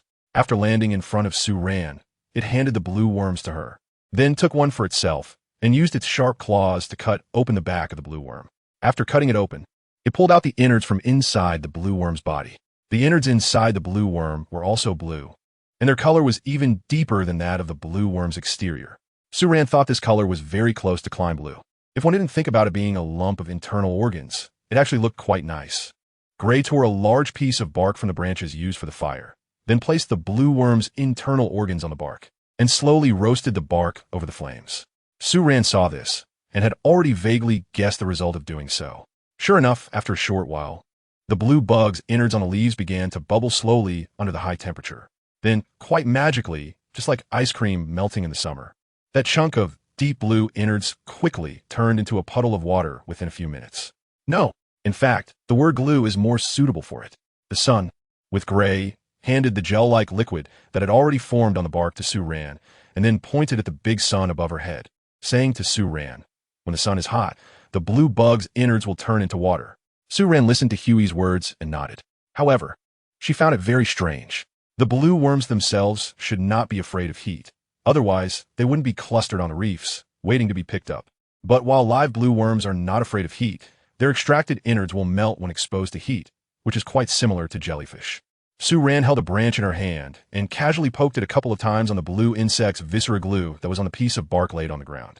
She lifted the branch, which was smeared with viscera glue, and the highly sticky viscera glue stretched out a white thread due to its adhesive force. Sue Ran instinctively twisted the branch, wrapping the white silk around the top of it. As she continued to wrap, she suddenly paused her actions. She widened her eyes, staring at the lump of blue viscera-like glue in front of her. After a few seconds, the look of surprise on her face grew larger. This is glue. This kind of glue could be used for building houses, right? Chapter 95. Homemade cement. With this thought, Sue Ran's interest in the blue bug immediately increased. The idea of using glue to build houses was not just a wild thought of hers. Sue Ran remembered seeing in a book before. It seemed to be about an ancient village somewhere where houses were built using shells. However, she couldn't recall the specifics. Only that the ancestors of those places would use shells instead of bricks and stones, and then extract some sticky substance from certain marine organisms to glue the shells together to build houses. Also, in some places, ancient buildings would have a binding material mixed with sticky rice or glutinous rice cakes. This would be mixed into the building materials to make the constructed houses sturdier. Regardless of the method, the added substances were all meant to serve the purpose of adhesion. Sue Ran tried it out, and after the blue worm's internal organs turned into a gelatinous substance, the adhesive power was indeed very strong. She glued 2 stones together with the blue worm glue, and once it dried, even with all her strength, she couldn't separate them. In fact, if she just wanted to stick the stones together, the glue made from the blue worm's internal organs would have sufficed. However, after building the house, Sue Ran wanted to apply another layer of this alternative cement on the outer stone bricks to enhance the house's insulation, make it sturdier, and also look better. So she decided to make the alternative cement. At this moment, the appearance of the blue worm provided Sue Ran, who wanted to create an alternative version of cement with another usable material. Sue Ran initially wanted to create an alternative cement using just two materials, lime and clay. Lime can be made from shells, and there's a large area of gravel near the riverbank where clay can be found. Now, Sue Ran has collected enough shells. These shells were not only carried back by her and Hui in their baskets, but also included those brought to her by other orcs after they discovered she was collecting shells. Of course, Sue Ran believes a bigger reason might be that Hui talked to these orcs about her shell collection. So, the orcs occasionally gather the shells they have left over from their meals and bring them to Sue Ran. However, it's not just a free gift. Sue Ran naturally has to exchange something in return for the shell she receives. But now, the items being exchanged by the orcs with Sue Ran are no longer limited to food. They have begun to show interest in Sue Ran's woven goods. The bottles and jars made by Sue Ran can be dug out by the orcs themselves, but the woven items are incredibly difficult for them to create. Thus, Sue Ran's baskets, winnowing baskets, and wooden crates have become hot commodities. Over time, Sue Ran has noticed that the orcs have become increasingly skilled at bartering. Although the orcs had some barter practices when she first arrived, back then, their exchanges felt more like sharing. Now, it has gradually shifted towards trade and commerce. Sue Ran once saw on a bird's nest that an orc and a little orange exchanged a few fish for a red-skinned pig's hide. At that time, she thought that perhaps the orc had not learned the method of making hides, or was too lazy to do it, so he directly traded with others. Now that she thinks about it, wasn't this a very obvious transaction? The shells collected by Sue Ran need to undergo burning, crushing, and dissolving before they can become lime.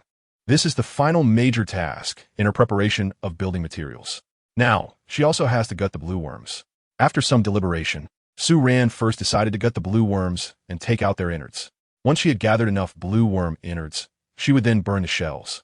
She didn't know how long the active season of these blue worms would last. If it was only a few days by the time she finished with the shells, the blue worms might have disappeared. She certainly couldn't wait another year. The number of blue worms collected by Sue Ran does not need to be as many as the shells. The viscosity of the blue worm's innards is strong enough, and she estimates that to build this house, only about 1/3 to 1/4 of the amount of innards as the shells is sufficient. While collecting the blue worm innards, Sue Ran also tried to make a substitute for cement during one of her cooking sessions. The blue worm innards can be directly roasted into a gelatinous state, while the shells need to be thrown into the fire for roasting first. After about 2 hours of roasting, Sue Ran pulled out the charred shells and smashed them with a stone. Once the hot shells cooled down, she put the shell fragments into a large wooden basin and poured a small amount of river water into it. When the river water came into contact with the shell fragments, a large amount of white steam immediately began to rise in the basin.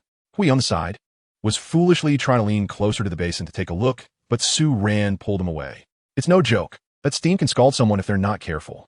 Because Sue Ran smashed the shells into small pieces, they quickly dissolved into a paste-like consistency.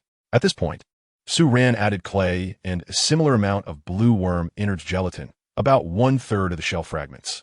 After mixing and stirring, Sue Ran took a few small stones, placed them on the ground, and stacked them together using the homemade cement she had just created. After more than half an hour, when she returned to check on the stones, they were tightly bonded together. Sue Ran felt a huge sense of relief after seeing it. No matter how much she imagined or anticipated it before, it was just that, imagination. Now that she had actually seen the effect of the real thing, she finally let out a sigh of relief. Deep down, she was still worried that the homemade cement wouldn't work. Now that she had a solid foundation, Sue Ran was even more motivated to collect blue worms. For full 5 days, Gray was responsible for taking a Jean and Qing Yu to the seaside to catch blue worms and bring them back. Sue Ran and the little orange demon dug out all the internal organs of the blue worms they caught on the riverbank. Sue Ran dug a large pit next to the house foundation she had drawn, and then directly threw the innards of the blue worms she had excavated into the pit to let the sun melt them. The bodies of the blue worms, from which the innards had been removed, were cleaned by Sue Ran and placed under the sun to dry. Unlike jellyfish, which will turn to water after being left for too long, the blue worms, which are similar in taste and texture to jellyfish, will only have their innards melt away after death, while their bodies can quickly dry out in the sun. Even blue worms that are half a meter long can shrink down to dry within just a few hours. Sue Ran tasted the dried blue worms.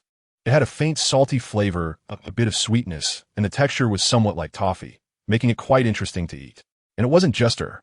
We also enjoyed eating it. A large basket contained nearly 10 pounds of dried blue worms, and this wolf managed to finish it all in just 4 or 5 days. However, Suran wasn't worried about collecting too much blue worm meat and wasting it. Chapter 96. Hui, hungry, let's grill some meat. Just preparing the building materials needed for the house took Suran a full month. After she had removed all the internal organs from the blue worm she caught, Suran spent another 4 days burning the shells.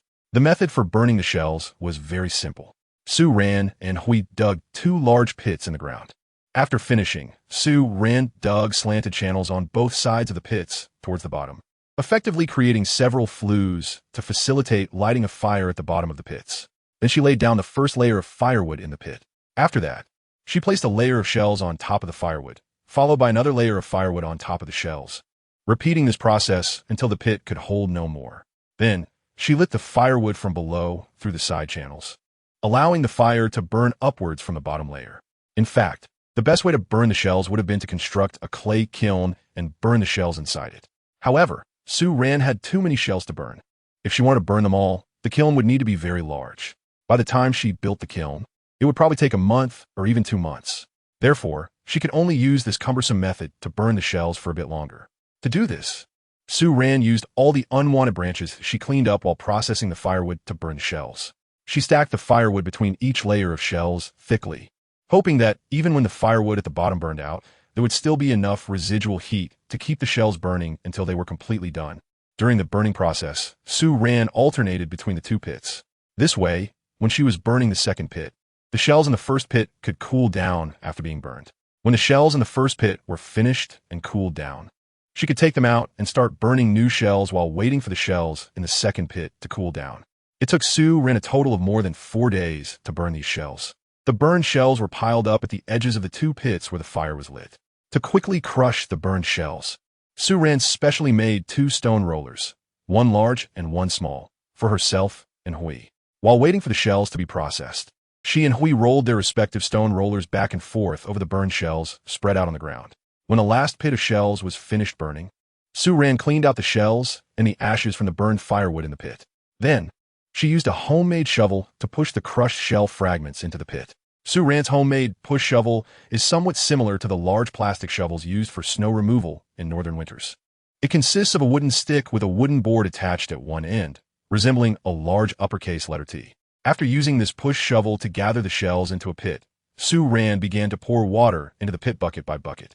The shells, having been heated by the high temperature, immediately released a cloud of steam upon contact with the water. There were many shells, and with the hot weather, it didn't take long for the air near the riverbank to be filled with a thick white mist. The white mist carried heat, and Suran felt herself sweating profusely in just a few minutes. As for the ash, it was even more sensitive to heat.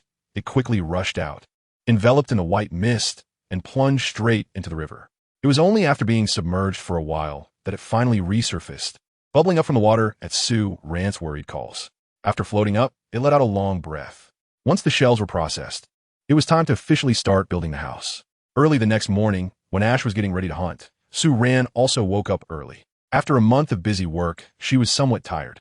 However, the thought that she was just one step away from being able to live in a comfortable stone house made her fatigue vanish instantly. Moreover, her current situation did not allow her to be lazy. As long as the house was not completed, Suran felt like there was always something on her mind. Without a house, her plans for farming and raising animals felt impossible to carry out. So, the sooner she finished building, the sooner she could pursue other ideas in her life. After Ash flew away, Suran climbed down from the bird's nest tree. She carried a basket filled with tools and took a shortcut along the path she discovered while bathing at the riverbend. It was now 6 in the morning, and the forest was quiet, with most of the orcs still not awake to go hunting. During this time, Suran and Hui have created quite a stir by the riverbank, attracting a lot of curious beastmen to come and observe. After hearing Huey's explanation and understanding what Suran intends to do, although they are curious, most of them do not have the desire to follow and learn. Suran guessed that it was probably because the orcs all had their own homes and would build their own living spaces. So, although they were curious about what her nest would look like, it was just curiosity. After all, the orcs already had their own places to live and had no need to make a big fuss about following her to build another nest. Suran looked at the pile of building materials scattered on the ground and let out a deep sigh.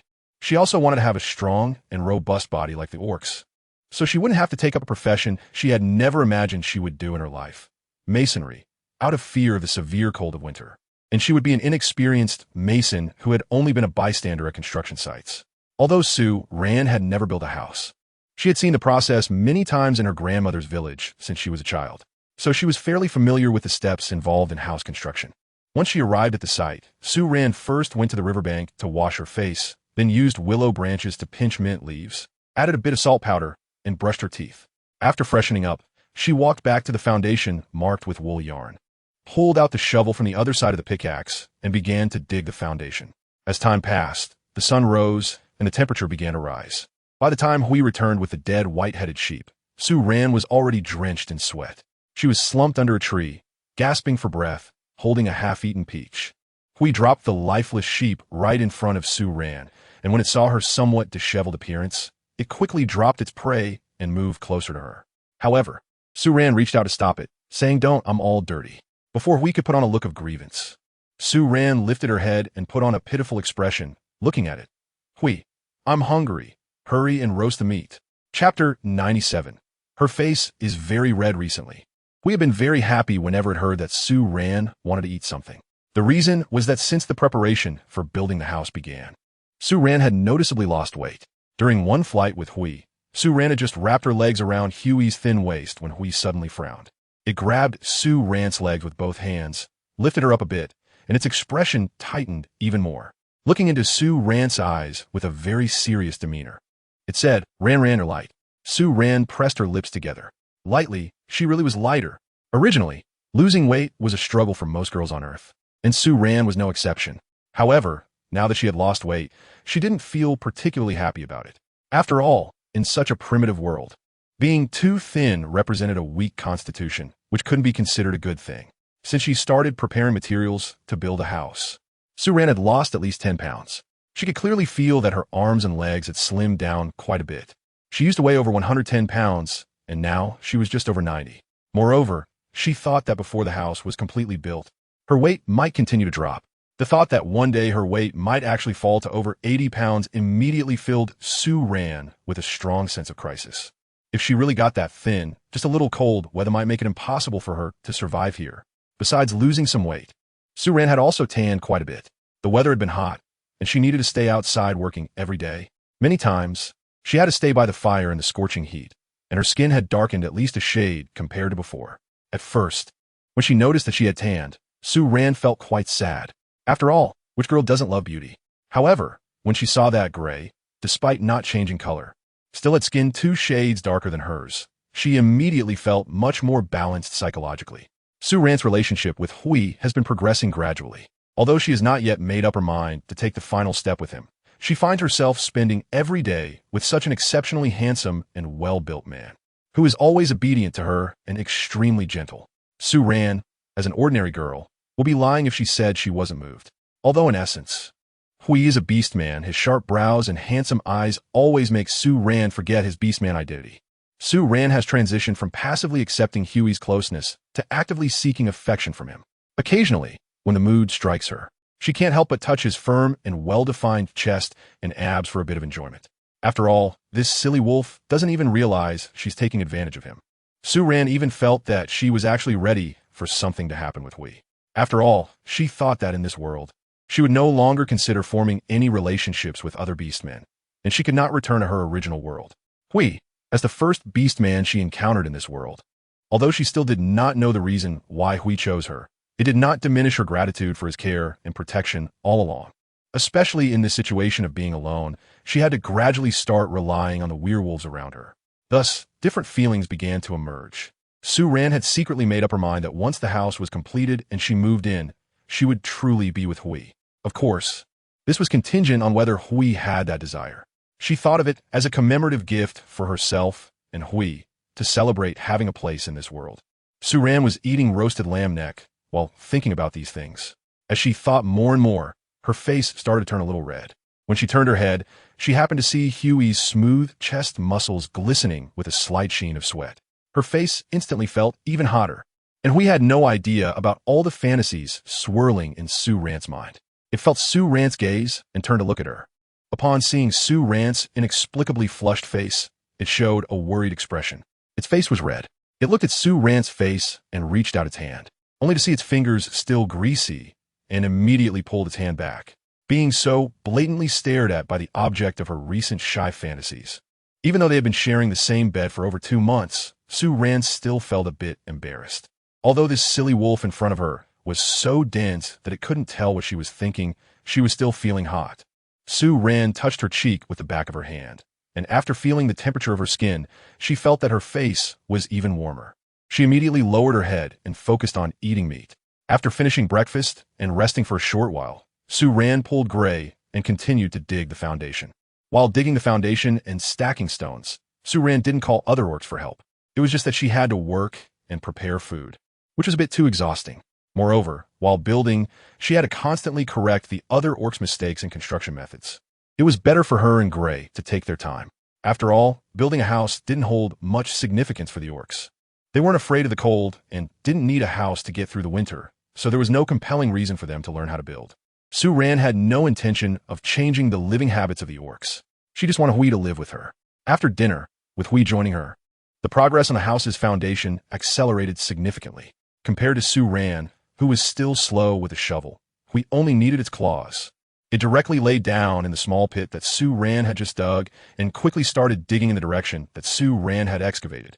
Sue Rant stared blankly at the dirt in the pit, which was being quickly dug out by Hui like sand being thrown up. In less than 5 minutes, a small amount of earth had already formed outside the pit. Then she looked at the bone shovel in her hand and the small pit she had dug, only 10 centimeters deep and less than half a meter wide, clearly feeling the crushing sense of her own abilities being overwhelmed. However, fortunately, the one overwhelming her was an orc from her own family. With Huey's help, the foundation of over 80 square meters was dug out in just over an hour. After it was dug out, Sue Rant began to use stone bricks to start building the foundation inside. Before Sue Rant built the foundation, she first brought over some stone bricks from the slope, with Hui using A.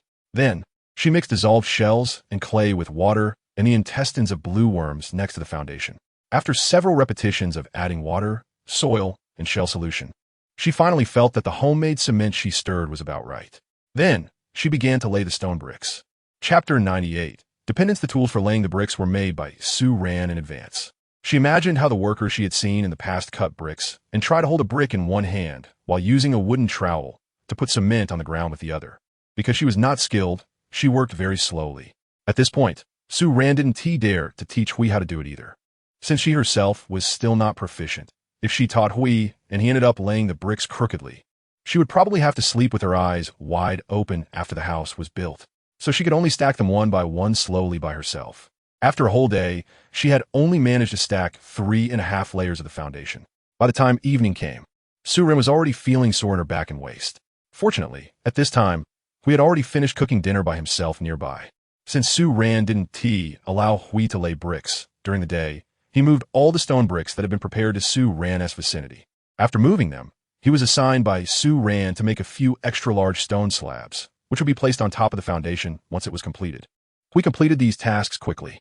After finishing, he even had time to stay by Sue Rant's side, resting while handing her bricks. That night, Hui hunted a dwarf deer and 4 wild chickens, along with 2 green soap fruits and some wild berries. After returning, he even caught a fish from the river. Sue Rant originally thought that the fish was meant to be grilled, but when she went over to eat, she discovered that Gui had actually made a bowl of fish soup. Moreover, the flavor of this soup was much better than the last time. The freshness of the fish and the sweetness of the broth were both present, and the taste was neither too salty nor too bland. Sue Rant was very polite and drank a big bowl. However, when she picked up the bowl, her hands were trembling, and at first, she spilled quite a bit of soup. Startled, she quickly put the bowl back on the table, almost knocking it over. This was because she had used her wrists too much today and was a bit overexerted. Sue Rant rubbed her wrist, which had become increasingly sore after a brief rest, and gradually felt the pain in her arm intensifying. When she almost dropped the bowl, Hui was startled as well, seeing Sue Rant's distressed expression as she massaged her wrist. It put down the roasted green soap fruit and grabbed her wrist, examining it closely. After a long time of looking, it couldn't find anything unusual on her slender wrist. But judging by Sue Rant's expression, she seemed to be in a lot of pain. Ran's wrist hurts? Its eyes instantly filled with concern and anxiety. Sue Ran withdrew her hand, rubbed her wrist with both hands, and then rotated her wrist a few times before nodding to Hui, saying it's a bit painful. Upon hearing Sue Ran's words, Hui immediately became even more anxious. It quickly took one of Sue Ran's hands and mimicked what Sue Ran had just done, gently massaging her wrist with its fingers. Ran, rest. We will do it tomorrow. While massaging, it looked up at Sue Ran and said, its light green eyes suddenly filled with guilt and heartache. Okay, we will do it tomorrow. Sue Ran smiled back at it and did not refuse. Because she really had to teach it tomorrow, how long could she rely on herself? Tonight's dinner was almost fed to Sue Ran by Hui. The bowl of soup was brought to her mouth by Hui for her to drink. The roasted chicken leg was also handed to her mouth by Hui. Sue Ran basically didn't move her hands from beginning to end. If it weren't for the unbearable discomfort in her wrist, being waited on like this was quite comfortable. After dinner, Sue Ran forced herself to walk to the riverbank to take a bath. After washing up, she lay down on Huey's body, letting Hui carry her back to the bird's nest. Upon returning, Sue Ran barely touched the animal skin blanket before falling into a deep sleep. This sleep lasted until the next morning when it was bright outside. Hui had already prepared breakfast and came to call her before Sue Ran finally woke up. After waking up, Sue Ran turned over and couldn't help but let out a painful groan. The muscle soreness from the fatigue earlier came rushing back after a good sleep. Sue Ran thought that she had been quite active during this period and that her muscles shouldn't react so strongly to exercise anymore. However, after a whole day of bending down and getting up repeatedly yesterday, she woke up today still feeling sore all over. At that moment, Sue Ran realized that the amount of exercise she had done on those previous days was hardly even half of yesterday's intensity. Sue Ran rubbed her neck and sat up from the animal skin blanket, the soreness in her back and thighs making it nearly impossible for her to move except in small, careful motions, especially the ache in her wrists and arms, which felt both numb and itchy. Yet no matter how much she rubbed, she couldn't reach the deeper discomfort. It was so unbearable that it made her feel irritable. In a moment of vulnerability, a sense of grievance welled up inside her, and she suddenly had the thought of wanting to give up. Ran, does it hurt? When Gray heard Sue Ran's groan, he immediately tensed up. Seeing her grimacing expression, he quickly climbed onto the hay bed and approached her. His green eyes glanced at the hand she was using to support her hips, filled with concern. Does it hurt? Sue Ran pouted as she looked at Gray, the bit of grievance in her heart still lingering, making her expression appear childishly petulant. She glanced at the werewolf who had approached her, couldn't help but let out a long sigh, and then suddenly fell onto Gray. The way she fell perfectly landed her in Gray's arms. In that instant, Sue Ran immediately felt the silly wolf tremble with surprise as she fell onto him. Then, he stretched out his arms to tightly embrace her. Sue Ran couldn't help but laugh at Gray's startled reactions. Then, when Gray was trying hard to peel her off to check what was going on, she deliberately went against it, clinging to it like an octopus with her hands and feet. By this point, Gray seemed to gradually realize Sue Ran's prank. It stared at her, who had all her limbs hanging on it, without blinking. After a few seconds, a warm palm gently stroked Sue Ran's thin back a couple of times. Then, it let out a long sigh in a rather helpless tone and whimpered at Sue Ran. Yet, Sue Ran simply rested her head on its muscular shoulder, instinctively raising one hand to grab one of its fluffy ears and rub it, before relaxing and closing her eyes. Despite having felt quite exhausted just moments ago, being held by Gray in this protective manner suddenly made Sue Ran feel much less fatigued. A surge of inexplicable motivation rose within her. Humans are social animals, and Sue Ran naturally feared loneliness. Now, she felt that after relying on Gray like this, she could no longer entertain the thought of wanting to leave it. Chapter 99, The Shell Roof. After a few days of the same high-intensity labor, the soreness in Sue Ran's body began to improve gradually. She had nearly gritted her teeth through the toughest initial days. Once those hardest days passed, her body seemed to start getting accustomed to such high-intensity activities. At the end of each busy day, apart from feeling a bit tired physically, she no longer felt much soreness. Moreover, it wasn't just that. Her bricklaying skills also began to become more proficient, and her speed gradually started to increase. Sue Ran even felt that if one day she suddenly returned to Earth and couldn't find a job, she could become a construction worker. On the second day of starting to build the foundation, we began to learn how to stack bricks alongside Sue Ran. By now, although its movements were still a bit clumsy, it was much faster than Sue Ran in picking up stone bricks due to its strength. So overall, it wasn't much slower than her. Occasionally, when Sue Ran looked at Hui stacking bricks, and then at the house that was slowly taking shape in front of her. She would always feel a kind of magical sensation rising from her heart. The act of building a house with tools and processed materials in a primitive and wild world seemed so mismatched with this rugged environment. In a major project with few workers, the progress appeared particularly slow. Together, Su Ran and Hui took nearly a month to slowly work on the house's framework. During this time, they only rested for 2 days due to rain, and then Su Ran took a few days off for a menstrual period, but besides that, they worked tirelessly every day. When Su Ran had her period this time, Huey's reaction, though still tense, was no longer so frantic. This time, when Su Ran had her period, it was during the day. While she was washing her hands by the river in preparation for breakfast, she suddenly felt something unusual beneath her. Before she could react, Hui quickly caught a whiff of the scent. Upon smelling the strange odor on Su Ran, he first furrowed his brow, showing confusion on his face. Then, his expression shifted as if he remembered something, and he immediately bent down to carry Su Ran back to the nest. During this period, Su Ran once again felt like she was being cared for like a fragile doll. Although he didn't express his concern this time with the heart-wrenching wails he had used before, he still stayed almost glued to her side. Even when Su Ran wanted him to go on and continue building the house, he stubbornly insisted on holding her, using his body to keep her warm. In the end, Su Ran had no choice, and Huey's warm body pressed against her was indeed very comforting. So she just went along with it. Perhaps due to the experience from the last time, Su Ran felt that the comfort she received this time was noticeably better than before. This made her feel a bit pleased. She was secretly happy that the beast man she encountered was him. After her period ended, Su Ran threw herself back into the construction project. Nearly a month into the house building, the main framework of the house was finally completed. Su Ran looked at the nearly 3-meter-high brick wall in front of her, tears of excitement welling up in her eyes, almost spilling over. She was finally close to completion. To be honest, seeing the house frame that was just one step away from being finished, Su Ran felt a little pride and satisfaction deep down. After the main framework of the house was completed, Su Ran took the gray to the seaside to collect shells for 2 days. She wanted to use the shells to make the outermost layer of tiles for the roof, but since she had already used the previously collected shells to make homemade cement, she had to go collect more. After gathering the shells, Su Ran began to use charcoal to mark the prepared wood, then carved out the mortises and tenons on it. Su Ran didn't have nails, so the construction of the beams and roof still had to use mortise and tenon joints. After placing the beams, Su Ran first laid a layer of wooden boards on top of the beams. These wooden boards were made from the giant trees that Gray and Ah Hua had initially found. To saw through these giant trees, Su Ran took out the wire saw from her toolkit. However, this wire saw broke on the wood in less than 3 days, which made Su Ran feel quite distressed. In the end, she had to let Gray directly use his claws to carve it. As for why she didn't use the saw blade on the multifunctional axe, it was because that saw blade was too short. Its length was not even half the diameter of these trees. Moreover, Su Ran was worried that if the saw blade got damaged, she wouldn't have any tools left to saw wood.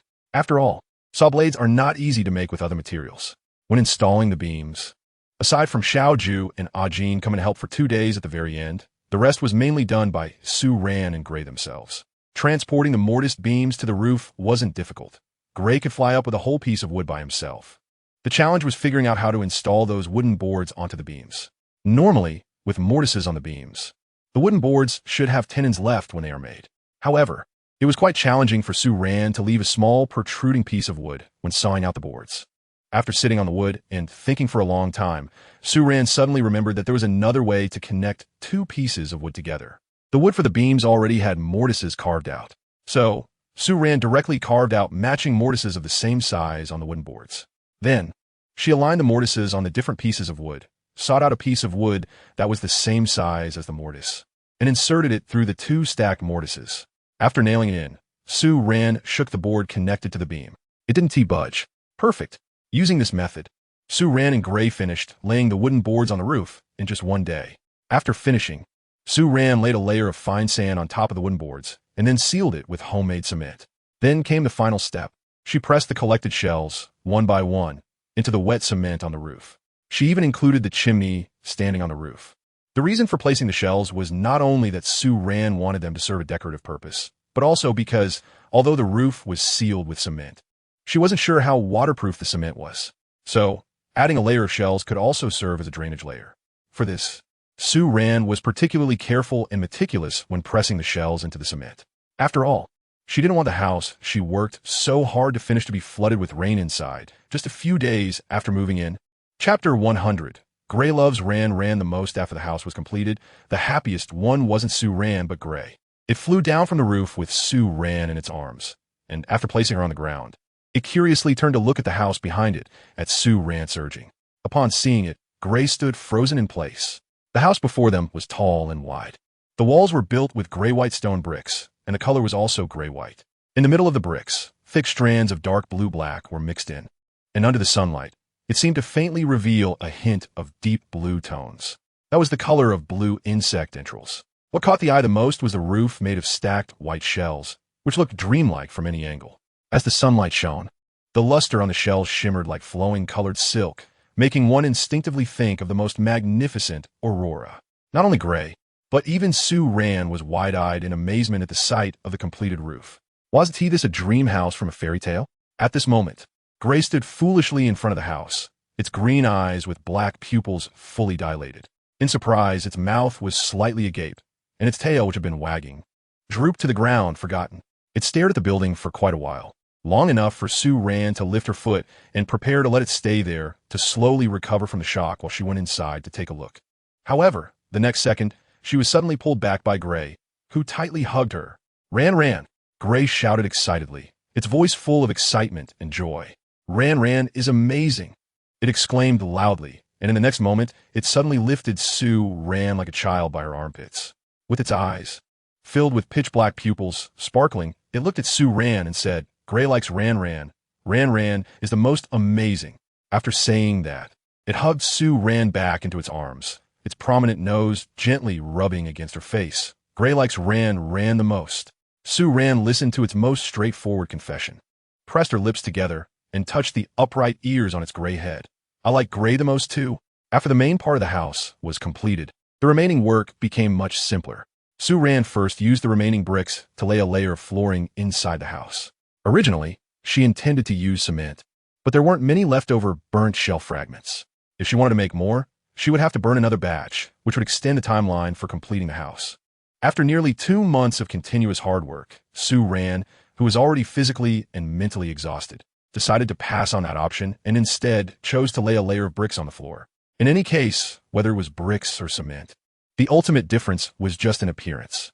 If it really didn't work out, the floor could be redone later when she had time. After finishing the flooring, Sue Ran spent the next 3 days building a stove and a clay kong, a heated bed, in the 2 bedrooms. These 2 tasks were not difficult for her, as she had watched others build kangs since she was a child. In fact, she had even helped her father when he rebuilt a clay kong at her grandmother's house. Normally, the stove should be square based on the size of the pot, but Sue Ran made the back part of the stove extend about 30 centimeters to provide space for placing items while cooking. After finishing the stove, Sue Ran started building the kong. The kong was 4 meters wide, built against the walls of the 2 bedrooms. However, the length varied. The kong in the west bedroom was 2 meters and 3 centimeters long, while the one in the east bedroom was 4 meters long. Since there wasn't a storage room left at the back of the east bedroom, the kong needed to be a bit longer. However, Sue Ran had already decided to leave about 1.5 meters of space behind the kong, which she would later separate with a wooden board to use as a cabinet. She already had quite a few animal skins saved up, which would be placed inside later. That being said, the length of the kong was already a bit long by normal standards. Generally, a kong length of 2 meters would suffice. But considering that Hui was nearly 2 meters tall, if the kong were built to only 2 meters, it would be a bit too short. By the time they went to bed at night, Hui would likely have to sleep with his feet against the wall. After starting to build the kong, Sue Ran first used bricks to stack a row of outer walls for the kong. While building this row, she also created a small kong hole near the end of the kong. This hole was intended for winter, so that when the weather was too cold, she could bring firewood inside at night and light a fire in the bedroom to heat the kong. It would also make it easier for her to build a stove inside the house during winter. Once the kong walls were completed, Sue Ran built a row of brick walls tightly against the back wall inside, the same height as the front kong walls. After completing these 2 rows, she first built a return air hole at the position of the flue, using homemade cement to seal all the small gaps on top of the return air hole. Then she began stacking bricks inside the kong walls. She stacked a pile of bricks approximately every half meter, with the bricks in the middle glued together with cement, totaling 3 stacks of 10 rows. This was to support the stone slabs that would be laid on top of the kong.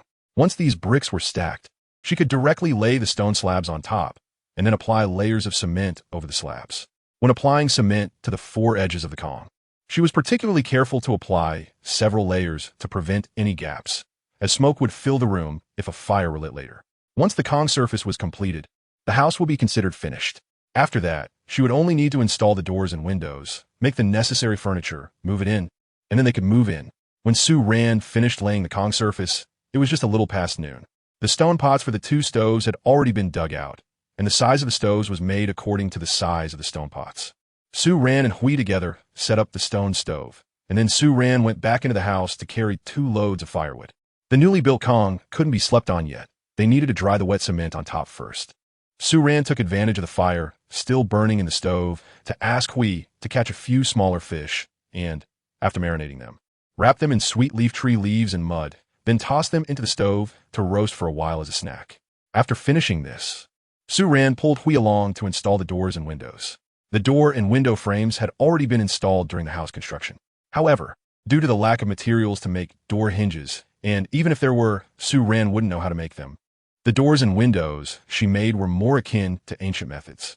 It was the kind where a door groove was installed at the entrance, and when closing the door, several panels were directly inserted into the groove, resembling the doors of ancient shops often seen in films and dramas.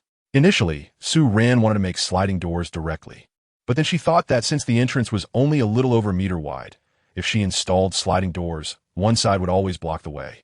If she ever wanted to move something into the house, it would be impossible. She couldn't just awkwardly go through the window. However, the main entrance was made of wooden panels, while the door leading to the kitchen, which had a larger opening of over 2 meters wide, was directly made into a sliding door. As for the small balls responsible for sliding at the top and bottom, they were simply rounded using stones. Su Ran thought that if there really were gods in the world, she would have to pay a visit to the mountain god here one day. After all, the stones here had truly helped her a lot. Chapter 101. Moving into the new house, Su Ran only installed 2 doors for the main entrance and the kitchen. And there was also a sliding door added to the closet on the Earth Kong in the east bedroom. 3 doors, 1 to block the wind, 1 to block smoke, and 1 to block the view. As for the remaining 2 bedroom doors and the storage room behind the west bedroom, Su Ran planned to use animal skins to make 3 curtains to cover them when she had time. After installing a few doors, it was time to install the windows. Inside the house, Su Ran left a total of 4 windows, 1 in each of the east and west bedrooms, a small one in the back storage room, and 1 behind the kitchen. The method for the windows was even simpler. The windows in the east and west bedrooms were made to open up and down, supported by a piece of wood, as originally planned. The kitchen and storage room windows were directly made as sliding types. The only downside of the sliding doors and windows was that the small round stones used for sliding at the bottom could easily get damaged and would require frequent back and forth movement. However, Su Ran thought that since she didn't have much else to do here, she could take her time with it to pass the time. The newly built Earth Kong in the house had been fired all afternoon and felt dry to the touch. But Su Ran was still not at ease and planned to wait a couple more days before moving in. During these few days, Su Ran quickly made a complete set of the home furnishing she needed. From the kitchen table for bowls, pots, and cutting boards, to the cabinets for storing things in the bedroom, and the table for eating, as well as the cabinet for tools in the back storage room. Having gained experience from building the rain shelter and house beams, Su Ran was becoming increasingly skilled in using mortise and tenon joints to make wooden utensils. Meanwhile, Hui was not idle. Under Su Ran's direction, it helped a Hua and a Jean to excavate the entire rain shelter built downstream by the riverbank and move it to the left side of the house. Su Ran had already dug a pit in advance.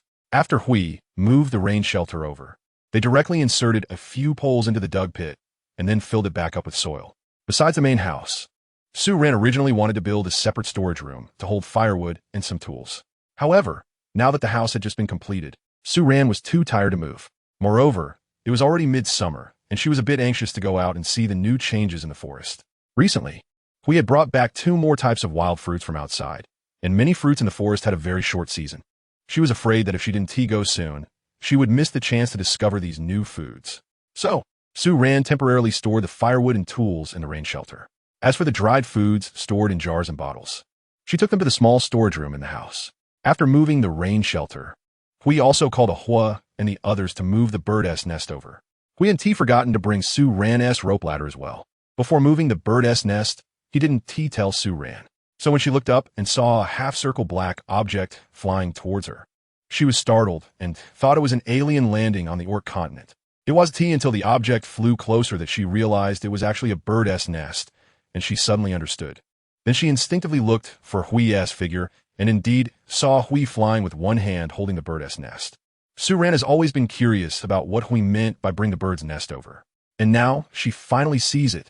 Hui chose to place the bird's nest on a tree that happens to grow right behind their house. The thickness of this tree is similar to the bird's nest tree they lived in before in the forest, but the branches and limbs above are somewhat different. Su-Ran followed the few beastmen, flying in the air, carrying the bird's nest, and ran toward the direction of the tree, curiously watching their actions. She saw a few beastmen first place the bird's nest between several tree branch forks, allowing the branches to hold the nest in place. At this moment, the bird's nest was still somewhat tilted. The shape of the bottom of the nest was designed to fit perfectly with the previous tree's branch positions. Now that they had changed to a different tree, the concave shapes at the bottom no longer aligned with the trunk of the current nest tree. In the face of this situation, the beastman's method of reconstructing the nest was quite simple and straightforward. Su-Ran stood under the tree and saw Hui and Qingyu Ajin pulling out the branches that were blocking the bird's nest, one by one. Once the bird's nest could be completely lowered to touch the tree trunk, they used the branches to cover the gaps they had just created. In just half an hour, a large bird's nest had been relocated. After installing the nest, Hui carefully tied up the rope ladder before carrying Su-Ran into the nest. The items that were previously inside the nest had already been moved to the house below the tree by Su-Ran. At this moment, apart from straw bed covered with animal skins, the inside was completely empty, besides an extra animal skin blanket. It was exactly the same as when Hui had just brought her back. Su-Ran took 2 circles in the bird's nest, looking up to observe the current state of the nest, feeling a deep sense of. Su-Ran is a nostalgic person. This bird's nest has been shielding her from the wind and rain since shortly after she came into this world. Without even realizing it, she has already regarded this bird's nest as home in her heart. Even now that she has a new place to live, just seeing this bird's nest brings her a sense of security. She lightly jumped twice inside the bird's nest, feeling the slight rebound of the ground made of thick branches beneath her feet. Then she walked to the entrance of the nest and looked out. The bird's nest faced the riverbank ahead, and at a glance, she could see the winding river and the lush trees on the opposite bank. The exceptionally open view made her feel much more relaxed. That night, Su-Ran and Hui moved into their new house. Su-Ran first laid a layer of animal skin mat filled with hay on the heated brick bed. Then, on top of the mat, she spread a thick layer of sewn-together cowhide. After laying it out, she stepped on it and rolled around a couple of times, feeling satisfied that the thickness wouldn't be hard enough to make Gray uncomfortable. Only then did she call Gray over. "Gray, come here." She lay on the animal skin-covered bed, patting the spot next to her, calling out to Gray, who was standing outside the house. Hearing her voice, Gray turned around, and upon seeing Su-Ran's gesture, its eyes lit up, its tail slowly perked up behind it, and then it jumped directly in through the open window. After jumping in, it took another leap to land on the heated bed. Once it lay down next to Su-Ran, it spread its arm on the side that wasn't touching her and slid it up and down a bit. After feeling the spaciousness beside it, Gray looked at Su-Ran and let out a soft sound, its eyes filled with curiosity. After that, it suddenly rolled over, tumbling around on the spacious heated bed before turning back to Su-Ran's side. No, it didn't feel uncomfortable. It looked at Su-Ran with bright eyes, half pressing against her and hugging her, its face full of happiness. Wings comfortable. Legs also stretched out. Gray likes it.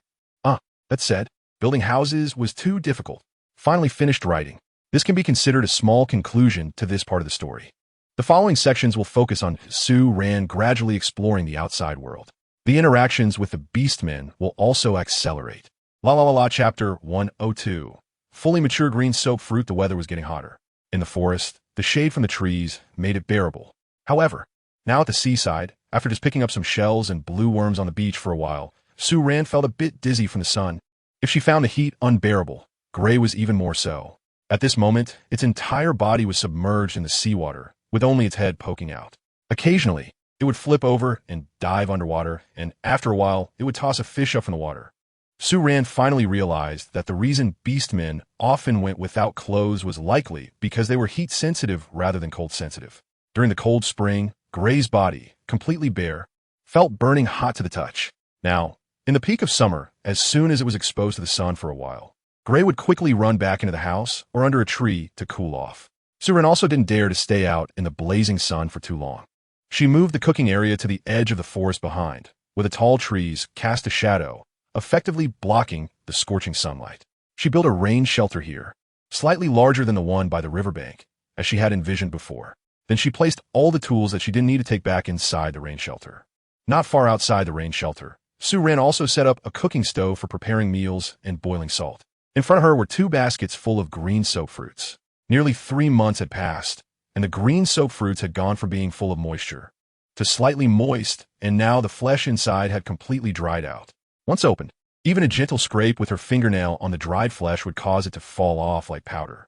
This should be what the green soap fruit looks like when fully ripe.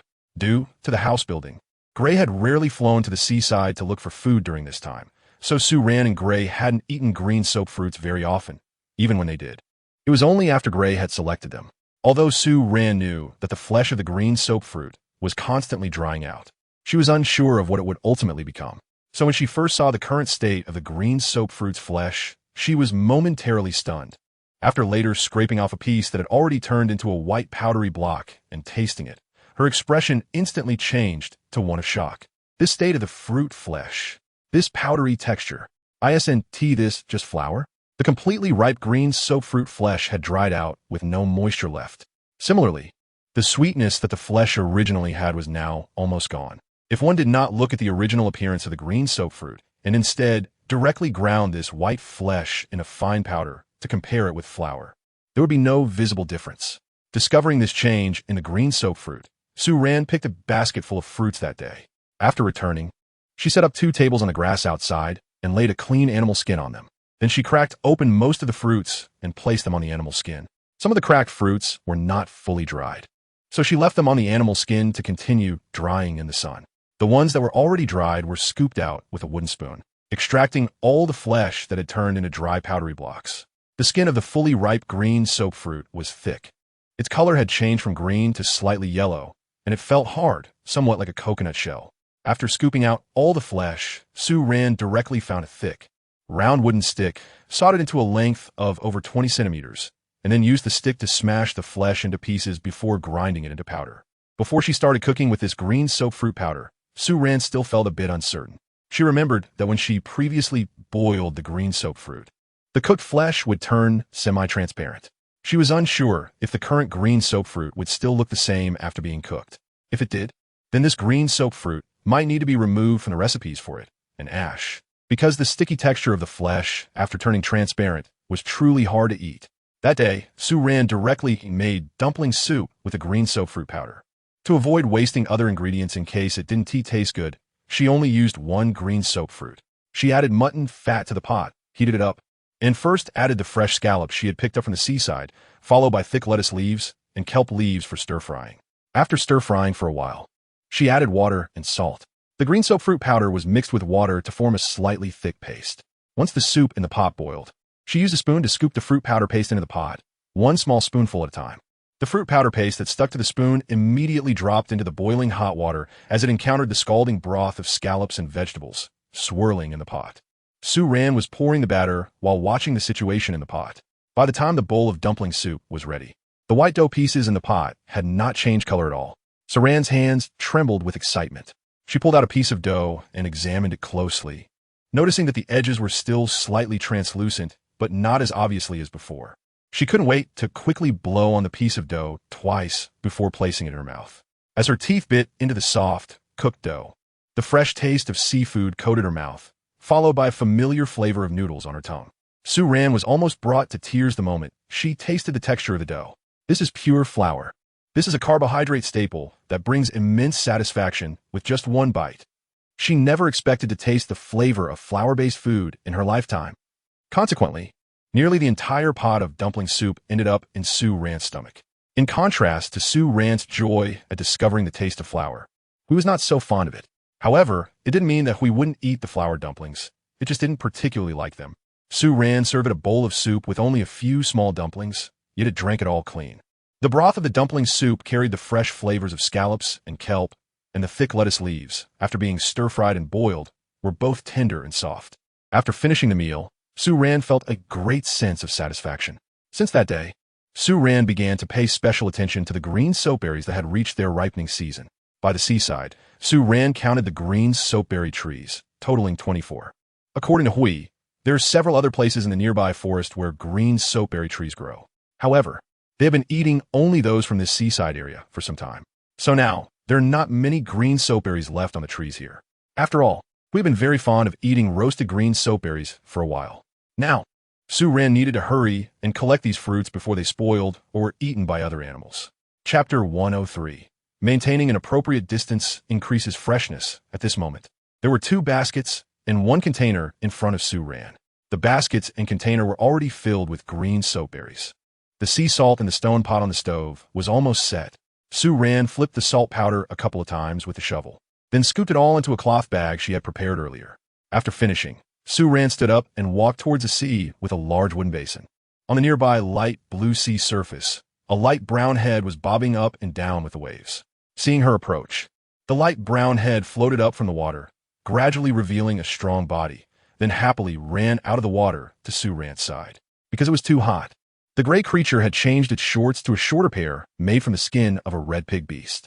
The shorts only reached just below the thigh, perfectly exposing its thick, solid thigh muscles.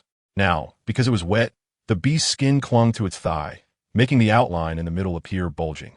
At this moment, it was covered in water droplets, and feeling uncomfortable from the wetness, it vigorously shook its head to fling off the water droplets, then swept its hair back with its hand, revealing a smooth and full forehead. TSK. Sue Ran looked at the grinning werewolf who had approached her, her heart pounding uncontrollably. Indeed, the face of this big-tailed wolf really made her want to abandon all her principles and give in just this once. Ran. Gray didn't know the internal struggle Sue Ran was facing. It looked at her with its pure green eyes and asked, "Going back?" "No." Sue Ran shook her head, walked to the seaside to fill a wooden basin with some seawater, then returned to bend down and pick up 4 fish that were still flopping on the ground, thrown there by Hui. Among the 4 sea fish, there were 3 different species, each weighing around 2 pounds.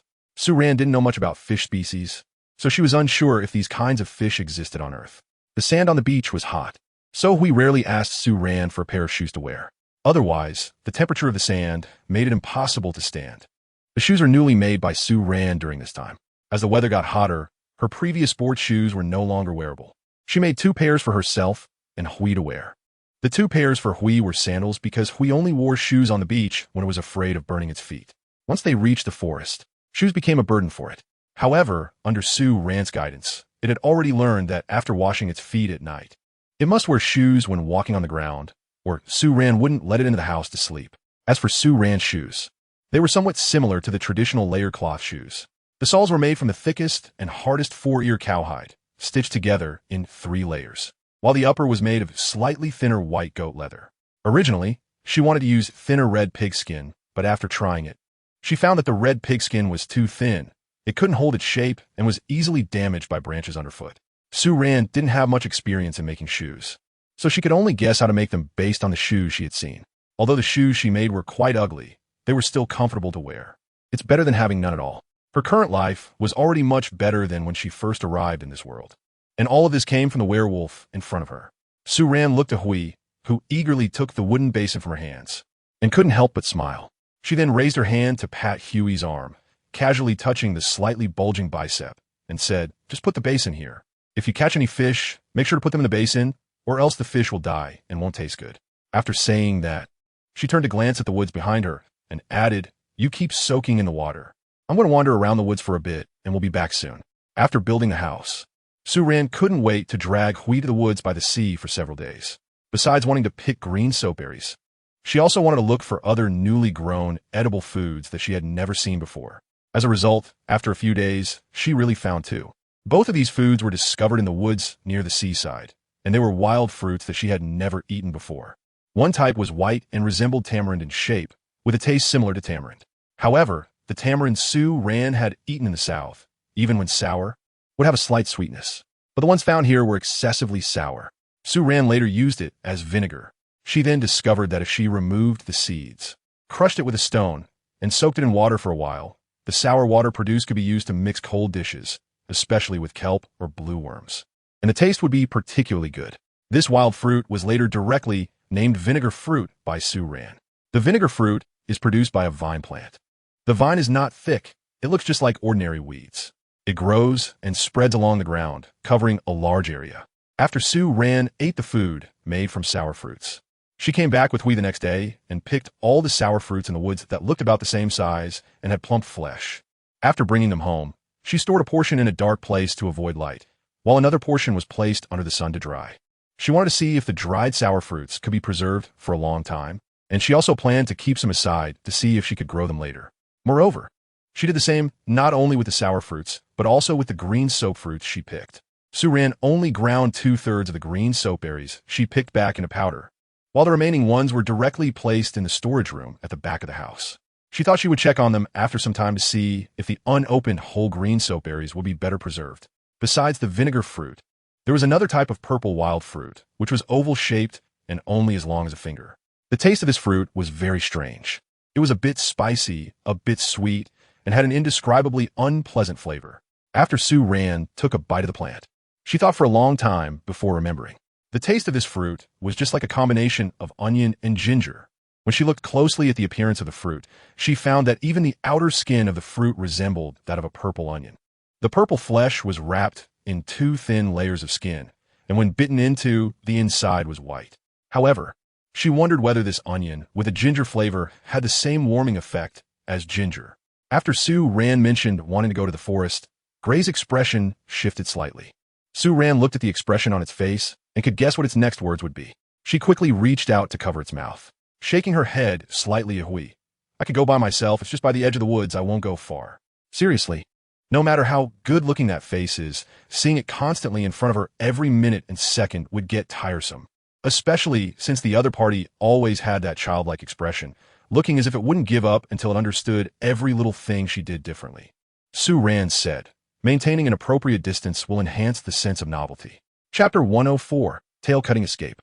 We finally walked back into the sea slowly, glancing back reluctantly with every few steps. However, it is unknown whether it will sneak back and follow again later. Sue Ran entered the woods with a pickaxe in her hand. She was all alone and actually didn't dare to walk too far into the forest. She still remembered that there were indeed fierce beasts in this forest. However, these beasts rarely appeared in the orc territory. Recently, with the rise in temperature, the number of birds in the forest gradually increased. When Sue Ran first arrived in this forest, she went almost 10 days without seeing a single bird. At that time, she thought that there were no birds in this world. Now it seemed that the weather back then was too cold, causing the birds to migrate to other places. And only now, with the rapid increase in temperature, were they willing to fly back from afar. Sue Ran walked slowly through the woods with a pickaxe in her hand, carefully observing the various plants growing under her feet and around her as she walked. The forest here was primarily filled with resilient shrubs. Plants that bore wild fruits like vinegar berries and finger onions were quite short, barely reaching knee-height at most. Sue Ran casually picked a few sour fruits growing around a shrub and put them into the leather pouch tied around her waist, continuing to walk slowly deeper into the forest. Today she was heading to the woods behind the rocky area. Although she and Hui had passed through this forest before, they had never taken a close look at the situation inside. Sue Ran didn't dare to venture too deep into the woods, but she could walk along the edge. There was the scent of orcs lingering around, so she didn't have to worry too much about encountering other fierce beasts. As soon as she stepped from the beach into the woods, the temperature of the air around her dropped by at least 3 or 4 degrees. As the heat faded, Sue Ran couldn't help but exhale, feeling that the thin sweat that had just formed on her body was quickly dried by the gentle breeze in the forest. The trees here showed no changes. They were still the tall ones with heart-shaped leaves. The shrubs growing under the trees were quite tall, and she had to navigate around them every few steps. Sue Ran pushed aside a bush with an engineering shovel that was blocking her view to the side. Just as she was about to move forward, she suddenly stopped in her tracks. On the ground about 3 or 4 meters in front of her, there was a small animal with black-brown fur crouching. Sue Ran instinctively breathed more lightly. This was the first time she had seen other 4-legged animals on this road.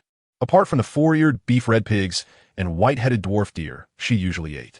Oh, and there was also the pig-like beast she had seen when she first arrived in this world. The 4-legged creature in front of her looked to be only the size of a small terrier. Its body was covered in black and brown fur, and its head resembled a mix between a rabbit and a mouse. The 2 small ears on its head were quite mouse-like, but it had 2 fluffy tails behind it. At that moment, this little 2-tailed beast was crouching under a tree like a rabbit, quickly digging at something with its paws. While digging, it would also stuff the dug-up items into its mouth. It can eat what it stuffs into its mouth. Su Ran felt a surge of joy. After a brief moment of inner conflict, she abandoned the idea of trying to catch the two-tailed beast. What attracted her more now were the edible things in the field. This little two-tailed beast clearly had no offensive power, and even if it did, Su Ran had a pickaxe in hand, so she wasn't afraid of its small size. She directly pushed aside the bushes in front of her and walked towards the two-tailed beast. The moment she made a noise, she saw the beast, which had been quickly digging in the soil, instantly raise its fur, especially its two long tails, which fluffed up and became even larger than its body. The two tails stood upright, completely obscuring its body from view. Just as Su Ran was astonished by its sudden transformation, she saw one of the tails behind it suddenly stand straight up and then drop with a thud onto the fallen leaves below. When Su Ran shifted her gaze away from that tail, the animal had already vanished. Su Ran, a tail for survival? She stood in place for 2 seconds, and after confirming that she couldn't see the shadow of the animal anymore, she slowly walked to the tree where it had just been digging. She first picked up the tail on the ground and looked at it. The tail, after being fluffed up, resembled a squirrel's tail, but was much larger than a squirrel's. The fur on the tail felt a bit dry and looked messy, but it was very thick. When touched, it gave the impression that the bone and flesh in the middle were just a very thin strip. So this is a tail used to confuse enemies for escape in critical moments. Therefore, it doesn't need to look too good, nor does it require too much nutrition to keep the fur smooth. Su Ran looked at the tail and felt it was really useless. So she tossed the tail aside and hurried to see what the two beasts had just dug up under the tree. The hole the two beasts had just dug was still there, and as Su Ran approached, she already saw many small white beans scattered on the soil around the hole. She quickened her pace and then crouched down at the edge of the hole, picking up those small white beans. The small white beans were somewhat moist, and when pinched with her fingernail, white juice would flow out. Su Ran pinched a bean in half and found that the inside was also white flesh. She brought half of the bean to her mouth and licked the cross-section she had pinched open. The juice of the bean had a slightly sweet taste, but there was a somewhat starchy texture that comes from containing starch. Su Ran quickly wiped another bean clean and put it into her mouth to chew. Indeed, after chewing, the bean was slightly sweet, slightly dry, and somewhat similar to eating raw sweet potato. This bean contained starch. However, the taste of the bean was very peculiar. After chewing for a long time, there was an indescribable plant fragrance in her mouth, a flavor Su Ran had never encountered in any other food before. Perhaps it could be used as a staple food? Su Ran ate another white bean and suddenly felt that eating this bean raw was quite similar to eating raw corn. Moreover, like corn kernels, this bean also had a layer of transparent film on its outer skin. With this thought, Su Ran quickly picked up a few beans from the soil. After finishing, she began to observe the plant that grew the white beans. In the pit, there was a white bean plant that had been half dug up, and Su Ran pulled it out by the root, finding more than a dozen small white beans still hanging on the roots. Su Ran brought the white bean grass closer to examine it carefully and realized that she could almost see this grass every day. This type of grass was almost everywhere in the forest. Not just by the seaside, but also in the area where the orcs lived, it grew abundantly. It might be that the season had arrived, as the growth of this grass even surpassed that of the round-leaf grass and mint that had wildly flourished in spring. However, Su Ran had never thought that this grass would bear fruit, so she had never observed it closely. Chapter 105. Just a light affection for eating it. Su Ran did not pick up the white beans by the seaside. Since there were also plenty of them around the area where she and Hui lived, she could just look for them in the nearby forest later. After discovering the white beans, Su Ran continued to wander around the forest for a while. Then, perhaps getting anxious while waiting, just as she was still savoring the moment, Hui followed her scent from the seaside. Ran. He jumped down from a tree and landed steadily beside Su Ran. Then he leaned in closer, wrapped his arms around her, and habitually rubbed his face against hers, giving her a kiss. For the orcs, licking and rubbing were actions that expressed intimacy even more than kissing. However, Su Ran could not stand being licked all over her face every day. Although Hui did not have bad breath and often chewed on mint grass to clean his mouth, the feeling of being licked was not pleasant. So, during this period, after Su Ran's strong protests, she finally managed to change Huey's habit of licking to kissing. Although sometimes, when Hui got too excited, he would forget Su Ran's protests and give her a face-licking ceremony. It was still much better to have it occasionally than every day. At this moment, a gentle kiss from Hui landed just below Su Ran's eye, and just as he was about to continue, he suddenly stopped. The next second, he furrowed his brows, and his expression became serious. Then he bent down and sniffed around Su Ran's neck and shoulder area. Su Ran was taken aback by its sudden movement. It wasn't until she saw Hui raise her hand and sniff it intently, almost pressing its nose against it, that she suddenly remembered. She had just taken the tails of 2 beasts, so there should still be the scent of the 2 beasts on her. Ow! Hui sniffed at the palm of Su Ran's hand for a while, then frowned and looked up at her, the black pupils in its eyes slightly dilating. It was... Su Ran reached out to touch the leather bag beside her and remembered that she hadn't brought the tail of the 2-tailed beast. As she was thinking about how to describe the animal to Hui, her vision blurred for a moment, and by the time she could see clearly, Hui had already jumped down from the nearby tree. Oh dear! Su Ran looked in the direction where the gray figure had run off, stretching out her hand.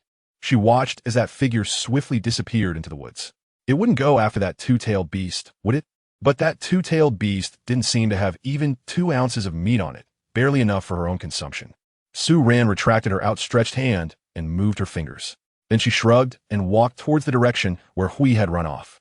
Before she had gone too far, she saw Hui quickly jumping back through the branches. When it got closer, she saw that it was holding a soft, limp black-brown animal in its hand. This animal had only 1 tail, clearly the 2-tailed beast from before. Ran, do you like it?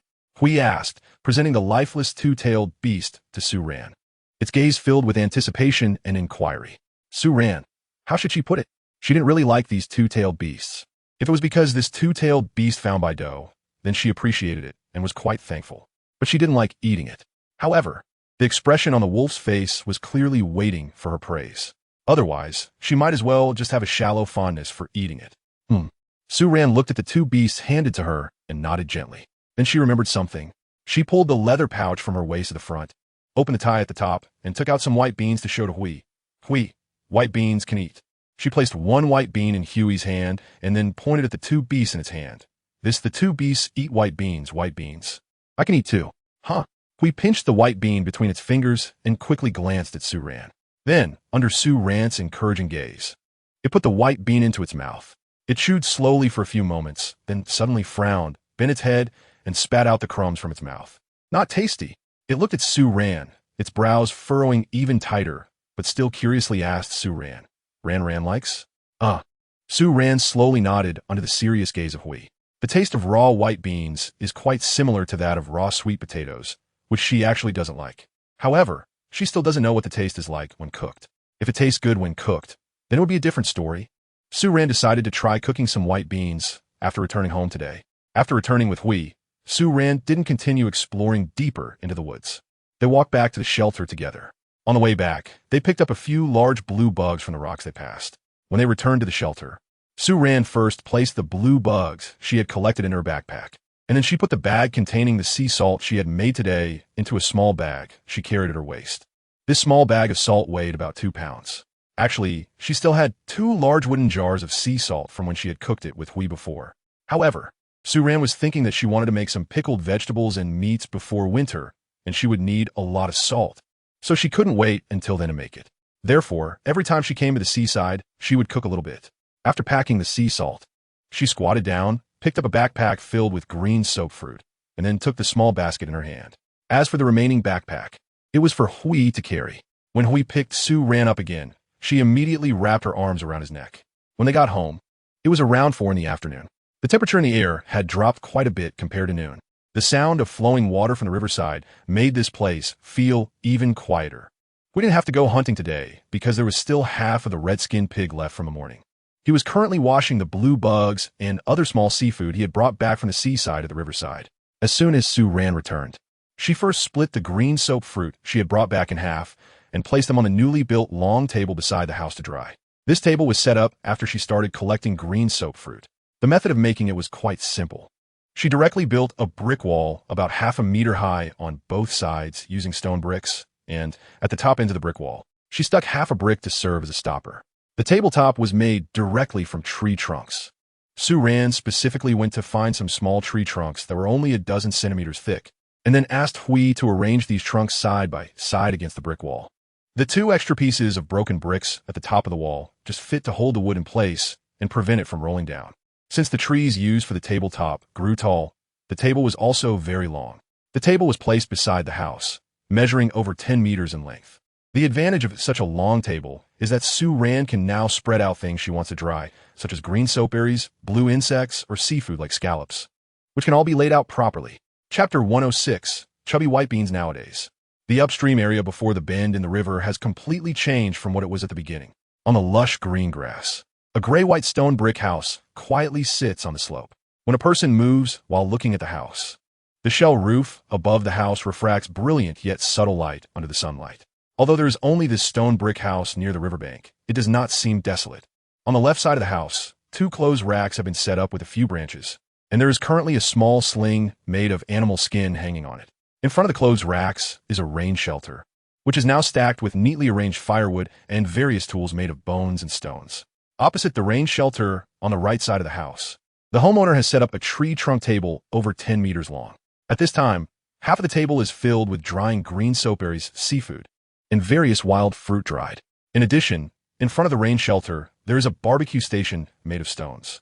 At this moment, a wolf-like beast man is holding several large pieces of meat and placing them on the barbecue station. At first glance, one gets the impression that this family's life is very lively. He is outside the house grilling meat. After Sue Ran put away the sea salt she had brought back from the beach, she took a small basket and a little shovel made of bone and walked towards the woods behind the house. Nowadays, Sue Ran wandered around this area near the riverbank, and Hui was no longer so tense. Perhaps it had figured out the situation in the nearby forest, so it felt more at ease about the safety here. Of course, if Sue Ran were to disappear for too long, it would still come running to find her. Sue Ran hadn't even stepped into the forest when she discovered the thing she was looking for at the edge of the woods, white bean fruit grass. And there was a lot of it. Looking at the vast expanse of white bean fruit grass covering the ground before her, Sue Ran felt that even if she didn't eat anything else and only ate the white bean fruit, she could live in this forest for a lifetime without fear of starving. It was practically free food handed to her. The only downside was that gathering it was a bit troublesome. Sue Ran used a bone shovel to loosen the soil under the white bean grass, then pulled up several white bean grasses with a strong tug. A handful of plump, white fruits resembling large pearl beans were uprooted from the ground. Sue Ran felt like she was harvesting peanuts. She picked off the white beans she had pulled out and put them into a small basket next to her, then continued to pull out a large handful of white bean plants. In less than 20 minutes, she had already filled more than half the basket. Seeing that it was almost enough, Sue Ran lifted the basket and turned to walk back to the front of the house. There was about 7 or 8 meters of open space from the edge of the forest to the back of the house. Sue Ran has already decided that when she has time in the next couple of days, she will turn over this piece of land and plant something. Now that there are white bean fruits, green soap fruits, and so many animals, if the winter weather isn't the kind that keeps people stuck indoors or makes it hard to find prey outside, she won't have to worry about starving, and large-scale planting won't be necessary. As long as she stores enough food every year before winter arrives, that will be enough. For the empty space behind the house, Sue Ran plans to directly transplant some wild fruit trees from the forest. She can also transplant some shrubs like chili fruits, round onions, and vinegar fruits. She has saved many seeds from wild fruits and vegetables that she can collect. For instance, she has already opened up a 2-square-meter area behind the house to plant seeds for green soap fruits and red fruits. If the seeds can germinate, she will be able to transplant them near the forest next year. This way, when she wants to eat these 2 types of wild fruits, she won't have to keep running into the forest to look for them, especially the green soap fruits. Gray loves to eat roasted green soap fruits, and she can also eat them as a staple food, plus the pits of green soap fruits can be used as soap. So she definitely wants to plant a lot of these fruit trees. The empty space near the house is spacious, and she has long planned to plant a grove of green soap fruit trees nearby. After Sue Ran finished picking the white bean fruits, she walked straight to the riverbank and soaked the basket in the water, then rubbed the white bean fruits with her palms. In fact, she had placed a large stone basin inside the house, but since it was summer and the river water was not cold, she preferred to wash things by the river. The clear river water washed away the dirt directly, making it both clean and convenient, saving her the trouble of fetching water, which also improved her mood. After washing the white bean fruits, Sue Ran carried the small basket back to the house. We had already set up the barbecue and was sitting under the rain shelter, avoiding the sunlight while watching the meat cook. Sue Ran entered the house, first propping open the window on the back wall of the kitchen, then closing the sliding door in front of the kitchen, and finally starting a fire on the stove. Now that it's summer and hot, Sue Ran cooks inside the west room stove. If she were to use the stove in the east room, then at night she and Hui wouldn't even think about sleeping. They would just make pancakes on the cob. After starting the fire under the stove, she poured the cleaned white beans into the pot, added enough water to cover the beans, and then covered the pot to wait for it to boil. The lid on the stone pot was made from a whole tree trunk of the bird's nest tree, directly shaved off. It may not look very nice, but it works well. After doing all this, Su-ran picked up Hui, who had already been placed in the wooden basin on the long stone table under the window. The wooden basin contained 2 small animals that had already been skinned and had their innards removed. The 2 animals were small to begin with, and once the fur was gone, they looked even smaller. If she roasted them to eat, Su-ran thought there wouldn't be much left after roasting. She looked at the 2 animals in the wooden basin for a long time before finally remembering a dish. Spicy rabbit meat. The skeletons of these 2 animals looked quite similar to that of a rabbit. Su-ran took out 2 beast tails and placed them on the cutting board, then picked up a bone knife from a wooden jar on the table and chopped down on the 2 beast tails. Now, Su-ran had 2 cutting tools, a scallop knife and a bone knife. The scallop knife was sharp and light, suitable for cutting vegetables and meat. The bone knife, once sharpened, was also very quick and not easily damaged. Su-ran usually used it for chopping bones. After cutting the 2 beast tails, Su-ran set them aside, waiting to stir-fry them after boiling the white bean fruit. During this time, she took several round onions and chili fruits, as well as a few small peach fruits that provided sweetness, and cut them into sections, placing them in a plate. Now was the season for chili fruits to bear fruit in the forest. Su-ran picked all the ripe chili peppers that were about to spoil, if not harvested. She strung the chili peppers together with wool yarn and hung them under the eaves and the rain shelter to dry in the sun. These chili peppers were bright red from the moment they were formed until they finally ripened, hanging outside the house and giving it a unique charm, making it look particularly beautiful. Chapter 107. Scary when angry after preparing the ingredients for stir-frying 2 pieces of beast meat. Su-ran took out the seafood and blue insects she had brought back today. The few fish that Gray had thrown onto the beach were killed and salted after being brought back. Those fish couldn't be eaten today, but salting them would keep them good for tomorrow or the day after. As for the seafood and blue insects, Su-ran planned to blanch them and make a cold seafood dish. She added a piece of firewood to the stove under the pot, then put the seafood in a wooden basin and went to the riverbank again. There weren't many seafood items picked up today, mainly because Su-ran hadn't specifically gone out to collect them. Aside from the blue insects, there was only about half a basin. After removing the shells and entrails of the seafood and cleaning them, Su-ran carried the basin back into the house. The water in the pot was already boiling, and she lifted the lid to take a look. Inside the pot, the white beans looked like inflated puffer fish, round and floating closely together on the water surface. Su-ran scooped up a few beans with a slotted spoon. Upon closer inspection, it became clear that the reason the white beans were round and plump was because the thin layer of film on the outside had inflated. However, after the beans were scooped up and the temperature decreased, that inflated film would slowly shrink back. Su-ran picked up a white bean fruit and put it in her mouth to taste it. Even though the outer thin membrane shriveled up, there was still a crisp popping sound when her teeth broke the white bean fruit. After the membrane burst, a faint sweet flavor mixed with the unique fragrance of the white bean fruit's juice exploded in her mouth. After swallowing the juice and chewing again, she could taste the slightly hard, grainy pulp in the middle of the bean. Su-ran tossed several white bean fruits she scooped up with a spoon in her mouth. As the beans burst in her mouth, she suddenly felt that this thing was not only delicious but also quite interesting. After eating a few more, she suddenly had a feeling similar to that of the bubbles in bubble tea. White bean fruits are considered cooked as soon as the water boils. Su-ran initially wanted to cook the beans a little longer, but before she could wait a few minutes, the thin skins of the beans burst open in the pot like little bullets. Startled, she quickly scooped the white beans out of the pot.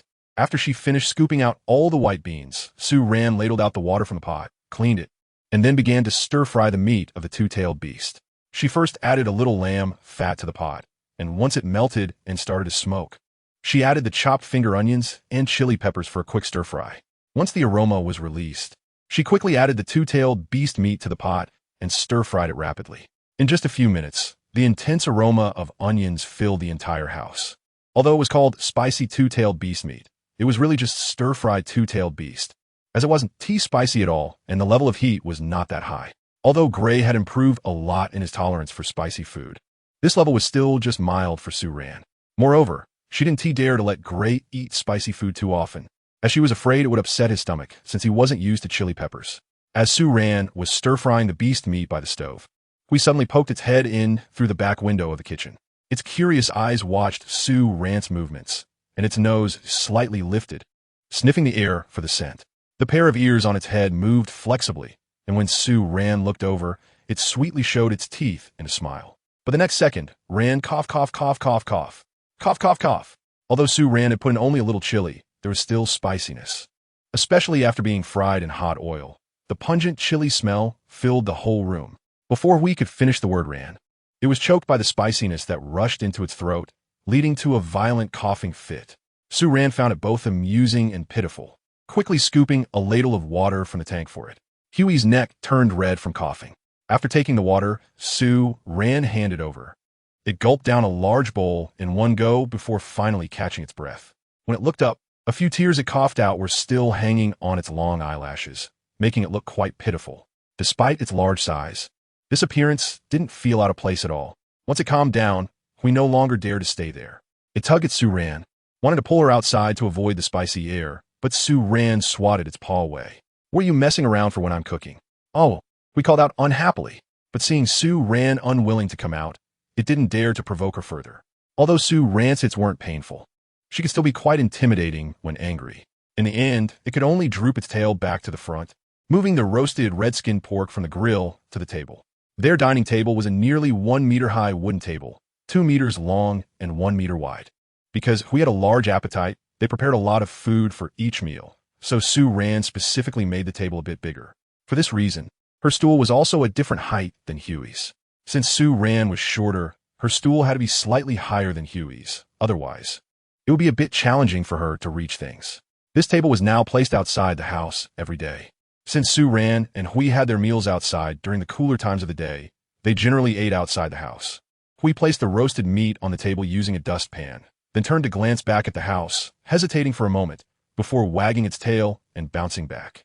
It circled around to the back of the house and looked in through the window, just in time to see Su Ran open the front sliding door, carrying something as she was about to go outside. Ran ran.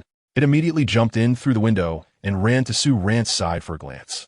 Su Ran was holding a bowl of cold mixed blue worms, which also contained blanched scallops, oysters, and some other small shellfish. She also took out a bowl of white beans. Just as Gray walked in, Su Ran paused her steps to go out and turned back to nod toward the bowl of white beans on the table behind her. After seeing this, Gray walked over, picked it up, and followed Su Ran out of the house. After placing the cold seafood down, Su Ran went back inside to bring out the 2 pieces of meat that had been stewing for a while, placing them in a bowl. It was time to start the meal. Su Ran first served herself a large bowl of boiled white bean fruit. This fruit was really fragrant. It had an indescribable aroma, mixed with the scent of grains. Even Hui couldn't help but serve himself a big bowl because of the enticing smell. Moreover, this white bean fruit was truly filling. Recently, Su Ran's appetite has actually increased quite a bit. However, today, she surprisingly couldn't finish a big bowl of white beans. Even Gray, after finishing that bowl of white beans, only ate 2 large pieces of the leftover roasted meat. Of course, the cold seafood and the spicy stir-fried beast meat were completely devoured by Gray. But when combined, this was still about a third less than its usual portion. There's an extra update today. The extra chapter was blocked. Chapter 108. You missed the opportunity. In the evening, fearing that the leftover food would spoil in the hot weather, Su Ran packed it into a wooden basin and placed it in the river water in front of the house to keep it cool. When she returned, Gray had already cleaned the table and moved it to the side of the house, so it wouldn't block the way. The time was now 6:30 in the evening. The sun was no longer visible, but the sky was still bright. Su Ran has replaced the wooden board she uses to record the days. From the board, she can see that today marks the 11th day of her 3rd month in this world. 3 months may not seem long, but it feels like a dream to her. Ever since the house was built, after dinner and a shower, Su Ran loves to lay out a large stitched-together animal hide on the slope in front of the house. Then, she lies on the hide with Hui, enjoying the evening breeze until the moon rises above the treetops and the Milky Way spreads across the sky. At this moment, Su Ran has laid out the hide and sat down, while Hui is soaking in the river, taking a bath and cooling off. The huge blue planet has already started to appear faintly in the sky, but because it is still bright out, it is not very noticeable. Su Ran looked at the river not far ahead, where Hui had just stood up. Because it had gotten wet, the smooth lines of its muscles glistened with water. It took long strides onto the shore, tilting its head back to shake off its hair, causing droplets of water to splash with its movements. With the hair that had been in front of its forehead pushed back, its forehead was exposed, giving its entire face a more seductive charm. Then, as it walked towards Su Ran, its enormous wings slowly unfurled behind it. Once fully spread, the wings shook rapidly a few times, shaking off a large spray of water. Su Ran sat on the fur blanket, watching Hui walk closer, a smile unconsciously appearing on her face. In matters of food and sex, desire is inherent. Not to mention other aspects, just looking at his appearance and physique, Huey's muscular body and handsome face are truly hard to resist. Especially with his light brown hair and a few animal features on him. It adds a unique wild beauty beyond his sexiness. By the time we walked over, the evening warmth had already dried the moisture on his body. Only a few fluffy areas on him were still damp. Su Ran spread the animal skin on the ground, with the hairless side facing up, not afraid of getting wet. After Hui walked over, it tucked its wings away and sat down beside Su Ran, folding its long legs. Once seated, the moisture from its body brought a hint of coolness. The two sat quietly on the animal skin, watching the river in front of them flow continuously, creating ripples without uttering a word. Later, feeling tired of sitting, Su Ran pulled Hui down to lie on the animal skin. The sky gradually darkened, and in the twilight night sky, the light blue sky deepened, and the stars above became increasingly bright. Above them, a huge blue planet hung silently in the night sky. Its surrounding blue light seemed to shine a little brighter than before. Su Ran can now face this incredibly familiar planet with a calm mind. She lies on a fur blanket, her head resting on Gray's arm, completely nestled in its embrace. A gentle evening breeze flows through the forest, making it very comfortable. Gray lies beside her, also looking up at the starry sky in a daze. After a while, just as Su Ran is starting to doze off, it suddenly raises another hand and points at the blue star above, saying, "Earth, Earth, Ran Ran's home.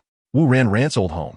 It looks at the giant planet above and, after speaking, leans closer to Su Ran. Then it sees that Su Ran is already drowsy and fuzzy-headed. It blinks and gently holds Su Ran's body tighter, its cheek pressed against hers, whispering in her ear, "Now, Gray and Ran Ran's home." That night, Su Ran was carried back into the house by Gray while she was still asleep. When she wakes up, it is already early the next morning. It should still be quite early, as the air still carries a hint of freshness. Su Ran was draped in a thin layer of animal skin, and after furrowing his brows, Hui slowly opened his eyes. The bedroom window was not tightly shut, leaving a small gap of a few centimeters at the bottom. With this little bit of light, Su Ran could see Huey's green eyes, which seemed even deeper in the darkness. "Ran, good morning," Hui said, and in Su Ran's influence, he had developed the habit of waking up early to say good morning. While speaking, he reached out to pull Su Ran into his embrace, lowering his head to nuzzle her face. Su Ran was held in Gray's arms, with Gray's upper body bare and the embrace burning hot. Su Ran was only wearing a small tank top, and after being held for a while, she felt a bit hot around her. "Gray, it's too hot." She patted Gray's arm, and the thigh under the blanket moved. Gray let out a soft whimper towards Su Ran, then lowered his head and nestled into the crook of her neck. The soft hair and the fluffy sensation of his ears brushed against Su Ran's face, tickling her. This contrasting cuteness made Su Ran's heart soften in an instant. She raised her hand to rub Gray's smooth hair and bit her lip. She thought about the decision she had made earlier to take her relationship with Gray to the next level. She wondered if this moment was just the right opportunity. But even though she had already decided on this, when the moment actually arrived, she still felt a nervous tension throughout her body. She could even clearly hear her own heartbeat. Gray nuzzled against her neck again, letting out a low whimper. Su Ran's heart was pounding in her chest with every movement. However, just as she took a deep breath and was about to do something, the gray figure right beside her suddenly lifted its head and then, with a whoosh, sat up abruptly. In the dim light, there was no trace of suppressed discomfort on its face. Su Ran only saw a set of white teeth grinning at her. And then she heard its spirited voice, "Gray, go cook hot rice." After saying that, it jumped off the Kong, wearing fur slippers, and ran out with a dud-dud sound. When it got off the heated Kong, it looked particularly energetic. "Su Ran, silly wolf. You had the chance, but didn't seize it." She shrugged and slowly sat up. Then she thought about her little secret just now and couldn't help but laugh at herself. At this moment, the sound of Gray placing firewood on the kitchen floor outside could be heard. Su Ran sat there and stretched a big yawn, then neatly folded the 2 animal skin blankets used for covering and set them aside before turning to put on her shoes and exiting the bedroom. Chapter 109. Digging seedlings. It had been a week since we almost realized his wish. In the past few days, Su Ran had almost finished harvesting the green soap fruits from the seaside. The empty space behind the house had also been planted with many wild fruit seedlings that she had brought back. Among these wild fruits were chili fruits and vinegar fruits, which Su-Ran planted closer to the forest. She also set up a few wooden sticks next to several chili and vinegar plants to give their vines a place to climb. In addition to the chili fruits, she dug up a few plants of finger onions and planted them in the empty space behind the house. These wild fruits were ones she could almost always use when cooking, so Su-Ran prioritized bringing them back. Apart from a few that did not survive, the seedlings she had dug up were growing well and continued to bear fruit. Today, Su-Ran planned to have Hui take her to several places in the forest where there were green soap fruits to pick them as well. She also wanted to see if she could find other fruit tree seedlings to dig up and bring back. For breakfast before setting off, she had pancakes made from flour ground from green soap fruits mixed with wild chicken eggs. Su-Ran also added chopped seafood and finger onions. This meal used 10 wild eggs for the egg pancake. Otherwise, there wouldn't be enough to eat. Of course, they couldn't just eat the egg pancake. Su-Ran also had Hui catch 2 blue fish for grilling, along with a large bowl of fried meatballs made last night, and a leftover roasted leg of the 4-eared cow. After they were full and satisfied, Su-Ran took her tools strapped on her backpack and tossed a small bag of food into the backpack, along with 2 large bee skin bags for carrying fruits. Then she wrapped her arms around Huey's neck, and Hui took off into the sky with her. Hui took Su-Ran to a forest located to the north of the woods. Su-Ran felt that she had been carried by the gray for at least an hour in the air before slowly landing in the forest. The appearance of this forest was similar to that on the riverbank, dominated by bird's nest trees, willows, and sweetleaf trees. Among these trees, bird's nest trees were the most common. Looking around at the shrubs on the ground, most of them were familiar plants to Su-Ran. The most abundant was the white bean grass that covered the ground. Next were roundleaf grass and mint grass, mixed in with some other random wild grasses and shrubs. As soon as Su-Ran's feet touched the ground, she focused on a small sapling that had just grown over a meter tall. This was a sapling of a red fruit tree. Su-Ran looked around and didn't see the shadow of a large red fruit tree. It must have been some small animal that brought the seeds over. This can be considered a gain without effort. Su-Ran did not immediately dig out the tree, but instead marked the location, planning to come back and dig it up later. Then she walked with Hui towards the direction of the few green sapodilla trees over here. There were only 2 green sapodilla trees in total. The 2 trees were slightly shorter than those by the seaside, and even the sapodillas growing under the canopy were within her reach if she just raised her hand. This time, Su-Ran brought a backpack and 2 large animal skin bags as tools for carrying things. The backpack would be used to hold the sapling she found when she returned, while the 2 bags were for collecting the green sapodillas. The animal skin bags were made by Su-Ran just yesterday. Previously, when she went to the seaside to pick green sapodillas, she found it very troublesome to use the backpack for carrying items back and forth. Especially since we had to hold her in one arm while using the other to carry the backpack, it was not only inconvenient, but also dangerous. So this time, Su-Ran made several animal skin bags. In addition to the bags, she also made a few animal skin water bags that could be hung on her waist. She thought about bringing them along every time she went out to avoid having to carry a thermos, which was not only inconvenient, but also prone to getting bumped and damaged. Su-Ran handed both animal skin bags to Hui and asked him to go to the top of the tree to pick the ripe soapberries. She took a spade and walked around the base of the tree to see if there were any young soapberry saplings. Every year, the fruit tree would drop fruits on the ground, so there should be some saplings growing from the bad fruit pits nearby. With this thought, Su-Ran circled around the base of the tree. Unfortunately, she found nothing. Another soapberry tree was more than 10 meters away from this one. She glanced over there and then turned back to see Hui effortlessly picking fruits at the top of the tree. She called out to him, "Hui, I'm going to check that soapberry tree." Upon hearing her voice, Hui immediately turned to look. After listening to Su-Ran's words, he wanted to come down from the tree, but Su-Ran quickly stopped him. "Fill the bags here before you go." Although the animal skin bags were large, they couldn't hold much because the soapberries were also big. It really wasn't necessary to fly back and forth with such a small amount, especially since she wasn't going far, just a distance visible to the naked eye. Su-Ran carried a spade and walked over to another green soap fruit tree. The bushes next to this tree were quite dense and tall. Su-Ran first glanced at the bushes, hoping to see some familiar plants. To her delight, she actually found a few chili pepper fruits. She felt a surge of happiness, but didn't rush to dig them up. Instead, she shifted her gaze to other areas. She walked a bit further, as her main goal today was still the green jujube trees. The green jujube trees in the forest were too scattered, and collecting them always required running around like this. Moreover, Since these fruit trees were not on her territory, they were usually out of sight and out of reach, which made Su Ran feel uneasy. However, perhaps due to her good luck, she discovered a few small green jujube saplings about 5 to 6 meters away from a larger green jujube tree. In total, there were 4 saplings, all growing together. 2 of them were slightly taller, standing at least about 2 meters high, with trunks as thick as a baby's arm.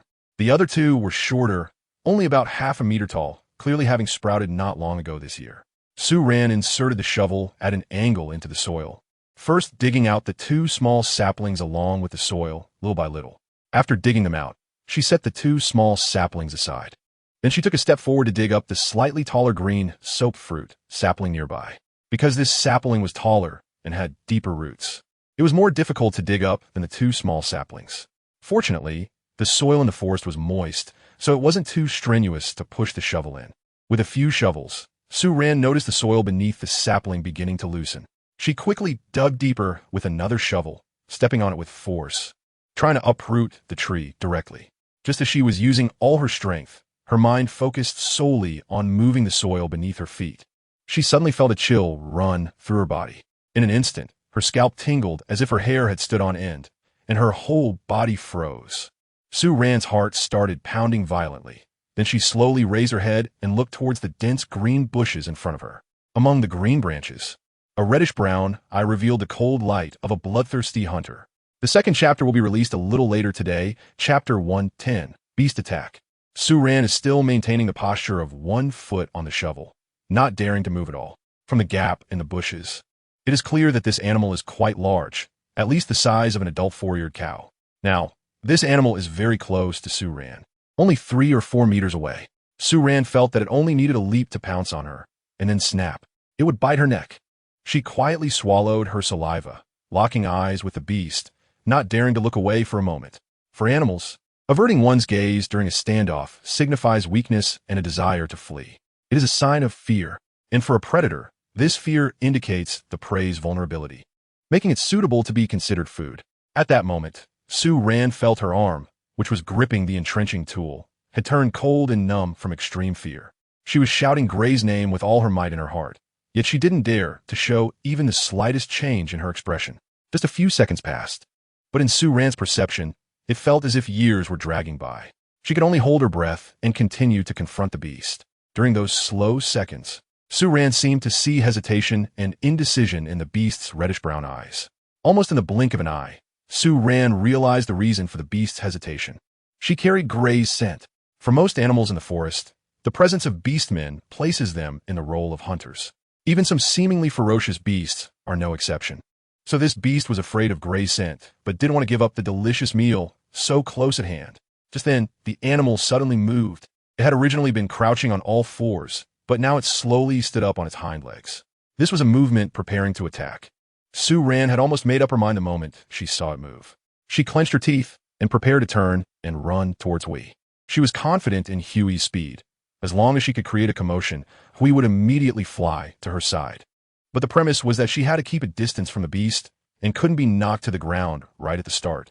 However, Su Ran didn't expect that before she could turn around, the situation in front of her suddenly took a 180-degree turn. The beast, which had been poised to attack just a second ago, suddenly seemed to see something terrifying, its ears flattening against its head. Its fur stood on end, and at the same time, it let out a mournful howl filled with fear and terror, its massive body almost instantly turning to flee. In that very moment, a howling wolf's cry that echoed through the skies came from behind Su Ran like a long sword. The beast's roar, trailing a long tone, filled the entire forest with anger. In the next second, Su Ran felt a shadow flash in front of her, followed by a terrible beast moan and the loud sound of a heavy object crashing down. The bushes in front of her shook violently a few times, and Su Ran clearly heard the sound of hard objects breaking, followed by a splash of bright red blood that sprayed onto the leaves of the bushes like ink. Roar! From behind the bushes came Huey's furious roar. This roar was completely different from its usual wolf howls. To human ears, it sounded like a bloodthirsty warning. Fierce and cold, the beast that Su Ran hadn't even seen clearly fell completely behind the bushes after Huey's strike and never got back up. However, we did not stop after taking it down. Su Ran stood outside the bushes, listening to the final cries of the beast inside.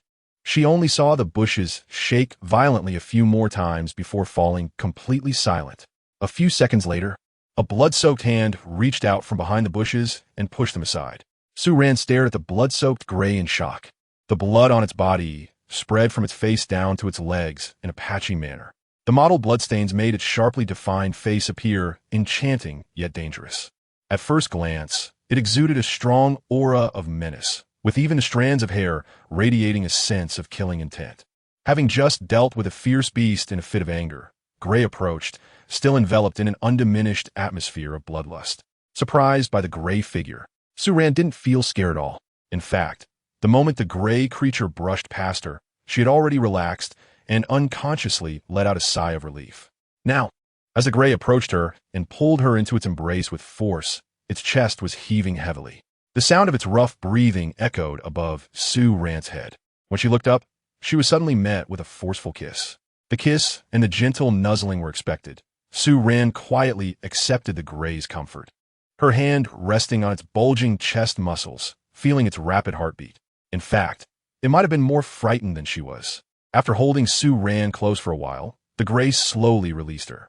It then looked down into her eyes, instinctively let out a howl, and said to her, Ran, don't go far, there are ferocious beasts. Previously, some beastmen had hunted animals that resembled ferocious beasts to eat. So Su-Ran had taught the gray how to pronounce the word for ferocious beasts. This time, Su-Ran obediently nodded. She had indeed been careless. She hadn't expected that just being less than 20 meters away from the gray would result in an attack. Luckily, the gray was close by. If it had been farther away, even if it flew fast, by the time it arrived, her neck might have been broken. Thinking of this, Su-Ran suddenly recalled the face-licking ritual that the gray had always performed on her. Animals lick and nuzzle each other to mix their scents. So, was the gray's tendency to lick her also a way of wanting to leave its scent on her? With this thought, Su-Ran began to regret her previous decision to stop the gray's face-licking ritual. After all, compared to preserving her life, those little quirks and habits didn't seem matter at all. Once both the human and the beast calmed down from their fright, Su-Ran stepped out of the gray's embrace and led it around the bushes to see what the ferocious beast looked like. However, even after mentally preparing herself, Su-Ran couldn't help but feel a bit nauseous at the sight of the animal. Its head was already gone. Su-Ran carefully looked at the beast's face and thought it should be classified as a feline.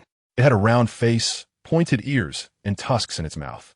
However, it also had a pair of sharp horns on its head. Its fur and eyes were both reddish-brown, and it had a long tail that became darker towards the tip, eventually turning black. Perhaps because it ate gray-hunted animals every day, she felt a bit nauseous, but wasn't particularly scared upon seeing such a bloody scene. Her gaze fell on the beast's body. Its limbs were broken at strange angles, and even the reddish-brown fur was stained with blood. However, its coat still looked intact. Su-Ran hesitated for a moment, but ultimately couldn't resist the temptation of the new style of fur. Pointing at the beast's corpse on the ground, she looked up at Hui and said, Hui, keep the fur. Can we eat the meat? Chapter 111, just stay in the room and don't go out. Hui, keep the fur. Can we eat the meat? Su-Ran pointed at the beast's corpse on the ground and asked Hui. Following her finger, Hui looked at the beast on the ground, suddenly making a grimace and pulling Su-Ran back a step, shaking his head vigorously. No, the meat is bad. Tui. Su-Ran, all right. She glanced regretfully at the beast's massive body. It looked like there was quite a bit of meat. However, she hadn't seen any beastmen hunting this kind of animal before, so it seemed that the meat was indeed not tasty. But even if the meat couldn't be eaten, the beast's skin could still be kept. The fur of this animal looked quite nice, with short reddish-brown hair that had a shiny appearance. Moreover, it was big enough, and Su-Ran thought it could be used to make an outer coat for winter. At Su-Ran's request, we skinned the feline. Then the two of them dug up the chili seedlings and the blue soap fruit saplings that Su-Ran had found earlier. After digging them up, they walked back to the blue soap fruit tree on the other side. Just now, we had been picking blue soap fruits here and had already filled 2 large beast skin bags. However, when suddenly saw the beast and realized it was making an attacking move towards Su-Ran, instinctively tossed the bag in its hand away, sending it flying towards the beast. As a result, the blue soap fruits inside the bag were scattered all over the ground. After Su-Ran came back, she and Hui picked up all the green soap fruits on the ground and put them back into the bag. Once the bag was full, they had to make a trip back to the riverbank to return the items first, and then they would come back later. Su-Ran pulled Hui and walked to the spot where they first landed in the forest, and she dug up the red fruit sapling and put it into the backpack. Then she wrapped one arm around Huey's neck and used the other arm to encircle the two tall green soap fruit saplings that couldn't fit into the backpack. Huey then flew them back to the riverbank. After returning home, Sue Ran first took the several saplings and chili seedlings to the back of the house to plant them. The green soap fruit trees were planted at the edge of the forest, while the red fruit tree was planted directly in front of the house on the west side. Sue Ran thought that when this red fruit tree grew up, she could enjoy the shade underneath it during the summer. After finishing these tasks, she poured the newly picked green soap fruits onto the long table outside, then cut them open one by one to dry. While she was doing these things, Hui followed closely behind her. Sue Ran went wherever it went. Even when planting fruit trees, Sue Ran asked it to go ahead and cut open the green soap fruits, but it stubbornly refused to leave her side. This left Sue Ran feeling both amused and exasperated. However, she could guess that it was scared by the wild beast they encountered today, so she didn't insist on it doing anything else. After settling everything they brought back, Sue Ran and Hui went to the two green soap fruit trees twice more, bringing back a total of 4 large bags and 2 baskets of green soap fruits. By the time they returned for the second time, it was already 4 in the afternoon. There were still a few hours until dark, so it would have been possible to make another trip. However, Sue Ran decided against continuing to pick fruits and instead asked Hui to catch a red-skinned pig. The weather had been extremely hot lately, especially during the midday hours, with the sun seeming to evaporate all the moisture in the forest. Not only Hui, but even Sue Ran felt sluggish and unwilling to move in such sweltering heat. As the temperature rose, it not only drained people's energy, but also diminished their appetite. Huey's face visibly appeared much thinner. Therefore, Sue Ran thought about bringing back a red-skinned pig to make some sausages, which could be eaten during meals or served as snacks for Hui. Moreover, with the addition of finger-sized onions to their ingredients, Sue Ran believed the sausages they made now would taste much better than the ones they made before. Before going out to hunt, Hui gave Sue Ran a thorough set of instructions. Although Sue Ran didn't understand half of what it was saying, she still put on a serious expression and nodded in response. "I know, I'll stay inside." After receiving a warm nuzzle from Hui, she breathed a sigh of relief as she watched Huey's figure fly further away. God knows how long this wolf would have lectured her if she hadn't said that. Sue Ran weakly supported her forehead. After the gray figure completely disappeared, she immediately took out her tools and walked towards the riverbank. What a joke. Asking her to wait in the house until it came back before going out. Then they might as well skip dinner tonight. Of course, Sue Ran wasn't completely disregarding her safety and running around recklessly. The main reason was that the riverbank was the territory of the beastmen. And the scent of these beastmen was not just from Gray alone. Even though Sue Ran's house was some distance from where the other beastmen lived, little creatures like Little Orange and Ahwa often came over to wander around. The day before yesterday, in the evening, the little beastmen from the settlement curiously ran over here and played until it was time for bed before going back. So with the scent of these beastmen around, other wild animals wouldn't dare to come here. Otherwise, the beastmen wouldn't be at ease letting the little beastmen run around by themselves.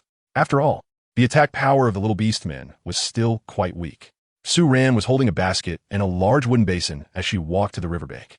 Today, she planned to make sausages. In addition to the red-skin pork, she also wanted to make some fish sausage to create a different flavor. Before going out to catch fish, she had soaked some dried seafood, intending to add it to the sausage filling later.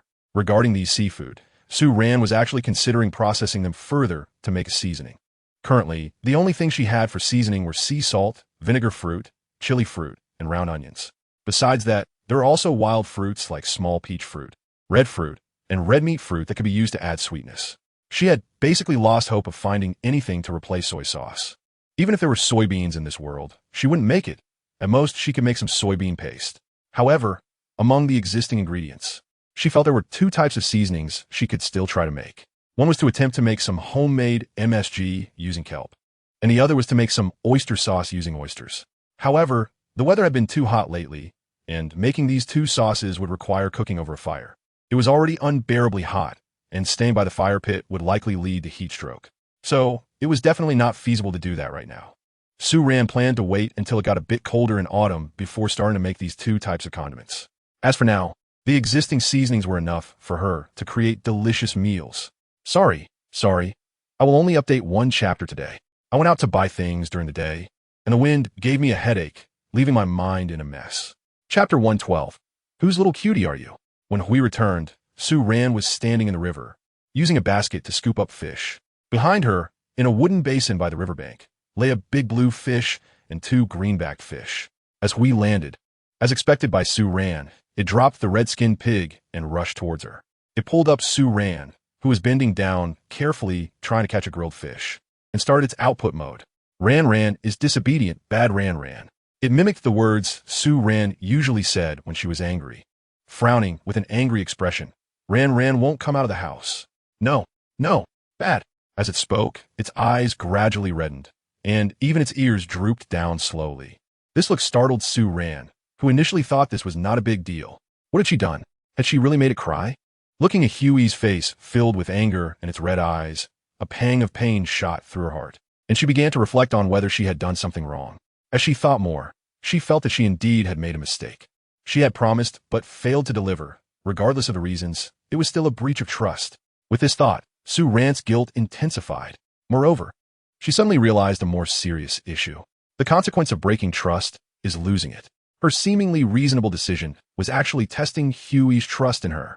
Thinking of this, Su Ran's heart nearly stopped.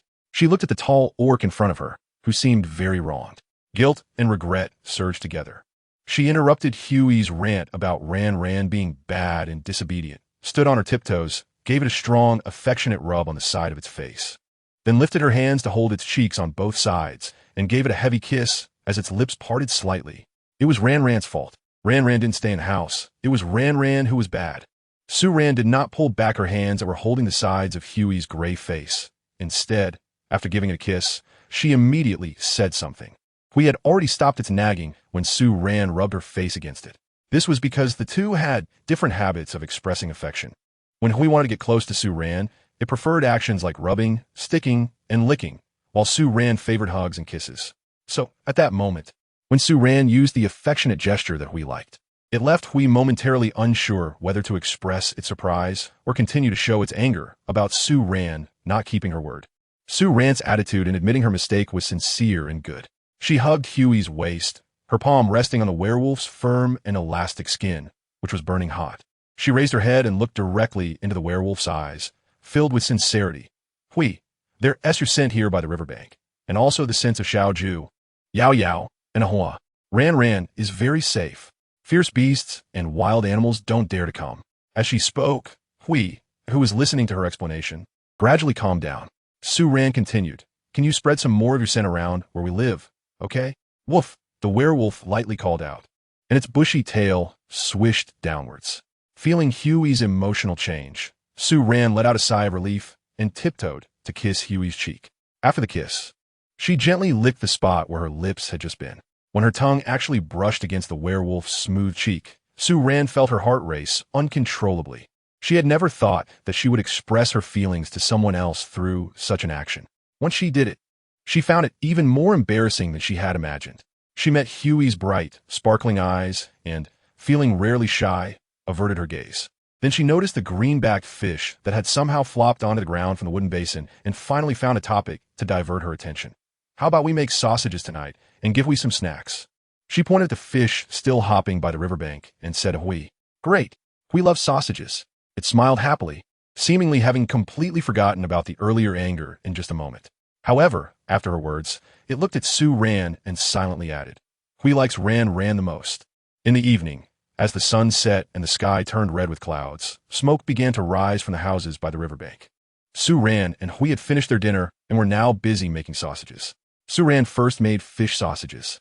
Because there was too much meat from the red-skinned pig, Hui was still busy chopping all that meat into mincemeat. Su Ran estimated that by the time the large pot of fish sausage in front of her was ready, the pork filling from over there would be about done too. After cooking the sausages, she scooped them into a large basin and then took them outside to the closed drying rack to air dry. Since she was making a lot of sausages today, Su Ran set up 2 more drying racks. Su Ran was hanging the cooked fish sausages on the drying rack in circles when she suddenly heard a rustling sound behind her. She turned her head and saw a small beast man with 2 red wide ears on its head, a pair of white little wings tucked behind, and a fluffy, fire-red tail trailing behind it. At that moment, the small beast man was holding its big tail in its arms, looking up at her fish sausages with wide eyes. Ing Ran, the little creature called out to Su Ran in a soft, baby-like voice. That adorable sound, combined with its already cutely extreme appearance, instantly melted Su Ran's heart. Whose little cutie are you? Sue Ran quickly hung the last piece of sausage she had on the clothesline, then squatted down and pulled the little guy in front of her, who was bare-bottomed, a bit closer. This was a little fox beast man, around 5 or 6 years old, still a little boy. The little guy, hearing her words, opened his big watery eyes in curiosity, and after a moment, he opened his mouth, revealing his tiny baby teeth. Shyly smiling at Sue Ran. How cute! Sue Ran was about to be overwhelmed with cuteness. She couldn't help but touch the big tail of the little beast man who was holding her in his arms. The feeling was just as she imagined, soft and smooth. Is there anything in this world that is cuter than something fluffy? Sue Ran was happily teasing the little orc when suddenly she heard an angry voice behind her. Ran. Before she could react, the little orc in front of her was grabbed by both wings and lifted up by a large hand. It was just like how her grandmother used to pick up the big rooster at home to kill it back in the countryside. How Gray! Sue Ran was startled by Huey's actions and quickly reached under the little beast man, fearing that Huey might drop the little guy. The suddenly lifted little creature was also frightened. When it turned around and saw the person grabbing its wings, it immediately let go of its big tail and tried hard to turn its body to face Huey behind it. Whimpering, after using all its strength once again, it half-turned its body, hugged Huey's raised arm from behind, opened its mouth, and bit down hard with its 4 short and tender little teeth. In the end, the little fox beastman's milk teeth only left a shallow bite mark on Huey's forearm. Sue Ran hadn't even had time to worry when Gray pinched the little one's cheeks with his thumb and index finger, causing its mouth to open automatically. After freeing his arm, Gray didn't continue to do anything to the little creature. He merely let out a symbolic warning growl at it before tossing it a short distance away. Just as Sue Ran was about to say hey, she saw the little one unfurl its snowy white wings and slowly descend to the ground. Gray looked at the little beast man, who had landed and was now pitifully hugging his big tail, and coldly huffed. Then he pointed at it and turned to Sue Ran, asking, "Ahwaz, what is it?" He thought for a long time, but couldn't figure out how to describe the little creature's identity. Finally, he remembered that Sue Ran hadn't taught him that word. So he tilted his head in confusion, looking at her. At this moment, Sue Ran could roughly determine that this little beast man was definitely related to Ahwa. She just didn't know exactly what his relation was. However, Sue Ran felt it should be a younger brother. After all, until now, she hadn't seen any other female beastmen around Ahwa, which meant he probably didn't have a mate yet. So it couldn't be Ahwa's child. After tossing the little beast man away, Gray didn't pay any more attention to its movements. It was clear that, compared to the adult male beastman's approach to Sue Ran, Gray had a much higher tolerance for the male cubs. Of course, this tolerance only allowed the little ones to play on their own without getting close to Sue Ran. If they ever attempted to approach her, Gray would unceremoniously pick them up again and toss them out. Sue Ran only expressed her fondness for the cute little creature at the beginning.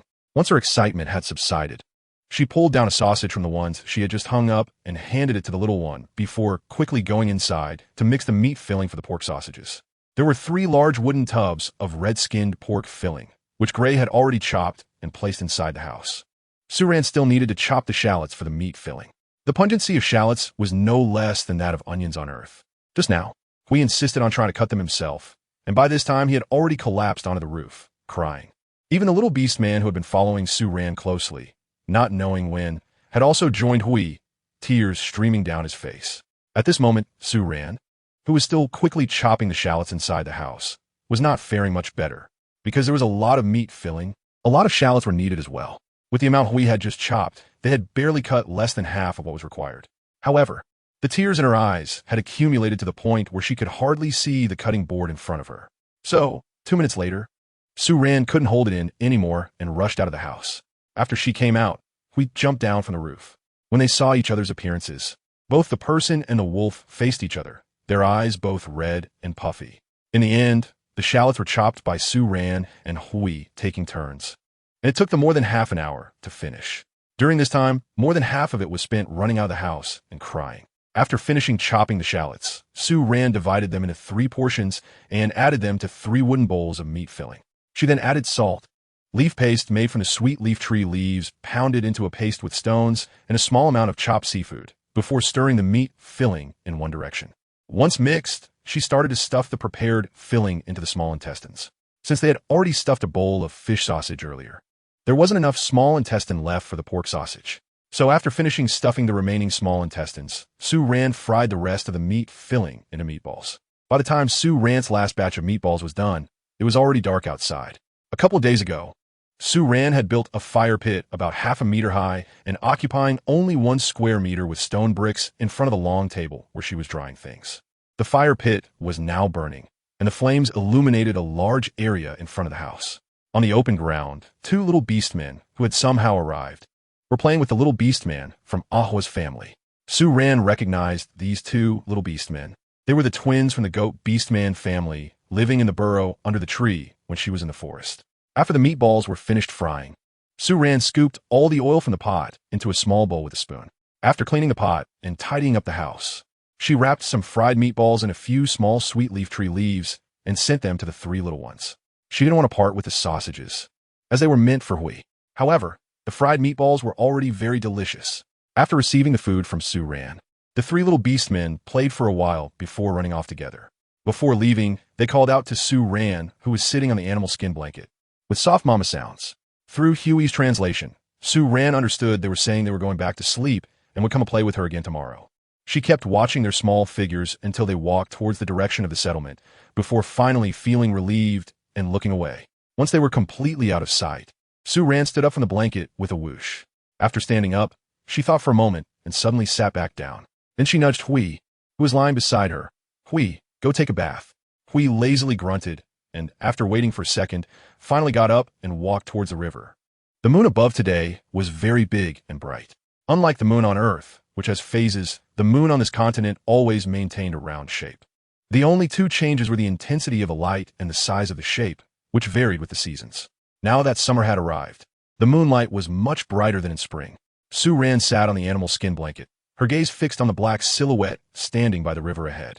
At this moment, the moonlight was bright, illuminating the water's surface, and the ripples in the night seemed like a fairy tale dream.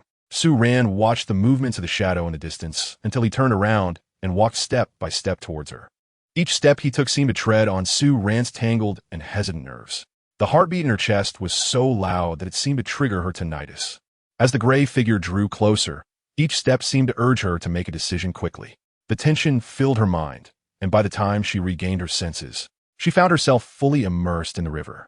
She felt the cool water flowing gently over her body, and when she raised her head, the blue planet hung above her. Gray. In the water, she saw her orc, who was quietly sitting on a fur blanket on the slope not far away, calling out to her. Just as her voice fell, the figure of the werewolf quickly appeared at the riverbank. It crouched by the river, looking at Sue Ran, its eyes shimmering in the night. It expressed a puzzled look. Ran? Those eyes were clean and clear, without any impurities. Sue Ran felt a stir in her heart.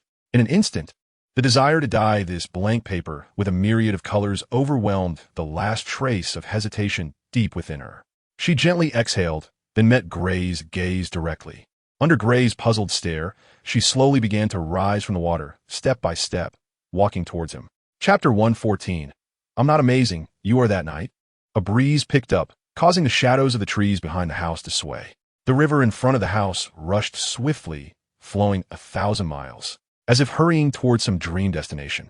The night wind swept across the water's surface, creating ripples that flowed along the riverbank, brushed over the grass, and then reached the window of the house, slipping in through a deliberately open gap at the bottom, producing a lingering whistling sound. The heat of summer slightly faded with the evening breeze, but soon it surged again due to the undercurrents within the house. Sue Ran only felt that the whole night had passed extremely slowly, so slow that even the air in the room became ambiguous and sticky. She felt groggy, like a piece of driftwood floating in a huge wave, being carried along with no place to hide. Until a beam of hazy light suddenly broke through the crack in the window, she finally reached the other shore and fell into a deep sleep. This sleep was particularly exhausting. In her dreams, the long golden beach was covered with green-skinned soapberries. Sue Ran was picking fruits with a basket, feeling exhausted and sore in her back. When she looked up, she noticed that the fruits ahead were sprawling endlessly, as far as the eye could see, making it impossible to finish picking. However, she couldn't stop her actions, as if something monstrous would leap out from behind and swallow her whole the moment she paused. Just as she was catching her breath and bending down again to fill her basket with more fruits, she suddenly felt darkness engulf her, and the world spun around her. Then, she slowly awakened from the nightmare of the green soap fruit. She opened her eyes and took a while to realize that the light outside the window was still dim and gray. Sue Ran curled up in the fur blanket, blankly staring at the gray-white wall across from her. After a while, she slowly came to her senses. Gray was nowhere to be found, not in the room. She gently moved her leg, trying to turn over. However, her calf only lifted halfway before a sharp pain shot through her waist. As if it was about to break in half, she lay still, not daring to move, frowning as she took a moment to recover. Then, she slowly extended her left hand out from the fur blanket, using the dim light in the room to glance at the multifunctional watch on her wrist. Once she saw the time on it, she immediately gritted her teeth and pounded the blanket beneath her. It was almost 7 in the evening. She had actually slept the whole day. Su-Ran moved under the blanket, baring her teeth and lying flat. But as her mind began to clear, a strange feeling gradually rose in her heart. It felt somewhat magical, as she never expected this to actually happen. Just a few months ago, there were still people from different worlds. Even now, she wasn't sure if they would have descendants together. Yet, the occurrence felt so natural, almost like a dream. Su-Ran was lying there at a loss when suddenly there was a noise outside. 2 seconds later, a light-footed gray figure came in by lifting the curtain. Once inside, it immediately spotted Su-Ran, who was lying on the blanket, staring at the ceiling and grinding her teeth. Ran. Its eyes lit up as it took 2 steps to the edge of the heated bed and sat down. After sitting down, it leaned over, rubbed against Su-Ran's cheek, and then gave her a heavy kiss. This was something Su-Ran had taught it the night before. There was still a faint smell of mint in its mouth. Su-Ran was caught off guard by the kiss, and the protest she intended to make against this big-tailed wolf was forcefully swallowed back. After a moment, Su-Ran gasped quickly, her heart pounding in her chest. She shot an angry glance at the gray wolf lying beside her, who was snuggling up to her with a spoiled and affectionate demeanor. Turning her head, she opened her mouth and bit down hard on its well-defined little arm. As a result, her gums were hurt by the wolf's hard muscle. The small bite mark on Gray's arm disappeared in less than a minute. What was even more infuriating was that after she bit him, this silly wolf actually praised her with a happy expression. Ran, impressive. Su-Ran, you're amazing, really amazing. I'm not amazing, you are. She curled up in Gray's arms, feeling frustrated. After a while, just as she was about to move, Gray suddenly sat up. It looked down at Su-Ran with gentle eyes and said, Ran, it's time to eat. I made roasted meat, sausages, and boiled white beans. After saying that, it got up and tried to move towards the heated Kong. At that moment, Su-Ran quickly reached out to stop it. Hey, wait a minute. She looked up at it, feeling for the first time that she could also be so delicate. Boil some hot water. I want to take a bath. 40 minutes later, Su-Ran took a comfortable hot bath in the largest wooden tub in the house. After washing, even the soreness in her body eased a lot. Of course, it was only eased. The pain was still there. After the bath, she changed into a clean and refreshing little camisole and a pair of shorts. Then she was carried outside by Gray. It was already quite late for dinner. Gray directly set the table outside the house, right next to the fire pit used for lighting. Now, a fire had been lit in the Kong, just enough to illuminate the things on the table, which was 2 meters away from the fire pit. Su-Ran and Hui were sitting on the side facing the fire pit, and they didn't feel hot from the flames even though they were close. On the table were 2 whole roasted dwarf deer, a roasted white-headed goat, and a roasted wild chicken. Next to them were several sausages and a large bowl of seafood boiled in clean water, along with a bowl of boiled white beans. All of this was prepared by Hui while Su-Ran was sleeping. Hui had been waiting for Su-Ran to wake up and hadn't eaten yet. Su-Ran had just woken up, and her hunger wasn't very noticeable yet. However, upon smelling the aroma of the roasted meat on the table, she immediately felt her stomach protesting painfully against her whole day of not eating, strongly demanding that she quickly dig into the roasted meat. But she first ate half a bowl of boiled white beans to settle her stomach. Otherwise, eating the roasted meat directly would be too greasy. Today's wild chicken was not made into beggar's chicken with ash, but was roasted directly on a wooden stick.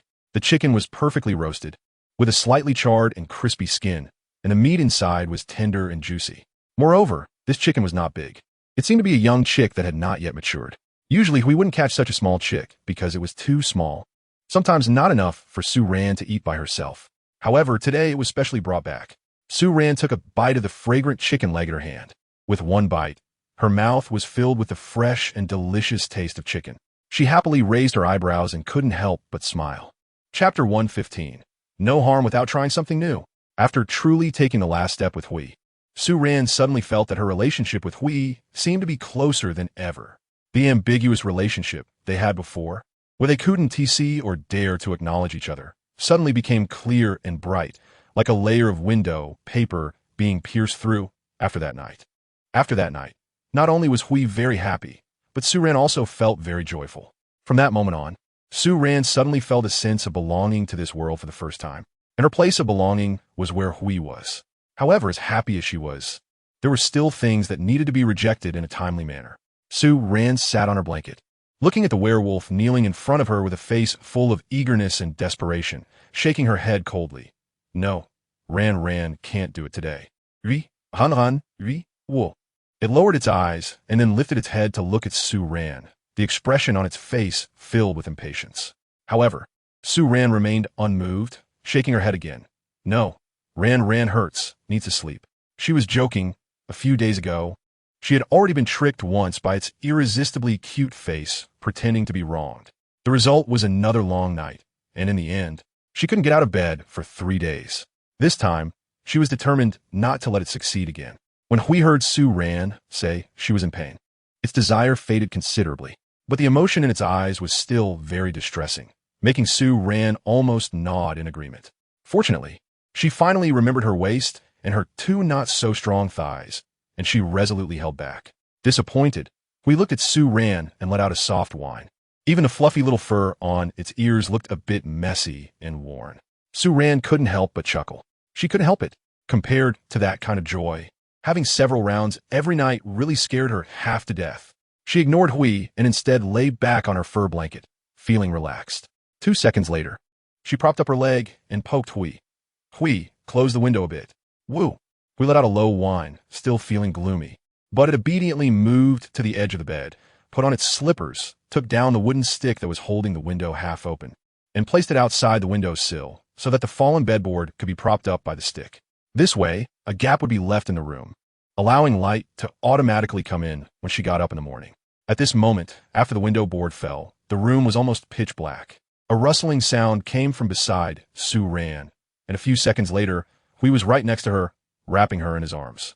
Before falling asleep, Su Ran could still feel that Hui was quite energetic at that moment. No matter how Hui was, Su Ran slept very soundly that night. So much so that she woke up early the next morning at 6 o'clock. Hui beside her was still asleep, his posture still pressed closely against her. In his dreams, his brows were slightly furrowed, and his eyelashes, the same color as his hair, hung down, casting a faint shadow beneath his eyes. A few longer strands of hair slipped down from behind his ear. Su Ran looked at those strands and gently tucked them behind his ear with her hand. However, just as she was about to pull her hand back, Hui suddenly moved and, under Su Ran's gaze, slowly opened his eyes. Wu Ran. He leaned closer to Su Ran, still dazed, nuzzling against her, then buried his head in the crook of her neck. The soft strands of hair brushed against the delicate skin on her neck, causing a slight tickle. Su Ran gently moved her neck, which made the werewolf press his head even tighter. She smiled helplessly and reached up to stroke the top of Huey's head. Just like that, in their embrace, Su Ran actually dozed off again. When she woke up again, the sunlight streaming through the window was already quite dazzling. As soon as she opened her eyes, she saw Hui lying beside her, staring at her without blinking. Su Ran instinctively leaned towards Hui, but just as she moved, her vision blurred, and Huey's sharply defined cartoonish face quickly pressed down from the side. Before she could even scream, her mouth was instantly covered. Today's breakfast had turned directly into lunch. Su Ran rubbed her slim waist, which felt much thinner after being tormented. Sitting at the dining table on the verge of tears, it's unwise to let emotions dictate actions. One really shouldn't let feelings cloud their judgment. Without trying something new, there wouldn't be any harm. Beside her, the gray creature licked its lips with a satisfied expression, its gaze landing on the bite mark on Su Ran's shoulder, wagging its tail in high spirits. Fortunately, it still knew how to care for others. It understood that Su Ran was exhausted, and since she started eating meat, it had been doing almost all the household chores. Even during the days when Su Ran lay on the Kong, unwilling to move, it had gone to several places where green soap fruit trees grew and brought back fruits from those spots. Even in the small vegetable garden behind the house, it had planted many wild vegetable and fruit seedlings it dug up. After lunch, Su Ran couldn't help but go back inside for a short nap. Moreover, after the end, it thoughtfully prepared hot water for Su Ran to take a bath. This was something it didn't need Su Ran to teach, because on that first morning, when Su Ran wanted to take a bath, it had already remembered. Su Ran didn't get up until 3 in the afternoon. The sunlight at this time was no longer so glaring, but the air was still quite stuffy. She walked out of the house and immediately saw the river ahead shimmering, so bright it was almost blinding.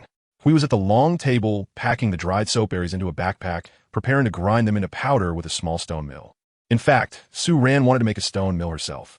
However, she had only seen the shape of a stone mill and couldn't imagine how the inside was constructed. So, she hadn't been able to start making one. She lifted her foot and walked over to Hui.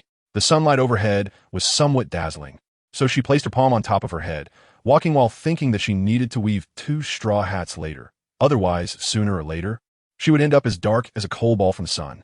The long table was almost entirely filled with soap berries. So far, the soap berries Su Ran had collected and ground into fruit powder had already filled 3 large animal skin bags. The unpeeled, sun-dried soap berries had also been stored in a large pile in the west bedroom. She felt that she could almost stop collecting soap berries here. She still needed to gather some white beans. Moreover, at the moment, she was more inclined to use the white beans as her staple food. Chapter 116. Ran.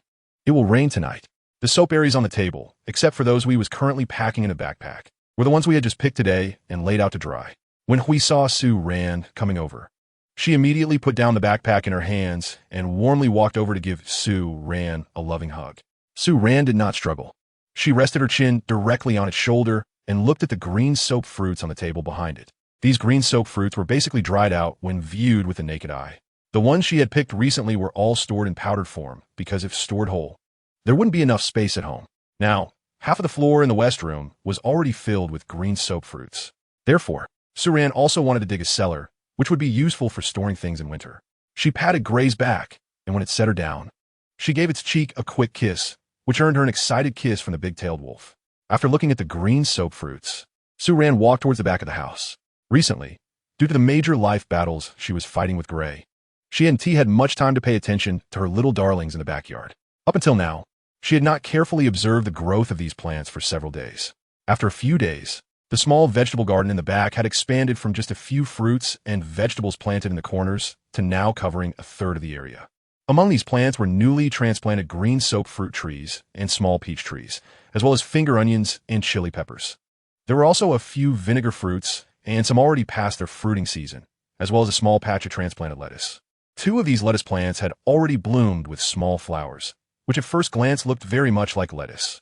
When Gray was transplanting these plants, it carefully learned from what Su Ran had done before, planting the seedlings close to the edge of the forest. It also provided support for the vines to climb. At this moment, the vegetable garden was a vibrant green, looking full of life. Su Ran finished inspecting her small vegetable garden and nodded in satisfaction. Gray is amazing. Everything has survived. She generously praised Gray and then rewarded him with a loving pat. After that, she walked out of the garden and headed into the woods behind it. There were willow trees in the forest, and she wanted to collect some willow branches to weave a hat. Summer had already been going on for nearly 2 months, and up until now, there had been no signs of the weather cooling down. In fact, it seemed to be getting hotter. This made Su Ran a bit worried about how hot summer would get in this world. Would the food she had stored spoil before the weather finally turned cooler? Su Ran returned to the front of the house with freshly cut willow branches and sat under the rain shelter to start weaving a bamboo hat. Meanwhile, Hui carried a basket of sun-dried soap fruits into the house, placing them on the heated Kong in the west room. It scooped out the white flesh inside and ground it into powder using a stone mill.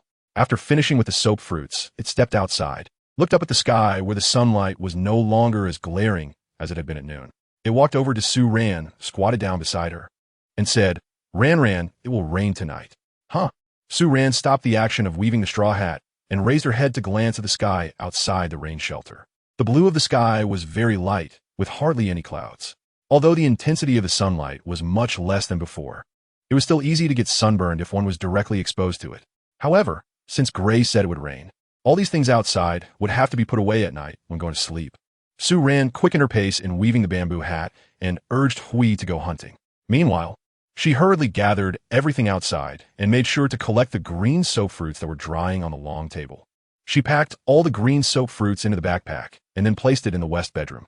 Actually, storing food in this bedroom was a bit too warm in this weather. Su Ran was thinking about moving all the whole green soap fruits that hadn't been shelled into the bird's nest behind the house in the next day or two. The bird's nest was always shaded by trees, providing shelter from wind and rain, and it was also very cool. She then covered the fire pit used for lighting with an old animal skin that she no longer needed. The 4 edges of the skin were weighed down with stones and would to prevent rainwater from flowing in and making it damp inside. Finally, she carried in 2 more piles of wood from outside just in case it rained tomorrow and she would have to go out to get firewood. Hui quickly returned from hunting. Now, its prey was no longer limited to large animals. It often caught smaller creatures like muntjac, wild chickens, and two-footed beasts. In fact, Su Ran really liked eating these small animals because their meat was more tender and delicious than that of larger ones. Today, it brought back a 4-eared cow, 2 wild chickens, and 2 muntjac. If it really rained tomorrow, these animals would be enough for their dinner tonight and 2 meals tomorrow. Moreover, Su Ran also picked a basket of white bean fruits from the forest. The 4-eared cow would be cooked as roasted meat. For now, making large chunks of meat into roasted dishes was the quickest and most convenient way to prepare it. However, when autumn came and she could produce oyster sauce, Su Ran would be able to make stewed beef directly. Right now, the seasonings she had were too few, and the taste of the stewed meat always felt like it was missing something. By the time they finished dinner in the evening, the sky had indeed started to darken. However, it still felt like it would be a long time before it actually rained. Su Ran had already taken a shower during the day, so she didn't need to wash again at night. We went to the riverbank to freshen up for a bit and quickly returned to the house, closing the door behind him. It was only 7 in the evening, and since Su Ran had already napped in the afternoon, she naturally couldn't fall asleep now. She propped open the window opposite the Kong with a wooden stick, and through the window, she could only see the shadowy outlines of the trees outside. Because it was a cloudy day, there was no moon tonight, nor any starlight, and she couldn't see the shimmering surface of the river. Outside, it was quiet, occasionally interrupted by the distant call of a bird. Although she had noticed more signs of birds around her in daily life, Su Ran still rarely saw the actual birds in this world. Perhaps it was because the places where these birds lived were too high, and most of the time, she could only see a dark shadow flying overhead. In fact, during spring, when she had just arrived in this world, she had heard similar bird calls during the few days she lived in a cave behind a mountain by the seaside. However, since she had never seen those birds, after living here for a while, she subconsciously forgot about them. But now she suddenly remembered a rare red bird she had seen before, whose call was very similar to the bird calls she had heard in spring. Moreover, she thought that the appearance of that bird actually resembled a chicken more. Chapter 117. Making a raincoat. Orcs should have some ability to observe changes in the weather. Just like old farmers in the countryside who watch the weather. Hui said it would rain at night, and indeed it started to rain in the middle of the night. Su Ran was awakened by a sudden thunderclap. The weather that night was quite muggy, and she had left the window open before going to bed. As a result, when the thunder crashed in the middle of the night, Su Ran, who was sweetly sleeping wrapped in a blanket with Hui, suddenly woke up from her dreams. She panicked, propping herself up and turning to look out the window, where she suddenly saw a quick flash of light, followed by another thunderclap 2 seconds later. While she was nervously watching the window where the sound of rain had started to pour, trying to calm her racing heart, a large hand suddenly wrapped around her lower back, and a warm chest pressed against her from the side. Ran, don't be afraid, it's raining. He gently rubbed his nose against Su Ran's tip, softly reassuring her. I'm fine. Su Ran also hugged Hui back, then lay back down on the blanket. A few minutes later, she got up to put on her shoes, and in response to Huey's puzzled Ran, she walked to the window and closed it tightly. The rain outside carried a hint of chill, so this time Su Ran didn't leave even a small crack when closing the window. The heavy downpour fell upon the vast forest simultaneously, washing away the heat of the past few days almost entirely in an instant. By the time she woke up the next morning, the sound of fine rain came through the thick window boards, indicating that the rain had been falling for most of the night and seemed to still be quite heavy. Even the air inside the house felt a few degrees cooler than usual. When Su Ran woke up in the morning, Hui was already awake. It didn't know how long it had been awake before Su Ran, but now, seeing her open her eyes, it lowered its head to nuzzle against her. The youthful passion was palpable. After the morning routine, Hui mysteriously found some water from somewhere. Su Ran guessed no, it was certain. This silly wolf must have run to the river to fetch water in the rain, because when it brought the boiled water in for Su Ran to take a bath, its own bee-skin pants were still wet. Su Ran was both angry and touched, and a little bit wanted to hit it. Clearly, there was water in the tank inside the house, yet it still foolishly ran out in the rain to fetch water from the river. However, this reminded her that she should make an umbrella or a raincoat. The materials for making an umbrella or raincoat were easy to find. She could just use bee skin. Right now, Su Ran didn't have many other things, but she had plenty of bee skin, excluding what she had already used. She had processed enough bee skin that had filled almost a third of the cabinet behind the Kong. In the morning, Su Ran cooked the 2 wild chickens she had prepared yesterday. The method for cooking these two wild chickens was one she hadn't tried before: deep frying. She cleaned both wild chickens, marinated them with seasonings for a while, coated them with green soap fruit powder and egg wash, and then directly put them in the frying pan. While frying the chicken, she also had chop half a rack of 4-eared beef ribs. They were also marinated with seasonings, and after finishing frying the wild chickens, she would make these ribs into fried ribs as well. The first wild chicken was slightly overcooked because she forgot about the heat of the stove, so it turned out a bit dark. However, the second one was fried perfectly. After finishing frying the remaining ribs, Su-Ran also boiled some white bean fruits. Then, she wrapped herself in a piece of bee skin and ran to the vegetable garden at the back to pull up a thick lettuce, stir-frying it with onions and egg whites, which made it a vegetarian dish. Today's breakfast was a bit late due to the morning surprise. By the time everything was cooked, it was already past 9 in the morning. By the time they finished breakfast, it was almost 10. At this time, the rain outside showed no sign of letting up. Because of the rain, the air had become much cooler today. When Su-Ran got up in the morning, she had already changed into her rain jacket, but she had removed the inner lining. Otherwise, it would be a bit too thick.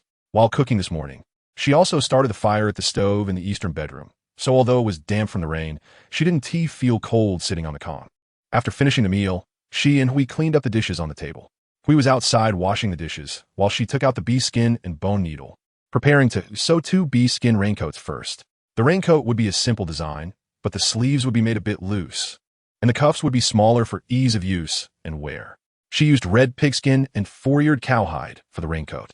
The red pigskin was soft, large, and lightweight, making it suitable for making a raincoat that allowed for movement. The 4-eared cowhide was thicker and a bit stiffer. Su-Ran planned to cut it properly, so it into 2 layers, and then make the brim of the raincoat hat and the cuffs on the sleeves. While sewing, Su-Ran used the smallest bone needle she had made herself. To prevent rain from leaking through the seams of the raincoat, she folded up a piece of the animal skin edge before she started sewing. Su-Ran made a total of 2 raincoats, 1 large and 1 small, using 5 pieces of red pigskin. The buttons on the front of the raincoat were made from small seashells she collected from the beach, which she originally intended to use for making wind chimes. They are tiny and delicate, and they look very cute on the dark red leather. After finishing, Su-Ran called over Hui to try it on. Huey's raincoat used a total of 3.5 pieces of red pigskin. Of course, only the most intact parts of the leather were used, and the leftover scraps were directly thrown away by Su-Ran. She had plenty of leather on hand, so she didn't mind. When Hui put on the raincoat, Su-Ran stood up while sewing, holding the raincoat that was almost dragging on the ground. On Hui, it only reached the calves. Su-Ran lowered her head to look at the small leg of gray exposed beneath the raincoat, pondering for a while. The main concern was the half of the tail sticking out from under the raincoat, wondering if she should make a rain cover for its big tail as well. After all, it would be easier to dry off if its body got wet, but a wet tail would be difficult to manage. However, that could wait, for now. She wanted to try on a raincoat to see if it would leak. She put on her own small raincoat, then placed hats on both Gray and herself, and led Gray outside. The large raindrops hit the hats with a crackling sound, and soon the outside of the raincoat was covered in water spots. Gray stood in front of the house, spun around a few times, and then looked at Su-Ran with curiosity. No, it's rainwater. Gray can go hunting in the rain. Its eyes sparkled as it looked at Su-Ran. Before meeting Su-Ran, the rain did not stop the beastmen from hunting. After all, they needed to eat. But after meeting Su-Ran, she wouldn't let Gray go out when it was raining. Although beastmen have strong bodies, one can never be too careful. Plus, if they got wet, it would be hard to dry off. Moreover, now that they were living in a house, Su-Ran didn't want to get the animal skins on the heated bed wet. Mainly, Gray also didn't like the feeling of being damp. So, the raincoat was indeed necessary. Chapter 118. Ran. Gray both raincoats didn't leak, which was a success for Su-Ran. After returning to the house, she used the leftover scraps of animal skin for making the raincoat to make a tail cover for Gray. Although it looked a bit ugly once it was made, as long as it could keep the rain off, that was fine. The rain continued until around 4 in the afternoon before it gradually started to lessen. Su-Ran looked out of the window and felt that the river in the distance seemed to have overflowed onto the riverbank. She popped a dried blue bug in her mouth and casually fed 2 to Hui, who was nibbling on a sausage. It had been raining all day, and they hadn't gone out. In the morning, Su-Ran and Hui ground the remaining dried soap, nuts, and a flour in the west room and packed it into animal skin bags. By the afternoon, they didn't feel like moving anymore. At this moment, both of them were lying on the Kong, facing the window, enjoying the rain scene outside. Su-Ran placed a Kong table on the Kong. The Kong table was of normal size, about 70 to 80 centimeters long and 50 to 60 centimeters wide. Made by Sue Rand for working on the column. On the table, there was a plate of blue worms, a plate of washed fruit, a plate of sausages, and a jar of hot tea. The tea leaves were packed in a chewing gum container that Sue Rand prepared for herself and her teammates during their hike. Now, it was being enjoyed by the big-tailed wolf beside her. Unfortunately, it didn't seem to appreciate it. After taking a sip, its reaction was as if it had eaten bitter medicine. In addition, she also took out the snacks left in her backpack. Those snacks were almost all gone, leaving only 3 small bags of spicy strips, a few beef cubes, and 4 sausages. Among the sausages, there was even a corn-flavored one, all going into the wolf's belly.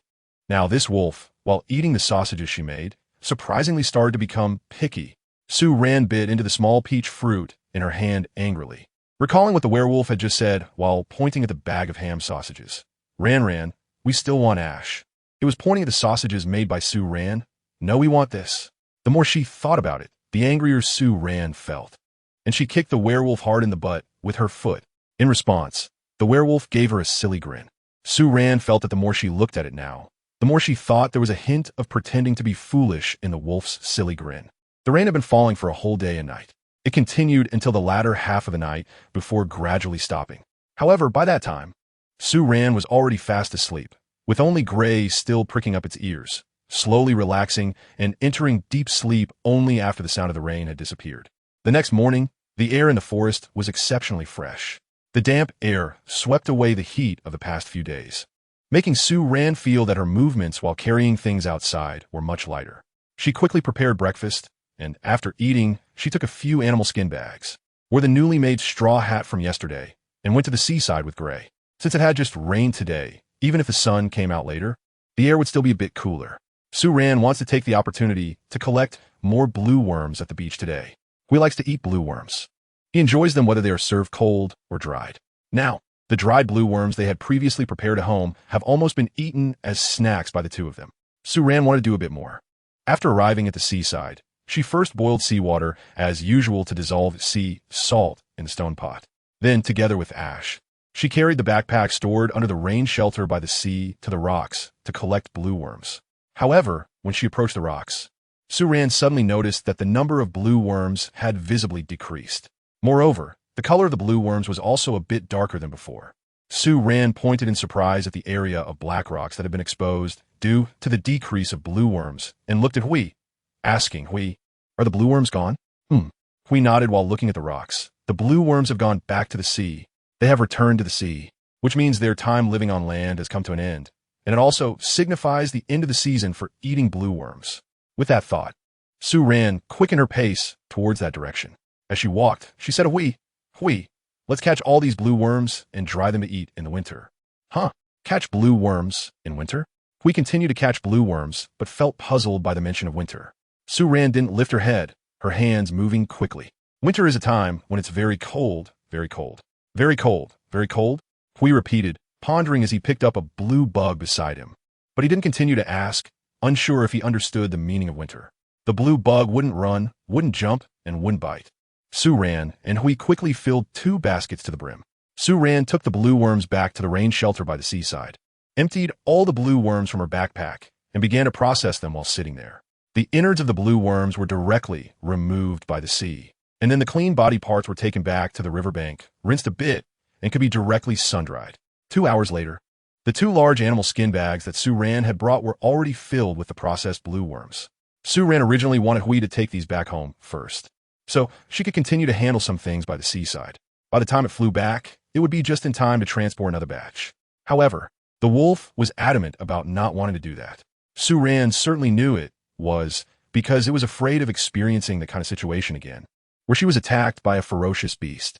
So she didn't insist on it sending her back, but thought that after this pot of sea salt was finished, she would return with Hui. Just at that moment, 2 familiar figures suddenly ran out from the woods behind. Sue Rand's eyes lit up. Xiaoju and Jean? When did these 2 beastmen come over here? What surprised Sue Rand even more was that both of them were now sitting on a beast skin underneath her. Although it was just a beast skin, it made Sue Rand feel much more at ease compared to when she was completely naked. When they ran over, Xiaoju was holding a smoke-gray bird in her hand. The bird was still struggling and hadn't breathed its last yet. Upon seeing Sue Rand, her eyes also sparkled. She quickly ran a couple of steps and wanted to get close to Su Ran. However, just as she got right in front of Su Ran, she suddenly stopped her movement. She looked at Su Ran suspiciously, her golden pupils spreading to fill her entire eyes. Then, her delicate little nose sniffed around Su Ran, checking thoroughly from front to back and side to side. At that moment, Su Ran could also see a Jean beside her, sniffing with her nose, taking a whiff of the gray bird from a little distance away. Suddenly, she understood something. Her entire face flushed bright red. Sure enough, the next second, Xiao Ju's tail stood up high behind her, the tip of her tail playfully curling up. She blinked her big eyes at Su Ran, excitement evident in her gaze. Ran, gray meow. Chapter 119. Bow and arrow. Su Ran felt fortunate that she couldn't understand beast language. Just guessing the content of what the little orange was saying made her blush so much that she wished she could cover her face. If she could understand, she would probably want to find a crack in the ground to hide in. How could beastmen tell whether someone had done that kind of thing just by smelling? It left no privacy at all. In contrast to her, Gray's reaction was very calm. He even kicked hard at Jean when he curiously looked at Su Ran's backside. Su Ran felt at Jin's gaze and reached behind her to touch her, but it seemed that besides humans, there were indeed no other animals without tails. The bird-like beastmen didn't have tails, but they had wings on their backs, so their animal characteristics were still quite obvious. After Xiao Ju and Jean arrived at the seaside, we had no choice but to go back to deliver the blue worms under Su Ran's urging. After we left, Su Ran continued to sit under the rain shelter, handling the remaining blue worms. Xiao Ju and Jean plucked the feathers from the gray bird, skewered on a stick, and started roasting it over the fire. However, they were roasting the bird more like they were playing. They only sprinkled a bit of salt on the bird meat, and Xiao Ju held the stick with the bird meat, roasting it by the fire, while Jean ran to the seaside to look for seafood.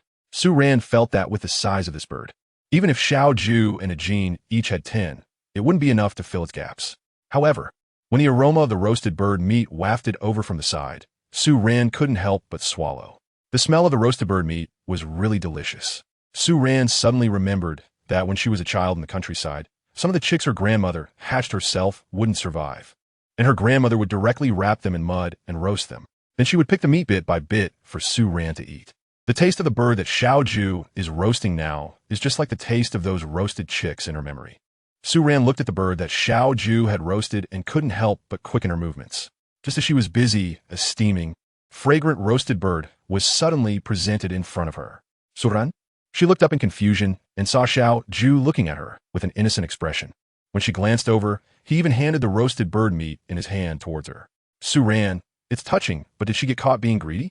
How embarrassing. Thank you, you go ahead and eat first, and we'll go catch some more later. Su Ran awkwardly pushed Xiao Ju's hand back, feeling a bit hot on her face. She must be blushing. It's a shy blush. Meow. Xiao Ju tilted her head in confusion at Su Ran's rejecting gesture. In the world of beastmen, liking someone means you like them. Wanting something means you want it. There's no need to be shy or beat around the bush. So seeing Su Ran clearly craving something but not eating it, her little mind filled with a lot of confusion. Su Ran smiled apologetically and shook her head at it. But in her heart, she was pondering that she wanted to catch a few of these birds to taste. Moreover, she was quite eager to learn how to hunt by herself. She couldn't handle large prey, but she could still try with smaller ones. In fact, after encountering that beast attack last time, she had started to consider whether she should learn to hunt as well. Hunting was one aspect, and understanding the types and habits of animals in the forest was another. While practicing hunting, she could also improve her physical strength and agility. If one day she encountered a situation like that again, it would at least give her some time to escape. Even if it just meant increasing the distance between herself and the beast to 10 meters, it would allow Gray to react and come to her side, instead of being devoured by the beast upon first sight. With this in mind, Su Ran's desire to hunt grew stronger. She quickly cleaned up the blue worms in front of her, packed them in her backpack, and waited to put them in a bag after Gray returned. Then she took a small wooden basin, put on her little hat, and headed towards the rocky shore by the sea. Recently, the scallops and abalone by the seaside seemed to have grown much larger than before, and the beach was also filled with many clams and snails lying in the sand. Su Ran casually picked up a few cat's eye shells and put them into a wooden basin. Then she found 2 large conchs in the crevices of the rocks, each one heavy, clearly with a sizable piece of meat inside. In addition, there was a type of shell on the beach that resembled a snail, but was white in color. The meat of this shell was similar in taste to the cat's eye shell, but a bit firmer, making it quite chewy. Gray really enjoyed eating it grilled. Su Ran also collected a few of these shells. Afterwards, she gathered 4 or 5 scallops, each the size of a palm, from the rocky area and added them to the wooden basin before carrying it back to the shelter. Just as she returned, Gray happened to come back home after delivering the blue worm meat. Sue Ran simply processed the seafood she collected, removing the innards where possible and cleaning them thoroughly before placing them by the fire to grill. This time, she didn't add any seasonings to the grilled seafood, not even sea salt. When she brought the bowl of seafood back, Xiaoju was already drooling at the sight of the various shellfish in the bowl. Sue Ran found it amusing and handed 2 oysters to it, which the little orange cat directly devoured as if they were sashimi. Meanwhile, Ajin had already run to the seaside to look for seafood on his own, and on his way out, he even dragged back Gray, who had just returned. After Sue Ran put the seafood on the fire to grill, she began to ponder over the scallop shells that had been broken off. She thought that if she wanted to learn hunting, she needed tools that could be used for hunting. Currently, the only hunting methods she could think of were slingshots, bows and arrows, and traps. However, among these 3, the slingshot had too little power. As for traps, they would be fine if set near her dwelling, but she felt it was a bit dangerous to use them in the forest. It wasn't dangerous for the animals, but rather for her own safety. She might easily forget the locations of the traps she had set, which could lead her to fall into one of them the next time she went back. Alternatively, if she caught prey in a trap but forgot where it was, she might not find it until it rotted or was eaten by other animals. So in the end, Sue Ran concluded that the only hunting tool that would be suitable for her and that she could make was the bow and arrow. Sue Ran had never touched a real modern bow and arrow. Her understanding of them came only from her childhood, where her grandfather made her a toy bow and arrow from the branches of fruit trees at home and from close-ups of bows and arrows in historical dramas on television.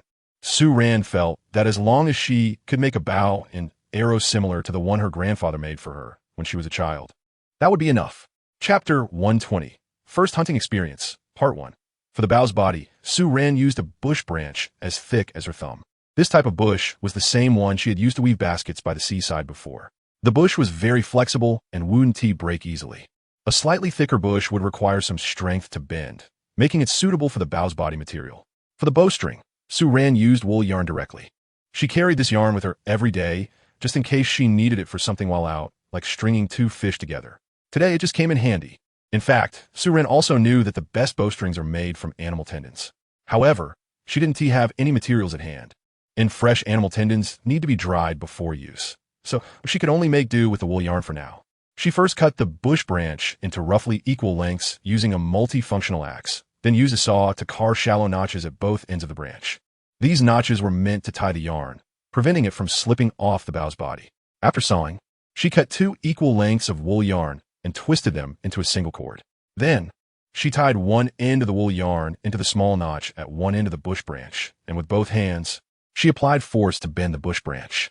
She then tied the other end of the wool yarn into the small notch at the other end of the bush branch.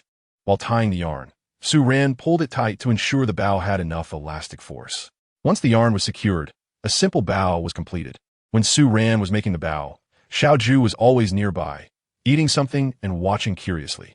When she saw Sue Ran finish and put the bow down, she curiously pointed at the bow that Sue Ran had set aside and said to her, Ran, what is this meow? Sue Ran was carving a branch to make an arrow while watching her little face, which had turned rosy from eating roasted bird meat, break into a smile. This is a bow, and it can be used for hunting, you know? Miwu. Little Orange was not as familiar with human language as Gray, and upon hearing Sue Ran's words, it clearly didn't understand much. Sue Ran didn't continue to explain. She raised her hand to gently rub the top of the little orange golden-haired creature's head and casually touched its small triangular ears. The soft and smooth feeling made her almost unable to resist transforming into the big bad wolf, hugging the little cutie tightly and playfully tormenting it. At that moment, Hui and Ajin returned from the beach. When the two ran over, they didn't bring anything to hold seafood, and now they were carrying the seafood in nearby leaves.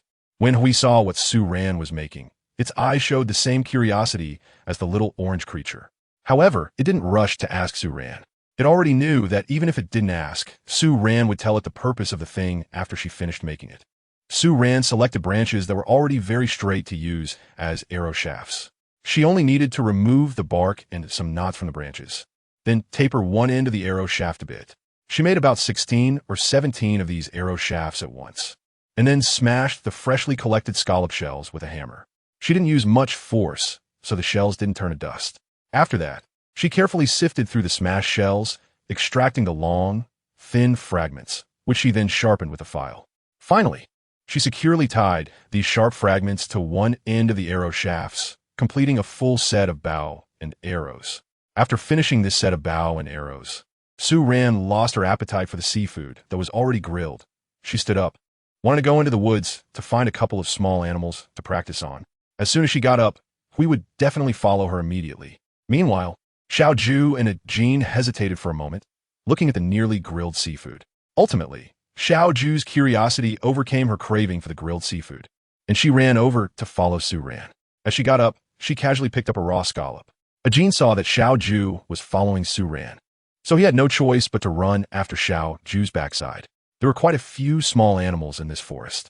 Su-Ran and the beastmen only walked about 200 meters in before they could hear something running away from the nearby bushes. However, since these animals were relatively small, the three beastmen didn't react much upon hearing the noise. Su-Ran, on the other hand, couldn't help but look around. The use of this bow and arrow was meant for practicing on small animals. Unfortunately, the bushes were too dense, and if the small animals ran away, Su-Ran wouldn't be able to see what they looked like in time. Fortunately, after walking in the forest for 10 minutes, Su-Ran finally spotted a group of small red birds that resembled chickens on Earth. These birds were about twice the size of pigeons, but slightly smaller than normal chickens. Su-Ran thought for a long time and felt that if she had to say something, the size of this bird should be about the same as that of a black chicken. They are all bright red in color, and each one has two upright red feathers on its head, resembling antennae standing on top. Their tails are also very long, curved, and elongated, similar to that of a rooster. Su-Ran looked at the fiery red tail feathers that sparkled in the sunlight and thought that these feathers would make beautiful and useful dusters. She had observed these birds carefully before. When they take flight, they can soar very high, but their nests are built in the middle of the bushes. Moreover, they also enjoy walking on the ground with their claws. She hadn't thought about eating these birds before, so she didn't pay much attention to them. Now that she wanted to eat them, she instinctively began to observe the living habits of these redbirds. Su-Ran looked at the group of redbirds and made a stopping gesture to the several beastmen beside her. Then she focused her gaze on the redbirds on the grass ahead, raising the bow in her hand while cautiously reaching for the shell arrows tied to her waist, afraid of startling the group of redbirds in front of her. As a result, a big surprise happened at that moment. Su-Ran's side had not yet pulled out the shell arrow when she suddenly heard 3 swishing sounds. In the next second, it was as if the flock of redbirds in front had exploded. The sounds of chirping, flapping wings, and breaking branches mixed into a chaotic noise. By the time things calmed down over there, not a single redbird was left on the grass in front. Oh no, wee little orange. And Jean each had 2 or 3 redbirds in hand, running back towards Su-Ran. Jean even had a tuft of red feathers stuck to his golden head. The 3 beastmen acted as if they had coordinated, presenting the few redbirds in their hands to Su-Ran with expressions that seemed to say, "You wanted this, so we brought it for you." This left Su-Ran feeling like crying without tears. Chapter 121. First Experience of Hunting, Part 2. The few beastmen were quite confused, wondering why. Despite bringing back the redbirds that Su-Ran wanted, she didn't seem very happy. Su-Ran awkwardly put down the bow and arrow she had raised and stared at the redbirds in the hands of several orcs, speechless for a long time. However, as she looked, she noticed something was off. These redbirds were still alive. If she could raise these redbirds, wouldn't she be able to eat redbird eggs every day? Thinking this, Su-Ran suddenly felt happy again. She glanced around and found a few flexible shrub branches, tying the redbirds up like grasshoppers on a string, and then asked Hui to hold them. Among the redbirds, 6 were caught by Xiaoju and Jean, so she certainly couldn't take them for free. Therefore, Su-Ran told Hui that she would prepare cold jellyfish and fish sausages for Xiaoju and Jean to eat later, as those were their favorite foods. After tying up the redbirds, Su-Ran turned her gaze to the surrounding bushes. Since these redbirds had come here, it was very likely that they had a nest nearby. She tugged at the big tail of the werewolf next to her. This had become her new hobby lately. Hui, redbirds. Su-Ran pointed at the redbird that Gray was holding, which had stopped struggling, and said to Gray, "Let's look for the redbird's nest. There are bird eggs in the nest." Okay. Hearing Su-Ran say this, Gray immediately nodded, his eyes revealing a hint of excitement. The orc's nose in this jungle was like the most precise radar. After Su-Ran finished speaking, the 3 beastmen searched the nearby bushes for a while, and one of them came back holding several bird nests. Even Sue Ran herself found a bird nest containing 2 red eggs from under a patch of bushes. However, in the end, among all the nests they found, only 4 of them contained eggs. Sue Ran placed all the eggs in a bird's nest, then handed the nest to Hui while continuing deeper into the forest, hoping to find 2 more small animals by chance. However, if she encountered any this time, she would have to stop the 3 restless companions beside her. Hui, I'm going to look for redbirds. You guys don't catch any. Why not catch? Hui, holding the bird's nest in one arm and a string of redbirds in the other, looked at Sue Ran with confusion. Because I want to catch them. Sue Ran confidently raised her eyebrows and shook the bow and arrow in her hand at Hui. Hui looked at the bow and arrow in her hand, fell silent for a while, and then looked at Sue Ran. Woo. Sue Ran. Why does she feel that there is a sense of suspicion in the eyes of this stinky wolf? Sue Ran was instantly motivated by the look Gray gave her. She mimicked Gray's earlier demeanor and huffed loudly at it, clenching her bow and arrow tightly. She quickly walked into the woods. She thought to herself that when she finally hunted down some prey, she would make that stinky wolf pay.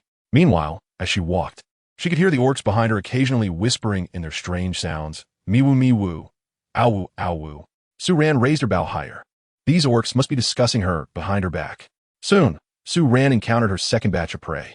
This time, it was 2 short-legged deer, perhaps gray, little orange, and Ajin had mentioned the usefulness of the bow and arrow she made. So when the orcs saw the 2-tailed beast, they all held back and turned their attention to Sue Ran instead. Seeing that the orcs had no intention of rushing forward, Sue Ran secretly breathed a sigh of relief. While she was pretending to be angry with Gray, she genuinely wanted to learn how to hunt quickly. That way, when Gray went hunting in the future, she could join him. Moreover, in case something unexpected happened and she had to live alone in the forest, learning to hunt would at least ensure she wouldn't starve. With that thought, Sue Ran lifted her bow, knocked an arrow made of shells, and aimed steadily at the closer of the 2 short-legged deer. Although the deer were quick, they weren't as fast as the 2-tailed beast that could vanish in the blink of an eye. The distance to the 2 deer was actually quite close, about 6 or 7 meters. However, a thick, dead tree lay between them, covered in weeds, which slightly obstructed their line of sight. From her estimation, the distance to this deer was still within a good shooting range. As Sue Ran readied her bow and arrow, the 3 orcs around her instinctively held their breaths, a reflexive action they took before hunting. Sue Ran slowly pulled the bowstring taut. As she tightened the string, she could faintly feel her 2 arms trembling slightly from the effort. The small deer in front was still grazing, unaware of the danger behind it. Sue Ran aligned her gaze with the arrow and aimed at the dwarf deer she had set her sights on, then suddenly released the bowstring. With a whoosh, the shell arrow flew out in an instant. The bowstring in Sue Ran's hand snapped back into a straight line with a loud bang, and then left behind a tremor. The next moment, a painful wail suddenly came from the open space ahead, and Sue Ran watched as the shell arrow instantly pierced into the belly of a dwarf deer. Startled, the 2 dwarf deer immediately panicked and ran off in different directions. Seeing this, Sue Ran quickly drew out another shell arrow from her side, raised her foot, and while knocking the bow, chased after the already injured dwarf deer. However, this time the shot wasn't as fortunate. By the time Sue Ran caught up and pulled the arrowhead out of the ground, the dwarf deer had already vanished without a trace. However, a trail of blood on the ground revealed the direction it had escaped. Sue Ran looked at the trail of blood on the ground, and it seemed to ignite her competitive spirit. She grabbed her bow and arrow and chased after the direction the dwarf deer had run, even forgetting about the 3 orc companions following her. It wasn't until Hui grabbed her arm that she snapped back to reality. Ran. Should we go after the dwarf deer? No, I'll go myself. It's injured and won't run far. Sue Ran shook her head to refuse Gray's help. This was her first attempt at hunting on her own. She wanted to catch it by herself. Sure enough, after following the blood trail for a short while, Sue Ran discovered the small deer lying in a patch of grass, gasping for breath. Upon hearing the sounds of Sue Ran and the orc approaching, it struggled to get up and escape, but it was unable to stand due to excessive blood loss. Sue Ran walked over, grabbed its 2 hind legs, and lifted it up, then pulled out the shell arrow that was stuck in its body. The arrowhead was embedded deeply into the body of the dwarf deer. The arrowhead was about 5 or 6 centimeters deep, almost entirely buried in the body of the dwarf deer. When Sue Ran pulled out the arrow, the short-legged deer, which had already given up struggling, suddenly trembled and began to struggle violently again.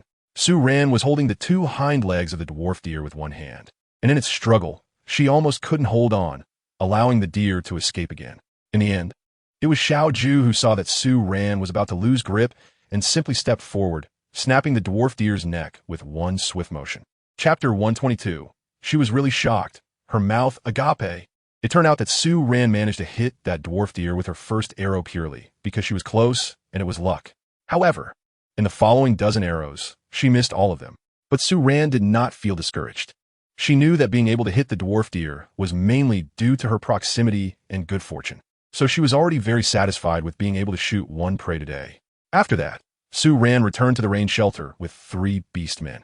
When they entered the woods, the fire in the stone pot had almost burned out. By the time they returned, the fire had completely turned to ashes, and the seafood roasting on the stones was already cooked through and nearly cold. Xiao Ju and Ajin were eager to eat the grilled seafood, while Su Ran and Hui went to the beach to collect some blue worms and directly put them in a bag. Once they had gathered enough, they returned to the rain shelter with the sea salt they had prepared in the morning and the 10 or so redbirds they had just caught, along with 2 dwarf deer ready to go back. The other dwarf deer was caught by Xiao Ju while it was trying to escape. When they returned to the riverbank, it was still early, so there was no rush to prepare dinner. Since they had promised to make fish sausages for Xiao Ju and Ajin, Hui and Ajin needed to go hunting for 2 prey first, using the small intestines of the prey to make sausage casings.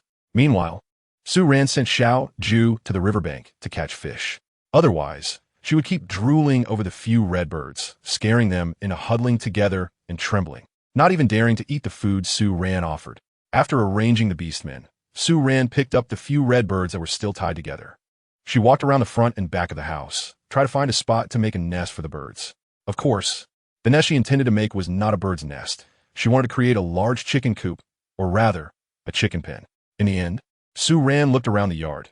In front of the house, on the left was a clothes rack, the rain shelter, and the barbecue station. On the right were a long table for drying food and a fire pit. Su Ran planned to build 2 more storage rooms behind the long table and the fire pit, so placing the chicken coop there would be somewhat inappropriate. Therefore, she ultimately decided to place the chicken coop at the eastern side behind the house. This location is right next to the vegetable garden, and she can see it clearly from the kitchen's back window. In the future, Su Ran also wanted to raise some livestock like 4-eared cattle and white-headed sheep, which would be conveniently placed behind the chicken coop. After determining the location, Su Ran began to construct the chicken coop. She first brought a string of red birds into the house and placed them in the west room to prevent them from escaping. Then she went outside to look for suitable wood in the rain shelter. The chicken coop would be made in the form of a wooden fence. There was no time to build the storage room and livestock shed now. Su Ran planned to wait until the end of autumn to do that, since the weather was still warm and there was no rush. With this in mind, she started to transport suitable sticks for the chicken coop back to the house bit by bit. Once she had prepared enough sticks, she took a stone hammer and stood them up, forming a rectangular shape and driving them into the ground. The chicken coop wasn't large, with each stick spaced about 20 centimeters apart, leaving a gap for a door on the side facing the house. Soon, all the sticks were set up. Following that, Su Ran took a homemade bone sickle and walked into the woods behind to collect willow branches. Now, she was very skilled at collecting willow branches, working quickly, and if she encountered a stubborn one, she would just pull the entire branch down. Su Ran felt that her hand strength had increased a bit compared to 3 months ago. Of course, she had also tanned quite a bit. As a girl, Su Ran was somewhat worried about this. Sometimes, when she looked at her hands that had darkened by 2 shades from sun exposure, she felt sad and scared. She was afraid that one day she would become a yellow-faced woman. However, Su Ran felt fortunate that even though she had tanned, her face and body, which had been exposed to the sun for 2 months, were not too rough. Even without using skincare products, her facial skin still felt smooth and supple to the touch. This should be related to the natural environment of this world. Among the beastmen she had seen here, it seemed that only the very elderly beastmen had some wrinkles on their faces. Although Su Ran was not a beastman, based on her current skin condition, it was clear that despite not having any maintenance and being active under the sun every day, she could still maintain this skin condition, which was undoubtedly due to the inherent natural environment of this continent. During this time, Su Ran even thought about using the green-skinned eggs she had collected to make face masks for skincare. However, after some thought, she felt it would be a bit too wasteful, so she discarded that idea. After collecting enough willow branches, Su Ran divided them into bundles and dragged them back to the half-finished chicken coop. Then she sat down on the ground and started weaving these willow branches into long mats. The weaving method for the mats was much simpler than that for creating a basket with a specific shape. By the time Hui and Ajin returned from hunting, Sue-Ran had already woven 2.5 large mats. She then threaded the 2 completed mats one by one through the upright wooden sticks. Although the willow branches were soft, their good toughness made them less likely to be pecked apart by the redbirds. Sue-Ran also planned to transplant some low shrubs outside the bird's nest fence later. By that time, even if the redbirds could peck through the willow mat, they wouldn't be able to get through the shrubs. After finishing the 2 mats, Sue-Ran temporarily set aside the construction of the bird's nest and went back to the front of the house to help with dinner.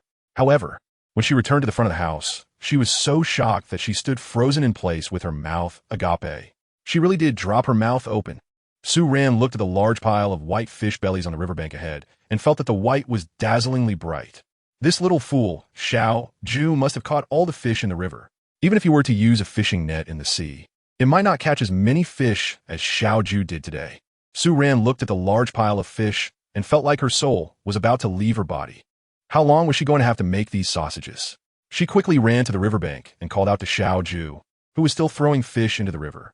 As soon as Xiao-Ju heard Sue-Ran's voice, she immediately stopped her actions. She stood in the middle of the river, turned around to look this way, and then happily ran towards Sue-Ran. Ran. She ran up to Sue-Ran and hugged her tightly. Then she pointed at the large pile of fish on the riverbank, where many live fish were still flopping around in defiance. Ran, fish, sausage, meow. She pointed at the pile of fish, and when she mentioned sausages, she playfully elongated her tone, then pressed her little face against Sue-Ran's and rubbed it vigorously. Chapter 123. Cleaning the sausage casings. In the end, under Sue-Ran's gentle suggestion, Xiao-Ju threw some of the fish back into the river. Of course, the ones thrown back were all still flopping and able to breathe. However, even so, the number of fish left on the riverbank was still enough for Sue-Ran and the others to eat for 2 days without finishing them all. Sue-Ran certainly couldn't just leave these fish here, as it would not only be wasteful, but also would make the place smell foul after they rot. This is not far from Sue-Ran's doorstep. However, it was simply impossible to deal with all these fish today. Sue-Ran was lost in her worries, while Xiao-Ju couldn't wait any longer and leaned close to her ear, nudging her and urging her to quickly make the fish sausage. Sue-Ran had no choice but to sigh and turn around to handle the small intestines she had just taken from the prey's body. If they really couldn't do anything with the fish, they would have to salt them all and bring them back for Xiao-Ju. Today's prey was 2 4-eared cows, and they would still prepare them the usual way, roasting a whole cow. However, roasting just one would be enough for the 4 of them. This was because Hui and Sue-Ran had cooked white bean fruit, which was very filling, so they wouldn't be able to eat much of the roast meat. Hui was now very skilled at the roasting work and didn't need Sue-Ran to intervene anymore. Xiao-Ju and Ajin were over there dealing with the fish. Xiao-Ju was removing the flesh from the fish, while Ajin was chopping the prepared fish meat into filling. Meanwhile, Sue-Ran was taking 2 pairs of cow small intestines to the river to wash them. All along, Sue-Ran's method for cleaning cow small intestines had been using plant ash and sea salt powder. Every day, she would keep a little of the plant ash from the stove, storing it in a leather bag. This plant ash could often be useful, so they needed to keep some at home. Sue-Ran first cleans the outer wall of the intestines with river water, then places the intestines in a wooden basin and uses a wooden stick with a smooth tip to turn the inner wall inside out. Next, she takes an empty basin and places the turned portion into it to avoid dirtying the already cleaned outer wall. Once the intestines are fully turned inside out, she adds water and salt powder to the basin and washes them like doing laundry, being careful not to break the casing. After washing once, she adds fresh water and uses plant ash to wash them again. At this point, the inner wall of the intestines is mostly clean. However, Sue-Ran still feels uneasy and repeats the process with salt powder and plant ash. Only after washing them twice does she take the clean intestines to make sausages. Sue-Ran cleaned the beef intestines and walked over to Xiao-Ju and Ajin, where they had already chopped up 3 large bowls of fish meat. This made Sue-Ran once again marvel at the strength gap between herself and the beastmen. Taking advantage of the fact that the fish meat had not yet been processed, Sue-Ran climbed into the bird's nest in the tree behind her and took down a small bag of finger onions. Since the bird's nest doesn't receive much sunlight and the air is relatively cool, Sue-Ran has been storing all the fresh fruits and vegetables from her home in the bird's nest. The plants she planted behind the house, as long as they survived, have been growing very well. Plants like finger onions, chili peppers, and vinegar fruits, which were transplanted as mature seedlings, immediately began to bear fruit after taking root. As a result, many new fruits have gone bad before Sue-Ran could eat them. There was no way around it. She had to pick them all and store them in the bird's nest. But in just a few days, the new fruits in the garden would bear again. After Su Ran brought the onion back, she began her painful journey of cutting onions again. This time, she didn't plan to add the onions to the fish meat, so she didn't need to chop them too finely.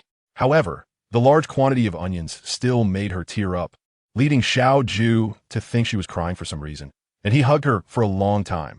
This time, she only chopped a little over half a basin of onions. After finishing, Su Ran added water to the basin with the onions, letting the clear water soak out the onion flavor. Since she had previously made fish sausages with onions in the fish filling, Su Ran thought that the onion flavor would actually affect the taste of the fish. So this time, she wanted to try the effect of adding onion water directly.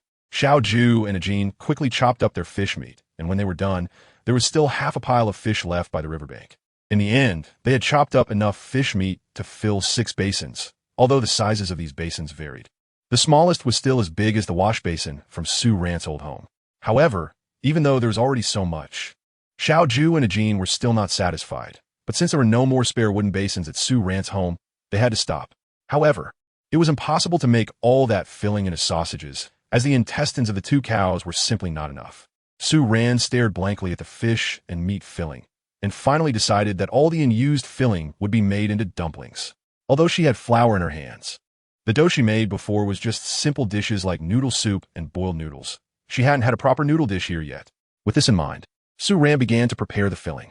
She poured the soaked onion water evenly into several bowls of fish and meat filling, then added salt and ground dry seafood powder to the filling, along with sweet fruit juice extracted from small peaches, and started to mix. After mixing, she filled sausages with the meat filling. At this time, Huey's barbecue was almost done. When he walked into the room, he saw Su Ran and Xiao Ju working together to stuff sausages, while Ajin was squatting by the fire. In the pot, a large batch of already stuffed sausages was boiling. When we saw the 3 big bowls of fish and meat filling left, he seemed a bit shocked. He stared at the 3 bowls of fish and meat on the table for a while before turning to Su Ran. Ran, isn't this too much fish and meat? Su Ran turned her head to look over there, a helpless smile appearing on her face. Those will cook fish balls later and then make some dumplings. Gray's brows twitched, and he nodded. He didn't know what dumplings looked like, but he knew that Su Ran would make them soon. So he didn't ask her again. Instead, Xiao Ju, who was beside them, started meowing at Su Ran nonstop after hearing this. With Xiao Ju's help, the remaining sausages were quickly stuffed. At this moment, the first pot of sausages was just ready. After the sausages were cooked, Xiao Ju and Ajin couldn't hold back any longer, as Su Ran used chopsticks to pick up the sausages bit by bit into the wooden basin. Their eyes were already glued to the sausages. Wherever Su Ran took the wooden basin, their gazes followed, making Su Ran secretly laugh. Chapter 124. Gray helps Ran make bird nests. After cooking the sausages, Su Ran boiled 2 large basins of fish balls and then began to knead the dough for the dumplings. The well-kneaded dough was covered with a basin to rest for a few minutes. During this time, Su Ran went to find a wooden stick that was about 2 fingers thick and relatively straight. After peeling the stick and smoothing out the splinters, she washed it clean and brought it back to use as a rolling pin. As a northerner, rolling dumpling wrappers and making dumplings was not difficult for Su Ran. However, the premise was that there shouldn't be any troublemakers around. Unfortunately, not only was there one, but she had 3. She looked at the messy dumpling wrappers on the winnowing basket in front of her, with 1/3 of them poked and prodded, and felt speechless. It wasn't that she wanted to dampen the enthusiasm of these beastmen. It was just that their sharp claws were not suitable for such delicate work. So they shouldn't continue, right? Now, the 3 beastmen were kneading the dough like children playing with clay, making Su Ran even want to exchange a handful of mud with them. However, to her surprise, after more than a dozen failed attempts, Gray actually managed to wrap a somewhat decent dumpling in the end. Although this dumpling was a bit round and a bit flat, at least it didn't leak. Su Ran looked at the oddly shaped dumplings and felt a little pleased in her heart. They both had trouble with their nails, but her orc managed to do it. How could she not feel proud? Although the process was a bit chaotic, the dumplings were quickly wrapped up. After the dumplings were done cooking, Su Ran swiftly prepared the 2 captured dwarf deer by stir-frying them. Then, using the fresh blue worms she brought back today, she made a cold dish of fish balls with blue worms. Dinner was all ready. By the time the dinner was served, it was already dark outside. The ashes in the fire pit had started to burn the firewood. The flames danced, casting a warm and beautiful glow on the dining table, creating a cozy atmosphere. Su Ran first tried a dumpling. Without soy sauce, she made a sour and spicy dipping sauce using only vinegar and chili. She gently dipped the dumpling into the sour and spicy sauce and then took a light bite.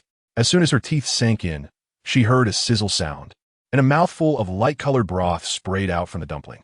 Instantly, the fresh and sweet broth filled her mouth. It was a flavor even richer and sweeter than fish soup, especially when dipped in the sour vinegar juice. Su-Ran felt that the sweetness in her mouth became even more pronounced. Su-Ran's eyes lit up, and she popped the remaining half of the dumpling into her mouth. When she looked up at the three beasts beside her, Hui was fine. Under Su-Ran's guidance, he had already gotten used to eating with chopsticks. However, Xiao-Ju and Ajin, who still couldn't use chopsticks, had lost their patience and tossed aside the two chopsticks in their hands, opting to pour the dumplings directly into their mouth from their bowls. When Su-Ran served the dumplings, each of the three beasts had a large bowl with about 40 dumplings each, while Su-Ran had a slightly smaller bowl with around 20 dumplings. 40 dumplings were definitely not enough to fill the beasts' stomachs. Hui and Ajin ate relatively quickly, and after finishing their dumplings, they started on the roasted four-eared cow and a large bowl of fish balls, respectively. Meanwhile, Xiao-Ju, after finishing the dumplings, decided to try Su-Ran's new dish, stir-fried dwarf deer meat. The meat of the dwarf deer was very tender, even more so than the meat of the white-headed sheep. However, while it was tender, it also had a slightly fibrous texture compared to the meat of the white-headed sheep. Su-Ran added a bit of finger onions and sweet leaf tree leaves while stir-frying. Since Xiao-Ju and Ajin couldn't eat spicy food, she decided not to add chili peppers. However, even so, this stir-fried dwarf deer meat was still very delicious. The aroma of being pan-fried and smoked by firewood was completely different from the texture of grilled or fried meat. Su-Ran chewed on the meat of a small deer while thinking that if she could have a bit of beer, she could slowly finish this half-basin on her own. Meow. Su-Ran was seriously munching on deer meat when she suddenly heard a soft call from Little Orange across the table. She looked up and saw Jean just taking away a sausage that had been bitten into from Little Orange. Little Orange still held a piece of half-eaten deer meat in her hand. At this moment, her cheeks were puffed up with food, and as she chewed, a sheen of oil could be seen at the corner of her mouth. Noticing Su-Ran's gaze, she looked over with bright eyes, and when they met Su-Ran's gaze, she smiled with her eyes squinted and called out to Su-Ran again. Miwu Ran. Su-Ran, I seem to be full. After finishing dinner, Su-Ran almost packed all the leftover fish balls for Xiao-Ju and Ajin, and she took away a large portion of the fish sausages, leaving only 1/3 for herself and Hui. Hui and Ajin had hunted 2 four-eared cows, but only one was roasted for dinner, while the other was left untouched. Now that they were separated, they divided it equally between them. After all the food was distributed, only the fish by the river remained. There were still about 40 to 50 fish in total, and since they were all relatively large, it looked like even more. After Xiao-Ju and Ajin left, Su-Ran wasn't ready to go to sleep yet. She wanted to finish the chicken coop today so that she could put the red birds inside tomorrow. Those red birds could fly very high, but Su-Ran thought that if she clipped their wings, like she did with the little hens at home, they shouldn't be able to fly anymore. So after tidying up the leftover food, Su-Ran dragged the willow branches she had placed behind the house in the afternoon and the half mat to the rain shelter, sat down, and continued weaving the mat. At this time, Hui was assigned to the riverbank to clean the fish guts and scales to prepare for salting the fish later. Hui worked quickly. By the time Su-Ran finished weaving 1.5 mats, he had already cleaned over 40 large fish thoroughly. Once everything was done, he walked over to Su-Ran, snuggled against her, affectionately howled at her, and said, Ran, the fish is cleaned. Shall we go to sleep? Su-Ran rubbed her fingers and pushed away the gray creature that was tightly pressed against her. However, as she pushed it away, she leaned in and kissed its face. Fish needs to be salted, or it will spoil. I want to make a bird's nest for the redbird. We will raise the redbird, and when it lays eggs, Gray and Ran will have eggs to eat. Bird's nest? Gray perked up its ears at the mention of this word. It looked at Su-Ran, its expression excited. Gray will help Ran make a bird's nest. Chapter 125. Cutting wings. Su-Ran felt that she was really foolish. Clearly, there was a master at building bird nests beside her. Yet she still had to toil away for half a day by herself, accomplishing nothing. Sure enough, with Gray's help, her bird nest was built in the blink of an eye. Su-Ran touched the wooden stick that she couldn't move no matter how hard she tried. But her mind was still in a daze. She didn't quite understand how Gray had managed to weave those thin wooden sticks together one by one.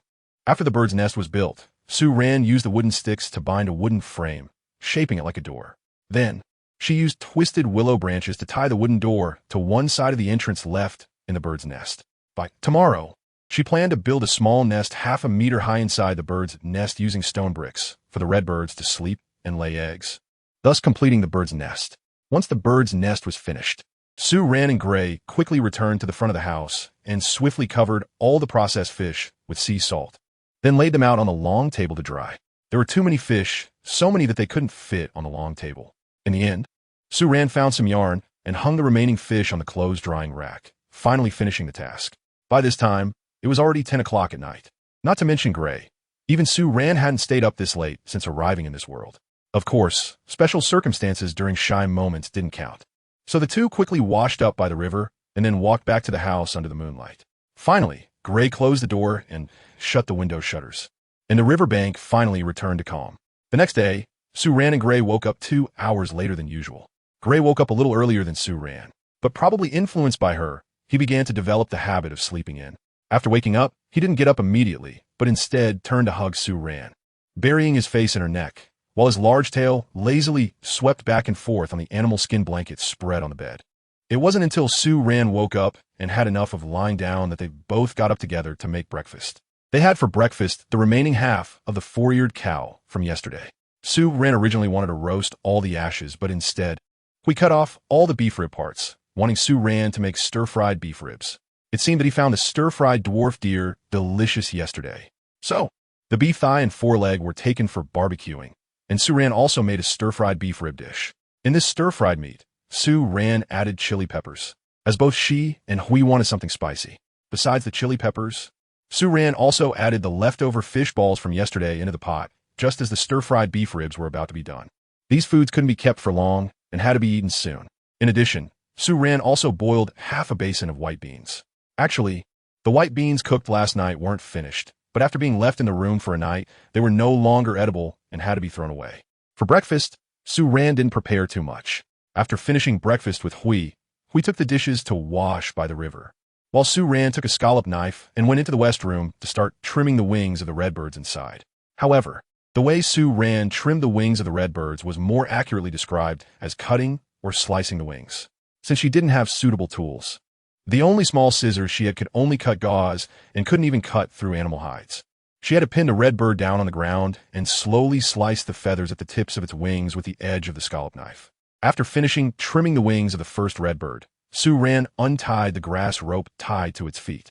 The moment she untied it, she saw the redbird quickly turn around like a small red firecracker and dash to the innermost part of the heated bed. Its frantic escape looked no different from a survivor of a disaster. It flapped its wings while running. This was also Sue Ran's biggest concern. She closely watched the redbird's movements, and after seeing it flap for a long time, without being able to fly even half a meter high, she finally felt relieved. From this perspective, the method of trimming the redbird's wings was feasible. Sue Ran immediately began to extend her magical hands towards the remaining redbirds. While cutting their wings, she thought about having Hui catch a few live white wild chickens later and raise them in the same way. If that were the case, with chickens laying eggs and eggs producing chickens, she would have a continuous supply of chicken meat and eggs to eat. After finishing cutting the wings of the few redbirds, Sue Ran gathered them into a bird nest behind the house and enclosed them. Then she brought over some stone bricks and started to build a small shelter for the redbirds on the north side of the nest to protect them from the rain. Since Sue Ran was also thinking about building a larger, more formal chicken house later, she didn't use the cement made from bluefish entrails for this small shelter. Instead, she simply stacked the stone bricks together to form the shape of a chicken coop. This small shelter was very low, so she didn't have to worry about it collapsing without cement. After finishing the walls of the shelter, she covered the top with several whole wooden boards, completing the roof. Finally, Sue Ran found some dry pine weeds and unspun sheep wool, along with the feathers from the wings of the redbirds she had just cut. After mixing these materials together, she spread them out in the bird nest, completing the small shelter. Once the small shelter was finished, Sue Ran returned to the front of the house to find some leftover wild fruits and strips of fish meat, which she tossed into the pile of redbirds, and then placed a stone bowl filled with water inside. The redbirds had a varied diet, consisting of wild fruits, wild grass seeds, and small fish and shrimp. Of course, these habits were informed to her by Hui. Sue Ran was taken aback when she heard the redbird's dietary preferences that Gray blurted out. She didn't expect that the beastmen observed the living habits of the animals in the forest so closely. After all, these small creatures are generally not observed by anyone unless it's for the purpose of eating them. After arranging the redbirds, Sue Ran returned to the front of the house. The blue worms she brought back yesterday had been cleaned by Gray and were laid out on the long table to dry. However, since they were all whole, Sue-Ran still needed to cut them up today. Otherwise, if they were left whole, they would take too long to dry, and cutting them smaller would make it easier to store them later. While Sue-Ran was cutting the blue worms, Gray had already finished washing the dishes. It took 2 bee skin bags and said a word to Sue-Ran before flying off to the seaside to catch more blue worms. Compared to Sue-Ran, Gray was actually more aware of the seasonal patterns of the various plants and animals here, as were the other beastmen. Recently, Sue-Ran had noticed that the beastmen had been going to the seaside more frequently to bring back blue worms to eat. They must have realized that soon the season for eating blue worms would be over. However, what Sue-Ran was more concerned about was whether the end of the blue worm season meant that this continent would also be entering the next season. Chapter 126, The Four-Eared Cow. This place is not good, Gray vomited. Slap. Sue-Ran retracted her arm that was raised to draw the bow, a hint of a smile appearing in her eyes. She stepped over to the tree a dozen meters away and pulled out the arrow lodged in the trunk. For the past few days, she had been practicing archery. Not only did she need to improve her accuracy, but she also needed to strengthen her arms for raising the bow and drawing the string. Over the past 2 weeks, she could clearly feel that when she tightened the bowstring, her arms no longer trembled from the effort. Sue-Ran looked down at the arrow she had just pulled from the tree. The original shell arrowhead had now been replaced with a sharpened bone from a 4-eared cow. Although the shell was sharp, it was prone to breaking upon impact with hard objects. In contrast, the bone was much harder and sturdier, allowing Sue-Ran to avoid constantly having to remake the arrowheads. Over the past few days, she occasionally went hunting with Hui. While she couldn't say she had a bountiful harvest, she always managed to catch something each time they went out, which made her feel a bit proud deep down. Besides hunting, Sue-Ran also continued to search for new food sources and transplant plant seedlings. She thoroughly tilled a vegetable garden behind her house with a hoe and a bone shovel. After clearing away all the grass, branches, weeds, and stones dug up from the soil, she divided the garden into several equally sized rectangular plots using mounds of soil as boundaries. She then planted the previously transplanted plants, grouping similar ones together in each plot, except for the fruit trees. Now, her vegetable garden was filled with a full plot of leafy greens, half a plot of chili peppers, half a plot of vinegar fruits, and more than half a plot of finger onions. There was also a plot planted with low shrubs like yo-yo fruit and red flesh fruits. Sue-Ran was still unclear whether these wild fruits and vegetables were biennial or perennial plants. She wondered if they would sprout new leaves and continue to bear fruit in the spring after losing their leaves in winter. Nevertheless, she transplanted as many of the bushes she could find, even those that had already passed their fruiting season. She planned to plant them in the ground for now and see if they would sprout again after winter in the spring of the following year. If they did not sprout, she would have to start preserving a large quantity of seeds from these plants. During this time, besides the plants she had previously discovered, Sue-Ran had 2 bigger surprises. One was that she found another type of vegetable and cooking ingredient. This cooking ingredient was almost identical to star anise on Earth, with no difference in taste, except that this star anise was a bit larger, with each fruit being about the size of half of Sue-Ran's palm. Each time she cooked, she basically only needed to pluck 1 leaf. This star anise grew on a tree that was not very large, located on a mountain by the sea. Sue-Ran discovered it one day when she whimsically decided to revisit the cave where she had first lived after arriving in this world. Upon finding the tree, she saw that it was only about as tall as a person and not thicker than a water bottle, so she immediately dug it up with its roots. That same day, Gray enjoyed a delicious beef soup made from it, in addition to the star anise. Sue-Ran also found a type of wild vegetable near the riverbank that tasted very similar to Chinese cabbage, which she named wild cabbage. This wild cabbage grew quite tall, with the tallest reaching about a person's thigh and the shorter ones about knee-high. The leaves of the wild cabbage were long and slender, resembling ancient long swords, and were a tender green color. The leaves grew from the central stalk, clustering around it as they grew upward. When they reached over half a meter tall, they would bloom with small white flowers. The flowers were beautiful, and Sue-Ran noticed that some small birds would come specifically to eat these flowers. She brought home the flowering wild cabbage and threw it to the red birds in her home. She found that these red birds would first eat the small white flowers before starting to eat the leaves of the wild cabbage, but they would leave the stalks behind. After tasting it, Sue-Ran found that the leaves of the wild cabbage had the same flavor as regular cabbage, but since the leaves were thinner, they lacked some of the crispness of real cabbage. The taste of the wild cabbage flowers was slightly sweet, accompanied by a refreshing floral fragrance. If she had to say they were edible, Sue-Ran thought these small white flowers could be dried and used as tea. As for the stems that even the red birds wouldn't eat, Sue Ran only slightly licked the juice from the broken stem and immediately frowned at the bitterness. It was too bitter. Even bitter melon wasn't this bitter. No wonder the little animals wouldn't eat it. This kind of wild cabbage was not abundant in the forest and grew quite scattered.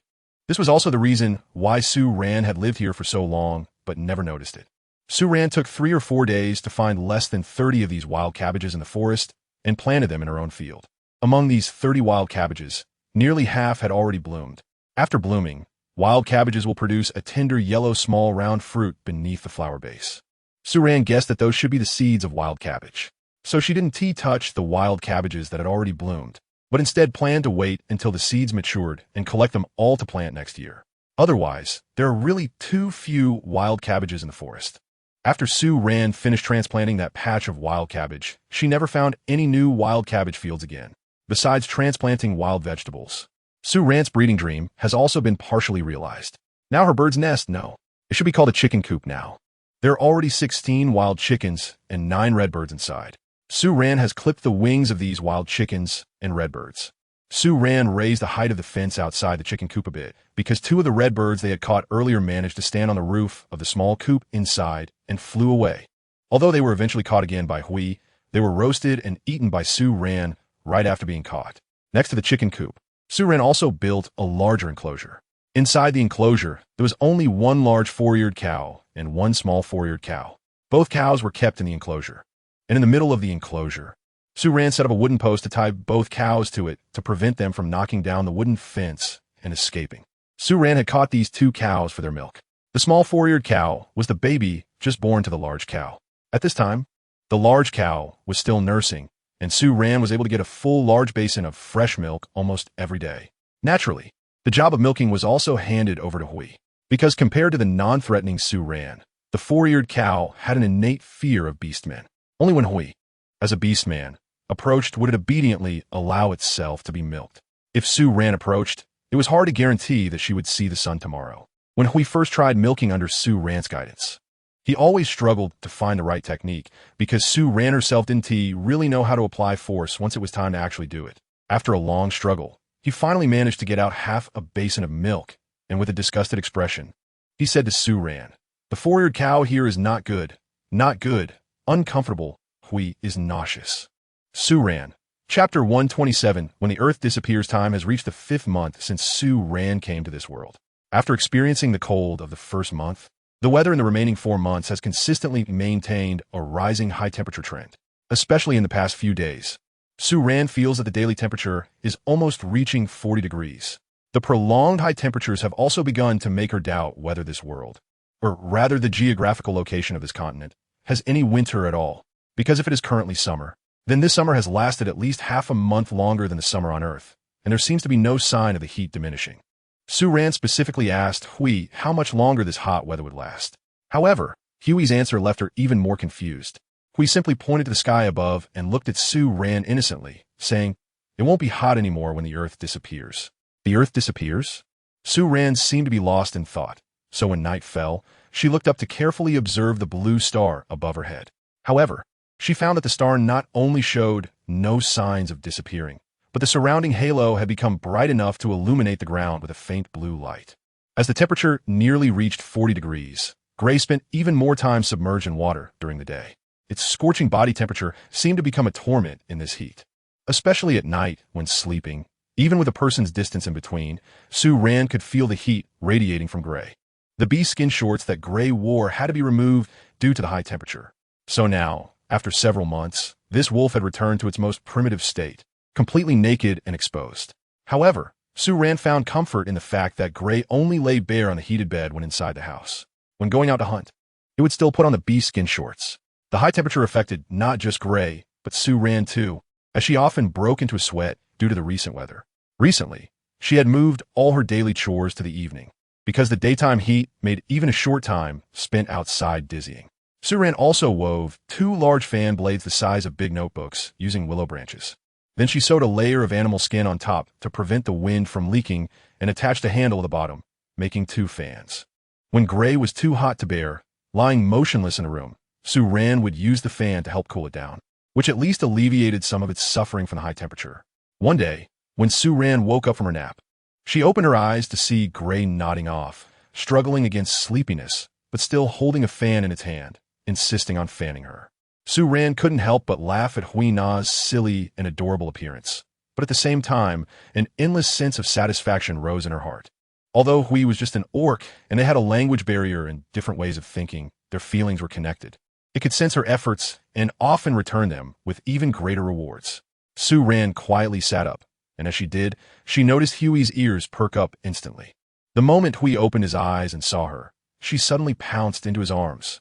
Hui had just opened his eyes and was still trying to comprehend what she was doing when her sudden action startled him, making his fur bristle as if it had exploded. The fur on the ears atop his head and the tail behind him fluffed out all at once. However, he quickly regained his composure, tightly embraced the Sue Ran who had jumped into his arms, and responded to her passionate kiss. Sue Ran's sudden enthusiasm left the silly wolf a bit flustered, but he knew he couldn't refuse and had to seize the opportunity. 2 hours later, a figure flew straight from the window of the house to the riverbank. Hui, holding Sue Ran, flew directly to the water's edge on the opposite bank and submerged both of them in the water. The riverbank here was lined with tall trees. The branches cast shadows, allowing Sue Ran and Hui to bathe in the river without being exposed to the sun. In such hot weather, soaking in the river for a while was quite comfortable. If it weren't for the intense exercise earlier, leaving her too tired, Sue Ran would have wanted to swim a few laps in the river. After soaking for a while and giving themselves a simple wash, Sue Ran and Hui returned to the house and cuddled up for a short nap together. When they woke up, it was time for dinner. Recently, due to the heat, both Sue Ran and Hui had poor appetites, sometimes not even finishing a whole white-headed sheep in one meal. Hui also hardly hunted large prey like four-eared cows and red-skinned pigs anymore, as they would go bad if not eaten. Today, Hui and Sue Ran went hunting together, just a bit deeper in the nearby woods. With Hui around, finding traces of prey was incredibly easy. Sue Ran wanted to catch a few wild chickens today to make a cold chicken dish. In this hot weather, she wanted to prepare some cooler food as much as possible. The blue worms by the sea had completely disappeared, and while there were still some shellfish like scallops, Hui rarely flew over there due to the heat. Occasionally, Sue Ran would go to the beach in the evening with Hui to collect some seafood to keep in a wooden basin and eat the next day. However, even at night, the heat in the air still made one sweat profusely, so Sue Ran temporarily gave up on seafood. However, she still had some dried kelp stored in her bird's nest. With the blue worms gone, Hui had become quite fond of cold shredded kelp. The place where Hui landed was the trunk of a sweet leaf tree. Not far from this tree, a group of white wild chickens was leisurely scratching at the ground. They were likely digging up white bean fruits growing in the soil. After landing on the trunk, Hui didn't immediately go down to hunt, but stood by waiting for Sue Ran's actions. Although he could easily catch several of the white wild chickens with just a move, he patiently waited for Sue Ran to practice hunting, only stepping in after each of her attempts. At this moment, Sue Ran had already set up her bow and arrow. Recently, her weaponry had been upgraded again. She replaced the original yarn bowstring with the sinew from a four-eared cow. After Hui helped her extract the sinew, clean it, and dry it, she shredded the sinew and finally tied it to the bow arms. This increased the tightness of the bowstring, doubling the power and distance of the shot compared to before. Chapter 128, Not Afraid, It's a Beast Man. Sue Ran aimed her bow and arrow at one of the wild chickens near the edge of the group. That particular wild chicken was standing at a distance from the others. If she could hit it in one shot, it shouldn't scare away the nearby wild chickens immediately. Sue Ran's arrow was aimed directly at the wild chicken's wing. Shooting from there would cover the largest area and be the easiest to hit. She drew back the bowstring, quietly aimed for a few seconds, and then suddenly released her fingers. In an instant, the arrow flew out, making a small whooshing sound by Sue Ran's ear. Immediately after, a piercing scream came from the open space under the tree as the wild chicken let out a desperate cry. The swift arrow shot into the wild chicken's body with force, causing it to tumble back half a meter. And then it flapped a couple of times before lying still on the ground, no longer moving. Sue Ran raised her eyebrows as she looked at the wild chicken that had been shot. She didn't rush to move, but continued to wait on the tree for a while. The commotion from the wild chickens flapping had startled the other wild chickens nearby, causing them to flutter and flee in all directions for a while. They flew away from the vicinity of the shot wild chicken, and after observing from a distance for a while, they gradually began to gather back. Finally, they stopped about 10 meters away from the tree where Sue Ran and Gray were located. This distance was still within the lethal range of Sue Ran's bow and arrow. Sue Ran took a look around the group of wild chickens and finally fixed her gaze on a wild chicken that had flown to a tree diagonally across from her. Then she drew her bow and pulled the string, just like before. Shortly after, there was a sharp sound of the arrow cutting through the air, followed by a terrified cluck and a loud squawk from the tree across. A wild chicken weighing at least 5 pounds fell straight down from the tree. At the moment the wild chicken fell, the group of chickens on the ground erupted as if a nest had been disturbed. There were cries of alarm, the flapping of wings, and the rustling sounds of the bushes being brushed against, all sounding together. This time, they seemed to finally realize the danger that was approaching, scattering in panic. At this moment, the gray bird that had been quietly crouching beside Sue Ran suddenly moved. Its wings flared open with a whoosh, and as it flew out, it stirred up a gust of hot wind in the humid air. In the blink of an eye, it had already flown ahead of the escaping wild chickens. Then it swiftly folded its wings. It pushed off against a nearby tree trunk, using its legs to grasp a wild chicken that had just taken off in midair. After landing, the gray bird directly threw the wild chicken it held to the ground beneath the tree where Sue Ran was sitting. Then it quickly turned around and chased after the direction the wild chickens had fled, disappearing into the bushes. At this point, Sue Ran had already slung the bough over her shoulder and sat down against the tree trunk, waiting for the gray bird to return with more wild chickens. While sitting, she was also thinking about what other food she could gather today besides wild chickens. Just as she was lost in thought, she suddenly felt a chill around her, her sixth sense sounding an alarm. Sue Ran abruptly looked up and glanced at the underbrush beneath her feet. The nearby bushes clustered together but were not connected. Yet the half-human-height bushes stretched far away, appearing lush and green. Sue Ran quickly stood up from the trunk, took down the bow and arrows that she had just slung over her back, and carefully scanned every patch of grass beneath her feet. She felt as if something was watching her. Sue Ran's gaze swept over the bushes at her feet, and the chilling feeling of being watched intensified. Without hesitation, she shouted towards the direction where Hui had disappeared into the woods. Hui. The quiet forest seemed to echo her voice. The moment her shout left her lips, Sue Ran immediately saw a red tail flash behind a patch of bushes 20 meters to her right. Before she could take a closer look, she felt the tree trunk beneath her tremble. She turned sharply and saw Hui standing beside her, each hand holding 4 wild chickens. Huey's expression was initially puzzled, but when their eyes met, Sue Ran's uncertain gaze transformed the atmosphere around Hui into something sharp and tense. "What's wrong, Ran? Hui loosened his grip on the wild chickens, causing nearly 10 of them to tumble down from the trees. In the next moment, he grabbed Sue Ran's left hand, which was still holding the bough. When he felt the abnormal chill in her palm, his expression grew even more serious. Sue Ran pointed the hand holding the bow and arrow in the direction where the red tail had just flashed by, her brows furrowed. But her mood relaxed due to Huey's return. Something had just passed by. She didn't know whether it was a beast or a beast man, but it had a red tail. "Huh, over there?" Huey's expression, already vigilant due to Sue Ran's words, became even more serious. It followed Sue Ran's pointed direction with its gaze, and in the next second, it used one hand to lift Sue Ran's bottom, cradling her in its arms, and then spread its wings to fly towards the direction Sue Ran indicated. Hui circled in the air near the bushes with Sue Ran for a few rounds, and after seeing nothing unusual from above, it slowly descended to the ground with her. After landing, it sniffed the surrounding air vigorously. Suddenly, its gaze sharpened, and it turned slightly to shield Sue Ran with its body. It looked back at Sue Ran, making a gesture for her to follow, and walked towards a bush. Sue Ran's body tensed up due to Gray's sudden movement. She quickly strapped her bow and arrows on her back and drew the tactical knife that she always wore at her waist. At that moment, she suddenly realized that she should carry a long knife with her instead. Otherwise, with just a tactical knife that had a blade barely over 20 centimeters long, if she encountered a beast attack, it was questionable whether she could even penetrate the beast's skin and fur. At such a time, its power might not be as effective as her self-made bone arrows. Meanwhile, Gray, who was walking in front of Sue Ran, had already reached out towards a bush and pushed it aside. Behind the bushes, there was nothing. The animal's figure had long since disappeared. However, Gray's expression showed no sign of relaxation. It leaned close to the bush, its ears perked up tightly, sniffing the air, while its tail swayed as if casually, yet subtly probing.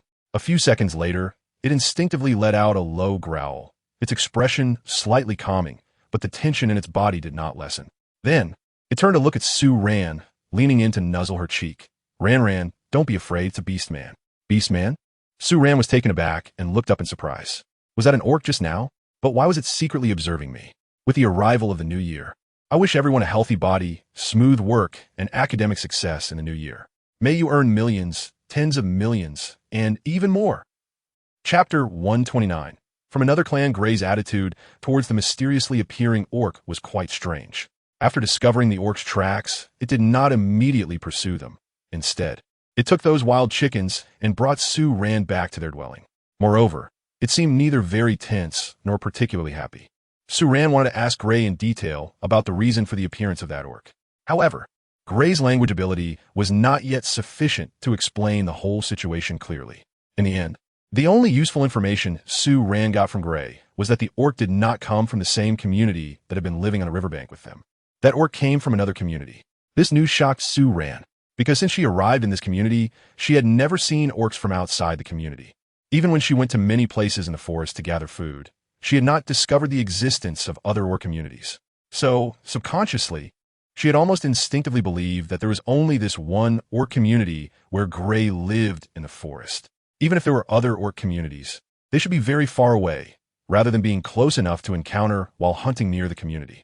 In the days following the encounter with that orc, Gray did not allow Su-ran to accompany him on hunts anymore. After returning that day, he took Su-ran to the bird's nest woods. Su-ran stood beside Hui, listening to it howl and communicate with the other orcs in the community. She could guess that Hui was talking about the orc they encountered today, but she couldn't figure out exactly what it was saying. She could see the surprise and wariness on the orcs' faces upon hearing the news, but there was no tension or fear. Moreover, in their daily lives afterwards, the orcs seemed to carry on as usual, not taking Hui's words to heart. However, every time Hui went out hunting again, it would always call Xiao Ju or Yao Yao over to keep Su-ran company. It was precisely this reaction that made Su-ran speculate whether the appearance of that orc was actually a dangerous signal. Because even though the orcs in the community appear to be the same as always, Su-ran could still distinctly feel the subtly tense atmosphere in the air.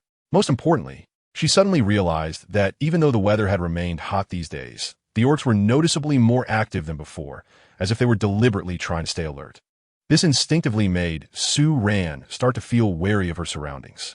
After noticing the orc's unusual behavior, she immediately set about making the long knife she had planned to create.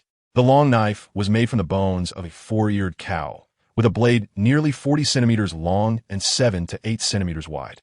Su-ran had sharpened the blade to be thin and sharp, and the handle was made of wood, wrapped with a layer of red pigskin on the outside. So it wouldn't feel rough in her hand. She now carried this knife with her almost all the time. The orc's attitude gave her a vague feeling that the orc she had seen that day might appear again soon. That evening after dinner, Su-ran went out back to feed the chickens and the 2 4-eared cows she was raising. The sky was getting darker, and the light was gradually fading. Hui was squatting by the river, washing the dishes used for dinner. The blue soap fruit husk created rich foam as it was rinsed in the stone bowl, then floated away with the river water. The moon tonight was large and bright, allowing Su-ran to clearly see her surroundings in the night. The huge blue star that appeared every night was also exceptionally prominent tonight.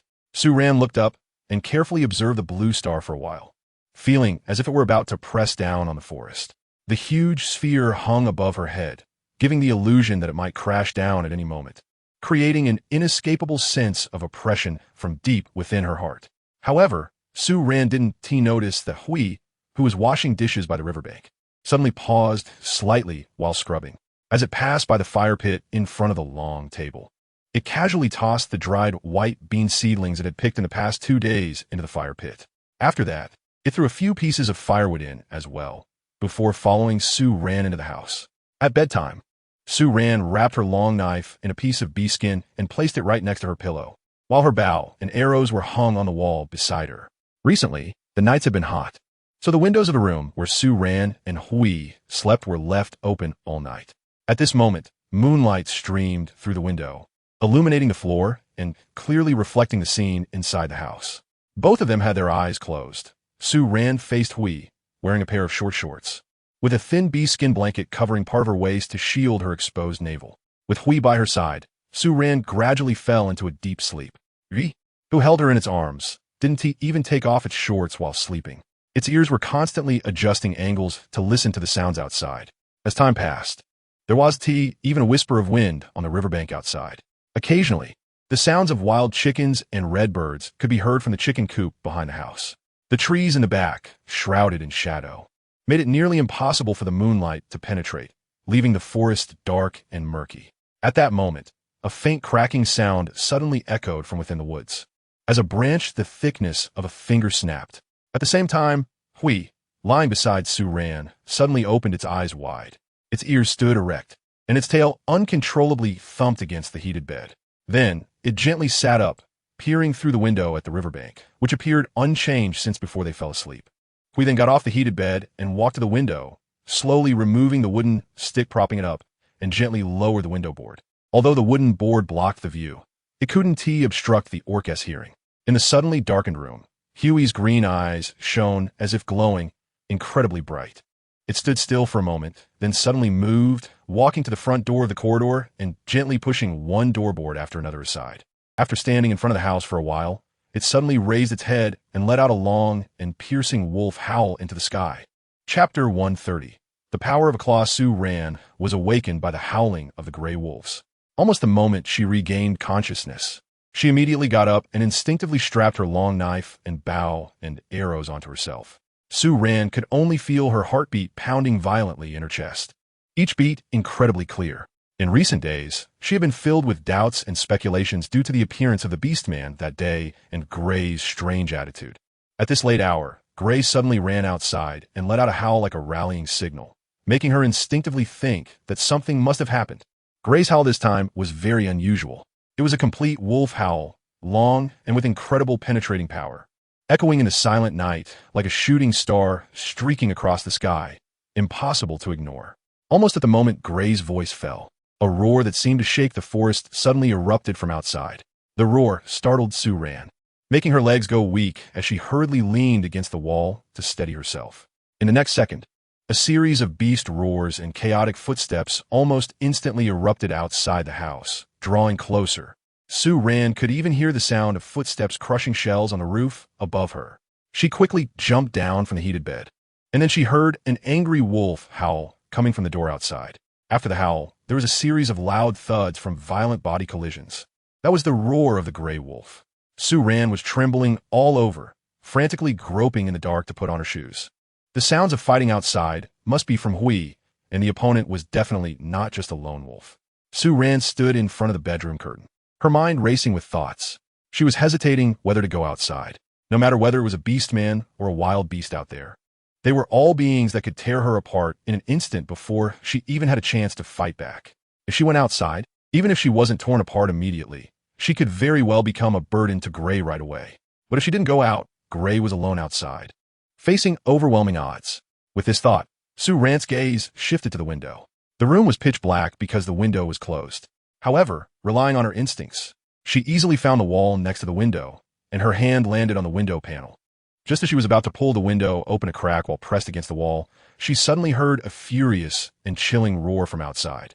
The roar startled Su Ran, causing her to freeze in place. It was Gray. At the same time, there was a loud crashing sound against the window panel in front of her, followed by the thick wooden window making a cracking sound. Su Ran's eyes brightened. Immediately, something crashed through the window and rolled into the room, tumbling on the ground. At that moment, Su Ran felt a pain in her forehead and instinctively tilted her head. When she raised her head again, she immediately saw that what had rolled on the ground was a gray creature and a male tiger-type beastman. If the gray creature had a lean physique, then the tiger-type beastman was much more robust and muscular. At this time, the tiger-type beastman was pinning the gray creature down. It lowered its head, with one claw gripping the gray creature's arm that was blocking its chest, while the other claw's sharp talons had dug deep into the gray creature's shoulder. Under the moonlight, its gleaming sharp teeth were almost touching the gray creature's neck. Meanwhile, one of the gray creature's hands was firmly pressing against the tiger-type beastman's neck, while the other hand was pressed against the beastman's chest. Its palm was facing up, and its sharpened claws had deeply penetrated the tiger-type beastman's chest, as if once they separated, it could easily tear off a large chunk of flesh from the beastman's chest. The tiger-type beastman had sensed Su Ran's presence the moment it crashed into the room. The sense of being attacked from both sides made it instinctively want to release the gray creature and deal with Su Ran, who looked like an easy target. However, just as it was about to make a move, the gray creature beneath it sensed its intention. Suddenly, The gray creature let out a deafening, beastly roar from its throat that had never been heard before. In the next moment, Su-Ran clearly saw the veins on the back of the gray creature's hand bulging, and its fingers were bent to the point that they almost resembled claws instead of human fingers. Then, that hand exerted force, and the tiger-type beastman let out a pained howl and suddenly released the gray creature, rolling towards Su-Ran. Although the room usually seemed spacious, with two beastmen nearly 2 meters tall rolling on the ground, the space felt instantly cramped. The tiger-type beastman rolled right in front of Su-Ran in the blink of an eye, and as it stood up, there was a huge, gaping wound on its neck. A large chunk of skin and flesh had been forcibly torn away by the gray creature. Blood flowed from the wound down its chest, and Su-Ran was so close that she could already smell the strong scent of blood. Warm liquid was flowing down from above Su-Ran's forehead. She knew it was the wound caused by the wooden plank of the shattered window. The wound was bleeding, but at this moment, she had no time to care. The face of the tiger-like orc, which appeared incredibly terrifying and fierce due to anger and pain, seemed to come at Su-Ran in slow motion. Su-Ran instinctively raised the long knife in her hand. A second later, the air in the room seemed to freeze. Su-Ran's chest rose and fell violently. In front of her, 2 sharp, blood-stained claws trembled less than 2 centimeters from her eyes, slowly sliding down. At that moment, as the tiger-like beastman charged toward Su-Ran, Hui also rushed forward, standing behind the beastman, and suddenly drew his hand back. With this forceful movement, the giant body of the tiger-like beastman slowly leaned back and crashed to the ground. After it fell, the long knife that had been plunged into its abdomen was slowly pulled out, the white bone blade stained with blood. Yet Su-Ran felt that the power of this strike was not even 1/3 of the blood hole that Hui had directly clawed out from behind the beastman. Just a few seconds later, a large amount of blood began to surge from the fallen beastman's abdomen and beneath it, spreading across the floor of the room. At this time, the sounds of roaring and the collision of bodies from outside the room reached her ears. At this moment, Su-Ran realized that the orc fighting outside was not just Gray. Some of the orcs from the bird's nest tree had also come over, and Su-Ran even spotted Qingyu and Yao Yao among them. She quickly glanced at the situation outside and then withdrew her gaze. At this time, Gray had already picked up the orc that had lost its life from the ground and walked to the window, using force to throw it out from his shoulder. As he moved, one could see 3 deep claw marks on his right shoulder, revealing the bone beneath. Chapter 131. Gray said, "Look at you, don't come out." The wounds on Gray were not limited to that one spot. Su-Ran saw at least 3 wounds on his chest and back. Blood was oozing out in streams from the wounds, making Su-Ran feel alarmed and terrified. At this moment, Gray looked at Su-Ran, and his eyes, which had just been filled with frost, had now softened. "Ran, stay inside, don't come out," he earnestly instructed as he looked at Su-Ran. Su-Ran nodded slightly, but her gaze couldn't help but linger on his shoulder. In the end, she bit her teeth, and, just as Hui was about to go out the window again, she hurriedly grabbed his arm. The touch of their skin made her shudder at the sticky feeling of the blood. Wet. She quickly turned around, stepped onto the heated bed, and pulled open the wooden door of the wardrobe behind the bed, taking out a small wooden jar from inside. The jar contained yellow mushroom powder that had been ground into a fine powder. Yellow mushroom powder has hemostatic properties. Su-Ran jumped off the heated Kong while holding the jar and quickly walked over to Gui's side. Without a second thought, she directly poured the yellow mushroom powder from the jar onto his wounds, piece by piece. There was no time for bandaging or measuring the amount of mushroom powder. She could only sprinkle it directly on the wounds, hoping that the yellow mushroom powder would help stop the bleeding. The fight outside was intense, and Su-Ran didn't dare to waste too much time. Just as she was retracting her hand from pouring the powder, she caught a glimpse of a strange, winged bull-like beastman charging toward the window. Su-Ran's body tensed instinctively. The gray figure beside her also propped itself up on the windowsill. Just as the beastman was about to fly to the window, it opened its mouth and let out a threatening roar towards the gray figure. Su-Ran suddenly felt a gust of wind rush past her ear. Gray instantly jumped onto the windowsill and, like an arrow released from a bow, dashed out of the window. Gray and the flying cow beastman were almost about to collide face to face. The flying cow beastman had already lowered its head slightly, aiming its horns at Gray's abdomen. But in the next second, Gray suddenly retracted its wings, sidestepping the flying cow beastman's attack. In the next moment, it was already behind the flying cow beastman. Gray swiftly grabbed the beastman's tail and, with all the muscles from its chest to its waist tensed up, exerted all its strength. It used almost all its might, and the shoulder wound that had slowed its bleeding burst forth with blood again. Then, Using its body as a pivot, it yanked the beastman's tail and spun it around, quickly releasing its grip and sending the flying cow beastman crashing out. After Gray let go, the beastman flew 7 or 8 meters away, crashing directly into Sue Rant's rain shelter. With a loud bang, the rain shelter collapsed. The flying cow beastman struggled for a long time under the wreckage of the shelter, but still couldn't get up. At that moment, Ahua, who had appeared out of nowhere, suddenly ran over from one side.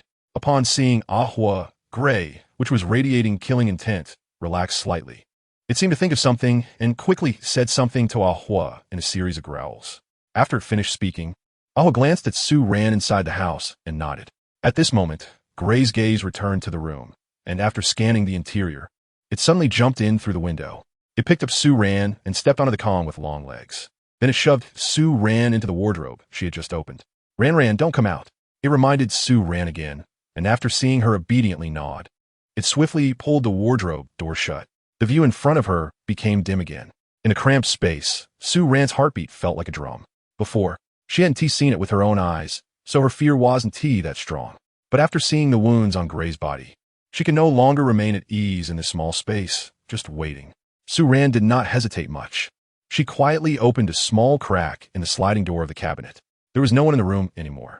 The height of the cabinet was level with the heated Kong, slightly lower than the window. As Sue Ran knelt in the cabinet, this height allowed her to see the scene outside the window. The moonlight outside was as bright as when they had just fallen asleep tonight.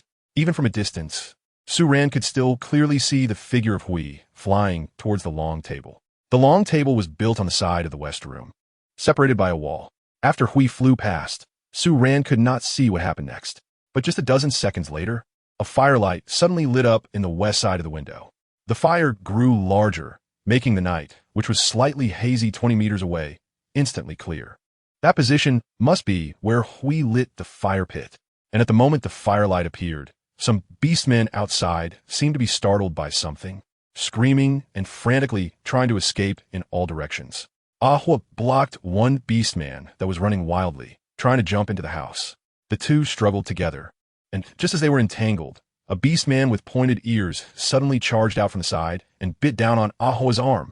Ahua cried out in pain, surrounded by two beastmen, unable to break free in a short time. Just as the first beastman was about to overpower Ahua, Sue Ran made up her mind and raised the bow, an arrow she had been holding, aiming directly at the beastman, biting Ahua. The arrow hit the beastman's back perfectly. The arrowhead sank deeply into the beastman's back, causing it to loosen its sharp teeth that were biting Ahua, letting out a painful cry and immediately glaring fiercely in Sue Ran's direction. At this moment, Sue Ran had already knocked another bow and arrow. She felt a chill all over from the beastman's blood-red eyes, but her hand holding the bow, an arrow steadied even more. Just as the beastman charged towards the window, she released her grip on the bone arrow. In the next second, the beastman that had just stepped onto the window widened its eyes, wanted to dodge, but was already too late. The bone arrow pierced straight into its chest.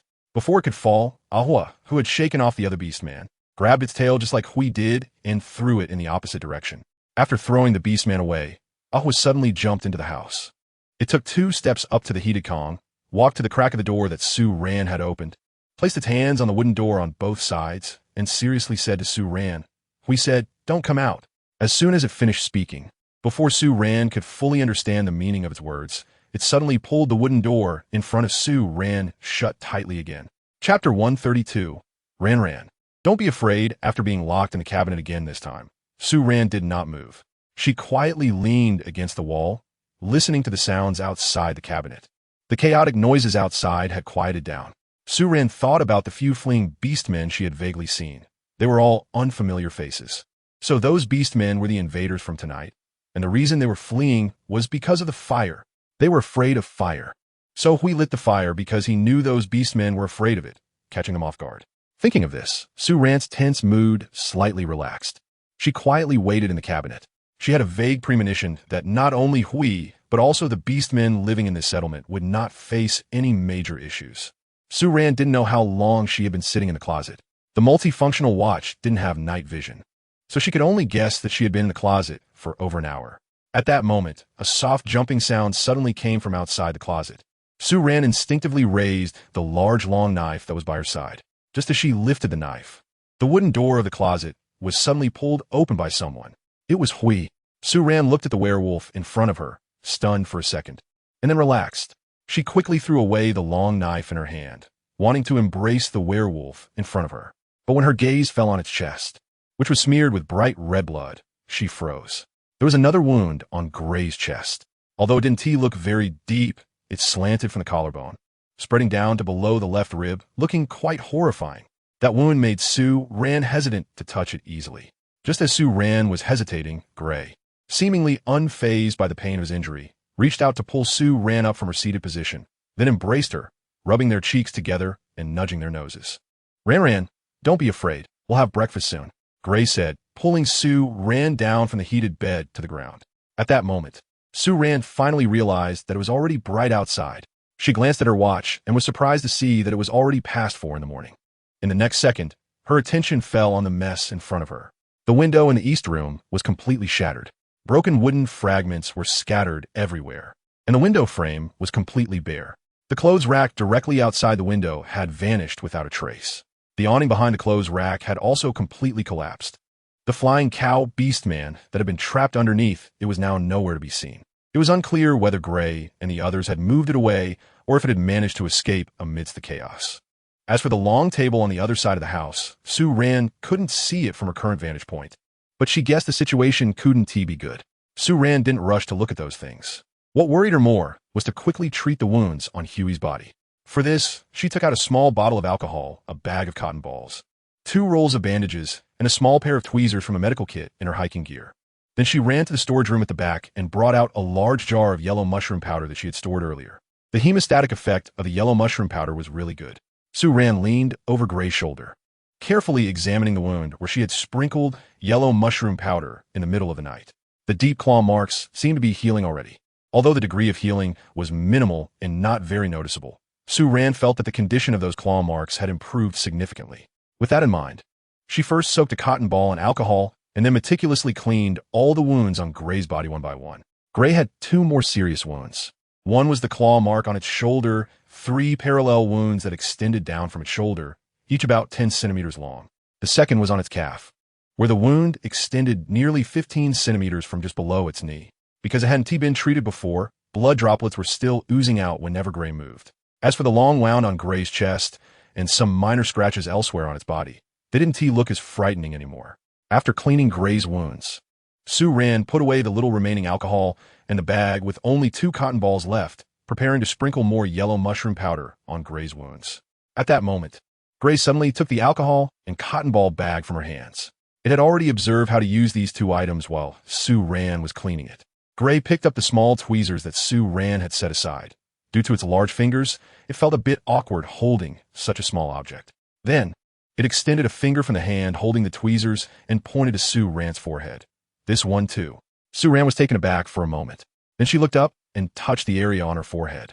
Earlier, when the window in the east room had shattered, she had been standing by the window. As a result, a piece of flying wood had hit her forehead, leaving a cut right in the center. However, the wound didn't seem very deep.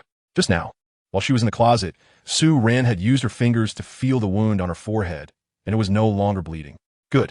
Suranadith, not refusing Gray's request to apply medicine for her.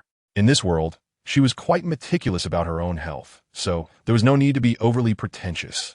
After Gray dampened the remaining 2 cotton balls with alcohol, there was less than a third of the alcohol left in the bottle, which Su Ran quickly tightened the cap on and carefully put away. Gray mimikid Suran, using tweezers to hold the cotton ball and gently touching it to the wound on Su Ran's forehead. The alcohol reacted violently with the open wound, causing Su Ran to instinctively flinch and let out a hiss of pain. This startled Gray, freezing her in place, and she looked at Su Ran with a mix of concern and a hint of grievance, as if to say, I didn't apply much pressure. Does it hurt that much? Su Ran looked at its overly worried face and found it a bit amusing. She shook her head at Gray and pointed to her forehead. It's fine, continue. After Gray finished cleaning the wound on Su Ran's head, she opened a large wooden jar containing yellow mushroom powder. Using the wooden spoon that had been in the jar, she scooped out a spoonful of yellow mushroom powder and carefully sprinkled it evenly on Gray's wound. Once the medicine was applied to Gray's 2 more serious wounds, she immediately bandaged them with gauze. After bandaging, she also applied medicine to several other minor wounds on Gray's body. Finally, feeling uneasy, she wrapped the long scar on Gray's abdomen with gauze a couple of times before letting out a long sigh of relief. Chapter 133, A Scene of Devastation. This night felt long and thrilling. When Sue-Ran walked out of the house, the sky outside was already bright. On the riverbank outside lay several robust corpses. They were orcs that had died in the fight, including the flying cow orc that fell under the awning. It was still buried beneath the wooden roof of the awning. As for the other invaders, they had all vanished without a trace. Sue-Ran glanced at the corpses a few times, then turned her gaze away and didn't look again. Unlike the animals she killed and ate every day, these beastmen had human-like features, and in her eyes, they were no different from dead people. She shifted her attention elsewhere. Inside the house, aside from the shattered window boards in the east room, there wasn't much other damage. However, the situation outside the house was much more severe. Sue-Ran's constructions outside have been almost completely destroyed. The clothes rack is broken, the rain shelter has collapsed, and the long table used for drying ingredients is inexplicably cracked in the middle, with the green soap fruit and small peach fruit drying on it scattered all over the ground. Now outside, aside from the fire pit and barbecue station built with stone bricks, nothing else remains intact. The most serious damage is to the chicken coop and cow pen at the back of the house. The 2 four-eared cows in the pen have had their necks twisted and are already dead. In the chicken coop, half of the red birds and white wild chickens are dead, while the other half are missing. When Sue-Ran saw this scene, she almost cried. It is important to know that even if these wild birds and wild chickens had their wings broken and the four-eared cattle were locked up, wild birds are difficult to train and wild cattle are unyielding. Sue-Ran spent so much effort in the first few days to make this little nest clean and comfortable for them. She fed them so many cleaned meat strips, wild fruits, and grass, which made these wild birds and the 2 four-eared cows no longer resist her approach. But in just one night, everything was gone. Sue-Ran kicked the 4-eared cow that had fallen to the ground and was lifeless, feeling somewhat comforted by the thought that it saved her the trouble of going out to hunt this morning. With this in mind, she looked up at the vegetable patch beside the chicken coop. Fortunately, that patch of green plants seemed to have no appeal to the orcs. Aside from some trampled lettuce, the other wild fruits and vegetables were mostly unharmed. She walked into the vegetable patch, picked up the damaged lettuce, kept what was still edible, and threw away what couldn't be eaten. Then she walked back to the front of the house. The area in front and behind the house was a mess, but there was no rush to clean it up. It was more important to eat first. Moreover, after eating, Sue-Ran wanted to give Hui some anti-inflammatory medicine. With so many wounds on its body and the environment being what it was, she was really worried about the risk of infection. Returning to the front of the house, Sue-Ran went into the west room to fetch a backpack. After coming out, she circled around to the back of the house and put all the dead red birds and white wild chickens into the backpack, bringing them back to the front. There were a total of 9 wild chickens and red birds, and Sue-Ran planned to roast them all using the beggar's chicken method, as that way would make them more tender than direct roasting. Then she planned to roast one of the 2 four-eared cows and stew the other. Now that she had star anise and scallions, she wasn't worried about the stewed beef not tasting good. However, just as she was about to drag out the little 4-eared cow, she suddenly sensed something. She turned her head to the side and saw about 20 unfamiliar orcs slowly walking over from downstream of the riverbank. The area downstream of the riverbank was where the orc settlement was located. Sue-Ran was startled and turned to call for Hui. As a result, she turned around and bumped right into Hui, who had come out of the house at some point without her noticing. She quickly took a step back and carefully touched the white bandages on Huey's body. Hui, with a serious expression, reached out to support Sue-Ran's lower back, his gaze fixed on the group of beastmen approaching them, his face devoid of emotion. The beastmen stopped about 20 meters away from Sue-Ran's house, staring at Hui. The beastmen looked quite disheveled. Sue-Ran even saw an orc whose entire arm had been slashed open. There were also 2 orcs on their backs carrying 2 others, who were either unconscious or had actually passed away. After a stalemate between both sides for a while, it was Gray who took the first step forward. Sue-Ran quickly followed behind and grasped the long knife hanging at her side. The gray figure stopped 2 meters away from the group of orcs, while Sue-Ran halted about 6 or 7 meters away. This way, if anything happened, she would have time to react. However, she was very puzzled. Weren't these invaders? Why were they now able to move freely in the territory of the community? Sue-Ran's gaze was fixed on the tall figure of Gray. Although Gray's expression was not pleasant, he appeared very calm emotionally, and the muscles on his body looked relaxed. At that moment, Gray suddenly let out a long series of roars towards the group of orcs. The roars carried a warning tone, but there was no anger at the intrusion into his territory. Among the unfamiliar orcs, an older wolf-type orc, who looked to be in his 50s or 60s, stepped forward from the group and responded to Gray in a low voice.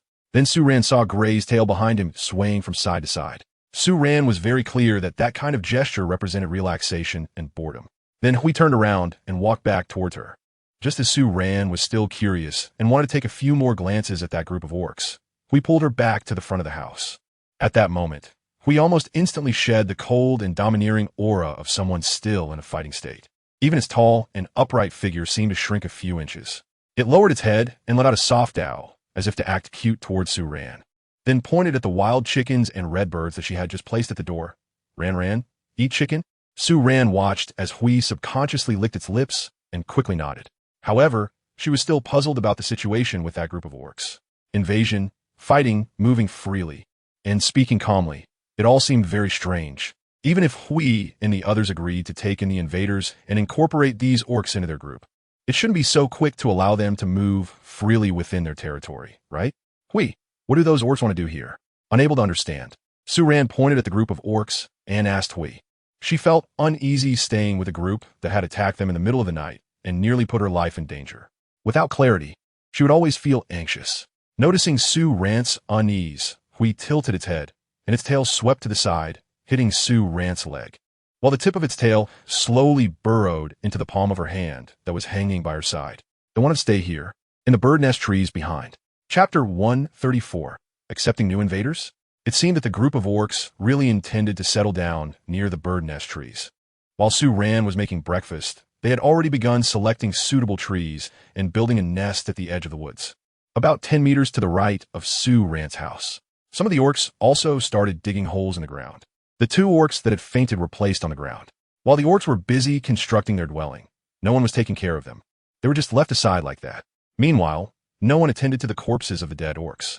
Instead, we first pulled out the flying cow orc that had collapsed under the rain shelter and piled it together with the other orcs that had fallen by the riverside. It looked like they were going to handle it themselves. When Su-Ran saw Gray dragging a few orc corpses over there, she ran over to stop its actions. Although there were no signs of blood seeping through the bandages after it moved those corpses, Su-Ran still dared not let her guard down. After all, the wound looked so serious that it would require stitches if it were on Earth. She pushed Gray back in the house and firmly told it that it wouldn't be needed for breakfast today. However, Gray naturally refused, and in the end, Su-Ran had to assign it to sit in front of the stove to help with the fire. For breakfast, Su-Ran cooked white beans. Then she wrapped the 9 red birds and white wild chickens from her backpack in mud and threw them into the grill to roast. She directly disassembled the 2 4-eared cows on the spot and carried them in several trips to the front of the house with her backpack. Gray wanted to help, watched from the side, but was shouted back by Su-Ran in annoyance. Perhaps Su-Ran's genuine anger scared it, as Gray looked a bit timid when watching Su-Ran during mealtime. Su-Ran chopped the entire small 4-eared cow into small pieces with an axe, then lit fires on both stoves. After blanching the 4-eared beef, she stir-fried the ingredients in the pot and then directly put them into stew. The large 4-eared cow was divided into 6 large pieces and placed on a barbecue rack made of branches, all prepared for grilling. During this time, Su-Ran sent Hui to the community to check if any of the little orange Jean and the others were injured, and then called them over to help with the grilling. The food she was preparing was not just for herself and Hui. She also wanted to share some with the orcs in the community. Although there wouldn't be much after sharing, she was a bit worried about the injured orcs in the community, as there were quite a few outsiders among them. What if they launched another attack while the orcs were recovering? At least so far, more than an hour had passed since the battle ended, and Su-Ran had not seen any orcs appearing in the distance along the riverbank downstream to process food. Nor had she seen any signs of smoke rising from the riverbank, which was blocked by trees. Su-Ran was worried that they wouldn't eat, and in case something happened, they might be in danger from hunger. Moreover, the 2 4-eared cattle and those wild chickens and redbirds were too much for her and Hui to eat in a day. So it was better to give them away directly. Otherwise, with the current weather, they would definitely spoil by tomorrow. Following Hui from that side were Qingyu, Ahua, and Yao Yao. Each of them had some injuries, but they seemed to be only superficial wounds and not that serious. Once the 4-eared cattle meat was roasted, Su-Ran asked Qingyu and Ahua to watch over the fire in the stove and on the barbecue grill, while she went with Yao Yao to catch some fish from the river. She planned to roast some fish for the beastmen as well, as there was space on the grill, and she could also make some fish soup for everyone. As the aroma of the barbecue gradually spread out from Su Ran's side, the group of beastmen in the building gradually couldn't help but glance over this way. This made Su Ran a little nervous. However, Hui and Qingyu seemed to be unfazed by it, showing no reaction. With that in mind, Su Ran gradually relaxed. The beastman's alertness to danger was far higher than hers. Since Hui and the others had no reaction, the situation should be fine. Thinking this, Su Ran sped up her cooking. She kept 3 of the fish she caught and used the stone pot she had made during her first attempt to simmer a large pot of fish soup. The remaining dozen or so fish were all cleaned and made into grilled fish. By the time it was just past 8 in the morning, the air had already begun to warm up. The most difficult grilled 4-eared beef was also ready. Su Ran first let Hui, Qingyu, Yao Yao, and Ahua finish their food, and after each of them drank a large bowl of fish soup, she packed the remaining food into her backpack and then headed to the settlement near the bird's nest tree with the backpack. However, the stone pot containing the fish soup was carried over by Ahua and Qingyu together. The situation in the settlement was slightly better than that at Su Ran and Huey's place, mainly because there was nothing outside the residences of the beastmen here. Therefore, their homes were not affected, and the bird nests and the trees and the pits on the ground were also undamaged.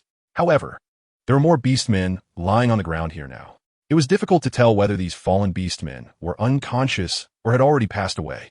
Moreover, there were more new beastmen faces here. They had already started to build their own homes in the vicinity, while the original residents of this place showed a tacit approval of the situation.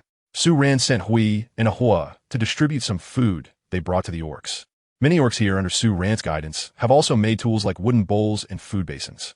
Although they are not used as frequently as Su Ran uses them for cooking, their usage in daily life is gradually increasing. Taking advantage of this moment, Su Ran walked to the tree where she and Hui first lived, the bird's nest tree.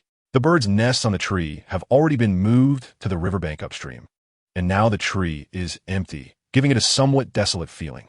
Su Ran shook her head, trying to dispel the inexplicable thoughts in her mind. Then she went to visit a few familiar orc homes. It was only then that she realized that Little Orange was seriously injured. There were 2 deep gashes under her right ribcage. Su Ran sat on the uninjured side of her arm, being lifted by Hui to the bird's nest of Xiao Ju and Ajin. She saw Xiao Ju lying on a fur blanket, with several wounds covered by a thick layer of chewed yellow mushrooms. The wounds looked quite horrifying, but the medicinal effect of the yellow mushrooms seemed to be working, as there was no more bleeding. Ajin's condition was slightly better. It had a bloodstain on its face and a deeper wound about half a palm long on its arm, which was also covered with yellow mushrooms. But the injury did not affect its movement. At that moment, it was tearing pieces of a grilled fish that Su Ran had brought over, feeding them bit by bit into Xiao Ju's mouth. Chapter 135. Giving the mushroom powder. When Xiao Ju saw Su Ran walk into the bird's nest, it happily chirped at her. Its tail, which was pressed underneath, excitedly thumped against the ground of the nest, and that lively action made it hard to tell that it was seriously injured. Su Ran sat down next to her and gently rubbed her cheek to offer comfort. After that, Su Ran went with Hui to visit the homes of Ahua, Bai, and Xiao San. They found that aside from Xiao San, who had a more serious injury on her back, the others were all fine, just some superficial wounds. After checking on her friends and finding everything all right, Su Ran pulled Hui and headed home. As they were nearing home, Su Ran noticed that some of the beastmen who planned to settle near her and Huey's residence were fishing in the river, while the remaining beastmen were still busy building their homes. These 20 or so beastmen seemed to belong to 12 different families, as their constructed dwellings included 7 bird nests and 5 pit-like burrows. When they saw Su Ran and Hui approaching, a few of the beastmen paused in their actions, looking at them with curiosity. However, Su Ran felt that their curiosity was more focused on her. After a few steps, Hui suddenly let out a warning bark towards the beastmen, which further confirmed Su Ran's suspicions. But this should be normal. The differences between her and the female beastmen in this world were indeed quite obvious. Once back home, Su Ran first found some dried leaves and poured out a third of a large jar of yellow mushroom powder she had saved, dividing it into several portions and wrapping them up. She wanted to give some of this mushroom powder to Xiao Ju and Xiao San, as she felt that the effects of the yellow mushroom powder were better than those of crushed mushroom meat. Plus, it was cleaner. The mushroom powder was divided into nearly 30 small packages. The leaves she used to wrap the powder came from a newly discovered tree. These leaves were inedible, but were the perfect size and thickness for wrapping things. Especially when dried, the leaves had a more resilient texture and were less likely to tear. Because the leaves were large and round, resembling plates. Su Ran decided to call this tree the plate tree. After packing the yellow mushroom powder, Su Ran also wrapped some dried blue worms and fish and fruit she had sun-dried, planning to give them to Ahua and Xiao Ju, who she often played with. This was meant as a consolation for their injuries. This time, when she went to deliver the items, Su Ran did not let Hui accompany her. The sun was already high in the sky, and the temperature had risen at least 15 degrees since the morning. Since Hui was already injured, Su Ran was afraid that the high temperatures could lead to sweating and affect Hui's recovery. She forced Hui to stay at home, don her hat, and place the already packed items into a small backpack before heading toward the bird nest trees. When she arrived under the bird nests of Xiao Ju and Ah Jin, she couldn't climb up without Hui's help, so she stood directly under the tree and called out. A few seconds later, Ah Jin's head poked out from the nest, and upon seeing Su Ran, a happy expression appeared on his face as he quickly flew down. Su Ran handed over the yellow mushroom powder and the food she brought for him and Xiao Ju, explaining the use of the mushroom powder before looking for Ahua. Ahua learned human language a bit faster than Ah Jin and the others because, compared to Xiao Ju and Yao Yao, Ahua spent more time playing with Hui and even accompanied Hui on hunting trips every day. Therefore, Su Ran gave him the extra yellow mushroom powder, asking him to distribute it among the more seriously injured beastmen in their community, hoping it would help them a bit. This was all she could do to help the beastmen. After leaving Ahua, Su Ran delivered the yellow mushroom powder and food to Yao Yao, Qingyu, Xiaosan, and Bai Bai before heading back home. However, upon arriving home, she did not find Hui anywhere. The jar of mushroom powder she had left on the edge of the Kong had its lid opened by someone and was left lying aside. Su Ran quickly stepped forward to take a look inside the jar and immediately noticed that the mushroom powder had clearly been disturbed. In a large half jar of yellow mushroom powder, someone had scooped out a pit with a spoon. The pit was not small. Su Ran felt that looking at that pit, the amount of mushroom powder in that one scoop would be enough to apply medicine to Gray's wounds 4 times. However, seeing that pit also reassured Su Ran, because aside from Gray, no other beastman would know to use a spoon to scoop out this yellow mushroom powder. But what was Gray doing with the yellow mushroom powder? Su Ran closed the lid of the yellow mushroom powder jar and went outside to look for Hui. She stepped outside the house and glanced around, only to see Hui walking back from the direction where the new orcs had settled. It even knew to wear a hat on its head. Upon seeing Su Ran, it quickened its pace. Hui, did you take the yellow mushroom powder? What for? From the direction Hui came back from, Su Ran had some guesses about its use of the yellow mushroom powder, but she still found it hard to believe. Just a few hours ago, and that group of orcs had been in opposition, engaged in a brutal fight. The orcs had been injured and bled a lot. Hui glanced at the group of orcs over there and explained to Su Ran, with a look on its face as if it were completely natural. Su Ran glanced at the orcs over there, pressed her lips together, and temporarily suppressed the doubts in her heart. The weather had become even hotter, and the orcs who were building their shelters could hardly endure such a scorching summer. Almost every 10 minutes, they had to run to the river to soak for a while to cool down. She and Hui also couldn't stand the sunlight, so they retreated back inside the house. However, although the house could block the sunlight, the heat inside was even more stifling than outside. This morning, when they made breakfast, the 2 rooms had both lit their stoves. The temperature on the heated Kong, a traditional heated bed, had not yet cooled down, making it unbearable to stay inside either room. So, Su Ran filled a backpack with some food and water, then climbed up the bird's nest tree with Hui to escape the heat. The bird's nest tree was built under a dense canopy, woven together with branches, allowing no sunlight to penetrate. She moved the items stored in the bird's nest to the side, clearing a space big enough for 2 people to lie down, planning to stay there for the day. As for the mess at home, she would slowly clean it up tomorrow. Chapter 136, Little Ran Ran, Cute. Hui likes this group of orcs had really settled down in the community. Several days had passed since that night battle, and during those days, the newly arrived orcs had already built their shelters and gradually adapted to life here. At first, when they saw Su Ran and Hui cooking and boiling water using fire, they were somewhat fearful. Moreover, Su Ran felt that their fear was different from the fear the orcs in the community had when they first encountered fire. These orcs were more than a little bit more afraid of fire than the orcs in the community. Eventually, it was Hui who told Su Ran that those orcs had come here because their previous home had experienced a forest fire due to the hot weather. The forest fire lasted almost half a month and only stopped after 2 days and nights of heavy rain. However, although the fire had ceased, the forest was now a wasteland of dead trees, making it uninhabitable. That was why they had trekked thousands of miles and finally found this place. According to Hui, the weather in the forest where the community currently lived was considered cool compared to where these orcs originally lived. This was also the reason they chose to settle here after traveling such a long distance. The night battle that night was essentially a fight that a new orc group had to engage in to join a local group. Although there were no clear rules in the orc community yet, the nature of their beast genes meant that an outsider wanting to join a new group had to find a way to gain the acceptance of the locals. For the orcs, the quickest way to gain such recognition was through combat. For the orcs, survival of the fittest in battle meant that those who survived naturally earned the chance to coexist in the community, while those who died were simply considered naturally eliminated. Generally, besides the mates of the orcs who died in battle, no other orcs would feel sad or regretful. This was because the rule in orc society was to admire the strong. When Su Ran learned the reason from Huey's stumbling explanation, she actually felt somewhat uncomfortable, because this way of thinking is undoubtedly cold-blooded. She just imagined this situation applied to herself. She imagined if she had died that night, and the little orange demons, with whom she usually got along well, would be indifferent to her after she was gone. They wouldn't feel sad, wouldn't grieve, and wouldn't remember her. Su Ran felt a chill all over her body, although she knew that she definitely wouldn't die that night, because according to the unwritten rules among the orcs, when a new member joins a group, it is the newcomers who face the trials, and only the newcomers can die. If there were casualties among the local orcs, not only would it prevent the newcomers from joining the group, but it would likely lead to an outright war between the two groups.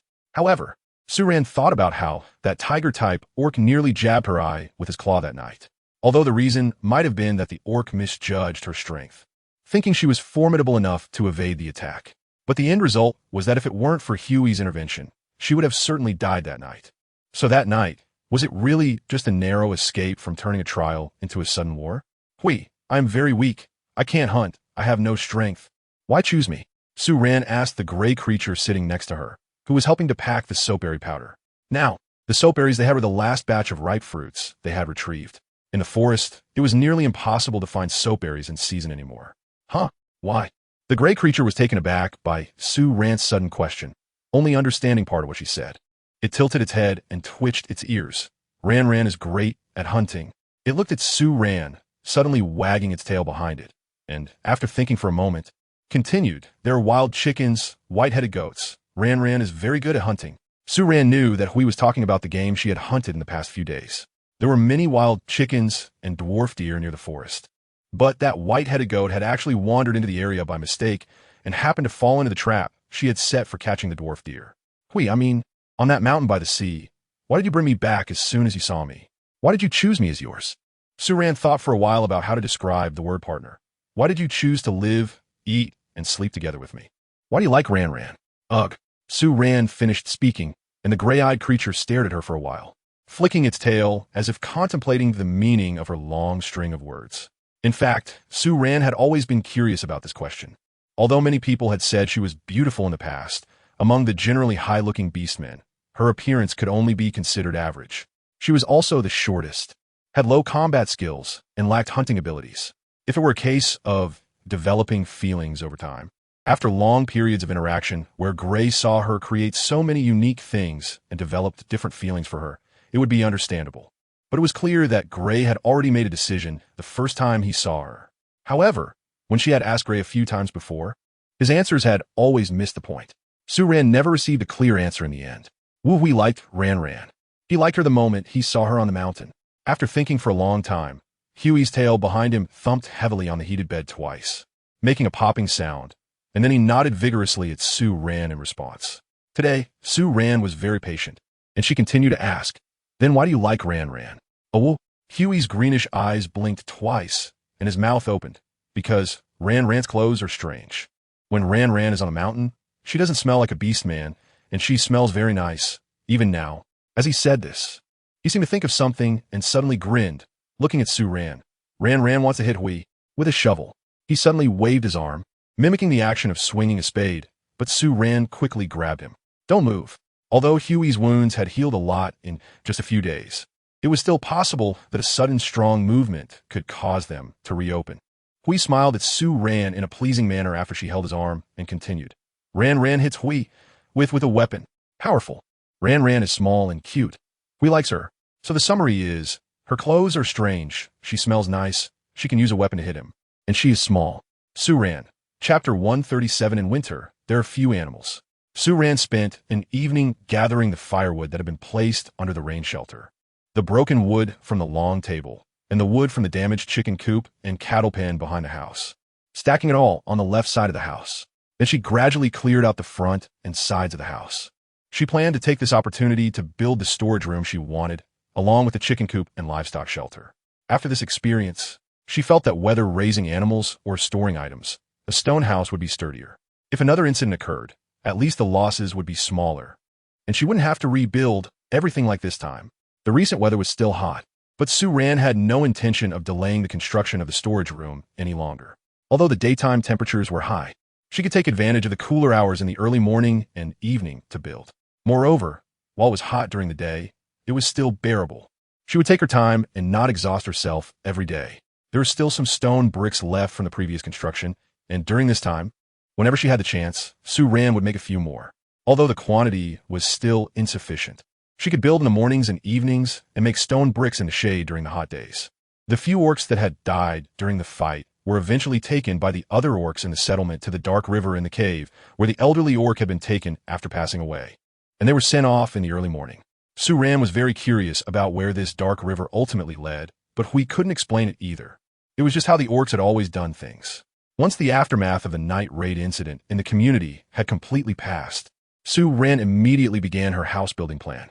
She first dug out the foundation for the storage room and the small animal shelter and stacked stone bricks. The storage room wasn't very large, about 40 square meters, and Sue Ran divided it into 2 rooms.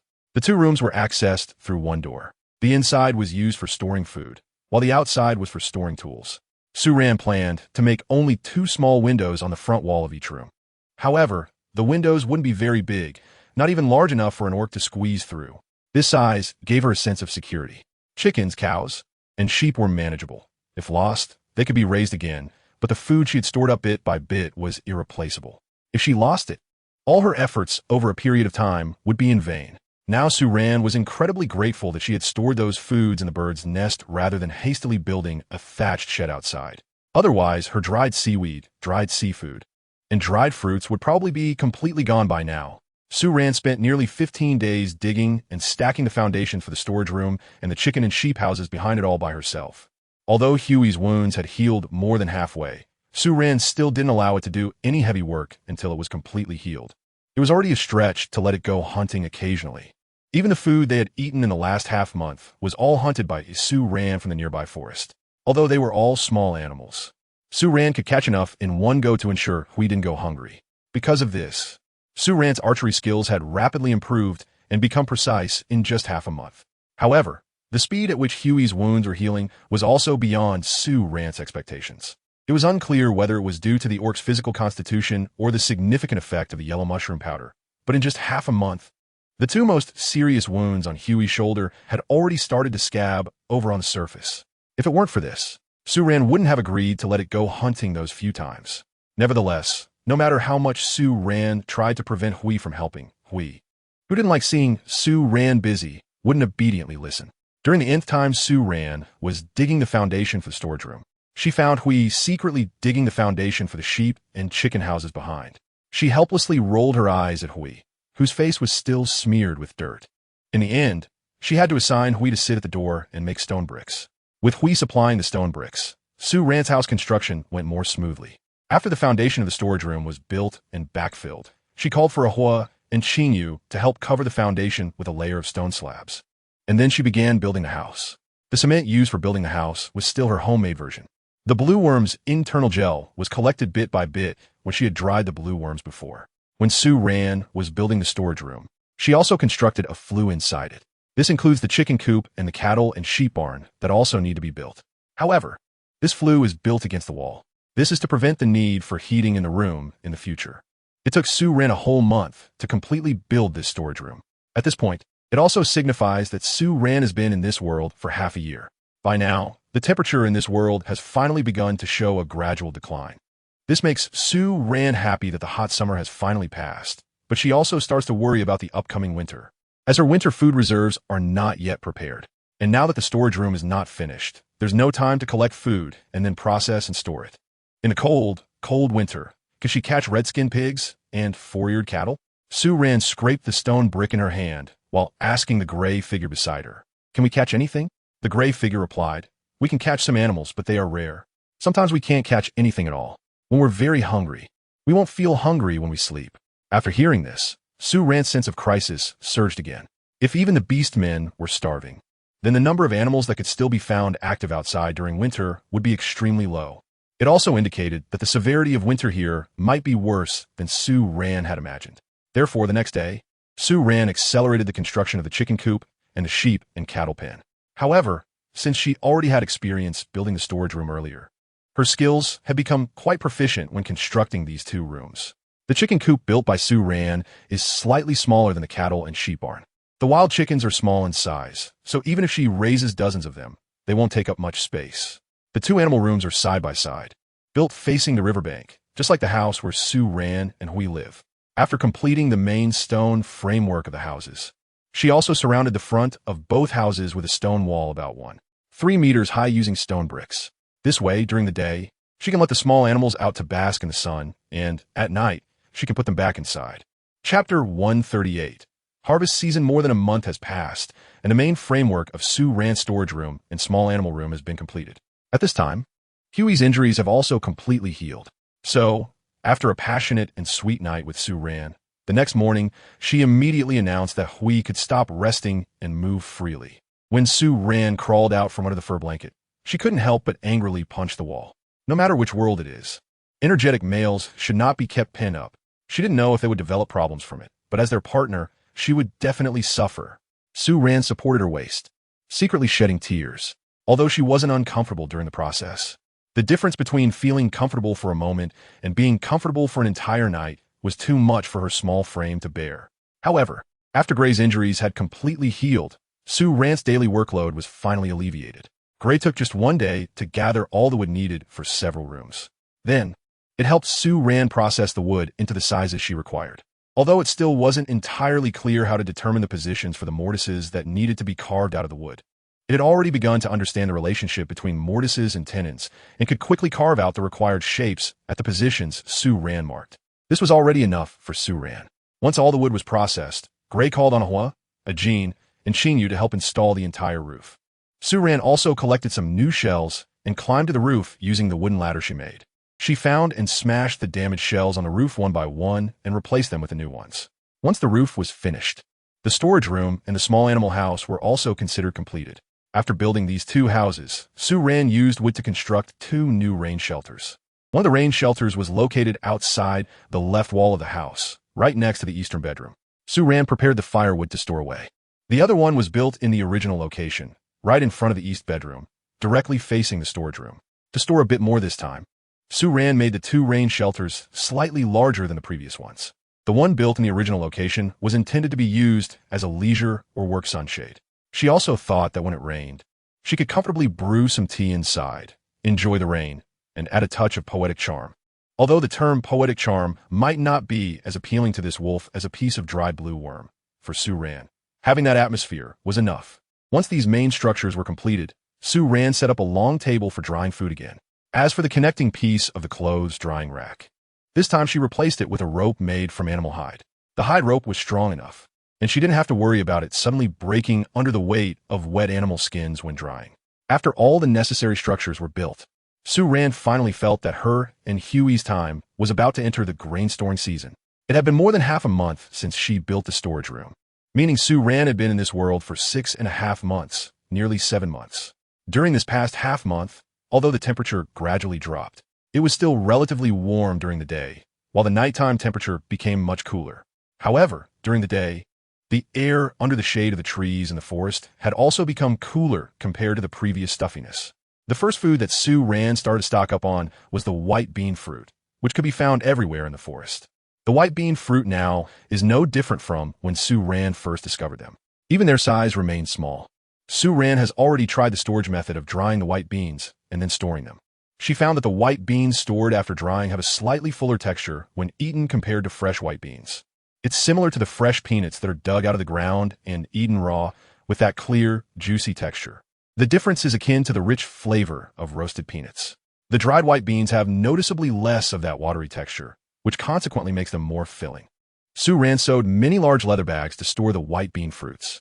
However, after digging up these white bean fruits, she did not immediately pick the fruits from the grass roots. Instead, she packed the whole white bean grass along with the fruits into the leather bags. After bringing them home, she spread them out on the empty ground in front of the house to sunbathe for a day. When she returned in the evening, after dinner, she took advantage of the little time before it got completely dark to pick the white bean fruits from the white bean grass and lay them out on the long table for proper drying. After the small animal house was built for Sue Ran, she caught 2 4-eared cattle, one large and one small, along with a dozen red birds and wild chickens. Sue Ran tried to dry the stems and leaves of the white bean fruit and white bean fruit grass, and then fed them to the small animals at home. She found that both the completely dried white bean fruit grass and white bean fruit were edible for these animals. However, the 4-eared cattle ate both the fruit and the stems and leaves, while the red birds and white wild chickens only ate the small white bean fruits that Sue Ran had discarded because they were too small. Besides white bean fruit grass, the 4-eared cattle also ate dried round-leaf grass and some low shrubs. The dozens of red birds and white wild chickens, on the other hand, would eat green soap fruit powder. This was discovered when Sue Ran, with a try-and-see attitude, mixed green soap fruit powder with water and fed it to the birds. Now, Sue Ran no longer had to worry about the winter feed for the 4-eared cattle, red birds, and white wild chickens. Sue Ran had stored up 12 large animal skin bags of soapberry powder. Unprocessed soapberries were also piled all over the west bedroom.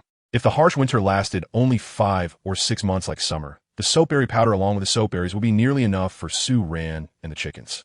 However, if ash were to be added, it wouldn't be sufficient. Besides soapberries, she had also stored abalone, oysters, scallops, and other dried seafood, filling 2 wooden barrels as high as her thighs. This was after she and Ash frequently took some out to eat. She still had a lot of dried blue worms in her hands. During the last few days of the blue worm season, she and Ash spent almost every day by the sea to collect more blue worms for making dried blue worms. So even though they ate frequently, there were still more than 20 bags of dried blue worms stored in the utility room. In addition, Sue Ran had 4 large bags of dried fruits and 2 bags filled with dried fish. Sue Ran planned to make some dried fish and seafood after the white beans were collected enough. In winter, when it's cold, these things are perfect for making soup. Chapter 139. The hope for survival without them. After filling 16 large bee skin bags with white beans, Sue Ran stopped collecting them. However, for the 2 4-eared cows, she cut a lot of the grass leaves off the white beans and dried them all as hay. She tied the hay into bundles using willow branches and then fenced off an area of about 30 square meters on the left side of the house to create a haystack, placing all the hay inside. For this, she also sewed a large bee skin blanket using animal hides, which she placed outside the haystack.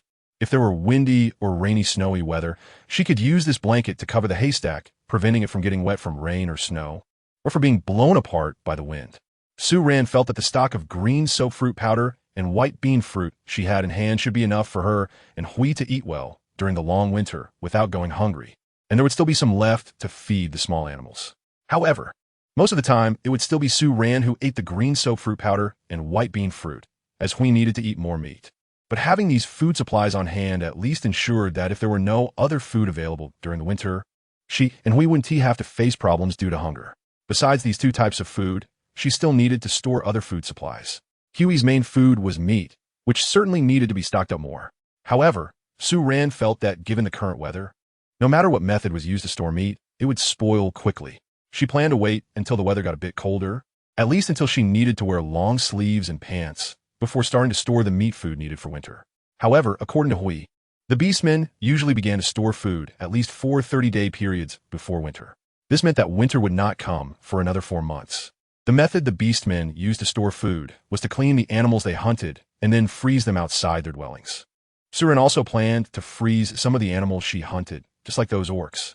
However, by the time she could freeze food, the weather would definitely be very cold. So before that, Sue Ran decided to make some different foods like cured meats and sausages before winter arrived. This would allow her and Gray to change their tastes during the winter. After all, winter is long, and not only is it difficult to obtain different foods at any time, but even hunting for food is also very challenging. According to Gray, every winter, there are still orcs who freeze or starve to death. Although those are mostly older orcs, if it weren't for the cold weather and food shortages, such things wouldn't happen. For this reason, Sue Ran taught some of her food storage methods to Xiao Ju and Yao Yao, hoping that when it comes time to make salted meat and sausages, she could teach them as well. She also hoped they could pass these food storage methods on to the orcs in their community. Sue Rand's actions aimed to help the orcs avoid hunger during the winter. But more importantly, she didn't want herself and Hui, who had plenty of food, to become the focus of the orcs who were struggling with food scarcity during the harsh winter. Although the orcs had been friendly and had shown a strong sense of boundaries so far, any animal facing a life-and-death crisis would instinctively prioritize its own survival over all other rules. In that case, it would be difficult to ensure that if these orcs truly faced an insurmountable crisis this winter, She and Hui wouldn't become their last hope for survival. To mitigate this risk, Sue Ran had Hui promote food preparation methods within the community. Even if the orcs could only learn one method of food preparation, it would reduce the danger She and Hui might face. After collecting white bean fruits over the past few days, Sue Ran decided to make the food that needed to be dried and stored while the weather was still somewhat warm. Additionally, she needed to dig a cellar and collect some vegetables and wild greens to store there. She knew she couldn't go through the long winter without eating any meat. However, she was uncertain about how long the growing season for thick-leaf vegetables and wild cabbage would last. If she stored them now, they might spoil even in the cellar due to the heat. On the other hand, if she didn't store them, she worried that when the cold came, the season would have passed, and she wouldn't be able to find any. To find out the growing season of these wild vegetables, Sue Ran specifically asked Bai and Xiao San. Fortunately, these plant-eating orcs were knowledgeable about it. Not only did they know, but after understanding Sue Ran's intention to store vegetables, Bai even took her to find a new type of vegetable as a reward for sharing the storage methods with her. The vegetable Bai brought Sue Ran to find resembled a radish almost exactly. It was crispy, juicy, and tender, but it lacked much flavor and grew underground. Sue Ran directly calls it a radish. This thing really has a lot of moisture. Sue Ran tried to stew some beef with it, and the taste of the stewed beef was almost no different from that of the radish, just without the spiciness. So she pulled back a lot of this radish, sliced it, and dried it, adding another type of vegetable to her winter food variety. In addition to the radish, Sue Ran also found many thick greens and wild cabbage to dry as well. The color of the thick greens leaves had now turned almost blackish, and the leaves were much thicker than before. Sue Ran felt that the thick vegetables now tasted much better than when she first discovered them, and they even had a slight sweetness when eaten raw. After cleaning up the rotten and bad leaves from the thick vegetables and wild cabbage, she threaded each vegetable whole onto a string and then hung them on the eaves of the storage room and the rain shelter to dry. Once dried, she took them up to the ceiling inside the storage room, ready to take out when needed, to dry as much food as possible at once. Sue Ran set up another long table parallel to the original one, and also erected 4 drying racks in the empty spaces on both sides of the long table. This way, these vegetables, along with the sausages she would make later, could be hung directly on these 4 drying racks without competing for space with the animal hides that also needed drying. Sue Ran took about 10 days to dry 3 large barrels of fruit and 2 barrels of radish. The dried vegetables nearly filled the ceiling of the storage room. She didn't even spare the flowers of the wild cabbage. Instead, she picked them all, dried them, and stored them away to make flower tea. She also dried many sweet leaf tree leaves and vinegar fruits, ground them into powder after drying, and put them into jars to use as sugar when cooking. I have also drawn the floor plan of all the buildings at Sue Ran's residence and posted it in the comment section. Friends who are interested can take a look. Additionally, I would appreciate your support. I've been feeling anxious about the recent drop in data. Chapter 140. Exchange after the dried vegetables were almost stored. Sue Ran didn't rush to do anything else. Instead, she built a small wooden house next to the shed where firewood was kept on the left side of the house. After finishing the small house, she dug a cellar between the sleeping room and the vegetable garden, ensuring it was properly reinforced inside. The small wooden house was intended for storing frozen meat for the winter. It didn't need much insulation. It just had to keep out small animals that might come to steal food during winter. The cellar was dug out for storing fresh vegetables and some wild fruits later on. After completing these 2 tasks, Sue Ran took Gray to the seaside. Although she had 2 buckets of dried seafood stored, it definitely wasn't enough, considering Gray's appetite, plus the fact that she would occasionally take some out as snacks. Sue Ran felt that she should try to dry more seafood while she had the time. At this point, she started to look forward to the end of autumn, eager to try making oyster sauce soon. Sue Ran and Hui have been collecting seafood by the seaside for nearly 10 days before this trip to the beach. Due to the hot weather in the previous period, Sue Ran and Hui had not been to the seaside for nearly 2 to 3 months. Therefore, Sue Ran was not aware of the changes that had occurred by the sea. Upon returning to the seaside, Sue Ran suddenly realized that the seafood they could collect now was noticeably larger than before. Sue Ran specifically took out the spare shells stored at home and compared them with the current oyster and scallop shells, discovering that these shells were obviously more than 2 sizes larger than before. In another 30 days, or a month, they would be even bigger. Gray looked at Sue Ran, who was excitedly holding 2 large scallops up in front of it, and smiled as he held them up too. While gesturing with his hands, he said to her, "Really?" Sue Ran instinctively asked, but she had already believed it in her heart, because she remembered that on Earth, many seafood were at their most plump during the autumn and winter seasons. This time, when collecting seafood, Sue Ran no longer brought back the shells along with the seafood. Previously, she had been thinking about building houses, so every time she went out to collect seafood, she would also bring back some shells. However, now that the houses she needed had been completed, there was no longer a need for so many shells. With less space taken up by the shells, she could fit a lot more seafood meat into the bee skin bags. Now, the division of labor between Sue Ran and Hui was clear. Because the weather was still a bit hot, Hui disliked it very much. It would start to shed skin if exposed to the sun for too long. So, generally, Sue Ran would carry the basket on her back, wearing a straw hat, to collect shells on the beach. Once the basket was full, she would take it to Hui, who was sitting under a rain shelter by the seaside, pour it out for Hui, and let it remove the shells and any dirty parts inside. Sue Ran didn't throw away the discarded parts. Instead, she also packed them into a bee skin bag to take back to feed the redbirds and wild chickens she raised at home. Any that couldn't be eaten immediately would be dried for later to improve the birds' diet in winter. The diet of these poultry animals was quite mixed, which made them easy to raise. Now, Sue Ran had gradually caught over 20 wild chickens and redbirds, totaling more than 40. Among these more than 40 birds, it was evident that about a dozen of them were much larger than the other 20 or so. The reason was that during the processing of food that needed to be stored, Sue Ran had thrown many scraps to them. As a result, the initial dozen wild chickens and redbirds were now all round and plump. Sue Ran even felt that with their current size, even if the feathers on their wings grew back, they wouldn't be able to fly again. Now Sue Ran and Hui could process enough seafood meat each day to fill 2 large animal skin bags.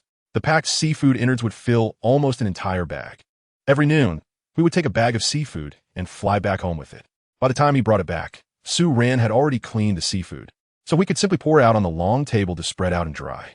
During this time, many orcs in the community learned from Sue Ran's food storage methods, so there were more orcs like Sue Ran and Hui going to the beach to collect seafood. Moreover, since these orcs, like Hui, disliked the current sunlight, most of them would hunt for prey or rest in the woods during the day and only come out to the beach in the afternoon when it started to cool down. As a result, traces of orcs were almost everywhere in the forest by the seaside. This made it seem as though the wild animals that originally lived nearby had collectively vanished. Therefore, during this time, Hui felt very assured, leaving Sue Ran by the beach while he went back to deliver seafood meat, the food that Sue Ran found by the sea. In addition to the shellfish she often saw before and the occasional small octopus, jellyfish, and sea cucumber, has recently included more sea urchins found in the crevices of the rocks.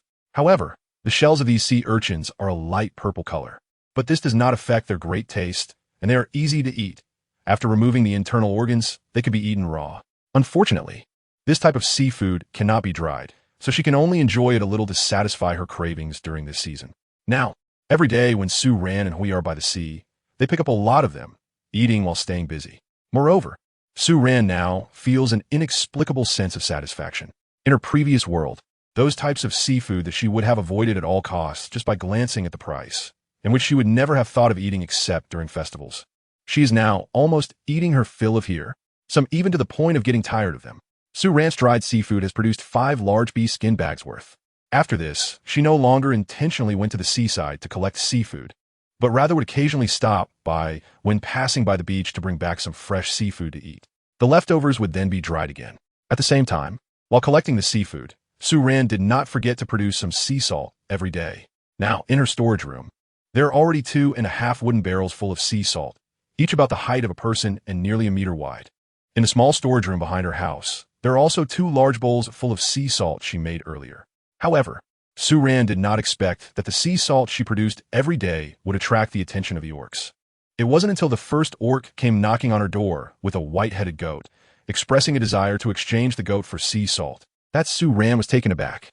Chapter 141. Snow White Fluffy Fleece. Many orcs from the community have come to Sue Ran to exchange salt. In fact, the orcs have already learned how to make salt. Even because the orcs struggled to learn weaving, Sue Ran crocheted some wool fabric using wool yarn, layering them together to create a filtering tool, which she then gifted to them for their use. However, perhaps due to the orcs' lack of patience for activities other than hunting, especially those requiring prolonged attention, many of them have now chosen to directly trade for salt with Sue Ran. Sue Ran did not refuse. When she had surplus salt powder, she didn't mind exchanging it for other items with the orcs. This also helped alleviate some of the burdens on her and Hui in other tasks. Moreover, she later discovered that the orcs were not just trading salt with her. Besides her and Hui, some other orcs in the community had also realized the benefits of salt intake, so they had produced a large amount of sea salt. Most of these orcs who patiently made sea salt were originally herbivorous in their beast forms, such as Shao San and Bai Bai. They were also the ones who actively sought to exchange salt powder with those orcs who lacked the patience to make sea salt. Sue Ran was very pleased with this phenomenon. She had a feeling that although the orcs had always had the habit of bartering, it didn't happen often and only occurred in very rare situations. However, now, perhaps after the frequent trading of salt powder, this kind of transaction behavior would become more common. The act of trading would, therefore, have a significant impact on the lives of the orcs. Sue Ran only took out the 2 pots of sea salt from the small storage room at the back and exchanged them with the orcs. When more orcs came looking for her later, she simply said there was none left.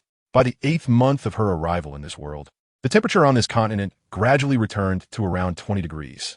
The sudden drop in temperature was very noticeable. On this day, Sue Ran suddenly remembered a type of wild fruit she had seen before. It was that unpalatable wild fruit that grew on the other side of the river, near the black flower mallingrass. The fruit wasn't poisonous, but it was very difficult to eat. After she tasted it, she found it inedible and didn't think much of it, only planning to check back later to see if there were any changes in the fruit. However, she became busy with other matters and forgot about it. Now that she remembered, she wanted to go back and take a look, hoping to discover any new food on the other side of the river as well. So on that day, Sue Ran packed 2 animal skin bags and flew across the river with Hui. The other side of the river had basically not changed much. The black flower mallingrass that could be seen along the way had mostly dried up and died. The leaves of the dead black flower mallingrass were not a wilted yellow, but a grayish-black color. Sue Ran poked at the dry mallingrass leaves with a branch and found that these mallingrass had lost their corrosiveness after dying. Moreover, she discovered some black bean-sized black seeds on many of the dead mallingrass stems and leaves. These should be the fruits of the mallingrass. Sue Ran did not touch these fruits. The black flower horse orchid grass only served to help her corrode some things that she couldn't change the shape of by herself. As for its other effects, Sue Ran had no interest and did not want to try. If she accidentally harmed herself due to a careless attempt, it would not be worth the risk. Hui brought Sue Ran directly to the spot where they came to find the black flower horse orchid grass each time.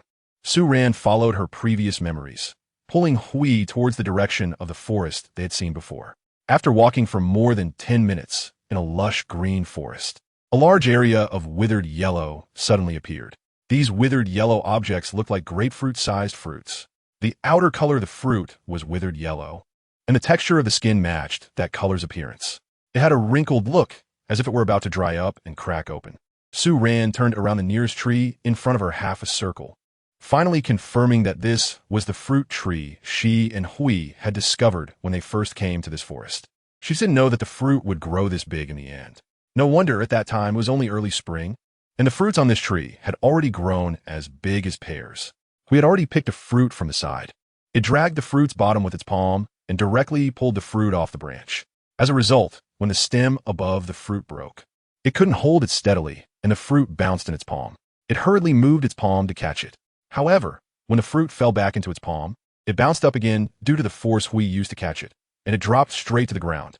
At this moment, Sue Ran looked at the fruit that had fallen on the ground and raised an eyebrow slightly. It seemed like this fruit was very light. Otherwise, it shouldn't have bounced back just from Huey's anxious touch. Oh well, we picked up the fruit from the ground, shook it vigorously in its hand, its face showing curiosity. However, it didn't open the fruit, but directly handed it to Sue Ran. Sue Ran reached out to take it, and at the moment Gray released his hand, her brows slightly moved. Indeed, it was very light. She gently shook the fruit in her palm. The size of this fruit seemed to be similar to that of a large grapefruit, but its weight was less than half that of the grapefruit peel after the flesh had been removed. Sue Ran rubbed her finger against the fruit's skin. The texture was indeed very dry. With just a slight pressure from her finger, she poked a hole in the outer skin. Sue Ran simply decided to break the whole fruit open with her fist through the hole. When she split the 2 halves of the shell apart and saw what was inside, Her eyes widened in surprise.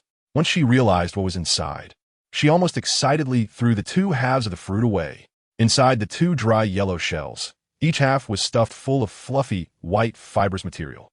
When Sue Ran saw the two clumps, she exclaimed in surprise, "Cotton." Huh?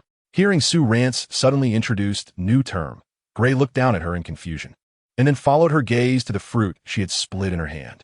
After thinking for 2 seconds, it tried to respond, "Cotton, cotton." The werewolf's voice had a hint of adorable hesitation. Sue Ran looked up and smiled at him, then stuffed half of the fruit into his arms. Gray quickly reached out to catch it. Then, with the half she held, Sue Ran dug out the fluffy substance from inside the fruit shell. The fluffy substance was connected to the shell, but could be easily torn apart. After tearing it apart, the shell revealed some faint, wispy white threads left behind. Sue Ran threw away the half-empty shell and grasped the handful of soft material. Soft, fluffy, and after holding it for a while, it would feel warm. The smile on her face gradually grew larger. Wasn't this cotton? Chapter 142. Just thinking about it is pleasant. Ran, what are you going to do with the cotton? We casually opened a cotton pod, took out the snow-white cotton inside, and stuffed it into the large animal skin bag hanging on her body. While mimicking Sue Ran's actions, she asked, "What are you going to do with the cotton?" "Make clothes out of it, so we can wear them in winter." "With cotton? Hui and Ran won't feel cold in winter." Sue Ran also had a large animal skin bag hanging from her body, and the bottom of the bag was now bulging slightly due to the cotton stuffed inside. Sue Ran's hands moved quickly as she opened the cotton bowls, pulling out the cotton and stuffing it into the animal skin bag with such speed that it almost left an afterimage. "Ow, aren't you cold?" we asked, not understanding why he wasn't feeling cold. After listening to Sue Ran's explanation, we shook his head, indicating that he still didn't understand how Sue Ran's method of using cotton for warmth was supposed to work. Sue Ran thought for a moment and pointed to the animal skin short sleeve she was wearing. "Clothes made of cotton, and a blanket for sleeping made of animal skin turned into cotton will be very warm." After saying that, she paused and looked at Hui. "When it's done, we will know." "Okay." Hui nodded, still a bit confused, but when he heard Sue Ran say she would make him clothes, his tail had already stood up behind him. Sue Ran and the other person were busy on the opposite bank of the river until noon. During this time, we went back to fetch a few animal skin bags.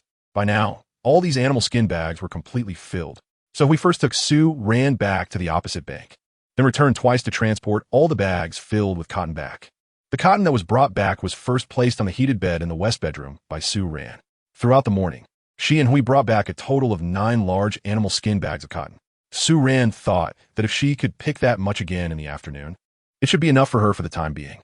After returning home, Sue Ran took out some dried blue worms and dried fruits to eat a little with Gray. After eating, the two of them took a short nap at home before setting off again to pick cotton. They were busy until 5 in the afternoon before returning from the opposite bank of the river. Gray also caught a red-skinned pig over there for dinner today. The cotton they picked today was already enough to fill the fire pit in the west bedroom. Sue Ran thought that first she needed to make a thick blanket with the cotton that could cover the entire fire Kong in the east bedroom.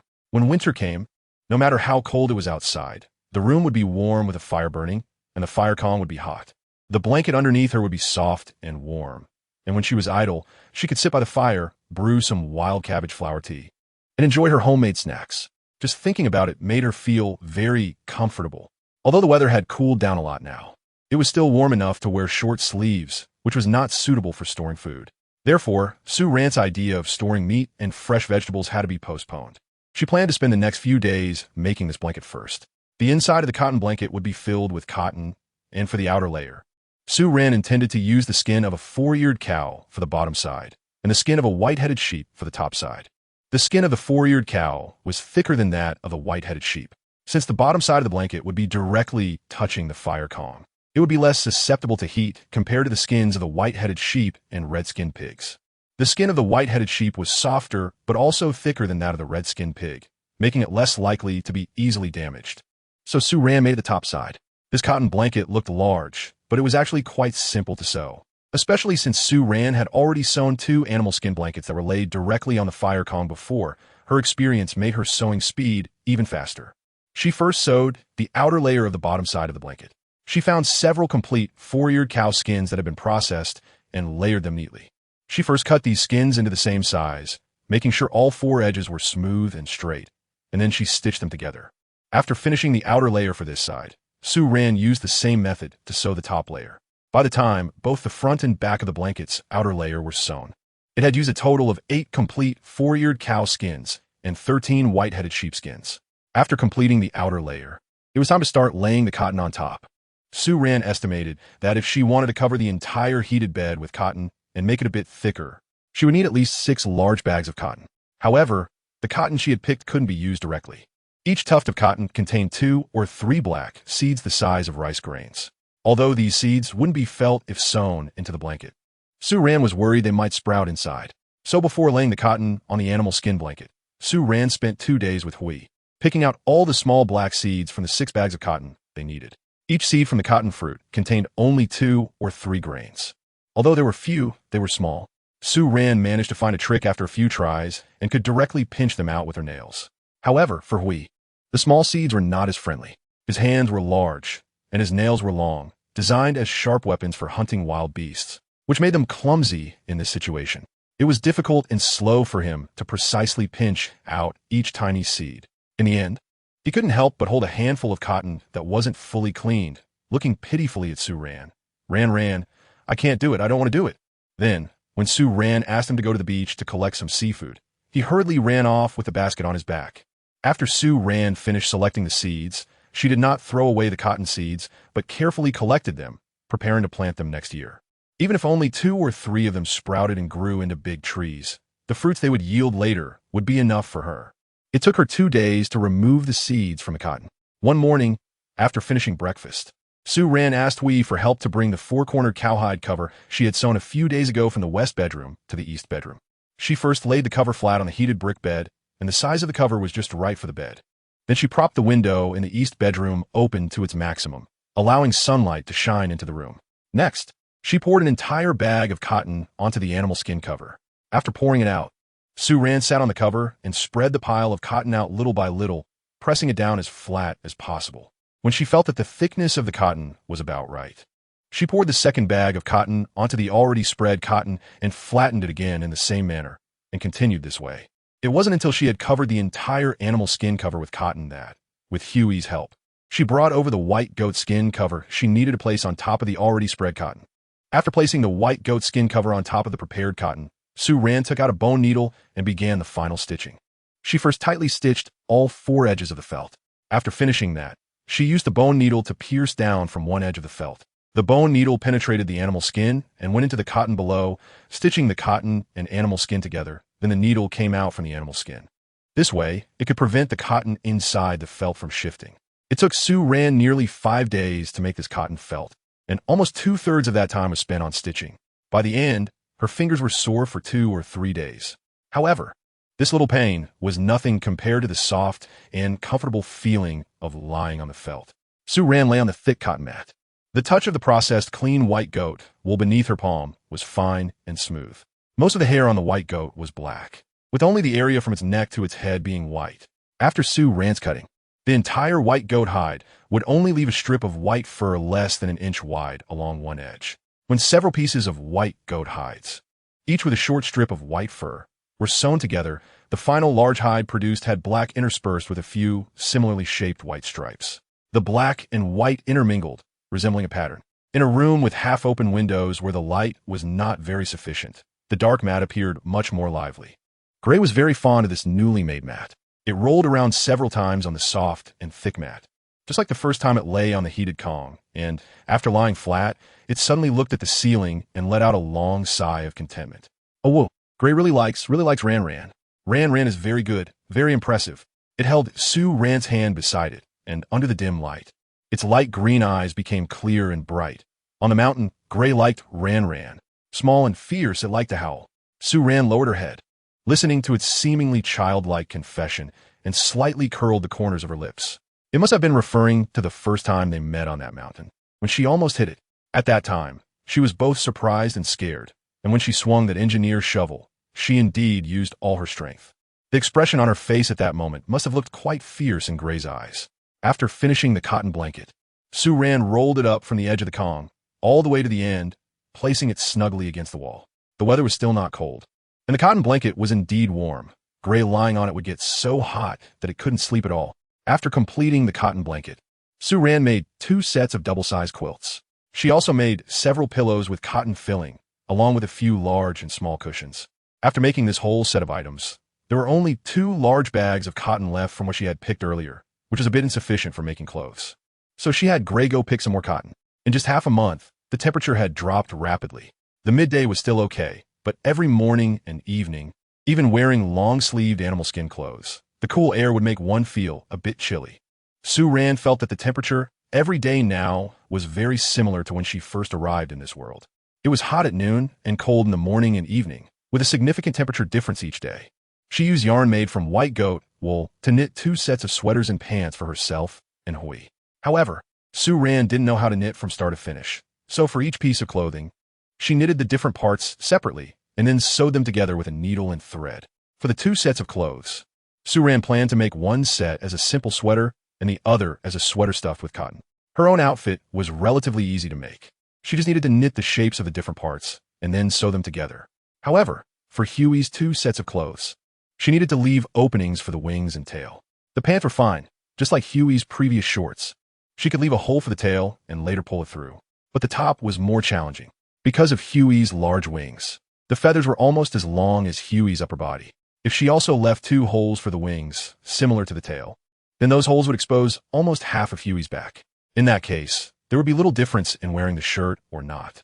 Sue Ran stared at the pair of wings behind Hui for a long time, and in the end, it seemed that Hui was scared by her gaze.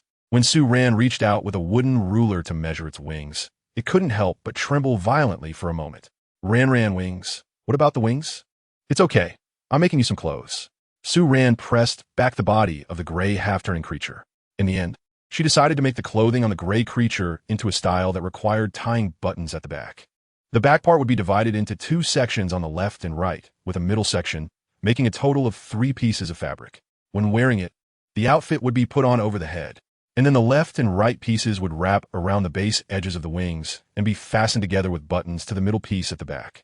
This way, it would solve the problem of needing a large opening to wear it, and there would be no fear of pulling the wings out of the clothing all the time, which could wear down the feathers. As for the 2 outfits she wanted to add cotton to, each piece of clothing would need to be sewn into 2 layers, and then cotton would be laid between the 2 layers of sweater fabric, sewn in place like making felt.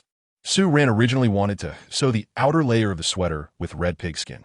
However, she later thought that the clothes worn underneath would be softer with wool yarn. Moreover, the wool yarn she spun was actually quite thin, so the clothes knitted from it wouldn't feel thick and bulky like those made from coarse yarn. Sue Ran made 2 sets of sweaters and pants, one thick and one thin, for herself and Hui. Since time was limited and she still needed to focus on storing food, she could only make these few outfits for now. However, these 2 sets were definitely not enough. Firstly, she and Hui didn't even have extra clothes to change into, and they hadn't made any outer coats or winter shoes yet. But for now, there was no rush. She could take her time to make those once the food storage was more or less done. Having these 2 cotton sweaters would also allow her and Hui to get by for a few days in winter. Chapter 144. Making cooking oil that morning, Sue Ran was buried under the blankets, her face pressed tightly against Huey's warm chest, and she was reluctant to get out of bed. The weather had completely turned cold, with daily temperatures gradually dropping. Sue Ran felt that the weather was getting colder every day compared to the previous one, especially in the early morning. She could feel the cold wind seeping through the gaps in the window, directly hitting the top of her head. Hui had become quite accustomed to her recent tendency to sleep in. Often, before Sue Ran was even awake, it would already pull the blanket over her head, and it would thoughtfully leave a small gap for her, so she wouldn't suffocate under the covers. Sue Ran took a short nap under the blanket. When she woke up again, she wrapped herself in the blanket for a couple of seconds, then quickly got up to get dressed. Her plan for today was to go to the seaside to collect oysters and then try to make oyster sauce at home. It was 7 in the morning, and she intended to leave early. After collecting oysters until noon, she would return home to cook in the afternoon. For breakfast, she had leftover braised beef from yesterday. As the weather got colder, besides the heat-averse beastmen feeling a bit more comfortable, another benefit was that leftover food could now be stored properly. The braised beef was intentionally made in large quantity last night. She had braised half a whole cow. For such a 4-eared cow, if it were roasted in the past, Gray could eat half of it in one sitting. However, now that Gray was also eating white bean fruit, it actually ate much less meat. At first, Sue Ran was a little worried that Gray's change in diet would have some impact on its health. But after eating white bean fruit since summer, Gray showed no abnormalities. This eased Su Ran's mind a bit. Later, she remembered that byten and Shao-san, as herbivorous beastmen, had also eaten white bean fruit before she arrived here. Although there were different types of beastmen than gray, they were more similar to humans in terms of body structure. Therefore, byten and the others eating meat and gray eating plants should both be digestible and absorbable by their bodies normally. The difference was merely a matter of preference. Before 8 in the morning, Su Ran and Gray set off for the seaside together. Now, every time she went out, especially when Gray would carry her off the ground by flying, she always wore the thin sweater she had made beforehand. She also made a hat and a scarf for both herself and Gray, with the hat made from thick cowhide with four-eared cow fur. The short fur of the four-eared cow was exposed outside, while the inside of the hat was lined with a layer of wool crocheted lining, and there was a thin layer of cotton stuffed inside the wool lining. When they set off, Su Ran bundled herself up tightly with the hat and scarf. Otherwise, she feared that once they flew up, the cold wind generated by high-speed flight would freeze her stiff. Now, Su Ran was incredibly grateful to her friend from her original world. It should be noted that she had no interest in knitting at all. However, for 2 years, that friend suddenly became interested in DIY crafts. As a result, the birthday and various holiday gifts Su Ran gave her during those 2 years were all made by watching videos and learning to knit on the spot. Compared to her extreme aversion to cold, Gray had only switched from shorts to three-quarter pants and wore just a large tank top. It seemed that the current season was the most comfortable for beastmen. Su Ran even doubted that by the time deep winter arrived, the cotton clothes and pants she made would still feel hot on her body, or that they wouldn't fit at all. At least now, the cotton quilt they covered themselves with every night, along with the animal skin blanket they used to sleep under, was hardly covered by Hui. Even when Hui sometimes wanted to snuggle with Su Ran and crawled into the quilt, it would only stay for a short while before breaking out in a sweat. Nowadays, Hui only drapes a bit of the animal skin blanket over itself every morning. When they reached the seaside, even though it was already on the ground, it was evident that the air by the sea was much colder than it had been some time ago. Especially today, with the strong wind, Su Ran felt even colder. Yet Hui still seemed unfazed. Even the scarf around its neck was the one Su Ran had insisted on wrapping around it when they set off. The oysters by the sea had indeed grown much larger, just as we had said before. Su Ran picked up an already opened oyster and compared it to her hand, realizing that the oyster meat inside was longer than both of her hands held upright together. She didn't know how large oysters could grow on Earth, but she felt that the oysters in front of her, nearly 30 centimeters long and over 10 centimeters wide, were already beyond her understanding of what oysters should be. Moreover, this was just the size of the oyster meat. She thought that just one would be enough to fill her up. However, while it's great that the oyster meat is large, the shell of the oyster has also grown along with it. Su Ran felt that the current oyster shells could already weigh around 8 to 9 pounds.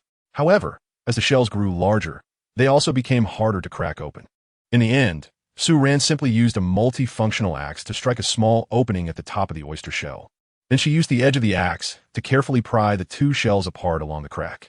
Since the oyster meat had grown large, the two big leather bags quickly filled up with the good oyster meat. When she and Hui returned home, it was only just 10:30 in the morning. After getting home, Su Ran poured all the oysters into a wooden basin and washed each one thoroughly. Once she finished washing them all, she rinsed them again before confidently putting them in the pot to boil. She estimated that these 2 large bags of oysters would need to be cooked in at least 4 batches. So, she lit the fire on both stoves in the house and started boiling the oysters in 2 pots simultaneously, because there was a large quantity of oysters in the pots. She ended up cooking them a little longer after the water boiled. After nearly 50 minutes of cooking, she first scooped out the oyster meat and placed it into 2 empty basins. Although the oyster meat had been cooked for a long time and was slightly less palatable, it was still edible. Su Ran planned to mix some with chili oil to eat later. If she couldn't eat it all, she could save it up to feed the chickens. After all, with the current weather, it wouldn't spoil that quickly. Chapter 145. She's the one taking advantage. After scooping out all the oyster meat, Su Ran took out a large wooden basin. She laid a filter cloth made of white sheep wool over it. Then, she poured all the oyster juice from the 2 pots into the filter cloth for filtering. Once the oyster juice from both pots was filtered, she poured it into the stone pot on the stove in the west bedroom. The oyster juice needed to be simmered over low heat until it thickened, so the fire in the stove had to be kept going. However, if she continued to simmer the oyster juice on the stove in the east bedroom, it would make the heated Kong too hot. Then she and Hui would have to sleep outside because the temperature on the Kong would likely scald their skin. Moreover, After this pot was done, there was still another bag of raw oysters to cook, and she would still need to use the stone pot in the east bedroom. So, to ensure that the Kong wasn't too hot while she and Hui were sleeping, she definitely couldn't use the stove in the east bedroom for simmering the oyster juice. The two large stone pots produced more than half a pot of oyster juice. At this point, the oyster juice could only be simmered over low heat. Taking advantage of this time, Su Ran took some of the freshly cooked oysters, chopped them into small pieces with a knife, and put them into a basin. She then carried it to the back of the house to feed the group of red birds and wild chickens. She also picked up the eggs from the bird's nest. In the chicken coop, she could basically collect more than 30 eggs every day. Among these eggs, the blue-shelled eggs from the white wild chickens were a bit larger, while the red bird's eggs were much smaller. However, although she was collecting many eggs daily, they also ate a lot at once. After all, the werewolf's appetite was considerable. It could eat over 30 eggs in one sitting, not counting the other food it consumed simultaneously. After collecting the eggs, Su Ran sat by the stove, slowly adding firewood while keeping an eye on the pot. Hui was not at home now. With the recent drop in temperature, Su Ran thought it would be a good idea to try salting some meat first. Besides meat, she also wanted to try pickling some wild cabbage and thick leaf vegetables. So at this moment, Hui was out hunting for the meat Su Ran needed. The oyster juice in the pot began to bubble slowly. Su Ran stirred the diminishing oyster juice with a spoon while adding more firewood. Once it was almost ready, she added salt powder and sweet leaf powder to the oyster juice, replacing starch with green soap fruit powder.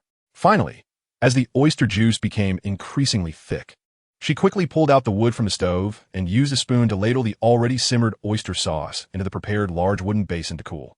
After finishing this pot of oyster sauce, Su Ran used the same method to simmer the remaining bag of raw oysters. The two full animal skin bags of oysters were simmered from noon until nearly 4 in the afternoon before they were completely done. The cooked oysters were first placed in the wooden basin to cool, and once they were completely cool, Su Ran stored them in a stone jar. The 2 batches of oyster sauce yielded nearly a jar in total. Su Ran felt that based on Gray's appetite, this amount of oyster sauce should be enough for them to cook for 2 months. After storing the packed oysters in the back storeroom, Su Ran walked out of the house. During the half-day she spent making the oyster sauce, Gray had already returned with 6 prey. At this moment, it was processing a red-skinned pig by the river that still had its skin on. The weather was gradually getting colder, and the darkness was creeping in earlier. It was now a little past 4 in the afternoon, and the sun was setting in the west, casting a golden light through the forest. From a distance, Su Ran could only see the golden sunlight shining on Gray's smooth back, enveloping its entire body in a dazzling halo. Even its light brown hair seemed to turn golden under the sunlight. TSK. Su Ran looked at the tall, muscular man in the distance and suddenly laughed. Although she was the one who had been brought back, it seemed like she was the one benefiting. She went back to the house and brought out a large wooden basin, which contained an axe and a kitchen knife made of stone. She carried the basin to the side of Hui. By the riverbank, there were already 4 processed and skinned prey laid out. However, these 4 pieces of game were not placed directly on the ground. To avoid dirtying the already processed prey, Hui had actually built a new long table using stone bricks and tree trunks right by the riverbank. Moreover, to accommodate the large-sized game like the red-skinned pig and the 4-eared cow, it even knew to make the table a bit wider. Hui had noticed Su Ran's approach as she walked over.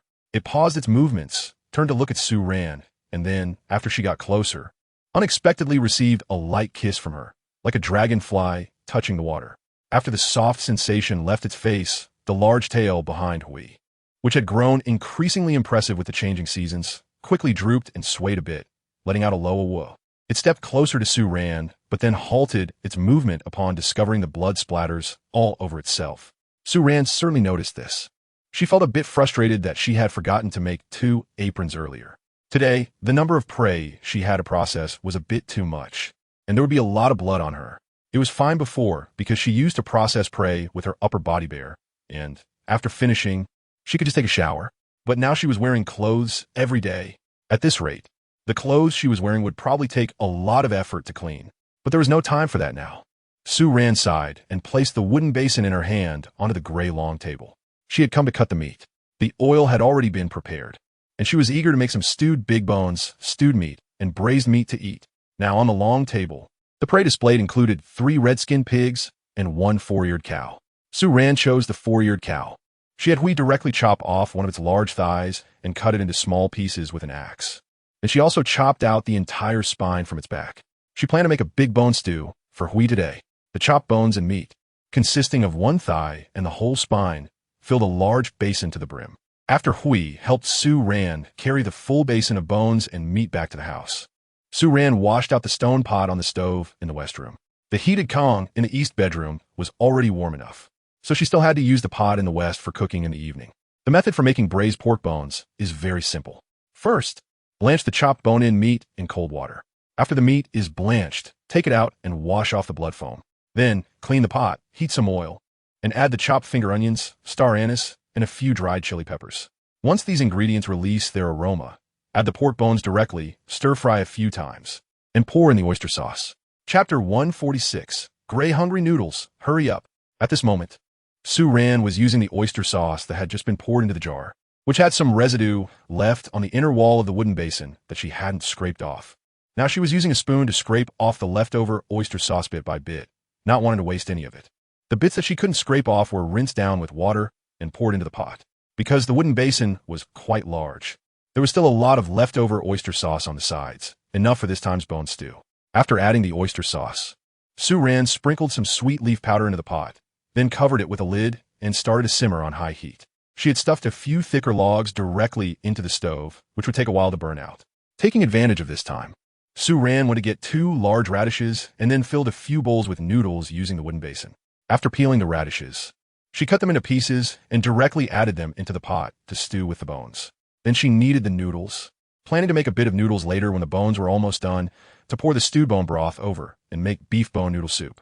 In such cold weather, just thinking about slurping a bowl of steaming hot bone soup noodles and gnawing on a few pieces of tender and fragrant stewed bones felt so comforting. Once the broth in the pot started to boil, Su Ran first added an appropriate amount of salt to the beef bone stew. Then she pulled out 2 logs from under the stove to reduce the fire under the pot, allowing it to continue simmering slowly. After that, she turned around and stuffed the 2 burning logs she held into the stove in the east room. She wanted to fry some chili oil to use when eating noodles later, and it would also be used to mix with the cooked oysters. The chili powder used for frying the chili oil was made from the dried chili peppers that had been ground after drying.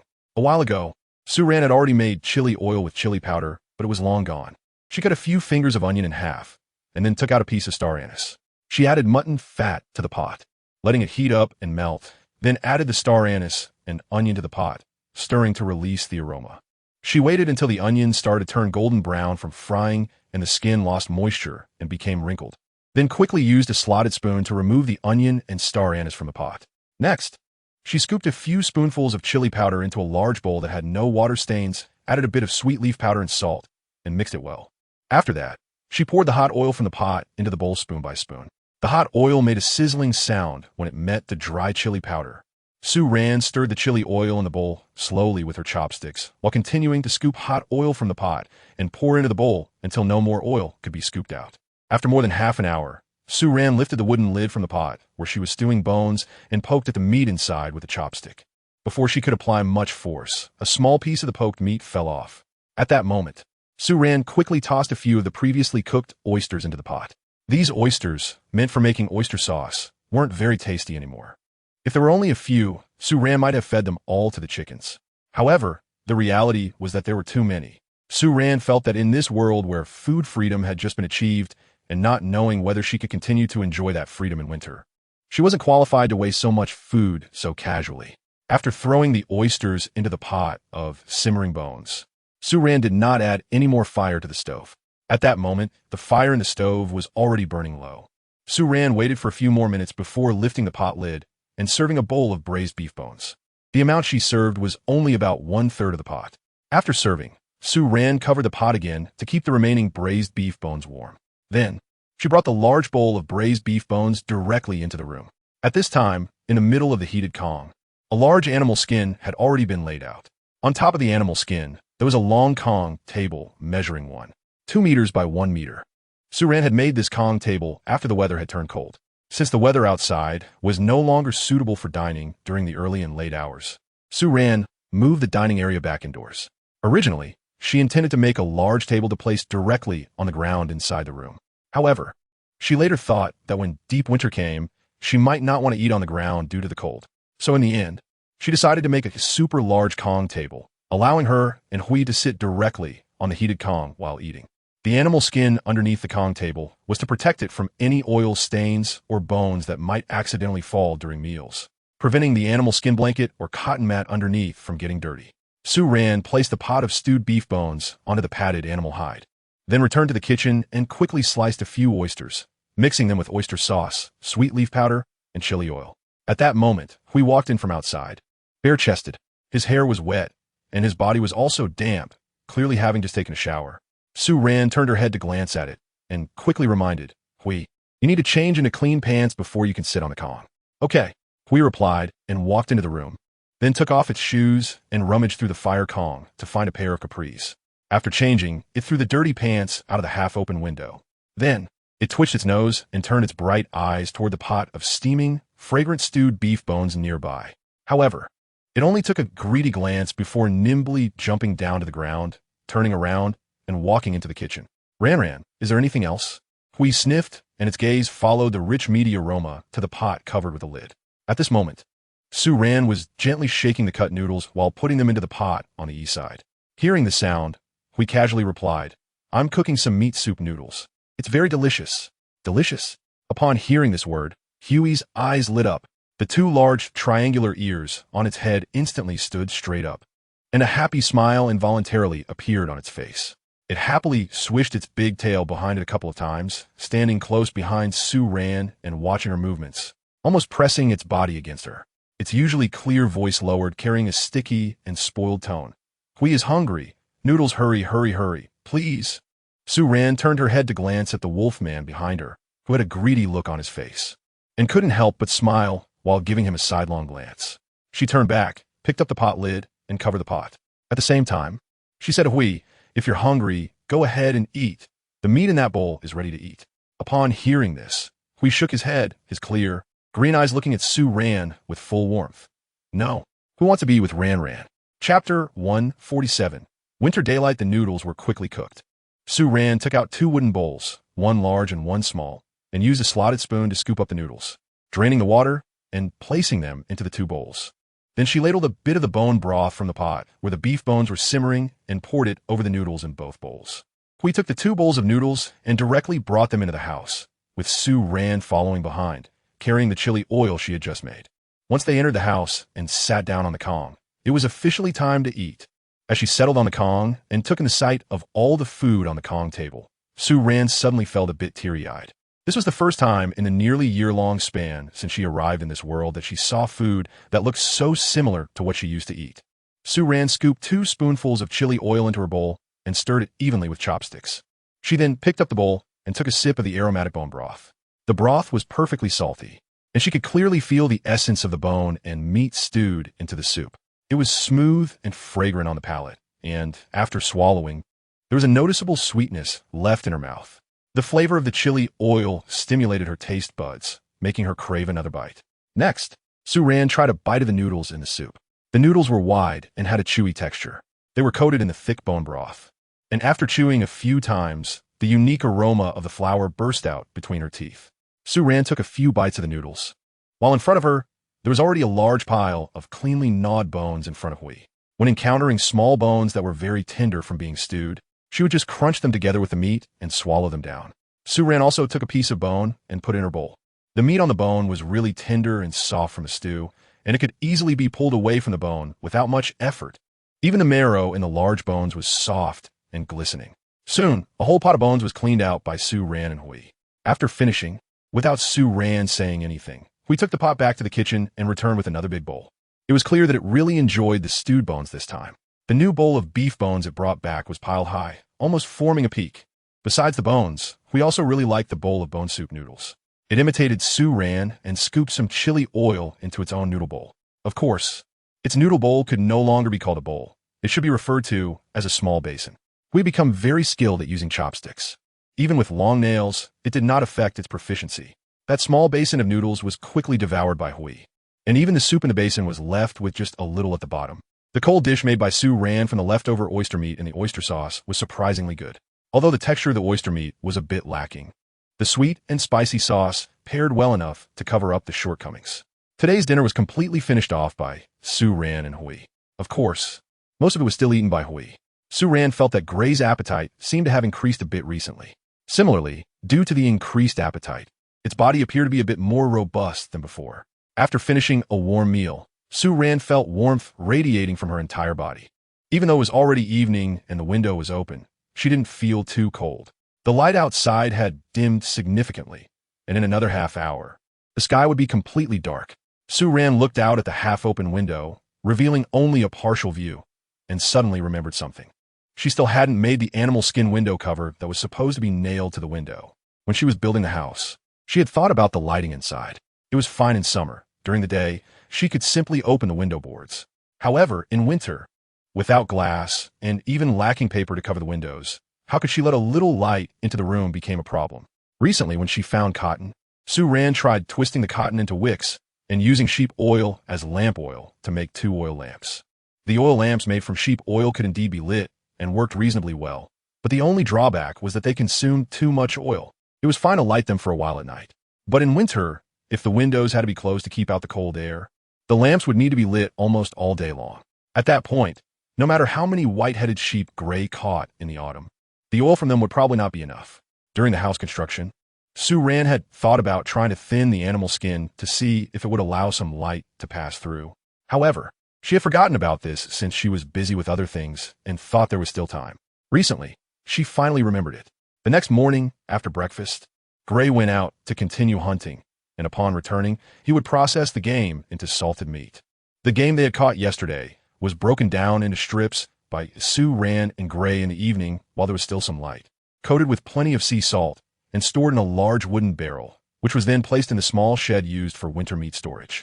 Today, Sue Ran planned to solve the lighting issue for the windows at home. After 10 in the morning, the sunlight outside had brightened up. Sue Ran took out a well-preserved red pig hide from the stored animal skins. The red pig hide is the thinnest among several types of animal skins. Moreover, after being boiled and having the red hairs removed, the surface of the skin underneath the red hairs, which is a powdery color, will become much lighter. The red pig skin in Sue Ran's hands had already been processed. If used to make clothes, it was soft enough. She spread the entire piece of pigskin out and brought it to the window, pressing one edge of the red pigskin against the top frame of the window. In the brilliant sunlight, the pinkish-white hide was already letting some light through. However, Sue Ran still wanted it to be a bit more translucent. She folded the red pigskin and then went outside to bring in all 3 pieces of red pigskin that Gray had skinned from the hunt yesterday. These hides had already been washed and beaten with soapberry seeds after being skinned, but they had not yet undergone boiling and kneading. So, Sue Ran started a fire on the kitchen stove, added water to the pot, and put all the pigskin into it. This time, she boiled the pigskin for a long time, and the longer it cooked, the stronger the smell of the pigskin became. When Gray returned from his first hunt, he even ran into the house, thinking Sue Ran was cooking something to eat. The pigskin had been boiling from 10 in the morning until noon. Sue Ran gently lifted a piece of pigskin from the pot with a wooden stick as thick as her arm to take a look. After deciding it was nearly done, she immediately turned off the heat and scooped several pieces out of the pot one by one. Chapter 148. Curtains with the same translucency as gauzy curtains. The boiled red pigskin was taken out by Sue Ran, and she processed it piece by piece. She tidied up the heated Kong bed in the west bedroom, rolling up the animal skin blanket on top. Then she laid one still steaming piece of pigskin flat on the exposed concrete surface of the Kong, and opened the west bedroom window to its maximum. Now the Kong in the west bedroom was so hot that no one could sit on it. The red pigskin in the room was also steaming, with the heat dispersing throughout the room, making it feel warm even with the window open. At this moment, Sue Ran took out a scallop knife, moved a small stool, and sat on the edge of the Kong to begin scraping the boiled red pigskin. She scraped the inside of the animal skin, in addition to the fat and flesh still clinging to the surface. Sue Ran also needed to scrape off a layer from the skin itself. Since it was to be used as a window covering, any tears in the skin would allow air to leak through, making the window covering unusable. Therefore, she was extremely careful while scraping. Fortunately, the pigskin that had been simmered for a long time had become very soft and tender, but it was just the right consistency to not fall apart at the slightest touch. Scraping it was quite convenient. After about half an hour, Sue Ran scraped out a piece of animal skin that was 1/2 meter long and 30 centimeters wide. She lifted the entire piece of animal skin, took it to the window, and held the scraped piece against the top frame of the window to compare it with the outside. Sure enough, after being thinned out, The translucency of the pigskin immediately increased several degrees. Sue ran felt a surge of joy. She quickly returned and spread out the animal skin, moving even faster to finish processing the remaining parts on it. It took Sue Ran a full 3 hours to complete the first animal skin. By the time she went to get the second piece of red pig skin, the water in the pot had already cooled down considerably. Just then, we returned from the third hunt outside. Sue Ran hurriedly called it over and asked it to help process one of the remaining 2 pieces of red pig skin. With Gray's assistance, the remaining 2 pieces of beast skin were all processed within 2 hours. Then Sue Ran had Gray help spread out the beast skin and place it in front of the open window. It was now 4 in the afternoon, and the light was much dimmer than in the morning. However, this dim light still came through the already scraped, very thin red pig skin from the other side. Although the light coming in was not much and was almost no different from the dim moonlight, Sue Ran felt it was sufficient. After all, when winter really arrived and it got to this time, it would not be long before closing the window and entering the night. The scraped red pigskin could not be used directly. It had to wait until it was dried. Sue Ran didn't rush to cut the several pieces of red pigskin right away, because after the red pigskin dries, the leather will actually shrink a little. She took the processed red pigskins outside to dry, humming a tune softly with a relaxed mood, feeling that she had finally solved the most difficult problem. At Gray's request, they still had stewed bones for dinner tonight. However, instead of using 4-eared beef bones, they switched to red pig bones. Today, Sue Ran didn't make any staple food and directly stewed half a pig, allowing Gray to eat his fill. Sue Ran felt that not only had Gray's body size become a bit larger recently, but even the prey it had brought back from hunting seemed to have grown significantly in size. She thought it might be because these animals were also preparing for winter, so they were trying hard to eat more and accumulate fat to withstand the harshness of winter. This always made Sue Ran feel that the footsteps of winter seemed to be getting closer. After 2 days, the processed red pigskin was completely dry. Early that morning, Sue Ran excitedly carried several pieces of animal skin back into the house and laid them out on the heated bed. The main purpose of these red pigskins was to cover all the windows in the main house where Sue Ran and Gray lived. Inside the main house, including 1 bedroom on each side, 1 kitchen, and 1 small storage room at the back, there were a total of 4 windows. 1 piece of red pigskin was just enough to cover 1 window. Therefore, Sue Ran decided to give up on the small storage room at the back for now and first install the main bedroom and kitchen. Sue Ran still remembered the dimensions of the windows. She measured several pieces of red pigskin to the appropriate size and cut them out using a shell knife.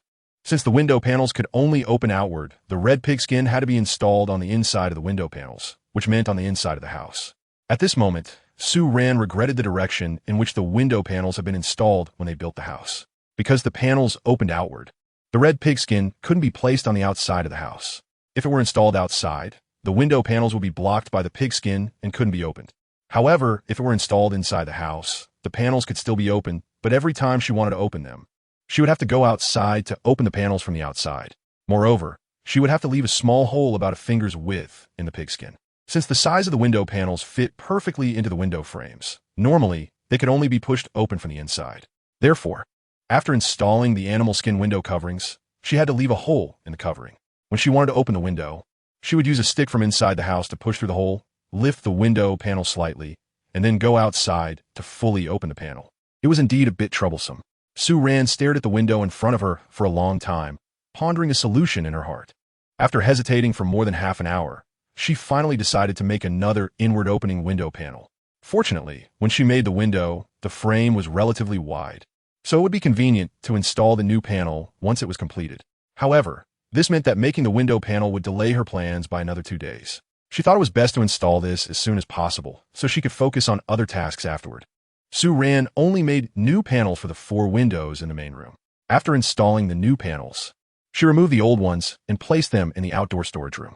She planned to switch the panels back when the weather warmed up next year, because during summer, having the panels open outward would be more comfortable. After installing the panels, Sue Ran began to attach the animal skin window coverings. The installation method was quite simple. She took some of the blue bug innards stored at home, turned them into glue, and applied a circle around the edges of the cut window cover and a circle on the outside of the window frame before directly attaching the entire piece of window covering. Once it was applied and the glue dried inside, the window covering would adhere tightly to the frame. As long as it wasn't heated, the glue wouldn't turn into charcoal, and the window covering wouldn't fall down. Once the window covering was in place, Sue Ran propped up the window panels from inside the room. It was now 12:30 in the afternoon, the time when sunlight was most abundant in the forest. At that moment, the sunlight filtered through the thin animal skin, illuminating the interior of the room, although it didn't provide as much light as clean, transparent glass. Su-Ran was immensely satisfied with the effect of the animal skin window covering, which was almost the same as that of thin, gauzy curtains. Chapter 149. The Disappearance of the Blue Star. Like a signal, the windows with the animal skin coverings included several rooms in the main house and 2 small windows in the storage room. However, Su-Ran did not remake the window panels for those 2 small windows in the storage room, since she and Hui did not live there. Whenever they needed to get something from there, they could simply push the window panels open from the inside and prop them up outside, which wasn't too much trouble. Moreover, when retrieving items, as long as the storage room door was open, the outside light would easily illuminate the interior. As for the small animal room at the back of the house, Su-Ran did not install window coverings there. When building those 2 small animal rooms, she had left about 10 square ventilation holes, each measuring 10 centimeters on the walls at the front and side of the house. Besides these ventilation holes, there were no other windows in the small animal rooms. However, even so, when sunlight streamed in through these ventilation holes, it was enough to see clearly inside. During winter, these ventilation holes didn't need to be blocked. The small animals, which survived well in the wild, were quite cold-resistant. If they could thrive outdoors, there was even less concern for their well-being in a house surrounded by high walls. Once the lighting issue for the winter was resolved, Su-Ran and Hui completely immersed themselves in the busy preparations for winter storage. The small cabin had already stored 4 large barrels of salted meat. In addition, Su-Ran had pickled 2 barrels of wild cabbage using the method for pickling large cabbage. She wasn't sure if she could successfully make the pickled vegetables, so she only made 2 barrels. Now, besides those 2 barrels of pickled vegetables, there were also large patches of wild cabbage and thick lettuce laid out neatly to dry on the ground under the windows of the bedrooms on both sides of the house and in the vacant space of the vegetable garden behind the house. These dried vegetables were to be dried of dew and other moisture before being stored in the cellar behind the house. The vegetables stored in the cellar would be the supply for the winter. 2 days after finishing the window coverings, Su-Ran and Hui went to collect oysters for a few days and then made some oyster sauce at home, including the jar of oyster sauce they had made earlier. Su-Ran now had a total of 7 jars of oyster sauce at home. Besides the oyster sauce, she also made 2 bowls of sea salt. Recently, a lot of sea salt had been used for pickling meat and vegetables, as well as for making oyster sauce. With only a little more than 1 barrel of sea salt left at home for winter, Su-Ran felt a bit uneasy. Busy days went by one after another. When the first yellow leaves fell in the woods, the blue star that hung above the forest quietly disappeared. The disappearance of the blue star was sudden. When Su-Ran discovered it, the once green forest had almost entirely changed to autumn colors. The disappearance of blue star seemed to signal the start of something. From this moment on, the orcs became noticeably more active and busy. They had officially entered the hunting season. After observing the orcs' daily hunting activities, Su-Ran suddenly felt that the food she had collected during this period was simply incomparable to the piles of prey the orcs were accumulating every day. Nowadays, every morning, before Hui set out for a day of hunting, he would go to the river in front of the house to carry water several times, filling the 2 wooden barrels in the house with water for the day's use. Because now, after the orcs returned from hunting, the water in the river could no longer be used. The carcasses of prey piled up high on the riverbank would turn the water near the community blood red. From a high vantage point, one could see that the once crystal-clear river water was half still as clear and transparent as before, while the other half was a hellish red, like molten lava. Recently, the stock of prey in Su-Ran and Huey's home had also been rising sharply. Su-Ran even felt that the newly built small wooden house for storing meat in winter might not be enough to hold the game hunted by Hui. So she called Hui and moved out the barrels of pickled meat and vegetables from the small wooden house, placing them all in the storage room where tools were kept. The tools in the storage room didn't take up much space, making it just right to store the pickled meat. The game that Hui had recently hunted was also not placed in the small wooden house.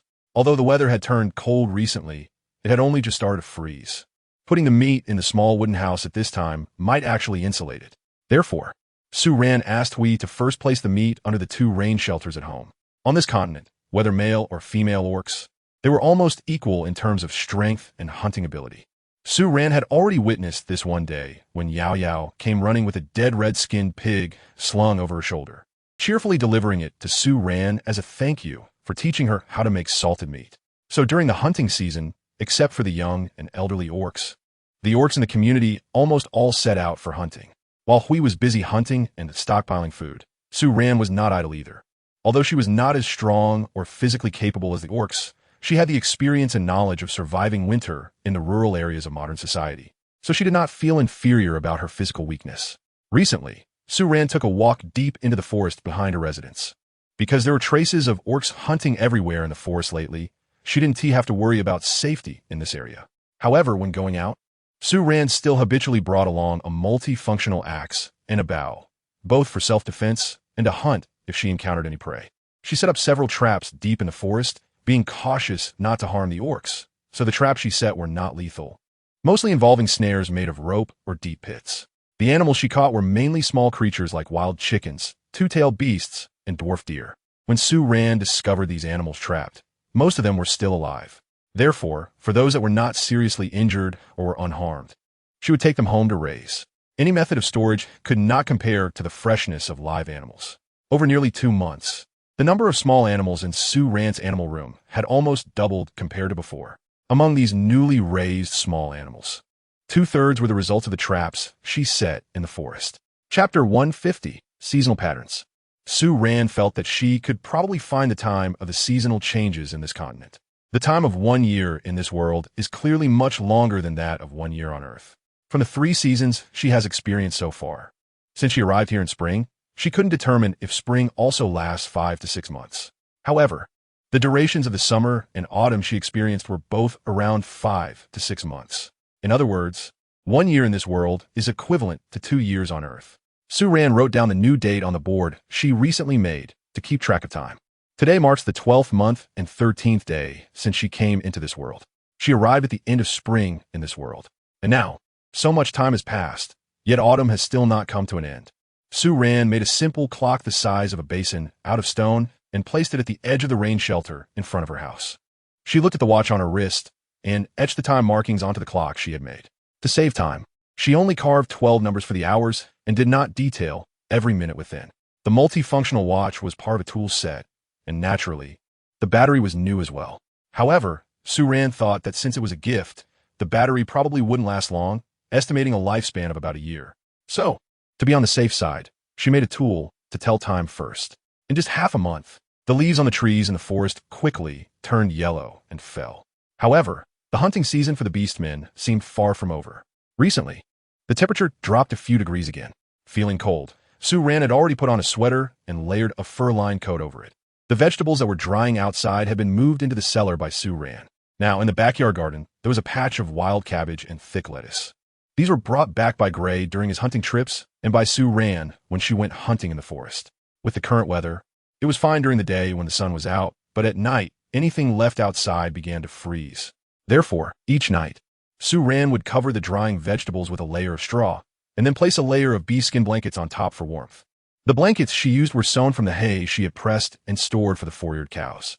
The next morning, she would go to the back and remove the bee skin blankets and straw from the wild vegetables. Besides these leafy greens, Su Ran also dug up many carrots and picked a lot of other wild fruit she could find. Instead of drying these wild fruits, she dug many uncovered wooden boxes and placed the fruits inside, along with the carrots, in the cellar. Among the wild fruits she found, the red-fleshed fruit was the most abundant. After trying to store them for a while, Su Ran discovered that this type of wild fruit was also the least likely to spoil. Besides the red-fleshed fruit, the remaining wild fruits were small peach fruits and a new type of wild fruit discovered in the autumn. This newly discovered wild fruit was quite large, each one as big as a grapefruit. The outer shell of the fruit was dark brown, covered with spikes like those of a durian, but the inside had a whole piece of green flesh. Su Ran really likes the taste of this fruit. The flesh is very tender and sweet, full of juice, and there seems to be a faint hint of milk flavor in it. Unfortunately, she has only found 1 tree of this fruit so far, and she doesn't even know where else there might be such fruit trees. Su Ran named this wild fruit black thorn fruit. She picked all the black thorn fruits from the entire tree and planned to store them in the cellar to eat slowly. Time flew by during the bustling hunting season. In the blink of an eye, the small wooden house she used for storing meat was already filled to the brim with frozen raw meat.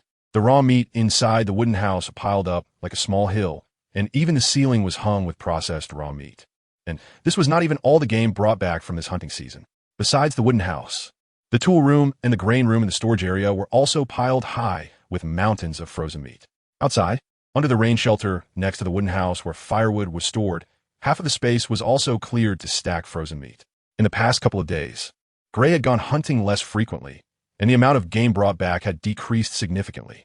After inquiring, Suran learned that slightly larger prey had mostly migrated deeper into the forest and was now quite far from this area. This also signaled the end of the orcs' annual hunting season. After listening to Gray's explanation, Suran felt that the locations near the settlement were too close to the seaside. In winter, it would definitely be colder, so the animals had gone to the deeper parts of the forest where the sea winds couldn't reach to winter. However, thinking about the seaside, she suddenly remembered there was something she hadn't stored. In such a cold winter season, wouldn't it be perfect to freeze seafood for slow consumption? Gray, can we go to the seaside now? Are there still scallops? Suran asked Gray with a bit of uncertainty. As the weather turned colder, Gray's vest and three-quarter pants were finally replaced with a long-sleeve pullover and long pants, to ensure that it wouldn't get cold on its face while flying. Suran even made it 2 cotton masks to switch between. However, wearing the mask did somewhat affect its sense of smell. Even so, Gray still grew fond of the cotton mask after using it for the first time. Suran felt that it might be the cold air dropping to nearly minus 20 degrees during the high-speed flight that had frozen her face. Some seafood is bigger and bigger now. Really? Suran's eyes lit up, and she quickly jumped down from the heated Kong. Let's go get some seafood to freeze. So, after more than 10 minutes, Suran, all bundled up round and fluffy with 2 animal skin bags, set off from home. They left home at 10 in the morning. The sunlight was great today, and it wasn't too cold on the ground. However, when flying high in the air with Hui, the originally gentle breeze and morning sun instantly turned into a fierce cold wind. When they set off, Suran was also wearing a mask just like Hui. But the wind blew so hard that she could only pull the hood of her cloak tightly over her head, burying her entire face in Huey's neck. By the time they reached the seaside, Suran felt like she was about to freeze solid. At that moment, she regretted her decision to come and collect seafood. Now, she just wanted to quickly start a fire and sit in front of it without going anywhere. The thought of having to fly back like this made her want to cry, without tears. Chapter 151. Ran likes it, raise it. Suran built a fire on the beach, and after roasting it for a while, feeling a bit warmer, she took her basket and walked towards the rocky area. There wasn't too much wind at the seaside today, but it was still very cold. When she pried off an abalone hiding in a crevice of the rocks, her fingers touched the seawater, making her feel that the temperature of the seawater had dropped significantly. However, there was still plenty of seafood along the coast, mostly around the rocky areas. The small shellfish that could previously be found in the sand were now almost impossible to see. Today, the seafood Suran found mostly consisted of scallops, oysters, and abalones. Aside from that, she only collected 2 sea snails and a slightly larger octopus weighing about 3 to 4 pounds. The seafood was now much larger in size, so her 2 bags brought by Gray quickly filled up. Just as Suran was gathering a bunch of kelp to take back, Gray, who was doing something on another rock, suddenly stood up and ran towards her, holding something in his hands. Oh, whoa. Ran, look. He held the object up with both hands and pushed it in front of Suran. Suran looked up and found herself locking eyes with a pair of shiny black eyes. It turned out to be a sea turtle. Suran looked at the sea turtle held in Gray's hand. Because its body was restrained, its 4 legs were flailing in the air like flippers. Its neck was stretched out long, and its mouth opened and closed, seemingly wanting to turn its head to bite the person holding it. However, due to the slow movements, the turtle's mouth slowly opened and closed in a biting motion, resembling a sloth from an anime, especially with its pair of shiny black eyes. The whole turtle appeared both silly and cute. Sea turtle? Suran reached out, hesitated for a moment, and gently scratched the neck of the turtle. There was a time when she really enjoyed watching videos of sea turtles getting cleaned to barnacles online, and she thought the slow movements of those sea turtles were very cute. However, Hui, seeing Suran's obviously happy expression, misunderstood her intentions. Suddenly, it lifted one of the turtle's hind legs, holding it up and shaking it in front of Suran, saying, Ran, go back and eat it. Suran, eh? She looked up at Gray in shock, and, after realizing it, quickly looked down at the sea turtle that Gray was holding upside down his hand. Seemingly having given up struggling, she repeatedly waved her hands at Gray, saying, No, Gray, you can't eat this. This is the legendary divine beast. Suran hurriedly took the little sea turtle from Huey's hands. This sea turtle was quite small, only about the size of Huey's 2 palms, which made it even cuter. Although Su Ran had never had any particular beliefs in the past, being a native of She and having read various myths and legends since childhood, she instinctively viewed such animals through a mysterious lens. Moreover, it wasn't just the sea turtle. Perhaps it was because she had read many strange and eerie stories as a child, even when she saw others eating soft-shelled turtles. It would remind her of certain bizarre and horrifying excerpts from those novels. Therefore, when it came to eating, Su Ran had always kept her distance from such animals. Not to mention now, she and Hui didn't lack for a small piece of meat. Why not eat it? This is delicious. Hui looked at Su Ran in confusion, its tail sweeping behind it. From its gaze, it was clear that it had eaten this before. Su Ran, she doesn't eat herself, but it seems she has no reason to stop Hui from eating. But this little guy is actually quite cute. Su Ran hesitated for 2 seconds, struggling with the thought of whether she should prevent Hui from eating this little creature. In the end, she decided against it. She had no reason to ask Hui to change behaviors that were perfectly normal in its world just because she didn't like to eat them. Su Ran stroked the shell of the little turtle in her hand. It seemed to sense that Su Ran meant no harm, and, at that moment, the little turtle obediently stayed in her hand without struggling. However, just then, Hui, who had heard Su Ran's answer, shook his head while looking at her. His eyes full of affirmation. Ran likes it. Its ears on top of its head twitched, and it pointed a finger at the little turtle in Su Ran's hand. Ran likes it? Take care of it. Su Ran was taken aback, not expecting that Hui was referring to this kind of affection. She had always known that perhaps due to the habits formed during hunting, orcs could easily perceive the emotional changes of others. However, Huey's words still surprised her. She could sense that when Hui mentioned raising it, he meant it in the way of keeping a pet, rather than treating it like the wild chickens and 4-eared cattle at home, which were kept as reserves. In the end, Su Ran still did not bring the little sea turtle home. She liked it, but the thought of having to prepare food for it made her give up instantly. She was still struggling to support herself, so she didn't want to add more trouble. The seafood she brought back from the seaside was all poured into a large bucket. Right now, her home didn't have many other things, just these wooden barrels, wooden basins, and wooden jars, stacked one on top of the other, which she had made a lot of since she started winter storage. Anyway, they were all made of wood or stone and didn't cost anything. The bucket was filled with more than half a bucket of water. Su Ran planned to let the seafood spit out the sand first before freezing them. After settling the seafood she brought back, Su Ran returned inside the house. As she sat down, she suddenly felt a bit dizzy since earlier. She thought something was wrong. Was it the wind that made her feel unwell? She hoped she wasn't catching a cold. Su Ran hurriedly raised her hand to touch her forehead, but the warm temperature of her forehead didn't reveal anything significant. However, it's better to be safe than sorry. She quickly climbed onto the heated bed and rummaged through her backpack in the back closet, pulling out a cold medicine and a pill of ibuprofen, swallowing them with hot water. When she participated in the hike, besides the bandaging supplies provided with the gear, she also brought some everyday medications. The only medication she forgot to bring was the antidiarrheal medicine at the end. The others, like pain relievers, fever reducers, anti-inflammatories, and stomach medicine, she had brought either a strip or a small bottle as backup. These medications were still well within their expiration dates and were effective. Right now, Hui was not home, since the weather hadn't yet reached the point where one couldn't go outside. The orcs were still catching and killing fresh food every day and wouldn't touch the supplies stored for winter. After taking the medicine, Su Ran drank a large cup of hot water, and when she felt a bit warmer inside, she spread out her blanket and burrowed into the bedding. Chapter 152, Eating Red Mushrooms. The heat in her body disappeared in the current environmental conditions. Any illness could be lethal for Su Ran. So, the most important thing for her now was to protect herself and prevent any existing symptoms from worsening. As she drifted off to sleep, Su Ran hazily thought that once Hui returned, he would have to take on the responsibility of preparing dinner for the day. Su Ran was asleep when it was only 3 in the afternoon. When she opened her eyes again, it was already dark outside. She was awakened by Hui. In that half-dreaming state, she could feel herself being held in a warm embrace, the familiar scent of green soapberry quickly making her realize that Hui had returned.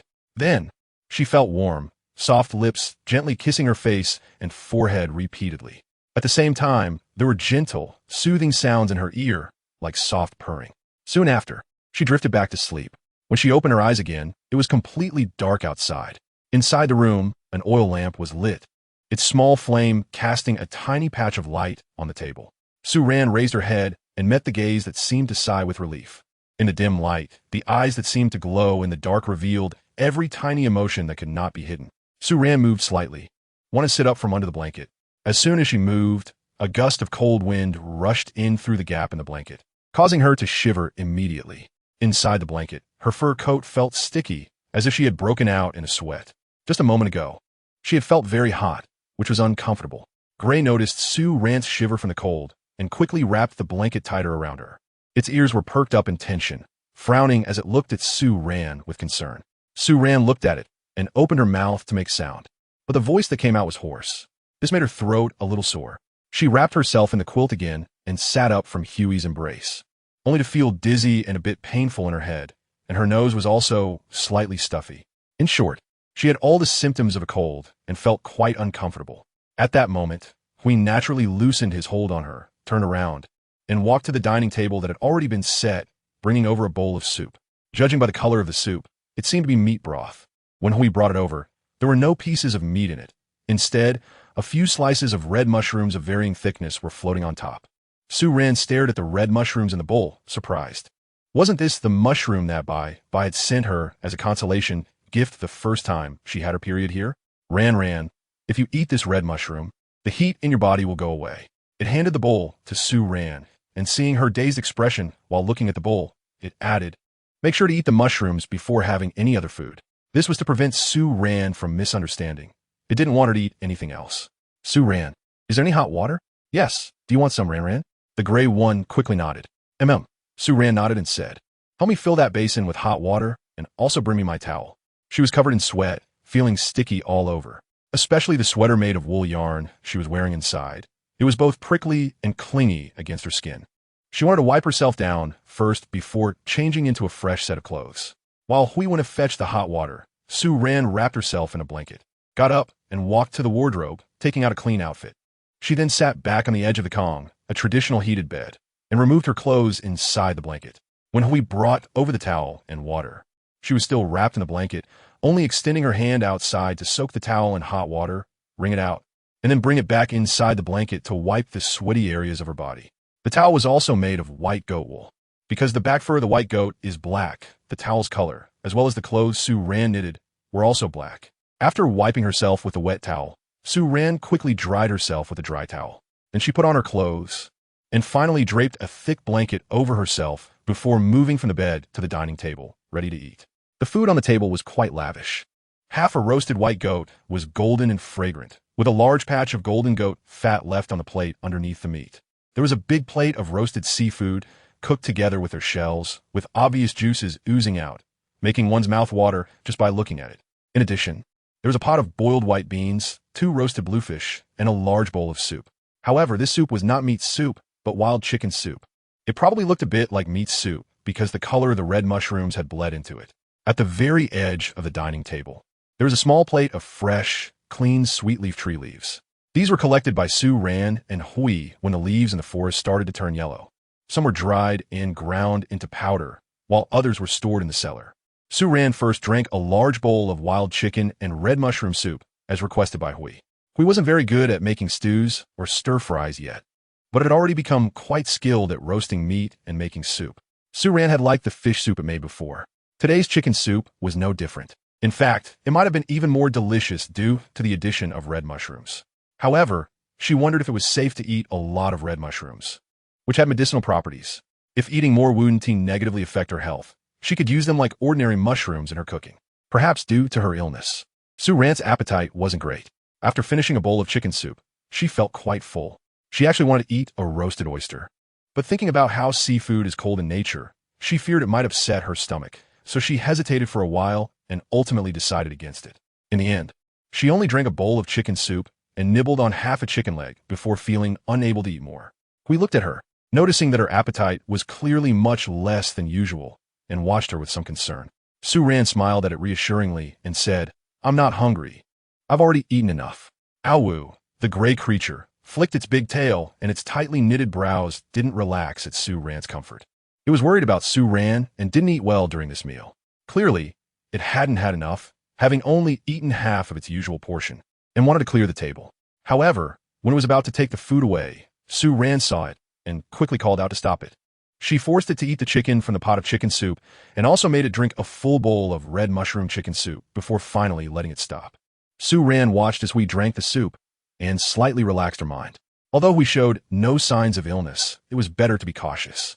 Moreover, it had just eaten the chicken from the soup, and using this red mushroom as an ingredient should be fine as long as it wasn't too frequent and was consumed in moderation. Su Ran felt that the nature of this red mushroom seemed somewhat similar to ginger on Earth, just that the taste was a bit different. Chapter 153, Like a Big Stove. That night, after dinner, Su Ran and Hui got into bed early. Su Ran slept for an entire afternoon during the day, and now she wasn't actually feeling sleepy anymore. However, due to her cold, she still felt uncomfortable, and the room was quite cold, so she found it more comfortable to snuggle under the covers. That night, Hui also covered himself with a quilt, but before doing so, he took off all his clothes. Even so, when he covered himself with the quilt, he still left his outer thigh and arm exposed. Inside the quilt, Su Ran rested her head on Hui's other arm, curling up in his embrace. The warm temperature from Hui felt like a furnace that could maintain a constant temperature, making it particularly cozy on such a cold night. However, thinking about the furnace, Su Ran realized she needed to set up a furnace in the room tomorrow. The weather had already turned cold, and just heating the Kong a bit in the morning and evening was no longer enough to keep the room warm. When she previously set up the Kong, she had left openings at the ends of the Kong in both rooms for conveniently building a furnace later. Since it wasn't needed before, she had blocked them with mud. Now that the weather was so cold, it was time to make use of them. The next morning, when Su Ran woke up, she felt a bit better than the day before. At least her head didn't hurt anymore, and she didn't feel dizzy. However, her nasal congestion and sore throat felt a bit worse. After getting up, she took her medicine again and then laid back down in the quilt. Today's breakfast was still made by Hui. After they finished eating together, Hui told Su Ran that he was taking a bag and going to the beach. Su Ran was lying in the room, and the window shutters were not propped open. Perhaps due to being sick and just having eaten, the blood circulation in her stomach slowed down, and she began to feel drowsy again. As she lay there, she unknowingly fell asleep once more. When she woke up, it was already 10 in the morning. She lay in bed for a while, lost in thought, then got up to neatly fold the blankets, put on her shoes, and went to the window to prop up the shutters. The moment the shutters were propped open, bright sunlight poured through the thin animal skin, instantly illuminating the entire room.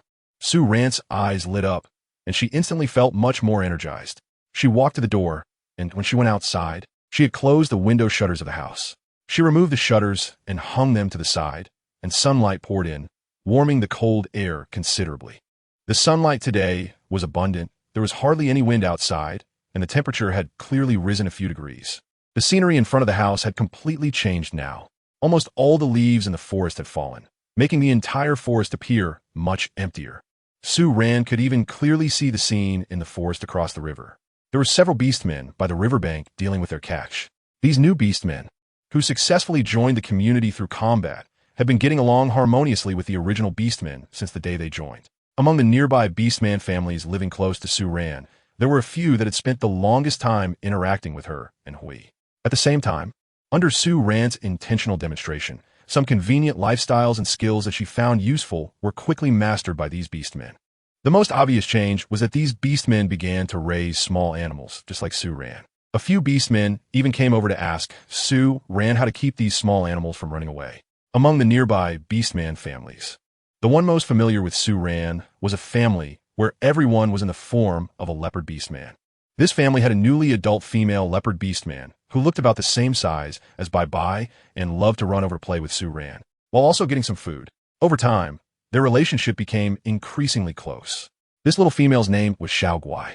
Although her beast form was that of a leopard, her personality was very well behaved, even softer and cuter than the little orange cat beastman. Su Ran stood outside for a while, her black wool sweater warmed by the sun. Then she took a stroll around the vegetable garden and the small animal house at the back of the house.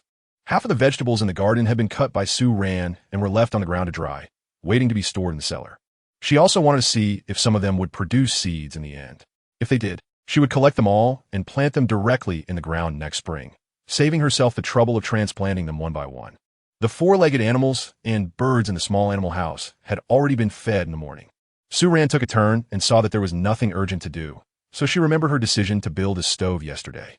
She went to the tool room and took out a backpack, then headed to the back of the house where broken bricks were piled up, filling half of the backpack with stone bricks to bring inside. The west bedroom was currently unoccupied, and Sue Ran had been using it as a storage room. So there was no need to build a stove there for the time being. She made 3 trips with half a backpack of stone bricks, then made some homemade cement outside to bring in, and finally carried in some soil and hay. First, she used tools to scrape off the mud that was stuck to the stove hole at the end of the column. After the mud was removed, a few pieces of broken bricks were revealed, blocking the entrance of the stove hole. Sue Ran reached out to take out the broken bricks, and then began to stack them on the ground to form the shape of a stove.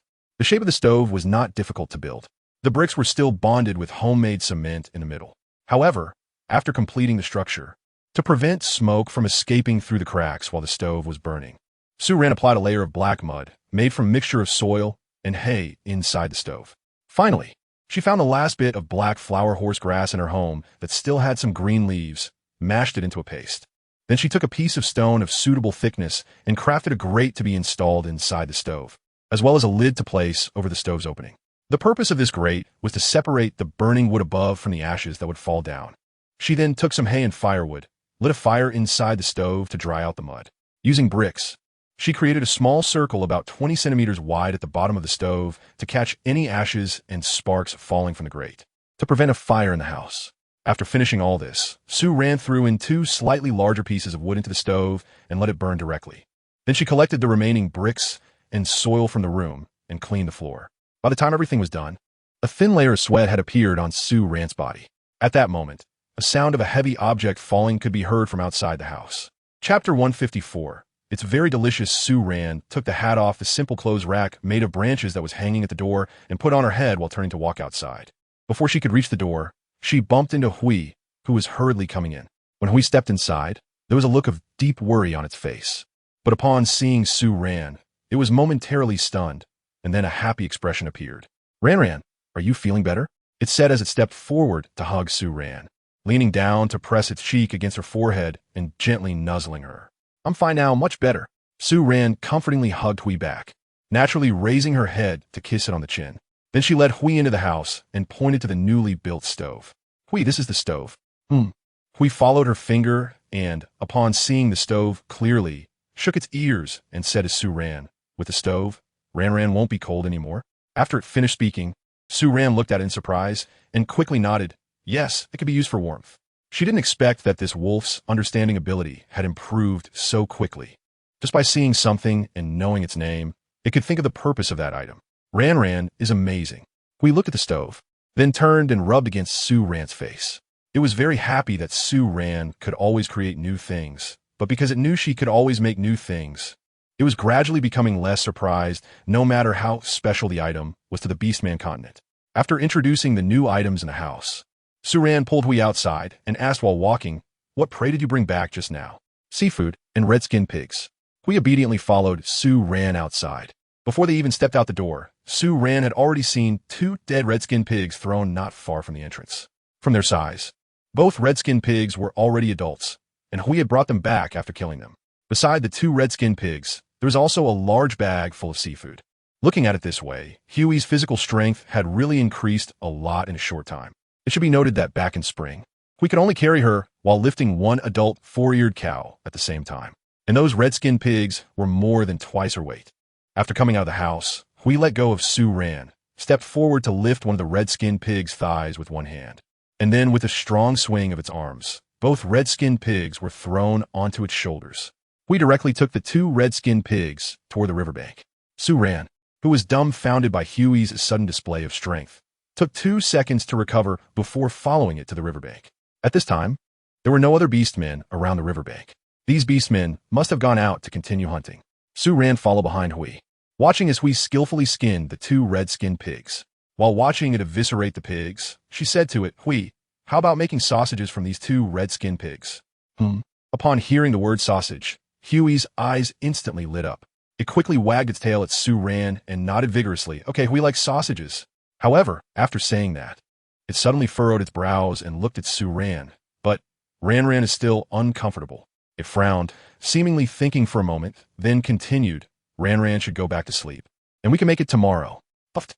Sue Ran looked at the conflicted expression on Huey's face and couldn't help but laugh. She squatted down beside Hui, watching as it answered her while carefully pulling the intestines of the red-skinned pig out bit by bit from its belly. since Su Ran mentioned making sausages. Hui was especially cautious while pulling out the intestines, afraid of tearing the casing. I've been asleep for a long time, and I can't sleep anymore. After laughing, Su Ran continued to say to Hui, let's make some more sausages and freeze them. In winter, we won't have to make them fresh. Instead, we can sit by the stove and fry sausages to eat. As she spoke, Su Ran noticed Huey's very obvious Adam's apple rolling up and down, and she stifled a laugh as she continued. They taste really good. Gulp. The movement of the Adam's apple became even faster. Su Ran couldn't help but laugh again. She no longer teased Hui, but got up and said a few words to Hui before going back to the house to boil water. In a while, she would need water to clean the intestines, and the river water had become very cold now, so it couldn't be washed directly in the river anymore. When Su Ran returned, the firewood in the stove was still burning. She added a few more pieces to it, and, after finishing, she didn't put the lid on the stove, but instead placed a tall stone jar with a handle and a lid on top of it. This was the water kettle that Su Ran usually used to hold boiled water for drinking. In the past, without a stove, she hadn't thought of making a kettle. So for now, she could only use this jar as a temporary replacement. Su Ran boiled 2 pots of water in the stove. Just as the second pot of water finished boiling, she had also finished processing the 2 red-skinned pigs outside. She carried both processed red-skinned pigs back from the riverside and placed them on the long table in front of the house. Su Ran walked over, took out the ash, and brought the small intestines over, placing them in a wooden basin. Then she filled the basin halfway with cold water and set it on the ground next to the rain shelter. After that, she went to the place where the wood ash was stored and brought over a basin of it, pouring half into the basin containing the intestines, and then added a bit of hot water to adjust the water temperature. She then sat down on the floor of the rain shelter and began to rub and wash the intestines. While Su Ran was washing the intestines, Ash had already started to chop the meat filling on its own. Since the quantity of meat needed was quite large, Su Ran didn't ask Ash to chop the meat filling into a paste. Instead, she let it stop when there were still some small particles. Having had many experiences making sausages, and since they were usually made in bulk, both Su Ran and Ash worked busily, but efficiently. After washing the intestines, Su Ran cleaned her hands, went into the house, and brought out Ash's wooden chair, placing it behind it. She first let Ash sit on the chair to chop the filling, and then went to the small cabin. On the left wall, inside the small cabin, several strings of animal intestines were hanging. These were the innards of the prey that Ash had hunted before, which Su Ran had specifically saved for making sausages now. Otherwise, relying solely on the 2 pig intestines from the 2 red-skinned pigs would definitely not be enough. Chapter 155. It's probably the feeling of being in love. The sun set between the trees, and the sky outside began to turn gray. The moment the sunlight disappeared, the cold air spread in all directions. On the roof of Su Ran's small house by the gray-toned riverbank in the evening, white cooking smoke kept rising, blown higher and higher by the evening breeze until it became transparent and disappeared. After a busy afternoon, the sausages made from the 2 red-skinned pigs were finally all cooked and were taken out by Su Ran, hanging them one by one on the drying rack outside. Then she called out to Ash, who wanted to go hunting, telling it that it was getting late and that it shouldn't go hunting tonight. Since they had just cooked sausages, Su Ran also planned to cook all the innards of the 2 red-skinned pigs for dinner. Later, she would catch a few fish from the river to grill, and then go to the small cabin to cut a thigh from a red-skinned pig or a 4-eared cow to make a stew, which would be just about right. Because the weather had been cold recently, both she and Ash had been leaning more towards stewing meat dishes. After cooking and eating, it would feel warm and comfortable all over. Listening to Su Ran, Ash first went into the small cabin and cut off a thigh from the red-skinned pig, which still had some hind meat. Then, it chopped the hind meat into small pieces outside before bringing it inside to Su Ran. After that, it took the fishing tools, a woven basket that Su Ran had failed to make, which had many holes, and walked towards the riverbank. Su Ran was inside the house, separating half of the offal she planned to eat tonight and blanching it in boiling water. In the past, she mostly cooked these offals by roasting them directly or wrapping them in leaves and mud to cook. However, today she wanted to try cooking them together with the stewed meat. To prevent wasting food in case it didn't taste good, she only used a portion of the offal for this method, while the rest would still be cooked in the same way as the grilled fish. We quickly caught a few large fish by the river. By the time he brought them back, the fish had already been gutted and cleaned very well. Su Ran marinated the fish and the entrails to be grilled with some seasonings. It seems that the fish also need to prepare for winter, as the fish living in the river now are much fatter and longer compared to spring and summer. We took the marinated fish and entrails to the outdoor barbecue grill to light the fire and start grilling. Su Ran was inside the house, blanching the chopped redskin pork. and then directly stewing it in the pot. Once the red-skinned pork was stewed, she took off her animal skin apron, walked into the room, and lay down on the heated Kong. Since she had been cooking, the temperature on the Kong was very warm, and it even felt a bit hot to the touch. Su-ran lay on the heated Kong, her eyes closed and feeling a bit lazy.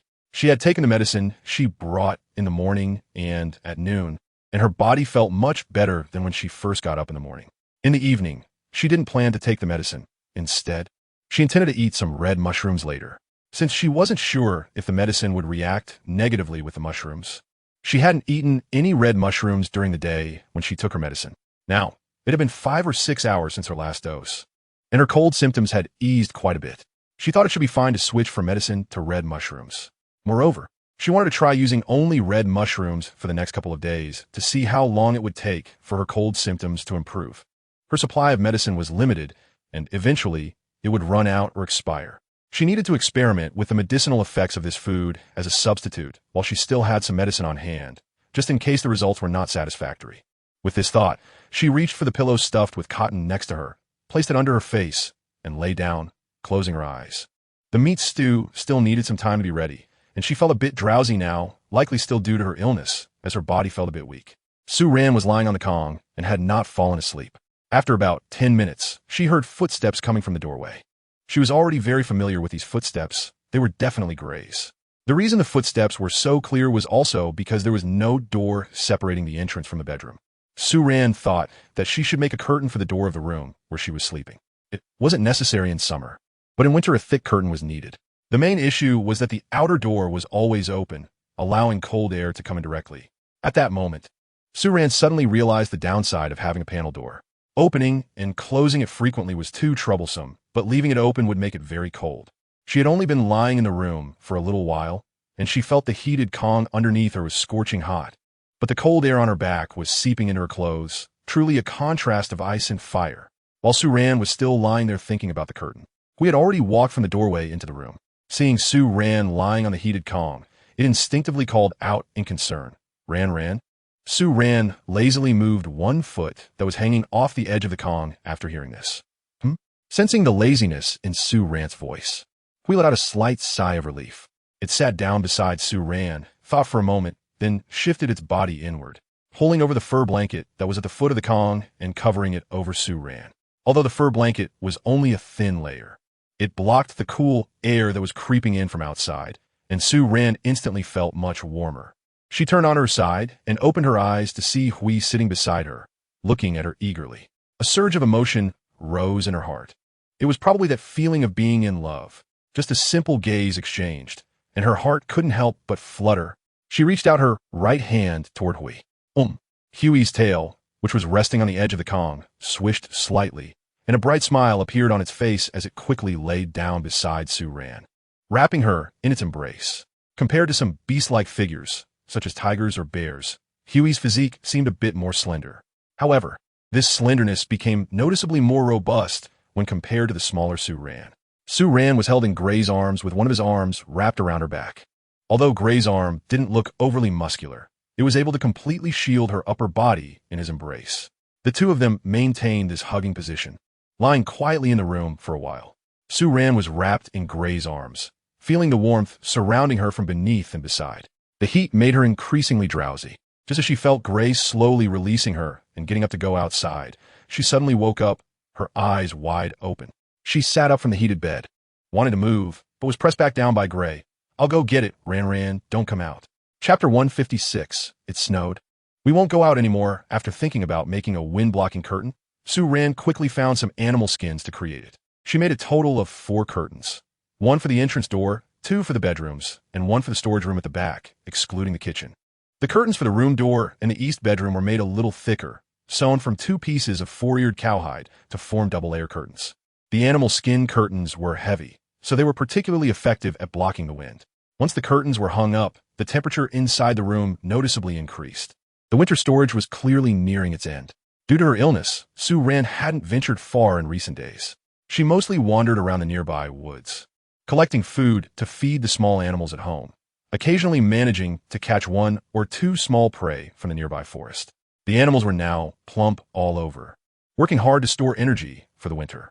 Recently, Gray had also been going out less often. A couple of days ago, he made a few trips to the seaside to pick up some seafood, occasionally bringing back a hunted prey. This morning, when Sue-Ran got up, she discovered that it had actually started to snow outside. It snowed, and the air seemed to be 10 degrees colder than yesterday. Before yesterday, the temperature outside had been hovering around 0 degrees. However, by today, Sue-Ran felt that saying the current temperature was minus 15 degrees was about right. As the old saying goes, snow is not cold, but melting snow is cold. If it's this cold now, won't it be even colder when the snow stops? Sue-Ran was staring blankly at the thin layer of snowflakes already covering the ground outside, when Hui, who had somehow come up behind her, stood there. It glanced at the snowy scene outside, then reached out to let the door curtain that Sue-Ran had opened fall back down. With a beaming smile, it said to Sue-Ran, Ran, it's snowing. Let's not go outside anymore, okay? Sue-Ran looked up at it and quickly realized, are we not going out anymore? Huey's mood was obviously very good, its big tail wagging behind. Its green eyes looked seriously at Sue-Ran. In winter, we don't go out, we eat, sleep, and daze together at home. Wow, it even knows about dazing. Sue-Ran curled her lips and nodded. That's great. Then she pulled Hui back to the bedroom and opened the window by the side. As the window opened, the light from outside shone in, and due to the reflection of the snow on the ground, the light today was noticeably brighter. Hui, is it cold today? Sue-Ran propped up the window board and then suddenly turned her head to ask Hui. Hui almost immediately understood Sue-Ran's meaning. It stood in place for a moment, hesitated for 2 seconds, and nodded. It's a bit cold. Sue-Ran nodded after hearing that, then walked to the heated bed, took off her shoes, and sat down. She got up and walked to the closet behind the bed, opened the closet door, rummaged around inside, and then found a sweater and wool pants she had made for Hui a long time ago. She walked back to the bed and handed them to it. Hui, wear this from now on, and change back to the fur coat when you get hot. Huey's excitement was evident in its eyes when it saw Sue-Ran take out the outfit. Although it had grown to such a size, its personality was still like a child's. Whenever it got something new, it always showed the same anticipation as when it received gifts in the past. This reaction made Sue-Ran feel immensely satisfied each time. It was a sense of fulfillment from being appreciated and loved for her efforts. This wool sweater was the first time Hui was putting it on since it was made. Now, Sue-Ran had already added a fur coat on top of the sweater. The materials for the sweater were made from the wool of a white-headed sheep. Sue-Ran made matching outfits for herself and Hui with the same style. The tops have tight cuffs and a slightly loose fit. The pants are designed as relaxed fit, casual trousers. However, she added a drawstring at the cuffs, which can be tightened and tied after putting them on. This way, the loose trousers feel very comfortable to wear, and when the cuffs are tied, they won't let the wind in. Sue-Ran could even wear a close-fitting, red leather shirt made of pigskin underneath her wool pants and sweater, similar to a thermal shirt. Moreover, it wouldn't feel bulky or uncomfortable underneath. At that moment, when Gray changed into his clothes, Sue-Ran's eyes lit up. In her impression, sweaters, especially the ones she knitted herself, were always hard to wear in a way that looked good. The material of sweaters, which easily appears bulky, tends to make people look short and fat. Including her own outfit, she always felt it wasn't particularly attractive. It was merely for warmth. However, upon seeing Gray in this outfit, she instantly felt that the rough surroundings transformed into something exquisite, reflecting the orc's aura. Gray's tall figure filled out the soft sweater completely. Unlike the animal skin clothing, which was either red, white, light, or earthy tones, the pure black wool sweater on Gray made him appear tall and slender. At the same time, the well-defined shoulder line highlighted the strong chest muscles hidden beneath the fabric. His pants, which were tied at the legs with a rope, gave off a relaxed, tapered pants vibe at first glance. The pants were also supported by his long legs, making them look long and straight. At this moment, Gray's hair was half-tied with a leather thong that Sue-Ran had used. At first glance, ignoring his animal features, he looked almost indistinguishable from a human. Adding his animal traits, however, made him appear even more restrained yet sensual. Ran, make breakfast. Gray was unaware of Sue-Ran's thoughts. He finished putting on his clothes, swished his tail, rubbed against Sue-Ran's cheek, and then gently kissed her lips several times. Let us go get some meat. We'll cook white beans for breakfast. Okay. Gray nodded, turned, and stepped ahead of Sue-Ran, lifting the door curtain as he walked outside. Sue-Ran first grabbed the hat hanging at the door of the bedroom and put on her head, then followed behind Hui and walked outside. There was already about 2 centimeters of snow on the ground, crunching underfoot. The sky was somewhat gloomy at this time, and the snowflakes drifting in the sky were a bit larger than when she had just gotten up in the morning. Sue Ran walked to the rain shelter outside the east bedroom wall, picked up a few pieces of wood from inside, and stacked them together. Then she carried them back into the house and first lit the stove inside. Chapter 157, A Snowball Fight. The first snow on this continent that Sue Ran experienced continued until midnight before finally stopping. The next day, she discovered that the river in front of her house had completely frozen overnight. The ice layer wasn't very thick. A stone the size of a chicken egg could break through it. However, with the recent rapid drop in temperature, Sue Ran felt it wouldn't be long before the river would freeze enough to skate on. But if the river water froze, it would be a bit troublesome for her water supply. So she turned to Gray and asked, "Gray, the river water has frozen into ice. How did you drink water before?" Next to her, Gray was using a stick to poke a hole in the ice, making it larger with the stick. Without lifting its head, it casually replied, "Just eat the ice. You can break the river water with a stone to get ice." Eating ice. Sue Ran turned her head back, and indeed this was the only way. Of course, for convenience, it would also be possible to dig a well. However, since the river was right at her doorstep, there was really no need for that. It was also because Sue Ran was feeling quite lazy. At least for the short term, it wasn't necessary, and she had no intention of digging a well. After Gray poked a hole in the ice, he used a wooden bucket he brought to dip into the river and fill it with water to bring back. He wore a thin pair of red pigskin gloves on his hands, which Sue Ran insisted he wear. Although Gray wasn't afraid of the cold, it didn't mean it wasn't cold, especially since his hands had to be submerged in the icy river water. It was fine now, but who knew if there would be problems as he aged? Sue Ran felt that she finally understood. In the past, during winter, even though she wasn't cold, her parents always thought she was underdressed. She followed behind Hui, stepping into the large footprints left by him, walking home step by step. The snow that fell yesterday was thick. When she stepped in, it almost reached Sue Ran's knees. At the entrance of the house, Sue Ran had already shoveled out a small patch of ground in the morning. Now, Hui was bringing the water he carried back into the house and pouring it into the water tank. Sue Ran took a broom and carried a basket on her back. Walking to the west side of the house, the fodder for the four-eared cows was placed there, and at this moment, a specially sewn animal skin blanket was covering the pile of fodder. Concerned that there might not be enough for the four-eared cows to eat throughout the winter, Sue Ran had collected a lot more and now divided it into two piles on the ground. She walked to the nearest pile of hay and used the broom to sweep the snow off the animal skin blanket covering it, letting it fall to the ground. She couldn't reach the higher spots, so she left them for now.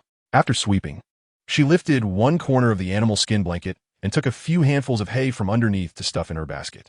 Once the basket was full, she covered the animal skin blanket back and carried the basket around to the east side of the house, heading towards the small animal room at the back. Inside the small animal room, the larger animals included two four-eared cows and a red-skinned pig. Along with these three animals lived three two-tailed beasts and a dwarf deer. Most of the hay that Sue Ran took was dried white bean grass from autumn. The four-eared cattle and the short-legged deer both eat grass leaves, while the red pigs need to be fed separately. Although the two-tailed beasts do not eat grass leaves, they will search through the dry grass for any white beans that haven't been picked clean. However, the white beans and the hay fed to the four-eared cattle and short-legged deer are definitely not enough for the several two-tailed beasts to eat. So later, Sue Ran had to get some additional food to feed these animals again. Among these small animals, one of the four-eared cattle was just a calf when it was first caught, and now, after a few months, it has grown quite a bit. Among the three two-tailed beasts, two of them had broken off a tail when they were captured. Now both of their new tails have grown back, but one is still long while the other is short. After feeding these animals, Sue Ran went back to get some food for the red pigs and the little birds next door. Then she mixed some warm water and fed them one by one. After all the feeding was done, she returned to the front just in time to see Hui coming out of the small cabin holding a white-headed sheep. Ran, are we stewing the white-headed sheep today? He was holding onto the sheep's thigh, and now that the weather is cold, the stored prey has all frozen solid like bricks. Sound good. Sue Ran looked at Gray's expectant eyes and nodded in agreement. The meat on the old goat was quite fatty with a lot of grease. So every time she stewed it, Sue Ran would cut off a bit of the larger fat from the belly, saving it to render into goat oil or for other dishes. Today, she planned to render this piece into goat oil and then mix the fried residue to have as a snack during the day when there was nothing to do. Since Gray mentioned they wouldn't need to go out anymore, Sue Ran and the others officially entered winter and began their winter rest period. With suddenly having free time and less labor during the day, they found they were less hungry as well. The breakfast was made at a leisurely pace, and by the time Sue Ran and Gray sat down to eat, it was already past 9:30 in the morning. After finishing their meal, Sue Ran took Gray outside. She handed Gray a bone shovel and pointed to the snow on the roof. Gray pushed the snow down from the roof, and also from the storage room and the little animal room. Okay, Gray looked up at the roof, where the pure white snow was illuminated by the sunlight, dazzlingly bright.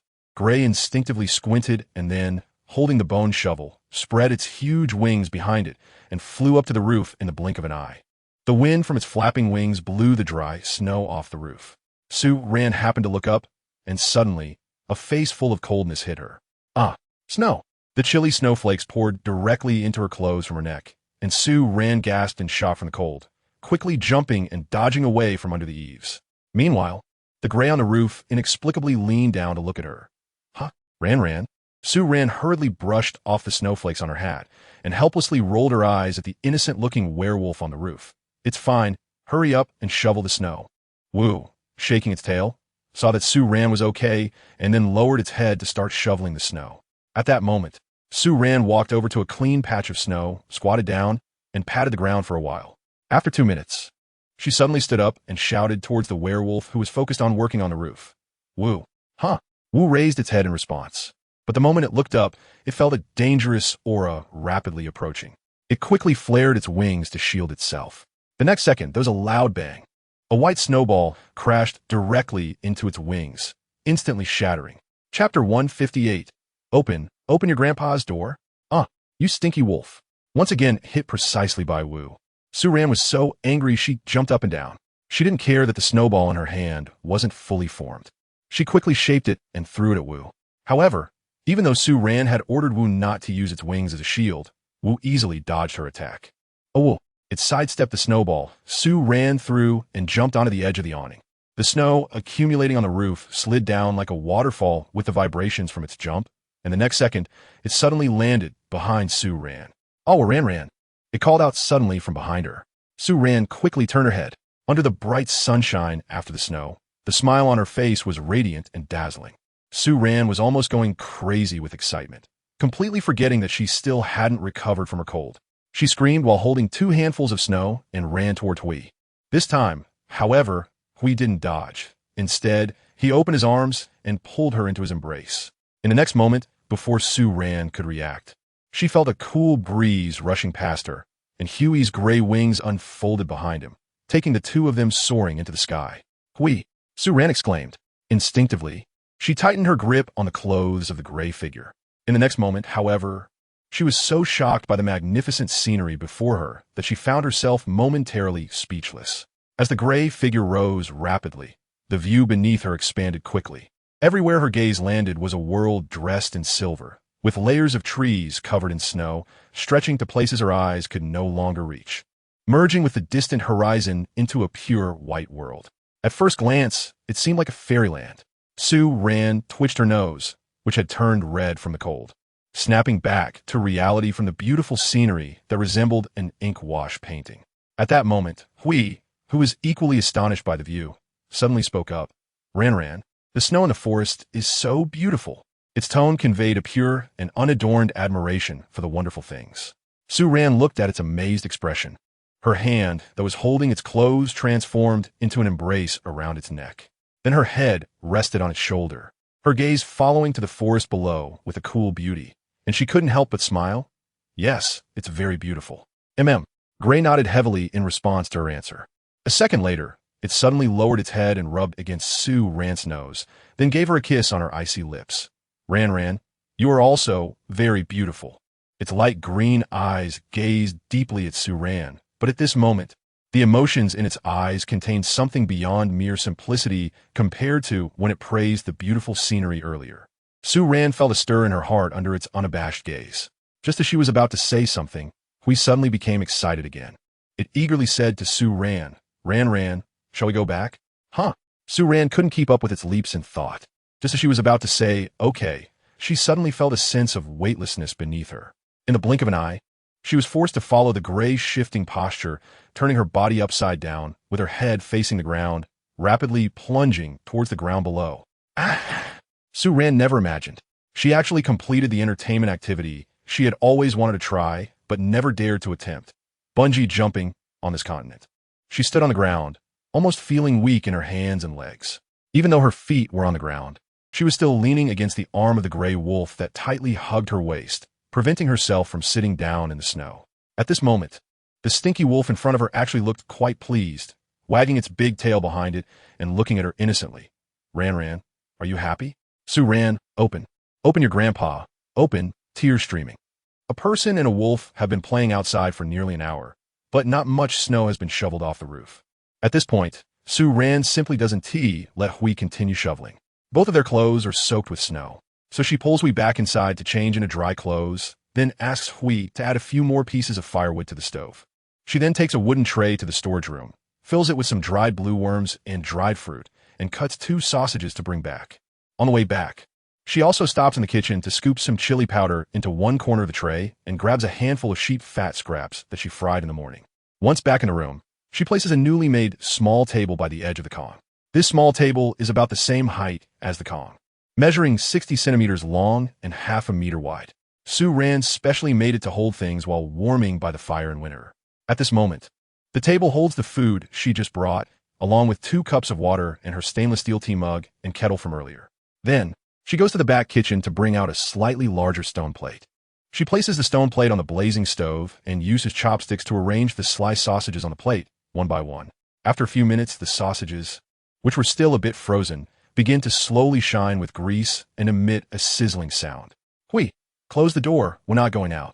Sue Ran took off her shoes and climbed onto the heated brick bed, took out 2 animal skin blankets from the closet, and then sat at the flue of the stove, which was the position above the original cooking pit. The stove was burning inside, and this spot was the hottest place on the heated bed. She reached out and picked a piece of dried blue bug from the plate, filled with dried fruits, and stuffed it in her mouth. And then she saw Hui walking in with a stone bowl. What is that? She leaned over to take a look and soon discovered that it was the fish soup made this morning. The fish soup was filled to the brim with red mushrooms. She had specially simmered this fish soup in the morning to use as medicine. For the past couple of days, she had been heating a bowl of red mushroom soup morning, noon, and night, which Hui had remembered, so now that he was back in the room, he hurriedly brought her a bowl, heated up a bit before drinking. Hui said as he placed the soup bowl on the empty space on the stove. He then took off his shoes and sat down beside Sue Ran. Because of the reflection of the snow outside, the sunlight coming through the animal skin window paper was very bright, and the room was quite well lit. The firewood in the stove was burning, occasionally making crackling sounds. The sausages sizzling on the stone plate had started to make a hissing sound, and the edges of the sausages had become crispy and fragrant from the oil rendered out during cooking. Sue Ran used 2 chopsticks, poking one piece up and dipping both pieces of sausage in the chili powder on the plate. Then she handed one piece to Gui's mouth. Gui was slowly putting a piece of blue worm jerky into its mouth and instinctively opened its mouth when it bit into the crispy and fragrant sausage slice. Its eyes lit up with surprise. Delicious. Chapter 159. The yearning for the old home after several days of consuming various red mushroom soups, stir-fried mushrooms, and roasted mushrooms. Sue Ran's cold finally completely healed. The medicinal effects of the red mushrooms were surprisingly good for her. Once she fully recovered, she carefully stored the small basket of leftover red mushrooms at home. The winter here lasts nearly 5 to 6 months, and these red mushrooms would be the only medicine available during that time. Even though she was tempted to take out a few to eat, she couldn't. After the snowfall a couple of days ago, the forest had completely entered winter. The river in front of the house had frozen over in just a few days, with an ice layer thick enough to support the safe passage of people and animals. Now, every day, when Hui went to fetch water, he had to walk to a deeper part of the river, using a stone axe to break the ice layer open at least 20 centimeters and make the hole larger to reach the water beneath the ice. Even so, this was still not the coldest time on this continent. If some more time passed, the ice layer would likely freeze even thicker, soon reaching the thickness that Hui mentioned for eating ice.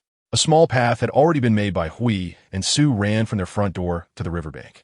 At this moment, there was still some accumulated snow on both sides of the path that hadn't completely melted. It was a sunny day, early in the morning. After finishing breakfast, Sue Ran came out of the house and went to the storage room to get some tools. Since the onset of winter, she and Hui had completely relaxed. Sue Ran originally thought that she would just eat and drink during this winter, doing nothing and relaxing well. However, after a few days of such rest, she felt that it was impossible to truly relax, because outside the house, there were outdoor chores, and when she was indoors, there were indoor tasks. She even had a feeling that if she continued to be idle this winter, She might not make it to spring next year before being completely drained by the energetic big gray wolf at home.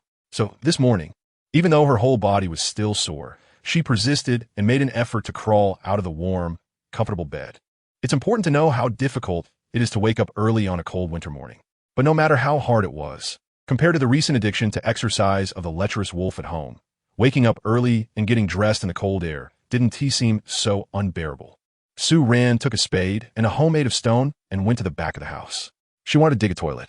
When she was building the house, it wasn't until the construction was finished that Sue remembered they hadn't built a toilet. However, at that time, after months of busy work on the house, she was completely exhausted and really didn't have the energy to go back and do it. So she decided to put it on hold for the time being. Later, when she got busy with winter storage, she had even less inclination to think about these matters that could wait. Mainly, at that time, she and Hui were the only ones living in this stretch of riverbank. Sue was a bit lazy for a moment, thinking that no one would see anyway. She and Hui would dig a hole to bury their waste after using the toilet, so she kept putting it off until now. However, it wasn't just that there were more beast men living around. Mainly, the winter wind was really freezing her backside, especially on recent nights. Every time Sue went out to the toilet and came back, she felt like her, but was about to freeze numb. Although a toilet had been built, it wouldn't be much warmer inside either, but at least it could block some wind. So after recovering from her cold, Sue had been pressed by Hui to stay indoors for 2 to 3 days, and finally made up her mind that even though it was already winter, she would start working now and quickly find something to do to avoid that wolf who seemed a bit addicted to exercise. Sue had already decided on the location for the toilet. She initially wanted to build it behind the small animal house, but later thought that it was too close to the bird's nest in the tree behind. The bird's nest was now also being used by Sue as a small storage room, filled with food and supplies. If the toilet was built there, it would be fine in winter, but in summer, there would still be some odor. Even if there was no smell, Sue would still feel a bit uncomfortable being so close. Because in summer, she would occasionally go into the bird's nest with Hui to stay for a while. That was the place where she and Hui first lived together, and in Sue's heart, it felt like a cherished home. Moreover, she believed Hui felt the same way, because after the house was built, every time they returned to the bird's nest, Hui would be particularly excited during his nighttime exercise. In the end, Sue decided to place the toilet on the west side of the vegetable garden, corresponding to the east side of the small animal house. She first dug a small hole on the ground of similar size, and then Hui helped to dig deeper. Once the hole was ready, they began to build the walls. It took 2 days to construct the toilet, and it used up the last bit of shell powder from Sue's home. The walls of the toilet were made of stone bricks, while the top was constructed with wooden beams and straw. Sue also installed a wooden door for the toilet. At least it can block the cold wind from outside during the winter. After the toilet was built, Hui immediately went in to try it out. However, when he came out, he seemed a bit dissatisfied. We can't bury it with dirt. It will smell. He frowned and thought for a moment before continuing. In the summer, it smells really bad. Sue was taken aback, looking at Huey's serious expression, and suddenly realized that she had indeed overlooked this point. There was a significant difference between using a toilet and the previous method of burying waste in the ground. With the keen sense of smell that beast men possessed, they would bury their waste in the dirt after using the toilet to eliminate the odor. However, with the use of toilet now, there was no way to bury it, especially in summer. It was likely that the beast men with their heightened sense of smell wouldn't even be able to enter the restroom. Sue instinctively bit her lip and thought, could it be that her newly completed bathroom was about to be declared out of service? Perhaps seeing Sue's dilemma, Hui, who had just finished sharing their experience, took a couple of steps closer and hugged her. Don't be afraid. In winter, there's no smell. In spring I'll go find, green grass and there won't be any smell. What green grass? Sue was taken aback and curiously looked up at Hui. Hui tilted his head and thought for a while before hesitantly explaining, there's this very fragrant green grass in the forest, but right now there's none. Chapter 160. Hui and Ran exercising at home. Since we had already proposed a solution, the toilet was finally officially open for use. Sue thought that if it really came to that, she would only use the toilet in winter, and in summer, she would stick to her original method. However, in spring, she wanted to plant things in the vegetable garden and use the organic fertilizers for the crops. By then, the smell would probably be more than just ash. It was likely that other orcs in the vicinity would come out to protest. After finishing the toilet, Sue didn't take a break. That noon, she dressed herself and Gray warmly, then packed a backpack and had Gray carry her deeper into the forest. She also brought her bow and arrows. thinking that if she encountered a lost little lamb in the forest, she could hunt it for a fresh meal. Eating frozen meat for a long time really made it taste a bit different from freshly slaughtered meat. The winter forest was crisp and cold, with thick layers of snow still on the ground that hadn't melted yet. Sue hugged Huey's neck, and when she felt they had flown to a suitable place, she let Huey bring her down. After landing, she discovered that the snow beneath her feet seemed to have frozen a bit. Stepping down, it was already difficult to crush. Sue pulled Huey and turned around in the area where they landed. Then her gaze fell on the largest tree nearby.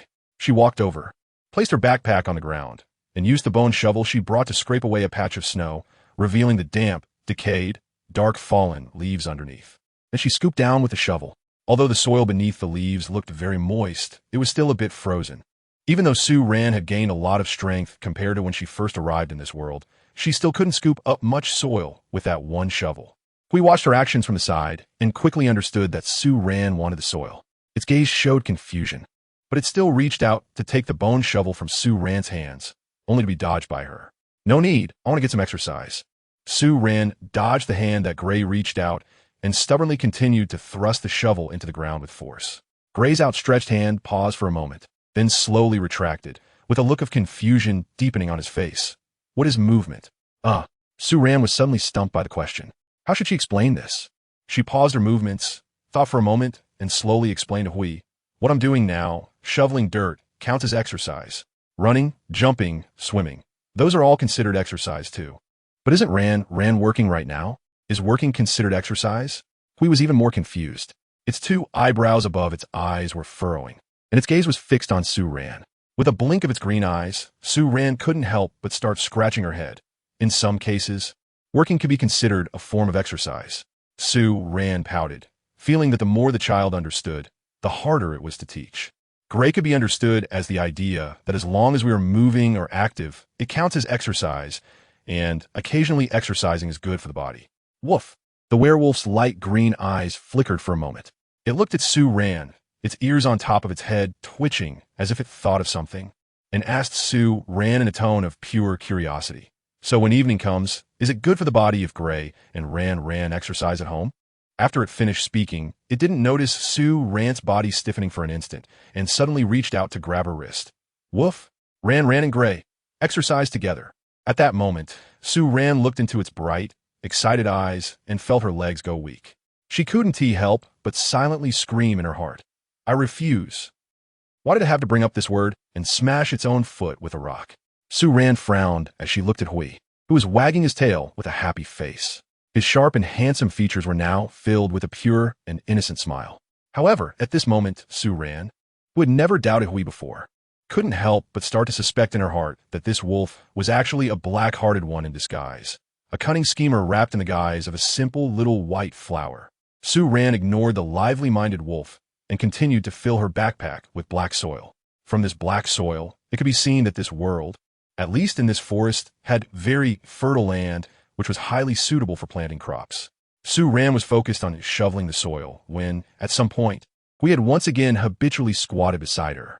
It watched Sue shovel the soil back and forth, and eventually couldn't help but ask the question that had been on its mind. Ran, why are you shoveling the soil? This time, Sue immediately replied, to bring the soil back so we can grow some vegetables to eat in winter. Now, hearing Sue's words, Huey's eyes widened in surprise. It stared at Sue without blinking, and when it saw that Sue's expression was not playful, it leaned slightly forward, supporting itself with its hands on the ground, tilted its head slightly, and then looked up at Sue saying, but Ran, they won't grow. It's winter now. It hesitated for a second, as if wanting to remind Sue Sue looked at its cautious demeanor, as if it wanted to remind her, but was afraid of hurting her self-esteem, and a smile appeared in her eyes. But I have a way to make them grow. Hui widened its eyes and squatted there, staring blankly at Sue seemingly trying to discern the truth in her words. How will they grow? You'll find out then. Sue deliberately remained silent, watching the puzzled expression on Huey's beautiful face, feeling quite pleased as she paused her actions. Who told it to scare her with that earlier incident? It deserved to be left in suspense for a while. With that thought, Sue handed the shovel in her hand to Hui. Hui, it's your turn. Dig half a basket more, and we'll head back. Hui, who had been pondering Sue's suggestion, didn't hesitate upon hearing her words. He took the shovel from Sue and and stood up to start digging. Actually, Sue-Ran wanted to make 2 flower pots to grow some plants inside the house. Today, she and Hui had come out, so the stove at home was extinguished. However, usually, as long as she and Hui didn't leave the riverside, the stove at home would be lit continuously except when they slept at night. The warmest place in the entire bedroom, apart from the heated Kong, was near the stove. Therefore, Sue-Ran wanted to use the flower pots to try planting seeds of thick vegetables, wild cabbage, chili peppers, and onions. She planned to place the pots near the warm stove and see if she could grow these vegetables in a slightly warmer house. She had collected many seeds before winter, which were enough for her to sow more land in the spring. Happy Lantern Festival, everyone! Chapter 161. Planting Box Ran, I've got it. Hui returned holding a small red piglet, about the size of a white-headed goat, which was still struggling vigorously despite being covered in blood, indicating it was not fatally injured. Ran, this little one is small enough to take back and raise. Let's raise it for now. Sue-Ran nodded and carefully examined the area where the little red pig was injured. The wound was on the pig's rear, not very deep, caused by an arrow shot by Sue-Ran. The arrowhead had merely grazed the pig's backside, leaving a wound about half a palm long. The pig was too small to eat right now, so it would be a bit of a waste. It was estimated that it would be just right to slaughter and eat it by the end of winter. Sue-Ran had a large basket of soil on her back, and then she hugged Gray's neck, bringing the little red pig and Gray back home together. After arriving home, she first took out some yellow mushroom powder and applied some medicine to the little red pig's injured rear, then placed it in the small animal room. Just arrived in the new environment, the wild little red pig was very alert to its surroundings. This animal was also very smart. It quickly found the entrance to the small animal room.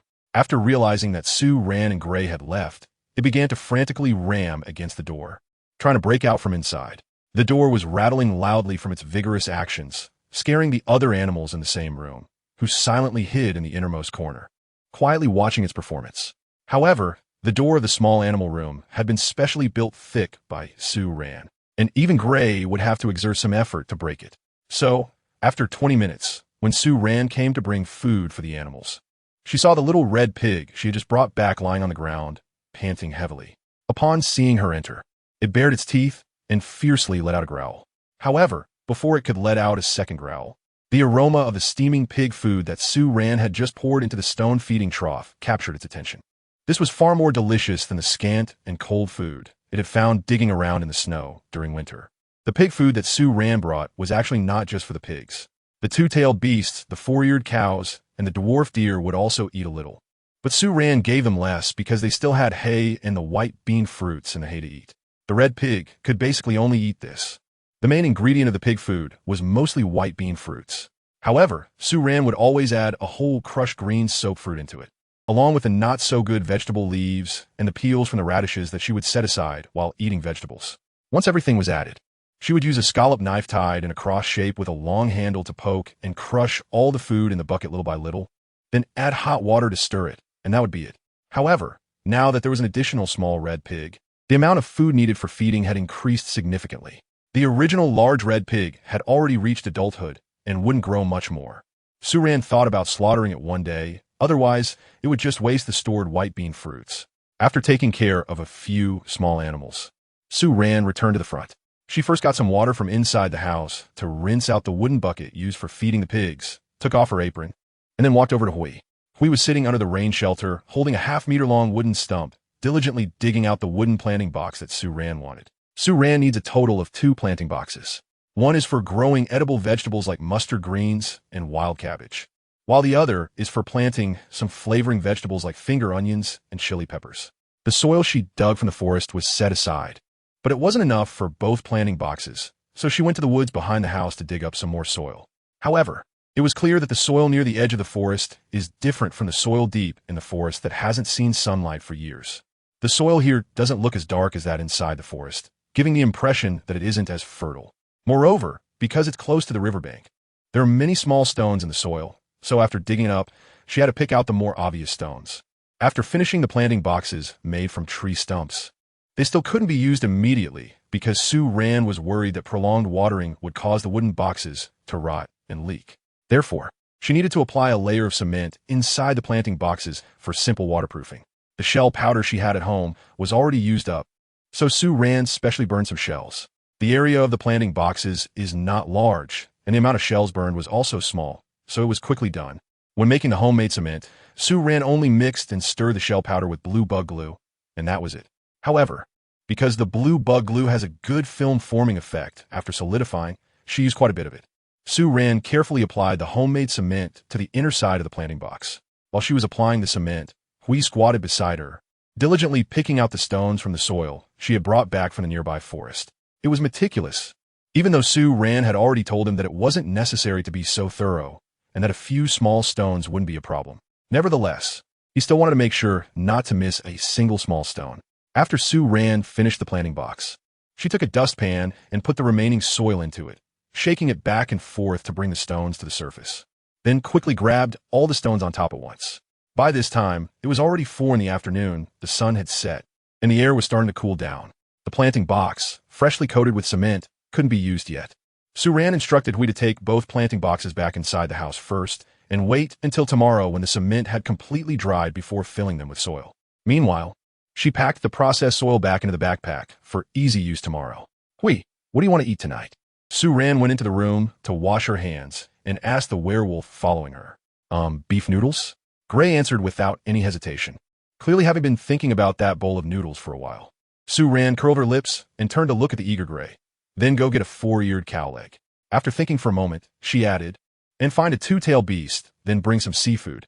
And let's make a spicy seafood 2-tailed beast. Okay, Gray replied and went out to the small wooden house to look for meat. Sue Ran took half a radish from a small basin next to the cutting board, washed it, and began to peel it. This was left over from cooking yesterday, and it was just right for today's beef stew. After finishing with the radish, she took out a few bird eggs, washed them clean, placed them in a wooden basin filled with clear water, and then put them on the stove to boil. She planned to make tiger skin eggs after they were cooked, and then add them to the beef stew. Chapter 162. In the morning, a gene arrived. Sue Ran wrote another number on the wooden board she used to record the dates. Then she blinked at the number. 365 days. She had been in this world for a year, a full 12 months. Days passed one by one. Time flowed like water, and in these 12 months, she hadn't even completed a year on this continent. The climate had now entered deep winter. It was already hard to see any signs of small animals in the forest, and the river in front of her house had frozen over with at least a meter of ice. Now Sue Ran and Hui needed to break the ice before they could get water, then carry the ice back home and melt it with fire to use it normally. As the forest entered hibernation, the orcs in the community rarely came out. In fact, since winter began, apart from a few orc families living nearby, Sue Ran had hardly seen any other orcs. Even the little orange spirits had not been seen for a long time. On this day, heavy snow fell again in the forest. When Sue Ran woke up in the morning, she immediately burrowed into Huey's arms for warmth. The stove in the house was burning, and the smoke was vented directly from the flue in the heated Kong. So as long as the stove burned all day, the Kong in the east bedroom would actually stay warm all day.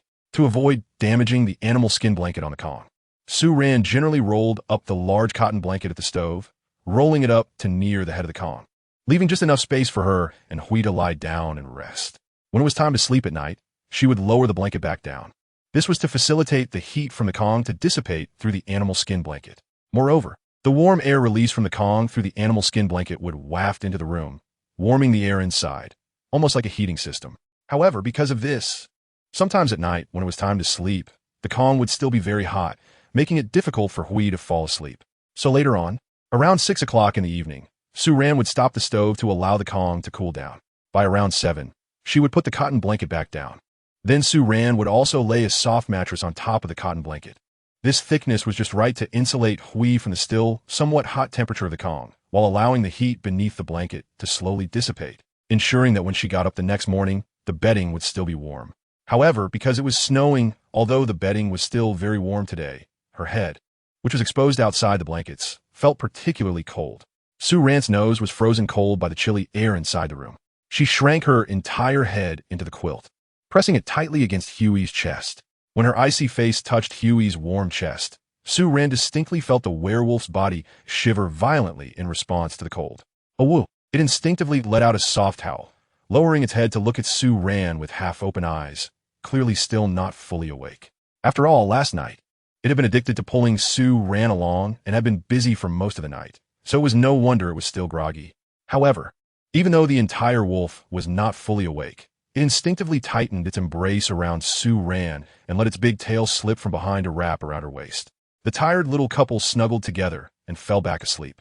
They slept until the sun was high in the sky, and the temperature under the quilt began to drop. In its dreams, Hui, who had been listening carefully, quietly moved its tail that was wrapped around Su Ran.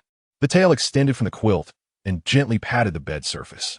After a few seconds, it slowly opened its eyes, blinking its light green eyes in the dark room. It let out a low hum from its throat, slowly propping itself up and then glancing towards the window. After that, it got up, quietly put on its clothes, tucked Su Ran's blanket snugly, and tiptoed towards the door. When it pushed the door open, the sky outside was still gloomy. The heavy snow that had fallen all night had not stopped, and the snow on the ground had already piled up more than 30 centimeters deep past the door. In the vast expanse of white, a Jean, wrapped in a single animal skin, stood about 10 meters away from the door, one shoulder carrying a red-skinned pig, seemingly waiting for Hui or Su Ran to open the door. Some snow had already settled on it, but not too much, indicating it had just walked over from the settlement and hadn't been standing outside for long. It must have been that as soon as it stepped outside, Hui noticed its arrival. By the time Su Ran woke up, a Jean had already left. At this point, the stove inside the house had long been lit, and Su Ran was awakened by Hui. When she woke up, she found herself feeling very refreshed, likely because Hui had already helped her clean up after getting up in the morning. While Su Ran was getting dressed, Hui had already brought up breakfast: a bowl of boiled white beans, 5 hard-boiled eggs, and a leftover red-skinned pig meat and stewed white-headed sheep soup from last night. In the sheep soup, Hui had probably added some preserved offal to cook, making the flavor a bit bland, but still quite fresh. After Su Ran got up and washed up, she sat down at the table and had breakfast with Hui. When she first arrived here, Su Ran ate much less than Hui, so almost every time they had a meal, she would finish well before Hui. Later on, she felt that this seemed a bit inappropriate.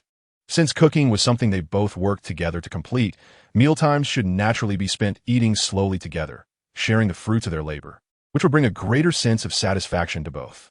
Eating with family is an important way for people to communicate emotionally in human society.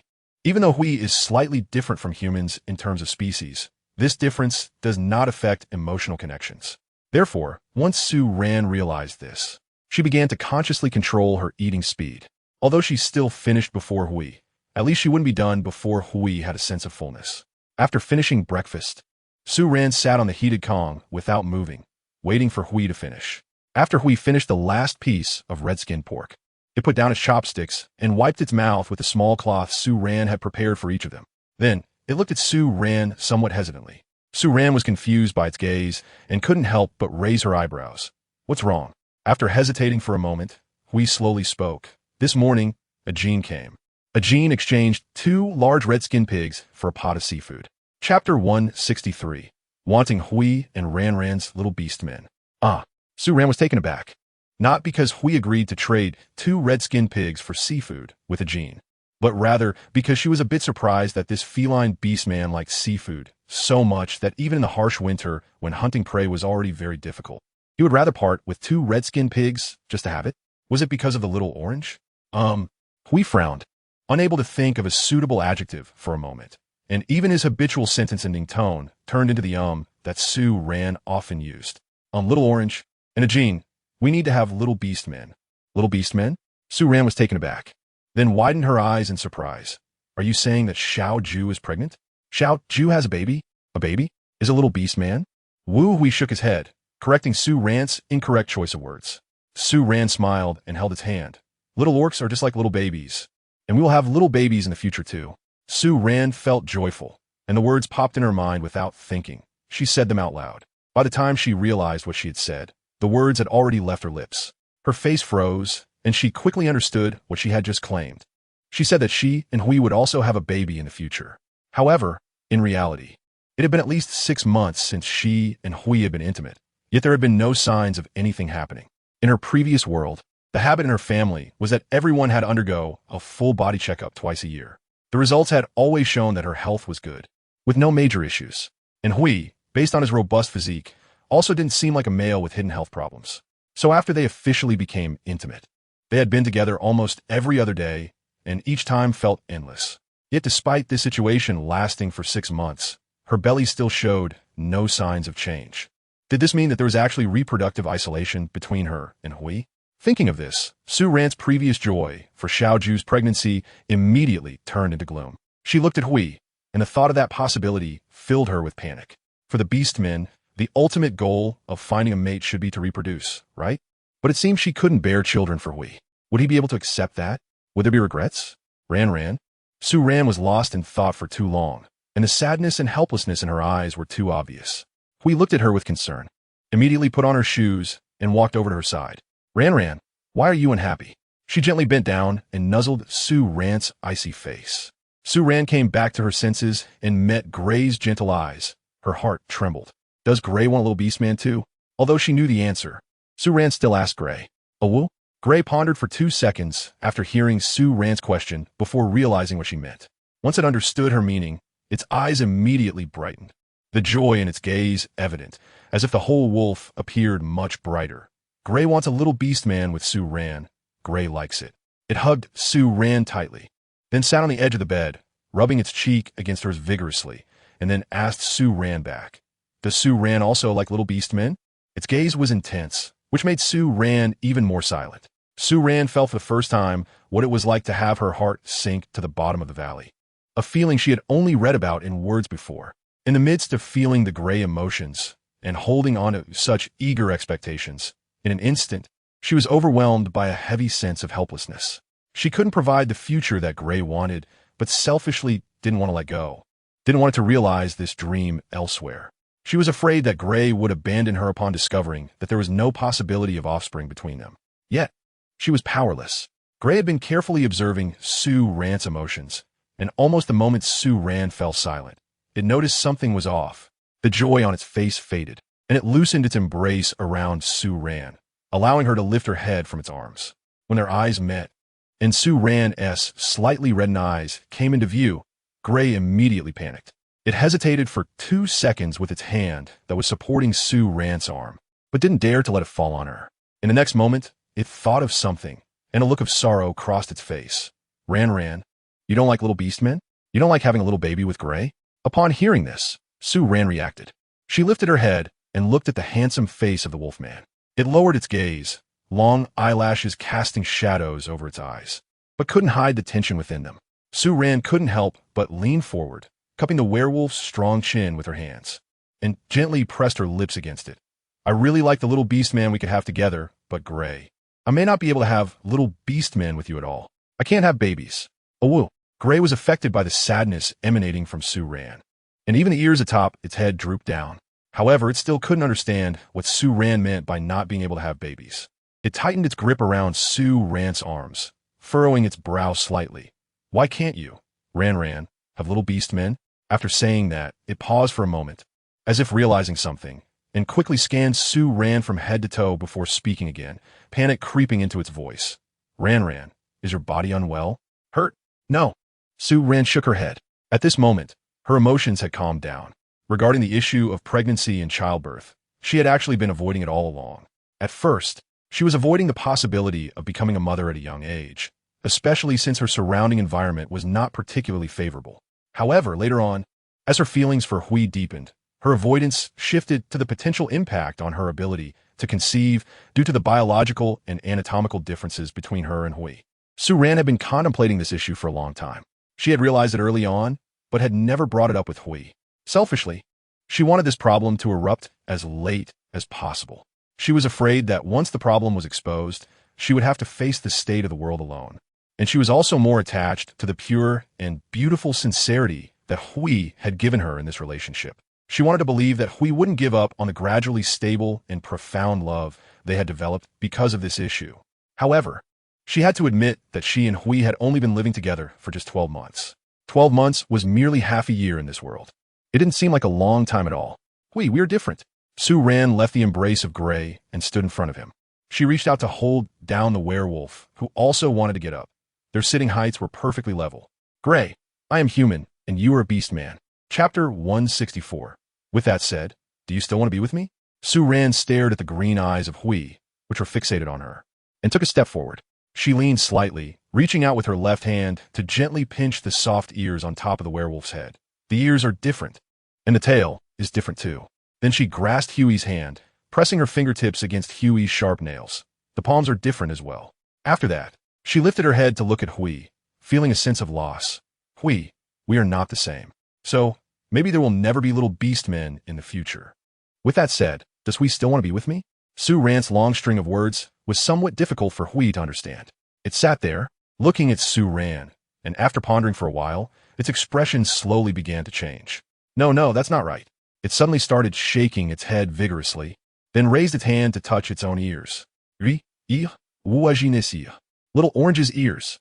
The tails are different. Little Orange has a little beast man. Wu Qingyu's tail. This tail is different, and Qingyu can also have a little beast man. It kept both hands raised above its head, holding its ears, with its back straight, looking at Su Ran with determination. This sudden rebuttal made Su Ran realize something. Yes, if Little Orange and a Jean are a cat-type beastman and a lion beastman respectively, and they have a chance of producing offspring because they are both felines. That makes sense. But Qingyu and Yao Yao are different. Qingyu's beast form is a peacock, while Yao Yao is a white fox. Moreover, many of the beastmen in the community are of different races, yet they form families and successfully give birth to little beastmen. So, is it actually possible for her and Hui? But Hui, Su Ran licked her lips, still feeling a bit worried and confused. We've been together for so long. If I could have little beastmen with you, it wouldn't be possible that we haven't yet after all this time. No, it's just very slow, Sob. Su Ran's words were not finished when Hui shook his head again. It seemed to understand the reason for Su Ran's worries, and its expression relaxed a lot. Sitting on the edge of the Kong, it reached out and pulled Su Ran in front of itself. Looking into her eyes, little Juzi and Ajin's little beastmen will come soon, but Hui and Ran will be very slow.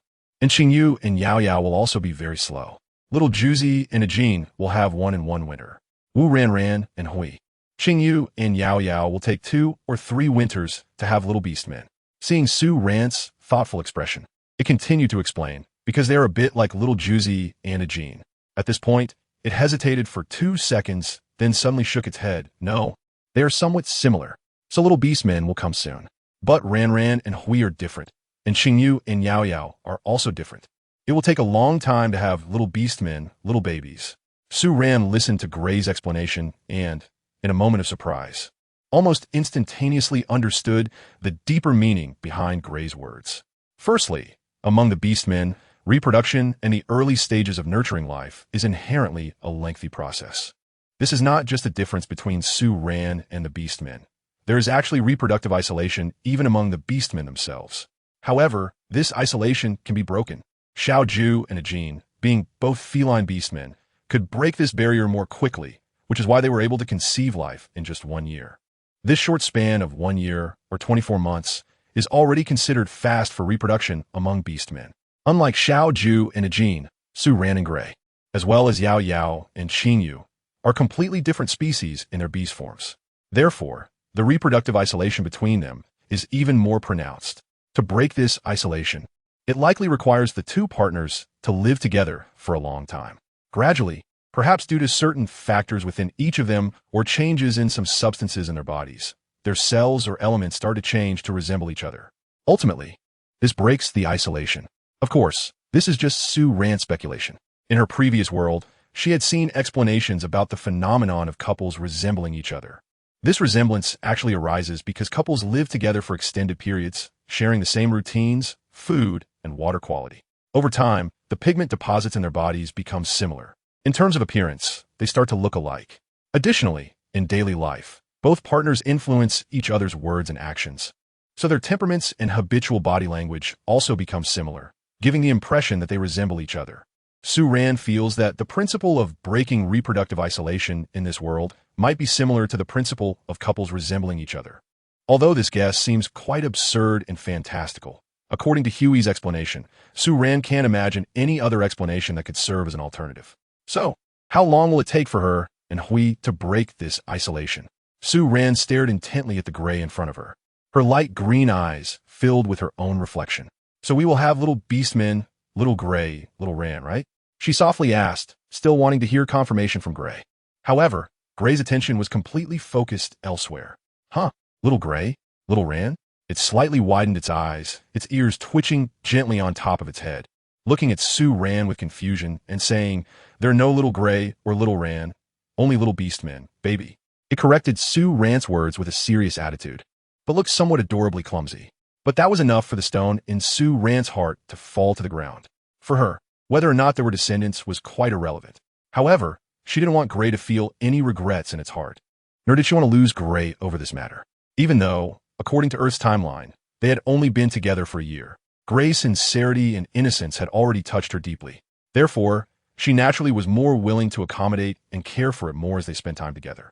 Su Ran looked at Hui with a serious expression, unable to resist leaning in to kiss his lips. After a while, Su Ran was panting and lying on Gray, her clothes disheveled. Just as she had just calmed her breath and was about to get up from Gray, he suddenly reached out and pressed on her lower back, pulling her back into his embrace. Gray?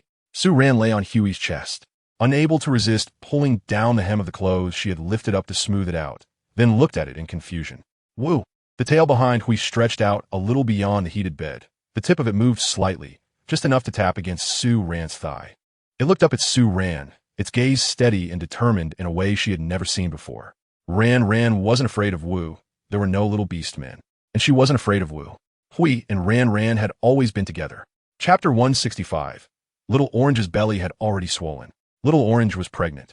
So Su Ran naturally wanted to pay a visit. And when visiting, she couldn't go empty-handed. Su Ran thought for a moment. Siayuluvid seafood. But seafood was always cold in nature. She wasn't sure if it would have any effect on her body or the baby in her belly. So she wandered around the 2 food storage rooms and then had Hui carry her up to the tree with the bird's nest to take a look. In the end, she decided to take some dried fish that had been sun-dried in autumn for Xiaoju, and a few large frozen fish would be just about right. She filled the backpack she took up to the bird's nest with about 10 dried fish, all of which were caught from the river in front of the house. And each one was quite large. Su Ran usually likes to use it to make soup or stir-fry it with spices, but Xiaoju probably prefers to eat it directly. After packing up the dried fish, Su Ran was taken down from the bird's nest by Hui. Previously, when she was in the community, she had stored away the rope ladder that was tied to the tree of the bird's nest. Now, if there is nothing going on, she hardly ever goes up to the bird's nest, and the rope has been tied outside for a long time, making it susceptible to damage from wind and sun. Su Ran cherishes the things that belong to her original backpack. So generally, when she can avoid using them or find alternatives, she won't take out those modern products. She then goes to get 3 frozen fish. Su Ran put the backpack on the ground and said, "Hui good." Hui obediently turned around and walked towards the small wooden house. Su Ran entered the room and added a bit of firewood to the stove. The stove was built well, hardly emitting any smoke, and the fire could burn very brightly. The only downside was that there was no coal, which made it consume too much firewood. Su Ran and Hui can almost burn down a whole adult bird's nest tree every half-month now, so she is quite relieved that they live in the forest, where firewood is the least of their worries. After filling the stove with firewood, Su Ran cleaned the ground around the stove and then put on her hat and gloves before stepping outside. Outside the house, Hui was also packing 3 green fish into a backpack. Seeing Su Ran come out, he lifted the backpack with one hand and reached out to her. Ran, ready to go? Su Ran responded with a sound, placing another hat she held onto the gray creature's head. Then she tiptoed and reached out to pull the 2 fluffy ears of the gray creature through the small holes intentionally left in the hat. After that, she handed a pair of gloves to the gray creature, and only after watching it put them on did she link her arm with its. "Let's go." Huh? The gray creature was taken aback by Su Ran's sudden action as she pulled it along for a couple of steps. However, it still followed Su Ran's lead and walked forward, looking at her in confusion while extending its other arm that was still holding a backpack. Ran. Want to come up? The snow on the ground was only up to Su Ran's knees, and it wanted to directly hug her and fly over to the settlement. However, Su Ran refused. No, we were walking there. Having been cooped up indoors for more than 2 months, even when they were making a fire, it was still inside the house. Su Ran had long wanted to get out and move around, especially on a snowy day, which was her favorite. She led the gray creature along the small path through the woods toward the settlement, her feet crunching in the deep snow, making a squeaking sound. The air was cold, but with each breath, it felt clean and refreshing. The snow still showed no signs of stopping, with large flakes falling down, occasionally revealing intricate snowflake patterns clearly visible on some of the flakes. Su Ran and Hui walked in the forest for a short while, and soon their bodies were covered in snowflakes. Due to the difficulty of walking in the snow, Su Ran began to sweat slightly. Because of the snowfall, this path that originally only took a few minutes to walk took Su Ran and Hui more than 10 minutes. When they arrived under the bird's nest tree where Xiaoju and Ajin were, Su Ran first brushed off the snowflakes on herself and Hui. Just as she was brushing off the accumulated snow on Hui, a light golden head suddenly popped out from the bird's nest tree above. 2 seconds later, an orange golden head also peeked out. Miwu. Seeing Su ran, Xiao Ju's golden eyes brightened, and it immediately called out with a crisp voice. Su ran happily waved at it, and then hugged Huey's neck, flying into the bird's nest with him, where Xiao Ju and Ajin were. Once they entered the nest and steadied themselves inside, Su ran was surprised to find that Xiao Ju's belly had actually started to swell slightly. At that moment, she was wrapped in a fur blanket, and, looking inside the nest, she could see that the sleeping area was also covered with thick blankets. The method of processing animal skins had been learned from Hui by the beastmen in the summer, but it had not been used much until now. Now that it was deep winter, these animal skins they had made out of curiosity finally came in handy. Ran fish. As soon as Su ran and Hui entered the bird's nest, Xiao Ju immediately caught the smell of dried fish and frozen fish from the backpack. She held Su Ran's hand and pointed excitedly at the backpack that Hui had set down, her eyes full of anticipation. It's dried fish and frozen fish for Xiao Ju. Su Ran raised her hand slightly on tiptoe and touched the soft little ears on the top of Xiao Ju's head. Xiao Ju looked at her with bright eyes, and when she heard Su Ran say it was a gift for her, she immediately raised her eyebrows in joy, excitedly lifting Su Ran under her armpits and raising her to eye level, affectionately rubbing her cheek against Su Ran's. Ran meow meow. Good. She was really happy, of course. It was because she would get to eat fish again. Su Ran, however, was startled by her actions. Even though the beastman's body was healthy and strong, there was a baby in that belly. But before she could react, the gray one beside them had already become displeased. He seemed to be concerned about Xiao Ju's current condition of being pregnant, although he didn't directly snatch Su Ran from Xiao Ju's arms. After a few seconds of Su Ran being dazed in Xiao Ju's embrace, he started to express his dissatisfaction with a series of awoo sounds.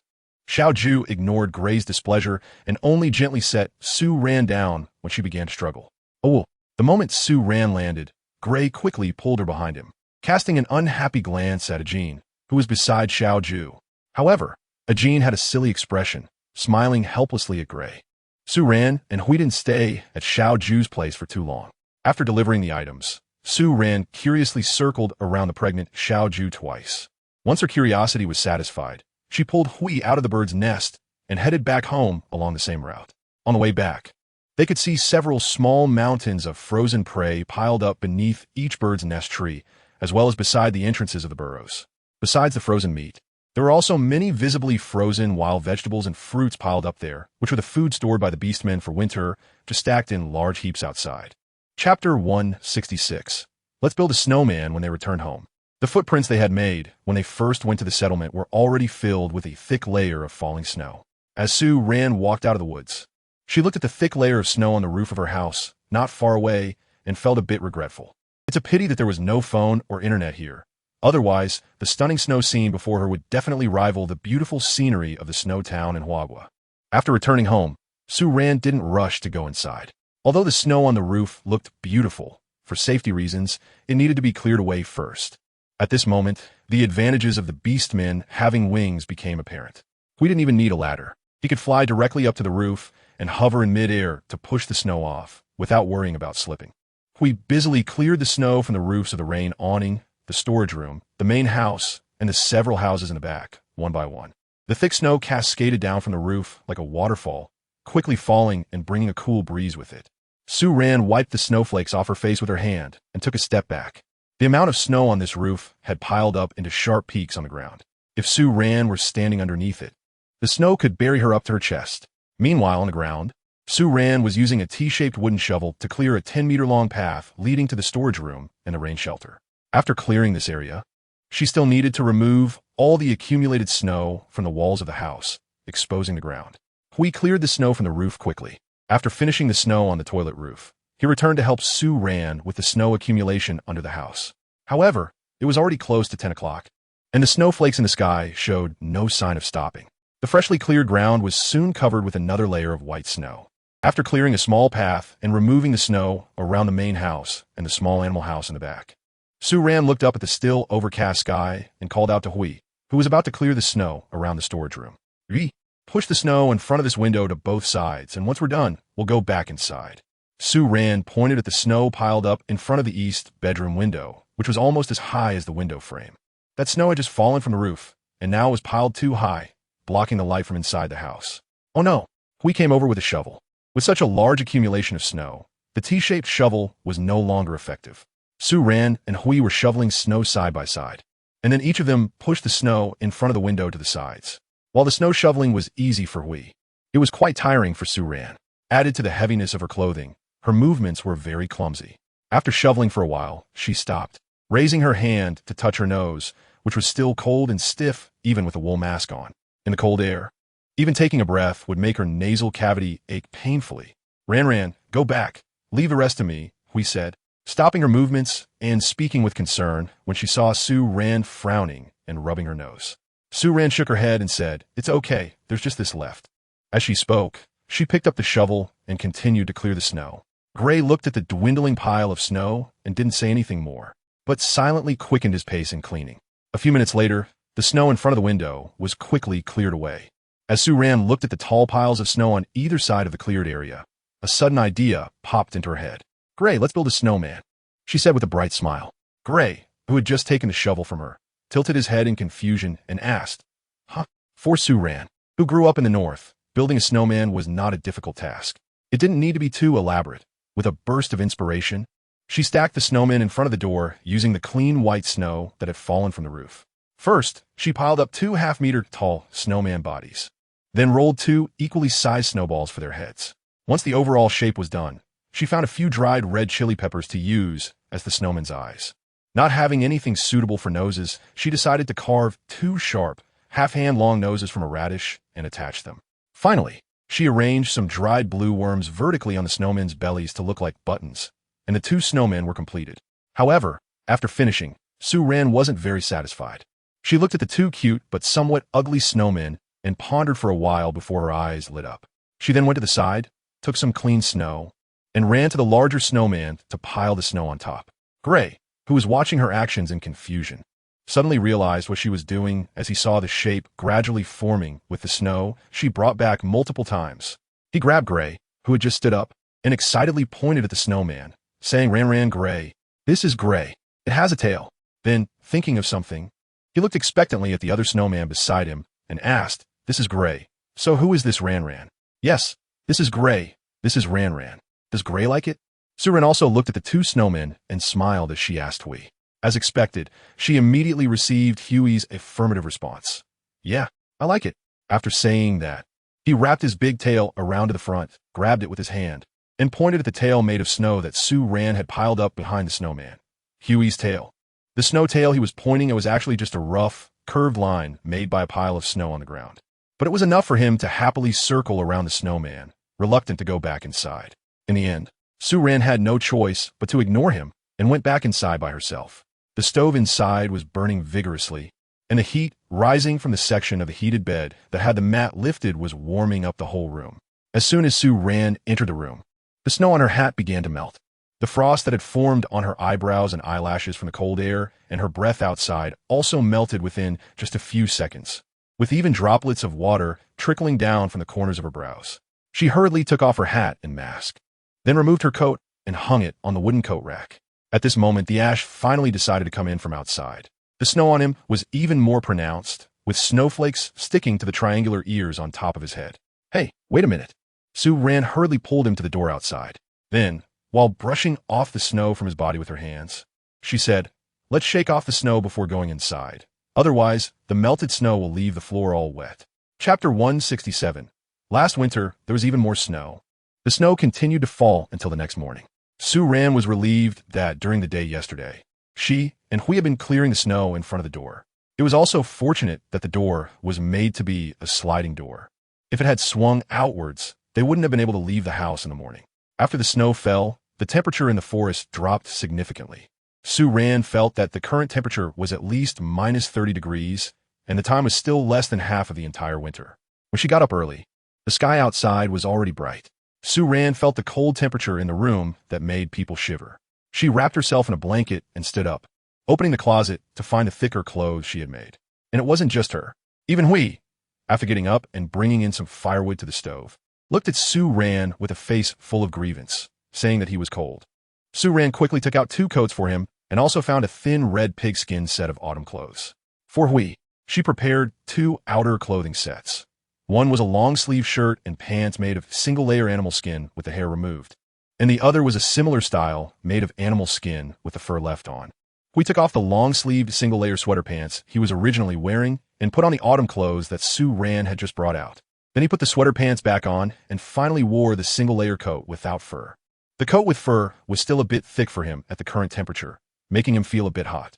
Wearing such thick clothes for the first time made Hui feel a bit uncomfortable. He repeatedly spread and folded his wings at the back, trying to adapt to the unusual sensation brought by the new clothes. Sue Ran used the tails of 2 beasts to make 2 loops that could fit snugly around the base of Gray's wings. When Gray was about to go outside, she would put the loops around the base of his wings to prevent the wind from leaking in through the openings in his clothes. After Gray changed into his clothes, he squatted in front of the stove to get it started. By the time the fire in the stove was lit, Sue Ran had also finished putting on her clothes. Her outfit was much thicker than Gray's. She wore a red pigskin thermal top and pants without fur, layered with cotton thermal leggings, and topped with a fur-lined bee-skin jacket and pants, making her look quite puffy all over. However, for the sake of warmth, Sue Ran didn't care about looking good. As long as it didn't hinder her movement, that was enough. Moreover, perhaps due to the cold weather consuming too much energy, she felt that she had lost a bit of weight compared to when winter first started. So even though her clothes were cumbersome, her mobility wasn't significantly affected. After getting dressed, Sue Ran went to the kitchen to start making breakfast, while Gray had already automatically taken a shovel and gone outside to clear the snow from the roof and eaves. Sue Ran lifted the thick bee skin curtain at the door and glanced outside before entering the kitchen. As expected, she saw that in the areas where the snow had not been cleared, the snow had already piled up to her chest height. Seeing this scene made her heart skip a beat. The weather was so cold now that it would be difficult for the snow to melt in a short time. With a long winter ahead, there would likely be many more heavy snowfalls. Would the melting snow cause flooding? A wave of worry surged in Sue Ran's heart. Mainly, she thought of the gravel beach upstream on the riverbank, where those stones should have been brought by the flood. Gray, was there such heavy snow last winter? Sue Ran stood in front of the 2 snowmen built yesterday and asked Hui. The 2 snowmen were almost completely buried under the new layer of snow. Last winter? Hui looked up at Sue Ran, thought for a moment, and replied, "Yes, last winter had even more snow." As he spoke, he counted on his fingers and then extended 4 fingers towards Sue Ran. 4 of these big snows. His gaze was fixed on Sue Ran, a bit confused as to why she was asking this. Sue Ran let out a slight sigh of relief. If the previous winter had always been like this, she could set her mind at ease. This meant that even if the melted snow led to a rise in the river's water level, it still wouldn't pose any harm to the environment on both banks. Then she thought of the orcs living in the burrows within the community, which made her feel a bit more stable. If the melting snow could trigger a flood, those orcs wouldn't be living in burrows. But she was still a bit curious. Would the snow only turn into water by spring? Some of the others nodded and said, "The snow that falls later takes a long time to melt, and then it becomes river water. Without snow, there would be very little river water, so that's how it is." Sue Ran nodded. This does align with the saying that a good harvest follows a timely snow. Although too much snow melt can cause flooding, comparatively, the amount of snowfall on this continent ensures that the rivers do not run dry. The more it snows, the better it actually is. Sue Ran completely relaxed her mind and returned to the house to start making breakfast. The weather was too cold, and she and Hui had recently developed a habit of drinking hot soup in the morning. Even vegetable soup, Hui now welcomed with open arms. This morning, Sue Ran was making bluefish soup. She first boiled some water on the stove, then used an axe to chop a whole frozen bluefish into pieces, washing them clean in fresh water. The heavy snow outside in the past 2 days meant that she and Hui had been using clean snow melted into water for their drinking. The fish head that had been chopped off was set aside, planning to make a pickled fish head dish later. The pickled vegetables that Sue Ran had prepared during the winter were now ready to eat. After heating oil in the pot, Sue Ran first fried the prepared fish pieces, then added a few torn pieces of seaweed, and finally poured in the hot water to start making the soup. The fish meat of bluefish is delicious, and using too many seasonings while simmering would actually affect its flavor. Now, she just had to wait for the soup to boil, and later she would add some sea salt. The fish soup was simmering directly on the stove inside the house. After placing the soup on the stove, Sue Ran went to the kitchen to prepare other food. She scooped out a few bowls of flour made from green soap fruit from the back storage room. Then, she added hot water to the mixing bowl, using chopsticks to stir the flour and water together before starting to knead the dough. Today she planned to make a few pancakes to go with the soup. Soup should be enjoyed with fried pancakes. Making pancakes was not difficult. Sue Ran had made them before when she was at home. Now she only regretted not learning how to make yeast dough. Otherwise, she could have made steamed buns or dumplings. Chapter 168. For the first time, she felt that Red-Skinned Pig was really capable. The kneaded dough was placed in a wooden basin, and Sue Ran first cut off a piece from the top. She then kneaded this piece of dough evenly and used a rolling pin to roll it out into a large pancake shape. After rolling it out, she spread a layer of sheep fat evenly on the dough. Then, she rolled the pancake into a strip and pinched the rolled dough into 5 or 6 similarly sized pieces. Finally, she flattened these oiled dough pieces and rolled them into small pancakes, placing them in the pot to cook. One oil pancake was completed. When we had finished dealing with the accumulated snow outside, Sue Ran had also nearly finished making breakfast inside. When Hui entered the house and saw the golden, fragrant pancakes, curiosity appeared in his eyes, and he instinctively sniffed in the direction of the pancakes. Ran, what is this? It smells so good. It's oil pancakes. Oil pancakes? Hui repeated as he bit off a piece of pancake that Sue Ran had torn off from one of the pancakes. The oil pancakes had just come out of the pot, and the skin, especially the edges, was crispy and fragrant, making a crunching sound as he bit into it. Go wash your hands and eat. Sue Ran nodded and urged Hui. The food on the table emitted a delicious aroma, and the two of them, who had been busy all morning, were already famished. Hui quickly returned from the kitchen to the room. Sue Ran first served a full bowl of fish soup without any fish or meat for it, and then poured herself a bowl as well. She took a sip of the soup first. The fish soup was still a bit hot, but the heat brought out all the freshness of the soup. After swallowing a mouthful, the fresh flavor lingered in her mouth for a long time, and the soup flowed down her throat into her stomach, making Sue Ran feel as if all her pores had opened up comfortably. As Sue Ran savored the delicious fish soup, Hui let out a soft whine from his throat in contentment. The eyes of the girl and the wolf suddenly met, and Sue Ran couldn't help but laugh first. How about trying today's oil cake? Sue Ran thought that today's oil cake was meant to be eaten with the fish soup, so she hadn't prepared any vegetables or stir-fried dishes to wrap the cake with. She first took a bite of the golden fried oil cake, and as she bit into it, the crispy skin made a crackling sound. The aroma of the flour mixed with the scent of oil. When she was making the dough, she had added a little bit of salt, so the cake itself had a slight salty flavor. The crispy skin had a chewy core, and with each bite, paired with a sip of fish soup, it became more and more delicious. Hui, sitting across from Sue Ran, had even learned on his own to tear the entire cake apart and soak in the soup. After a few bites, he looked up at Sue Ran and praised her. Ran, the oil cake is delicious. It's even better than noodles. By the time they finished breakfast, it was already close to 10 o'clock. Today was a sunny day, with the bright sun hanging in the sky, shining down on a forest covered in silver snow, and the light reflecting off the accumulated snow on the ground was so bright that it was hard to open one's eyes. Sue Ran only stood at the door for a few glances before retracting her gaze from the distance. The light on the snow was too dazzling. If she stared for too long, she might get snow blindness. However, once she looked back and saw the ground at the doorway, she couldn't help but let out a chuckle. The 2 snowmen that had originally been piled up were now gone, replaced by 2 larger snowmen standing quietly there. One of the snowmen not only had a snow tail behind it, but also had 2 little mounds on its back. In Gray's words, those were its wings. After the snow, the forest welcomed several consecutive sunny days. Although the air remained extremely cold during the melting of the snow, even colder than before, the snow melted quickly under the bright sun. Sue Ran and Hui clear the snow in front of their door a little every day. Their house is located on a slope in front of the riverbank.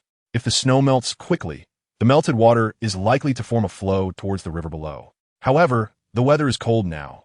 Although the snow melts quickly, the flow of water cannot keep up with the freezing speed of the cold air. The melted snow water doesn't even have a chance to flow before it freezes again. As a result, in the first 2 days, the partially melted snow in front of the door turned directly into ice, and Sue Ran accidentally slipped and fell. So she had to pull Hui to break up the ice blocks formed from the snow and put them into a basket, then dump them further away from the house. At the very least, she needed to clear the snow in the area where they were active every day. This snowfall continued until more than half a month later, when all the snow on the riverbank finally melted. But in the depths of the forest, the snow layer remained very deep. During this time, Sue Ran also slaughtered the large red pig they had at home. This pig was just too much of an eater, since it hadn't gained much weight during the winter, and Sue Ran was impatient to feed it. She decided to slaughter it for a fresh meal. Sue Ran was the one who personally killed the pig. Although Hui helped in the process, it was Sue Ran who took the knife. It wasn't tea because she wanted to try something new or thought it was fun. Rather, she wanted to try all skills related to daily life at least once. Even though she had Hui around and didn't T really need to use the skill of pig slaughtering, she still felt that she should know how to do it, even if she didn't T have to. Moreover, they would have more and more small animals at home in the future, and if she could learn this skill, she wouldn't T have to take time away from Hui when he was busy to do these things. She had tried skinning animals and hunting, but she hadn't yet tried handling a live prey herself. Since they had a live red pig at home, Su Ran thought it would be a good opportunity to give a try, although she knew that, even after this experience, she wouldn't be able to control a red pig by herself to slaughter it. At least she would have gained experience for when she faced other small animals in the future. Additionally, Su Ran wanted to teach Hui the method of bleeding animals. In the past, most of the animals they hunted were injured and had already died, and although there was a lot of bleeding, the blood of many animals wasn't drained very cleanly. Although Su Ran had never tasted any gamey flavor from the meat of these animals due to improper bleeding, the blood foam produced from the meat that wasn't drained properly when cooking was something she really disliked. It just looked very unappetizing. When Su Ran was slaughtering the pig, the noise she made seemed almost loud enough to echo throughout the entire forest. It was the first time she realized that the red-skinned pig could actually make such a loud noise. Naturally, the pig's tragic cries also attracted the attention of other orcs hibernating in their dens for the winter. Chapter 169. Why is Gray the only one? Su Ran placed a clean, large wooden basin under the neck of the red-skinned pig, which had its throat cut, to collect the pig's blood. After the blood had drained, she added a bit of salt to it and asked Hui to take the pig's blood back into the house. The pig skin from the red-skinned pig was traded by an older rhinoceros orc for a white-headed goat. When the orcs came to watch, Su Ran noticed that most of them were wearing fur clothing or had fur skirts wrapped around them. Although they wore much less than Su Ran and Hui, they appeared to be shivering from the cold wind. However, after asking Hui out of curiosity, she learned that this was already quite good, because during the previous winter before Su Ran arrived here, they, including Hui, were completely naked in winter. Su Ran just thought about it and couldn't help but shiver. So, although the orcs are more resistant to cold than humans, they are not completely immune to it. Or rather, they have simply gotten used to the cold because they do not know how to create heating methods. After killing a fresh red-skinned pig, Su Ran used a quarter of the pork to make sausages, and the remaining portion was used to wrap some dumplings that very night. The remaining half was consumed by Su Ran and Hui within the next 2 or 3 days. As time gradually moved into deep winter, Su Ran and Hui had little to do besides making fire to cook, feeding the small animals, and doing laundry every day. One noon, Su Ran and Hui went to the river up front to fetch ice. Su Ran had made improvements to the ice fetching tools. She found a stone about 2 palms long, relatively thin, and pointed at one end on the gravel bar upstream. She used this stone as a pick to drill holes in the ice surface. They chose the same spot to fetch ice every day, where they had already dug an ice pit. Now, when fetching ice, they just needed to place the pick about 10 centimeters outside the edge of the pit, and by hammering the pick a few times, the ice blocks on the pit wall could easily be broken off. At this moment, Hui, wearing the thick fur gloves made by Su Ran, directly used his hands to take out the broken ice blocks from the pit and put them into a water bucket. The fur on the inside of the gloves was fluffy and warm. Meanwhile, Su ran through the pick aside and began to play on the ice. Of course, without ice skates, she was just sliding around. As a child who grew up in the north, sliding around was a skill ingrained in Su Ran's blood. She glided on the ice and soon slid a distance of several dozen meters. Hui, having finished filling the bucket with ice, called out to Su Ran, who was sliding farther away. Ran. Su Ran turned around and quickly skated back on the ice. When she got close, she suddenly couldn't stop and, without panicking, she directly dove into Gray's arms. Su Ran was not doing this for the first time, and Hui had long since become accustomed to her antics. He naturally pulled Su Ran into his arms, and after she steadied herself, he let her go. Then he bent down and shouldered the carrying pole, with 2 buckets hanging from each end, while in his other hand he carried a wooden bucket filled with ice. Su Ran also shouldered a slightly smaller carrying pole with a bucket, and together they walked back home. In the kitchen at home, there was a large water tank placed beside the stoves on either side. Hui poured all the buckets of ice he brought back into the tank. Not worried about the ice melting, when needed, they could simply take the ice out and toss it into the pot to melt. After filling the water, Hui took the buckets into the west bedroom for convenience the next time they needed to fetch water. At that moment, Su Ran also brought in some firewood from outside, placing it next to the stove for later use. Once everything was brought in, she locked the door and returned to the room with Hui. Inside, Next to the stove, there was a small low table. This low table had been there every day, and on it were various dried fruits, dried blue insects, and fruits taken from the cellar. Many of the fruits in the cellar had spoiled due to prolonged storage, so to avoid wasting them all, Su-Ran had recently been going down to retrieve some and placing them on the small table to eat a little when she saw them. This also helped to replenish some moisture for her body, which had become dry from staying in the heated room. Before sitting down to rest on the heated Kong, Su-Ran first crouched down to check on the small plants she had planted in the room. The 2 planting boxes she had made were filled with soil and seeds the next day. Now, most of the seeds she had sown had already germinated and grown. Su-Ran has even started to pick and eat the newly grown leaves of the thick vegetable. However, vegetables like chili peppers and finger onions that are supposed to bear fruit are still growing relatively slowly. It is estimated that it will take another half a month to bear fruit. Su-Ran held a wooden bucket specifically filled with water to water the 2 boxes of plants. She watered both boxes of green plants a little and then pulled out a few small weeds that had grown inside. After that, she rinsed her hands with the water from the bucket, covered it, took off her shoes, and climbed onto the heated Kong, a traditional Chinese bed. The Kong was very warm, and this temperature was a bit hot for Hui. It only stopped when it had stripped down to just one piece of fur autumn clothing. Then, it comfortably lay on the cotton mat, with its tail pressed under its bottom, a section of it sticking out between its legs, leisurely swaying back and forth. Su-Ran took off her coat and lay down next to Hui. The sunlight pouring in from the fur curtains on the window was warm and bright. Su-Ran leaned her head against the soft cotton-stuffed pillow, looking at the bright window, and suddenly asked Hui, "Hui, speaking of which, where are your mom and dad?" This was something Su-Ran had always been curious about. In the orc communities, there was still a tradition of living in family groups. Orcs like Hua and Shao San, who were adults but had no partners, still lived with their families. But Hui had been alone since the day they met. She had never seen it with siblings. Mom and dad? Hui tilted its head to look at her, not quite understanding the meaning of the words. So Su-Ran also tilted her head to look at it. Mom and dad means, for example, Ajin and Xiaoju are the mom and dad of their little baby. Ajin is the baby's dad, and Xiaoju is the baby's mom. In the future, when Ran and Hui have a little baby, Ran and Hui will also be the baby's mom and dad. And Hui is the little baby of Huey's mom and dad. Oh. So, Su-Ran looked at Hui with curiosity and seriousness. Where are your mom and dad? Why are you all alone? Chapter 170. Fortunately, you held on. Ugh. Hui stared blankly at Su-Ran, his green eyes slightly widening with black pupils. After understanding the meaning behind Su-Ran's words for a while, he seemed a bit at a loss, and a hint of panic and sadness flashed in his eyes. Su-Ran's heart sank. She felt that the answer to this question was likely the same as she had guessed, and it wasn't good news. However, this was a question she had to ask. She and Hui were going to live together for a lifetime, and she needed to know about his past. Yes, Dad, Mum. Hui looked at Su-Ran, his expression serious as he spoke. No. As he said this, his gaze shifted to the front, landing on the window ahead, as if he were recalling something. Hui. He suddenly raised his hand, indicating a height of about 1.5 meters. Hui was this tall. In the summer, there was a big fire in the forest. Dad and Mom went to find the forest, but brother? He didn't come back. Hui had walked for a long time, found this place, and stayed here. Hui gazed in the direction of the window as he spoke, seemingly recalling the tragic scenes in his memory. However, after his words fell, he suddenly looked at Su-Ran again, his gaze firm. But Hui is not alone. There is Ran. His words were cut off by Su-Ran's deep kiss. Su-Ran didn't know how to describe her current feelings. She wasn't regretting asking Hui this question, but after hearing Huey's answer, her heart felt as if something was blocking it.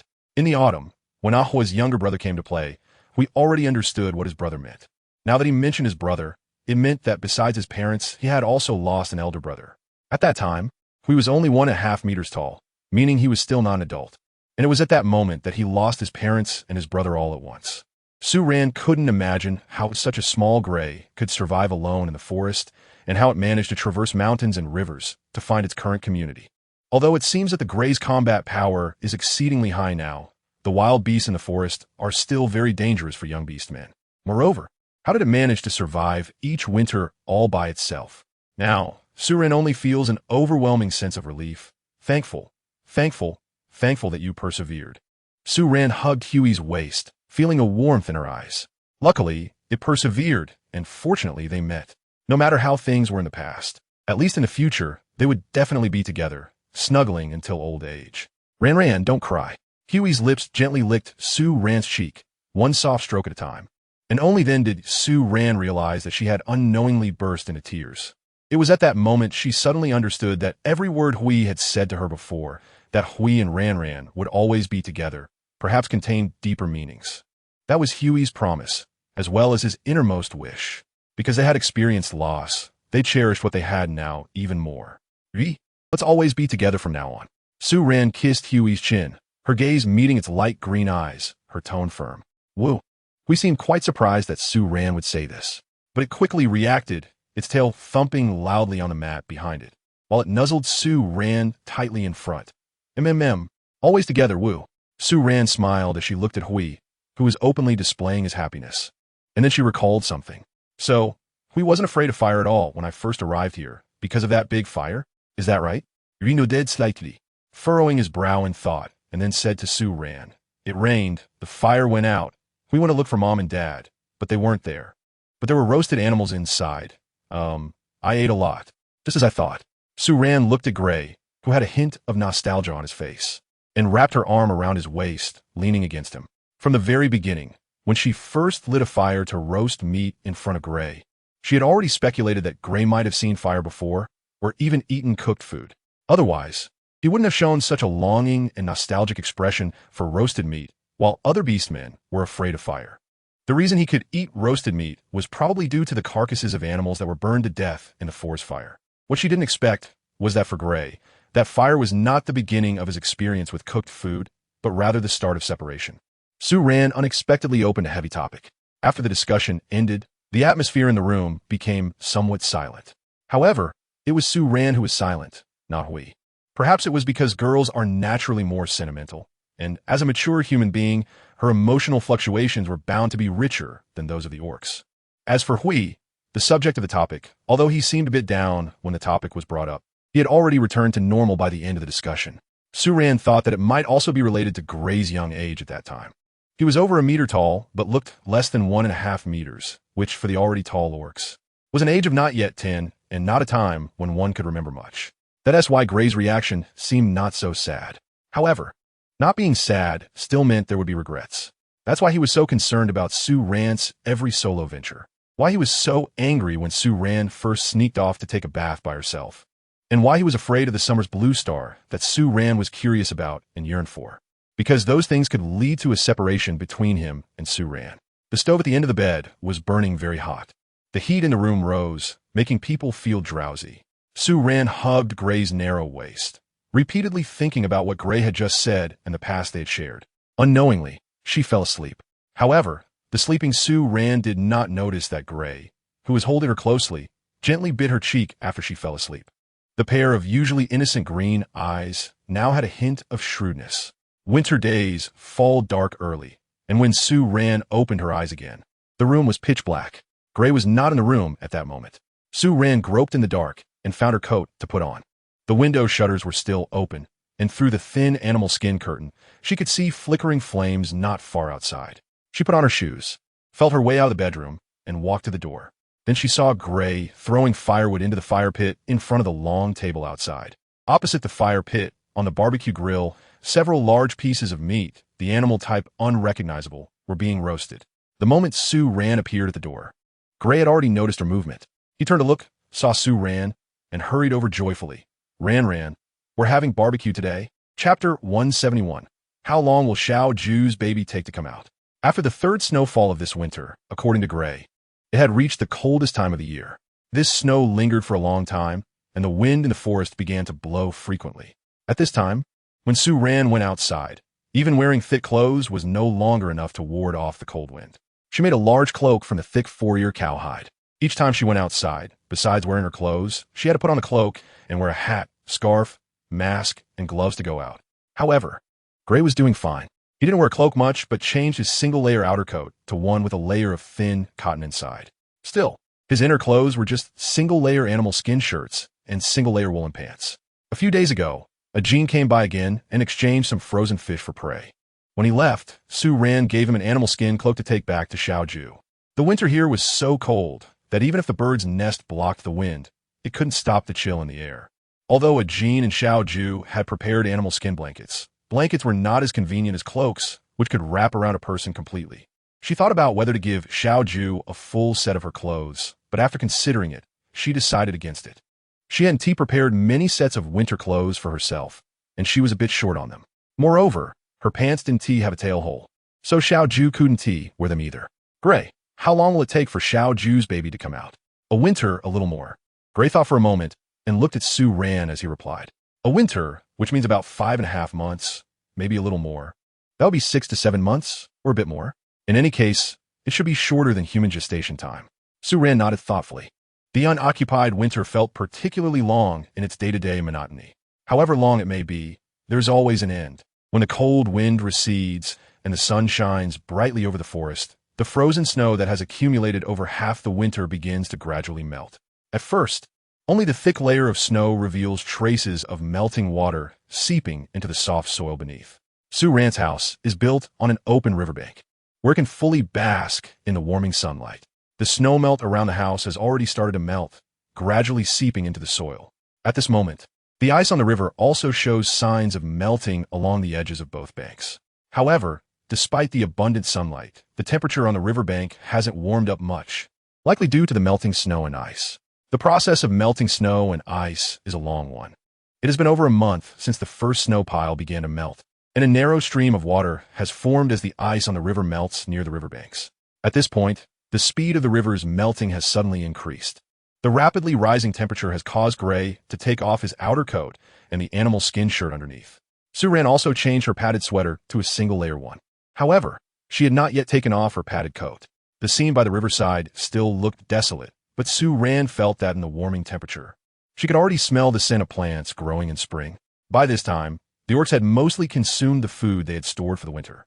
The orcs gradually began to return to their hunting lifestyle. We had gone out hunting a few times. However, most of the prey he brought back were small animals, and they all looked quite thin. After a winter had passed, the fat on the animals had been completely consumed, and they had not yet had a chance to regain weight. Meanwhile, the larger animals were still hiding deep in the forest, not yet returning. Su Ran and Hui still had a bit of food stored that they hadn't finished. Most of it was preserved white beans and green soapberry powder. Although there was some meat left, it wasn't much. The meat that was pickled before winter had all been eaten, and Su Ran decided not to prepare any more for next winter. This was because we didn't really like the food made from pickled meat, and she herself couldn't eat much of it. The pickled thick-leaf vegetables and wild cabbage each had about half a jar left, which added up to just over a dozen pieces, so Su Ran was being very frugal with her food. As for the frozen meat, Su Ran counted and found that there were a total of 5 red-skinned pigs, 4 four-eared cattle, and 6 white-headed sheep. The other small animals had already been eaten, and the remaining frozen meat was enough to last for about a month. However, Su Ran was a bit worried that the weather was getting warm too quickly, and that the meat might spoil before they had a chance to eat it.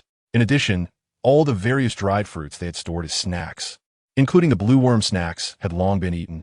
Fortunately, the vegetables and chili peppers, vinegar fruits, and round onions that Su Ran had planted inside the house were ready to eat, though they were few in number and low in yield. Before spring arrived, the forest had its last snowfall. Compared to the fierce heavy snow that covered the ground during the deep winter, this last snowfall was gentle, like a herald of spring. It wasn't very heavy, just reaching ankle height. The snow fell for a night, but the air didn't have the dry, cold feeling typical of winter. When the sun rose high in the morning, the newly fallen snow began to melt quickly. The air was filled with the fresh, damp scent of melted snow. A thin layer of ice on the river surface slid downstream with the current, still carrying some unmelted snow on top. We threw a water bucket tied with vines into the river, then pulled back a bucket filled with water. At this moment, Su Ran was carrying a basket of dried grass for the white beans to the back to feed the four-eared cattle. The only small animals still kept at home were a half-grown red pig, a dozen wild chickens, and 2 four-eared cattle. Among the 2 four-eared cattle, the little calf had also grown to half its size. However, since it was a bull, Su Ran did not plan to keep it for long. She originally intended to keep these 2 four-eared cattle for their milk. But during the winter, the larger cow weaned itself due to the cold weather. Now that it was spring, Su Ran planned to wait until the small animals in the forest migrated back before catching a bull to breed with the cow at home. As for the little bull, once it grew to a suitable size, it would be taken out and slaughtered for food. Otherwise, since the little four-eared bull and the larger cow were mother and son, they couldn't breed, and keeping it would waste time and effort. After all, feeding a four-eared bull was much more troublesome than feeding a red pig. There have been some matters in the past few days, so there will only be a single update today and tomorrow. Sorry. Everyone, Chapter 172. Won't get stuck in gray whining. Sue Ran's second spring on this continent has finally arrived. When Sue Ran wasn't paying attention, the tender green shoots of spring grass had quietly emerged from the thick fallen leaves and soil along the riverbank, in the forest, and in front of her home. Now, when looking from a distance, the trees on both sides of the riverbank have turned into a lush yellow-green. However, upon getting closer, one could see that the leaves on the trees have only grown to less than an inch in length. The frozen meat has begun to thaw, and it can no longer be left uneaten. So in the little wooden house, Sue Ran made all the stored meat into sausages and fried meatballs while it was still good. Early that morning, after finishing breakfast, we stopped Sue Ran, who had intended to clean up the now empty wooden house and storage room, and said, Ran, let's go out today and pick wild fruits. Pick wild fruits? Sue Ran was taken aback. After more than 6 months without picking wild fruits, she almost didn't react upon hearing the word. Small fruits, sweet. We nodded, looking at Sue Ran with a warm smile. At this moment, Sue Ran, who had finally come to her senses, immediately perked up. Ah, where are we going to pick them? Wait a moment, I need to grab a hat. As she spoke, she hurried into the house and took out her and Huey's hats, gloves, masks, and for convenience, the newly made neck warmer. Although the weather had warmed up, it was still much colder compared to late spring and early summer, especially when flying in the air. If she didn't wear a hat and neck warmer, the biting cold wind would feel like it was going to slice off her ears and neck. After Sue Ran put on the equipment for herself and Huey, she slung the backpack onto her back and wrapped her arms around Huey's neck, following him as they left the ground. This was the first time in a long while that Sue Ran was once again soaring high in the sky with Huey, overlooking the vast forest. The ground beneath her was getting farther away. However, as they ascended higher, the greenery she saw became even more intense. We flew directly towards the riverbank opposite them. The distance of this flight was quite far, and it wasn't until nearly an hour later that Hui gradually slowed down. He hovered above a patch of forest for a while, before finally flying in a specific direction. After flying for a bit, Sue Ran was surprised to discover that not far ahead on the ground, there was actually an inland lake. The lake wasn't very large, and the water shimmered a brilliant blue under the sunlight, resembling a beautifully crafted silver mirror when viewed from the air. Hui landed with Sue Ran on a clearing in front of the inland lake. As soon as Sue Ran touched down, she spotted the wild fruits Hui wanted to show her. The wild fruits grew along the lake shore and were on tall shrubs. These shrubs formed a large patch by the lake, but they looked somewhat difficult to access. The branches of the shrubs were covered in sharp thorns, somewhat resembling the thorns on rose stems. The leaves of the shrubs were deep red. At that moment, every shrub was laden with clusters of small fruits hanging from the branches. These fruits were not large, similar to the wild cherries found in the mountains on Earth. The fruits were light purple, and each one had visible segments of fruit flesh, resembling raspberries. Sue Ran picked one and glanced at Hui. After receiving Huey's reassuring look, she confidently put it in her mouth and tasted it. The flesh of the fruit was easily bitten through. Once bitten, a sweet and sour, very refreshing flavor burst on her tongue, accompanied by a hint of the fruit's unique fragrance. This fruit seemed to be not fully ripe yet, so it was a bit hard and slightly sour. However, it was already very delicious. Sue Ran continued to eat a few more fruits and found that fully ripe fruits were incredibly fragrant and the flesh was softer. Her eyes sparkled with surprise as she turned to look at Hui, who was watching her attentively, and handed him the 2 remaining fruits in her hand. So sweet. They're all ripe. Hui wagged his tail behind him, a hint of pride in his expression, and the joy in his eyes was unmistakable. He took the 2 wild fruits from Sue Ran's hand, popped them into his mouth, and then pointed at the bushes in front of them. Let's dig up a few and take them back to plant in the vegetable garden. After a pause, he continued, Ran, after they bear fruit, there will be yellow flowers that are very fragrant, right? Sue Ran was slightly surprised. The fact that this shrub bore fruit before blooming, was it really like this? What was the purpose of blooming? She looked at the large shrub in front of her, laden with light purple, small fruits, and suddenly smiled the next moment. She didn't know why the shrub bore fruit before blooming, but she knew that Hui wanted to tell her the purpose of the blooming. It was because he thought Sue Ran would like flowers. Last summer, when Sue Ran went to the grove where chili peppers grew and picked the chili fruits, she would always pick a few bunches of blue wildflowers that grew nearby and take them home to put in a vase made from stone. After Hui saw this, whenever he went hunting, he would always make a special effort to find and bring back those flowers for her. However, later on, It seemed that he had picked all the blue flowers nearby, and after a while, he started bringing back bouquets of different kinds of flowers. Then he discovered that Sue Ran didn't only like those blue flowers. She liked any flower that was fragrant and beautiful. Great! Sue Ran reached out and picked a bunch of these purple berries, promising with her mouth while stuffing one in a Gray's mouth with her hand. However, it was too cold now to dig them up, so we will wait a while longer until the weather gets warmer before coming back. Listening to Sue Ran, Gray was taken aback for a moment, then reacted and nodded. Okay, we'll come back later. So today, let's pick some wild fruits to take back to eat, it said, then suddenly remembered something and pointed at the wild fruit. Looking at Sue Ran, Ran, what is this wild fruit called? Let's call it purple berry, as it resembles a type of berry. Sue Ran brought the backpack from behind her to the front, and with gloved hands, she had already picked 2 bunches of purple berries. While picking, she reminded Hui, who was about to take off his gloves, Hui, remember to pick with your gloves on. It hurts a lot if you get pricked. Oh, whoa. Hui had already removed half of his gloves. Upon hearing Sue Ran's words, he paused his movements, wagged his big tail, and it just happened to sweep against Sue Ran's calf. Then he slowly put the half-removed gloves back on, but while doing so, he muttered, it won't prick. Hui is never in pain.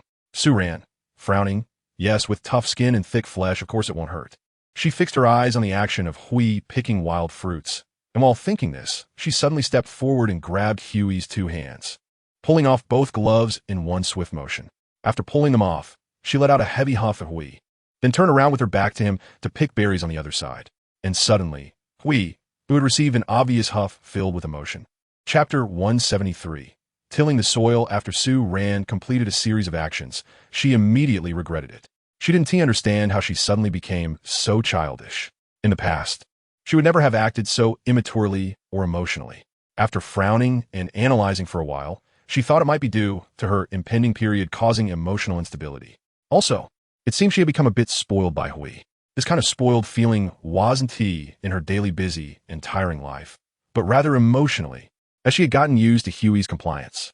Realizing this made Sue Ran feel a bit uncomfortable, although it represented her current life as smooth and happy, and showed that Hui truly dotes on her. The habits formed since childhood still made her dislike this feeling of losing control over her rationality. Moreover, why should Hui always be obedient and compliant in everything?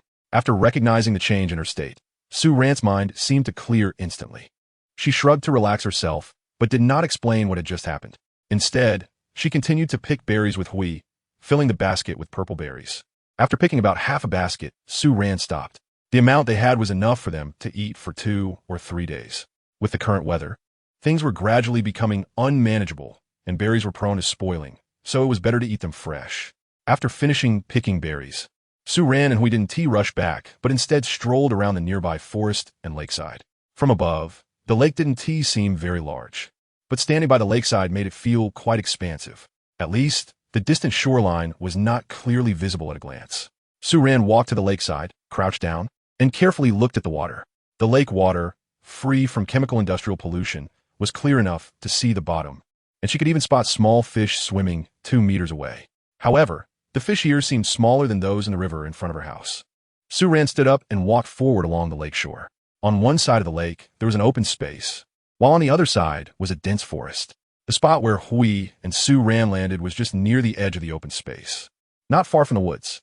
They hadn't walked far when the slightly flatter ground under their feet became densely covered with fallen branches and leaves. Sue Ran and Hui circled around the forest by the lake for a while, and then ventured deeper into the woods. They discovered that there were indeed a lot of purple berries nearby.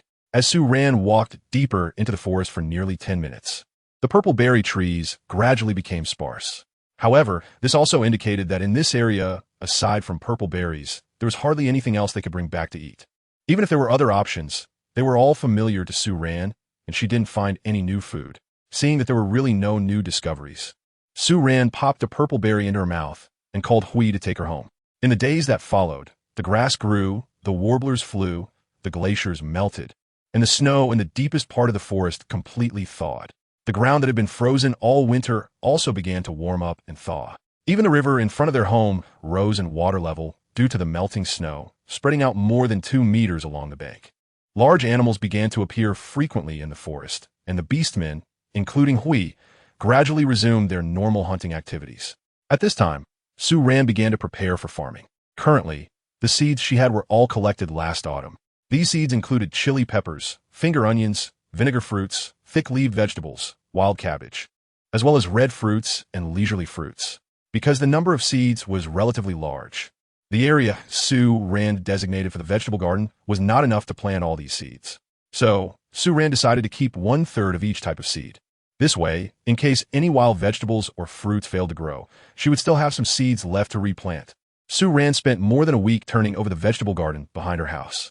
The part of the garden near the edge of the forest was much easier to turn over since some vegetables had already been planted there last year, making the whole process much easier. After turning over the vegetable patch, she needed to clear out small stones and some dry grass roots. These had also been cleared out last year. However, since it was the first time planting last year, Sue Rand thought she would try it out first and didn't plant too many things. Therefore, she wasn't very meticulous during the cleanup and inevitably missed some spots. This year, as Sue Rand was going to officially start taking care of this vegetable plot, she naturally paid much more attention.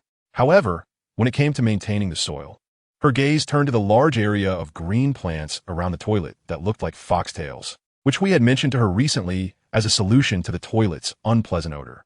This type of foxtail plant looked no different from those on Earth. But remarkably, the smell emitted from the entire plant was very pungent and unpleasant.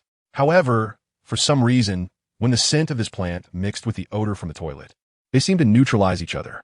Moreover, it wasn't just the air. When this grass was chopped up and thrown into the toilet, the smell inside would completely disappear.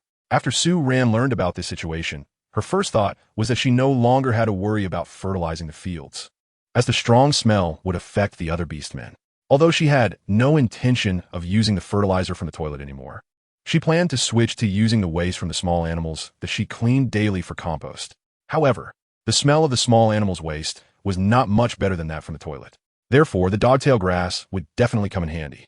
While turning the soil in the vegetable garden, Sue Rand had already shaped the turned soil into a series of rectangular vegetable beds, each neatly bordered with fine soil. Once the soil in the garden was cleared, she evenly spread the fertilizer made from animal dung mixed with dogtail grass, decayed grass, and leaves into each vegetable bed.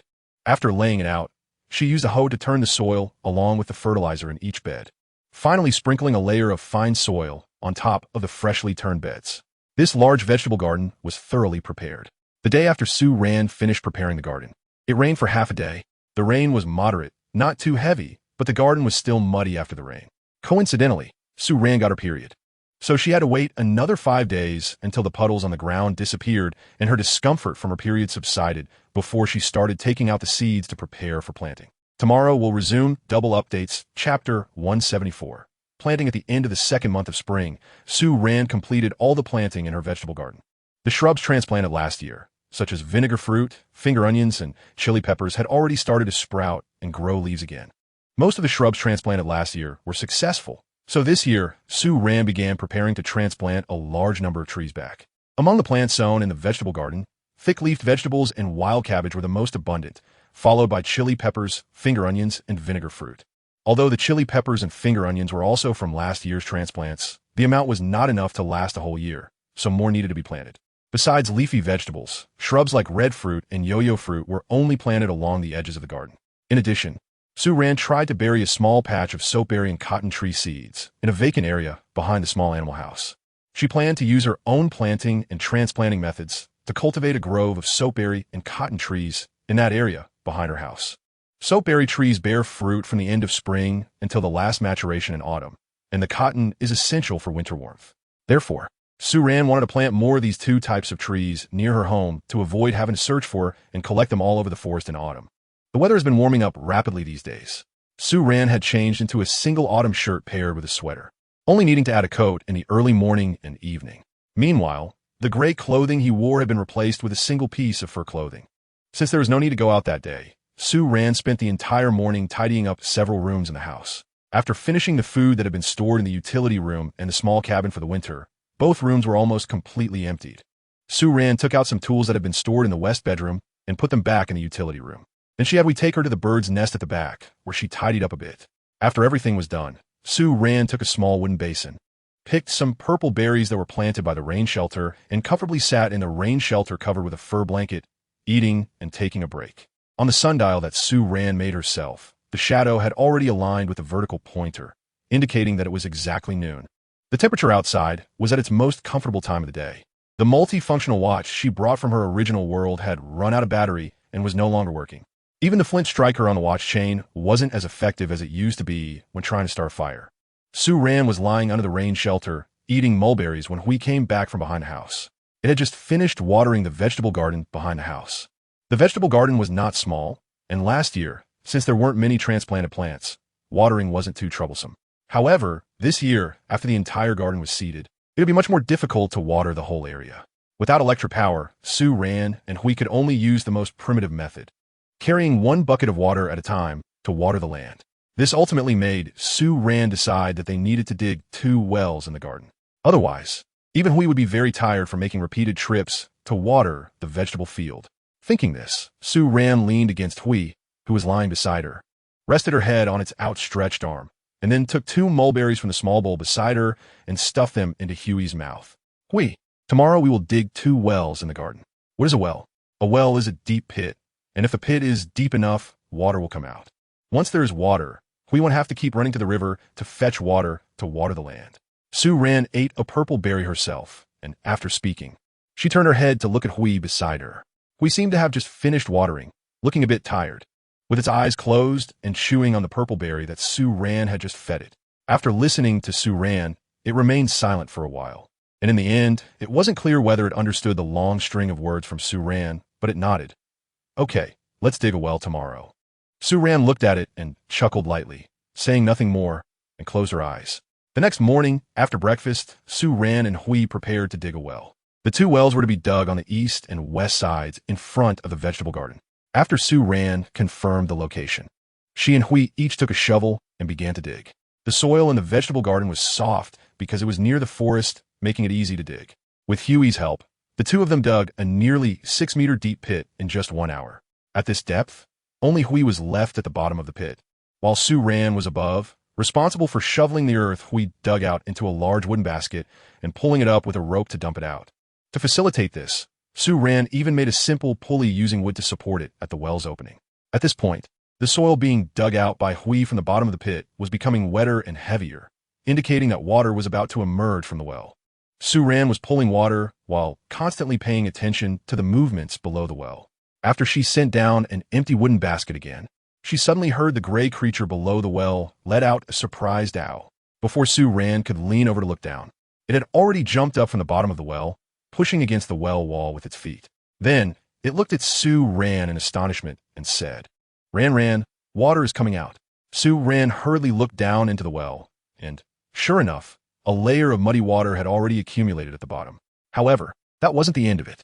It wasn't until the evening, after Hui embedded the last stone into the wall of the well and stacked it with the stones below, that the well was finally completed. It jumped out of the well, and the soil that had been excavated from the well's mouth had been gradually carried away by Su-Ran to be discarded in the forest while Hui was building the well wall. Now, the area around the well's mouth was surrounded by rough wooden stakes that Su-Ran had set up to prevent anyone from accidentally falling in. Due to lack of experience, the first well took Hui a bit of time to dig. The second well, however, was much quicker. The next day, Hui finished constructing the entire well in just about 5 or 6 hours.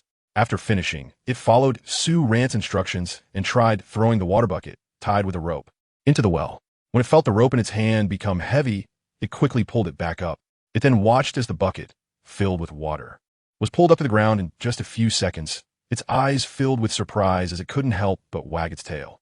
Ran, the water in the well is coming up faster, it said loudly, pointing at the well's mouth. According to the annual calendar of this continent, nearly a year had passed since Su-Ran met Hui. Now, when Hui spoke, its pronunciation was already very clear. We want you to go to the river to water the vegetable garden anymore. Su-Ran looked up at Hui and smiled. Chapter 175, Little Orange will be very fierce. After finishing digging 2 wells, Su-Ran also found time to make 2 pulley systems for drawing water with wood. Then she wrapped a 2-finger-thick rope made of wool yarn around the pulleys and tied a bucket to the other end for drawing water. However, this pulley was generally only used by Su-Ran when drawing water. Hui still preferred to use his hands to lift the water directly because, compared to the circular motion of the pulley, it was obviously much faster for him to lift it by hand in order to water the fields. Su-Ran not only dug 2 wells, but also made a wooden pipe that could direct water into each vegetable bed. Although it was called a wooden pipe, it was more accurate to describe it as a half-pipe. Su-Ran found a few branches that were slightly thicker and longer than the mouth of the bowl. First, she used a saw to cut these branches vertically into 2 half-cylinders. Then, she hollowed out the center from the cross-section of the cut half-cylinders, resulting in the shape of half a pipe. Su-Ran sighed from the bottom of her heart that this continent did not have bamboo or any similar hollow stem plants. If there were, she could directly use the main stalk of the bamboo, split it open, and then use the intersections directly. After carving out the semi-cylindrical wooden pipes, Su-Ran fixed the 2 wooden pipes at the openings of the 2 wells, and then connected the other ends of the pipes to the front of the first pool on either side of the vegetable garden. Su-Ran created a narrow pool by surrounding a section of the vegetable garden near the well with soil. The other end of the 2 fixed wooden pipes was placed inside this pool. She planned to pour water into the pipe near the well when it was time to irrigate.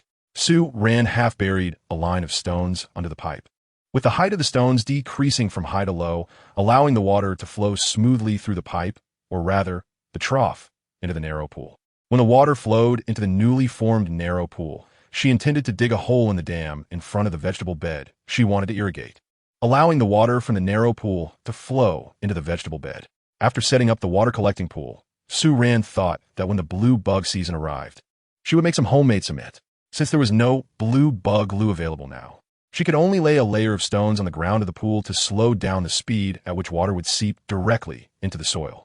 When the blue bug season came and she could make cement, she could build a real small pool for collecting water with cement and stones, allowing the water to flow more smoothly inside. Half a month after the seeds were sown in the vegetable garden, they began to sprout and grow taller. A month later, the tender thick lettuce and wild cabbage were ready to eat. Su-Ran is very attentive to this vegetable garden. At this time of year, when the grass is growing and the orioles are flying, she goes to the garden to pull weeds and check on the growth of the seedlings almost every few days. One day, Su-Ran was preparing to make dinner, perhaps due to a change in their living habits. Su-Ran and Huey's eating habits unconsciously shifted from 2 meals a day to 3 meals a day. However, this meant that their dinner time was pushed back by 2 hours, from around 4 in the afternoon to about 6 in the evening. Today, there was no wood left in the wooden shed at home, so while preparing to cook, we went to the forest to drag back a dead tree. At this moment, Su-Ran went to the riverbank and caught 2 fish with a fishing line. She hadn't had grilled fish in a long time, so she planned to make a fish soup and grill one of the fish to eat later. Just as she finished preparing the 2 fish and returned to the house to talk to Hui about how to cook them, we took the blue fish that Su-Ran handed over to grill and casually said to her, "Ran, Xiao-Ju has given birth to a baby." Huh? Su-Ran looked up in surprise, momentarily unable to process what was being said. After a while, she slightly parted her lips, took a deep breath, and couldn't hide her astonishment in her tone. "Little Orange gave birth? Is it true?" Nodded slightly. Su-Ran was taken aback and thought carefully in her mind. Then she realized that it was indeed the case. It had been about 6 months since she found out that Xiao-Ju was pregnant, and by the time she learned about it, Xiao-Ju was already showing a little, so now it must be around 7 or 8 months. Gray had also mentioned that beastmen are pregnant for just a little over a season, which is about 6 months and a bit more than that. The timing is about right. Gray, should we go bring something for Xiao-Ju? Su-Ran has gained some understanding of the interactions between people. It wouldn't be entirely accurate to say that the orcs have completely lost their bloodthirsty and murderous tendencies. For instance, those orcs who joined the community last year had to prove themselves through combat to gain entry into the current group. It serves as a form of proof. However, aside from that, the daily lives of the orcs can be described as harmonious and loving, tranquil as water. The orcs play and roughhouse with each other. But apart from that, Su-Ran has lived here for nearly a year and has never witnessed the orcs truly fighting to the death over any conflict. Among neighbors and friends who live together, orcs generally maintain a relationship that is respectful, yet sincere. For example, when Su-Ran experienced her first period, similar to Gray, the little orange foxes thought she was injured and quietly brought her wild fruits and seafood to check on her. However, aside from when Su-Ran calls for them, they do not often come over to intrude on her life. Su-Ran felt that it was probably because the home of her and Hui was their territory. For Xiao-Ju and the others, entering the territory of other beastmen was inherently a boundary violation. If it were in the world of wild beasts, such a boundary violation would be a very dangerous thing. This sense of danger also existed in the minds of the beastmen. Therefore, when faced with many matters, including the death of a beastman, injuries, or other important events, the beastmen would react with concern, but they would not pay too much attention for too long, because prolonged attention would be seen as an offense to the boundaries of thought.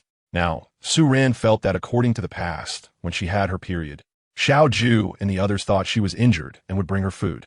Now that Xiao Ju had a baby, it should be considered a significant event that warranted a gift visit. So logically, she should go visit Xiao Ju and bring some gifts to congratulate her. However, according to the beastman's way of thinking, since Xiao Ju had just given birth and was in a weak state, would her visit make a Jean and Xiao Ju uncomfortable? Su Ran thought about this and asked Hui. As expected, Hui shook her head and said, "You can't go, Ran Ran. The little baby will be scared, and Little Orange will be very fierce." Chapter 176. Changes in the body since she couldn't visit Little Orange and the baby yet. Su Ran decided to make fish soup with the 2 fish she caught that evening and had Hui deliver it to Little Orange. Of course, Hui also couldn't go into Little Orange's nest, but had to call a Jean from under the tree and let a Jean take the fish soup up. Su Ran didn't meet Xiao Ju and a Jin's child until more than a month later. The baby is a female cat beastman. This little one perfectly inherited Xiao Ju's excellent appearance. Her hair and ears are the same orange-golden short fur as Xiao Ju's, and the golden color shines like a layer of glittering gold foil when illuminated by sunlight, making the whole cat sparkle. Besides the characteristics of a cat beastman, the little one also inherited a Jin's wings. However, the 2 small wings have not yet grown feathers, looking like 2 plucked chicken wings tucked behind her back. The first time Su Ran saw it, she instinctively thought of roasted chicken wings. The little orange kitten was placed in a basket by Xiao Ju, who brought it to Su Ran's home to meet her. Xiao Ju had also laid a thick layer of straw at the bottom of the basket, and on top of the straw was a blanket made of animal skin. The little one lay on the blanket, with bright golden eyes wide open, looking curiously at the scene before it. Its small triangular orange-golden ears turned back and forth with the sounds made by the people around. Even Su Ran, who was not particularly fond of children, felt her heart melt like a puddle. The reason Xiao Ju brought the little baby to Su Ran was to ask for her help in naming the baby. Ran Ran, baby Mew? Now, Xiao Ju had learned how to refer to the baby from Hui, and she squatted under the awning, her big, sparkling eyes, just like the baby's, blinking as she looked at Su Ran. Su Ran was playfully teasing the little orange kitten's tiny tail with her fingers. As she played, the little guy's slender tail swayed back and forth, the short fur brushing against Su Ran's fingertips, soft and smooth. "How about we call her Fei Fei?" Su Ran looked at the little orange cat and asked. She really had no talent for naming things. Names like Xiao Ju, Jean, and Hui were all based on their characteristics. The little orange kitten in front of her looked almost exactly like Xiao Ju, except that it had a pair of wings that would allow it to learn to fly when it grew up. So the first name that came to Su Ran's mind was Fei Fei, but the Fei part felt less suitable for a girl. Instead, Fei with the grass radical sounded better. Moreover, the little one was born in the season when flowers and grass were flourishing. "Fei Fei, Mew?" Xiao Ju repeated after Su Ran, its long tail slowly raised behind it with the tip curling. Thus, the little one's name was decided. The spring sun was warm and gentle, and the vegetation in the forest was rapidly reclaiming the land. Time slipped away unnoticed, and the purple berry plants planted by the rain shelter quickly went out of season after 2 months. As we had said, after the purple berries went out of season, they really grew flower buds and bloomed large, white flowers. Each flower was layered, with petals as white as snow, larger than Su Ran's palm, resembling 2 different species compared to the small purple berries on the bush. This patch of purple berry trees was clearly not very large, but when in bloom, it gave the illusion of being surrounded by a sea of flowers if viewed from nearby. It was truly beautiful, and Su Ran really liked it. The flowering period of the purple berry flowers was long, and each bush was densely packed. So Su Ran would occasionally cut a few to place in a vase for indoor enjoyment without feeling a bit guilty. She even developed the idea of planting a sea of flowers in front of her house. Thinking this way, she actually went ahead and did it. However, she didn't specifically take time to do it.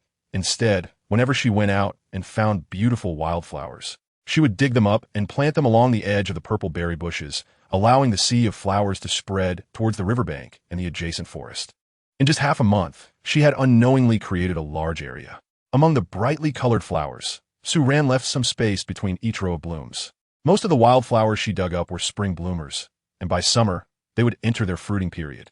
When summer and autumn came, seasonal flowers would bloom, and she would transplant them into the empty spaces to ensure that every season would have a sea of flowers blooming at her doorstep.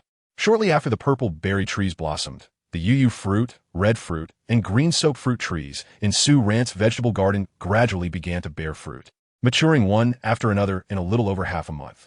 The green soap fruit would take a long time to fully ripen, but at this stage, the fruit was already edible. However, generally, Sue Rand wouldn't eat the green soap fruit now. Between eating fruit and meals, she would certainly choose to have the green soap fruit as her staple food. But since the green soap fruit is a fruit tree, it takes several years for trees to mature before bearing fruit. The two green soap fruit trees that Sue Rand transplanted last year were still young saplings. And although the ones she transplanted earlier this year were a bit older, most were still not ready to bear fruit. The two green soap fruit trees that could bear fruit directly were found by Hui in the nearby forest after the weather warmed up 2 months ago. He had put in a lot of effort to carry them back. Now, the variety of edible wild fruits and vegetables was gradually increasing. And not only wild fruits and vegetables, but also the animals that had hidden in the depths of the forest for a winter were gradually migrating back. Sue Rand began to go hunting with Hui. The winter bow and arrow that had been set aside were taken out again. After a winter without practicing archery, Sue Rand quickly regained her skills, even shooting more accurately than last year. At this moment, Sue Rand lifted a catch of 2 beasts she had shot, weighed them in her hands, and nodded in satisfaction. She believed that her improvement in archery was mainly due to her increased strength. Having lived in this world for a year, which was equivalent to 2 years in her original world, her body had already changed along with her living environment and habits. The most noticeable change was that she had grown a little taller. Sue Rand measured her height with a ruler and found that she had grown about 6 centimeters. She was originally 1.68 meters tall, and now she had suddenly grown to 1.74 meters. Similarly, after her height increased, her bone structure seemed to have grown a little as well. Although it was still within the range of a girl's frame, Sue Rand could clearly feel that her shoulders were a bit broader than before. Chapter 177, A Whole Year. Gray discovered the changes in Sue Rand's body even earlier than she did. It expressed great joy about this change, because whether it's growing taller or having a larger frame, in the eyes of beast men, it represents better health.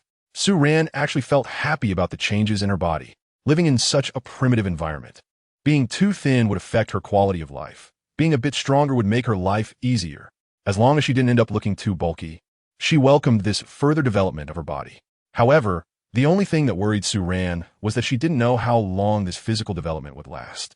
She also didn't know the reason for her body's renewed growth. But she had some guesses. As the saying goes, at 23, one grows. When she arrived in this continent, she was exactly 23 in virtual age and only 22 in actual age. If this were indeed the reason and she was still growing, then the amount of exercise she got from running around the forest to stock up on food over the past year might just provide some impetus for her developing body. It was similar to what she had seen in a friend before. A year ago, her friend's delicate, fair hands, which were characteristic of a young girl, had changed significantly after spending half a year at home helping with farm work after graduation. When they met again, it was obvious that her originally slender fingers had thicker joints. At that time, her friend was also 22 years old. So for a girl, perhaps at the age of 22 or 23, the bones in her body might not have fully matured yet. Sue Rand speculated like this, and her worries about whether she would eventually grow into a rough and bulky figure flashed through her mind. After all, she couldn't stop what would happen in the end, and judging by Huey's appearance, he probably wouldn't dislike her. However, Sue Rand raised her hand to touch her smooth face, just as she had guessed before. Certain natural factors in this world really could slow down the aging process. After going through the hot summer, the cool autumn, and the biting winter, in the 2 years of Earth time, her skin remained smooth and tender without any skincare products, and it even felt more delicate to the touch. Even the tan she had gotten last summer had returned after winter. This made her feel relieved about the possibility of her skin becoming dry and rough due to the harsh summer sun and winter winds, at least for now. Because for her, even if her body shape changed excessively, it wouldn't matter much. However, as a girl, she still didn't want her face, which was considered quite beautiful in a crowd, to become rough and unattractive. At the end of spring, Sue Rand finally took off her sweater. She changed into a single-layer animal skin garment and added a single-layer animal skin jacket in the mornings and evenings. Huey's clothing was changed to a thin, single-layer short sleeve made of red pigskin. Now that it was already the end of spring, in about a month's time, the season would transition to summer. This period of spring and summer transition also marked one whole year since Sue Ran arrived in this world, calculated according to the time in this world. Sue Ran walked through the woods with a basket on her back, stopping occasionally. When she reached the familiar red fruit bushes, she cheerfully began to fill her basket with the picked red fruits. The surrounding scenery and objects were just as they had been in her memories from the past year. After finishing with the red fruits, she turned around and started back on her way. Passing by a nearby green fruit grove, she reached up to pick 2 larger-looking green fruits and placed them in her basket. She couldn't bear to eat the fruits from the 2 green fruit trees at home, but she could still pick a couple from outside to savor.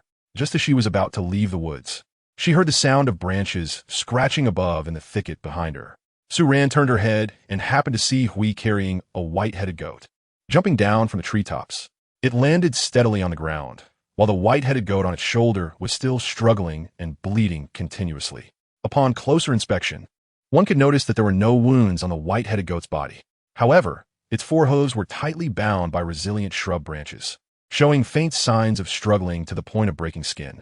Sue Ran's family already has a male white-headed goat, and the current one is a female goat, which is to be taken back for breeding to produce kids. Besides the white-headed goat, the family's female 4-eared cow has also been paired with a male 4-eared cow that Gray has caught to raise together. Additionally, there are only a dozen redbirds and white wild chickens left that Sue Ran and Gray have eaten before spring. Recently, after the wild chickens and birds gradually returned to live in the woods, Gray quickly replenished the number of redbirds and white wild chickens in the birdhouse. However, aside from that, Sue Ran did not let Gray catch red pigs, 2 tails of beasts, or dwarf deer to raise. Sue Ran felt that raising red pigs in this season was not cost-effective.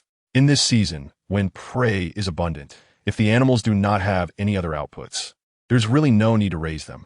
The reason she raises 4-eared cows and white-headed goats is that she wants the milk from the 4-eared cows and the milk and wool from the white-headed goats. Currently, Sue Ran and Gray are not in the nearby woods, but have come to the seaside early in the morning. During winter, after finishing the last bit of seafood stored at home, today is the first time Sue Ran and Gray have come to the seaside to gather seafood. However, since they arrived quite early, Sue Ran did not rush to look for seafood, but instead wandered around the woods with her backpack, hoping to see if she could find any forest food blind boxes. Unfortunately, this area of the woods had already been thoroughly explored by her last year, and there were no new discoveries. However, not long after entering the woods, Gray spotted a nearby flock of white-headed goats and caught one of them. The 2 returned to the seaside shelter together, where Sue Ran poured the red fruits and green soap fruits from her backpack onto the wooden floor of the shelter. Then she took out a rope, looped one end around the neck of the white-headed goat that Gray had caught, and tied the other end to a post of the shelter to prevent the goat from escaping while she and Gray went to collect seafood. After that, she picked up her backpack again and turned to Gray, who was squatting nearby and drinking the water from the wooden jar they brought. Gray, let's go check if there are still scallops over by the rocks. Okay, Gray nodded after gulping down half of the cool boiled water and stood up, pulling Sue Ran towards the rocky area. Chapter 178. Wild vegetable omelette, the seafood in spring is much smaller than in summer and autumn. But for Sue Ran, it was already quite large. However, since she had eaten seafood at the end of autumn last year, the seafood at the seaside now, compared to those on Earth, did not seem as impressive. Although it was not yet summer, many wild vegetables and fruits in this forest were already edible. Recently, Sue Ran found a new type of green leafy vegetable near the freshwater lake in the forest by the seaside. The leaves of this vegetable are bright green, wide, and somewhat resemble lettuce, but the surface of the leaves is much smoother than that of lettuce. Sue Ran named this vegetable bitter vegetable because it has a slightly bitter taste, very similar to the taste of dandelion leaves on Earth. At Sue Ran's grandmother's house, that kind of dandelion is also called bitter hemp vegetable, which has a similar meaning to Sue Ran's bitter vegetable. The bitter vegetable grows on the shore of the freshwater lake on the other side, and it mostly does not grow alone. It always clusters under some densely growing slender shrubs, as if trying to get the shrubs to provide shade. Last year, Sue Ran did not discover these bitter greens because she had not gone to the other side of the lakeshore to take a look. Although there were also bitter greens on this side of the lake, the quantity was obviously very small, and they were also obscured by the nearby bushes, so she didn't notice them. After discovering these bitter greens, Sue Ran first took the ones she found back home and fed them to her 4-eared cow and white-headed sheep for 3 consecutive days. Seeing that these animals ate them without any reaction and were also eager to eat these bitter greens, she felt relieved and decided to try them herself. As for cooking methods for bitter vegetables, The only ones Sue Ran could think of that she had made before were bitter melon with eggs and bitter hemp leaves with dipping sauce. Since there was no sauce here, she could only try frying a couple of green-shelled eggs, worried that we might not get used to it. She didn't want to waste by making too much, so she only beat 2 green-shelled eggs for the bitter green omelet. Then she added the chopped bitter greens and some sea salt powder into the egg mixture and directly fried it in hot oil. While frying the eggs, she also tossed in a few raw oysters, giving it a bit of the feeling of a snack from a certain province in Hua country. When it was time to eat, Sue Ran first tasted the bitter green omelet. To her surprise, it was actually quite good, although it was a bit bitter. Perhaps influenced by her grandmother's teachings that slightly bitter foods are good for cooling the body, she could tolerate this level of bitterness. Moreover, despite the strong bitterness of the greens, after chewing them a few more times, she discovered that the leaves also carried a rich plant fragrance. This aroma immediately reminded Sue Ran of something. Tea leaves, perhaps because the eggs were fully cooked. The bitter greens on the surface of the omelet had lost much of their moisture, and as they lost moisture, their natural plant fragrance became even more pronounced. Sue Ran recalled that her grandmother used to stir-fry cleaned bitter vegetables, which were dandelions, and make tea from them. So this bitter vegetable should work too. She still had a little bit of wild mustard flower tea collected last year, but it was almost gone, and now the bitter vegetable tea could be a good substitute. However, unlike Sue Ran, Huey's attitude towards this bitter vegetable was that after trying a bite, he absolutely refused to take a second bite. He didn't even want Sue Ran to have a second bite, so when he saw her enjoying it, his expression became particularly hard to describe. But we didn't stay in that state for long. The season for this bitter vegetable was very short. Almost as soon as spring ended, the presence of the bitter vegetable disappeared from the forest. In the end, the bitter vegetable tea that Sue Ran made amounted to only 1 jar, which she carefully stored away. The new summer arrived quickly, but having already experienced a summer on this continent, Sue Ran no longer felt confused or anxious about the unknown future. Faced with this summer, Sue Ran appeared much more composed. The large blue star in the sky arrived as expected with the arrival of summer. At this time, it was still early summer, so the halo around the blue star was very faint. The moon hanging not far from it was round like a jade plate, and the moonlight illuminated the riverbank at night, casting a silver bright ribbon on the calm river water. Sue Ran and Hui finished dinner and laid out a thick 4-cornered cowhide blanket under the rain shelter. Hui was sitting inside the shelter, while Sue Ran lazily leaned directly against its embrace.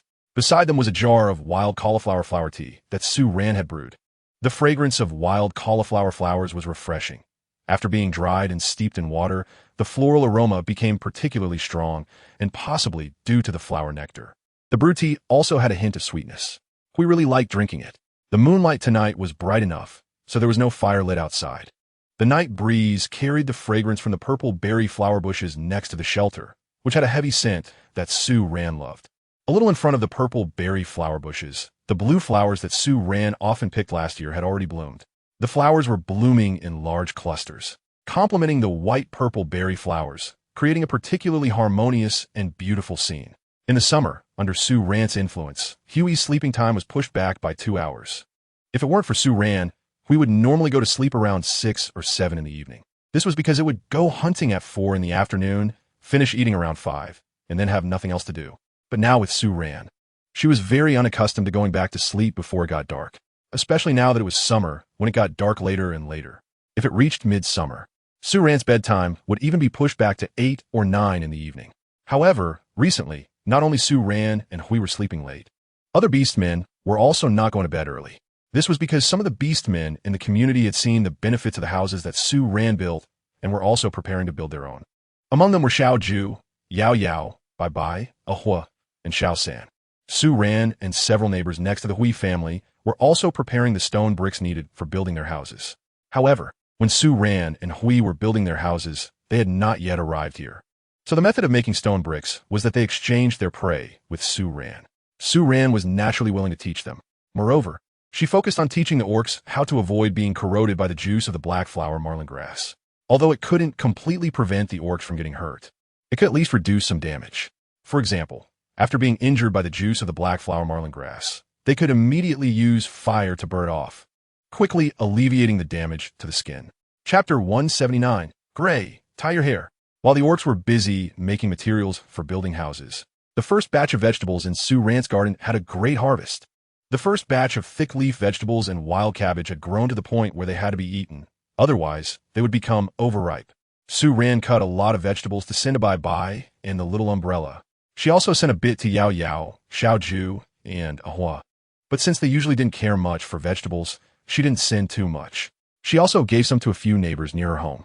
Besides the thick-leafed vegetables and wild cabbage, the vinegar fruit, chili fruit, and finger onions were also continuously growing new fruits. The new fruits were abundant and densely packed. But these items were mainly used as side dishes, so they couldn't eat that much at once. As a result, Su Ran had no choice but to pick the first ripe chili fruits to dry and store them. The vinegar fruits and finger onions were all dried and ground into powder, ready to be used directly when cooking. After the first batch of vegetables matured, Su Ran left a bit of the originally sown thick-leafed vegetables and wild cabbage in the garden to continue growing, as these were intended for seed saving.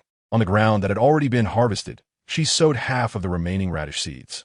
In the rest of the space, she continued to plant more thick-leafed vegetables and wild cabbage. When Su Ran sowed seeds for the second time, the orcs had not yet completed the step of making stone bricks for their house-building project, although Su Ran had already demonstrated it. They found it particularly difficult when they actually attempted to do it themselves. However, Su Ran truly admired the perseverance of these orcs. Once they decided they wanted to build a house, they were able to dedicate all their time to it, except for eating, sleeping, and using the restroom. It was like a kind of almost stubborn persistence. Su Ran is sometimes busy coming in and out of the house, from a distance of several dozen meters, watching the neighbors not far away, sitting under the shade of the trees making stone bricks. There is always a sense that their movements and expressions are very sincere. It feels as if learning to build a house is an incredibly fortunate thing for them. The summer breeze is warm. Fortunately, the evenings are still pleasant. But the daytime temperatures have been gradually rising these days, especially around noon. Hui has completely returned to a life of wearing just a pair of shorts. Su Ran recently felt that her hair was a bit long and hot. When she first arrived in this world, her hair only reached a bit below her shoulders. Her hair grows quickly, and by last winter, it had already reached the middle of her back. However, since it was winter, she thought having longer hair would keep her warmer, so she hadn't cut it all. Now her hair had grown a bit longer than before, making washing it quite troublesome. At this point, she envied the genes of the beasts because their hair only increased or decreased in quantity after they reached adulthood. But the length would no longer grow. How convenient. In the end, Su Ran used the small scissors that came with her equipment to snip her hair little by little. While cutting, she followed a tutorial she had seen a video online, brushing all her hair to the front, tying it with a leather strap, and then cutting neatly below the tied section with the scissors. The video suggested that after cutting, she could brush her hair back and it would automatically have layers. After Su Ran finished cutting, her hair indeed had layers. However, because her scissors were not very good, she couldn't cut it evenly in one go, so the layers looked somewhat choppy. But Su Ran couldn't see it. Instead, it was Hui who, after Su Ran finished cutting her hair, stared at her freshly styled hair for a long time and couldn't help but reach out to touch the ends of her newly cut hair. It wasn't until Su Ran tied up her hair, which now barely reached below her shoulders, with another leather strap, that Hui withdrew his curious gaze. After Su Ran finished tying her hair, she noticed Hui's hair, which also hung down to his neck, and was momentarily stunned. Then she raised her eyebrows and took out a new piece of leather strap from her small box. Hui, come here. Huh? Hui looked up in confusion, but had already taken 2 steps toward her. Su Ran pointed to the chair beside her and said, "Sit down, I'll do your hair." "Do my hair?" Hui sat down on the chair, his gaze following Su Ran's words to her hair, which was styled into a bun at the back of her head. Hui's hair was very similar to a hairstyle that had been popular in Su Ran's original world for a while, the long wolf-tail style. The longest part of his hair reached the middle of his back, near his shoulder blades. His hair was a light brown mixed with a hint of very light yellow, and some of the yellow strands even looked a bit white at first glance. Perhaps due to his good health, his hair quality was also very good. Su Ran's fingertips brushed through the smooth gray hair, easily untangling it without the need for a comb. The final style she created for Gray was the most popular half-up wolf-tail hairstyle. The gather part was styled into a small bun. After finishing, Su Ran stepped in front of Gray to admire her work. However, that one glance made her, someone who was already completely familiar with Gray inside and out, suddenly feel shy. Who said men don't need to dress up? Su Ran now feels she has struck gold. Although Gray usually looks quite handsome with his long hair down, the strands often cover his forehead and temples, giving a somewhat cumbersome feeling despite his good looks. Previously, while Su Ran had tied Gray's hair up, it was only for convenience, tying it at the ends without really managing the shorter strands at the front. Therefore, there wasn't much of a noticeable change. However, now a significant amount of hair from his temples has been pulled back, and the shorter strands at the front have been reduced, revealing his sharp jawline more clearly. His light green eyes seem to have widened considerably with the hair pulled back, and in the blink of an eye, his appearance feels transformed. It's as if the carefree rogue who disregarded the world has suddenly turned into a gentle and refined young man. Su Ran's gaze couldn't conceal her astonishment. If she were in her original world, a boyfriend with such looks would likely be something she could only dream of. With her personality, she wouldn't dare to interact with a boyfriend who had such an attractive appearance. She simply didn't want to deal with the various unwanted advances that such a face would attract. But now, things were different. The face and body in front of her were something she had willingly approached. Su Ran looked at Hui, whose entire face was revealed by her tied-up hair, and her mood gradually shifted from amazement to a gentle flutter. She lowered her head to meet Hui's slightly uneasy green eyes, which were filled with confusion at her emotional change. Her heart raced in her chest, and then she reached out to cup Hui's cheek, slowly leaning down to kiss her. Chapter 180. Turning the black reef into a blue beach. The amazement brought to Su Ran by Hui's new hairstyle lasted for several days before it gradually subsided. This feeling of amazement resulted in Su Ran being unable to control her excited and greedy heart, and in Hui's responses, she experienced both pain and joy. The forest officially entered summer. Recently, we hadn't gone out hunting much. In fact, there was no need for him to hunt, as fresh prey was delivered to him, and Su ran every day. The ones delivering the prey were, of course, the orcs from the community. The orcs had already prepared the stone bricks for building houses, but now they faced a new problem: how to make homemade cement. Moreover, not only homemade cement was needed, but also the subsequent construction of beams, doors, windows, and the foundation, all of which required Su Ran to teach them step by step in detail. After several days of eating the prey delivered by the orcs as a reward for teaching them how to make homemade cement, Su Ran felt that she could no longer teach them the methods of building houses in this way. She had not hidden the method of making homemade cement from the orcs when she built her house last year. Besides the little orange demon and those orcs who had come to help her during that time, there were also other orcs who occasionally came to take a curious look. Therefore, it wasn't difficult to teach the orcs how to make cement. However, after this step, there were many more steps to implement. But those steps were something she couldn't take the time to teach each orc individually. So Su Ran thought she needed to come up with a way to teach the orcs the steps of building houses all at once. Or twice would also work. But at least it shouldn't be that she had to teach each household once. It just so happened that it was still early summer, and the newly planted vegetables had not yet grown, so there was no need to stockpile food. The seafood by the sea was also out of season, giving her and Hui some free time. With this in mind, Su Ran called Hui over and asked him to inform the orcs who were building houses in the community that she would conduct a house-building tutorial. Then she went to find Xiao Ju and shared her thoughts with Ajin and Xiao Ju, ultimately deciding that Xiao Ju's house would serve as the teaching house. Su Ran wanted to gather the orcs who wanted to build houses together to construct Xiao Ju's house. This way, the orcs could all participate in the building process. Even if they couldn't learn it all at once, she could take them to choose another house and try again. With each attempt, they would eventually learn. Moreover, as the number of participating orcs increased, the speed of the teaching process wouldn't be slow. At the same time, they could help Xiao Ju and Ajin build their house, since Xiao Ju had just given birth. Although it seemed that the orcs didn't have a concept of a confinement period, Xiao Ju needed to be by her baby's side, who was not yet able to walk but could crawl around. Therefore, she and Ajin's house could only be built entirely by Ajin himself. Now that there was a good opportunity, Su Ran naturally wanted to help Ajin a bit. However, before that, they needed to solve the issue of the orcs making their own cement. Su Ran used to burn shells directly with branches and shells, lighting a fire on the riverbank. But at that time, it was just her who needed shell ash, so she could burn it slowly, bit by bit. Now, with dozens of orc families in the community needing shell ash, Su Ran absolutely cannot let the orcs burn shells the same way she did before.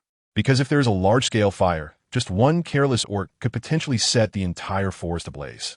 While the orcs were collecting shells, she thought for a few days and ultimately decided to use the oldest method to burn the shells.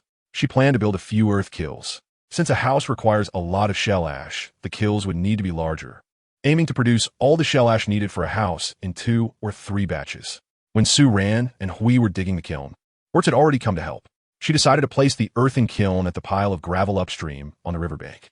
That area had a larger open space and was some distance away from the living area of the settlement, so firing the kiln later wouldn't affect everyone's daily life. The first kiln pit was quickly dug out.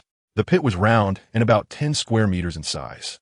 After finishing the pit, Sue Ran also dug out a sunken fire hole in front of the kiln pit and created a smoke hole at the back.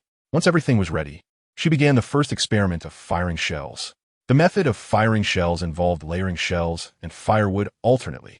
After laying down the shells and firewood inside the kiln, she used some flexible branches to interlace them on top of the kiln, and then covered the interlaced branches with mud to seal the kiln. Then she started firing the kiln. The shells burned very well at high temperatures, and about an hour and a half later, Sue Ran stopped adding firewood and pried open the top of the kiln with a stick. Normally, one should wait a while before opening the kiln because the temperature inside would still be high right after firing. However, since this was during a teaching period, there wasn't much time to wait, so Sue Ran pried it open directly. After prying it open, she tied a piece of wood to the handle of the bone shovel with a rope, then holding the long stick.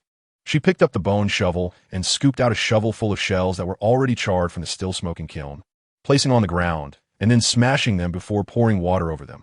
The moment the river water was poured on the smashed shells, a large amount of white smoke and steam rose up. This meant it was successful. Sue Ran demonstrated once, and the orcs quickly learned her series of processes. Including the remaining 3 earth kilns that had not yet been built, they completed the construction while firing the first kiln of shells, using their own insights. It's just that the shell kiln built by Sue Ran wasn't very good looking, and the ones built by the orcs were even less so. After solving the shell ash problem, the subsequent work became much easier. After Sue Ran changed into a small tank top, summer delicacy, blue worms began to reappear by the seaside. This year, it wasn't just Sue Ran targeting these blue worms.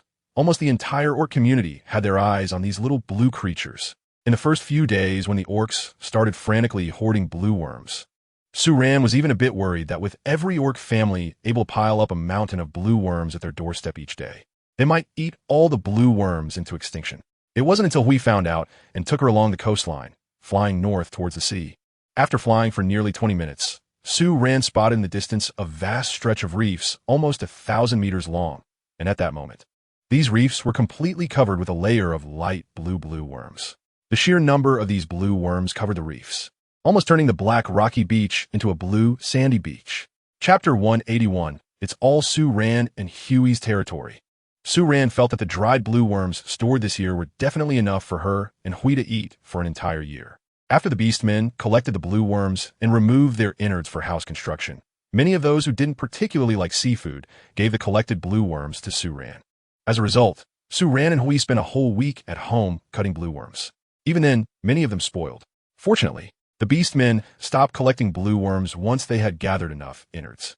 Just as Sue Ran was about to breathe a sigh of relief, she was tasked with formally teaching the beastmen how to build houses.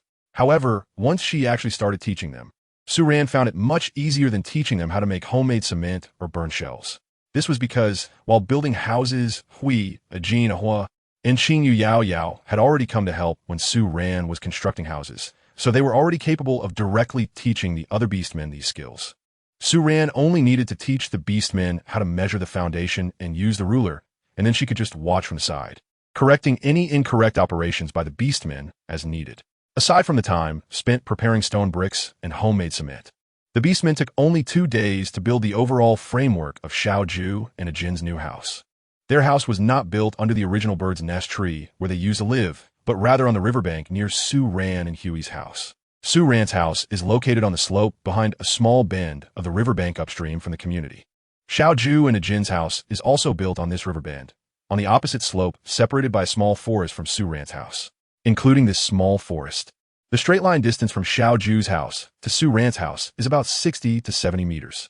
Sue Ran's house is approximately 30 meters away from this small forest. In fact, Sue Ran can tell that Xiao Ju specifically chose this location for their new house because they wanted to be closer to her and Hui. Therefore, if Xiao Ju and the others were willing, Sue Ran would agree to them building their house within this 30-meter range, and there would be enough space. However, Xiao Ju ultimately did not choose such a close location for the beastmen on flat ground. Reducing that 30 meters by the size of the houses would bring the distance between the two homes down to just a few meters. And a distance of just a few meters on the ground is very easy for beastmen to unintentionally invade someone else's private space.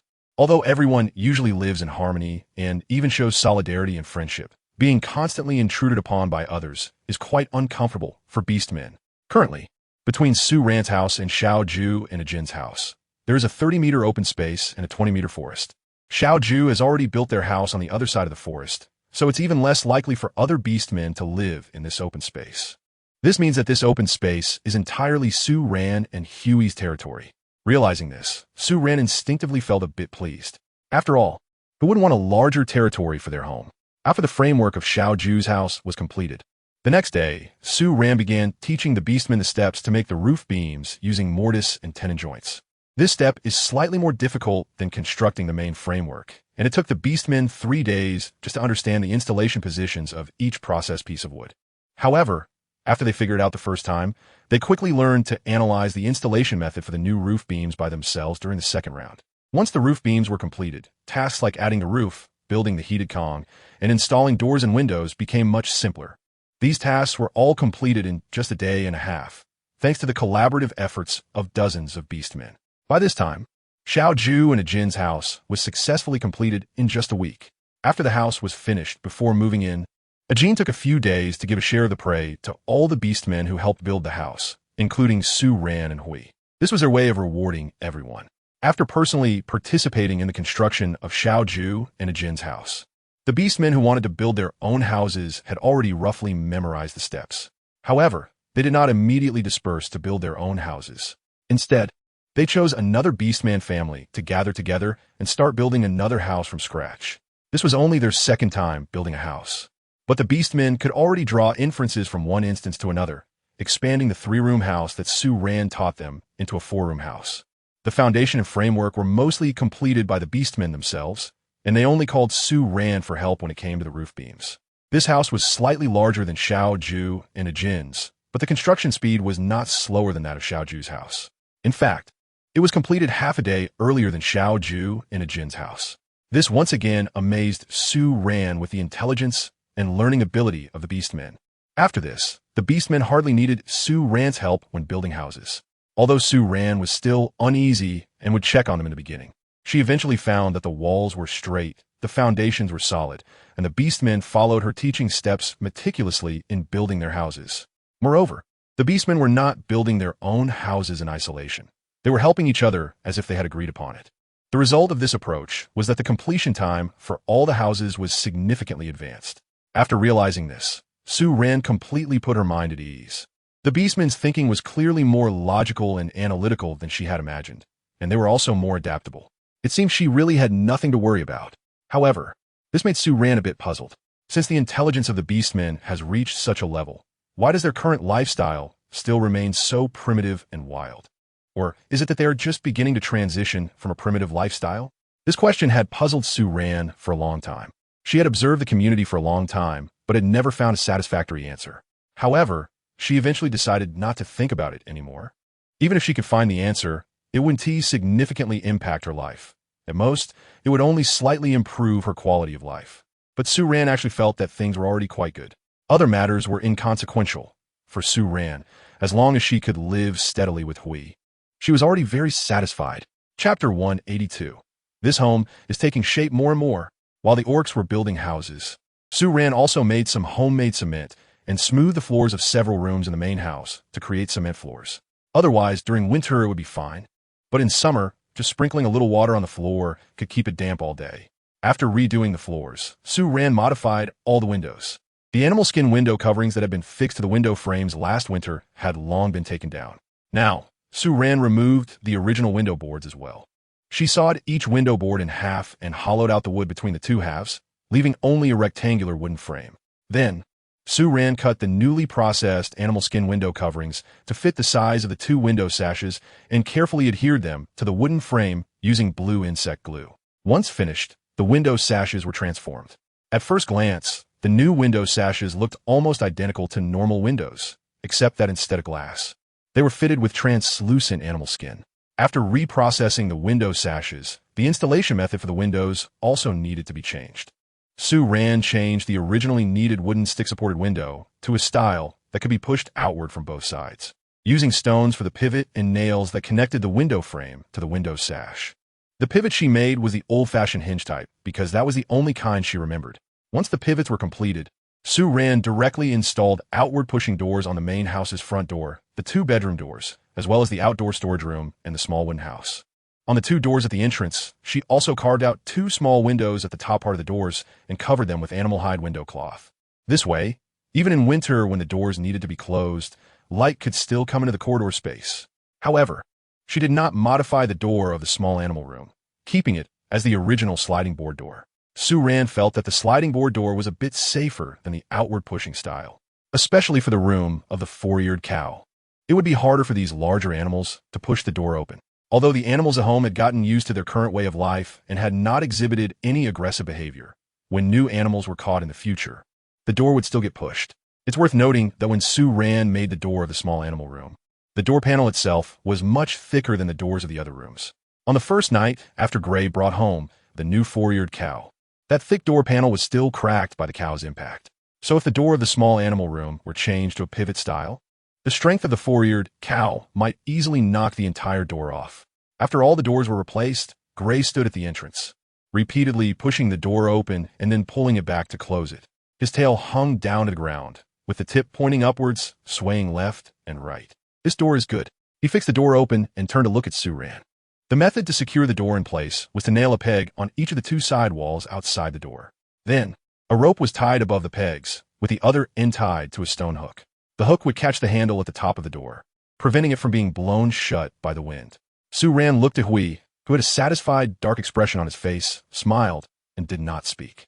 She entered the room and handed the broom made of bush branches to Hui. At the bottom of the bush broom, a thin layer of red pigskin was sewn on, which allowed for a larger area to sweep the dust on the ground together without leaking out through the gaps in the bush branches. Hui swept up the sawdust on the ground and threw it away. Su-Ran handed the broom to Hui. After Hui took it, he turned around and went to the kitchen, took out the basket that had been placed in front of the stove for holding wood, and picked up some larger pieces of broken wood from the ground to put into the basket. Then she placed the basket in front of the stove in the house, so that when it was time to cook later, she could just burn it. Once she finished all of this, Su-Ran clapped her hands, walked outside, turned to look at the house in front of her, put her hands on her hips, and let out a breath. She nodded in satisfaction. This home was becoming more and more presentable. In the afternoon, with nothing much to do, Su-Ran took Hui to the seaside. There was still a lot of sea salt powder left from last winter, enough for her and Hui to use until the end of the summer. But there wasn't much cooking oil left. Su-Ran planned to go collect some oysters today to make a dish. She carried a basket on her back, and Gray lifted her up with one hand, flying into the air. As they flew halfway, Su-Ran tightly held on to Gray's neck and looked down at the forest below. Summer had arrived, and the forest was vibrant with life, the vast sea of trees below her just as she had seen when she first arrived. As they flew over a certain area of the forest, Su-Ran even caught a glimpse of flash of red beneath the giant tree canopies. It was a herd of red-skinned pigs. However, she and Gray did not stop. They had just finished lunch not long ago, and there was still a long time until dinner, so it was unnecessary to drag a pig weighing over 100 pounds to the beach. Today, Su-Ran and Gray were not heading to the beach they usually visited, but rather to the long, rocky beach occupied by blue worms that Gray had taken her to see last time. Recently, the orcs had been building houses and needed more blue worms, so the seafood in the rocky area they usually went to was almost cleared out by the orcs every day. The orcs collected the blue worms and conveniently took the seafood from the crevices back to eat as well. After arriving at the rocky beach, Gray held Su-Ran tightly and found a flatter stone to land on slowly.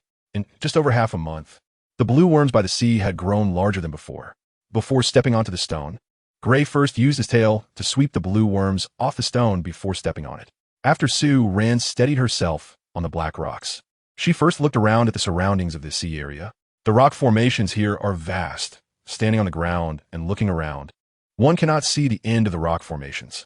Behind the beach is also a forest, but the area of the forest is much larger than the places they used to visit. Looking back from the seaside, the continuous mountain range behind the forest is very far away. Ran here, while Su-Ran was still observing her surroundings. Hui somehow got a stick and handed it to her. The moment Su-Ran saw the wooden stick, she immediately understood and reached out to take it. Now, the rocks were covered with blue worms, and almost with every step, she would step on a few of them. The insides of the blue worms were sticky, and if she stepped on one, it would glue her shoes to the stones. While Hui could fly slowly, Su-Ran couldn't, so she had to walk while using the stick to push the blue worms away in front of her. Chapter 183. Hui, don't let it get close to me. Despite being extra careful, Sue Ran still failed to avoid stepping on the insides of a blue worm, and her shoes got stuck to the stones, becoming increasingly sticky until she could no longer move. In the end, she took off her shoes and was carried barefoot by Hui to the beach. Sue Ran stood on the beach, watching Hui, who was holding a basket and flying over the rocks, bending down to search for oysters. She moved her feet slightly beneath her and then lowered her head to sink her fair toes into the soft sand. It seemed like she had come here in vain. By the time we finished collecting seafood, she had already flown to a spot on the rocky beach that was closer to the deeper waters. It seemed that the area near the beach had been completely occupied by blue crabs. Other marine creatures had been squeezed out of their living space, so they could only be found so far away. In contrast, the seafood they had originally found in that group of rocks was quite abundant. As the distribution of blue crabs, there was not as dense as here. After about half an hour, we flew back towards Sue Ran, holding the bulging basket in her arms. Sue Ran had already taken off her tank top and shorts, wearing only a set of lingerie. Lying on her back in the sea, sunbathing, when she noticed a dark shadow passing overhead, she opened her eyes and looked towards the beach, only to see Hui pouring the oysters from the basket onto the sand and flying towards her. Sue Ran still did not move. When Gray was only a few meters away from her, she stretched out her hands towards Gray, making a gesture as if to hug. Gray's ears twitched for a moment, and it leaned down and flew towards her. Sue Ran originally thought that Hui would understand her meaning and directly pick her up to take her to the beach. However, to her surprise, the next second, this wolf actually dove headfirst into the sea. The moment his tall body hit the water, it splashed up a huge wave, drenching Sue Ran completely. Sue Ran was caught off guard and hastily wiped her face with her hand, looking at the happily grinning Hui, feeling as if she saw a mischievous smile on his face. This wolf must have deliberately aimed at her, right? She felt that her previous evaluation of werewolves being cute and simple-minded should be revised, perhaps due to living by the water since childhood. Most beastmen, regardless of their beast form, are good swimmers. This includes beastmen like Hui, who have huge wings. Even if their wings get heavy from soaking in water, it doesn't affect their swimming speed. When they need to fly, they just shake off the water droplets from their wings. Before entering the water, Hui had already thrown his backpack to the side, and now it was floating on the surface of the water, bobbing up and down. After diving into the water, he didn't rush to pick up the oysters. Instead, he swam around Sue Ran in a circle before approaching her. Once close to Sue Ran, he playfully touched her thigh with his tail hidden underwater. As a result, Sue Ran shot him a glare. Sue Ran was still angry because it had splashed water all over her face. Water droplets continued to slide down her forehead, often getting into her eyes. However, Hui, who was given a disdainful look by Sue Ran, wasn't upset at all. He grinned and leaned over, suddenly diving back into the water. Sue Ran ignored Huey's sudden movement and turned to swim towards the shore. She needed to open the oysters that Hui had just collected to get the meat, so she could carry more oyster meat back in her basket. However, after swimming for a while, she suddenly stopped. She turned her head to look behind her, and the azure sea was calm, with regular waves showing no signs of anyone still in the water. Suddenly, a wave of unease surged in Sue Ran's heart. She immediately turned around and shouted in the direction where Hui had just dived. As her voice echoed, the surface of the sea remained completely calm. Instinctively, she wanted to dive into the water to check the situation, but in the next moment, Hui suddenly burst out of the water right in front of her. In the instant he emerged, he was holding something in his hand. As soon as Sue Ran saw the gray come out, she immediately breathed a sigh of relief. Then, using her right foot floating in the water, she kicked hard at the werewolf, who was grinning at her with a big white smile. The gray was completely indifferent to her sudden act of violence. Perhaps it was because they were in the water, Sue Ran didn't use much strength at all, and the gray didn't even feel the kick. Ran, look, let's go eat. He raised the thing in his hand in front of Sue Ran, and it was still vigorously waving its two large pincers. It turned out to be an enormous crab. The body of this crab was probably as big as a wash basin at home. If you counted the length of its legs on both sides, it would be as big as a large wooden basin. Sue Ran was genuinely a bit surprised this time. Oysters and scallops were fine. After all, she had seen props like those on TV before and could imagine them. But a crab this big was something she couldn't fathom at all. To be honest, looking at such a large crab made Sue Ran feel a bit scared. The crab's eyes were almost as big as half a red bird's egg, and those 8 long, constantly moving crab legs, which had fine hairs on them, immediately brought back Sue Ran's fear of that other 8-legged land creature, the spiders that were everywhere in the countryside during summer, blending into the corners of various roofs and walls. Gray, Keep it away. Don't let it come near me. Sue Ran reached out her hand towards the gray crab that was moving closer to her, keeping the distance between them within her perceived safe range. She felt the hairs on her body stand on end. The crab's two eyes seemed to be staring directly at her. She wanted to eat crabs, but she didn't want to see this one alive for the time being. Mainly, the crab's dark color made it easier to recall its land-dwelling half-sibling. Sue Ran's fearful expression was too obvious. Although we didn't understand why Sue Ran, who had eaten crabs before, was so scared of this big crab. After all, based on its understanding of Sue Ran, she should actually like such a large crab that could provide a satisfying meal. However, after Sue Ran showed her reluctance, it immediately waved its hand and threw the crab, which was still waving its large pincers like a frisbee, landing 30 meters away on the beach. Then it reached out and embraced the slightly pale Sue Ran, gently rubbing her back with its palm, and leaned down to nuzzle her icy face, saying, Ran, don't be afraid. It's a very delicious crab at that moment. The huge crab that had been thrown onto the beach was lying on its back among its severed legs, waving the only remaining large claw and blowing bubbles. Is anyone as afraid of spiders as I am? Just describing it has already made my hair stand on end. Chapter 184. Assorted Meat Skewers. Sue Ran was no longer so afraid of the crab that had lost all its legs. When preparing to go back, we picked up the crab legs scattered on the beach and placed them on top of the oysters in the backpack, then pressed the crab's body down on top to prevent Sue Ran from seeing it and feeling uncomfortable. Upon returning home, Sue Ran asked we to drop her directly by the riverbank. She squatted down and unloaded the backpack onto the ground. The oysters combined with the crab weighed at least 60 pounds.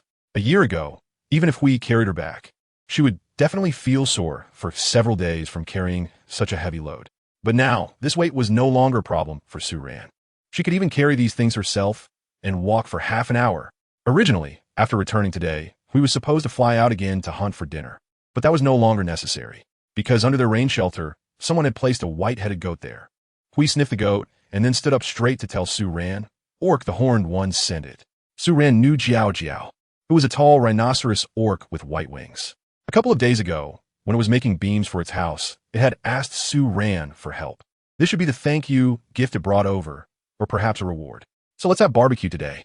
Sue Ran looked at the white-headed goat that had been drained of blood and brought over. The weather was hot, and the frequency of her and Hui eating big stews had decreased. Hui bent down to grab one of the goat's legs and was about to head to the riverbank, but Sue Ran called him back. She asked Hui to go to the storage room and bring the stone pot they had dug up at the very beginning to the riverbank to wash it first. Soon, they would use this stone pot to cook oysters outside, and the white-headed goat would also be prepared on the outdoor barbecue grill. Now that the weather had turned hot, they couldn't keep the fire burning so much indoors, and even in the unoccupied west bedroom, Sue Ran didn't want to light so many fires on the stove. Cooking took too long and required a strong fire, and Sue Ran was worried that frequent cooking would damage the heated Kong in the west bedroom prematurely. The fire pit outside, which was originally for lighting, had been converted by Sue Ran into a stove. However, the pot on the stove was detachable, so when it was not in use, it could be taken off and stored away, allowing the stove to still serve as a lighting fire pit without the pot. While Hui went to wash the stone pot, Sue Ran gathered some firewood. After placing the firewood in front of the stove, she took a large wooden basin to the riverbank and dumped the oysters from her backpack into the basin to rinse them twice with river water. After washing the oysters, she and Hui, who had finished washing the stone pot, returned to the stove. Sue Ran poured all the raw oysters from the basin into the stone pot, then squatted down to stuff firewood into the stove and tucked some hay underneath the wood. Next, she took the flint fire starter from her hand and scraped it vigorously a couple of times, producing several sparks. 2 seconds later, a puff of white smoke appeared above the hay, slipping through the gaps between the wood and into the stove. In an instant, the hay ignited, and the white smoke seemed to be pulled by a gust of wind, changing direction and all burrowing towards the bottom of the stone pot. A few seconds later, the white smoke emerged from the chimney behind the stove. Sue Ran stood up and covered the stone pot with a wooden lid. The oysters and water inside the pot were a bit too much, so she had to wait for a while before proceeding to the next step. In the meantime, she could start preparing dinner. After Gray cleaned the white-headed goat by the river, he directly split it in half, skewered it with branches, and brought it back to roast. The internal organs of the white-headed goat were wrapped in sweet leaf tree leaves by Sue Ran and placed on the edge of the barbecue grill to slowly cook. Sue Ran also cut some marbled meat from the white-headed goat. She threaded these meat chunks along with finger onions, red meat fruits, and small peach fruits. to make a mixed skewer. The skewers were red and pink, looking very tempting. Tonight, Sue ran and Hui didn't prepare any other food. Instead of bothering with tables and chairs, they each took a plate and a scallop knife, standing next to the golden brown four-eared beef, grilling and eating at the same time. This feeling reminded Sue Ran of the times she went to the grasslands, eating barbecue at a farmer's guest house run by herders. The tender meat of the white-headed goat, when charred, revealed a golden color. When she bit into it, the fragrant taste made the meat almost melt in her mouth. Her teeth sank in effortlessly. This was the texture that Hui particularly enjoyed. After eating 2 large pieces of grilled, white-headed goat meat, Sue Ran needed a bite of green leafy vegetables or finger onions to cleanse her palate.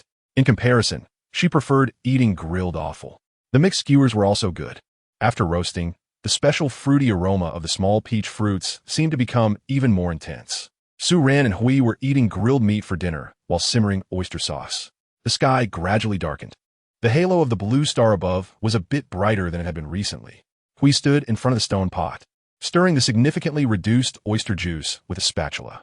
Sue Ran picked a few pieces of dried blue worms from the long table where they had been drying things, ate 2 herself, and stuffed the rest into Huey's mouth. At the end of the long table behind them, there were a few pieces of dried yuyu fruit and red fruit still drying.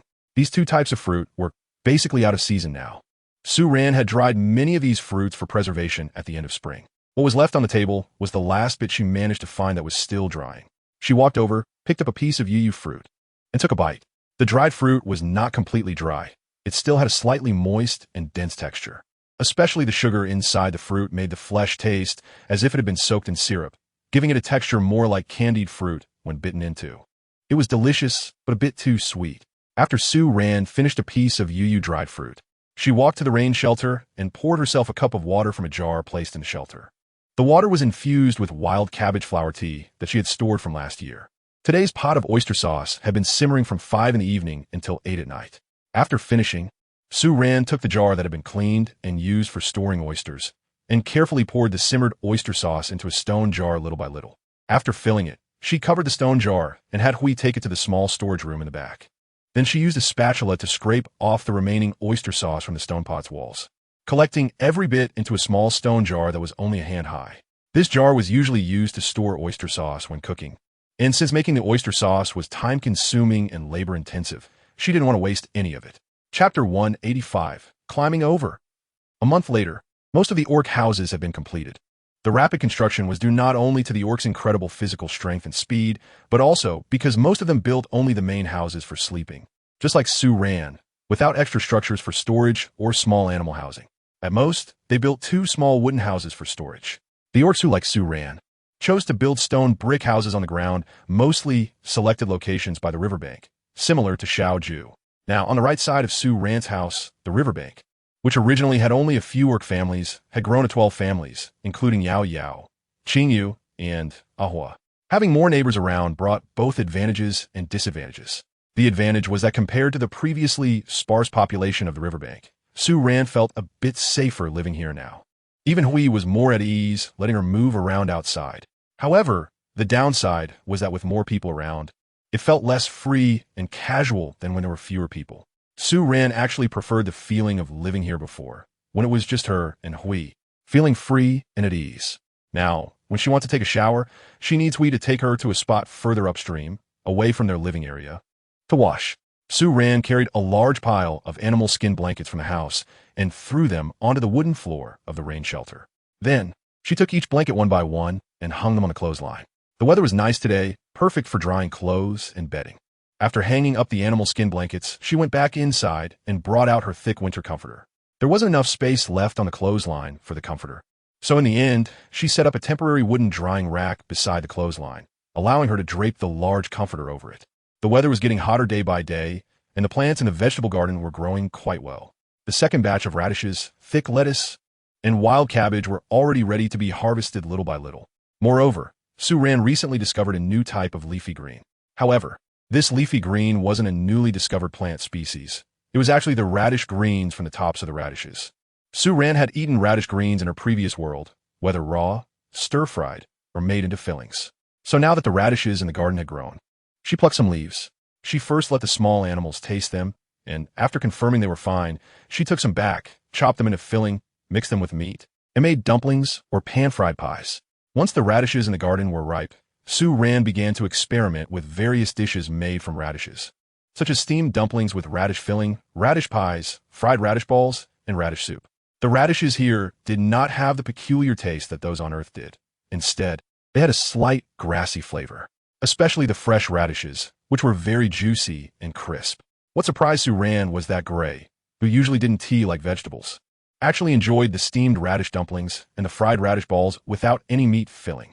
However, he only liked the fresh radishes and the steamed dumplings and fried balls made from them. During winter, when Su Ran made the same steamed dumplings with stored radishes, Gray didn't tea like them much. After sunning the bedding, Su Ran took a small basket and turned to the little vegetable garden in the back. There were many vegetables and wild fruits in the garden that needed to be picked. The round, red chili fruits had grown to the size of eggs. The little peach tree that had been transplanted was already laden with fragrant little peaches. The green onions were thick and plentiful, and Su Ran even felt that the frequency of picking green onions was faster than cutting leeks. She had already collected 2 large baskets full of dried onions that were ready to be ground into onion powder. In addition, she picked many small fruits like red flesh fruits, vinegar fruits, and black dates. However, what she was most concerned about were the green soap fruit trees. The 2 transplanted green soap fruit trees had thrived well and were now full of fruit, though they seemed to bear fewer fruits compared to wild fruit trees. But since it was only the first year after transplanting, Su Ran was not in a hurry. The small fruit trees she had transplanted were also growing well, but at their current size, it would probably take another 2 or 3 years before they bore fruit. Besides the transplanted green soap fruit trees, there were also seedlings she had sown herself, which had sprouted and grown. Among these tree seedlings were green soap fruit trees, cotton trees, little peach trees, and black date trees, and now these little saplings had grown to the height of Su Ran's thighs. Su Ran tossed a black date in her mouth. It was sweet, and the flesh was very firm. As she chewed, there seemed to be a hint of honey fragrance. This black date was delicious, but the quantity available was too small, and the pit was too large, making it a bit troublesome to eat. When Su Ran returned to the front of the house with a basket that was already full, she was surprised to see Xiao Juzi crawling towards her step by step, with Fei Fei beside him. That's right, crawling over. Su Ran was so surprised that she didn't even hear the little orange cat mewing and acting cute towards her. All she could see in her eyes was a round, chubby little white ball, actually crawling over from the distant grass. This was on the riverbank. The pebbles on the riverbank could easily scratch the tender skin of this little fellow, who was not even 5 months old, right? Meanwhile, the little orange cat following Fei Fei behind her had only managed to crawl less than 10 meters after trying hard for a long time. With a calm expression on its face, it even leisurely swayed its long tail behind it, showing no signs of worry. Fei Fei, the little kitten, also moved forward less than 10 meters by herself, and then when she looked up, she saw Su Ran standing in front of her, having approached at some point without her noticing.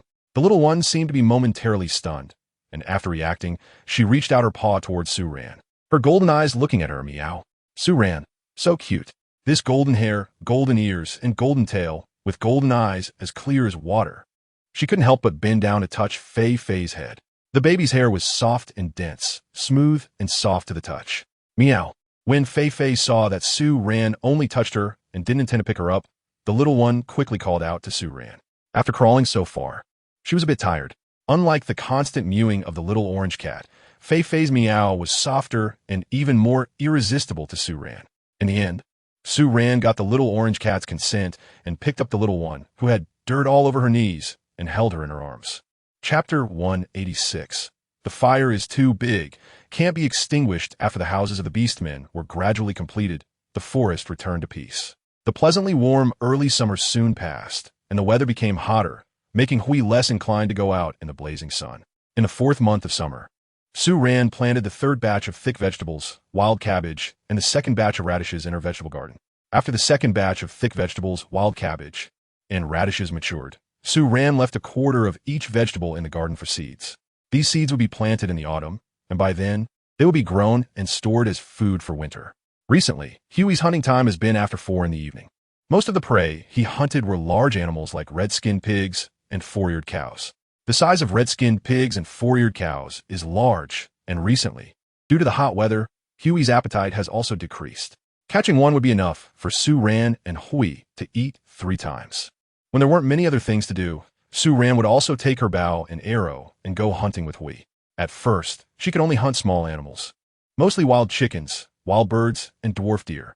Actually, Sue Ran preferred eating two-tailed beasts stir-fried with chili, but two-tailed beasts were faster than dwarf deer.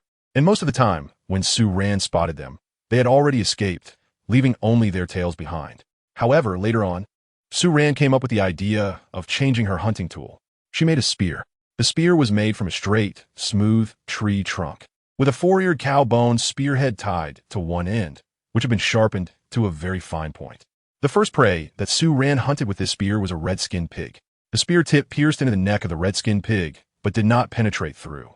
However, it likely hit an artery, causing blood to flow everywhere, and it soon died. This was the first large game that Sue Ran had hunted. For a while afterward, Sue Ran became a bit obsessed with hunting with the spear. However, after an incident where she nearly got charged by a rampaging four-eared cow, Hui no longer allowed her to continue using the spear. Sue Ran didn't insist any longer, as she was indeed a bit scared herself. However, she still carefully placed the spear at home for safekeeping, thinking it might come in handy in the future. Afterwards, she switched back to using the bow and arrow for long-range attacks. The weather was particularly hot today. After lunch, Sue Ran stayed indoors with Hui, and neither of them went outside. Hui held a fan made of animal skin, quickly fanning himself, and Sue ran. The cool breeze from the fan broke through the stuffy air, but just as the two were about to doze off, Huey's ears suddenly perked up, and he abruptly sat up, looking out the window.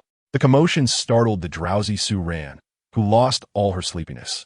She sat up alongside Hui, feeling that this scene was somewhat familiar. Were their orc clans attacking again? Just as she was about to speak, she saw Hui suddenly sniffing the air with his nose. Then he stood up, put on his shoes, and walked towards the window. At that moment, Sue Ran suddenly heard a gasp from outside the open window. The next second, it seemed like Hui also discovered something and jumped out of the window. At this point, Sue Ran finally sensed that something was off.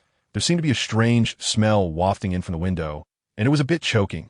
She looked towards the open window and felt that the sky outside was somewhat grayish. This grayness wasn't just the darkness caused by clouds blocking the sun. Even the air in front of her seemed to carry the same dim light. Is there a fire? Sue Ran was startled, and the thought of fire suddenly rose in her mind, causing her to break out in a cold sweat. She quickly got up, got off the heated bed, put on her shoes, and ran outside. Just as she reached the door, she bumped into Hui, who was returning from outside. He walked quickly, with a visible look of worry on his face. Sue felt a chill in her heart. Hui, what's wrong? Hui had come back to find Sue Ran. He pulled Sue Ran out of the house and then lifted her into the air, signaling her to look towards the forest behind the house. In the distance, a thick column of smoke was rising from the forest, eventually forming a tall smoke pillar that spread outwards. It was really on fire. In the forest, Ran, it's on fire. Hui pointed at the thick black smoke in the distance and said to Sue Ran. At this moment, not just Sue Ran and Hui, but also other beastmen flew out above the riverbank. Those without wings even climbed to the tops of the trees to check on the fire situation. The location of the fire was only about 4 to 5 kilometers from where Sue Ran and the others lived. It wasn't far, but it was really quite close. Sue Ran watched the seemingly endless thick smoke rising, feeling increasingly cold the longer she looked. In such a weather where water droplets could evaporate instantly, the sweat trickling down her forehead was cold. The fire was too close. Every inch of land in the forest could become the next ignition point. From the perspective by the riverbank, it was still hard to tell how much of the forest had already burned, but just looking at the billowing smoke, the area was definitely not small. Moreover, it was clear that the flames were heading towards the settlement. Sue Ran's voice trembled as she said, "Gray, let's go take a look." She stared at the smoking area, feeling her mind go blank. She had just organized her living environment, and the orc houses in the community had only just been built. She had just begun to feel a sense of security living among the group. Was it all going to be destroyed, just like that? Could she stop the spread of a forest fire? Hearing Sue Ran's words, Gray did not move immediately. He sensed her fear and tightened his grip on her arm, saying, Ran, it's okay. I'll take you across the river, and everything will be fine. After saying that, he flew back to the entrance of their home with Sue Ran and wanted to pull her inside to get something. However, Sue Ran grabbed him and said, Gray, no. We have to put out the fire, or our home will be burned down. The fire is too big. We can't put it out. Gray patiently looked at Sue Ran and shook his head. The fire won't reach you on the other side of the river. You go over there to avoid the fire, and I'll dig a pit. Sue Ran paused her movement of pulling Gray's arm, looking at him in surprise. Unsure if the pit he mentioned meant the same thing she was thinking. Digging a pit? Digging what pit? Su Ran frowned slightly, looking at the gray. It was just digging a pit near the fire to prevent the fire from spreading over. Su Ran was taken aback. Isn't this a fire break? Chapter 187. A stretch of black ruins, with no end in sight. Su Ran really didn't expect that the orcs actually knew how to dig fire breaks. At this moment, she was standing 3 kilometers away from the fire, watching the orcs working together to dig the earth, preparing to create a fire isolation zone that was at least 50 meters wide. On her way here, Su Ran had already observed the fire situation in the forest ahead. The fire had come from an area where the trees were originally sparse, due to the decaying leaves and branches in the forest, as well as the water stored in the tree trunks. The fire wasn't spreading very quickly, but it had been burning for some time, so the burned area was already quite large. From what Su Ran could see, the front edge of the fire circle was already a kilometer long, and she had no idea how much more had burned in the areas she couldn't see. However, what shocked her was that the orcs were digging pits even faster than the fire was spreading. Just a second ago, it was a patch of land overgrown with weeds, and in less than a minute, the orcs had already dug out a pit 1.5 meters deep. In just a few minutes, a 1-meter-high mound of earth had been piled up at the edge of the pit, standing like a dirt wall in front of the isolated area they were creating. Su Ran had seen orcs digging before, but since it was an emergency, their speed, although not slow, was still within a normal range. Sometimes they even used tools made by Su Ran, as they would say, to avoid getting dirt under their nails, which was hard to clean. However, at this moment, watching the isolation zone expand at a visible speed, Su Ran realized that even after all this time, she still seemed to have not fully understood the true nature of these orcs. Currently, there were about 150 orcs in the community, including the newly born infants. Now, except for the very young ones, the other orcs had all come over. The orcs digging the isolation zone were not organized or assigned tasks by anyone, yet they quickly found their roles amidst the hurried chaos. Su Ran did not follow to dig the soil, even though her strength had increased significantly compared to before when it came to doing such laborious work. Her results were simply dragging the orcs down. She could only follow those little kids, clearing away all the weeds and shrubs on the ground around them. Meanwhile, the huge trees growing in the area were quickly being felled one by one under the orcs' powerful claws. Soon, a large expanse of open land was cleared. The orcs continued to clean along the already cleared area, following the direction of the fire, working their way outward. After 4 hours, a curved isolation zone nearly 2 kilometers long, with a half-meter deep slope, was clearly visible. At this point, the front line of the fire was only 700 or 800 meters away from the isolation zone. Su Ran could even feel the temperature in the air rising rapidly around her. Ran. Ash, which she didn't know where it came from, suddenly fell behind Su Ran. Su Ran was using the saw attached to a multifunctional axe to cut down a shrub that had grown as thick as her arm. When Gray saw this, he immediately bent down, found the root of the shrub, and with his shoulder muscles bulging, he pulled the shrub, which was taller than a person, out by the roots. He tossed the shrub aside and looked down at Su Ran. Seeing the worried expression on her face, he gently rubbed his nose against hers and said, "Don't be afraid. The fire will be over soon, and it will rain shortly." Zan? Su Ran was taken aback and quickly looked up at the sky above her. Sure enough, she realized that the sky was already overcast with dark clouds, though she hadn't noticed when it had changed. At this moment, smoke from a large fire in the forest was beginning to spread, so Su Ran hadn't realized that the weather had turned. And by the looks of it, this rain was likely to be quite heavy. Hui, did you already know it was going to rain? Su Ran looked at Hui strangely, feeling that she had overlooked many things. Since she saw the big fire, the orcs seemed not to be particularly worried. She knew it was too hot today and that it would rain. Hui meant to say that since the morning, it had been that kind of sultry weather. Su Ran didn't pay much attention at that time, thinking it was just the end of summer and the temperature was rising again. Now that she thinks about it, it was indeed the stuffy heat before a heavy rain, oppressive and making people feel restless. But no matter what, she still unconsciously let out a sigh of relief. Su Ran found a fallen tree, leaned against its tall trunk, and sat down. After continuously cutting shrubs for 4 hours, she now felt weak in her hands and legs. Hui, seeing this, walked over and squatted in front of her, reaching out to touch the top of her head. Ran, should we go back? Su Ran looked up at him, just about to refuse, but the other beasts were still busy. However, as the words of refusal were about to leave her mouth, she hesitated and nodded instead. It was nearly 6 in the afternoon, and both she and Hui had developed a 3-meal-a-day habit. After so much physical activity this afternoon, Hui was probably already hungry. Her presence here wasn't very helpful. It would be better to go back and prepare dinner for Hui early. However, before returning, she wanted to take another look at the fire situation ahead to feel at ease. Hui quickly took Su ran up into the air, and in just a short while, the front line of the fire had advanced nearly 100 meters. Thick smoke billowed into the sky, and many of the more sensitive beasts could no longer tolerate the strong smell of smoke and had to retreat further back. Hui was also feeling uncomfortable. It first took Su ran a little further back before rising higher, allowing her to see the fire situation clearly ahead. The fire was burning in an arc, and at that moment, Su ran finally saw the full extent of the area burned by the fire behind the thick smoke. The furthest point that could be seen, at least 6 or 7 kilometers away, was a sea of black ruins with no end in sight. The fire line closest to the settlement had also extended from the initial 1 kilometer to about 3 kilometers long.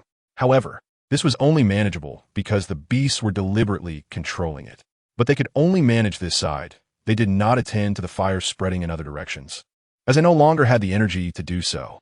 For everyone, being able to intercept the fire and prevent it from reaching the settlement was the only thing the beasts could do. Otherwise, they would have to leave their homes like the newly relocated beasts in the settlement, move to new lands, and build new homes. Chapter 188, Bigger, Even Bigger. The dark clouds in the sky made the already dim sky even gloomier. Su ran, covered the pot, and walked out of the house, turning her head to look back toward the rear of the house. She had been sent home by Hui for more than an hour, nearly 2 hours now. And at this moment, the dark clouds in the sky had reached a suffocating level, yet not a single drop of rain had fallen. The air seemed to be filled with a faint haze, making it quite uncomfortable to breathe. Meanwhile, outside the house, the wind had picked up. It was a strong wind, causing the branches in the woods behind the house to collide with each other. Even from a distance, through the sound of the wind, one could clearly hear the rustling noise of branches clashing in the forest. Su ran looked at the trees in the dim light, their outlines almost indistinguishable, and felt her heart pounding heavily in her chest, one beat after another. We had not returned yet. The orcs had not come back either. The wind was so strong at this moment, and she didn't know how the fire in the forest would spread. Even though there was a fire break in front of her, if the flames caught the wind, they could quickly spread from both ends of the break.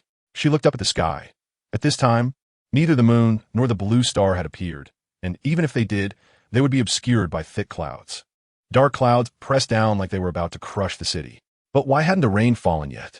Su ran stood outside for quite a while, until a gust of wind made her shiver, bringing her back to her senses.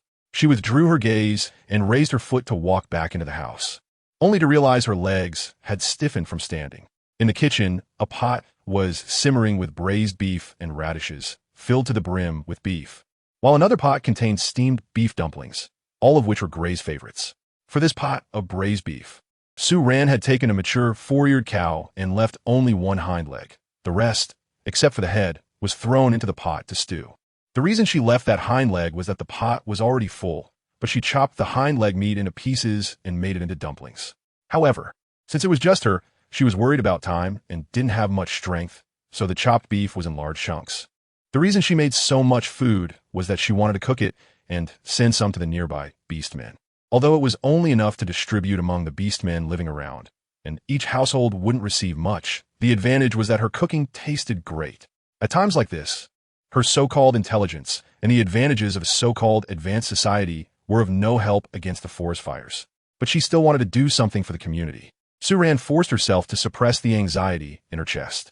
She turned around in the kitchen a couple of times before remembering what she had intended to do. She'd just gone outside to pick some green soapberries to roast, as we really liked eating roasted green soapberries. However, feeling flustered made her a bit clumsy and somewhat absent-minded, forgetting what she was doing.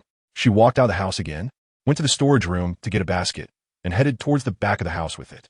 The darkness was falling quickly. Almost as soon as Su ran finished picking the green soapberries and lifted her basket, she noticed that it was nearly impossible to see the path in front of her in the vegetable garden. The ground beneath her feet had become so dark that she could barely make it out.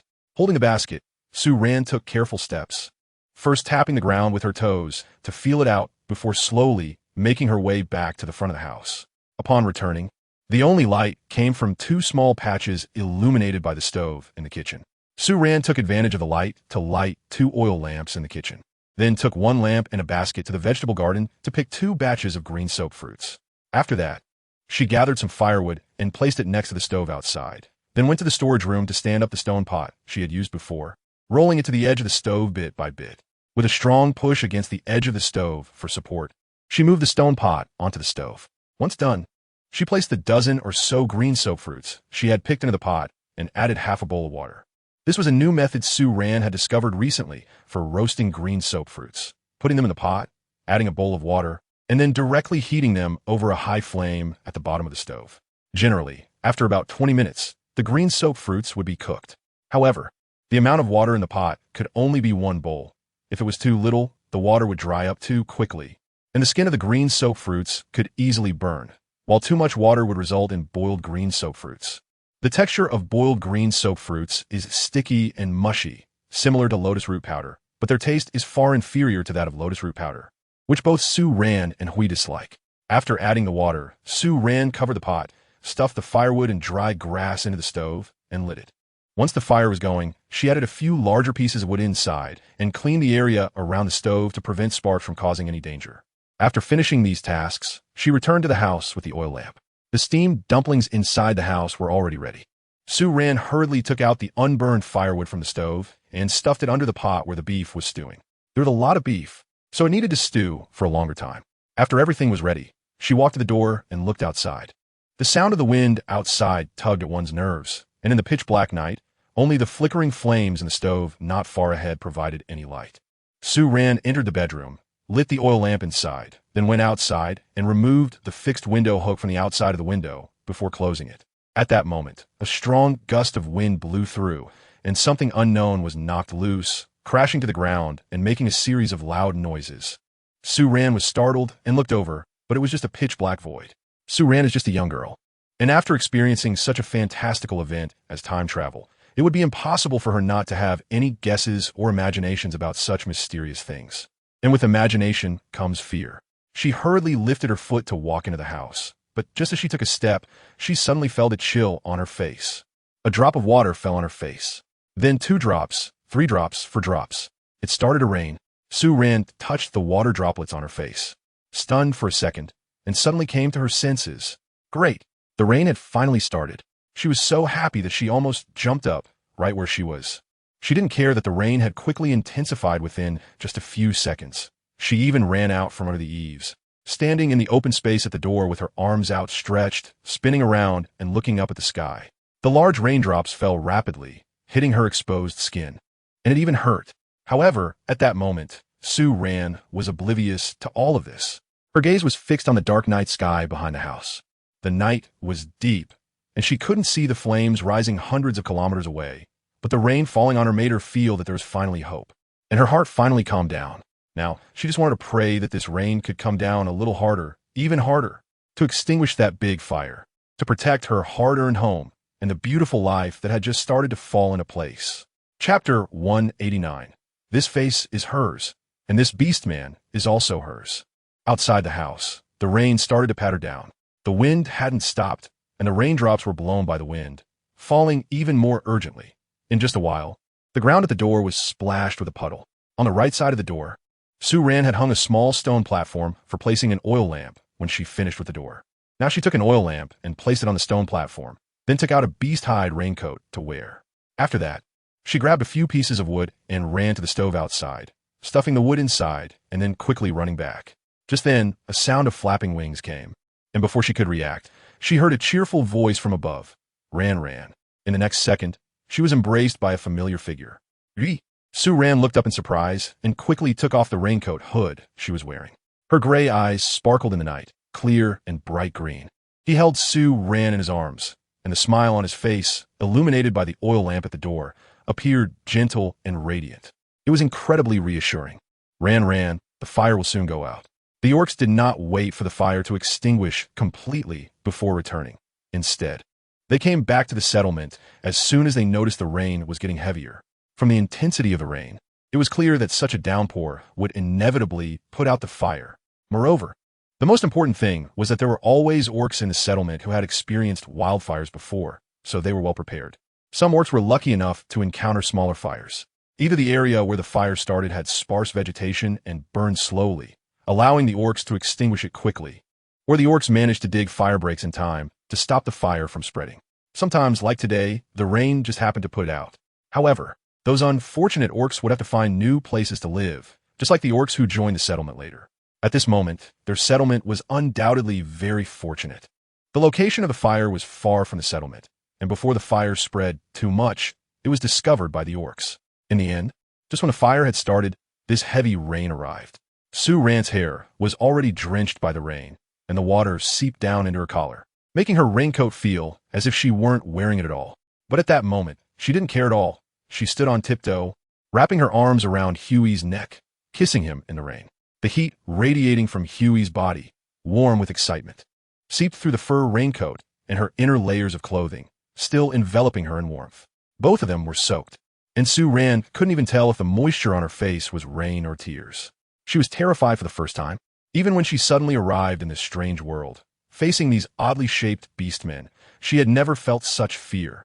For the first time, she realized how insignificant she was in the face of this world. Her little cleverness was utterly worthless in moments of crisis. What she feared the most was losing Hui in this sudden disaster. Even when Hui had just sent her back and was about to leave, she regretted it. She should have stayed by Huey's side. If something happened to him so close to the front lines, at least she could think of a way to help him right away. She even thought that if something really happened to Hui, she might not be able to live alone in this world anymore. To her, Hui was no longer just a family member or a partner. He had become her emotional support for surviving in this world where she was all alone. In just a few seconds, Sue Rand's mind raced with thoughts, but Hui quickly responded. He didn't change his kissing posture, but lifted Sue Rand up and took 2 steps back into the house.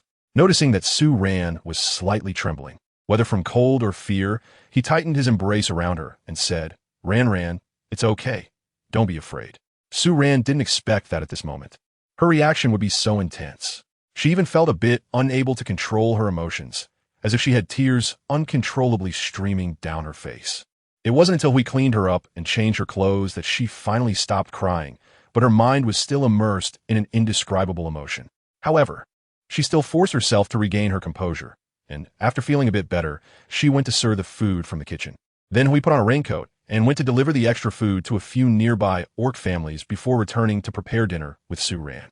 Sue Rand took 2 towels, first wiping Gray's hair, then switching to a new towel to wrap around Gray's head to prevent him from catching a cold. Gray was a bit reluctant to be wrapped up, but when he saw Sue Rand's eyes, swollen and red from crying, he silently wagged his tail in acceptance. After wrapping his hair, Sue Rand used the towel to wipe the water off his wings before pulling him to sit on the heated brick bed to eat. The rain outside seemed to have gone a bit heavier, but the wind had already stopped. The raindrops hit the animal skin window covering, making a crackling sound that brought a sense of peace.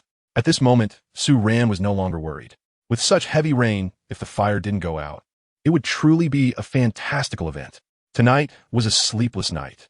The heavy rain poured outside. Everything was silent, and all beings were heading home. The sound of rain seeped in through the window cracks as Sue Rand nestled in Gray's arms, tilting her head back, breathing in the fresh air outside the blanket. Her heart was pounding, seemingly trying to expel all the fright and worry of the day. The sound of the rain drowned out the faint noises inside the house, gathering into streams that flowed quickly down from the roof through the gaps between the shells, splashing into puddles on the ground. Sue Rand only remembered that before she fell asleep, the sound of rain was continuous and fine around her, until she drowsily drifted off. The next morning, she woke up again to the sound of light rain, but it was clear that the rain had diminished significantly. She lay in bed, listening to the sounds outside, and after a while, she noticed a strong and sturdy arm draped over her waist. She carefully turned around, and the werewolf sleeping behind her felt her movement. The arm that was resting on her waist suddenly turned into an embrace. Gray was sleeping soundly. Usually at this time, he would open his eyes to glance at her before going back to sleep, but it seemed he was really exhausted from yesterday. No, it should be that digging the isolation belt, combined with him being up all night, had truly worn him out. Soranchake lightly, her fingertips gently touching the werewolf's thick, light brown eyelashes. Then her fingers slid down, lightly tracing his brows, eyes, nose bridge, and thin lips. She smiled with her lips curved. This face belonged to her, and this beast man was also hers. Chapter 190. This is just too cute. Sue Rand snuggled in the embrace of Hui and took another nap. Since her original watch was broken, and it was raining outside with no sunlight, her homemade sundial couldn't show the time either. So when she opened her eyes again, She could only estimate that it should be around 9 or 10 in the morning. Her stomach was already rumbling. Hui was still asleep, deeply. However, when Su-ran got up, he instinctively wanted to pull her back into his arms. Su-ran moved gently, slowly pushing away the gray arm. After putting on her clothes, she got off the bed and put on her shoes. She first walked outside and opened the door. The fresh air, filled with moisture, rushed towards her, and everything on the riverbank stood still behind the curtain of water. Su-ran looked up at the sky, which appeared dull and gray. After such a long period of rain, the fire should have been completely extinguished, right? Even though she already knew the outcome. Not having seen it with her own eyes still made her feel a bit anxious inside. Su-ran pressed her lips together, withdrew her gaze, and was about to turn around to go back inside when she saw a pile of inexplicable things at the door. It was a pile of fresh raw meat. There seemed to be the neck of a white-headed sheep, the front legs of a four-eared cow, the hindquarters of a red-skinned pig, as well as half a dwarf deer and a fish. Each type of raw meat wasn't very large, but they were all very fresh, possibly having been rained on for a while, with blood pooling on the ground. Su-ran stared at the pile of raw meat, which, although each portion was small, had accumulated to a large amount due to the number of packages. After a second of confusion, she realized that this was a gift from the neighbors. A return gift for the beef stew and steamed dumplings they had made last night. How adorable! Su-ran smiled and went to the kitchen to grab a large bowl, putting all these items inside. Just in time, today the gray one was taking a nap, and there wasn't much left from yesterday. Su-ran was also thinking about catching a few white wild chickens from the small animal room at the back to kill. The steamed dumplings made last night had already been eaten, and there were only 4 roasted green soap fruits and a small bowl of stewed beef left. Su-ran looked at the fresh meat in the wooden basin and finally decided to make some wontons to eat. It had been a long time since she had last eaten wontons, and just thinking about it made her a bit greedy. She put on a raincoat, took a small basket, and walked out of the house towards the vegetable garden. There were no spare shallots at home, so she needed to pick some fresh ones from the garden. After a night of rain, the ground outside was soaked with muddy water, and stepping on it felt like sinking into soft mud, especially in the back of the vegetable garden, where the soil had been turned over for planting. The ground became even softer, and the deeper she walked in, the more her feet sank into the mud. Su-ran carried a small basket, walking while thinking that once the rain stopped, she must take advantage of the soil in the field, not having dried out, yet to lay down some stones and bricks for a path. Otherwise, with the muddy patches in front of her house, she wouldn't even need to enter. She would just sit at the door, cleaning the mud off her feet. Su-ran took the path around the right side of the house to the back, stopping by to use the toilet before picking vegetables. She walked to the spot where the round onions were growing, quickly picking a dozen or so onions of similar size and putting them in her small basket. Then she went to the vegetable patch with wild cabbage, picked some wild cabbage leaves, and started heading back with the basket. As she came around the back of the house, she saw Hui standing at the door, holding a bee-skin raincoat, looking like he wanted to put it on. She hurriedly called out to him, "Hui." Hearing her voice, Hui looked up immediately, dropping the raincoat from his hands. "Ran," he said, staring at Su-ran as she approached, reaching out to hug her, but Su-ran first shoved the basket into his hands. Hui was taken aback, but still accepted the basket. After that, Su-ran stood under the eaves, took off the bee-skin raincoat she was wearing, and hung it on a nail by the door. There were nails on both sides of the upper part of the door, which had been put up last winter to hang the windproof curtain, and they were just right for hanging the raincoat now. After taking off the raincoat, Su-ran reached out to touch Huey's arm. Seeing this, Huey's dazed expression broke into a smile, and he prepared to lift Su-ran up. However, Su-ran pushed against his arm and said, "Wait a moment." As we followed her gaze downward, he noticed that both of Su-ran's shoes were caked with thick mud. Su-ran first stepped on one foot to take off a shoe. Then, barefoot, she stepped on Gray's foot, using one hand to support herself on him while bending down to take off the other shoe. After standing up, she reached out to wrap her arms around Gray's neck. "Gray, let's go back inside first." She wiggled her bare feet, and when Gray started to carry her, she wrapped her legs around his waist. Gray directly carried Su-ran to the heated bed in the bedroom and found her shoes.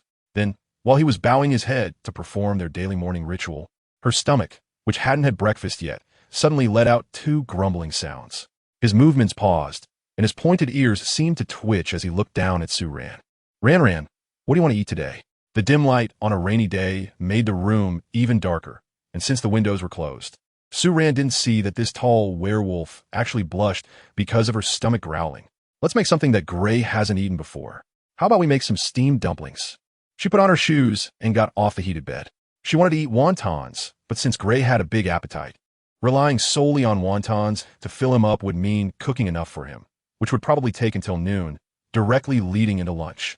So, she decided to make some larger, quicker-to-wrap steamed dumplings, along with the leftover green soaked fruit from yesterday. That should be enough. Gray, help me chop the meat filling. Sue Ran walked into the kitchen and picked out a few pieces of redskin pork from the wooden basin filled with fresh meat sent by the orcs, placing them in a separate wooden basin to hand over to Hui. Hui was already familiar with the process of chopping meat into filling. He took the wooden basin and walked to the long cutting board table by the kitchen's back window, placing the basin at the edge of the table. He took out a piece of meat and began to chop. The steps for making wontons and dumplings were similar. Sue Ran didn't pay much attention to whether the wonton skins were thin enough, as her main priority was to get the meal ready quickly. She quickly kneaded the dough and set it aside to rest, then lit a fire under the pot in the west bedroom, first heating the leftover stewed beef from yesterday before starting on the filling. The filling for the wontons and steamed dumplings was the same. Sue Ran first chopped some finger onions, then added a star anise and the chopped finger onions into a bowl, soaking them in water to extract the flavor. Hui soon chopped the redskin pork into meat paste. Sue Ran added a few green-shelled eggs into the chopped redskin pork filling, then poured in the soaked onion and star anise water, added oyster sauce, sea salt powder, and lamb fat, and finally added some crushed dried scallops before starting to mix. Chapter 191. The second autumn has arrived. When Sue Ran and Hui were having their meal, the rain was about to stop. Sue Ran brought the bowls and chopsticks to the table, then walked to the window and pushed it open. The moment the window was pushed open, damp air rushed into the room, bringing a hint of coolness. In the distance, white mist floated over the riverbank, making the scenery appear hazy, as if it were a traditional ink painting. Enjoying a beautiful view while eating can really lift one's spirits, encouraging them to eat a few more bowls. Of course, it could also be that both Sue Ran and Hui were extremely hungry today, so the few dumplings and steam buns made in the morning, along with the leftover green soaked fruit and stewed beef from last night, were all devoured. After finishing the meal, the rain outside had completely stopped. Sue Ran wore a thicker coat, a thin mask, and a hat, being held by Hui as they flew to take a look at the forest that had caught fire yesterday. After flying in the air for a while, Sue Ran realized that the air was still a bit cold. The water mist in mid-air noticeably settled on her exposed skin, soon forming a layer of moisture that brought a cool sensation. As they approached the location of the fire in the forest, from a distance, they could see a large, burned area clearly visible in the green forest below. The clearing was black, and from above, it looked like an ugly bald patch imprinted on the greenery. Hui lowered their flight a bit, and concerned about the muddy ground. They did not land, but instead circled around the edge of the last fire line at a low altitude. Once they flew lower, they discovered that the isolation belt dug by the beastmen yesterday had indeed played a significant role. There were clear signs of burning right at the edge of the isolation belt. Moreover, judging by the dark color of the soil and the burnt tree remnants lying on the isolation belt, it was evident that the fire had burned for quite some time near the isolation belt.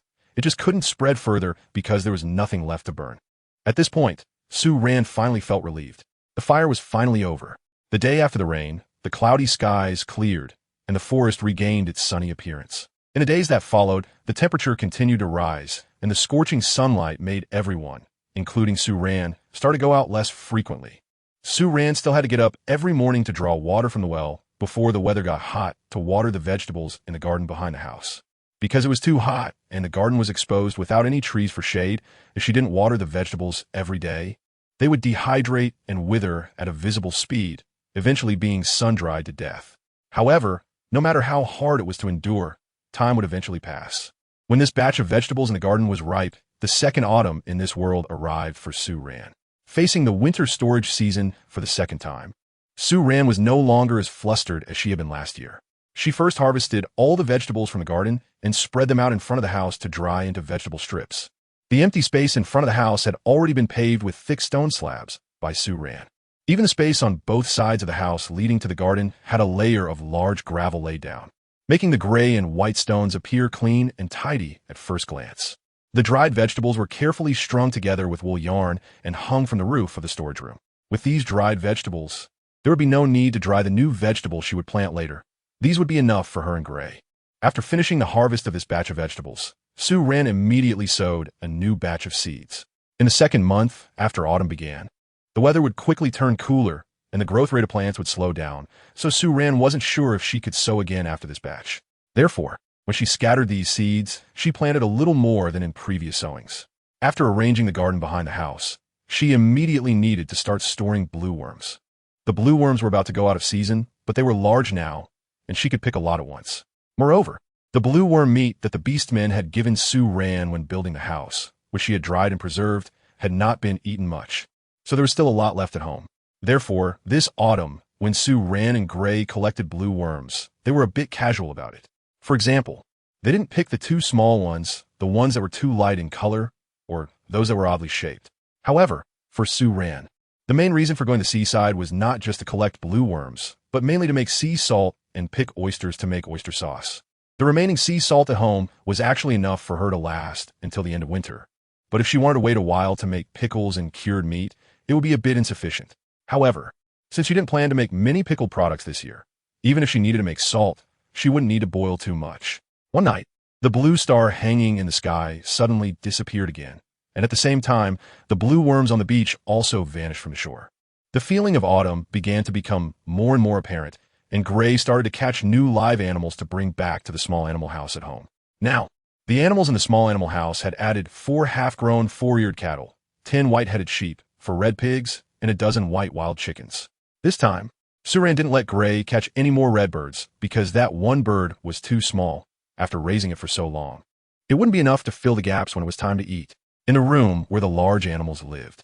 Feeling that there were a bit too many animals and the space was small, Sue Ran built a slightly larger wooden house right next to the small animal house using wood.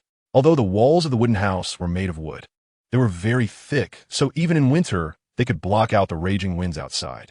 Sue Ran moved the white pheasants and red birds that were originally in the stone brick house into the small wooden house. And then she moved the 4 red pigs and the 4 newly arrived 4-eared calves into the original chicken coop. After making these changes, it finally felt a bit more relaxed. With more living creatures to raise at home, the issue of feed also followed closely behind. Sue Ran began to spend all her time digging for white bean fruits in the forest.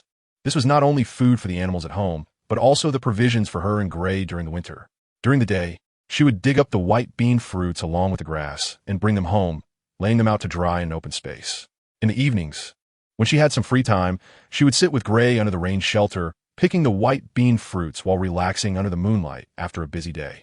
The leftover white bean grass after picking the fruits would be piled again on the right side of the house to dry in the sun, to be stored as winter feed for the 4-eared cattle and the white-headed sheep. Chapter 192.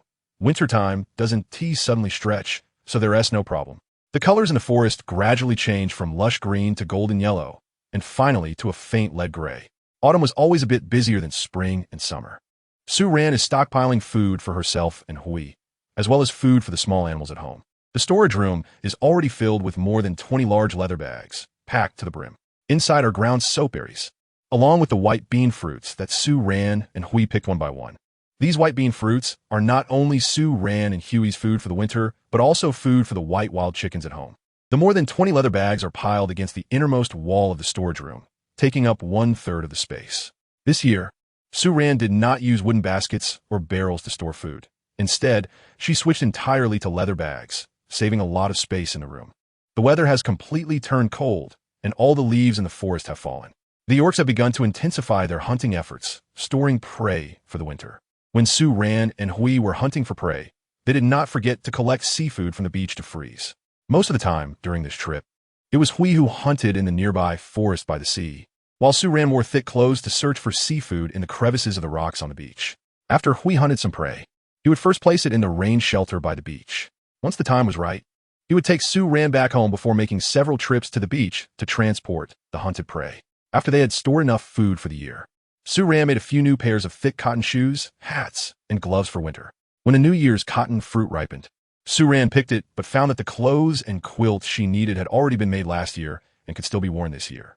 However, she didn't want to waste the cotton, so she put all the picked cotton into a bag, thinking that when winter came and she wasn't going out, she could try making tools at home to spin the cotton into thread. With cotton thread, she could try making cotton clothes and fabric, and also improve some of her menstrual supplies. In the first few days of winter, Hui dragged back more than 20 dead trees that had been cut down by the orcs to create a fire break from the area that had caught fire in the forest. The dragged trees were piled up in the clearing to the left of the house.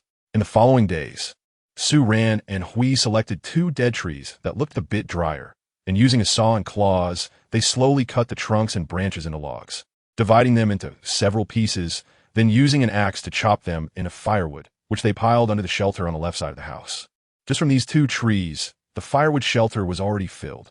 Some of the cut branches could not fit and were placed in the rain shelter in front of the house. The more than 20 trees dragged back by Hui were of medium size, each thick enough for 2 people to wrap around, based on the amount of firewood they would need to burn in the stove every day during winter. These 20-plus trees would be enough for them to last through a winter. One morning, Sue Ran got up and first lit the stove in the house. The river water below the riverbank had begun to show floating ice, and Sue Ran felt that the temperature this year seemed to be a bit colder than last year, which worried her a little. However, thinking about the abundant food stored in her several small houses and cellar, she felt slightly reassured. A little cold was not a problem, as long as the winter did not suddenly extend. Although the weather was cold today, it was a rare sunny day in recent times. Sue Ran took out the planting boxes she used to grow vegetables in the house last year from the storage room. She planned to continue growing 2 boxes of fresh vegetables indoors, so that when she wanted to eat fresh veggies, she could pick them right away and also add a bit of fresh color to the room. The soil for planting vegetables was directly dug from the vegetable garden behind the house. The soil in the garden had been fermented with animal manure, so now that she was using it to grow vegetables, there was no need to fertilize it again, preventing any unpleasant odors in the house. In the 2 planting boxes, Sue Ran planted 1 box with romaine lettuce and the other box half with wild cabbage, then sprinkled 3 holes with chili peppers and 3 holes with finger onions. Each hole contained 3 seeds, and if they grew successfully, she would leave 3 seedlings of each kind, which would produce enough fresh fruits for her and Hui. Sue Ran did not plant any vinegar fruits because she did not like sour-tasting things. Therefore, she did not use them often in cooking, and the ones stored at home were already sufficient. Sue Ran asked Hui to carry the 2 wooden boxes filled with seeds back into the house and place them in the same spot as last year. Then she watered the planting boxes and cleaned up the soil debris that had fallen on the ground when she was filling the boxes with soil outside. After tidying up, Sue Ran stood up straight, raised her hand to shield her eyes from the bright sun, and let out a sigh. The breath she exhaled was already visible as white vapor, and her nose had turned slightly red from the cold. She rubbed her nose and went back inside to find Hui. Hui was adding new wood to the stove. Hui, let's go catch some fish for lunch. This morning, both Sue Ran and Hui had woken up relatively late, so their mealtime was also delayed. It was almost noon now, but neither of them was very hungry, so Sue Ran didn't want to go through the trouble of preparing a proper meal. Moreover, she estimated that it wouldn't be long before the river froze completely, so while they still had the chance to catch fresh fish, they should take advantage of it and enjoy a few more meals. Sue Ran and Hui took their tools and went to the riverbank. Her fishing tools had evolved from the initial fishing line to a wooden base and a wooden basket, and now to a net woven from wool yarn. The net was sewn onto a Y-shaped branch, which was long enough to extend the net deeper into the water while fishing. Just as Sue Ran and Hui were approaching the riverbank, Hui, who was walking beside Sue Ran, suddenly looked to their left and curiously made a sound of confusion. Huh? What's wrong? Sue Ran followed his gaze and looked over. That direction was between their house and Xiao Ju and Ajin's house, separated by a grove of trees. As Sue Ran looked over there, she immediately spotted 2 figures standing by the riverbank through the gaps in the trees.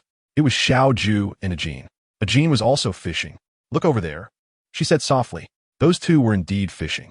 Sue Ran and Hui walked forward, and the view became clearer. It was not just about fishing. It was more accurate to say it was about catching fish. Ajin had already jumped straight into the water. Sue Ran looked at the splashing water and Ajin's bare upper body, and suddenly she shivered. Chapter 193. Wouldn't it be just as soft and cute? For Xiao, Ju, and Ajin, the biggest benefit of moving to the riverside was that whenever they wanted to eat fish, they could catch them right outside their door. At this moment, the 2 of them looked quite excited. It wasn't until Sue Ran and Hui walked within less than 10 meters of them that they were noticed. It was also at this time that Sue Ran discovered that the little guy Fei Fei was only wearing a knee-length animal skin vest and was lying on the side playing with stones. Sue Ran, although I had long understood the orc's casual and free-range attitude towards raising children, this is just too casual. Since Xiao Ju often brings Fei Fei to Sue Ran's place, the little one has already recognized Sue Ran and Hui. At this moment, upon seeing Sue Ran, her little chubby face, which was already smeared with dirt, immediately broke into a cute, naive smile. Then, propping up her little chubby arms, she tried hard to stand up and wobbled over to Sue Ran. Meow. The little one ran with great effort but after just a couple of steps, her small foot accidentally stepped on a stone. She couldn't keep her balance, and before Su Ran could react, she went bang and fell face first on the ground. Suran, hey, Fei Fei. She quickly stepped forward to help the little one up. The moment the little one was lifted by Su Ran with her arm, his mouth pouted, and the next second he started crying loudly. Meow, meow, meow, ah.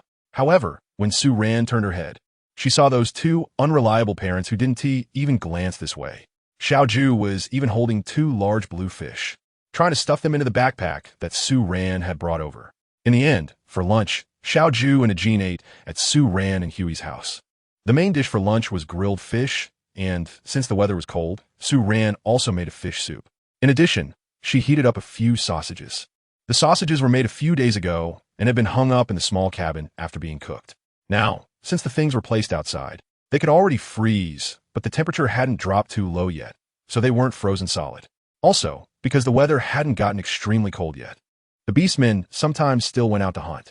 Some older solitary beastmen, who hunted more slowly, hadn't stored enough food for winter yet and were still going out every day in search of prey. Most of the large animals in the forest had already moved deep into the forest and ended their migration. One wonders how much effort these elderly beastmen had expended to find this food. Su Ran occasionally saw the elderly orcs, often returning in the evening with their prey, and her heart would stir with compassion. However, that desire to help them would always be suppressed just as it began to surface. Although she felt a bit reluctant, she truly had no ability to assist them. She couldn't possibly ask Hui for help or share the food we hunted with them, as I would leave her and Hui without anything to eat. Moreover, while the orcs had always lived by such survival rules, the elderly orcs did have some security during the winter. Their children would often check in on them, and if some elderly orcs were unable to hunt by late autumn, their children would ensure they had enough food before winter arrived. Unless an elderly orc had no partner or children, there were quite a few elderly single orcs in the community.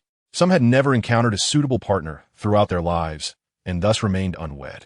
Others had once had partners and children, but ended up alone for various reasons. However, despite living alone, these orcs would come together for warmth during the winter. Su Ran saw several elderly orcs who were still hunting, and they were all single orcs. They would live together during the winter and put all the food they hunted together, eating only one meal a day to survive the harsh winter. Although elderly orcs would pass away every winter, this was still considered good for the orcs, especially this year. They built houses using Su Ran's methods. Their houses were constructed by several elderly orcs working together. However, they probably only stayed together in winter. During the summer, they lived in their own nests and burrows. Of course, all of this was told to Su Ran by Hui. Last winter, Su Ran hardly ventured more than 300 meters from the riverbank, so she was completely unaware of these details. It was only when she curiously asked about the orcs building their houses that Hui shared this information with her. Nowadays, Huey's Mandarin had become quite fluent, even when he couldn't find the right adjectives at times. He was able to express his thoughts in different ways to communicate what he wanted to convey to Su Ran. Su Ran felt that Huey's language skills were already comparable to those of a foreigner who had lived in China for 4 or 5 years. While cooking sausages, Su Ran went to the wooden cabin and cut a piece of belly meat from a white-headed goat. The belly meat was the fattiest part of the whole goat and was most suitable for rendering oil. Su Ran rendered a large piece of belly meat into a medium bowl of oil residue. She sprinkled some sea salt powder and onion powder on top of the oil residue and set aside a small portion to add some chili powder, serving on the table as a small dish. Finally, she cracked 3 green-shelled eggs and steamed an egg cake for Fei Fei. Fei Fei had already been weaned, and with her small white teeth, she was quite adept at eating meat. Today, she joined Su Ran and the others for grilled fish, while the egg cake was her snack. This lunch felt less like a formal meal and more like a casual gathering. After the meal, Su Ran and Xiao Ju lay on the heated Kong, playing with Fei Fei, who was crawling around. The little 1S wings had grown feathers, the same light brown as a Jin's. The small wings were tucked behind her back, occasionally fluttering slightly as she crawled. However, since she couldn't fly yet, they would only spread for a moment before quickly retracting. The little one's hair on top of her head had grown a bit longer, looking about 3 to 4 centimeters. The golden orange strands lay softly against her scalp, giving her round head a cute appearance, especially with the 2 little ears on top that spun around as she moved.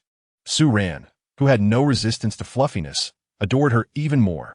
Unable to help herself, she reached out and gently held Fei Fei's similarly golden orange delicate tail. The short fur on the little tail was soft and smooth, slipping quickly out of her hand, making her feel a delightful itch in her heart. Su-ran was simply overwhelmed by the cuteness. She watched the little creature crawling curiously on the heated bed and suddenly began to wonder if she and Hui had a baby. Would it also be this soft and adorable? Chapter 194. Wrapped up like a bundle. Once a person has a thought, they will start to yearn for it crazily. Su-ran's imagination and expectations for herself and her baby with Hui have continued from early winter to the beginning of her third spring in this world. Perhaps it's not just because she is looking forward to her baby with Hui. She is also hoping for someone with a blood connection to appear in this world, which would make her sense of belonging to this world stronger. At this moment, spring arrives and all things come back to life. Su-ran had become busier with many things. Her attention was finally starting to be drawn to other matters. And Gray, who had always been with Su-ran, naturally sensed the restlessness that had been present since winter. He just hadn't been able to identify the cause of her unease. Fortunately, it seemed that Su-ran had returned to normal. At this moment, spring had arrived, flowers were blooming, and the ice and snow had melted. The riverbank quickly regained its vitality. The purple raspberry tree planted next to the rain shelter had begun to bear fruit, but it was still early, and the fruit had not yet ripened. Gray gradually resumed hunting, and Su-ran was also getting rid of the extra small animals at home one by one. In the end, she kept only 10 female white pheasants, 1 rooster, 1 male, and 1 female large 4-eared cow, and 1 small 4-eared cow that had unexpectedly been born during winter. The birth of the small 4-eared cow startled Su-ran. Perhaps it was because the weather was too cold in winter, the food for the cow was not fresh enough, and the nutrition was insufficient, causing the calf to grow very small in its mother's womb. Su-ran, lacking experience, had not noticed that the cows were pregnant during that time.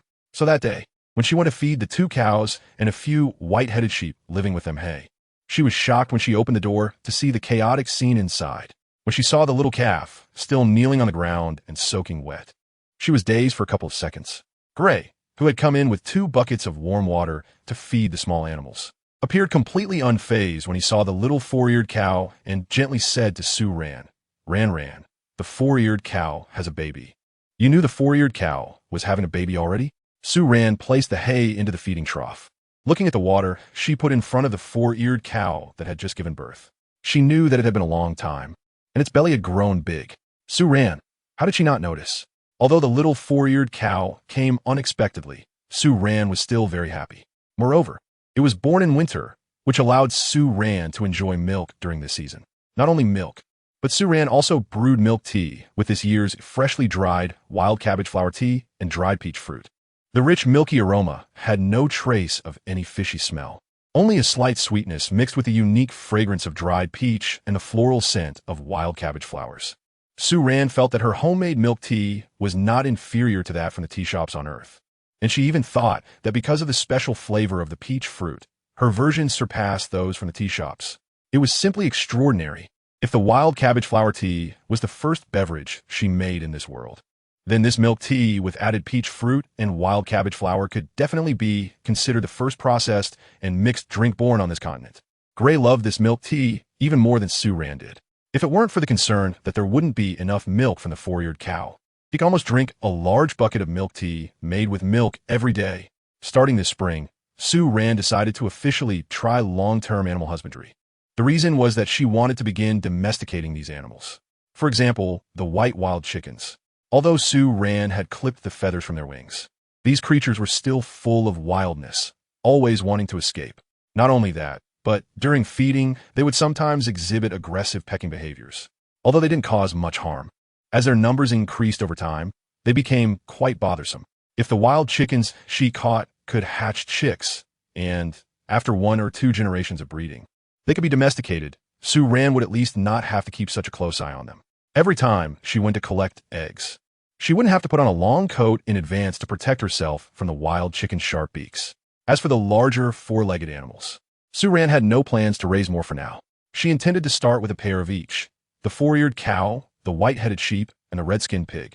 And once they reproduced the next generation, she would expand her breeding.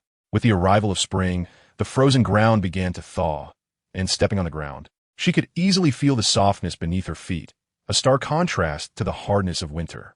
After the purple berries ripened, Su-ran began to plow the land with Gray, preparing to plant this year's first batch of vegetable seeds in the garden. They had been eating the preserved vegetables from last winter until a month before the end of winter. Last winter had been noticeably colder than the first year, and it felt longer too. To prevent this from happening again this year, Sue Rand planned to till the empty land near the woods on the right side of the small animal house during winter and then during the last planting in autumn. Plant everything. However, if she intended to plant everything, the seeds she had stored wouldn't be enough. Even with the new seeds from summer, it might not be sufficient. So she would still need to go out to the forest to dig up some vegetables to plant. One evening it rained. This was the first rain since the beginning of spring this year. The rain wasn't particularly heavy, but it wasn't light either. Gray went hunting in the afternoon, and although Sue Rand thought it was going to rain and brought out his raincoat, he still forgot it on the floor of the rain shelter while he was leaving. As a result, he came back completely soaked. The early spring rain was a bit chilly, and after this rain, the temperature, which had just risen, started to drop again, as if the prolonged winter from the previous year was being delayed once more. It even felt a bit like a cold snap in spring. Consequently, Sue Rand had to postpone her farming plans by a few days. However, the most significant impact of this rain was that Gray, who returned soaked after being drenched in the cold rain and subjected to the high winds for an unknown duration, suddenly developed a fever in the middle of the night. Usually, when sleeping, Gray was afraid of the heat, so either he would expose most of his body while sharing a blanket with Sue Rand, or he would cover himself with a slightly thinner animal skin blanket. But that night, Sue Rand was suddenly awakened by the cold air. After waking up, she found that her quilt had been completely pulled away. The Gray who had pulled away her quilt was surprisingly wrapped himself in a thick quilt like a ball. Chapter 195. I will go catch a fish and I will be back soon. Sue Rand immediately realized something was wrong. She quickly propped herself up, leaned closer to Huey, and reached out her hand in the dark to find Huey's forehead, just as her palm touched his face before reaching his forehead. She was startled by the burning temperature of his skin. He had a fever. Realizing this, Sue Rand panicked for just a moment, then immediately got up and fumbled in the dark to put on her clothes. She had been sleeping at the head of the Kong, which was the side of the heated bed closest to the door. Next to the head of the Kong was a wooden table, on which sat an oil lamp with a stone base and a lampshade made of animal skin as thin as the animal skin used for the window covering.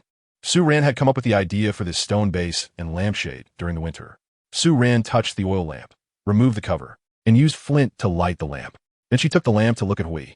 As a result, she found that Huey's face was already burnt bright red. His forehead was covered in fine sweat, and both of his ears were drooping limply on top of his head. He tightly closed his eyes, sensed the light approaching, and opened his eyes to look. What he saw was Sue Rand. He huddled his wrapped body a bit closer to her and mumbled something before closing his eyes tightly again. Sue Rand's heart tightened, and she quickly got up, took a coat out of the closet. Then she got down from the heated bed, put on her shoes, and lit all the oil lamps placed by the window and on the wall at the foot of the bed. After that, she took an oil lamp in her hand, went to the kitchen to grab a backpack, and came out of the house. Before exiting, she also lit the oil lamp at the door. It was still raining outside, and due to the overcast sky, there was no moon. The outside world was pitch black, and Sue Rand couldn't tell what time it was in the evening.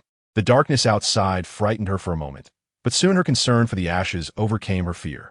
She held the coat over her head, trying to shield herself from the raindrops falling on her, and hurriedly ran to the rain shelter on the right side of the house where the firewood was stored. She filled the backpack with a load of wood and took a handful of dry grass from a leather bag that still had half a bag of hay left. The grass in this bag was specially dried very thoroughly, prepared for use as kindling in daily life. Then she ran back into the house with the backpack full of firewood, holding the coat over her head. Inside the house, the ashes were sleeping uneasily. When Sue Rand entered the room, his ears weakly perked up for a moment, probably sensing Sue Rand's footsteps, but soon drooped down again. Sue Rand closed the door and placed the basket filled with firewood in front of the stove inside the room, then began to start the fire. Once the flames rose, she set a large pot of water on the stove and opened a small crack in the window to prevent the smoke from choking the person inside. Then, she took a clean wool towel, soaked it in the warm water that she had boiled before sleeping, and wrung it out. She first wiped the fine sweat from the forehead of the person, then gradually wiped it onto the neck, chest, thighs, focusing on the armpits, the inner thighs, the back of the knees, and the palms and soles of the feet. She also didn't forget to wipe the 2 ears that felt hot to the touch. As she moved to different areas, Sue Rand gradually lifted the blanket nearby, and after finishing, she quickly covered the person again to prevent them from getting cold. Meanwhile, the person, who was already delirious from a high fever, instinctively wrapped their arms around Sue Rand's waist, wanting to burrow into her embrace. Sue Rand held his face, leaned down and rubbed her nose gently against his gray-tipped one. The bridge of his nose, which typically felt icy and smooth to the touch, had now warmed up due to the rise in body temperature. Su Ran removed the hand that was holding on to Hui, tucked the blanket around him, then bent down and whispered in Huey's ear, "I'm going to catch a fish, and I'll be back soon, okay?" Upon hearing this, Hui, who had buried his face in the blanket because he felt cold, perked up his ears and immediately lifted his face from the blanket. However, the expression on his face and his nearly closed eyes were filled with confusion. Su Ran took the coat she had just used to prop up on her head and wrapped it around the top of his head to block the wind blowing in from the open window. "You can keep sleeping, I'll be quick." A weak whimper escaped him again, and Hui slightly lifted his head, opened his eyes to glance at Su Ran, then gently nodded. Su Ran lowered her head and kissed it again. Su Ran planned to use red mushrooms to make fish soup for Hui. The medicine she brought had expired 6 months ago and could no longer be consumed. So now she had to use the methods of this world to help Hui recover quickly. The red mushrooms were very effective in dispelling cold, and Hui had been chilled by today's gloomy rain, making it just the right remedy. However, she needed to go to the riverbank to catch a fish. This time, Su Ran directly put on a raincoat before going out. She took an oil lamp with a rough lampshade, stepped out of the house, and went to the storage room to grab a fish net. With the net in hand, she walked towards the riverbank. After a rain that lasted from evening into the night, the stone pavement in front of her house was now replaced by a muddy ground that had become particularly slippery. Su Ran carried the oil lamp, and because she was anxious, she nearly stumbled and dropped the lamp several times. Moreover, the further she walked towards the river, the farther she was from the house, and the surroundings became increasingly desolate. By the time she reached the riverbank, she could no longer see the light of the oil lamp hanging at the entrance of the house behind her on the slope. For a moment, Su Ran even felt as if she had plunged into a dark void, as if the ground beneath her feet was not solid land but floating in the air. In that instant, all the hairs on her body stood on end.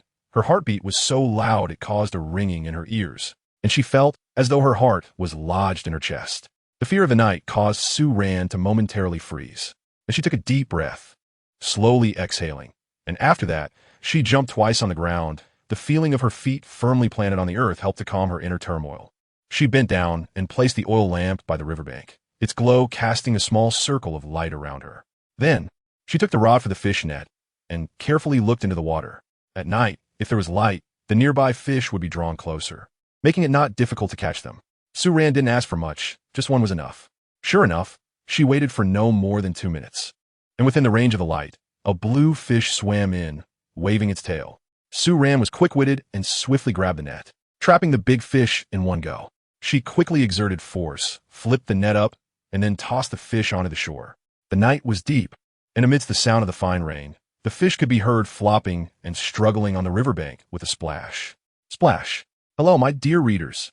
This story is coming to an end here, with just one last scene left to write in the next couple of days. There should also be 1 or 2 side stories that will be published later. This is my first book that has reached 400,000 words.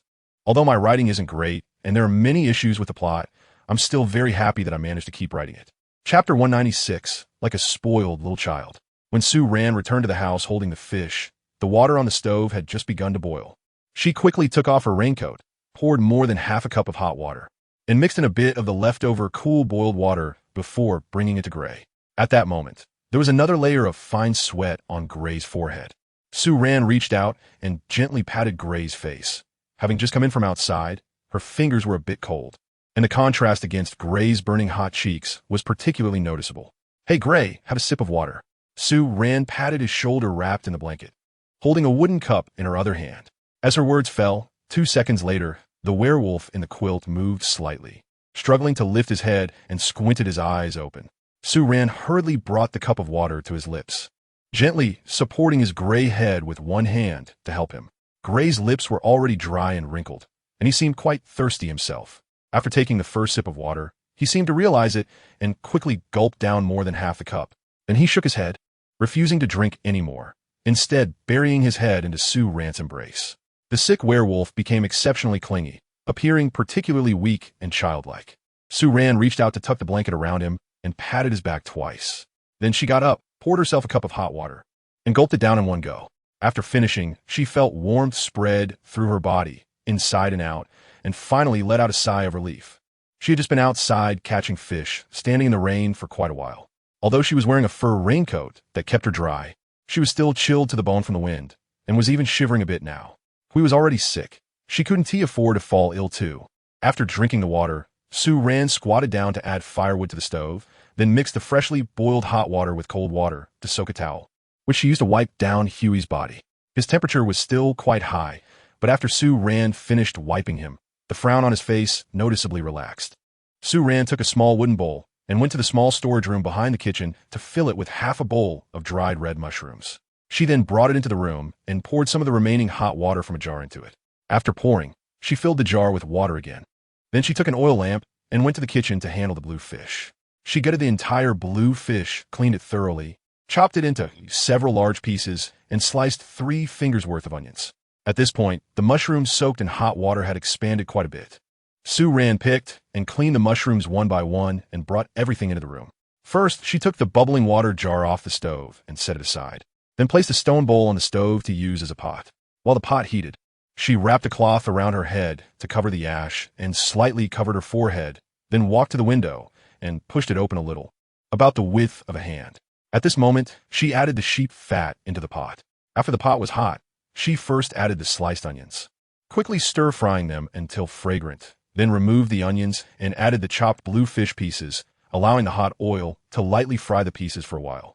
Once they turned slightly color, she flipped them with chopsticks, arranging the pieces around the edge of the stone bowl to leave the bottom of the bowl empty. She then added the red mushrooms, gently stirring them with chopsticks for a bit. When it was about ready, she poured the hot water from the stone jar into the bowl and covered it with a small wooden cutting board to serve as a lid. After finishing all this, Su Ran took the unused items back to the kitchen. When she returned, she walked to the window, pulled back the slightly open window, leaving only a small gap about a finger wide. Then she added some water to the wooden basin for washing hands and began to wipe ash off her forehead, palms, and soles of her feet every few minutes. About 20 minutes later, the stone bowl on the stove began to bubble, and the aroma of fish soup gradually filled the entire room. Su Ran was sitting cross-legged at the edge of the heated khan. 3 oil lamps were placed in different positions around the room, casting a warm orange glow throughout. She reached out to touch the gray forehead, which was still warm but seemed less hot than before. It was clear that the expression of the whole wolf looked much more relaxed and comfortable than just a moment ago.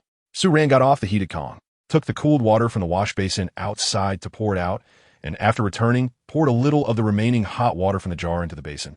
Then wiped Gray's body again. At this point, the clothes on Gray's head had already been taken off by her a long time ago.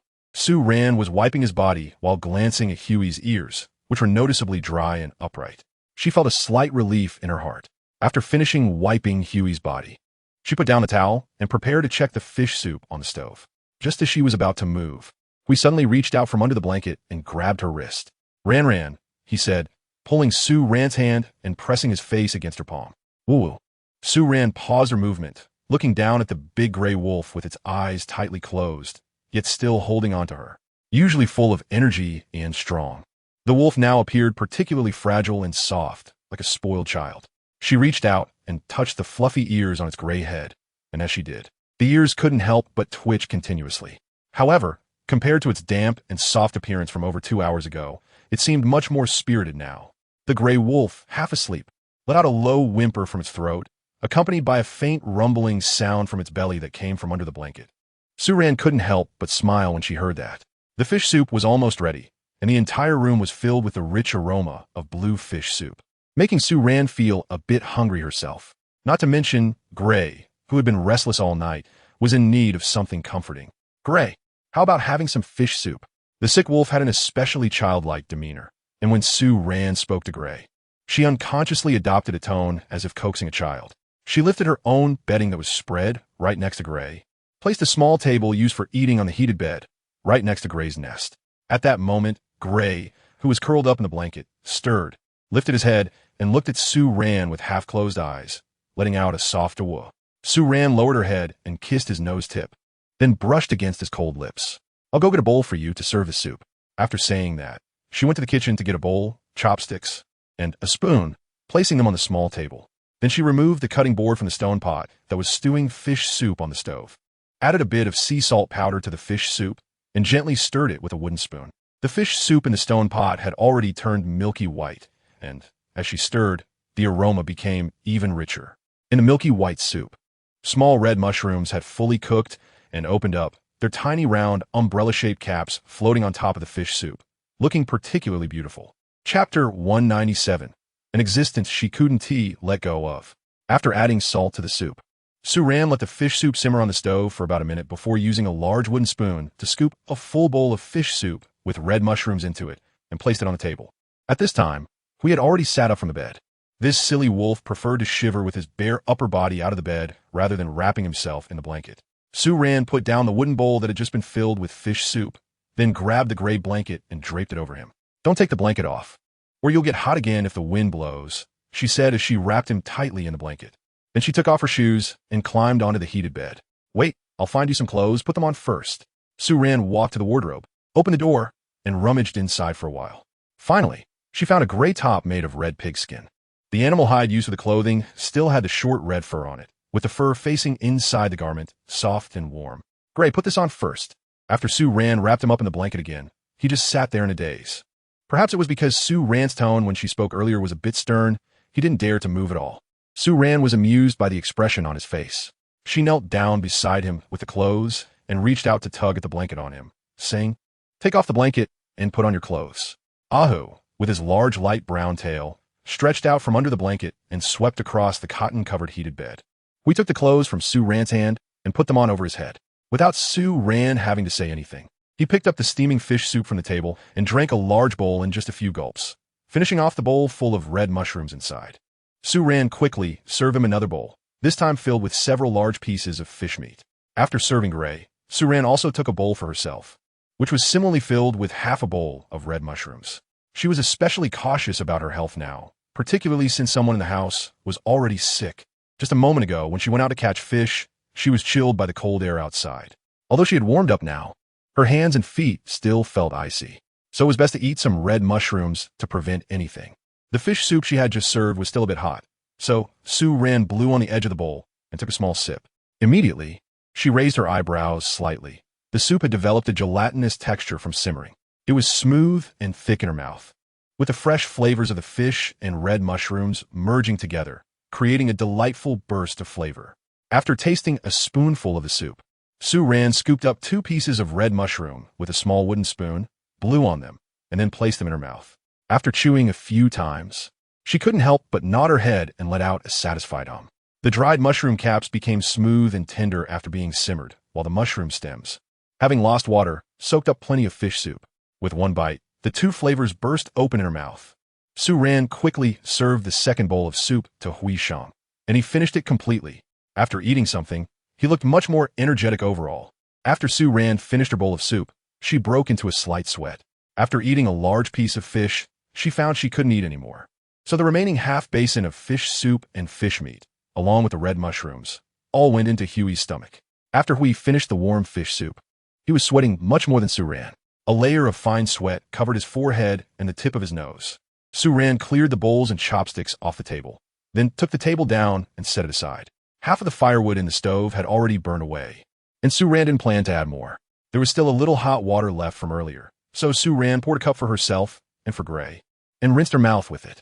After putting down the cup, Su-Ran walked to the window, closed it tightly, and blew out the oil lamp hanging by the window and at the end of the heated bed. At this point, only one lamp remained lit in the room, and Su-Ran climbed up onto the heated bed. Her blanket had already been taken by Gray and was now covering Gray's body. Su-Ran opened the closet door, looked for a while, then turned to Hui and asked, "Hui, is this blanket hot?" Hui didn't lie down.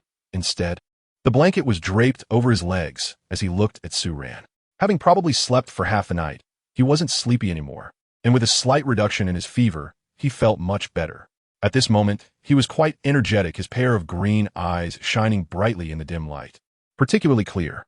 "It's hot, but the blanket is very cold." Su-Ran nodded. She thought to herself, Gray is afraid of heat, but now that he has a fever, he would still be afraid of the cold. However, his quilt is particularly thick, which was fine when Gray had a high fever. But now that he has recovered a bit, he should be feeling hot. With this in mind, she took out the thin quilt she used in early autumn from the closet. This quilt is about half the thickness of the one he is currently using, so it should be just right for Gray. "Here, use this." Su-Ran handed the thin blanket to Hui, then pulled the thick blanket back towards herself. After they had changed their blankets, the two finally lay back in bed. Hui smiled foolishly, facing Su Ran while yawning widely. Then he tugged the pillow a bit closer to Su Ran, stretched out his long arm, and pulled her into his embrace. It was clear he was in a good mood. However, Su Ran was extremely sleepy. Especially after just eating, her stomach felt warm, and the blood had gathered there, making her even sleepier. She barely lay down for a minute before curling up in Huey's arms and falling asleep. The room was quiet, and the oil lamp that had been burning for 3 or 4 hours slowly extinguished in the stillness of the night. Soon, the only sounds left in a room were the breaths of the sleeping couple and the final crackling of the burnt wood. The next morning, the rain had stopped and the sky cleared. However, the temperature in the air had dropped significantly. Su Ran and Hui both woke up late the next day. Hui had been awake for a while, but hadn't moved at all. After being sick for a while, he seemed to cling to Su Ran even more. This situation continued for more than half a month, and in the end, Su Ran could no longer tolerate it.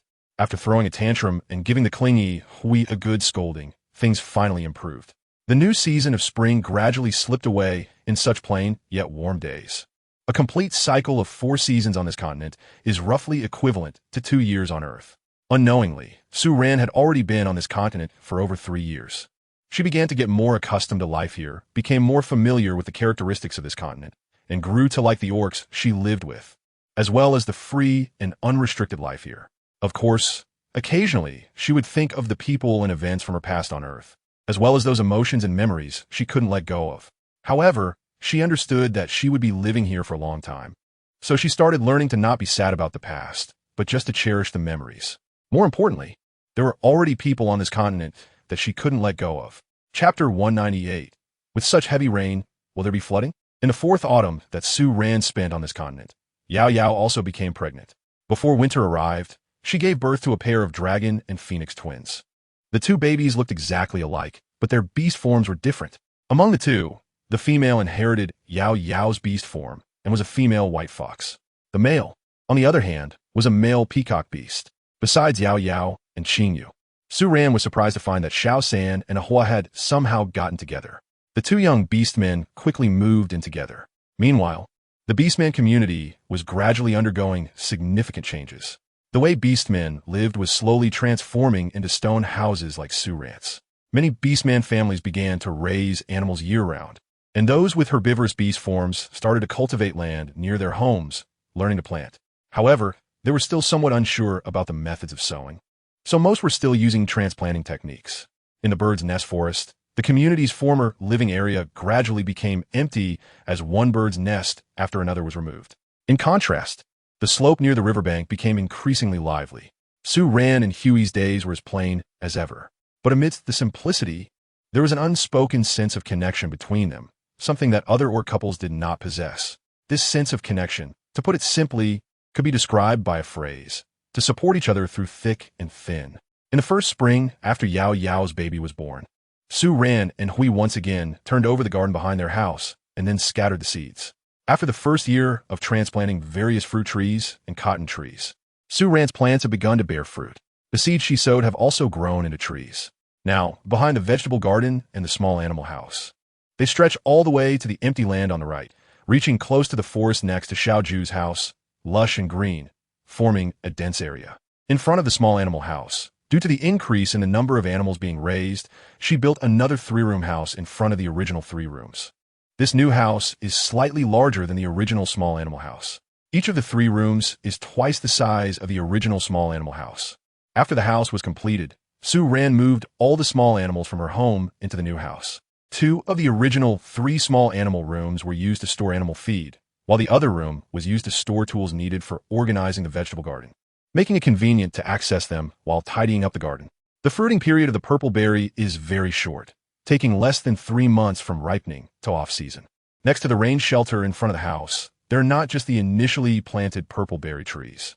Now, it has spread to the empty land on the right, where Su Ran has planted many different varieties of wild fruits and wildflowers. Most of these wild fruits are perennial shrubs that can bloom and bear fruit year after year. Su Ran's job is to prune the branches and leaves of these shrubs every year. Otherwise, they would grow taller than a person and block the light on the side of the house. The wildflowers planted among the shrubs have also been carefully selected by Su Ran. These wildflowers bloom in 3 alternating seasons, and the flowers can be dried to make floral tea or used in cooking. They can be enjoyed and eaten, making it not a waste. After spring, the purple berry trees beside the rain shelter bloom in clusters of white flowers. The pure white flowers sway on the branches, forming a stunning sea of flowers on the right side of the house. The flowers of the purple berry have a clean and refreshing fragrance, and now, during the peak blooming season, the crisp floral scent almost fills the riverside area in front of the house. Even Sue Ran and Hui fall asleep every night while inhaling the strong floral fragrance. After the purple berry flowers bloom, summer follows closely behind. The weather gets hotter day by day, and Sue Ran and Hui spend most of their time indoors, rarely going out except for the early morning and evening. This late summer, for some reason, feels particularly difficult for Sue Ran. Perhaps it is because the temperature this summer is indeed higher than in the previous 2 years. Not to mention Hui, who absolutely refuses to go out whenever the sun shines directly. Even Sue Ran is finding it hard to endure the high temperatures outside. She won't go out until evening unless it's to use the bathroom. Even the short trip to the bathroom makes her feel breathless from the heat upon returning. Looking out the window, the air above the nearby river is distorted by the sunlight, seemingly showing steam evaporating from the water. After seeing that scene once, Sue Ran couldn't help but feel anxious. She always thinks back to that year of the Great Fire. That year wasn't as hot as this one. And with such weather this year, it might be even easier for forest fires to occur. Fortunately, this situation changed with a heavy rain that came at the end of summer. The rain poured for 3 days and 4 nights, seemingly trying to wash away all the moisture that had dried out over the summer. As the rain fell, the temperature quickly dropped, and Sue Ran changed into a sweater due to the cold. Her mood, which was initially filled with surprise at the sight of rain, turned into worry by the 3rd day. She couldn't help but go to the window to look at the river below the slope. The rushing water was clearly much higher than before, making her worry that this unusual heavy rain might trigger a flood. Sue Ran's unusual behavior quickly caught Gray's attention. When she ran to the window again to check the situation outside, Gray slipped on his slippers, walked up behind her, reached out, and pulled the 2 windows shut. The light in the room immediately dimmed. Gray? Sue Ran turned her head in confusion to look at him, momentarily unable to react to his sudden movement. Hui also looked at her with a puzzled expression. Ran, what's wrong? You're not acting like yourself. Sue Ran was taken aback, just about to answer, but suddenly found herself speechless. She had indeed been feeling a bit off lately. Or rather, it should be said that she had been feeling this way for more than half a month. Her mindset had been unstable, and she seemed to have emotional swings. Several times, she had inexplicably felt irritable and angry, scaring her silly werewolf into tucking its tail between its legs. She had always thought it was because the weather had been too hot during that time, making her uncomfortable all over, which in turn led to her irritability. She also thought her poor appetite during that period was due to the heat. However, now that the weather had cooled down, her heart was still restless and troubled. It's nothing. Sue Ran shook her head at Hui, but still felt it was better to ask about the things that worried her. Having someone to share her emotions with always lightened her mood a bit. Hui, with such heavy rain, will there be a flood? Huey's current language system was fully capable of keeping up with Sue Ran's thoughts. He paused for a moment as he listened to her, then immediately shook his head. No, Ran, this rain won't cause a flood. Last year, there was heavy rain like this, and it was still less than the water from the melting snow in spring. Huey's reminder suddenly made Sue Ran recall. Yes, during the summer 2 years ago, that rain lasted even longer than this one, and in the end, nothing happened. Realizing this, she felt a sense of relief wash over her. In the next moment, she couldn't help but rub her head, feeling that her recent mindset was really strange. Could it be that she was getting older and the hormonal changes in her body were causing this? Chapter 199. Hope realized it wasn't too surprising for Sue Ran to think this way. When she first arrived in this world, she was 23 years old. Now, she had lived in this continent for 4 years. According to the time conversion of 1 year here, equaling 2 years on Earth. It had already been 8 years since she arrived. This meant she should be 31 years old now. Although perhaps due to living in this continent for so long, her body had been influenced by the environment, and she still appeared very young. Her skin was elastic and smooth, but no one knew how her body was changing internally. Of course, Sue Ran had also wondered whether her recent emotional instability was due to pregnancy. However, she quickly dismissed this possibility when she remembered that she had her period right after noticing her mood worsening. Even if her body was changing, it wouldn't make sense to have a period while being pregnant, right? Unable to make sense of it, Sue Ran decided not to dwell on the matter any longer. She wasn't too worried about whether her body had other issues because over the years, her health had been great. She could count the number of times she had a fever or cold on one hand.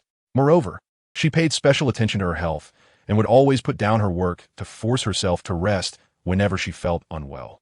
If, despite being so careful, she were to suffer from an incurable disease, it would just be her bad luck, and there would be nothing she could do about it. Ran, have you been feeling down lately? We picked her up and gently set her down by the heated bed, looking down at her. Ran looked up and met his gaze. As she stared into those light green eyes, she suddenly remembered the first time they were alone in the bird's nest. After Gray had brought her back from the mountain by the sea, so much time had passed, but the tenderness in Gray's eyes had remained unchanged. Only the sincerity of their feelings had become increasingly intense and heavy. It weighed on Ran to the point where she began to feel a vague anxiety. She often wondered, in this land, her body seemed to have not aged much with the passage of time. In a few more years, when she reached the age of 35, 36, or even 40 by Earth standards, would she still have the ability to have a child with Gray? Perhaps it was from watching the little orange baby being born and seeing Yao Yao's baby starting to babble that this anxiety had been buried deep in her heart. Gray, do you want a baby? Ran looked up at Hui, her eyes wide open, staring at it without blinking, but she wasn't really sure what answer she was seeking. Baby? Hui was momentarily taken aback by her question, then seemed to think of something, and smiled with crescent-shaped eyes, his green pupils sparkling as he looked at Ran. What I want is for Wu Hui to like babies, especially the baby between Ran and Hui.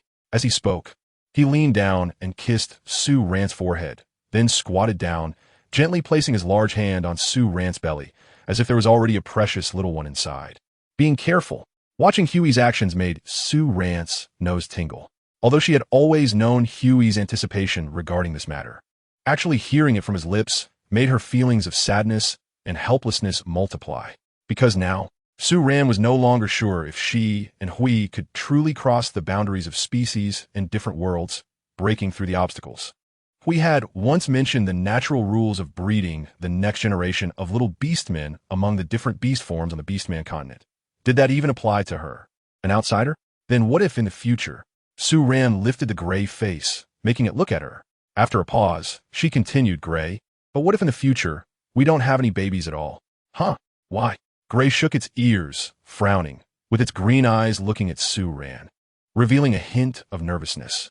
Because I'm different from you. I'm not a beast man, so maybe Gray and I will never have little babies. Ran spoke, unknowingly infused with a deep sense of loss in her voice. Hui squatted in front of her, looking up, his large tail raised slightly behind him, swaying in the air away from the ground. This was a new habit he had developed at Ran's request. When sitting on the ground, he shouldn't let his tail sweep on the ground, as it would pick up dust and dirty the animal skin blanket on the con. After hearing Ran's words, Hui fell silent for 2 seconds, seemingly contemplating the deeper meaning behind her words. Then he raised his eyebrows, confusion evident in his eyes as he tilted his head at Ran and said, There won't be no babies forever, right? His hand still rested on Ran's belly. The baby is already in your belly. After that, he furrowed his brows, a hint of defiance on his face. But there is only one baby, not as powerful as the Suran. This sentence from Hui was like a bolt of lightning on a clear day for Ran. When she realized the meaning behind Huey's words, she almost jumped up from the heated calm. Hui, are you saying that I have a little baby in my belly? She asked Hui in shock. Her astonished expression and the surprised tone in her voice only deepened the confusion on Huey's face. Is it a little baby, half a month? Has it already been half a month?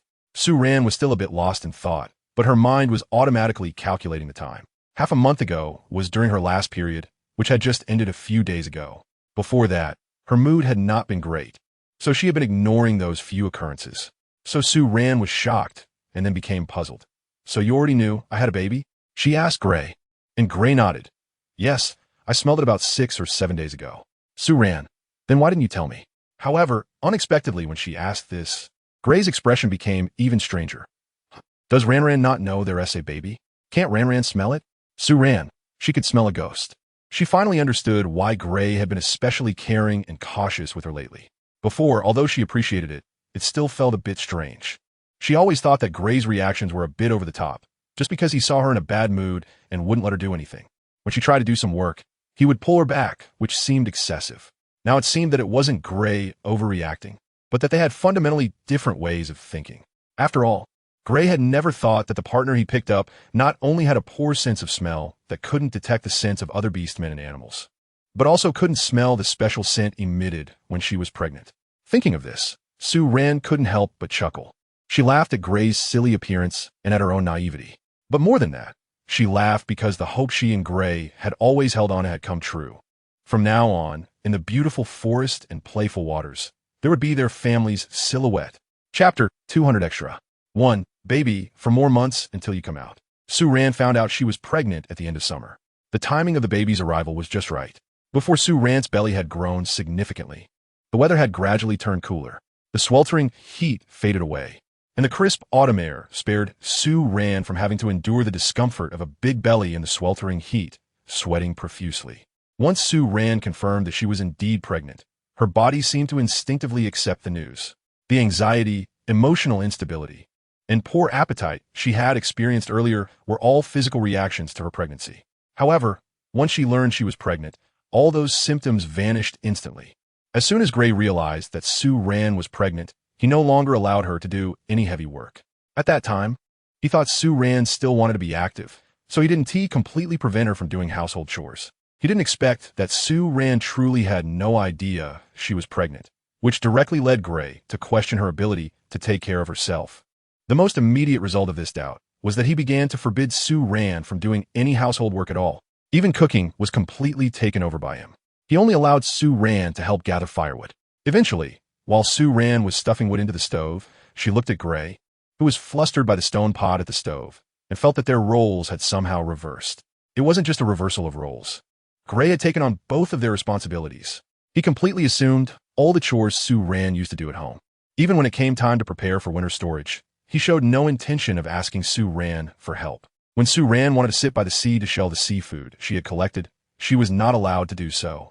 At first, Sue Ran enjoyed this arrangement. After all, who wouldn't be happy to eat, sleep, play, and repeat?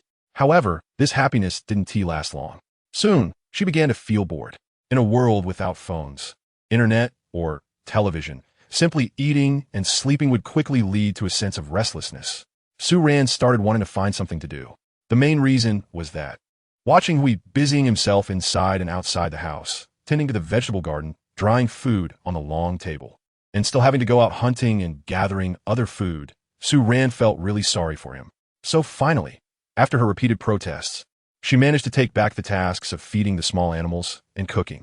Oh, and also the job of picking beans from the white bean pods they had dug up. Now, Sue Ran had been pregnant for more than 3 months, and autumn had entered its second month. The weather at this time had not yet turned cold, just a bit cooler in the morning and evening. When Sue Ran just learned that she was pregnant, she took advantage of her still small belly to make herself several sets of maternity clothes in various thicknesses. The clothes she made are mostly designed with buttons for convenience. Today, Sue Ran is wearing a long-sleeved fur coat that is longer than her bottom, paired with a pair of pants that are not particularly loose. She is sitting under a rain shelter with a thick fur mat underneath her, legs crossed, and covered with a soft, red pigskin blanket. In front of her is a large pile of white bean fruit grass, and she's preparing to pick these white bean fruits. These white bean fruit grasses were dug up from the nearby forest. Since discovering this food, Sue Ran has never considered planting them because there are simply too many. They're almost everywhere in every corner of the forest.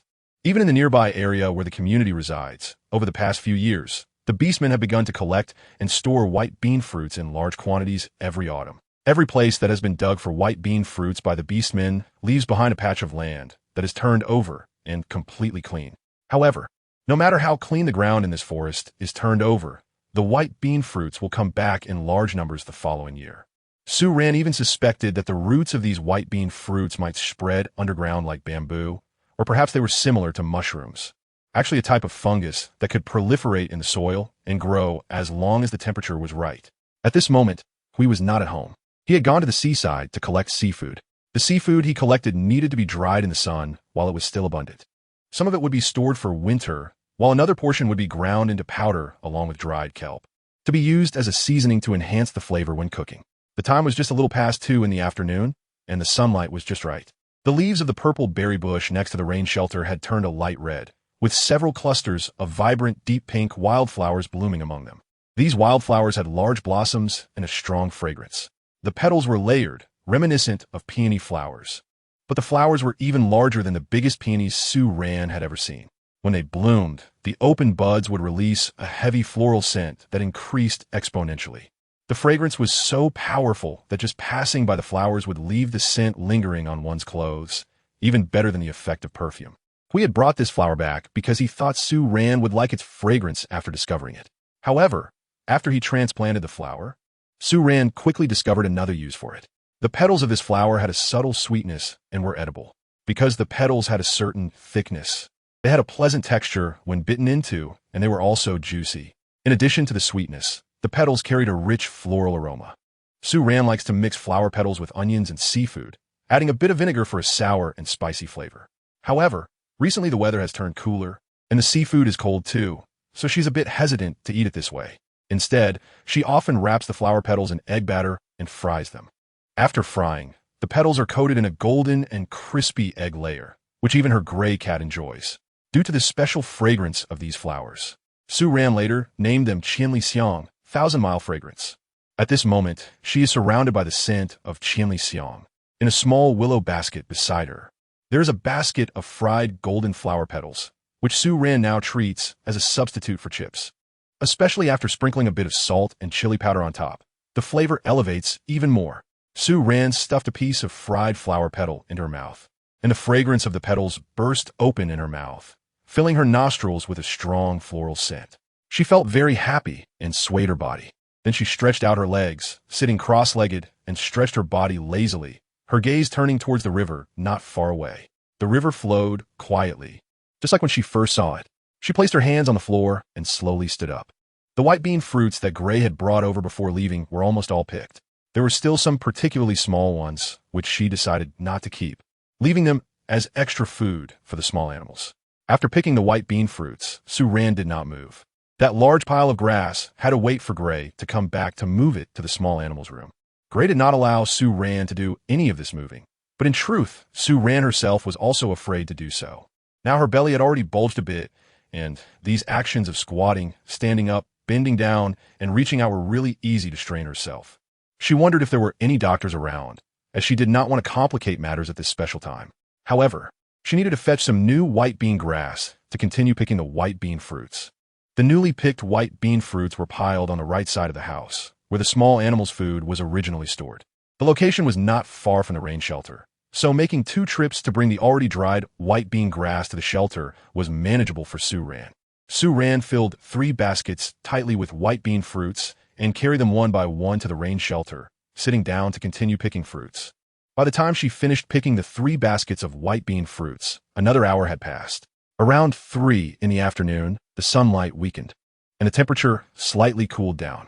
Sue Ran stood up again, brushed off the dust and grass particles on her clothes, just as we flew back with 4 large animal skin bags. The first thing he did when he landed was look at Sue Ran. He then put down the animal skin bags in his hands and strode over to her. When he reached Sue Ran, he wrapped his arms around her waist, but his gaze was directed at the rain shelter behind her.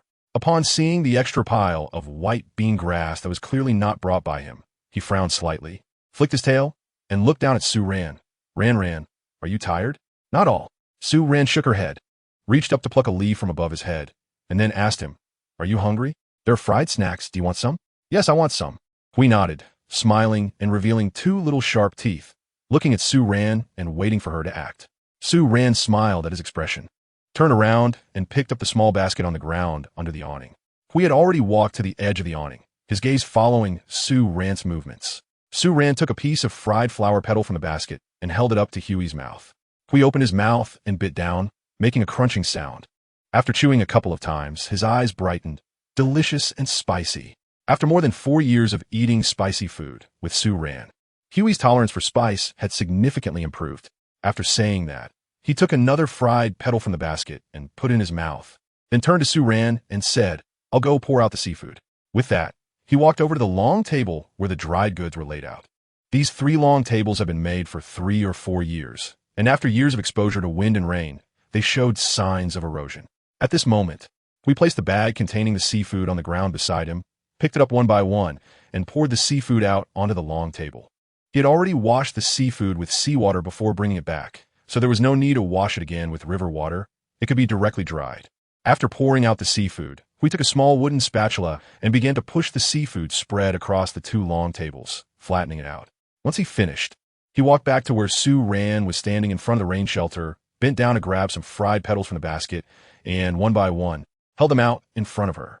Then he reached out and picked her up. He directly carried Sue Ran back into the house and placed her on the heated Kong, then said to her, "Wait a moment." With that, he picked up his slippers and turned to leave the house. Sue Ran knew that Hui was going to the riverbank to wash his feet because he still ran around barefoot every day. He only washed his feet when he needed to sit on the heated Kong. After washing his feet, he had to put on shoes to avoid getting them dirty again. As for the reason, it was simple. Otherwise, Sue Ran wouldn't let him on the Kong. Hui quickly returned from outside wearing his slippers and plopped down onto the heated Kong. Then he pulled Sue Ran over and lay down on the blanket that was just folded and not put away in the wardrobe. Sue Ran shifted her body, finding a more comfortable position, and then raised her hand to touch Gui's cheek. Recently, he had been the only one busy with winter storage and other matters. No matter how strong he was, he had lost some weight. Even his already sharp cheekbones looked much more gaunt now. Tired? Sue Ran asked Hui softly. Hui nodded, then suddenly shook her head quickly. No, it's still early. Let's lie down for a while, and then go cook. Sue Ran listened to his words and curled her lips into a smile. She had long realized that Hui could actually lie, and even play the victim to win her sympathy.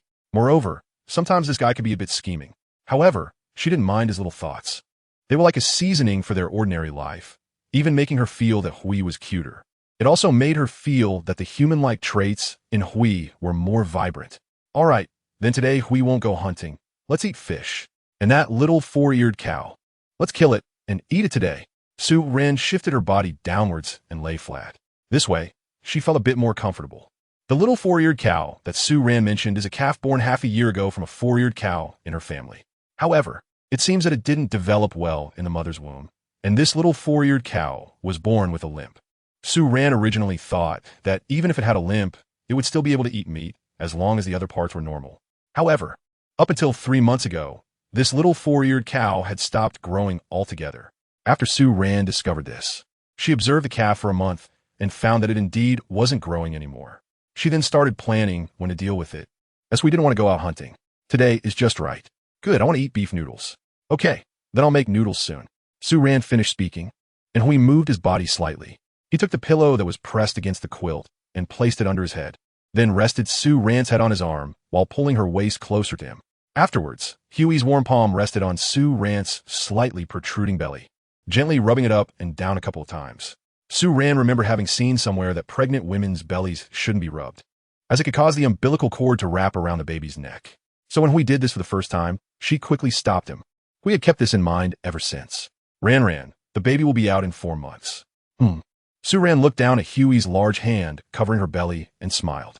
She shifted her waist a bit closer into Huey's embrace, tilting her head back to look at him, her breath brushing against his smooth, sexy Adam's apple. Then she asked Hui a very clutch question. Do you want a baby boy or a baby girl? Hui looked down at her, his ears twitching slightly, and said, either is fine, but... His large hand moved on Sue Ran's belly. It's a baby boy. Yeah. Sue Ran looked at him in surprise. How do you know? Did you smell it too? Yes, I can smell the scent of a baby boy. Hui nodded, his gaze towards Sue Ran softening. He watched Sue Ran's astonished expression and suddenly burst into laughter. He lowered his head, gently licking Sue Ran's cheek and nose, looking at her with his light green eyes that seemed soft enough to draw her in. But Hui likes Ran the most, even more than liking the baby. Chapter 201. Extra 2. Disturbing Daddy and Mommy's interaction again. Sue Ran and Gray's baby was born in winter. The baby is a male wolf-type beastman, but he does not have Gray's large wings. On the day of delivery, the process went surprisingly smoothly for Sue Ran.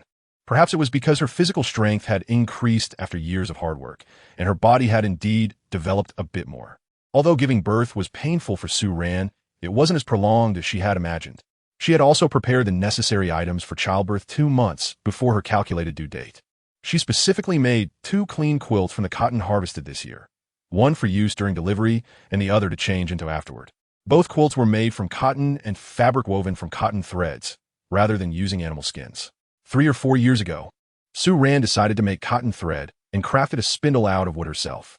She made a very simple handheld spindle, where she would pull out a strand of cotton and then quickly spin it to twist the cotton into thread. However, The thread she produced was a bit thick. Then she created a loom based on her own imagination, but it couldn't really be considered a loom. Sue-Ran had never seen a real loom and didn't know the correct way to weave. She simply used a wooden frame to secure the cotton threads and then placed each thread closely together in tight parallel lines. Then she used a shuttle to weave the cotton thread from the shuttle with the threads on the wooden frame, passing it between each thread. If there were gaps between the threads, it could be seen that these threads were woven together in an infinitely looping grid pattern, somewhat resembling gauze. But the threads were woven more densely. Over the course of 2 or 3 years, during her leisure time, Sue-Ran managed to produce only 10 pieces of cotton fabric, each 10 meters long and 3 meters wide. She also tried dyeing 3 of them with the juice of red fruits and purple berries. Although the colors were quite uniform, they looked better than pure white and were much more resistant to dirt. After weaving these fabrics, Sue-Ran had never brought herself to use them. She was hoping to use them when she had a baby. So, upon learning that she was pregnant, Sue-Ran first cut a large piece of fabric to make clothes for the newborn, as well as diapers, small blankets, and pillows. The baby was born in winter. Although it was already late winter, it was still a bit cold, and immediately after winter would come summer, so she needed to make several pieces of clothing, both thin and thick. After finishing the baby's clothes, Sue-Ran naturally had to make a few cotton clothes for herself and Gray. However, for herself and Gray, they only made the inner garments, which were equivalent to thermal tops and bottoms. Firstly, making all clothes from cotton would waste fabric, which Sue-Ran was reluctant to do.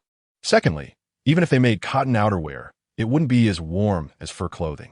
However, the cotton inner garments were indeed much more comfortable and softer than the fur ones, and wouldn't irritate with the occasional coarse hairs that could make the fur clothing itchy. Sue-Ran was in labor during the evening. Perhaps it was a woman's sixth sense at work.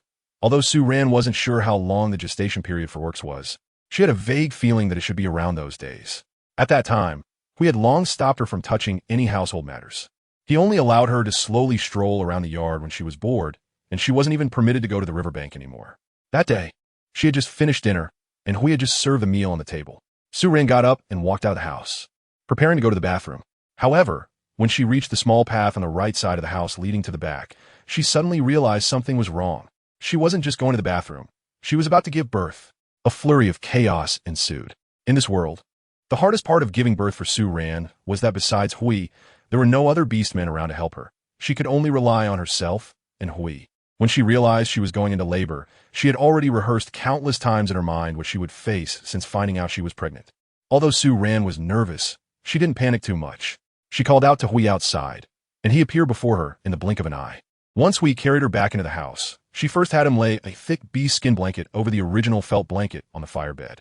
Then she took out the cotton mattress she had made recently, which she had been taking out to sunbathe every noon, and placed it on top before lying down. The blanket, freshly sunbathed at noon, still carried the full scent of sunshine, which was momentarily comforting. But soon, that feeling was overshadowed by pain. Sue-Ran's abdominal pain came in waves. When it hurt, it really hurt. But despite this, Sue-Ran still managed to eat a large bowl of stewed beef and 2 big pieces of spicy fish during the intervals of pain. In contrast to Sue-Ran, who was experiencing pain yet finding joy in it, Hui, who was facing this situation for the first time, was flustered. He had initially been somewhat calm. Following Sue-Ran's instructions, he heated water in a special small stone pot on the stove and prepared the small quilt, small cushion, and towels that Sue-Ran had made for the baby, as well as the scallop scissors and other items, laying them out on a clean cloth for use. However, after he finished preparing these things, he saw Sue-Ran take a bite of fish, and her expression suddenly froze. Then it turned to pain, and when he tried to touch her, she was in so much pain that she couldn't move, let alone allow him to touch her. He panicked, and his eyes turned red. When the baby was finally born, he seemed to be calm as he followed Sue-Ran's guidance. He used the scallop scissors that had been boiled in the small stone pot on the stove to cut the baby's umbilical cord, and then wrap the baby in the small quilt Sue-Ran had pointed out. It is worth mentioning that Huey's method of moving the baby onto the quilt was to simply hold the baby by the feet and drop them onto it. Sue-Ran was so angry she wanted to kick him, but unfortunately, she was still in pain and couldn't move. After dealing with the baby, Hui soaked a cotton towel in hot water and gently wiped Sue-Ran's body. His movements were very gentle, as if Sue-Ran were a fragile item, and he was being extremely careful. He then laid a new cotton mattress on the other side of the heated bed, moved Sue-Ran onto it, turned around to throw the dirty mattress and animal skin blanket that had been under her onto the ground, and then moved Sue-Ran back to the head of the heated bed. He then sat in front of Su Ran, staring at her intently. Su Ran had just gone through childbirth and was exhausted, on the verge of dozing off. However, feeling a strong gaze from Hui, she couldn't help but open her eyes to look at him. By this time, it was already dark outside, and the oil lamp in the room was lit.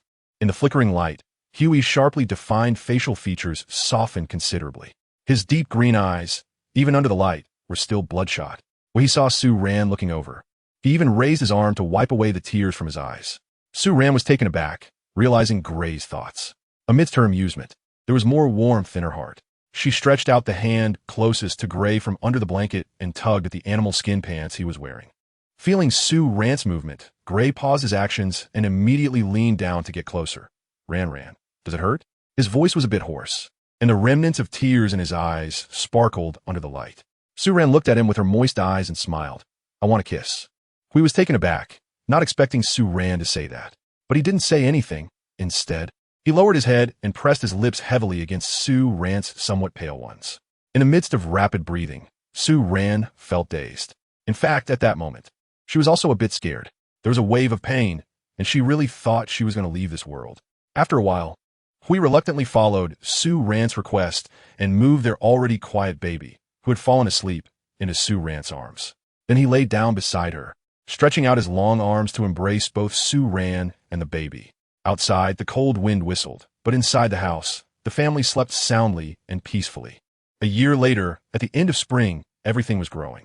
Su Ran and Gray's baby can already walk by himself. The little one's name is Yu, symbolizing a life as bright as the rising sun. As he grows a little more, Yu's appearance starts to show distinct features. The little guy has inherited the wolf-like beastman trait from Gray. He has large triangular ears, a fluffy big tail, and those light green eyes with large black pupils. However, his fur is different from Gray's light brown fur. It is pure black, just like Su Ran's. Su Ran even felt that Yu might be the first wolf-type beastman in this community with pure black fur. Because of the pure black fur, the little guy looked even more mini and adorable. Aside from the fur and beastman characteristics, the features on Yu's face became more pronounced as he grew up. Even now, at just 24 months old, it was already noticeable that his little upturned nose and thin lips were a perfect replica of Gray's, making him a definite little handsome guy. Su Ran looks at her little one every day and often thinks that if they were on Earth, her little Yu would definitely be a fashion darling if they became a child model, especially with the fair skin inherited from Su Ran, contrasted with the jet black hair that resembles ink, making the little one's red lips and black hair stand out even more against the snow-white skin. Su Ran felt that even if the little one inherited her skin color, her own skin seemed to be less fair than the little one's. Now, Yu had learned to walk for half a year, and he was at that mischievous and active age, but also at a time when he could easily get into dangerous situations while playing by himself. Often, if Su Ran wasn't paying attention for a moment, he would run off far away. There was even one time when Su Ran watched helplessly as Hui returned from outside, and just as he landed, he almost fell into the river, prompting Su Ran to grab Yu by one foot and pull him back before he could leap into the water. Su Ran was momentarily at a loss, unsure whether to be angry at the baby or at Hui. One day after dinner, Su Ran spread a large animal skin blanket on the slope in front of the house. She prepared a plate of last year's dried blue worms and some dried wild fruits, and brewed a pot of wild cabbage flower tea. Sitting on the animal skin blanket, she watched Yu play joyfully in the small playground that she and Hui had set up for him a few days ago. Although it was called a playground, it was actually just a couple of small swings, 2 differently shaped slides, a small rope bridge, and several large tree stumps with hollowed-out centers. Only 2 swings were made in normal size, which were for Su Ran and Hui. The remaining 3 swings, along with the slides and rope bridge, were made very low to prevent the little one from falling and getting hurt. At first glance, it looked a bit shabby, but for little Yu, who had never seen such things, it was simply magnificent. The little guy could play with these few items for half a day. Even we could sit on the swing and swing for half an hour. With summer approaching, the days were getting longer, and Su Ran and Hui had finished dinner for some time now, yet it was still bright outside. After washing the dishes, Hui came out from the house, walking straight towards Su Ran. He was holding an animal skin blanket in his hands. As he got closer, Yu, who had just climbed onto the slide, saw him and his eyes lit up. He repeatedly called out, "Daddy, Daddy," as he slid down the slide. Then, he held onto the slide to get up, and with his little legs moving, he waddled towards Hui with his arms outstretched. Hui stopped beside the animal skin blanket where Su Ran was sitting watching the little guy run over and then pounce on his legs. Following Yu's expectant gaze, Hui bent down, grabbed his little legs, and lifted him up, swinging him around in the air for 2 circles. As he swung, the air was filled with the little guy's cheerful laughter, contrasting with Su Ran's silence. Su Ran, what kind of hobby do these father and son have? After Gray played with Yu for a couple of rounds, he set him aside and stopped paying attention to him. Yu also realized that after today, as playtime, if he disturbed his mom and dad's time together, his dad would scold him. So he stopped bothering Gray and instead happily ran up to Su Ran, cupping her face with his little hands. Then tiptoeing up on his small feet, quickly gave her a peck on the cheek, and then joyfully ran back to play by himself. Oomph. A soft grunt came to Su Ran's ear. She didn't even need to turn her head to know that the wolf beside her was once again displeased with her little cub. After expressing its dissatisfaction, Hui sat close to Su Ran and handed her the animal skin blanket. Recently, the temperature in the evenings hadn't been so cold, and Su Ran had started to enjoy playing outside with you for a while after dinner before going back. However, most of the time, Su Ran just sat still outside, and after sitting for a long time, she would still feel a bit cold, so she needed a blanket to cover herself and block the wind. Su Ran took the blanket from Huey's hands, covered her legs with it, and then rested her head on Huey's shoulder. After a while, her position changed from leaning her head on Huey's shoulder to sitting in his lap, leaning back against him. At this time, you had already abandoned the slide he had been happily playing on and ran to try the rope bridge instead. However, he didn't have enough strength, and the ropes were shaking violently. After trying for a long time, he couldn't even get his second foot on the bridge. Su Ran leaned against the gray, watching the little guy who wanted to climb up but was too afraid to do so. Eventually, she couldn't help but chuckle softly. Then, the little guy's black ears twitched, and his little feet slowly moved down from the rope. He turned to look at Su Ran. When he saw the smile on Su Ran's face, his eyes lit up, and a brilliant smile appeared on his fair little face. He then lifted his feet and rushed over to Su Ran. Mom, Dad, hug. It's over a bit reluctant, but this time it's really the end. Su Ran and Hui will live happily ever after in that world. Here, I want to thank everyone for their continuous encouragement, support, and love. Introduction. Su Ran has traveled through time. She was picked up by a birdman. No, a werewolf, back to its nest. She stands in a giant bird's nest built high up in the air, trembling. Hey, big guy, your bird, no wolf's nest. Is it sturdy?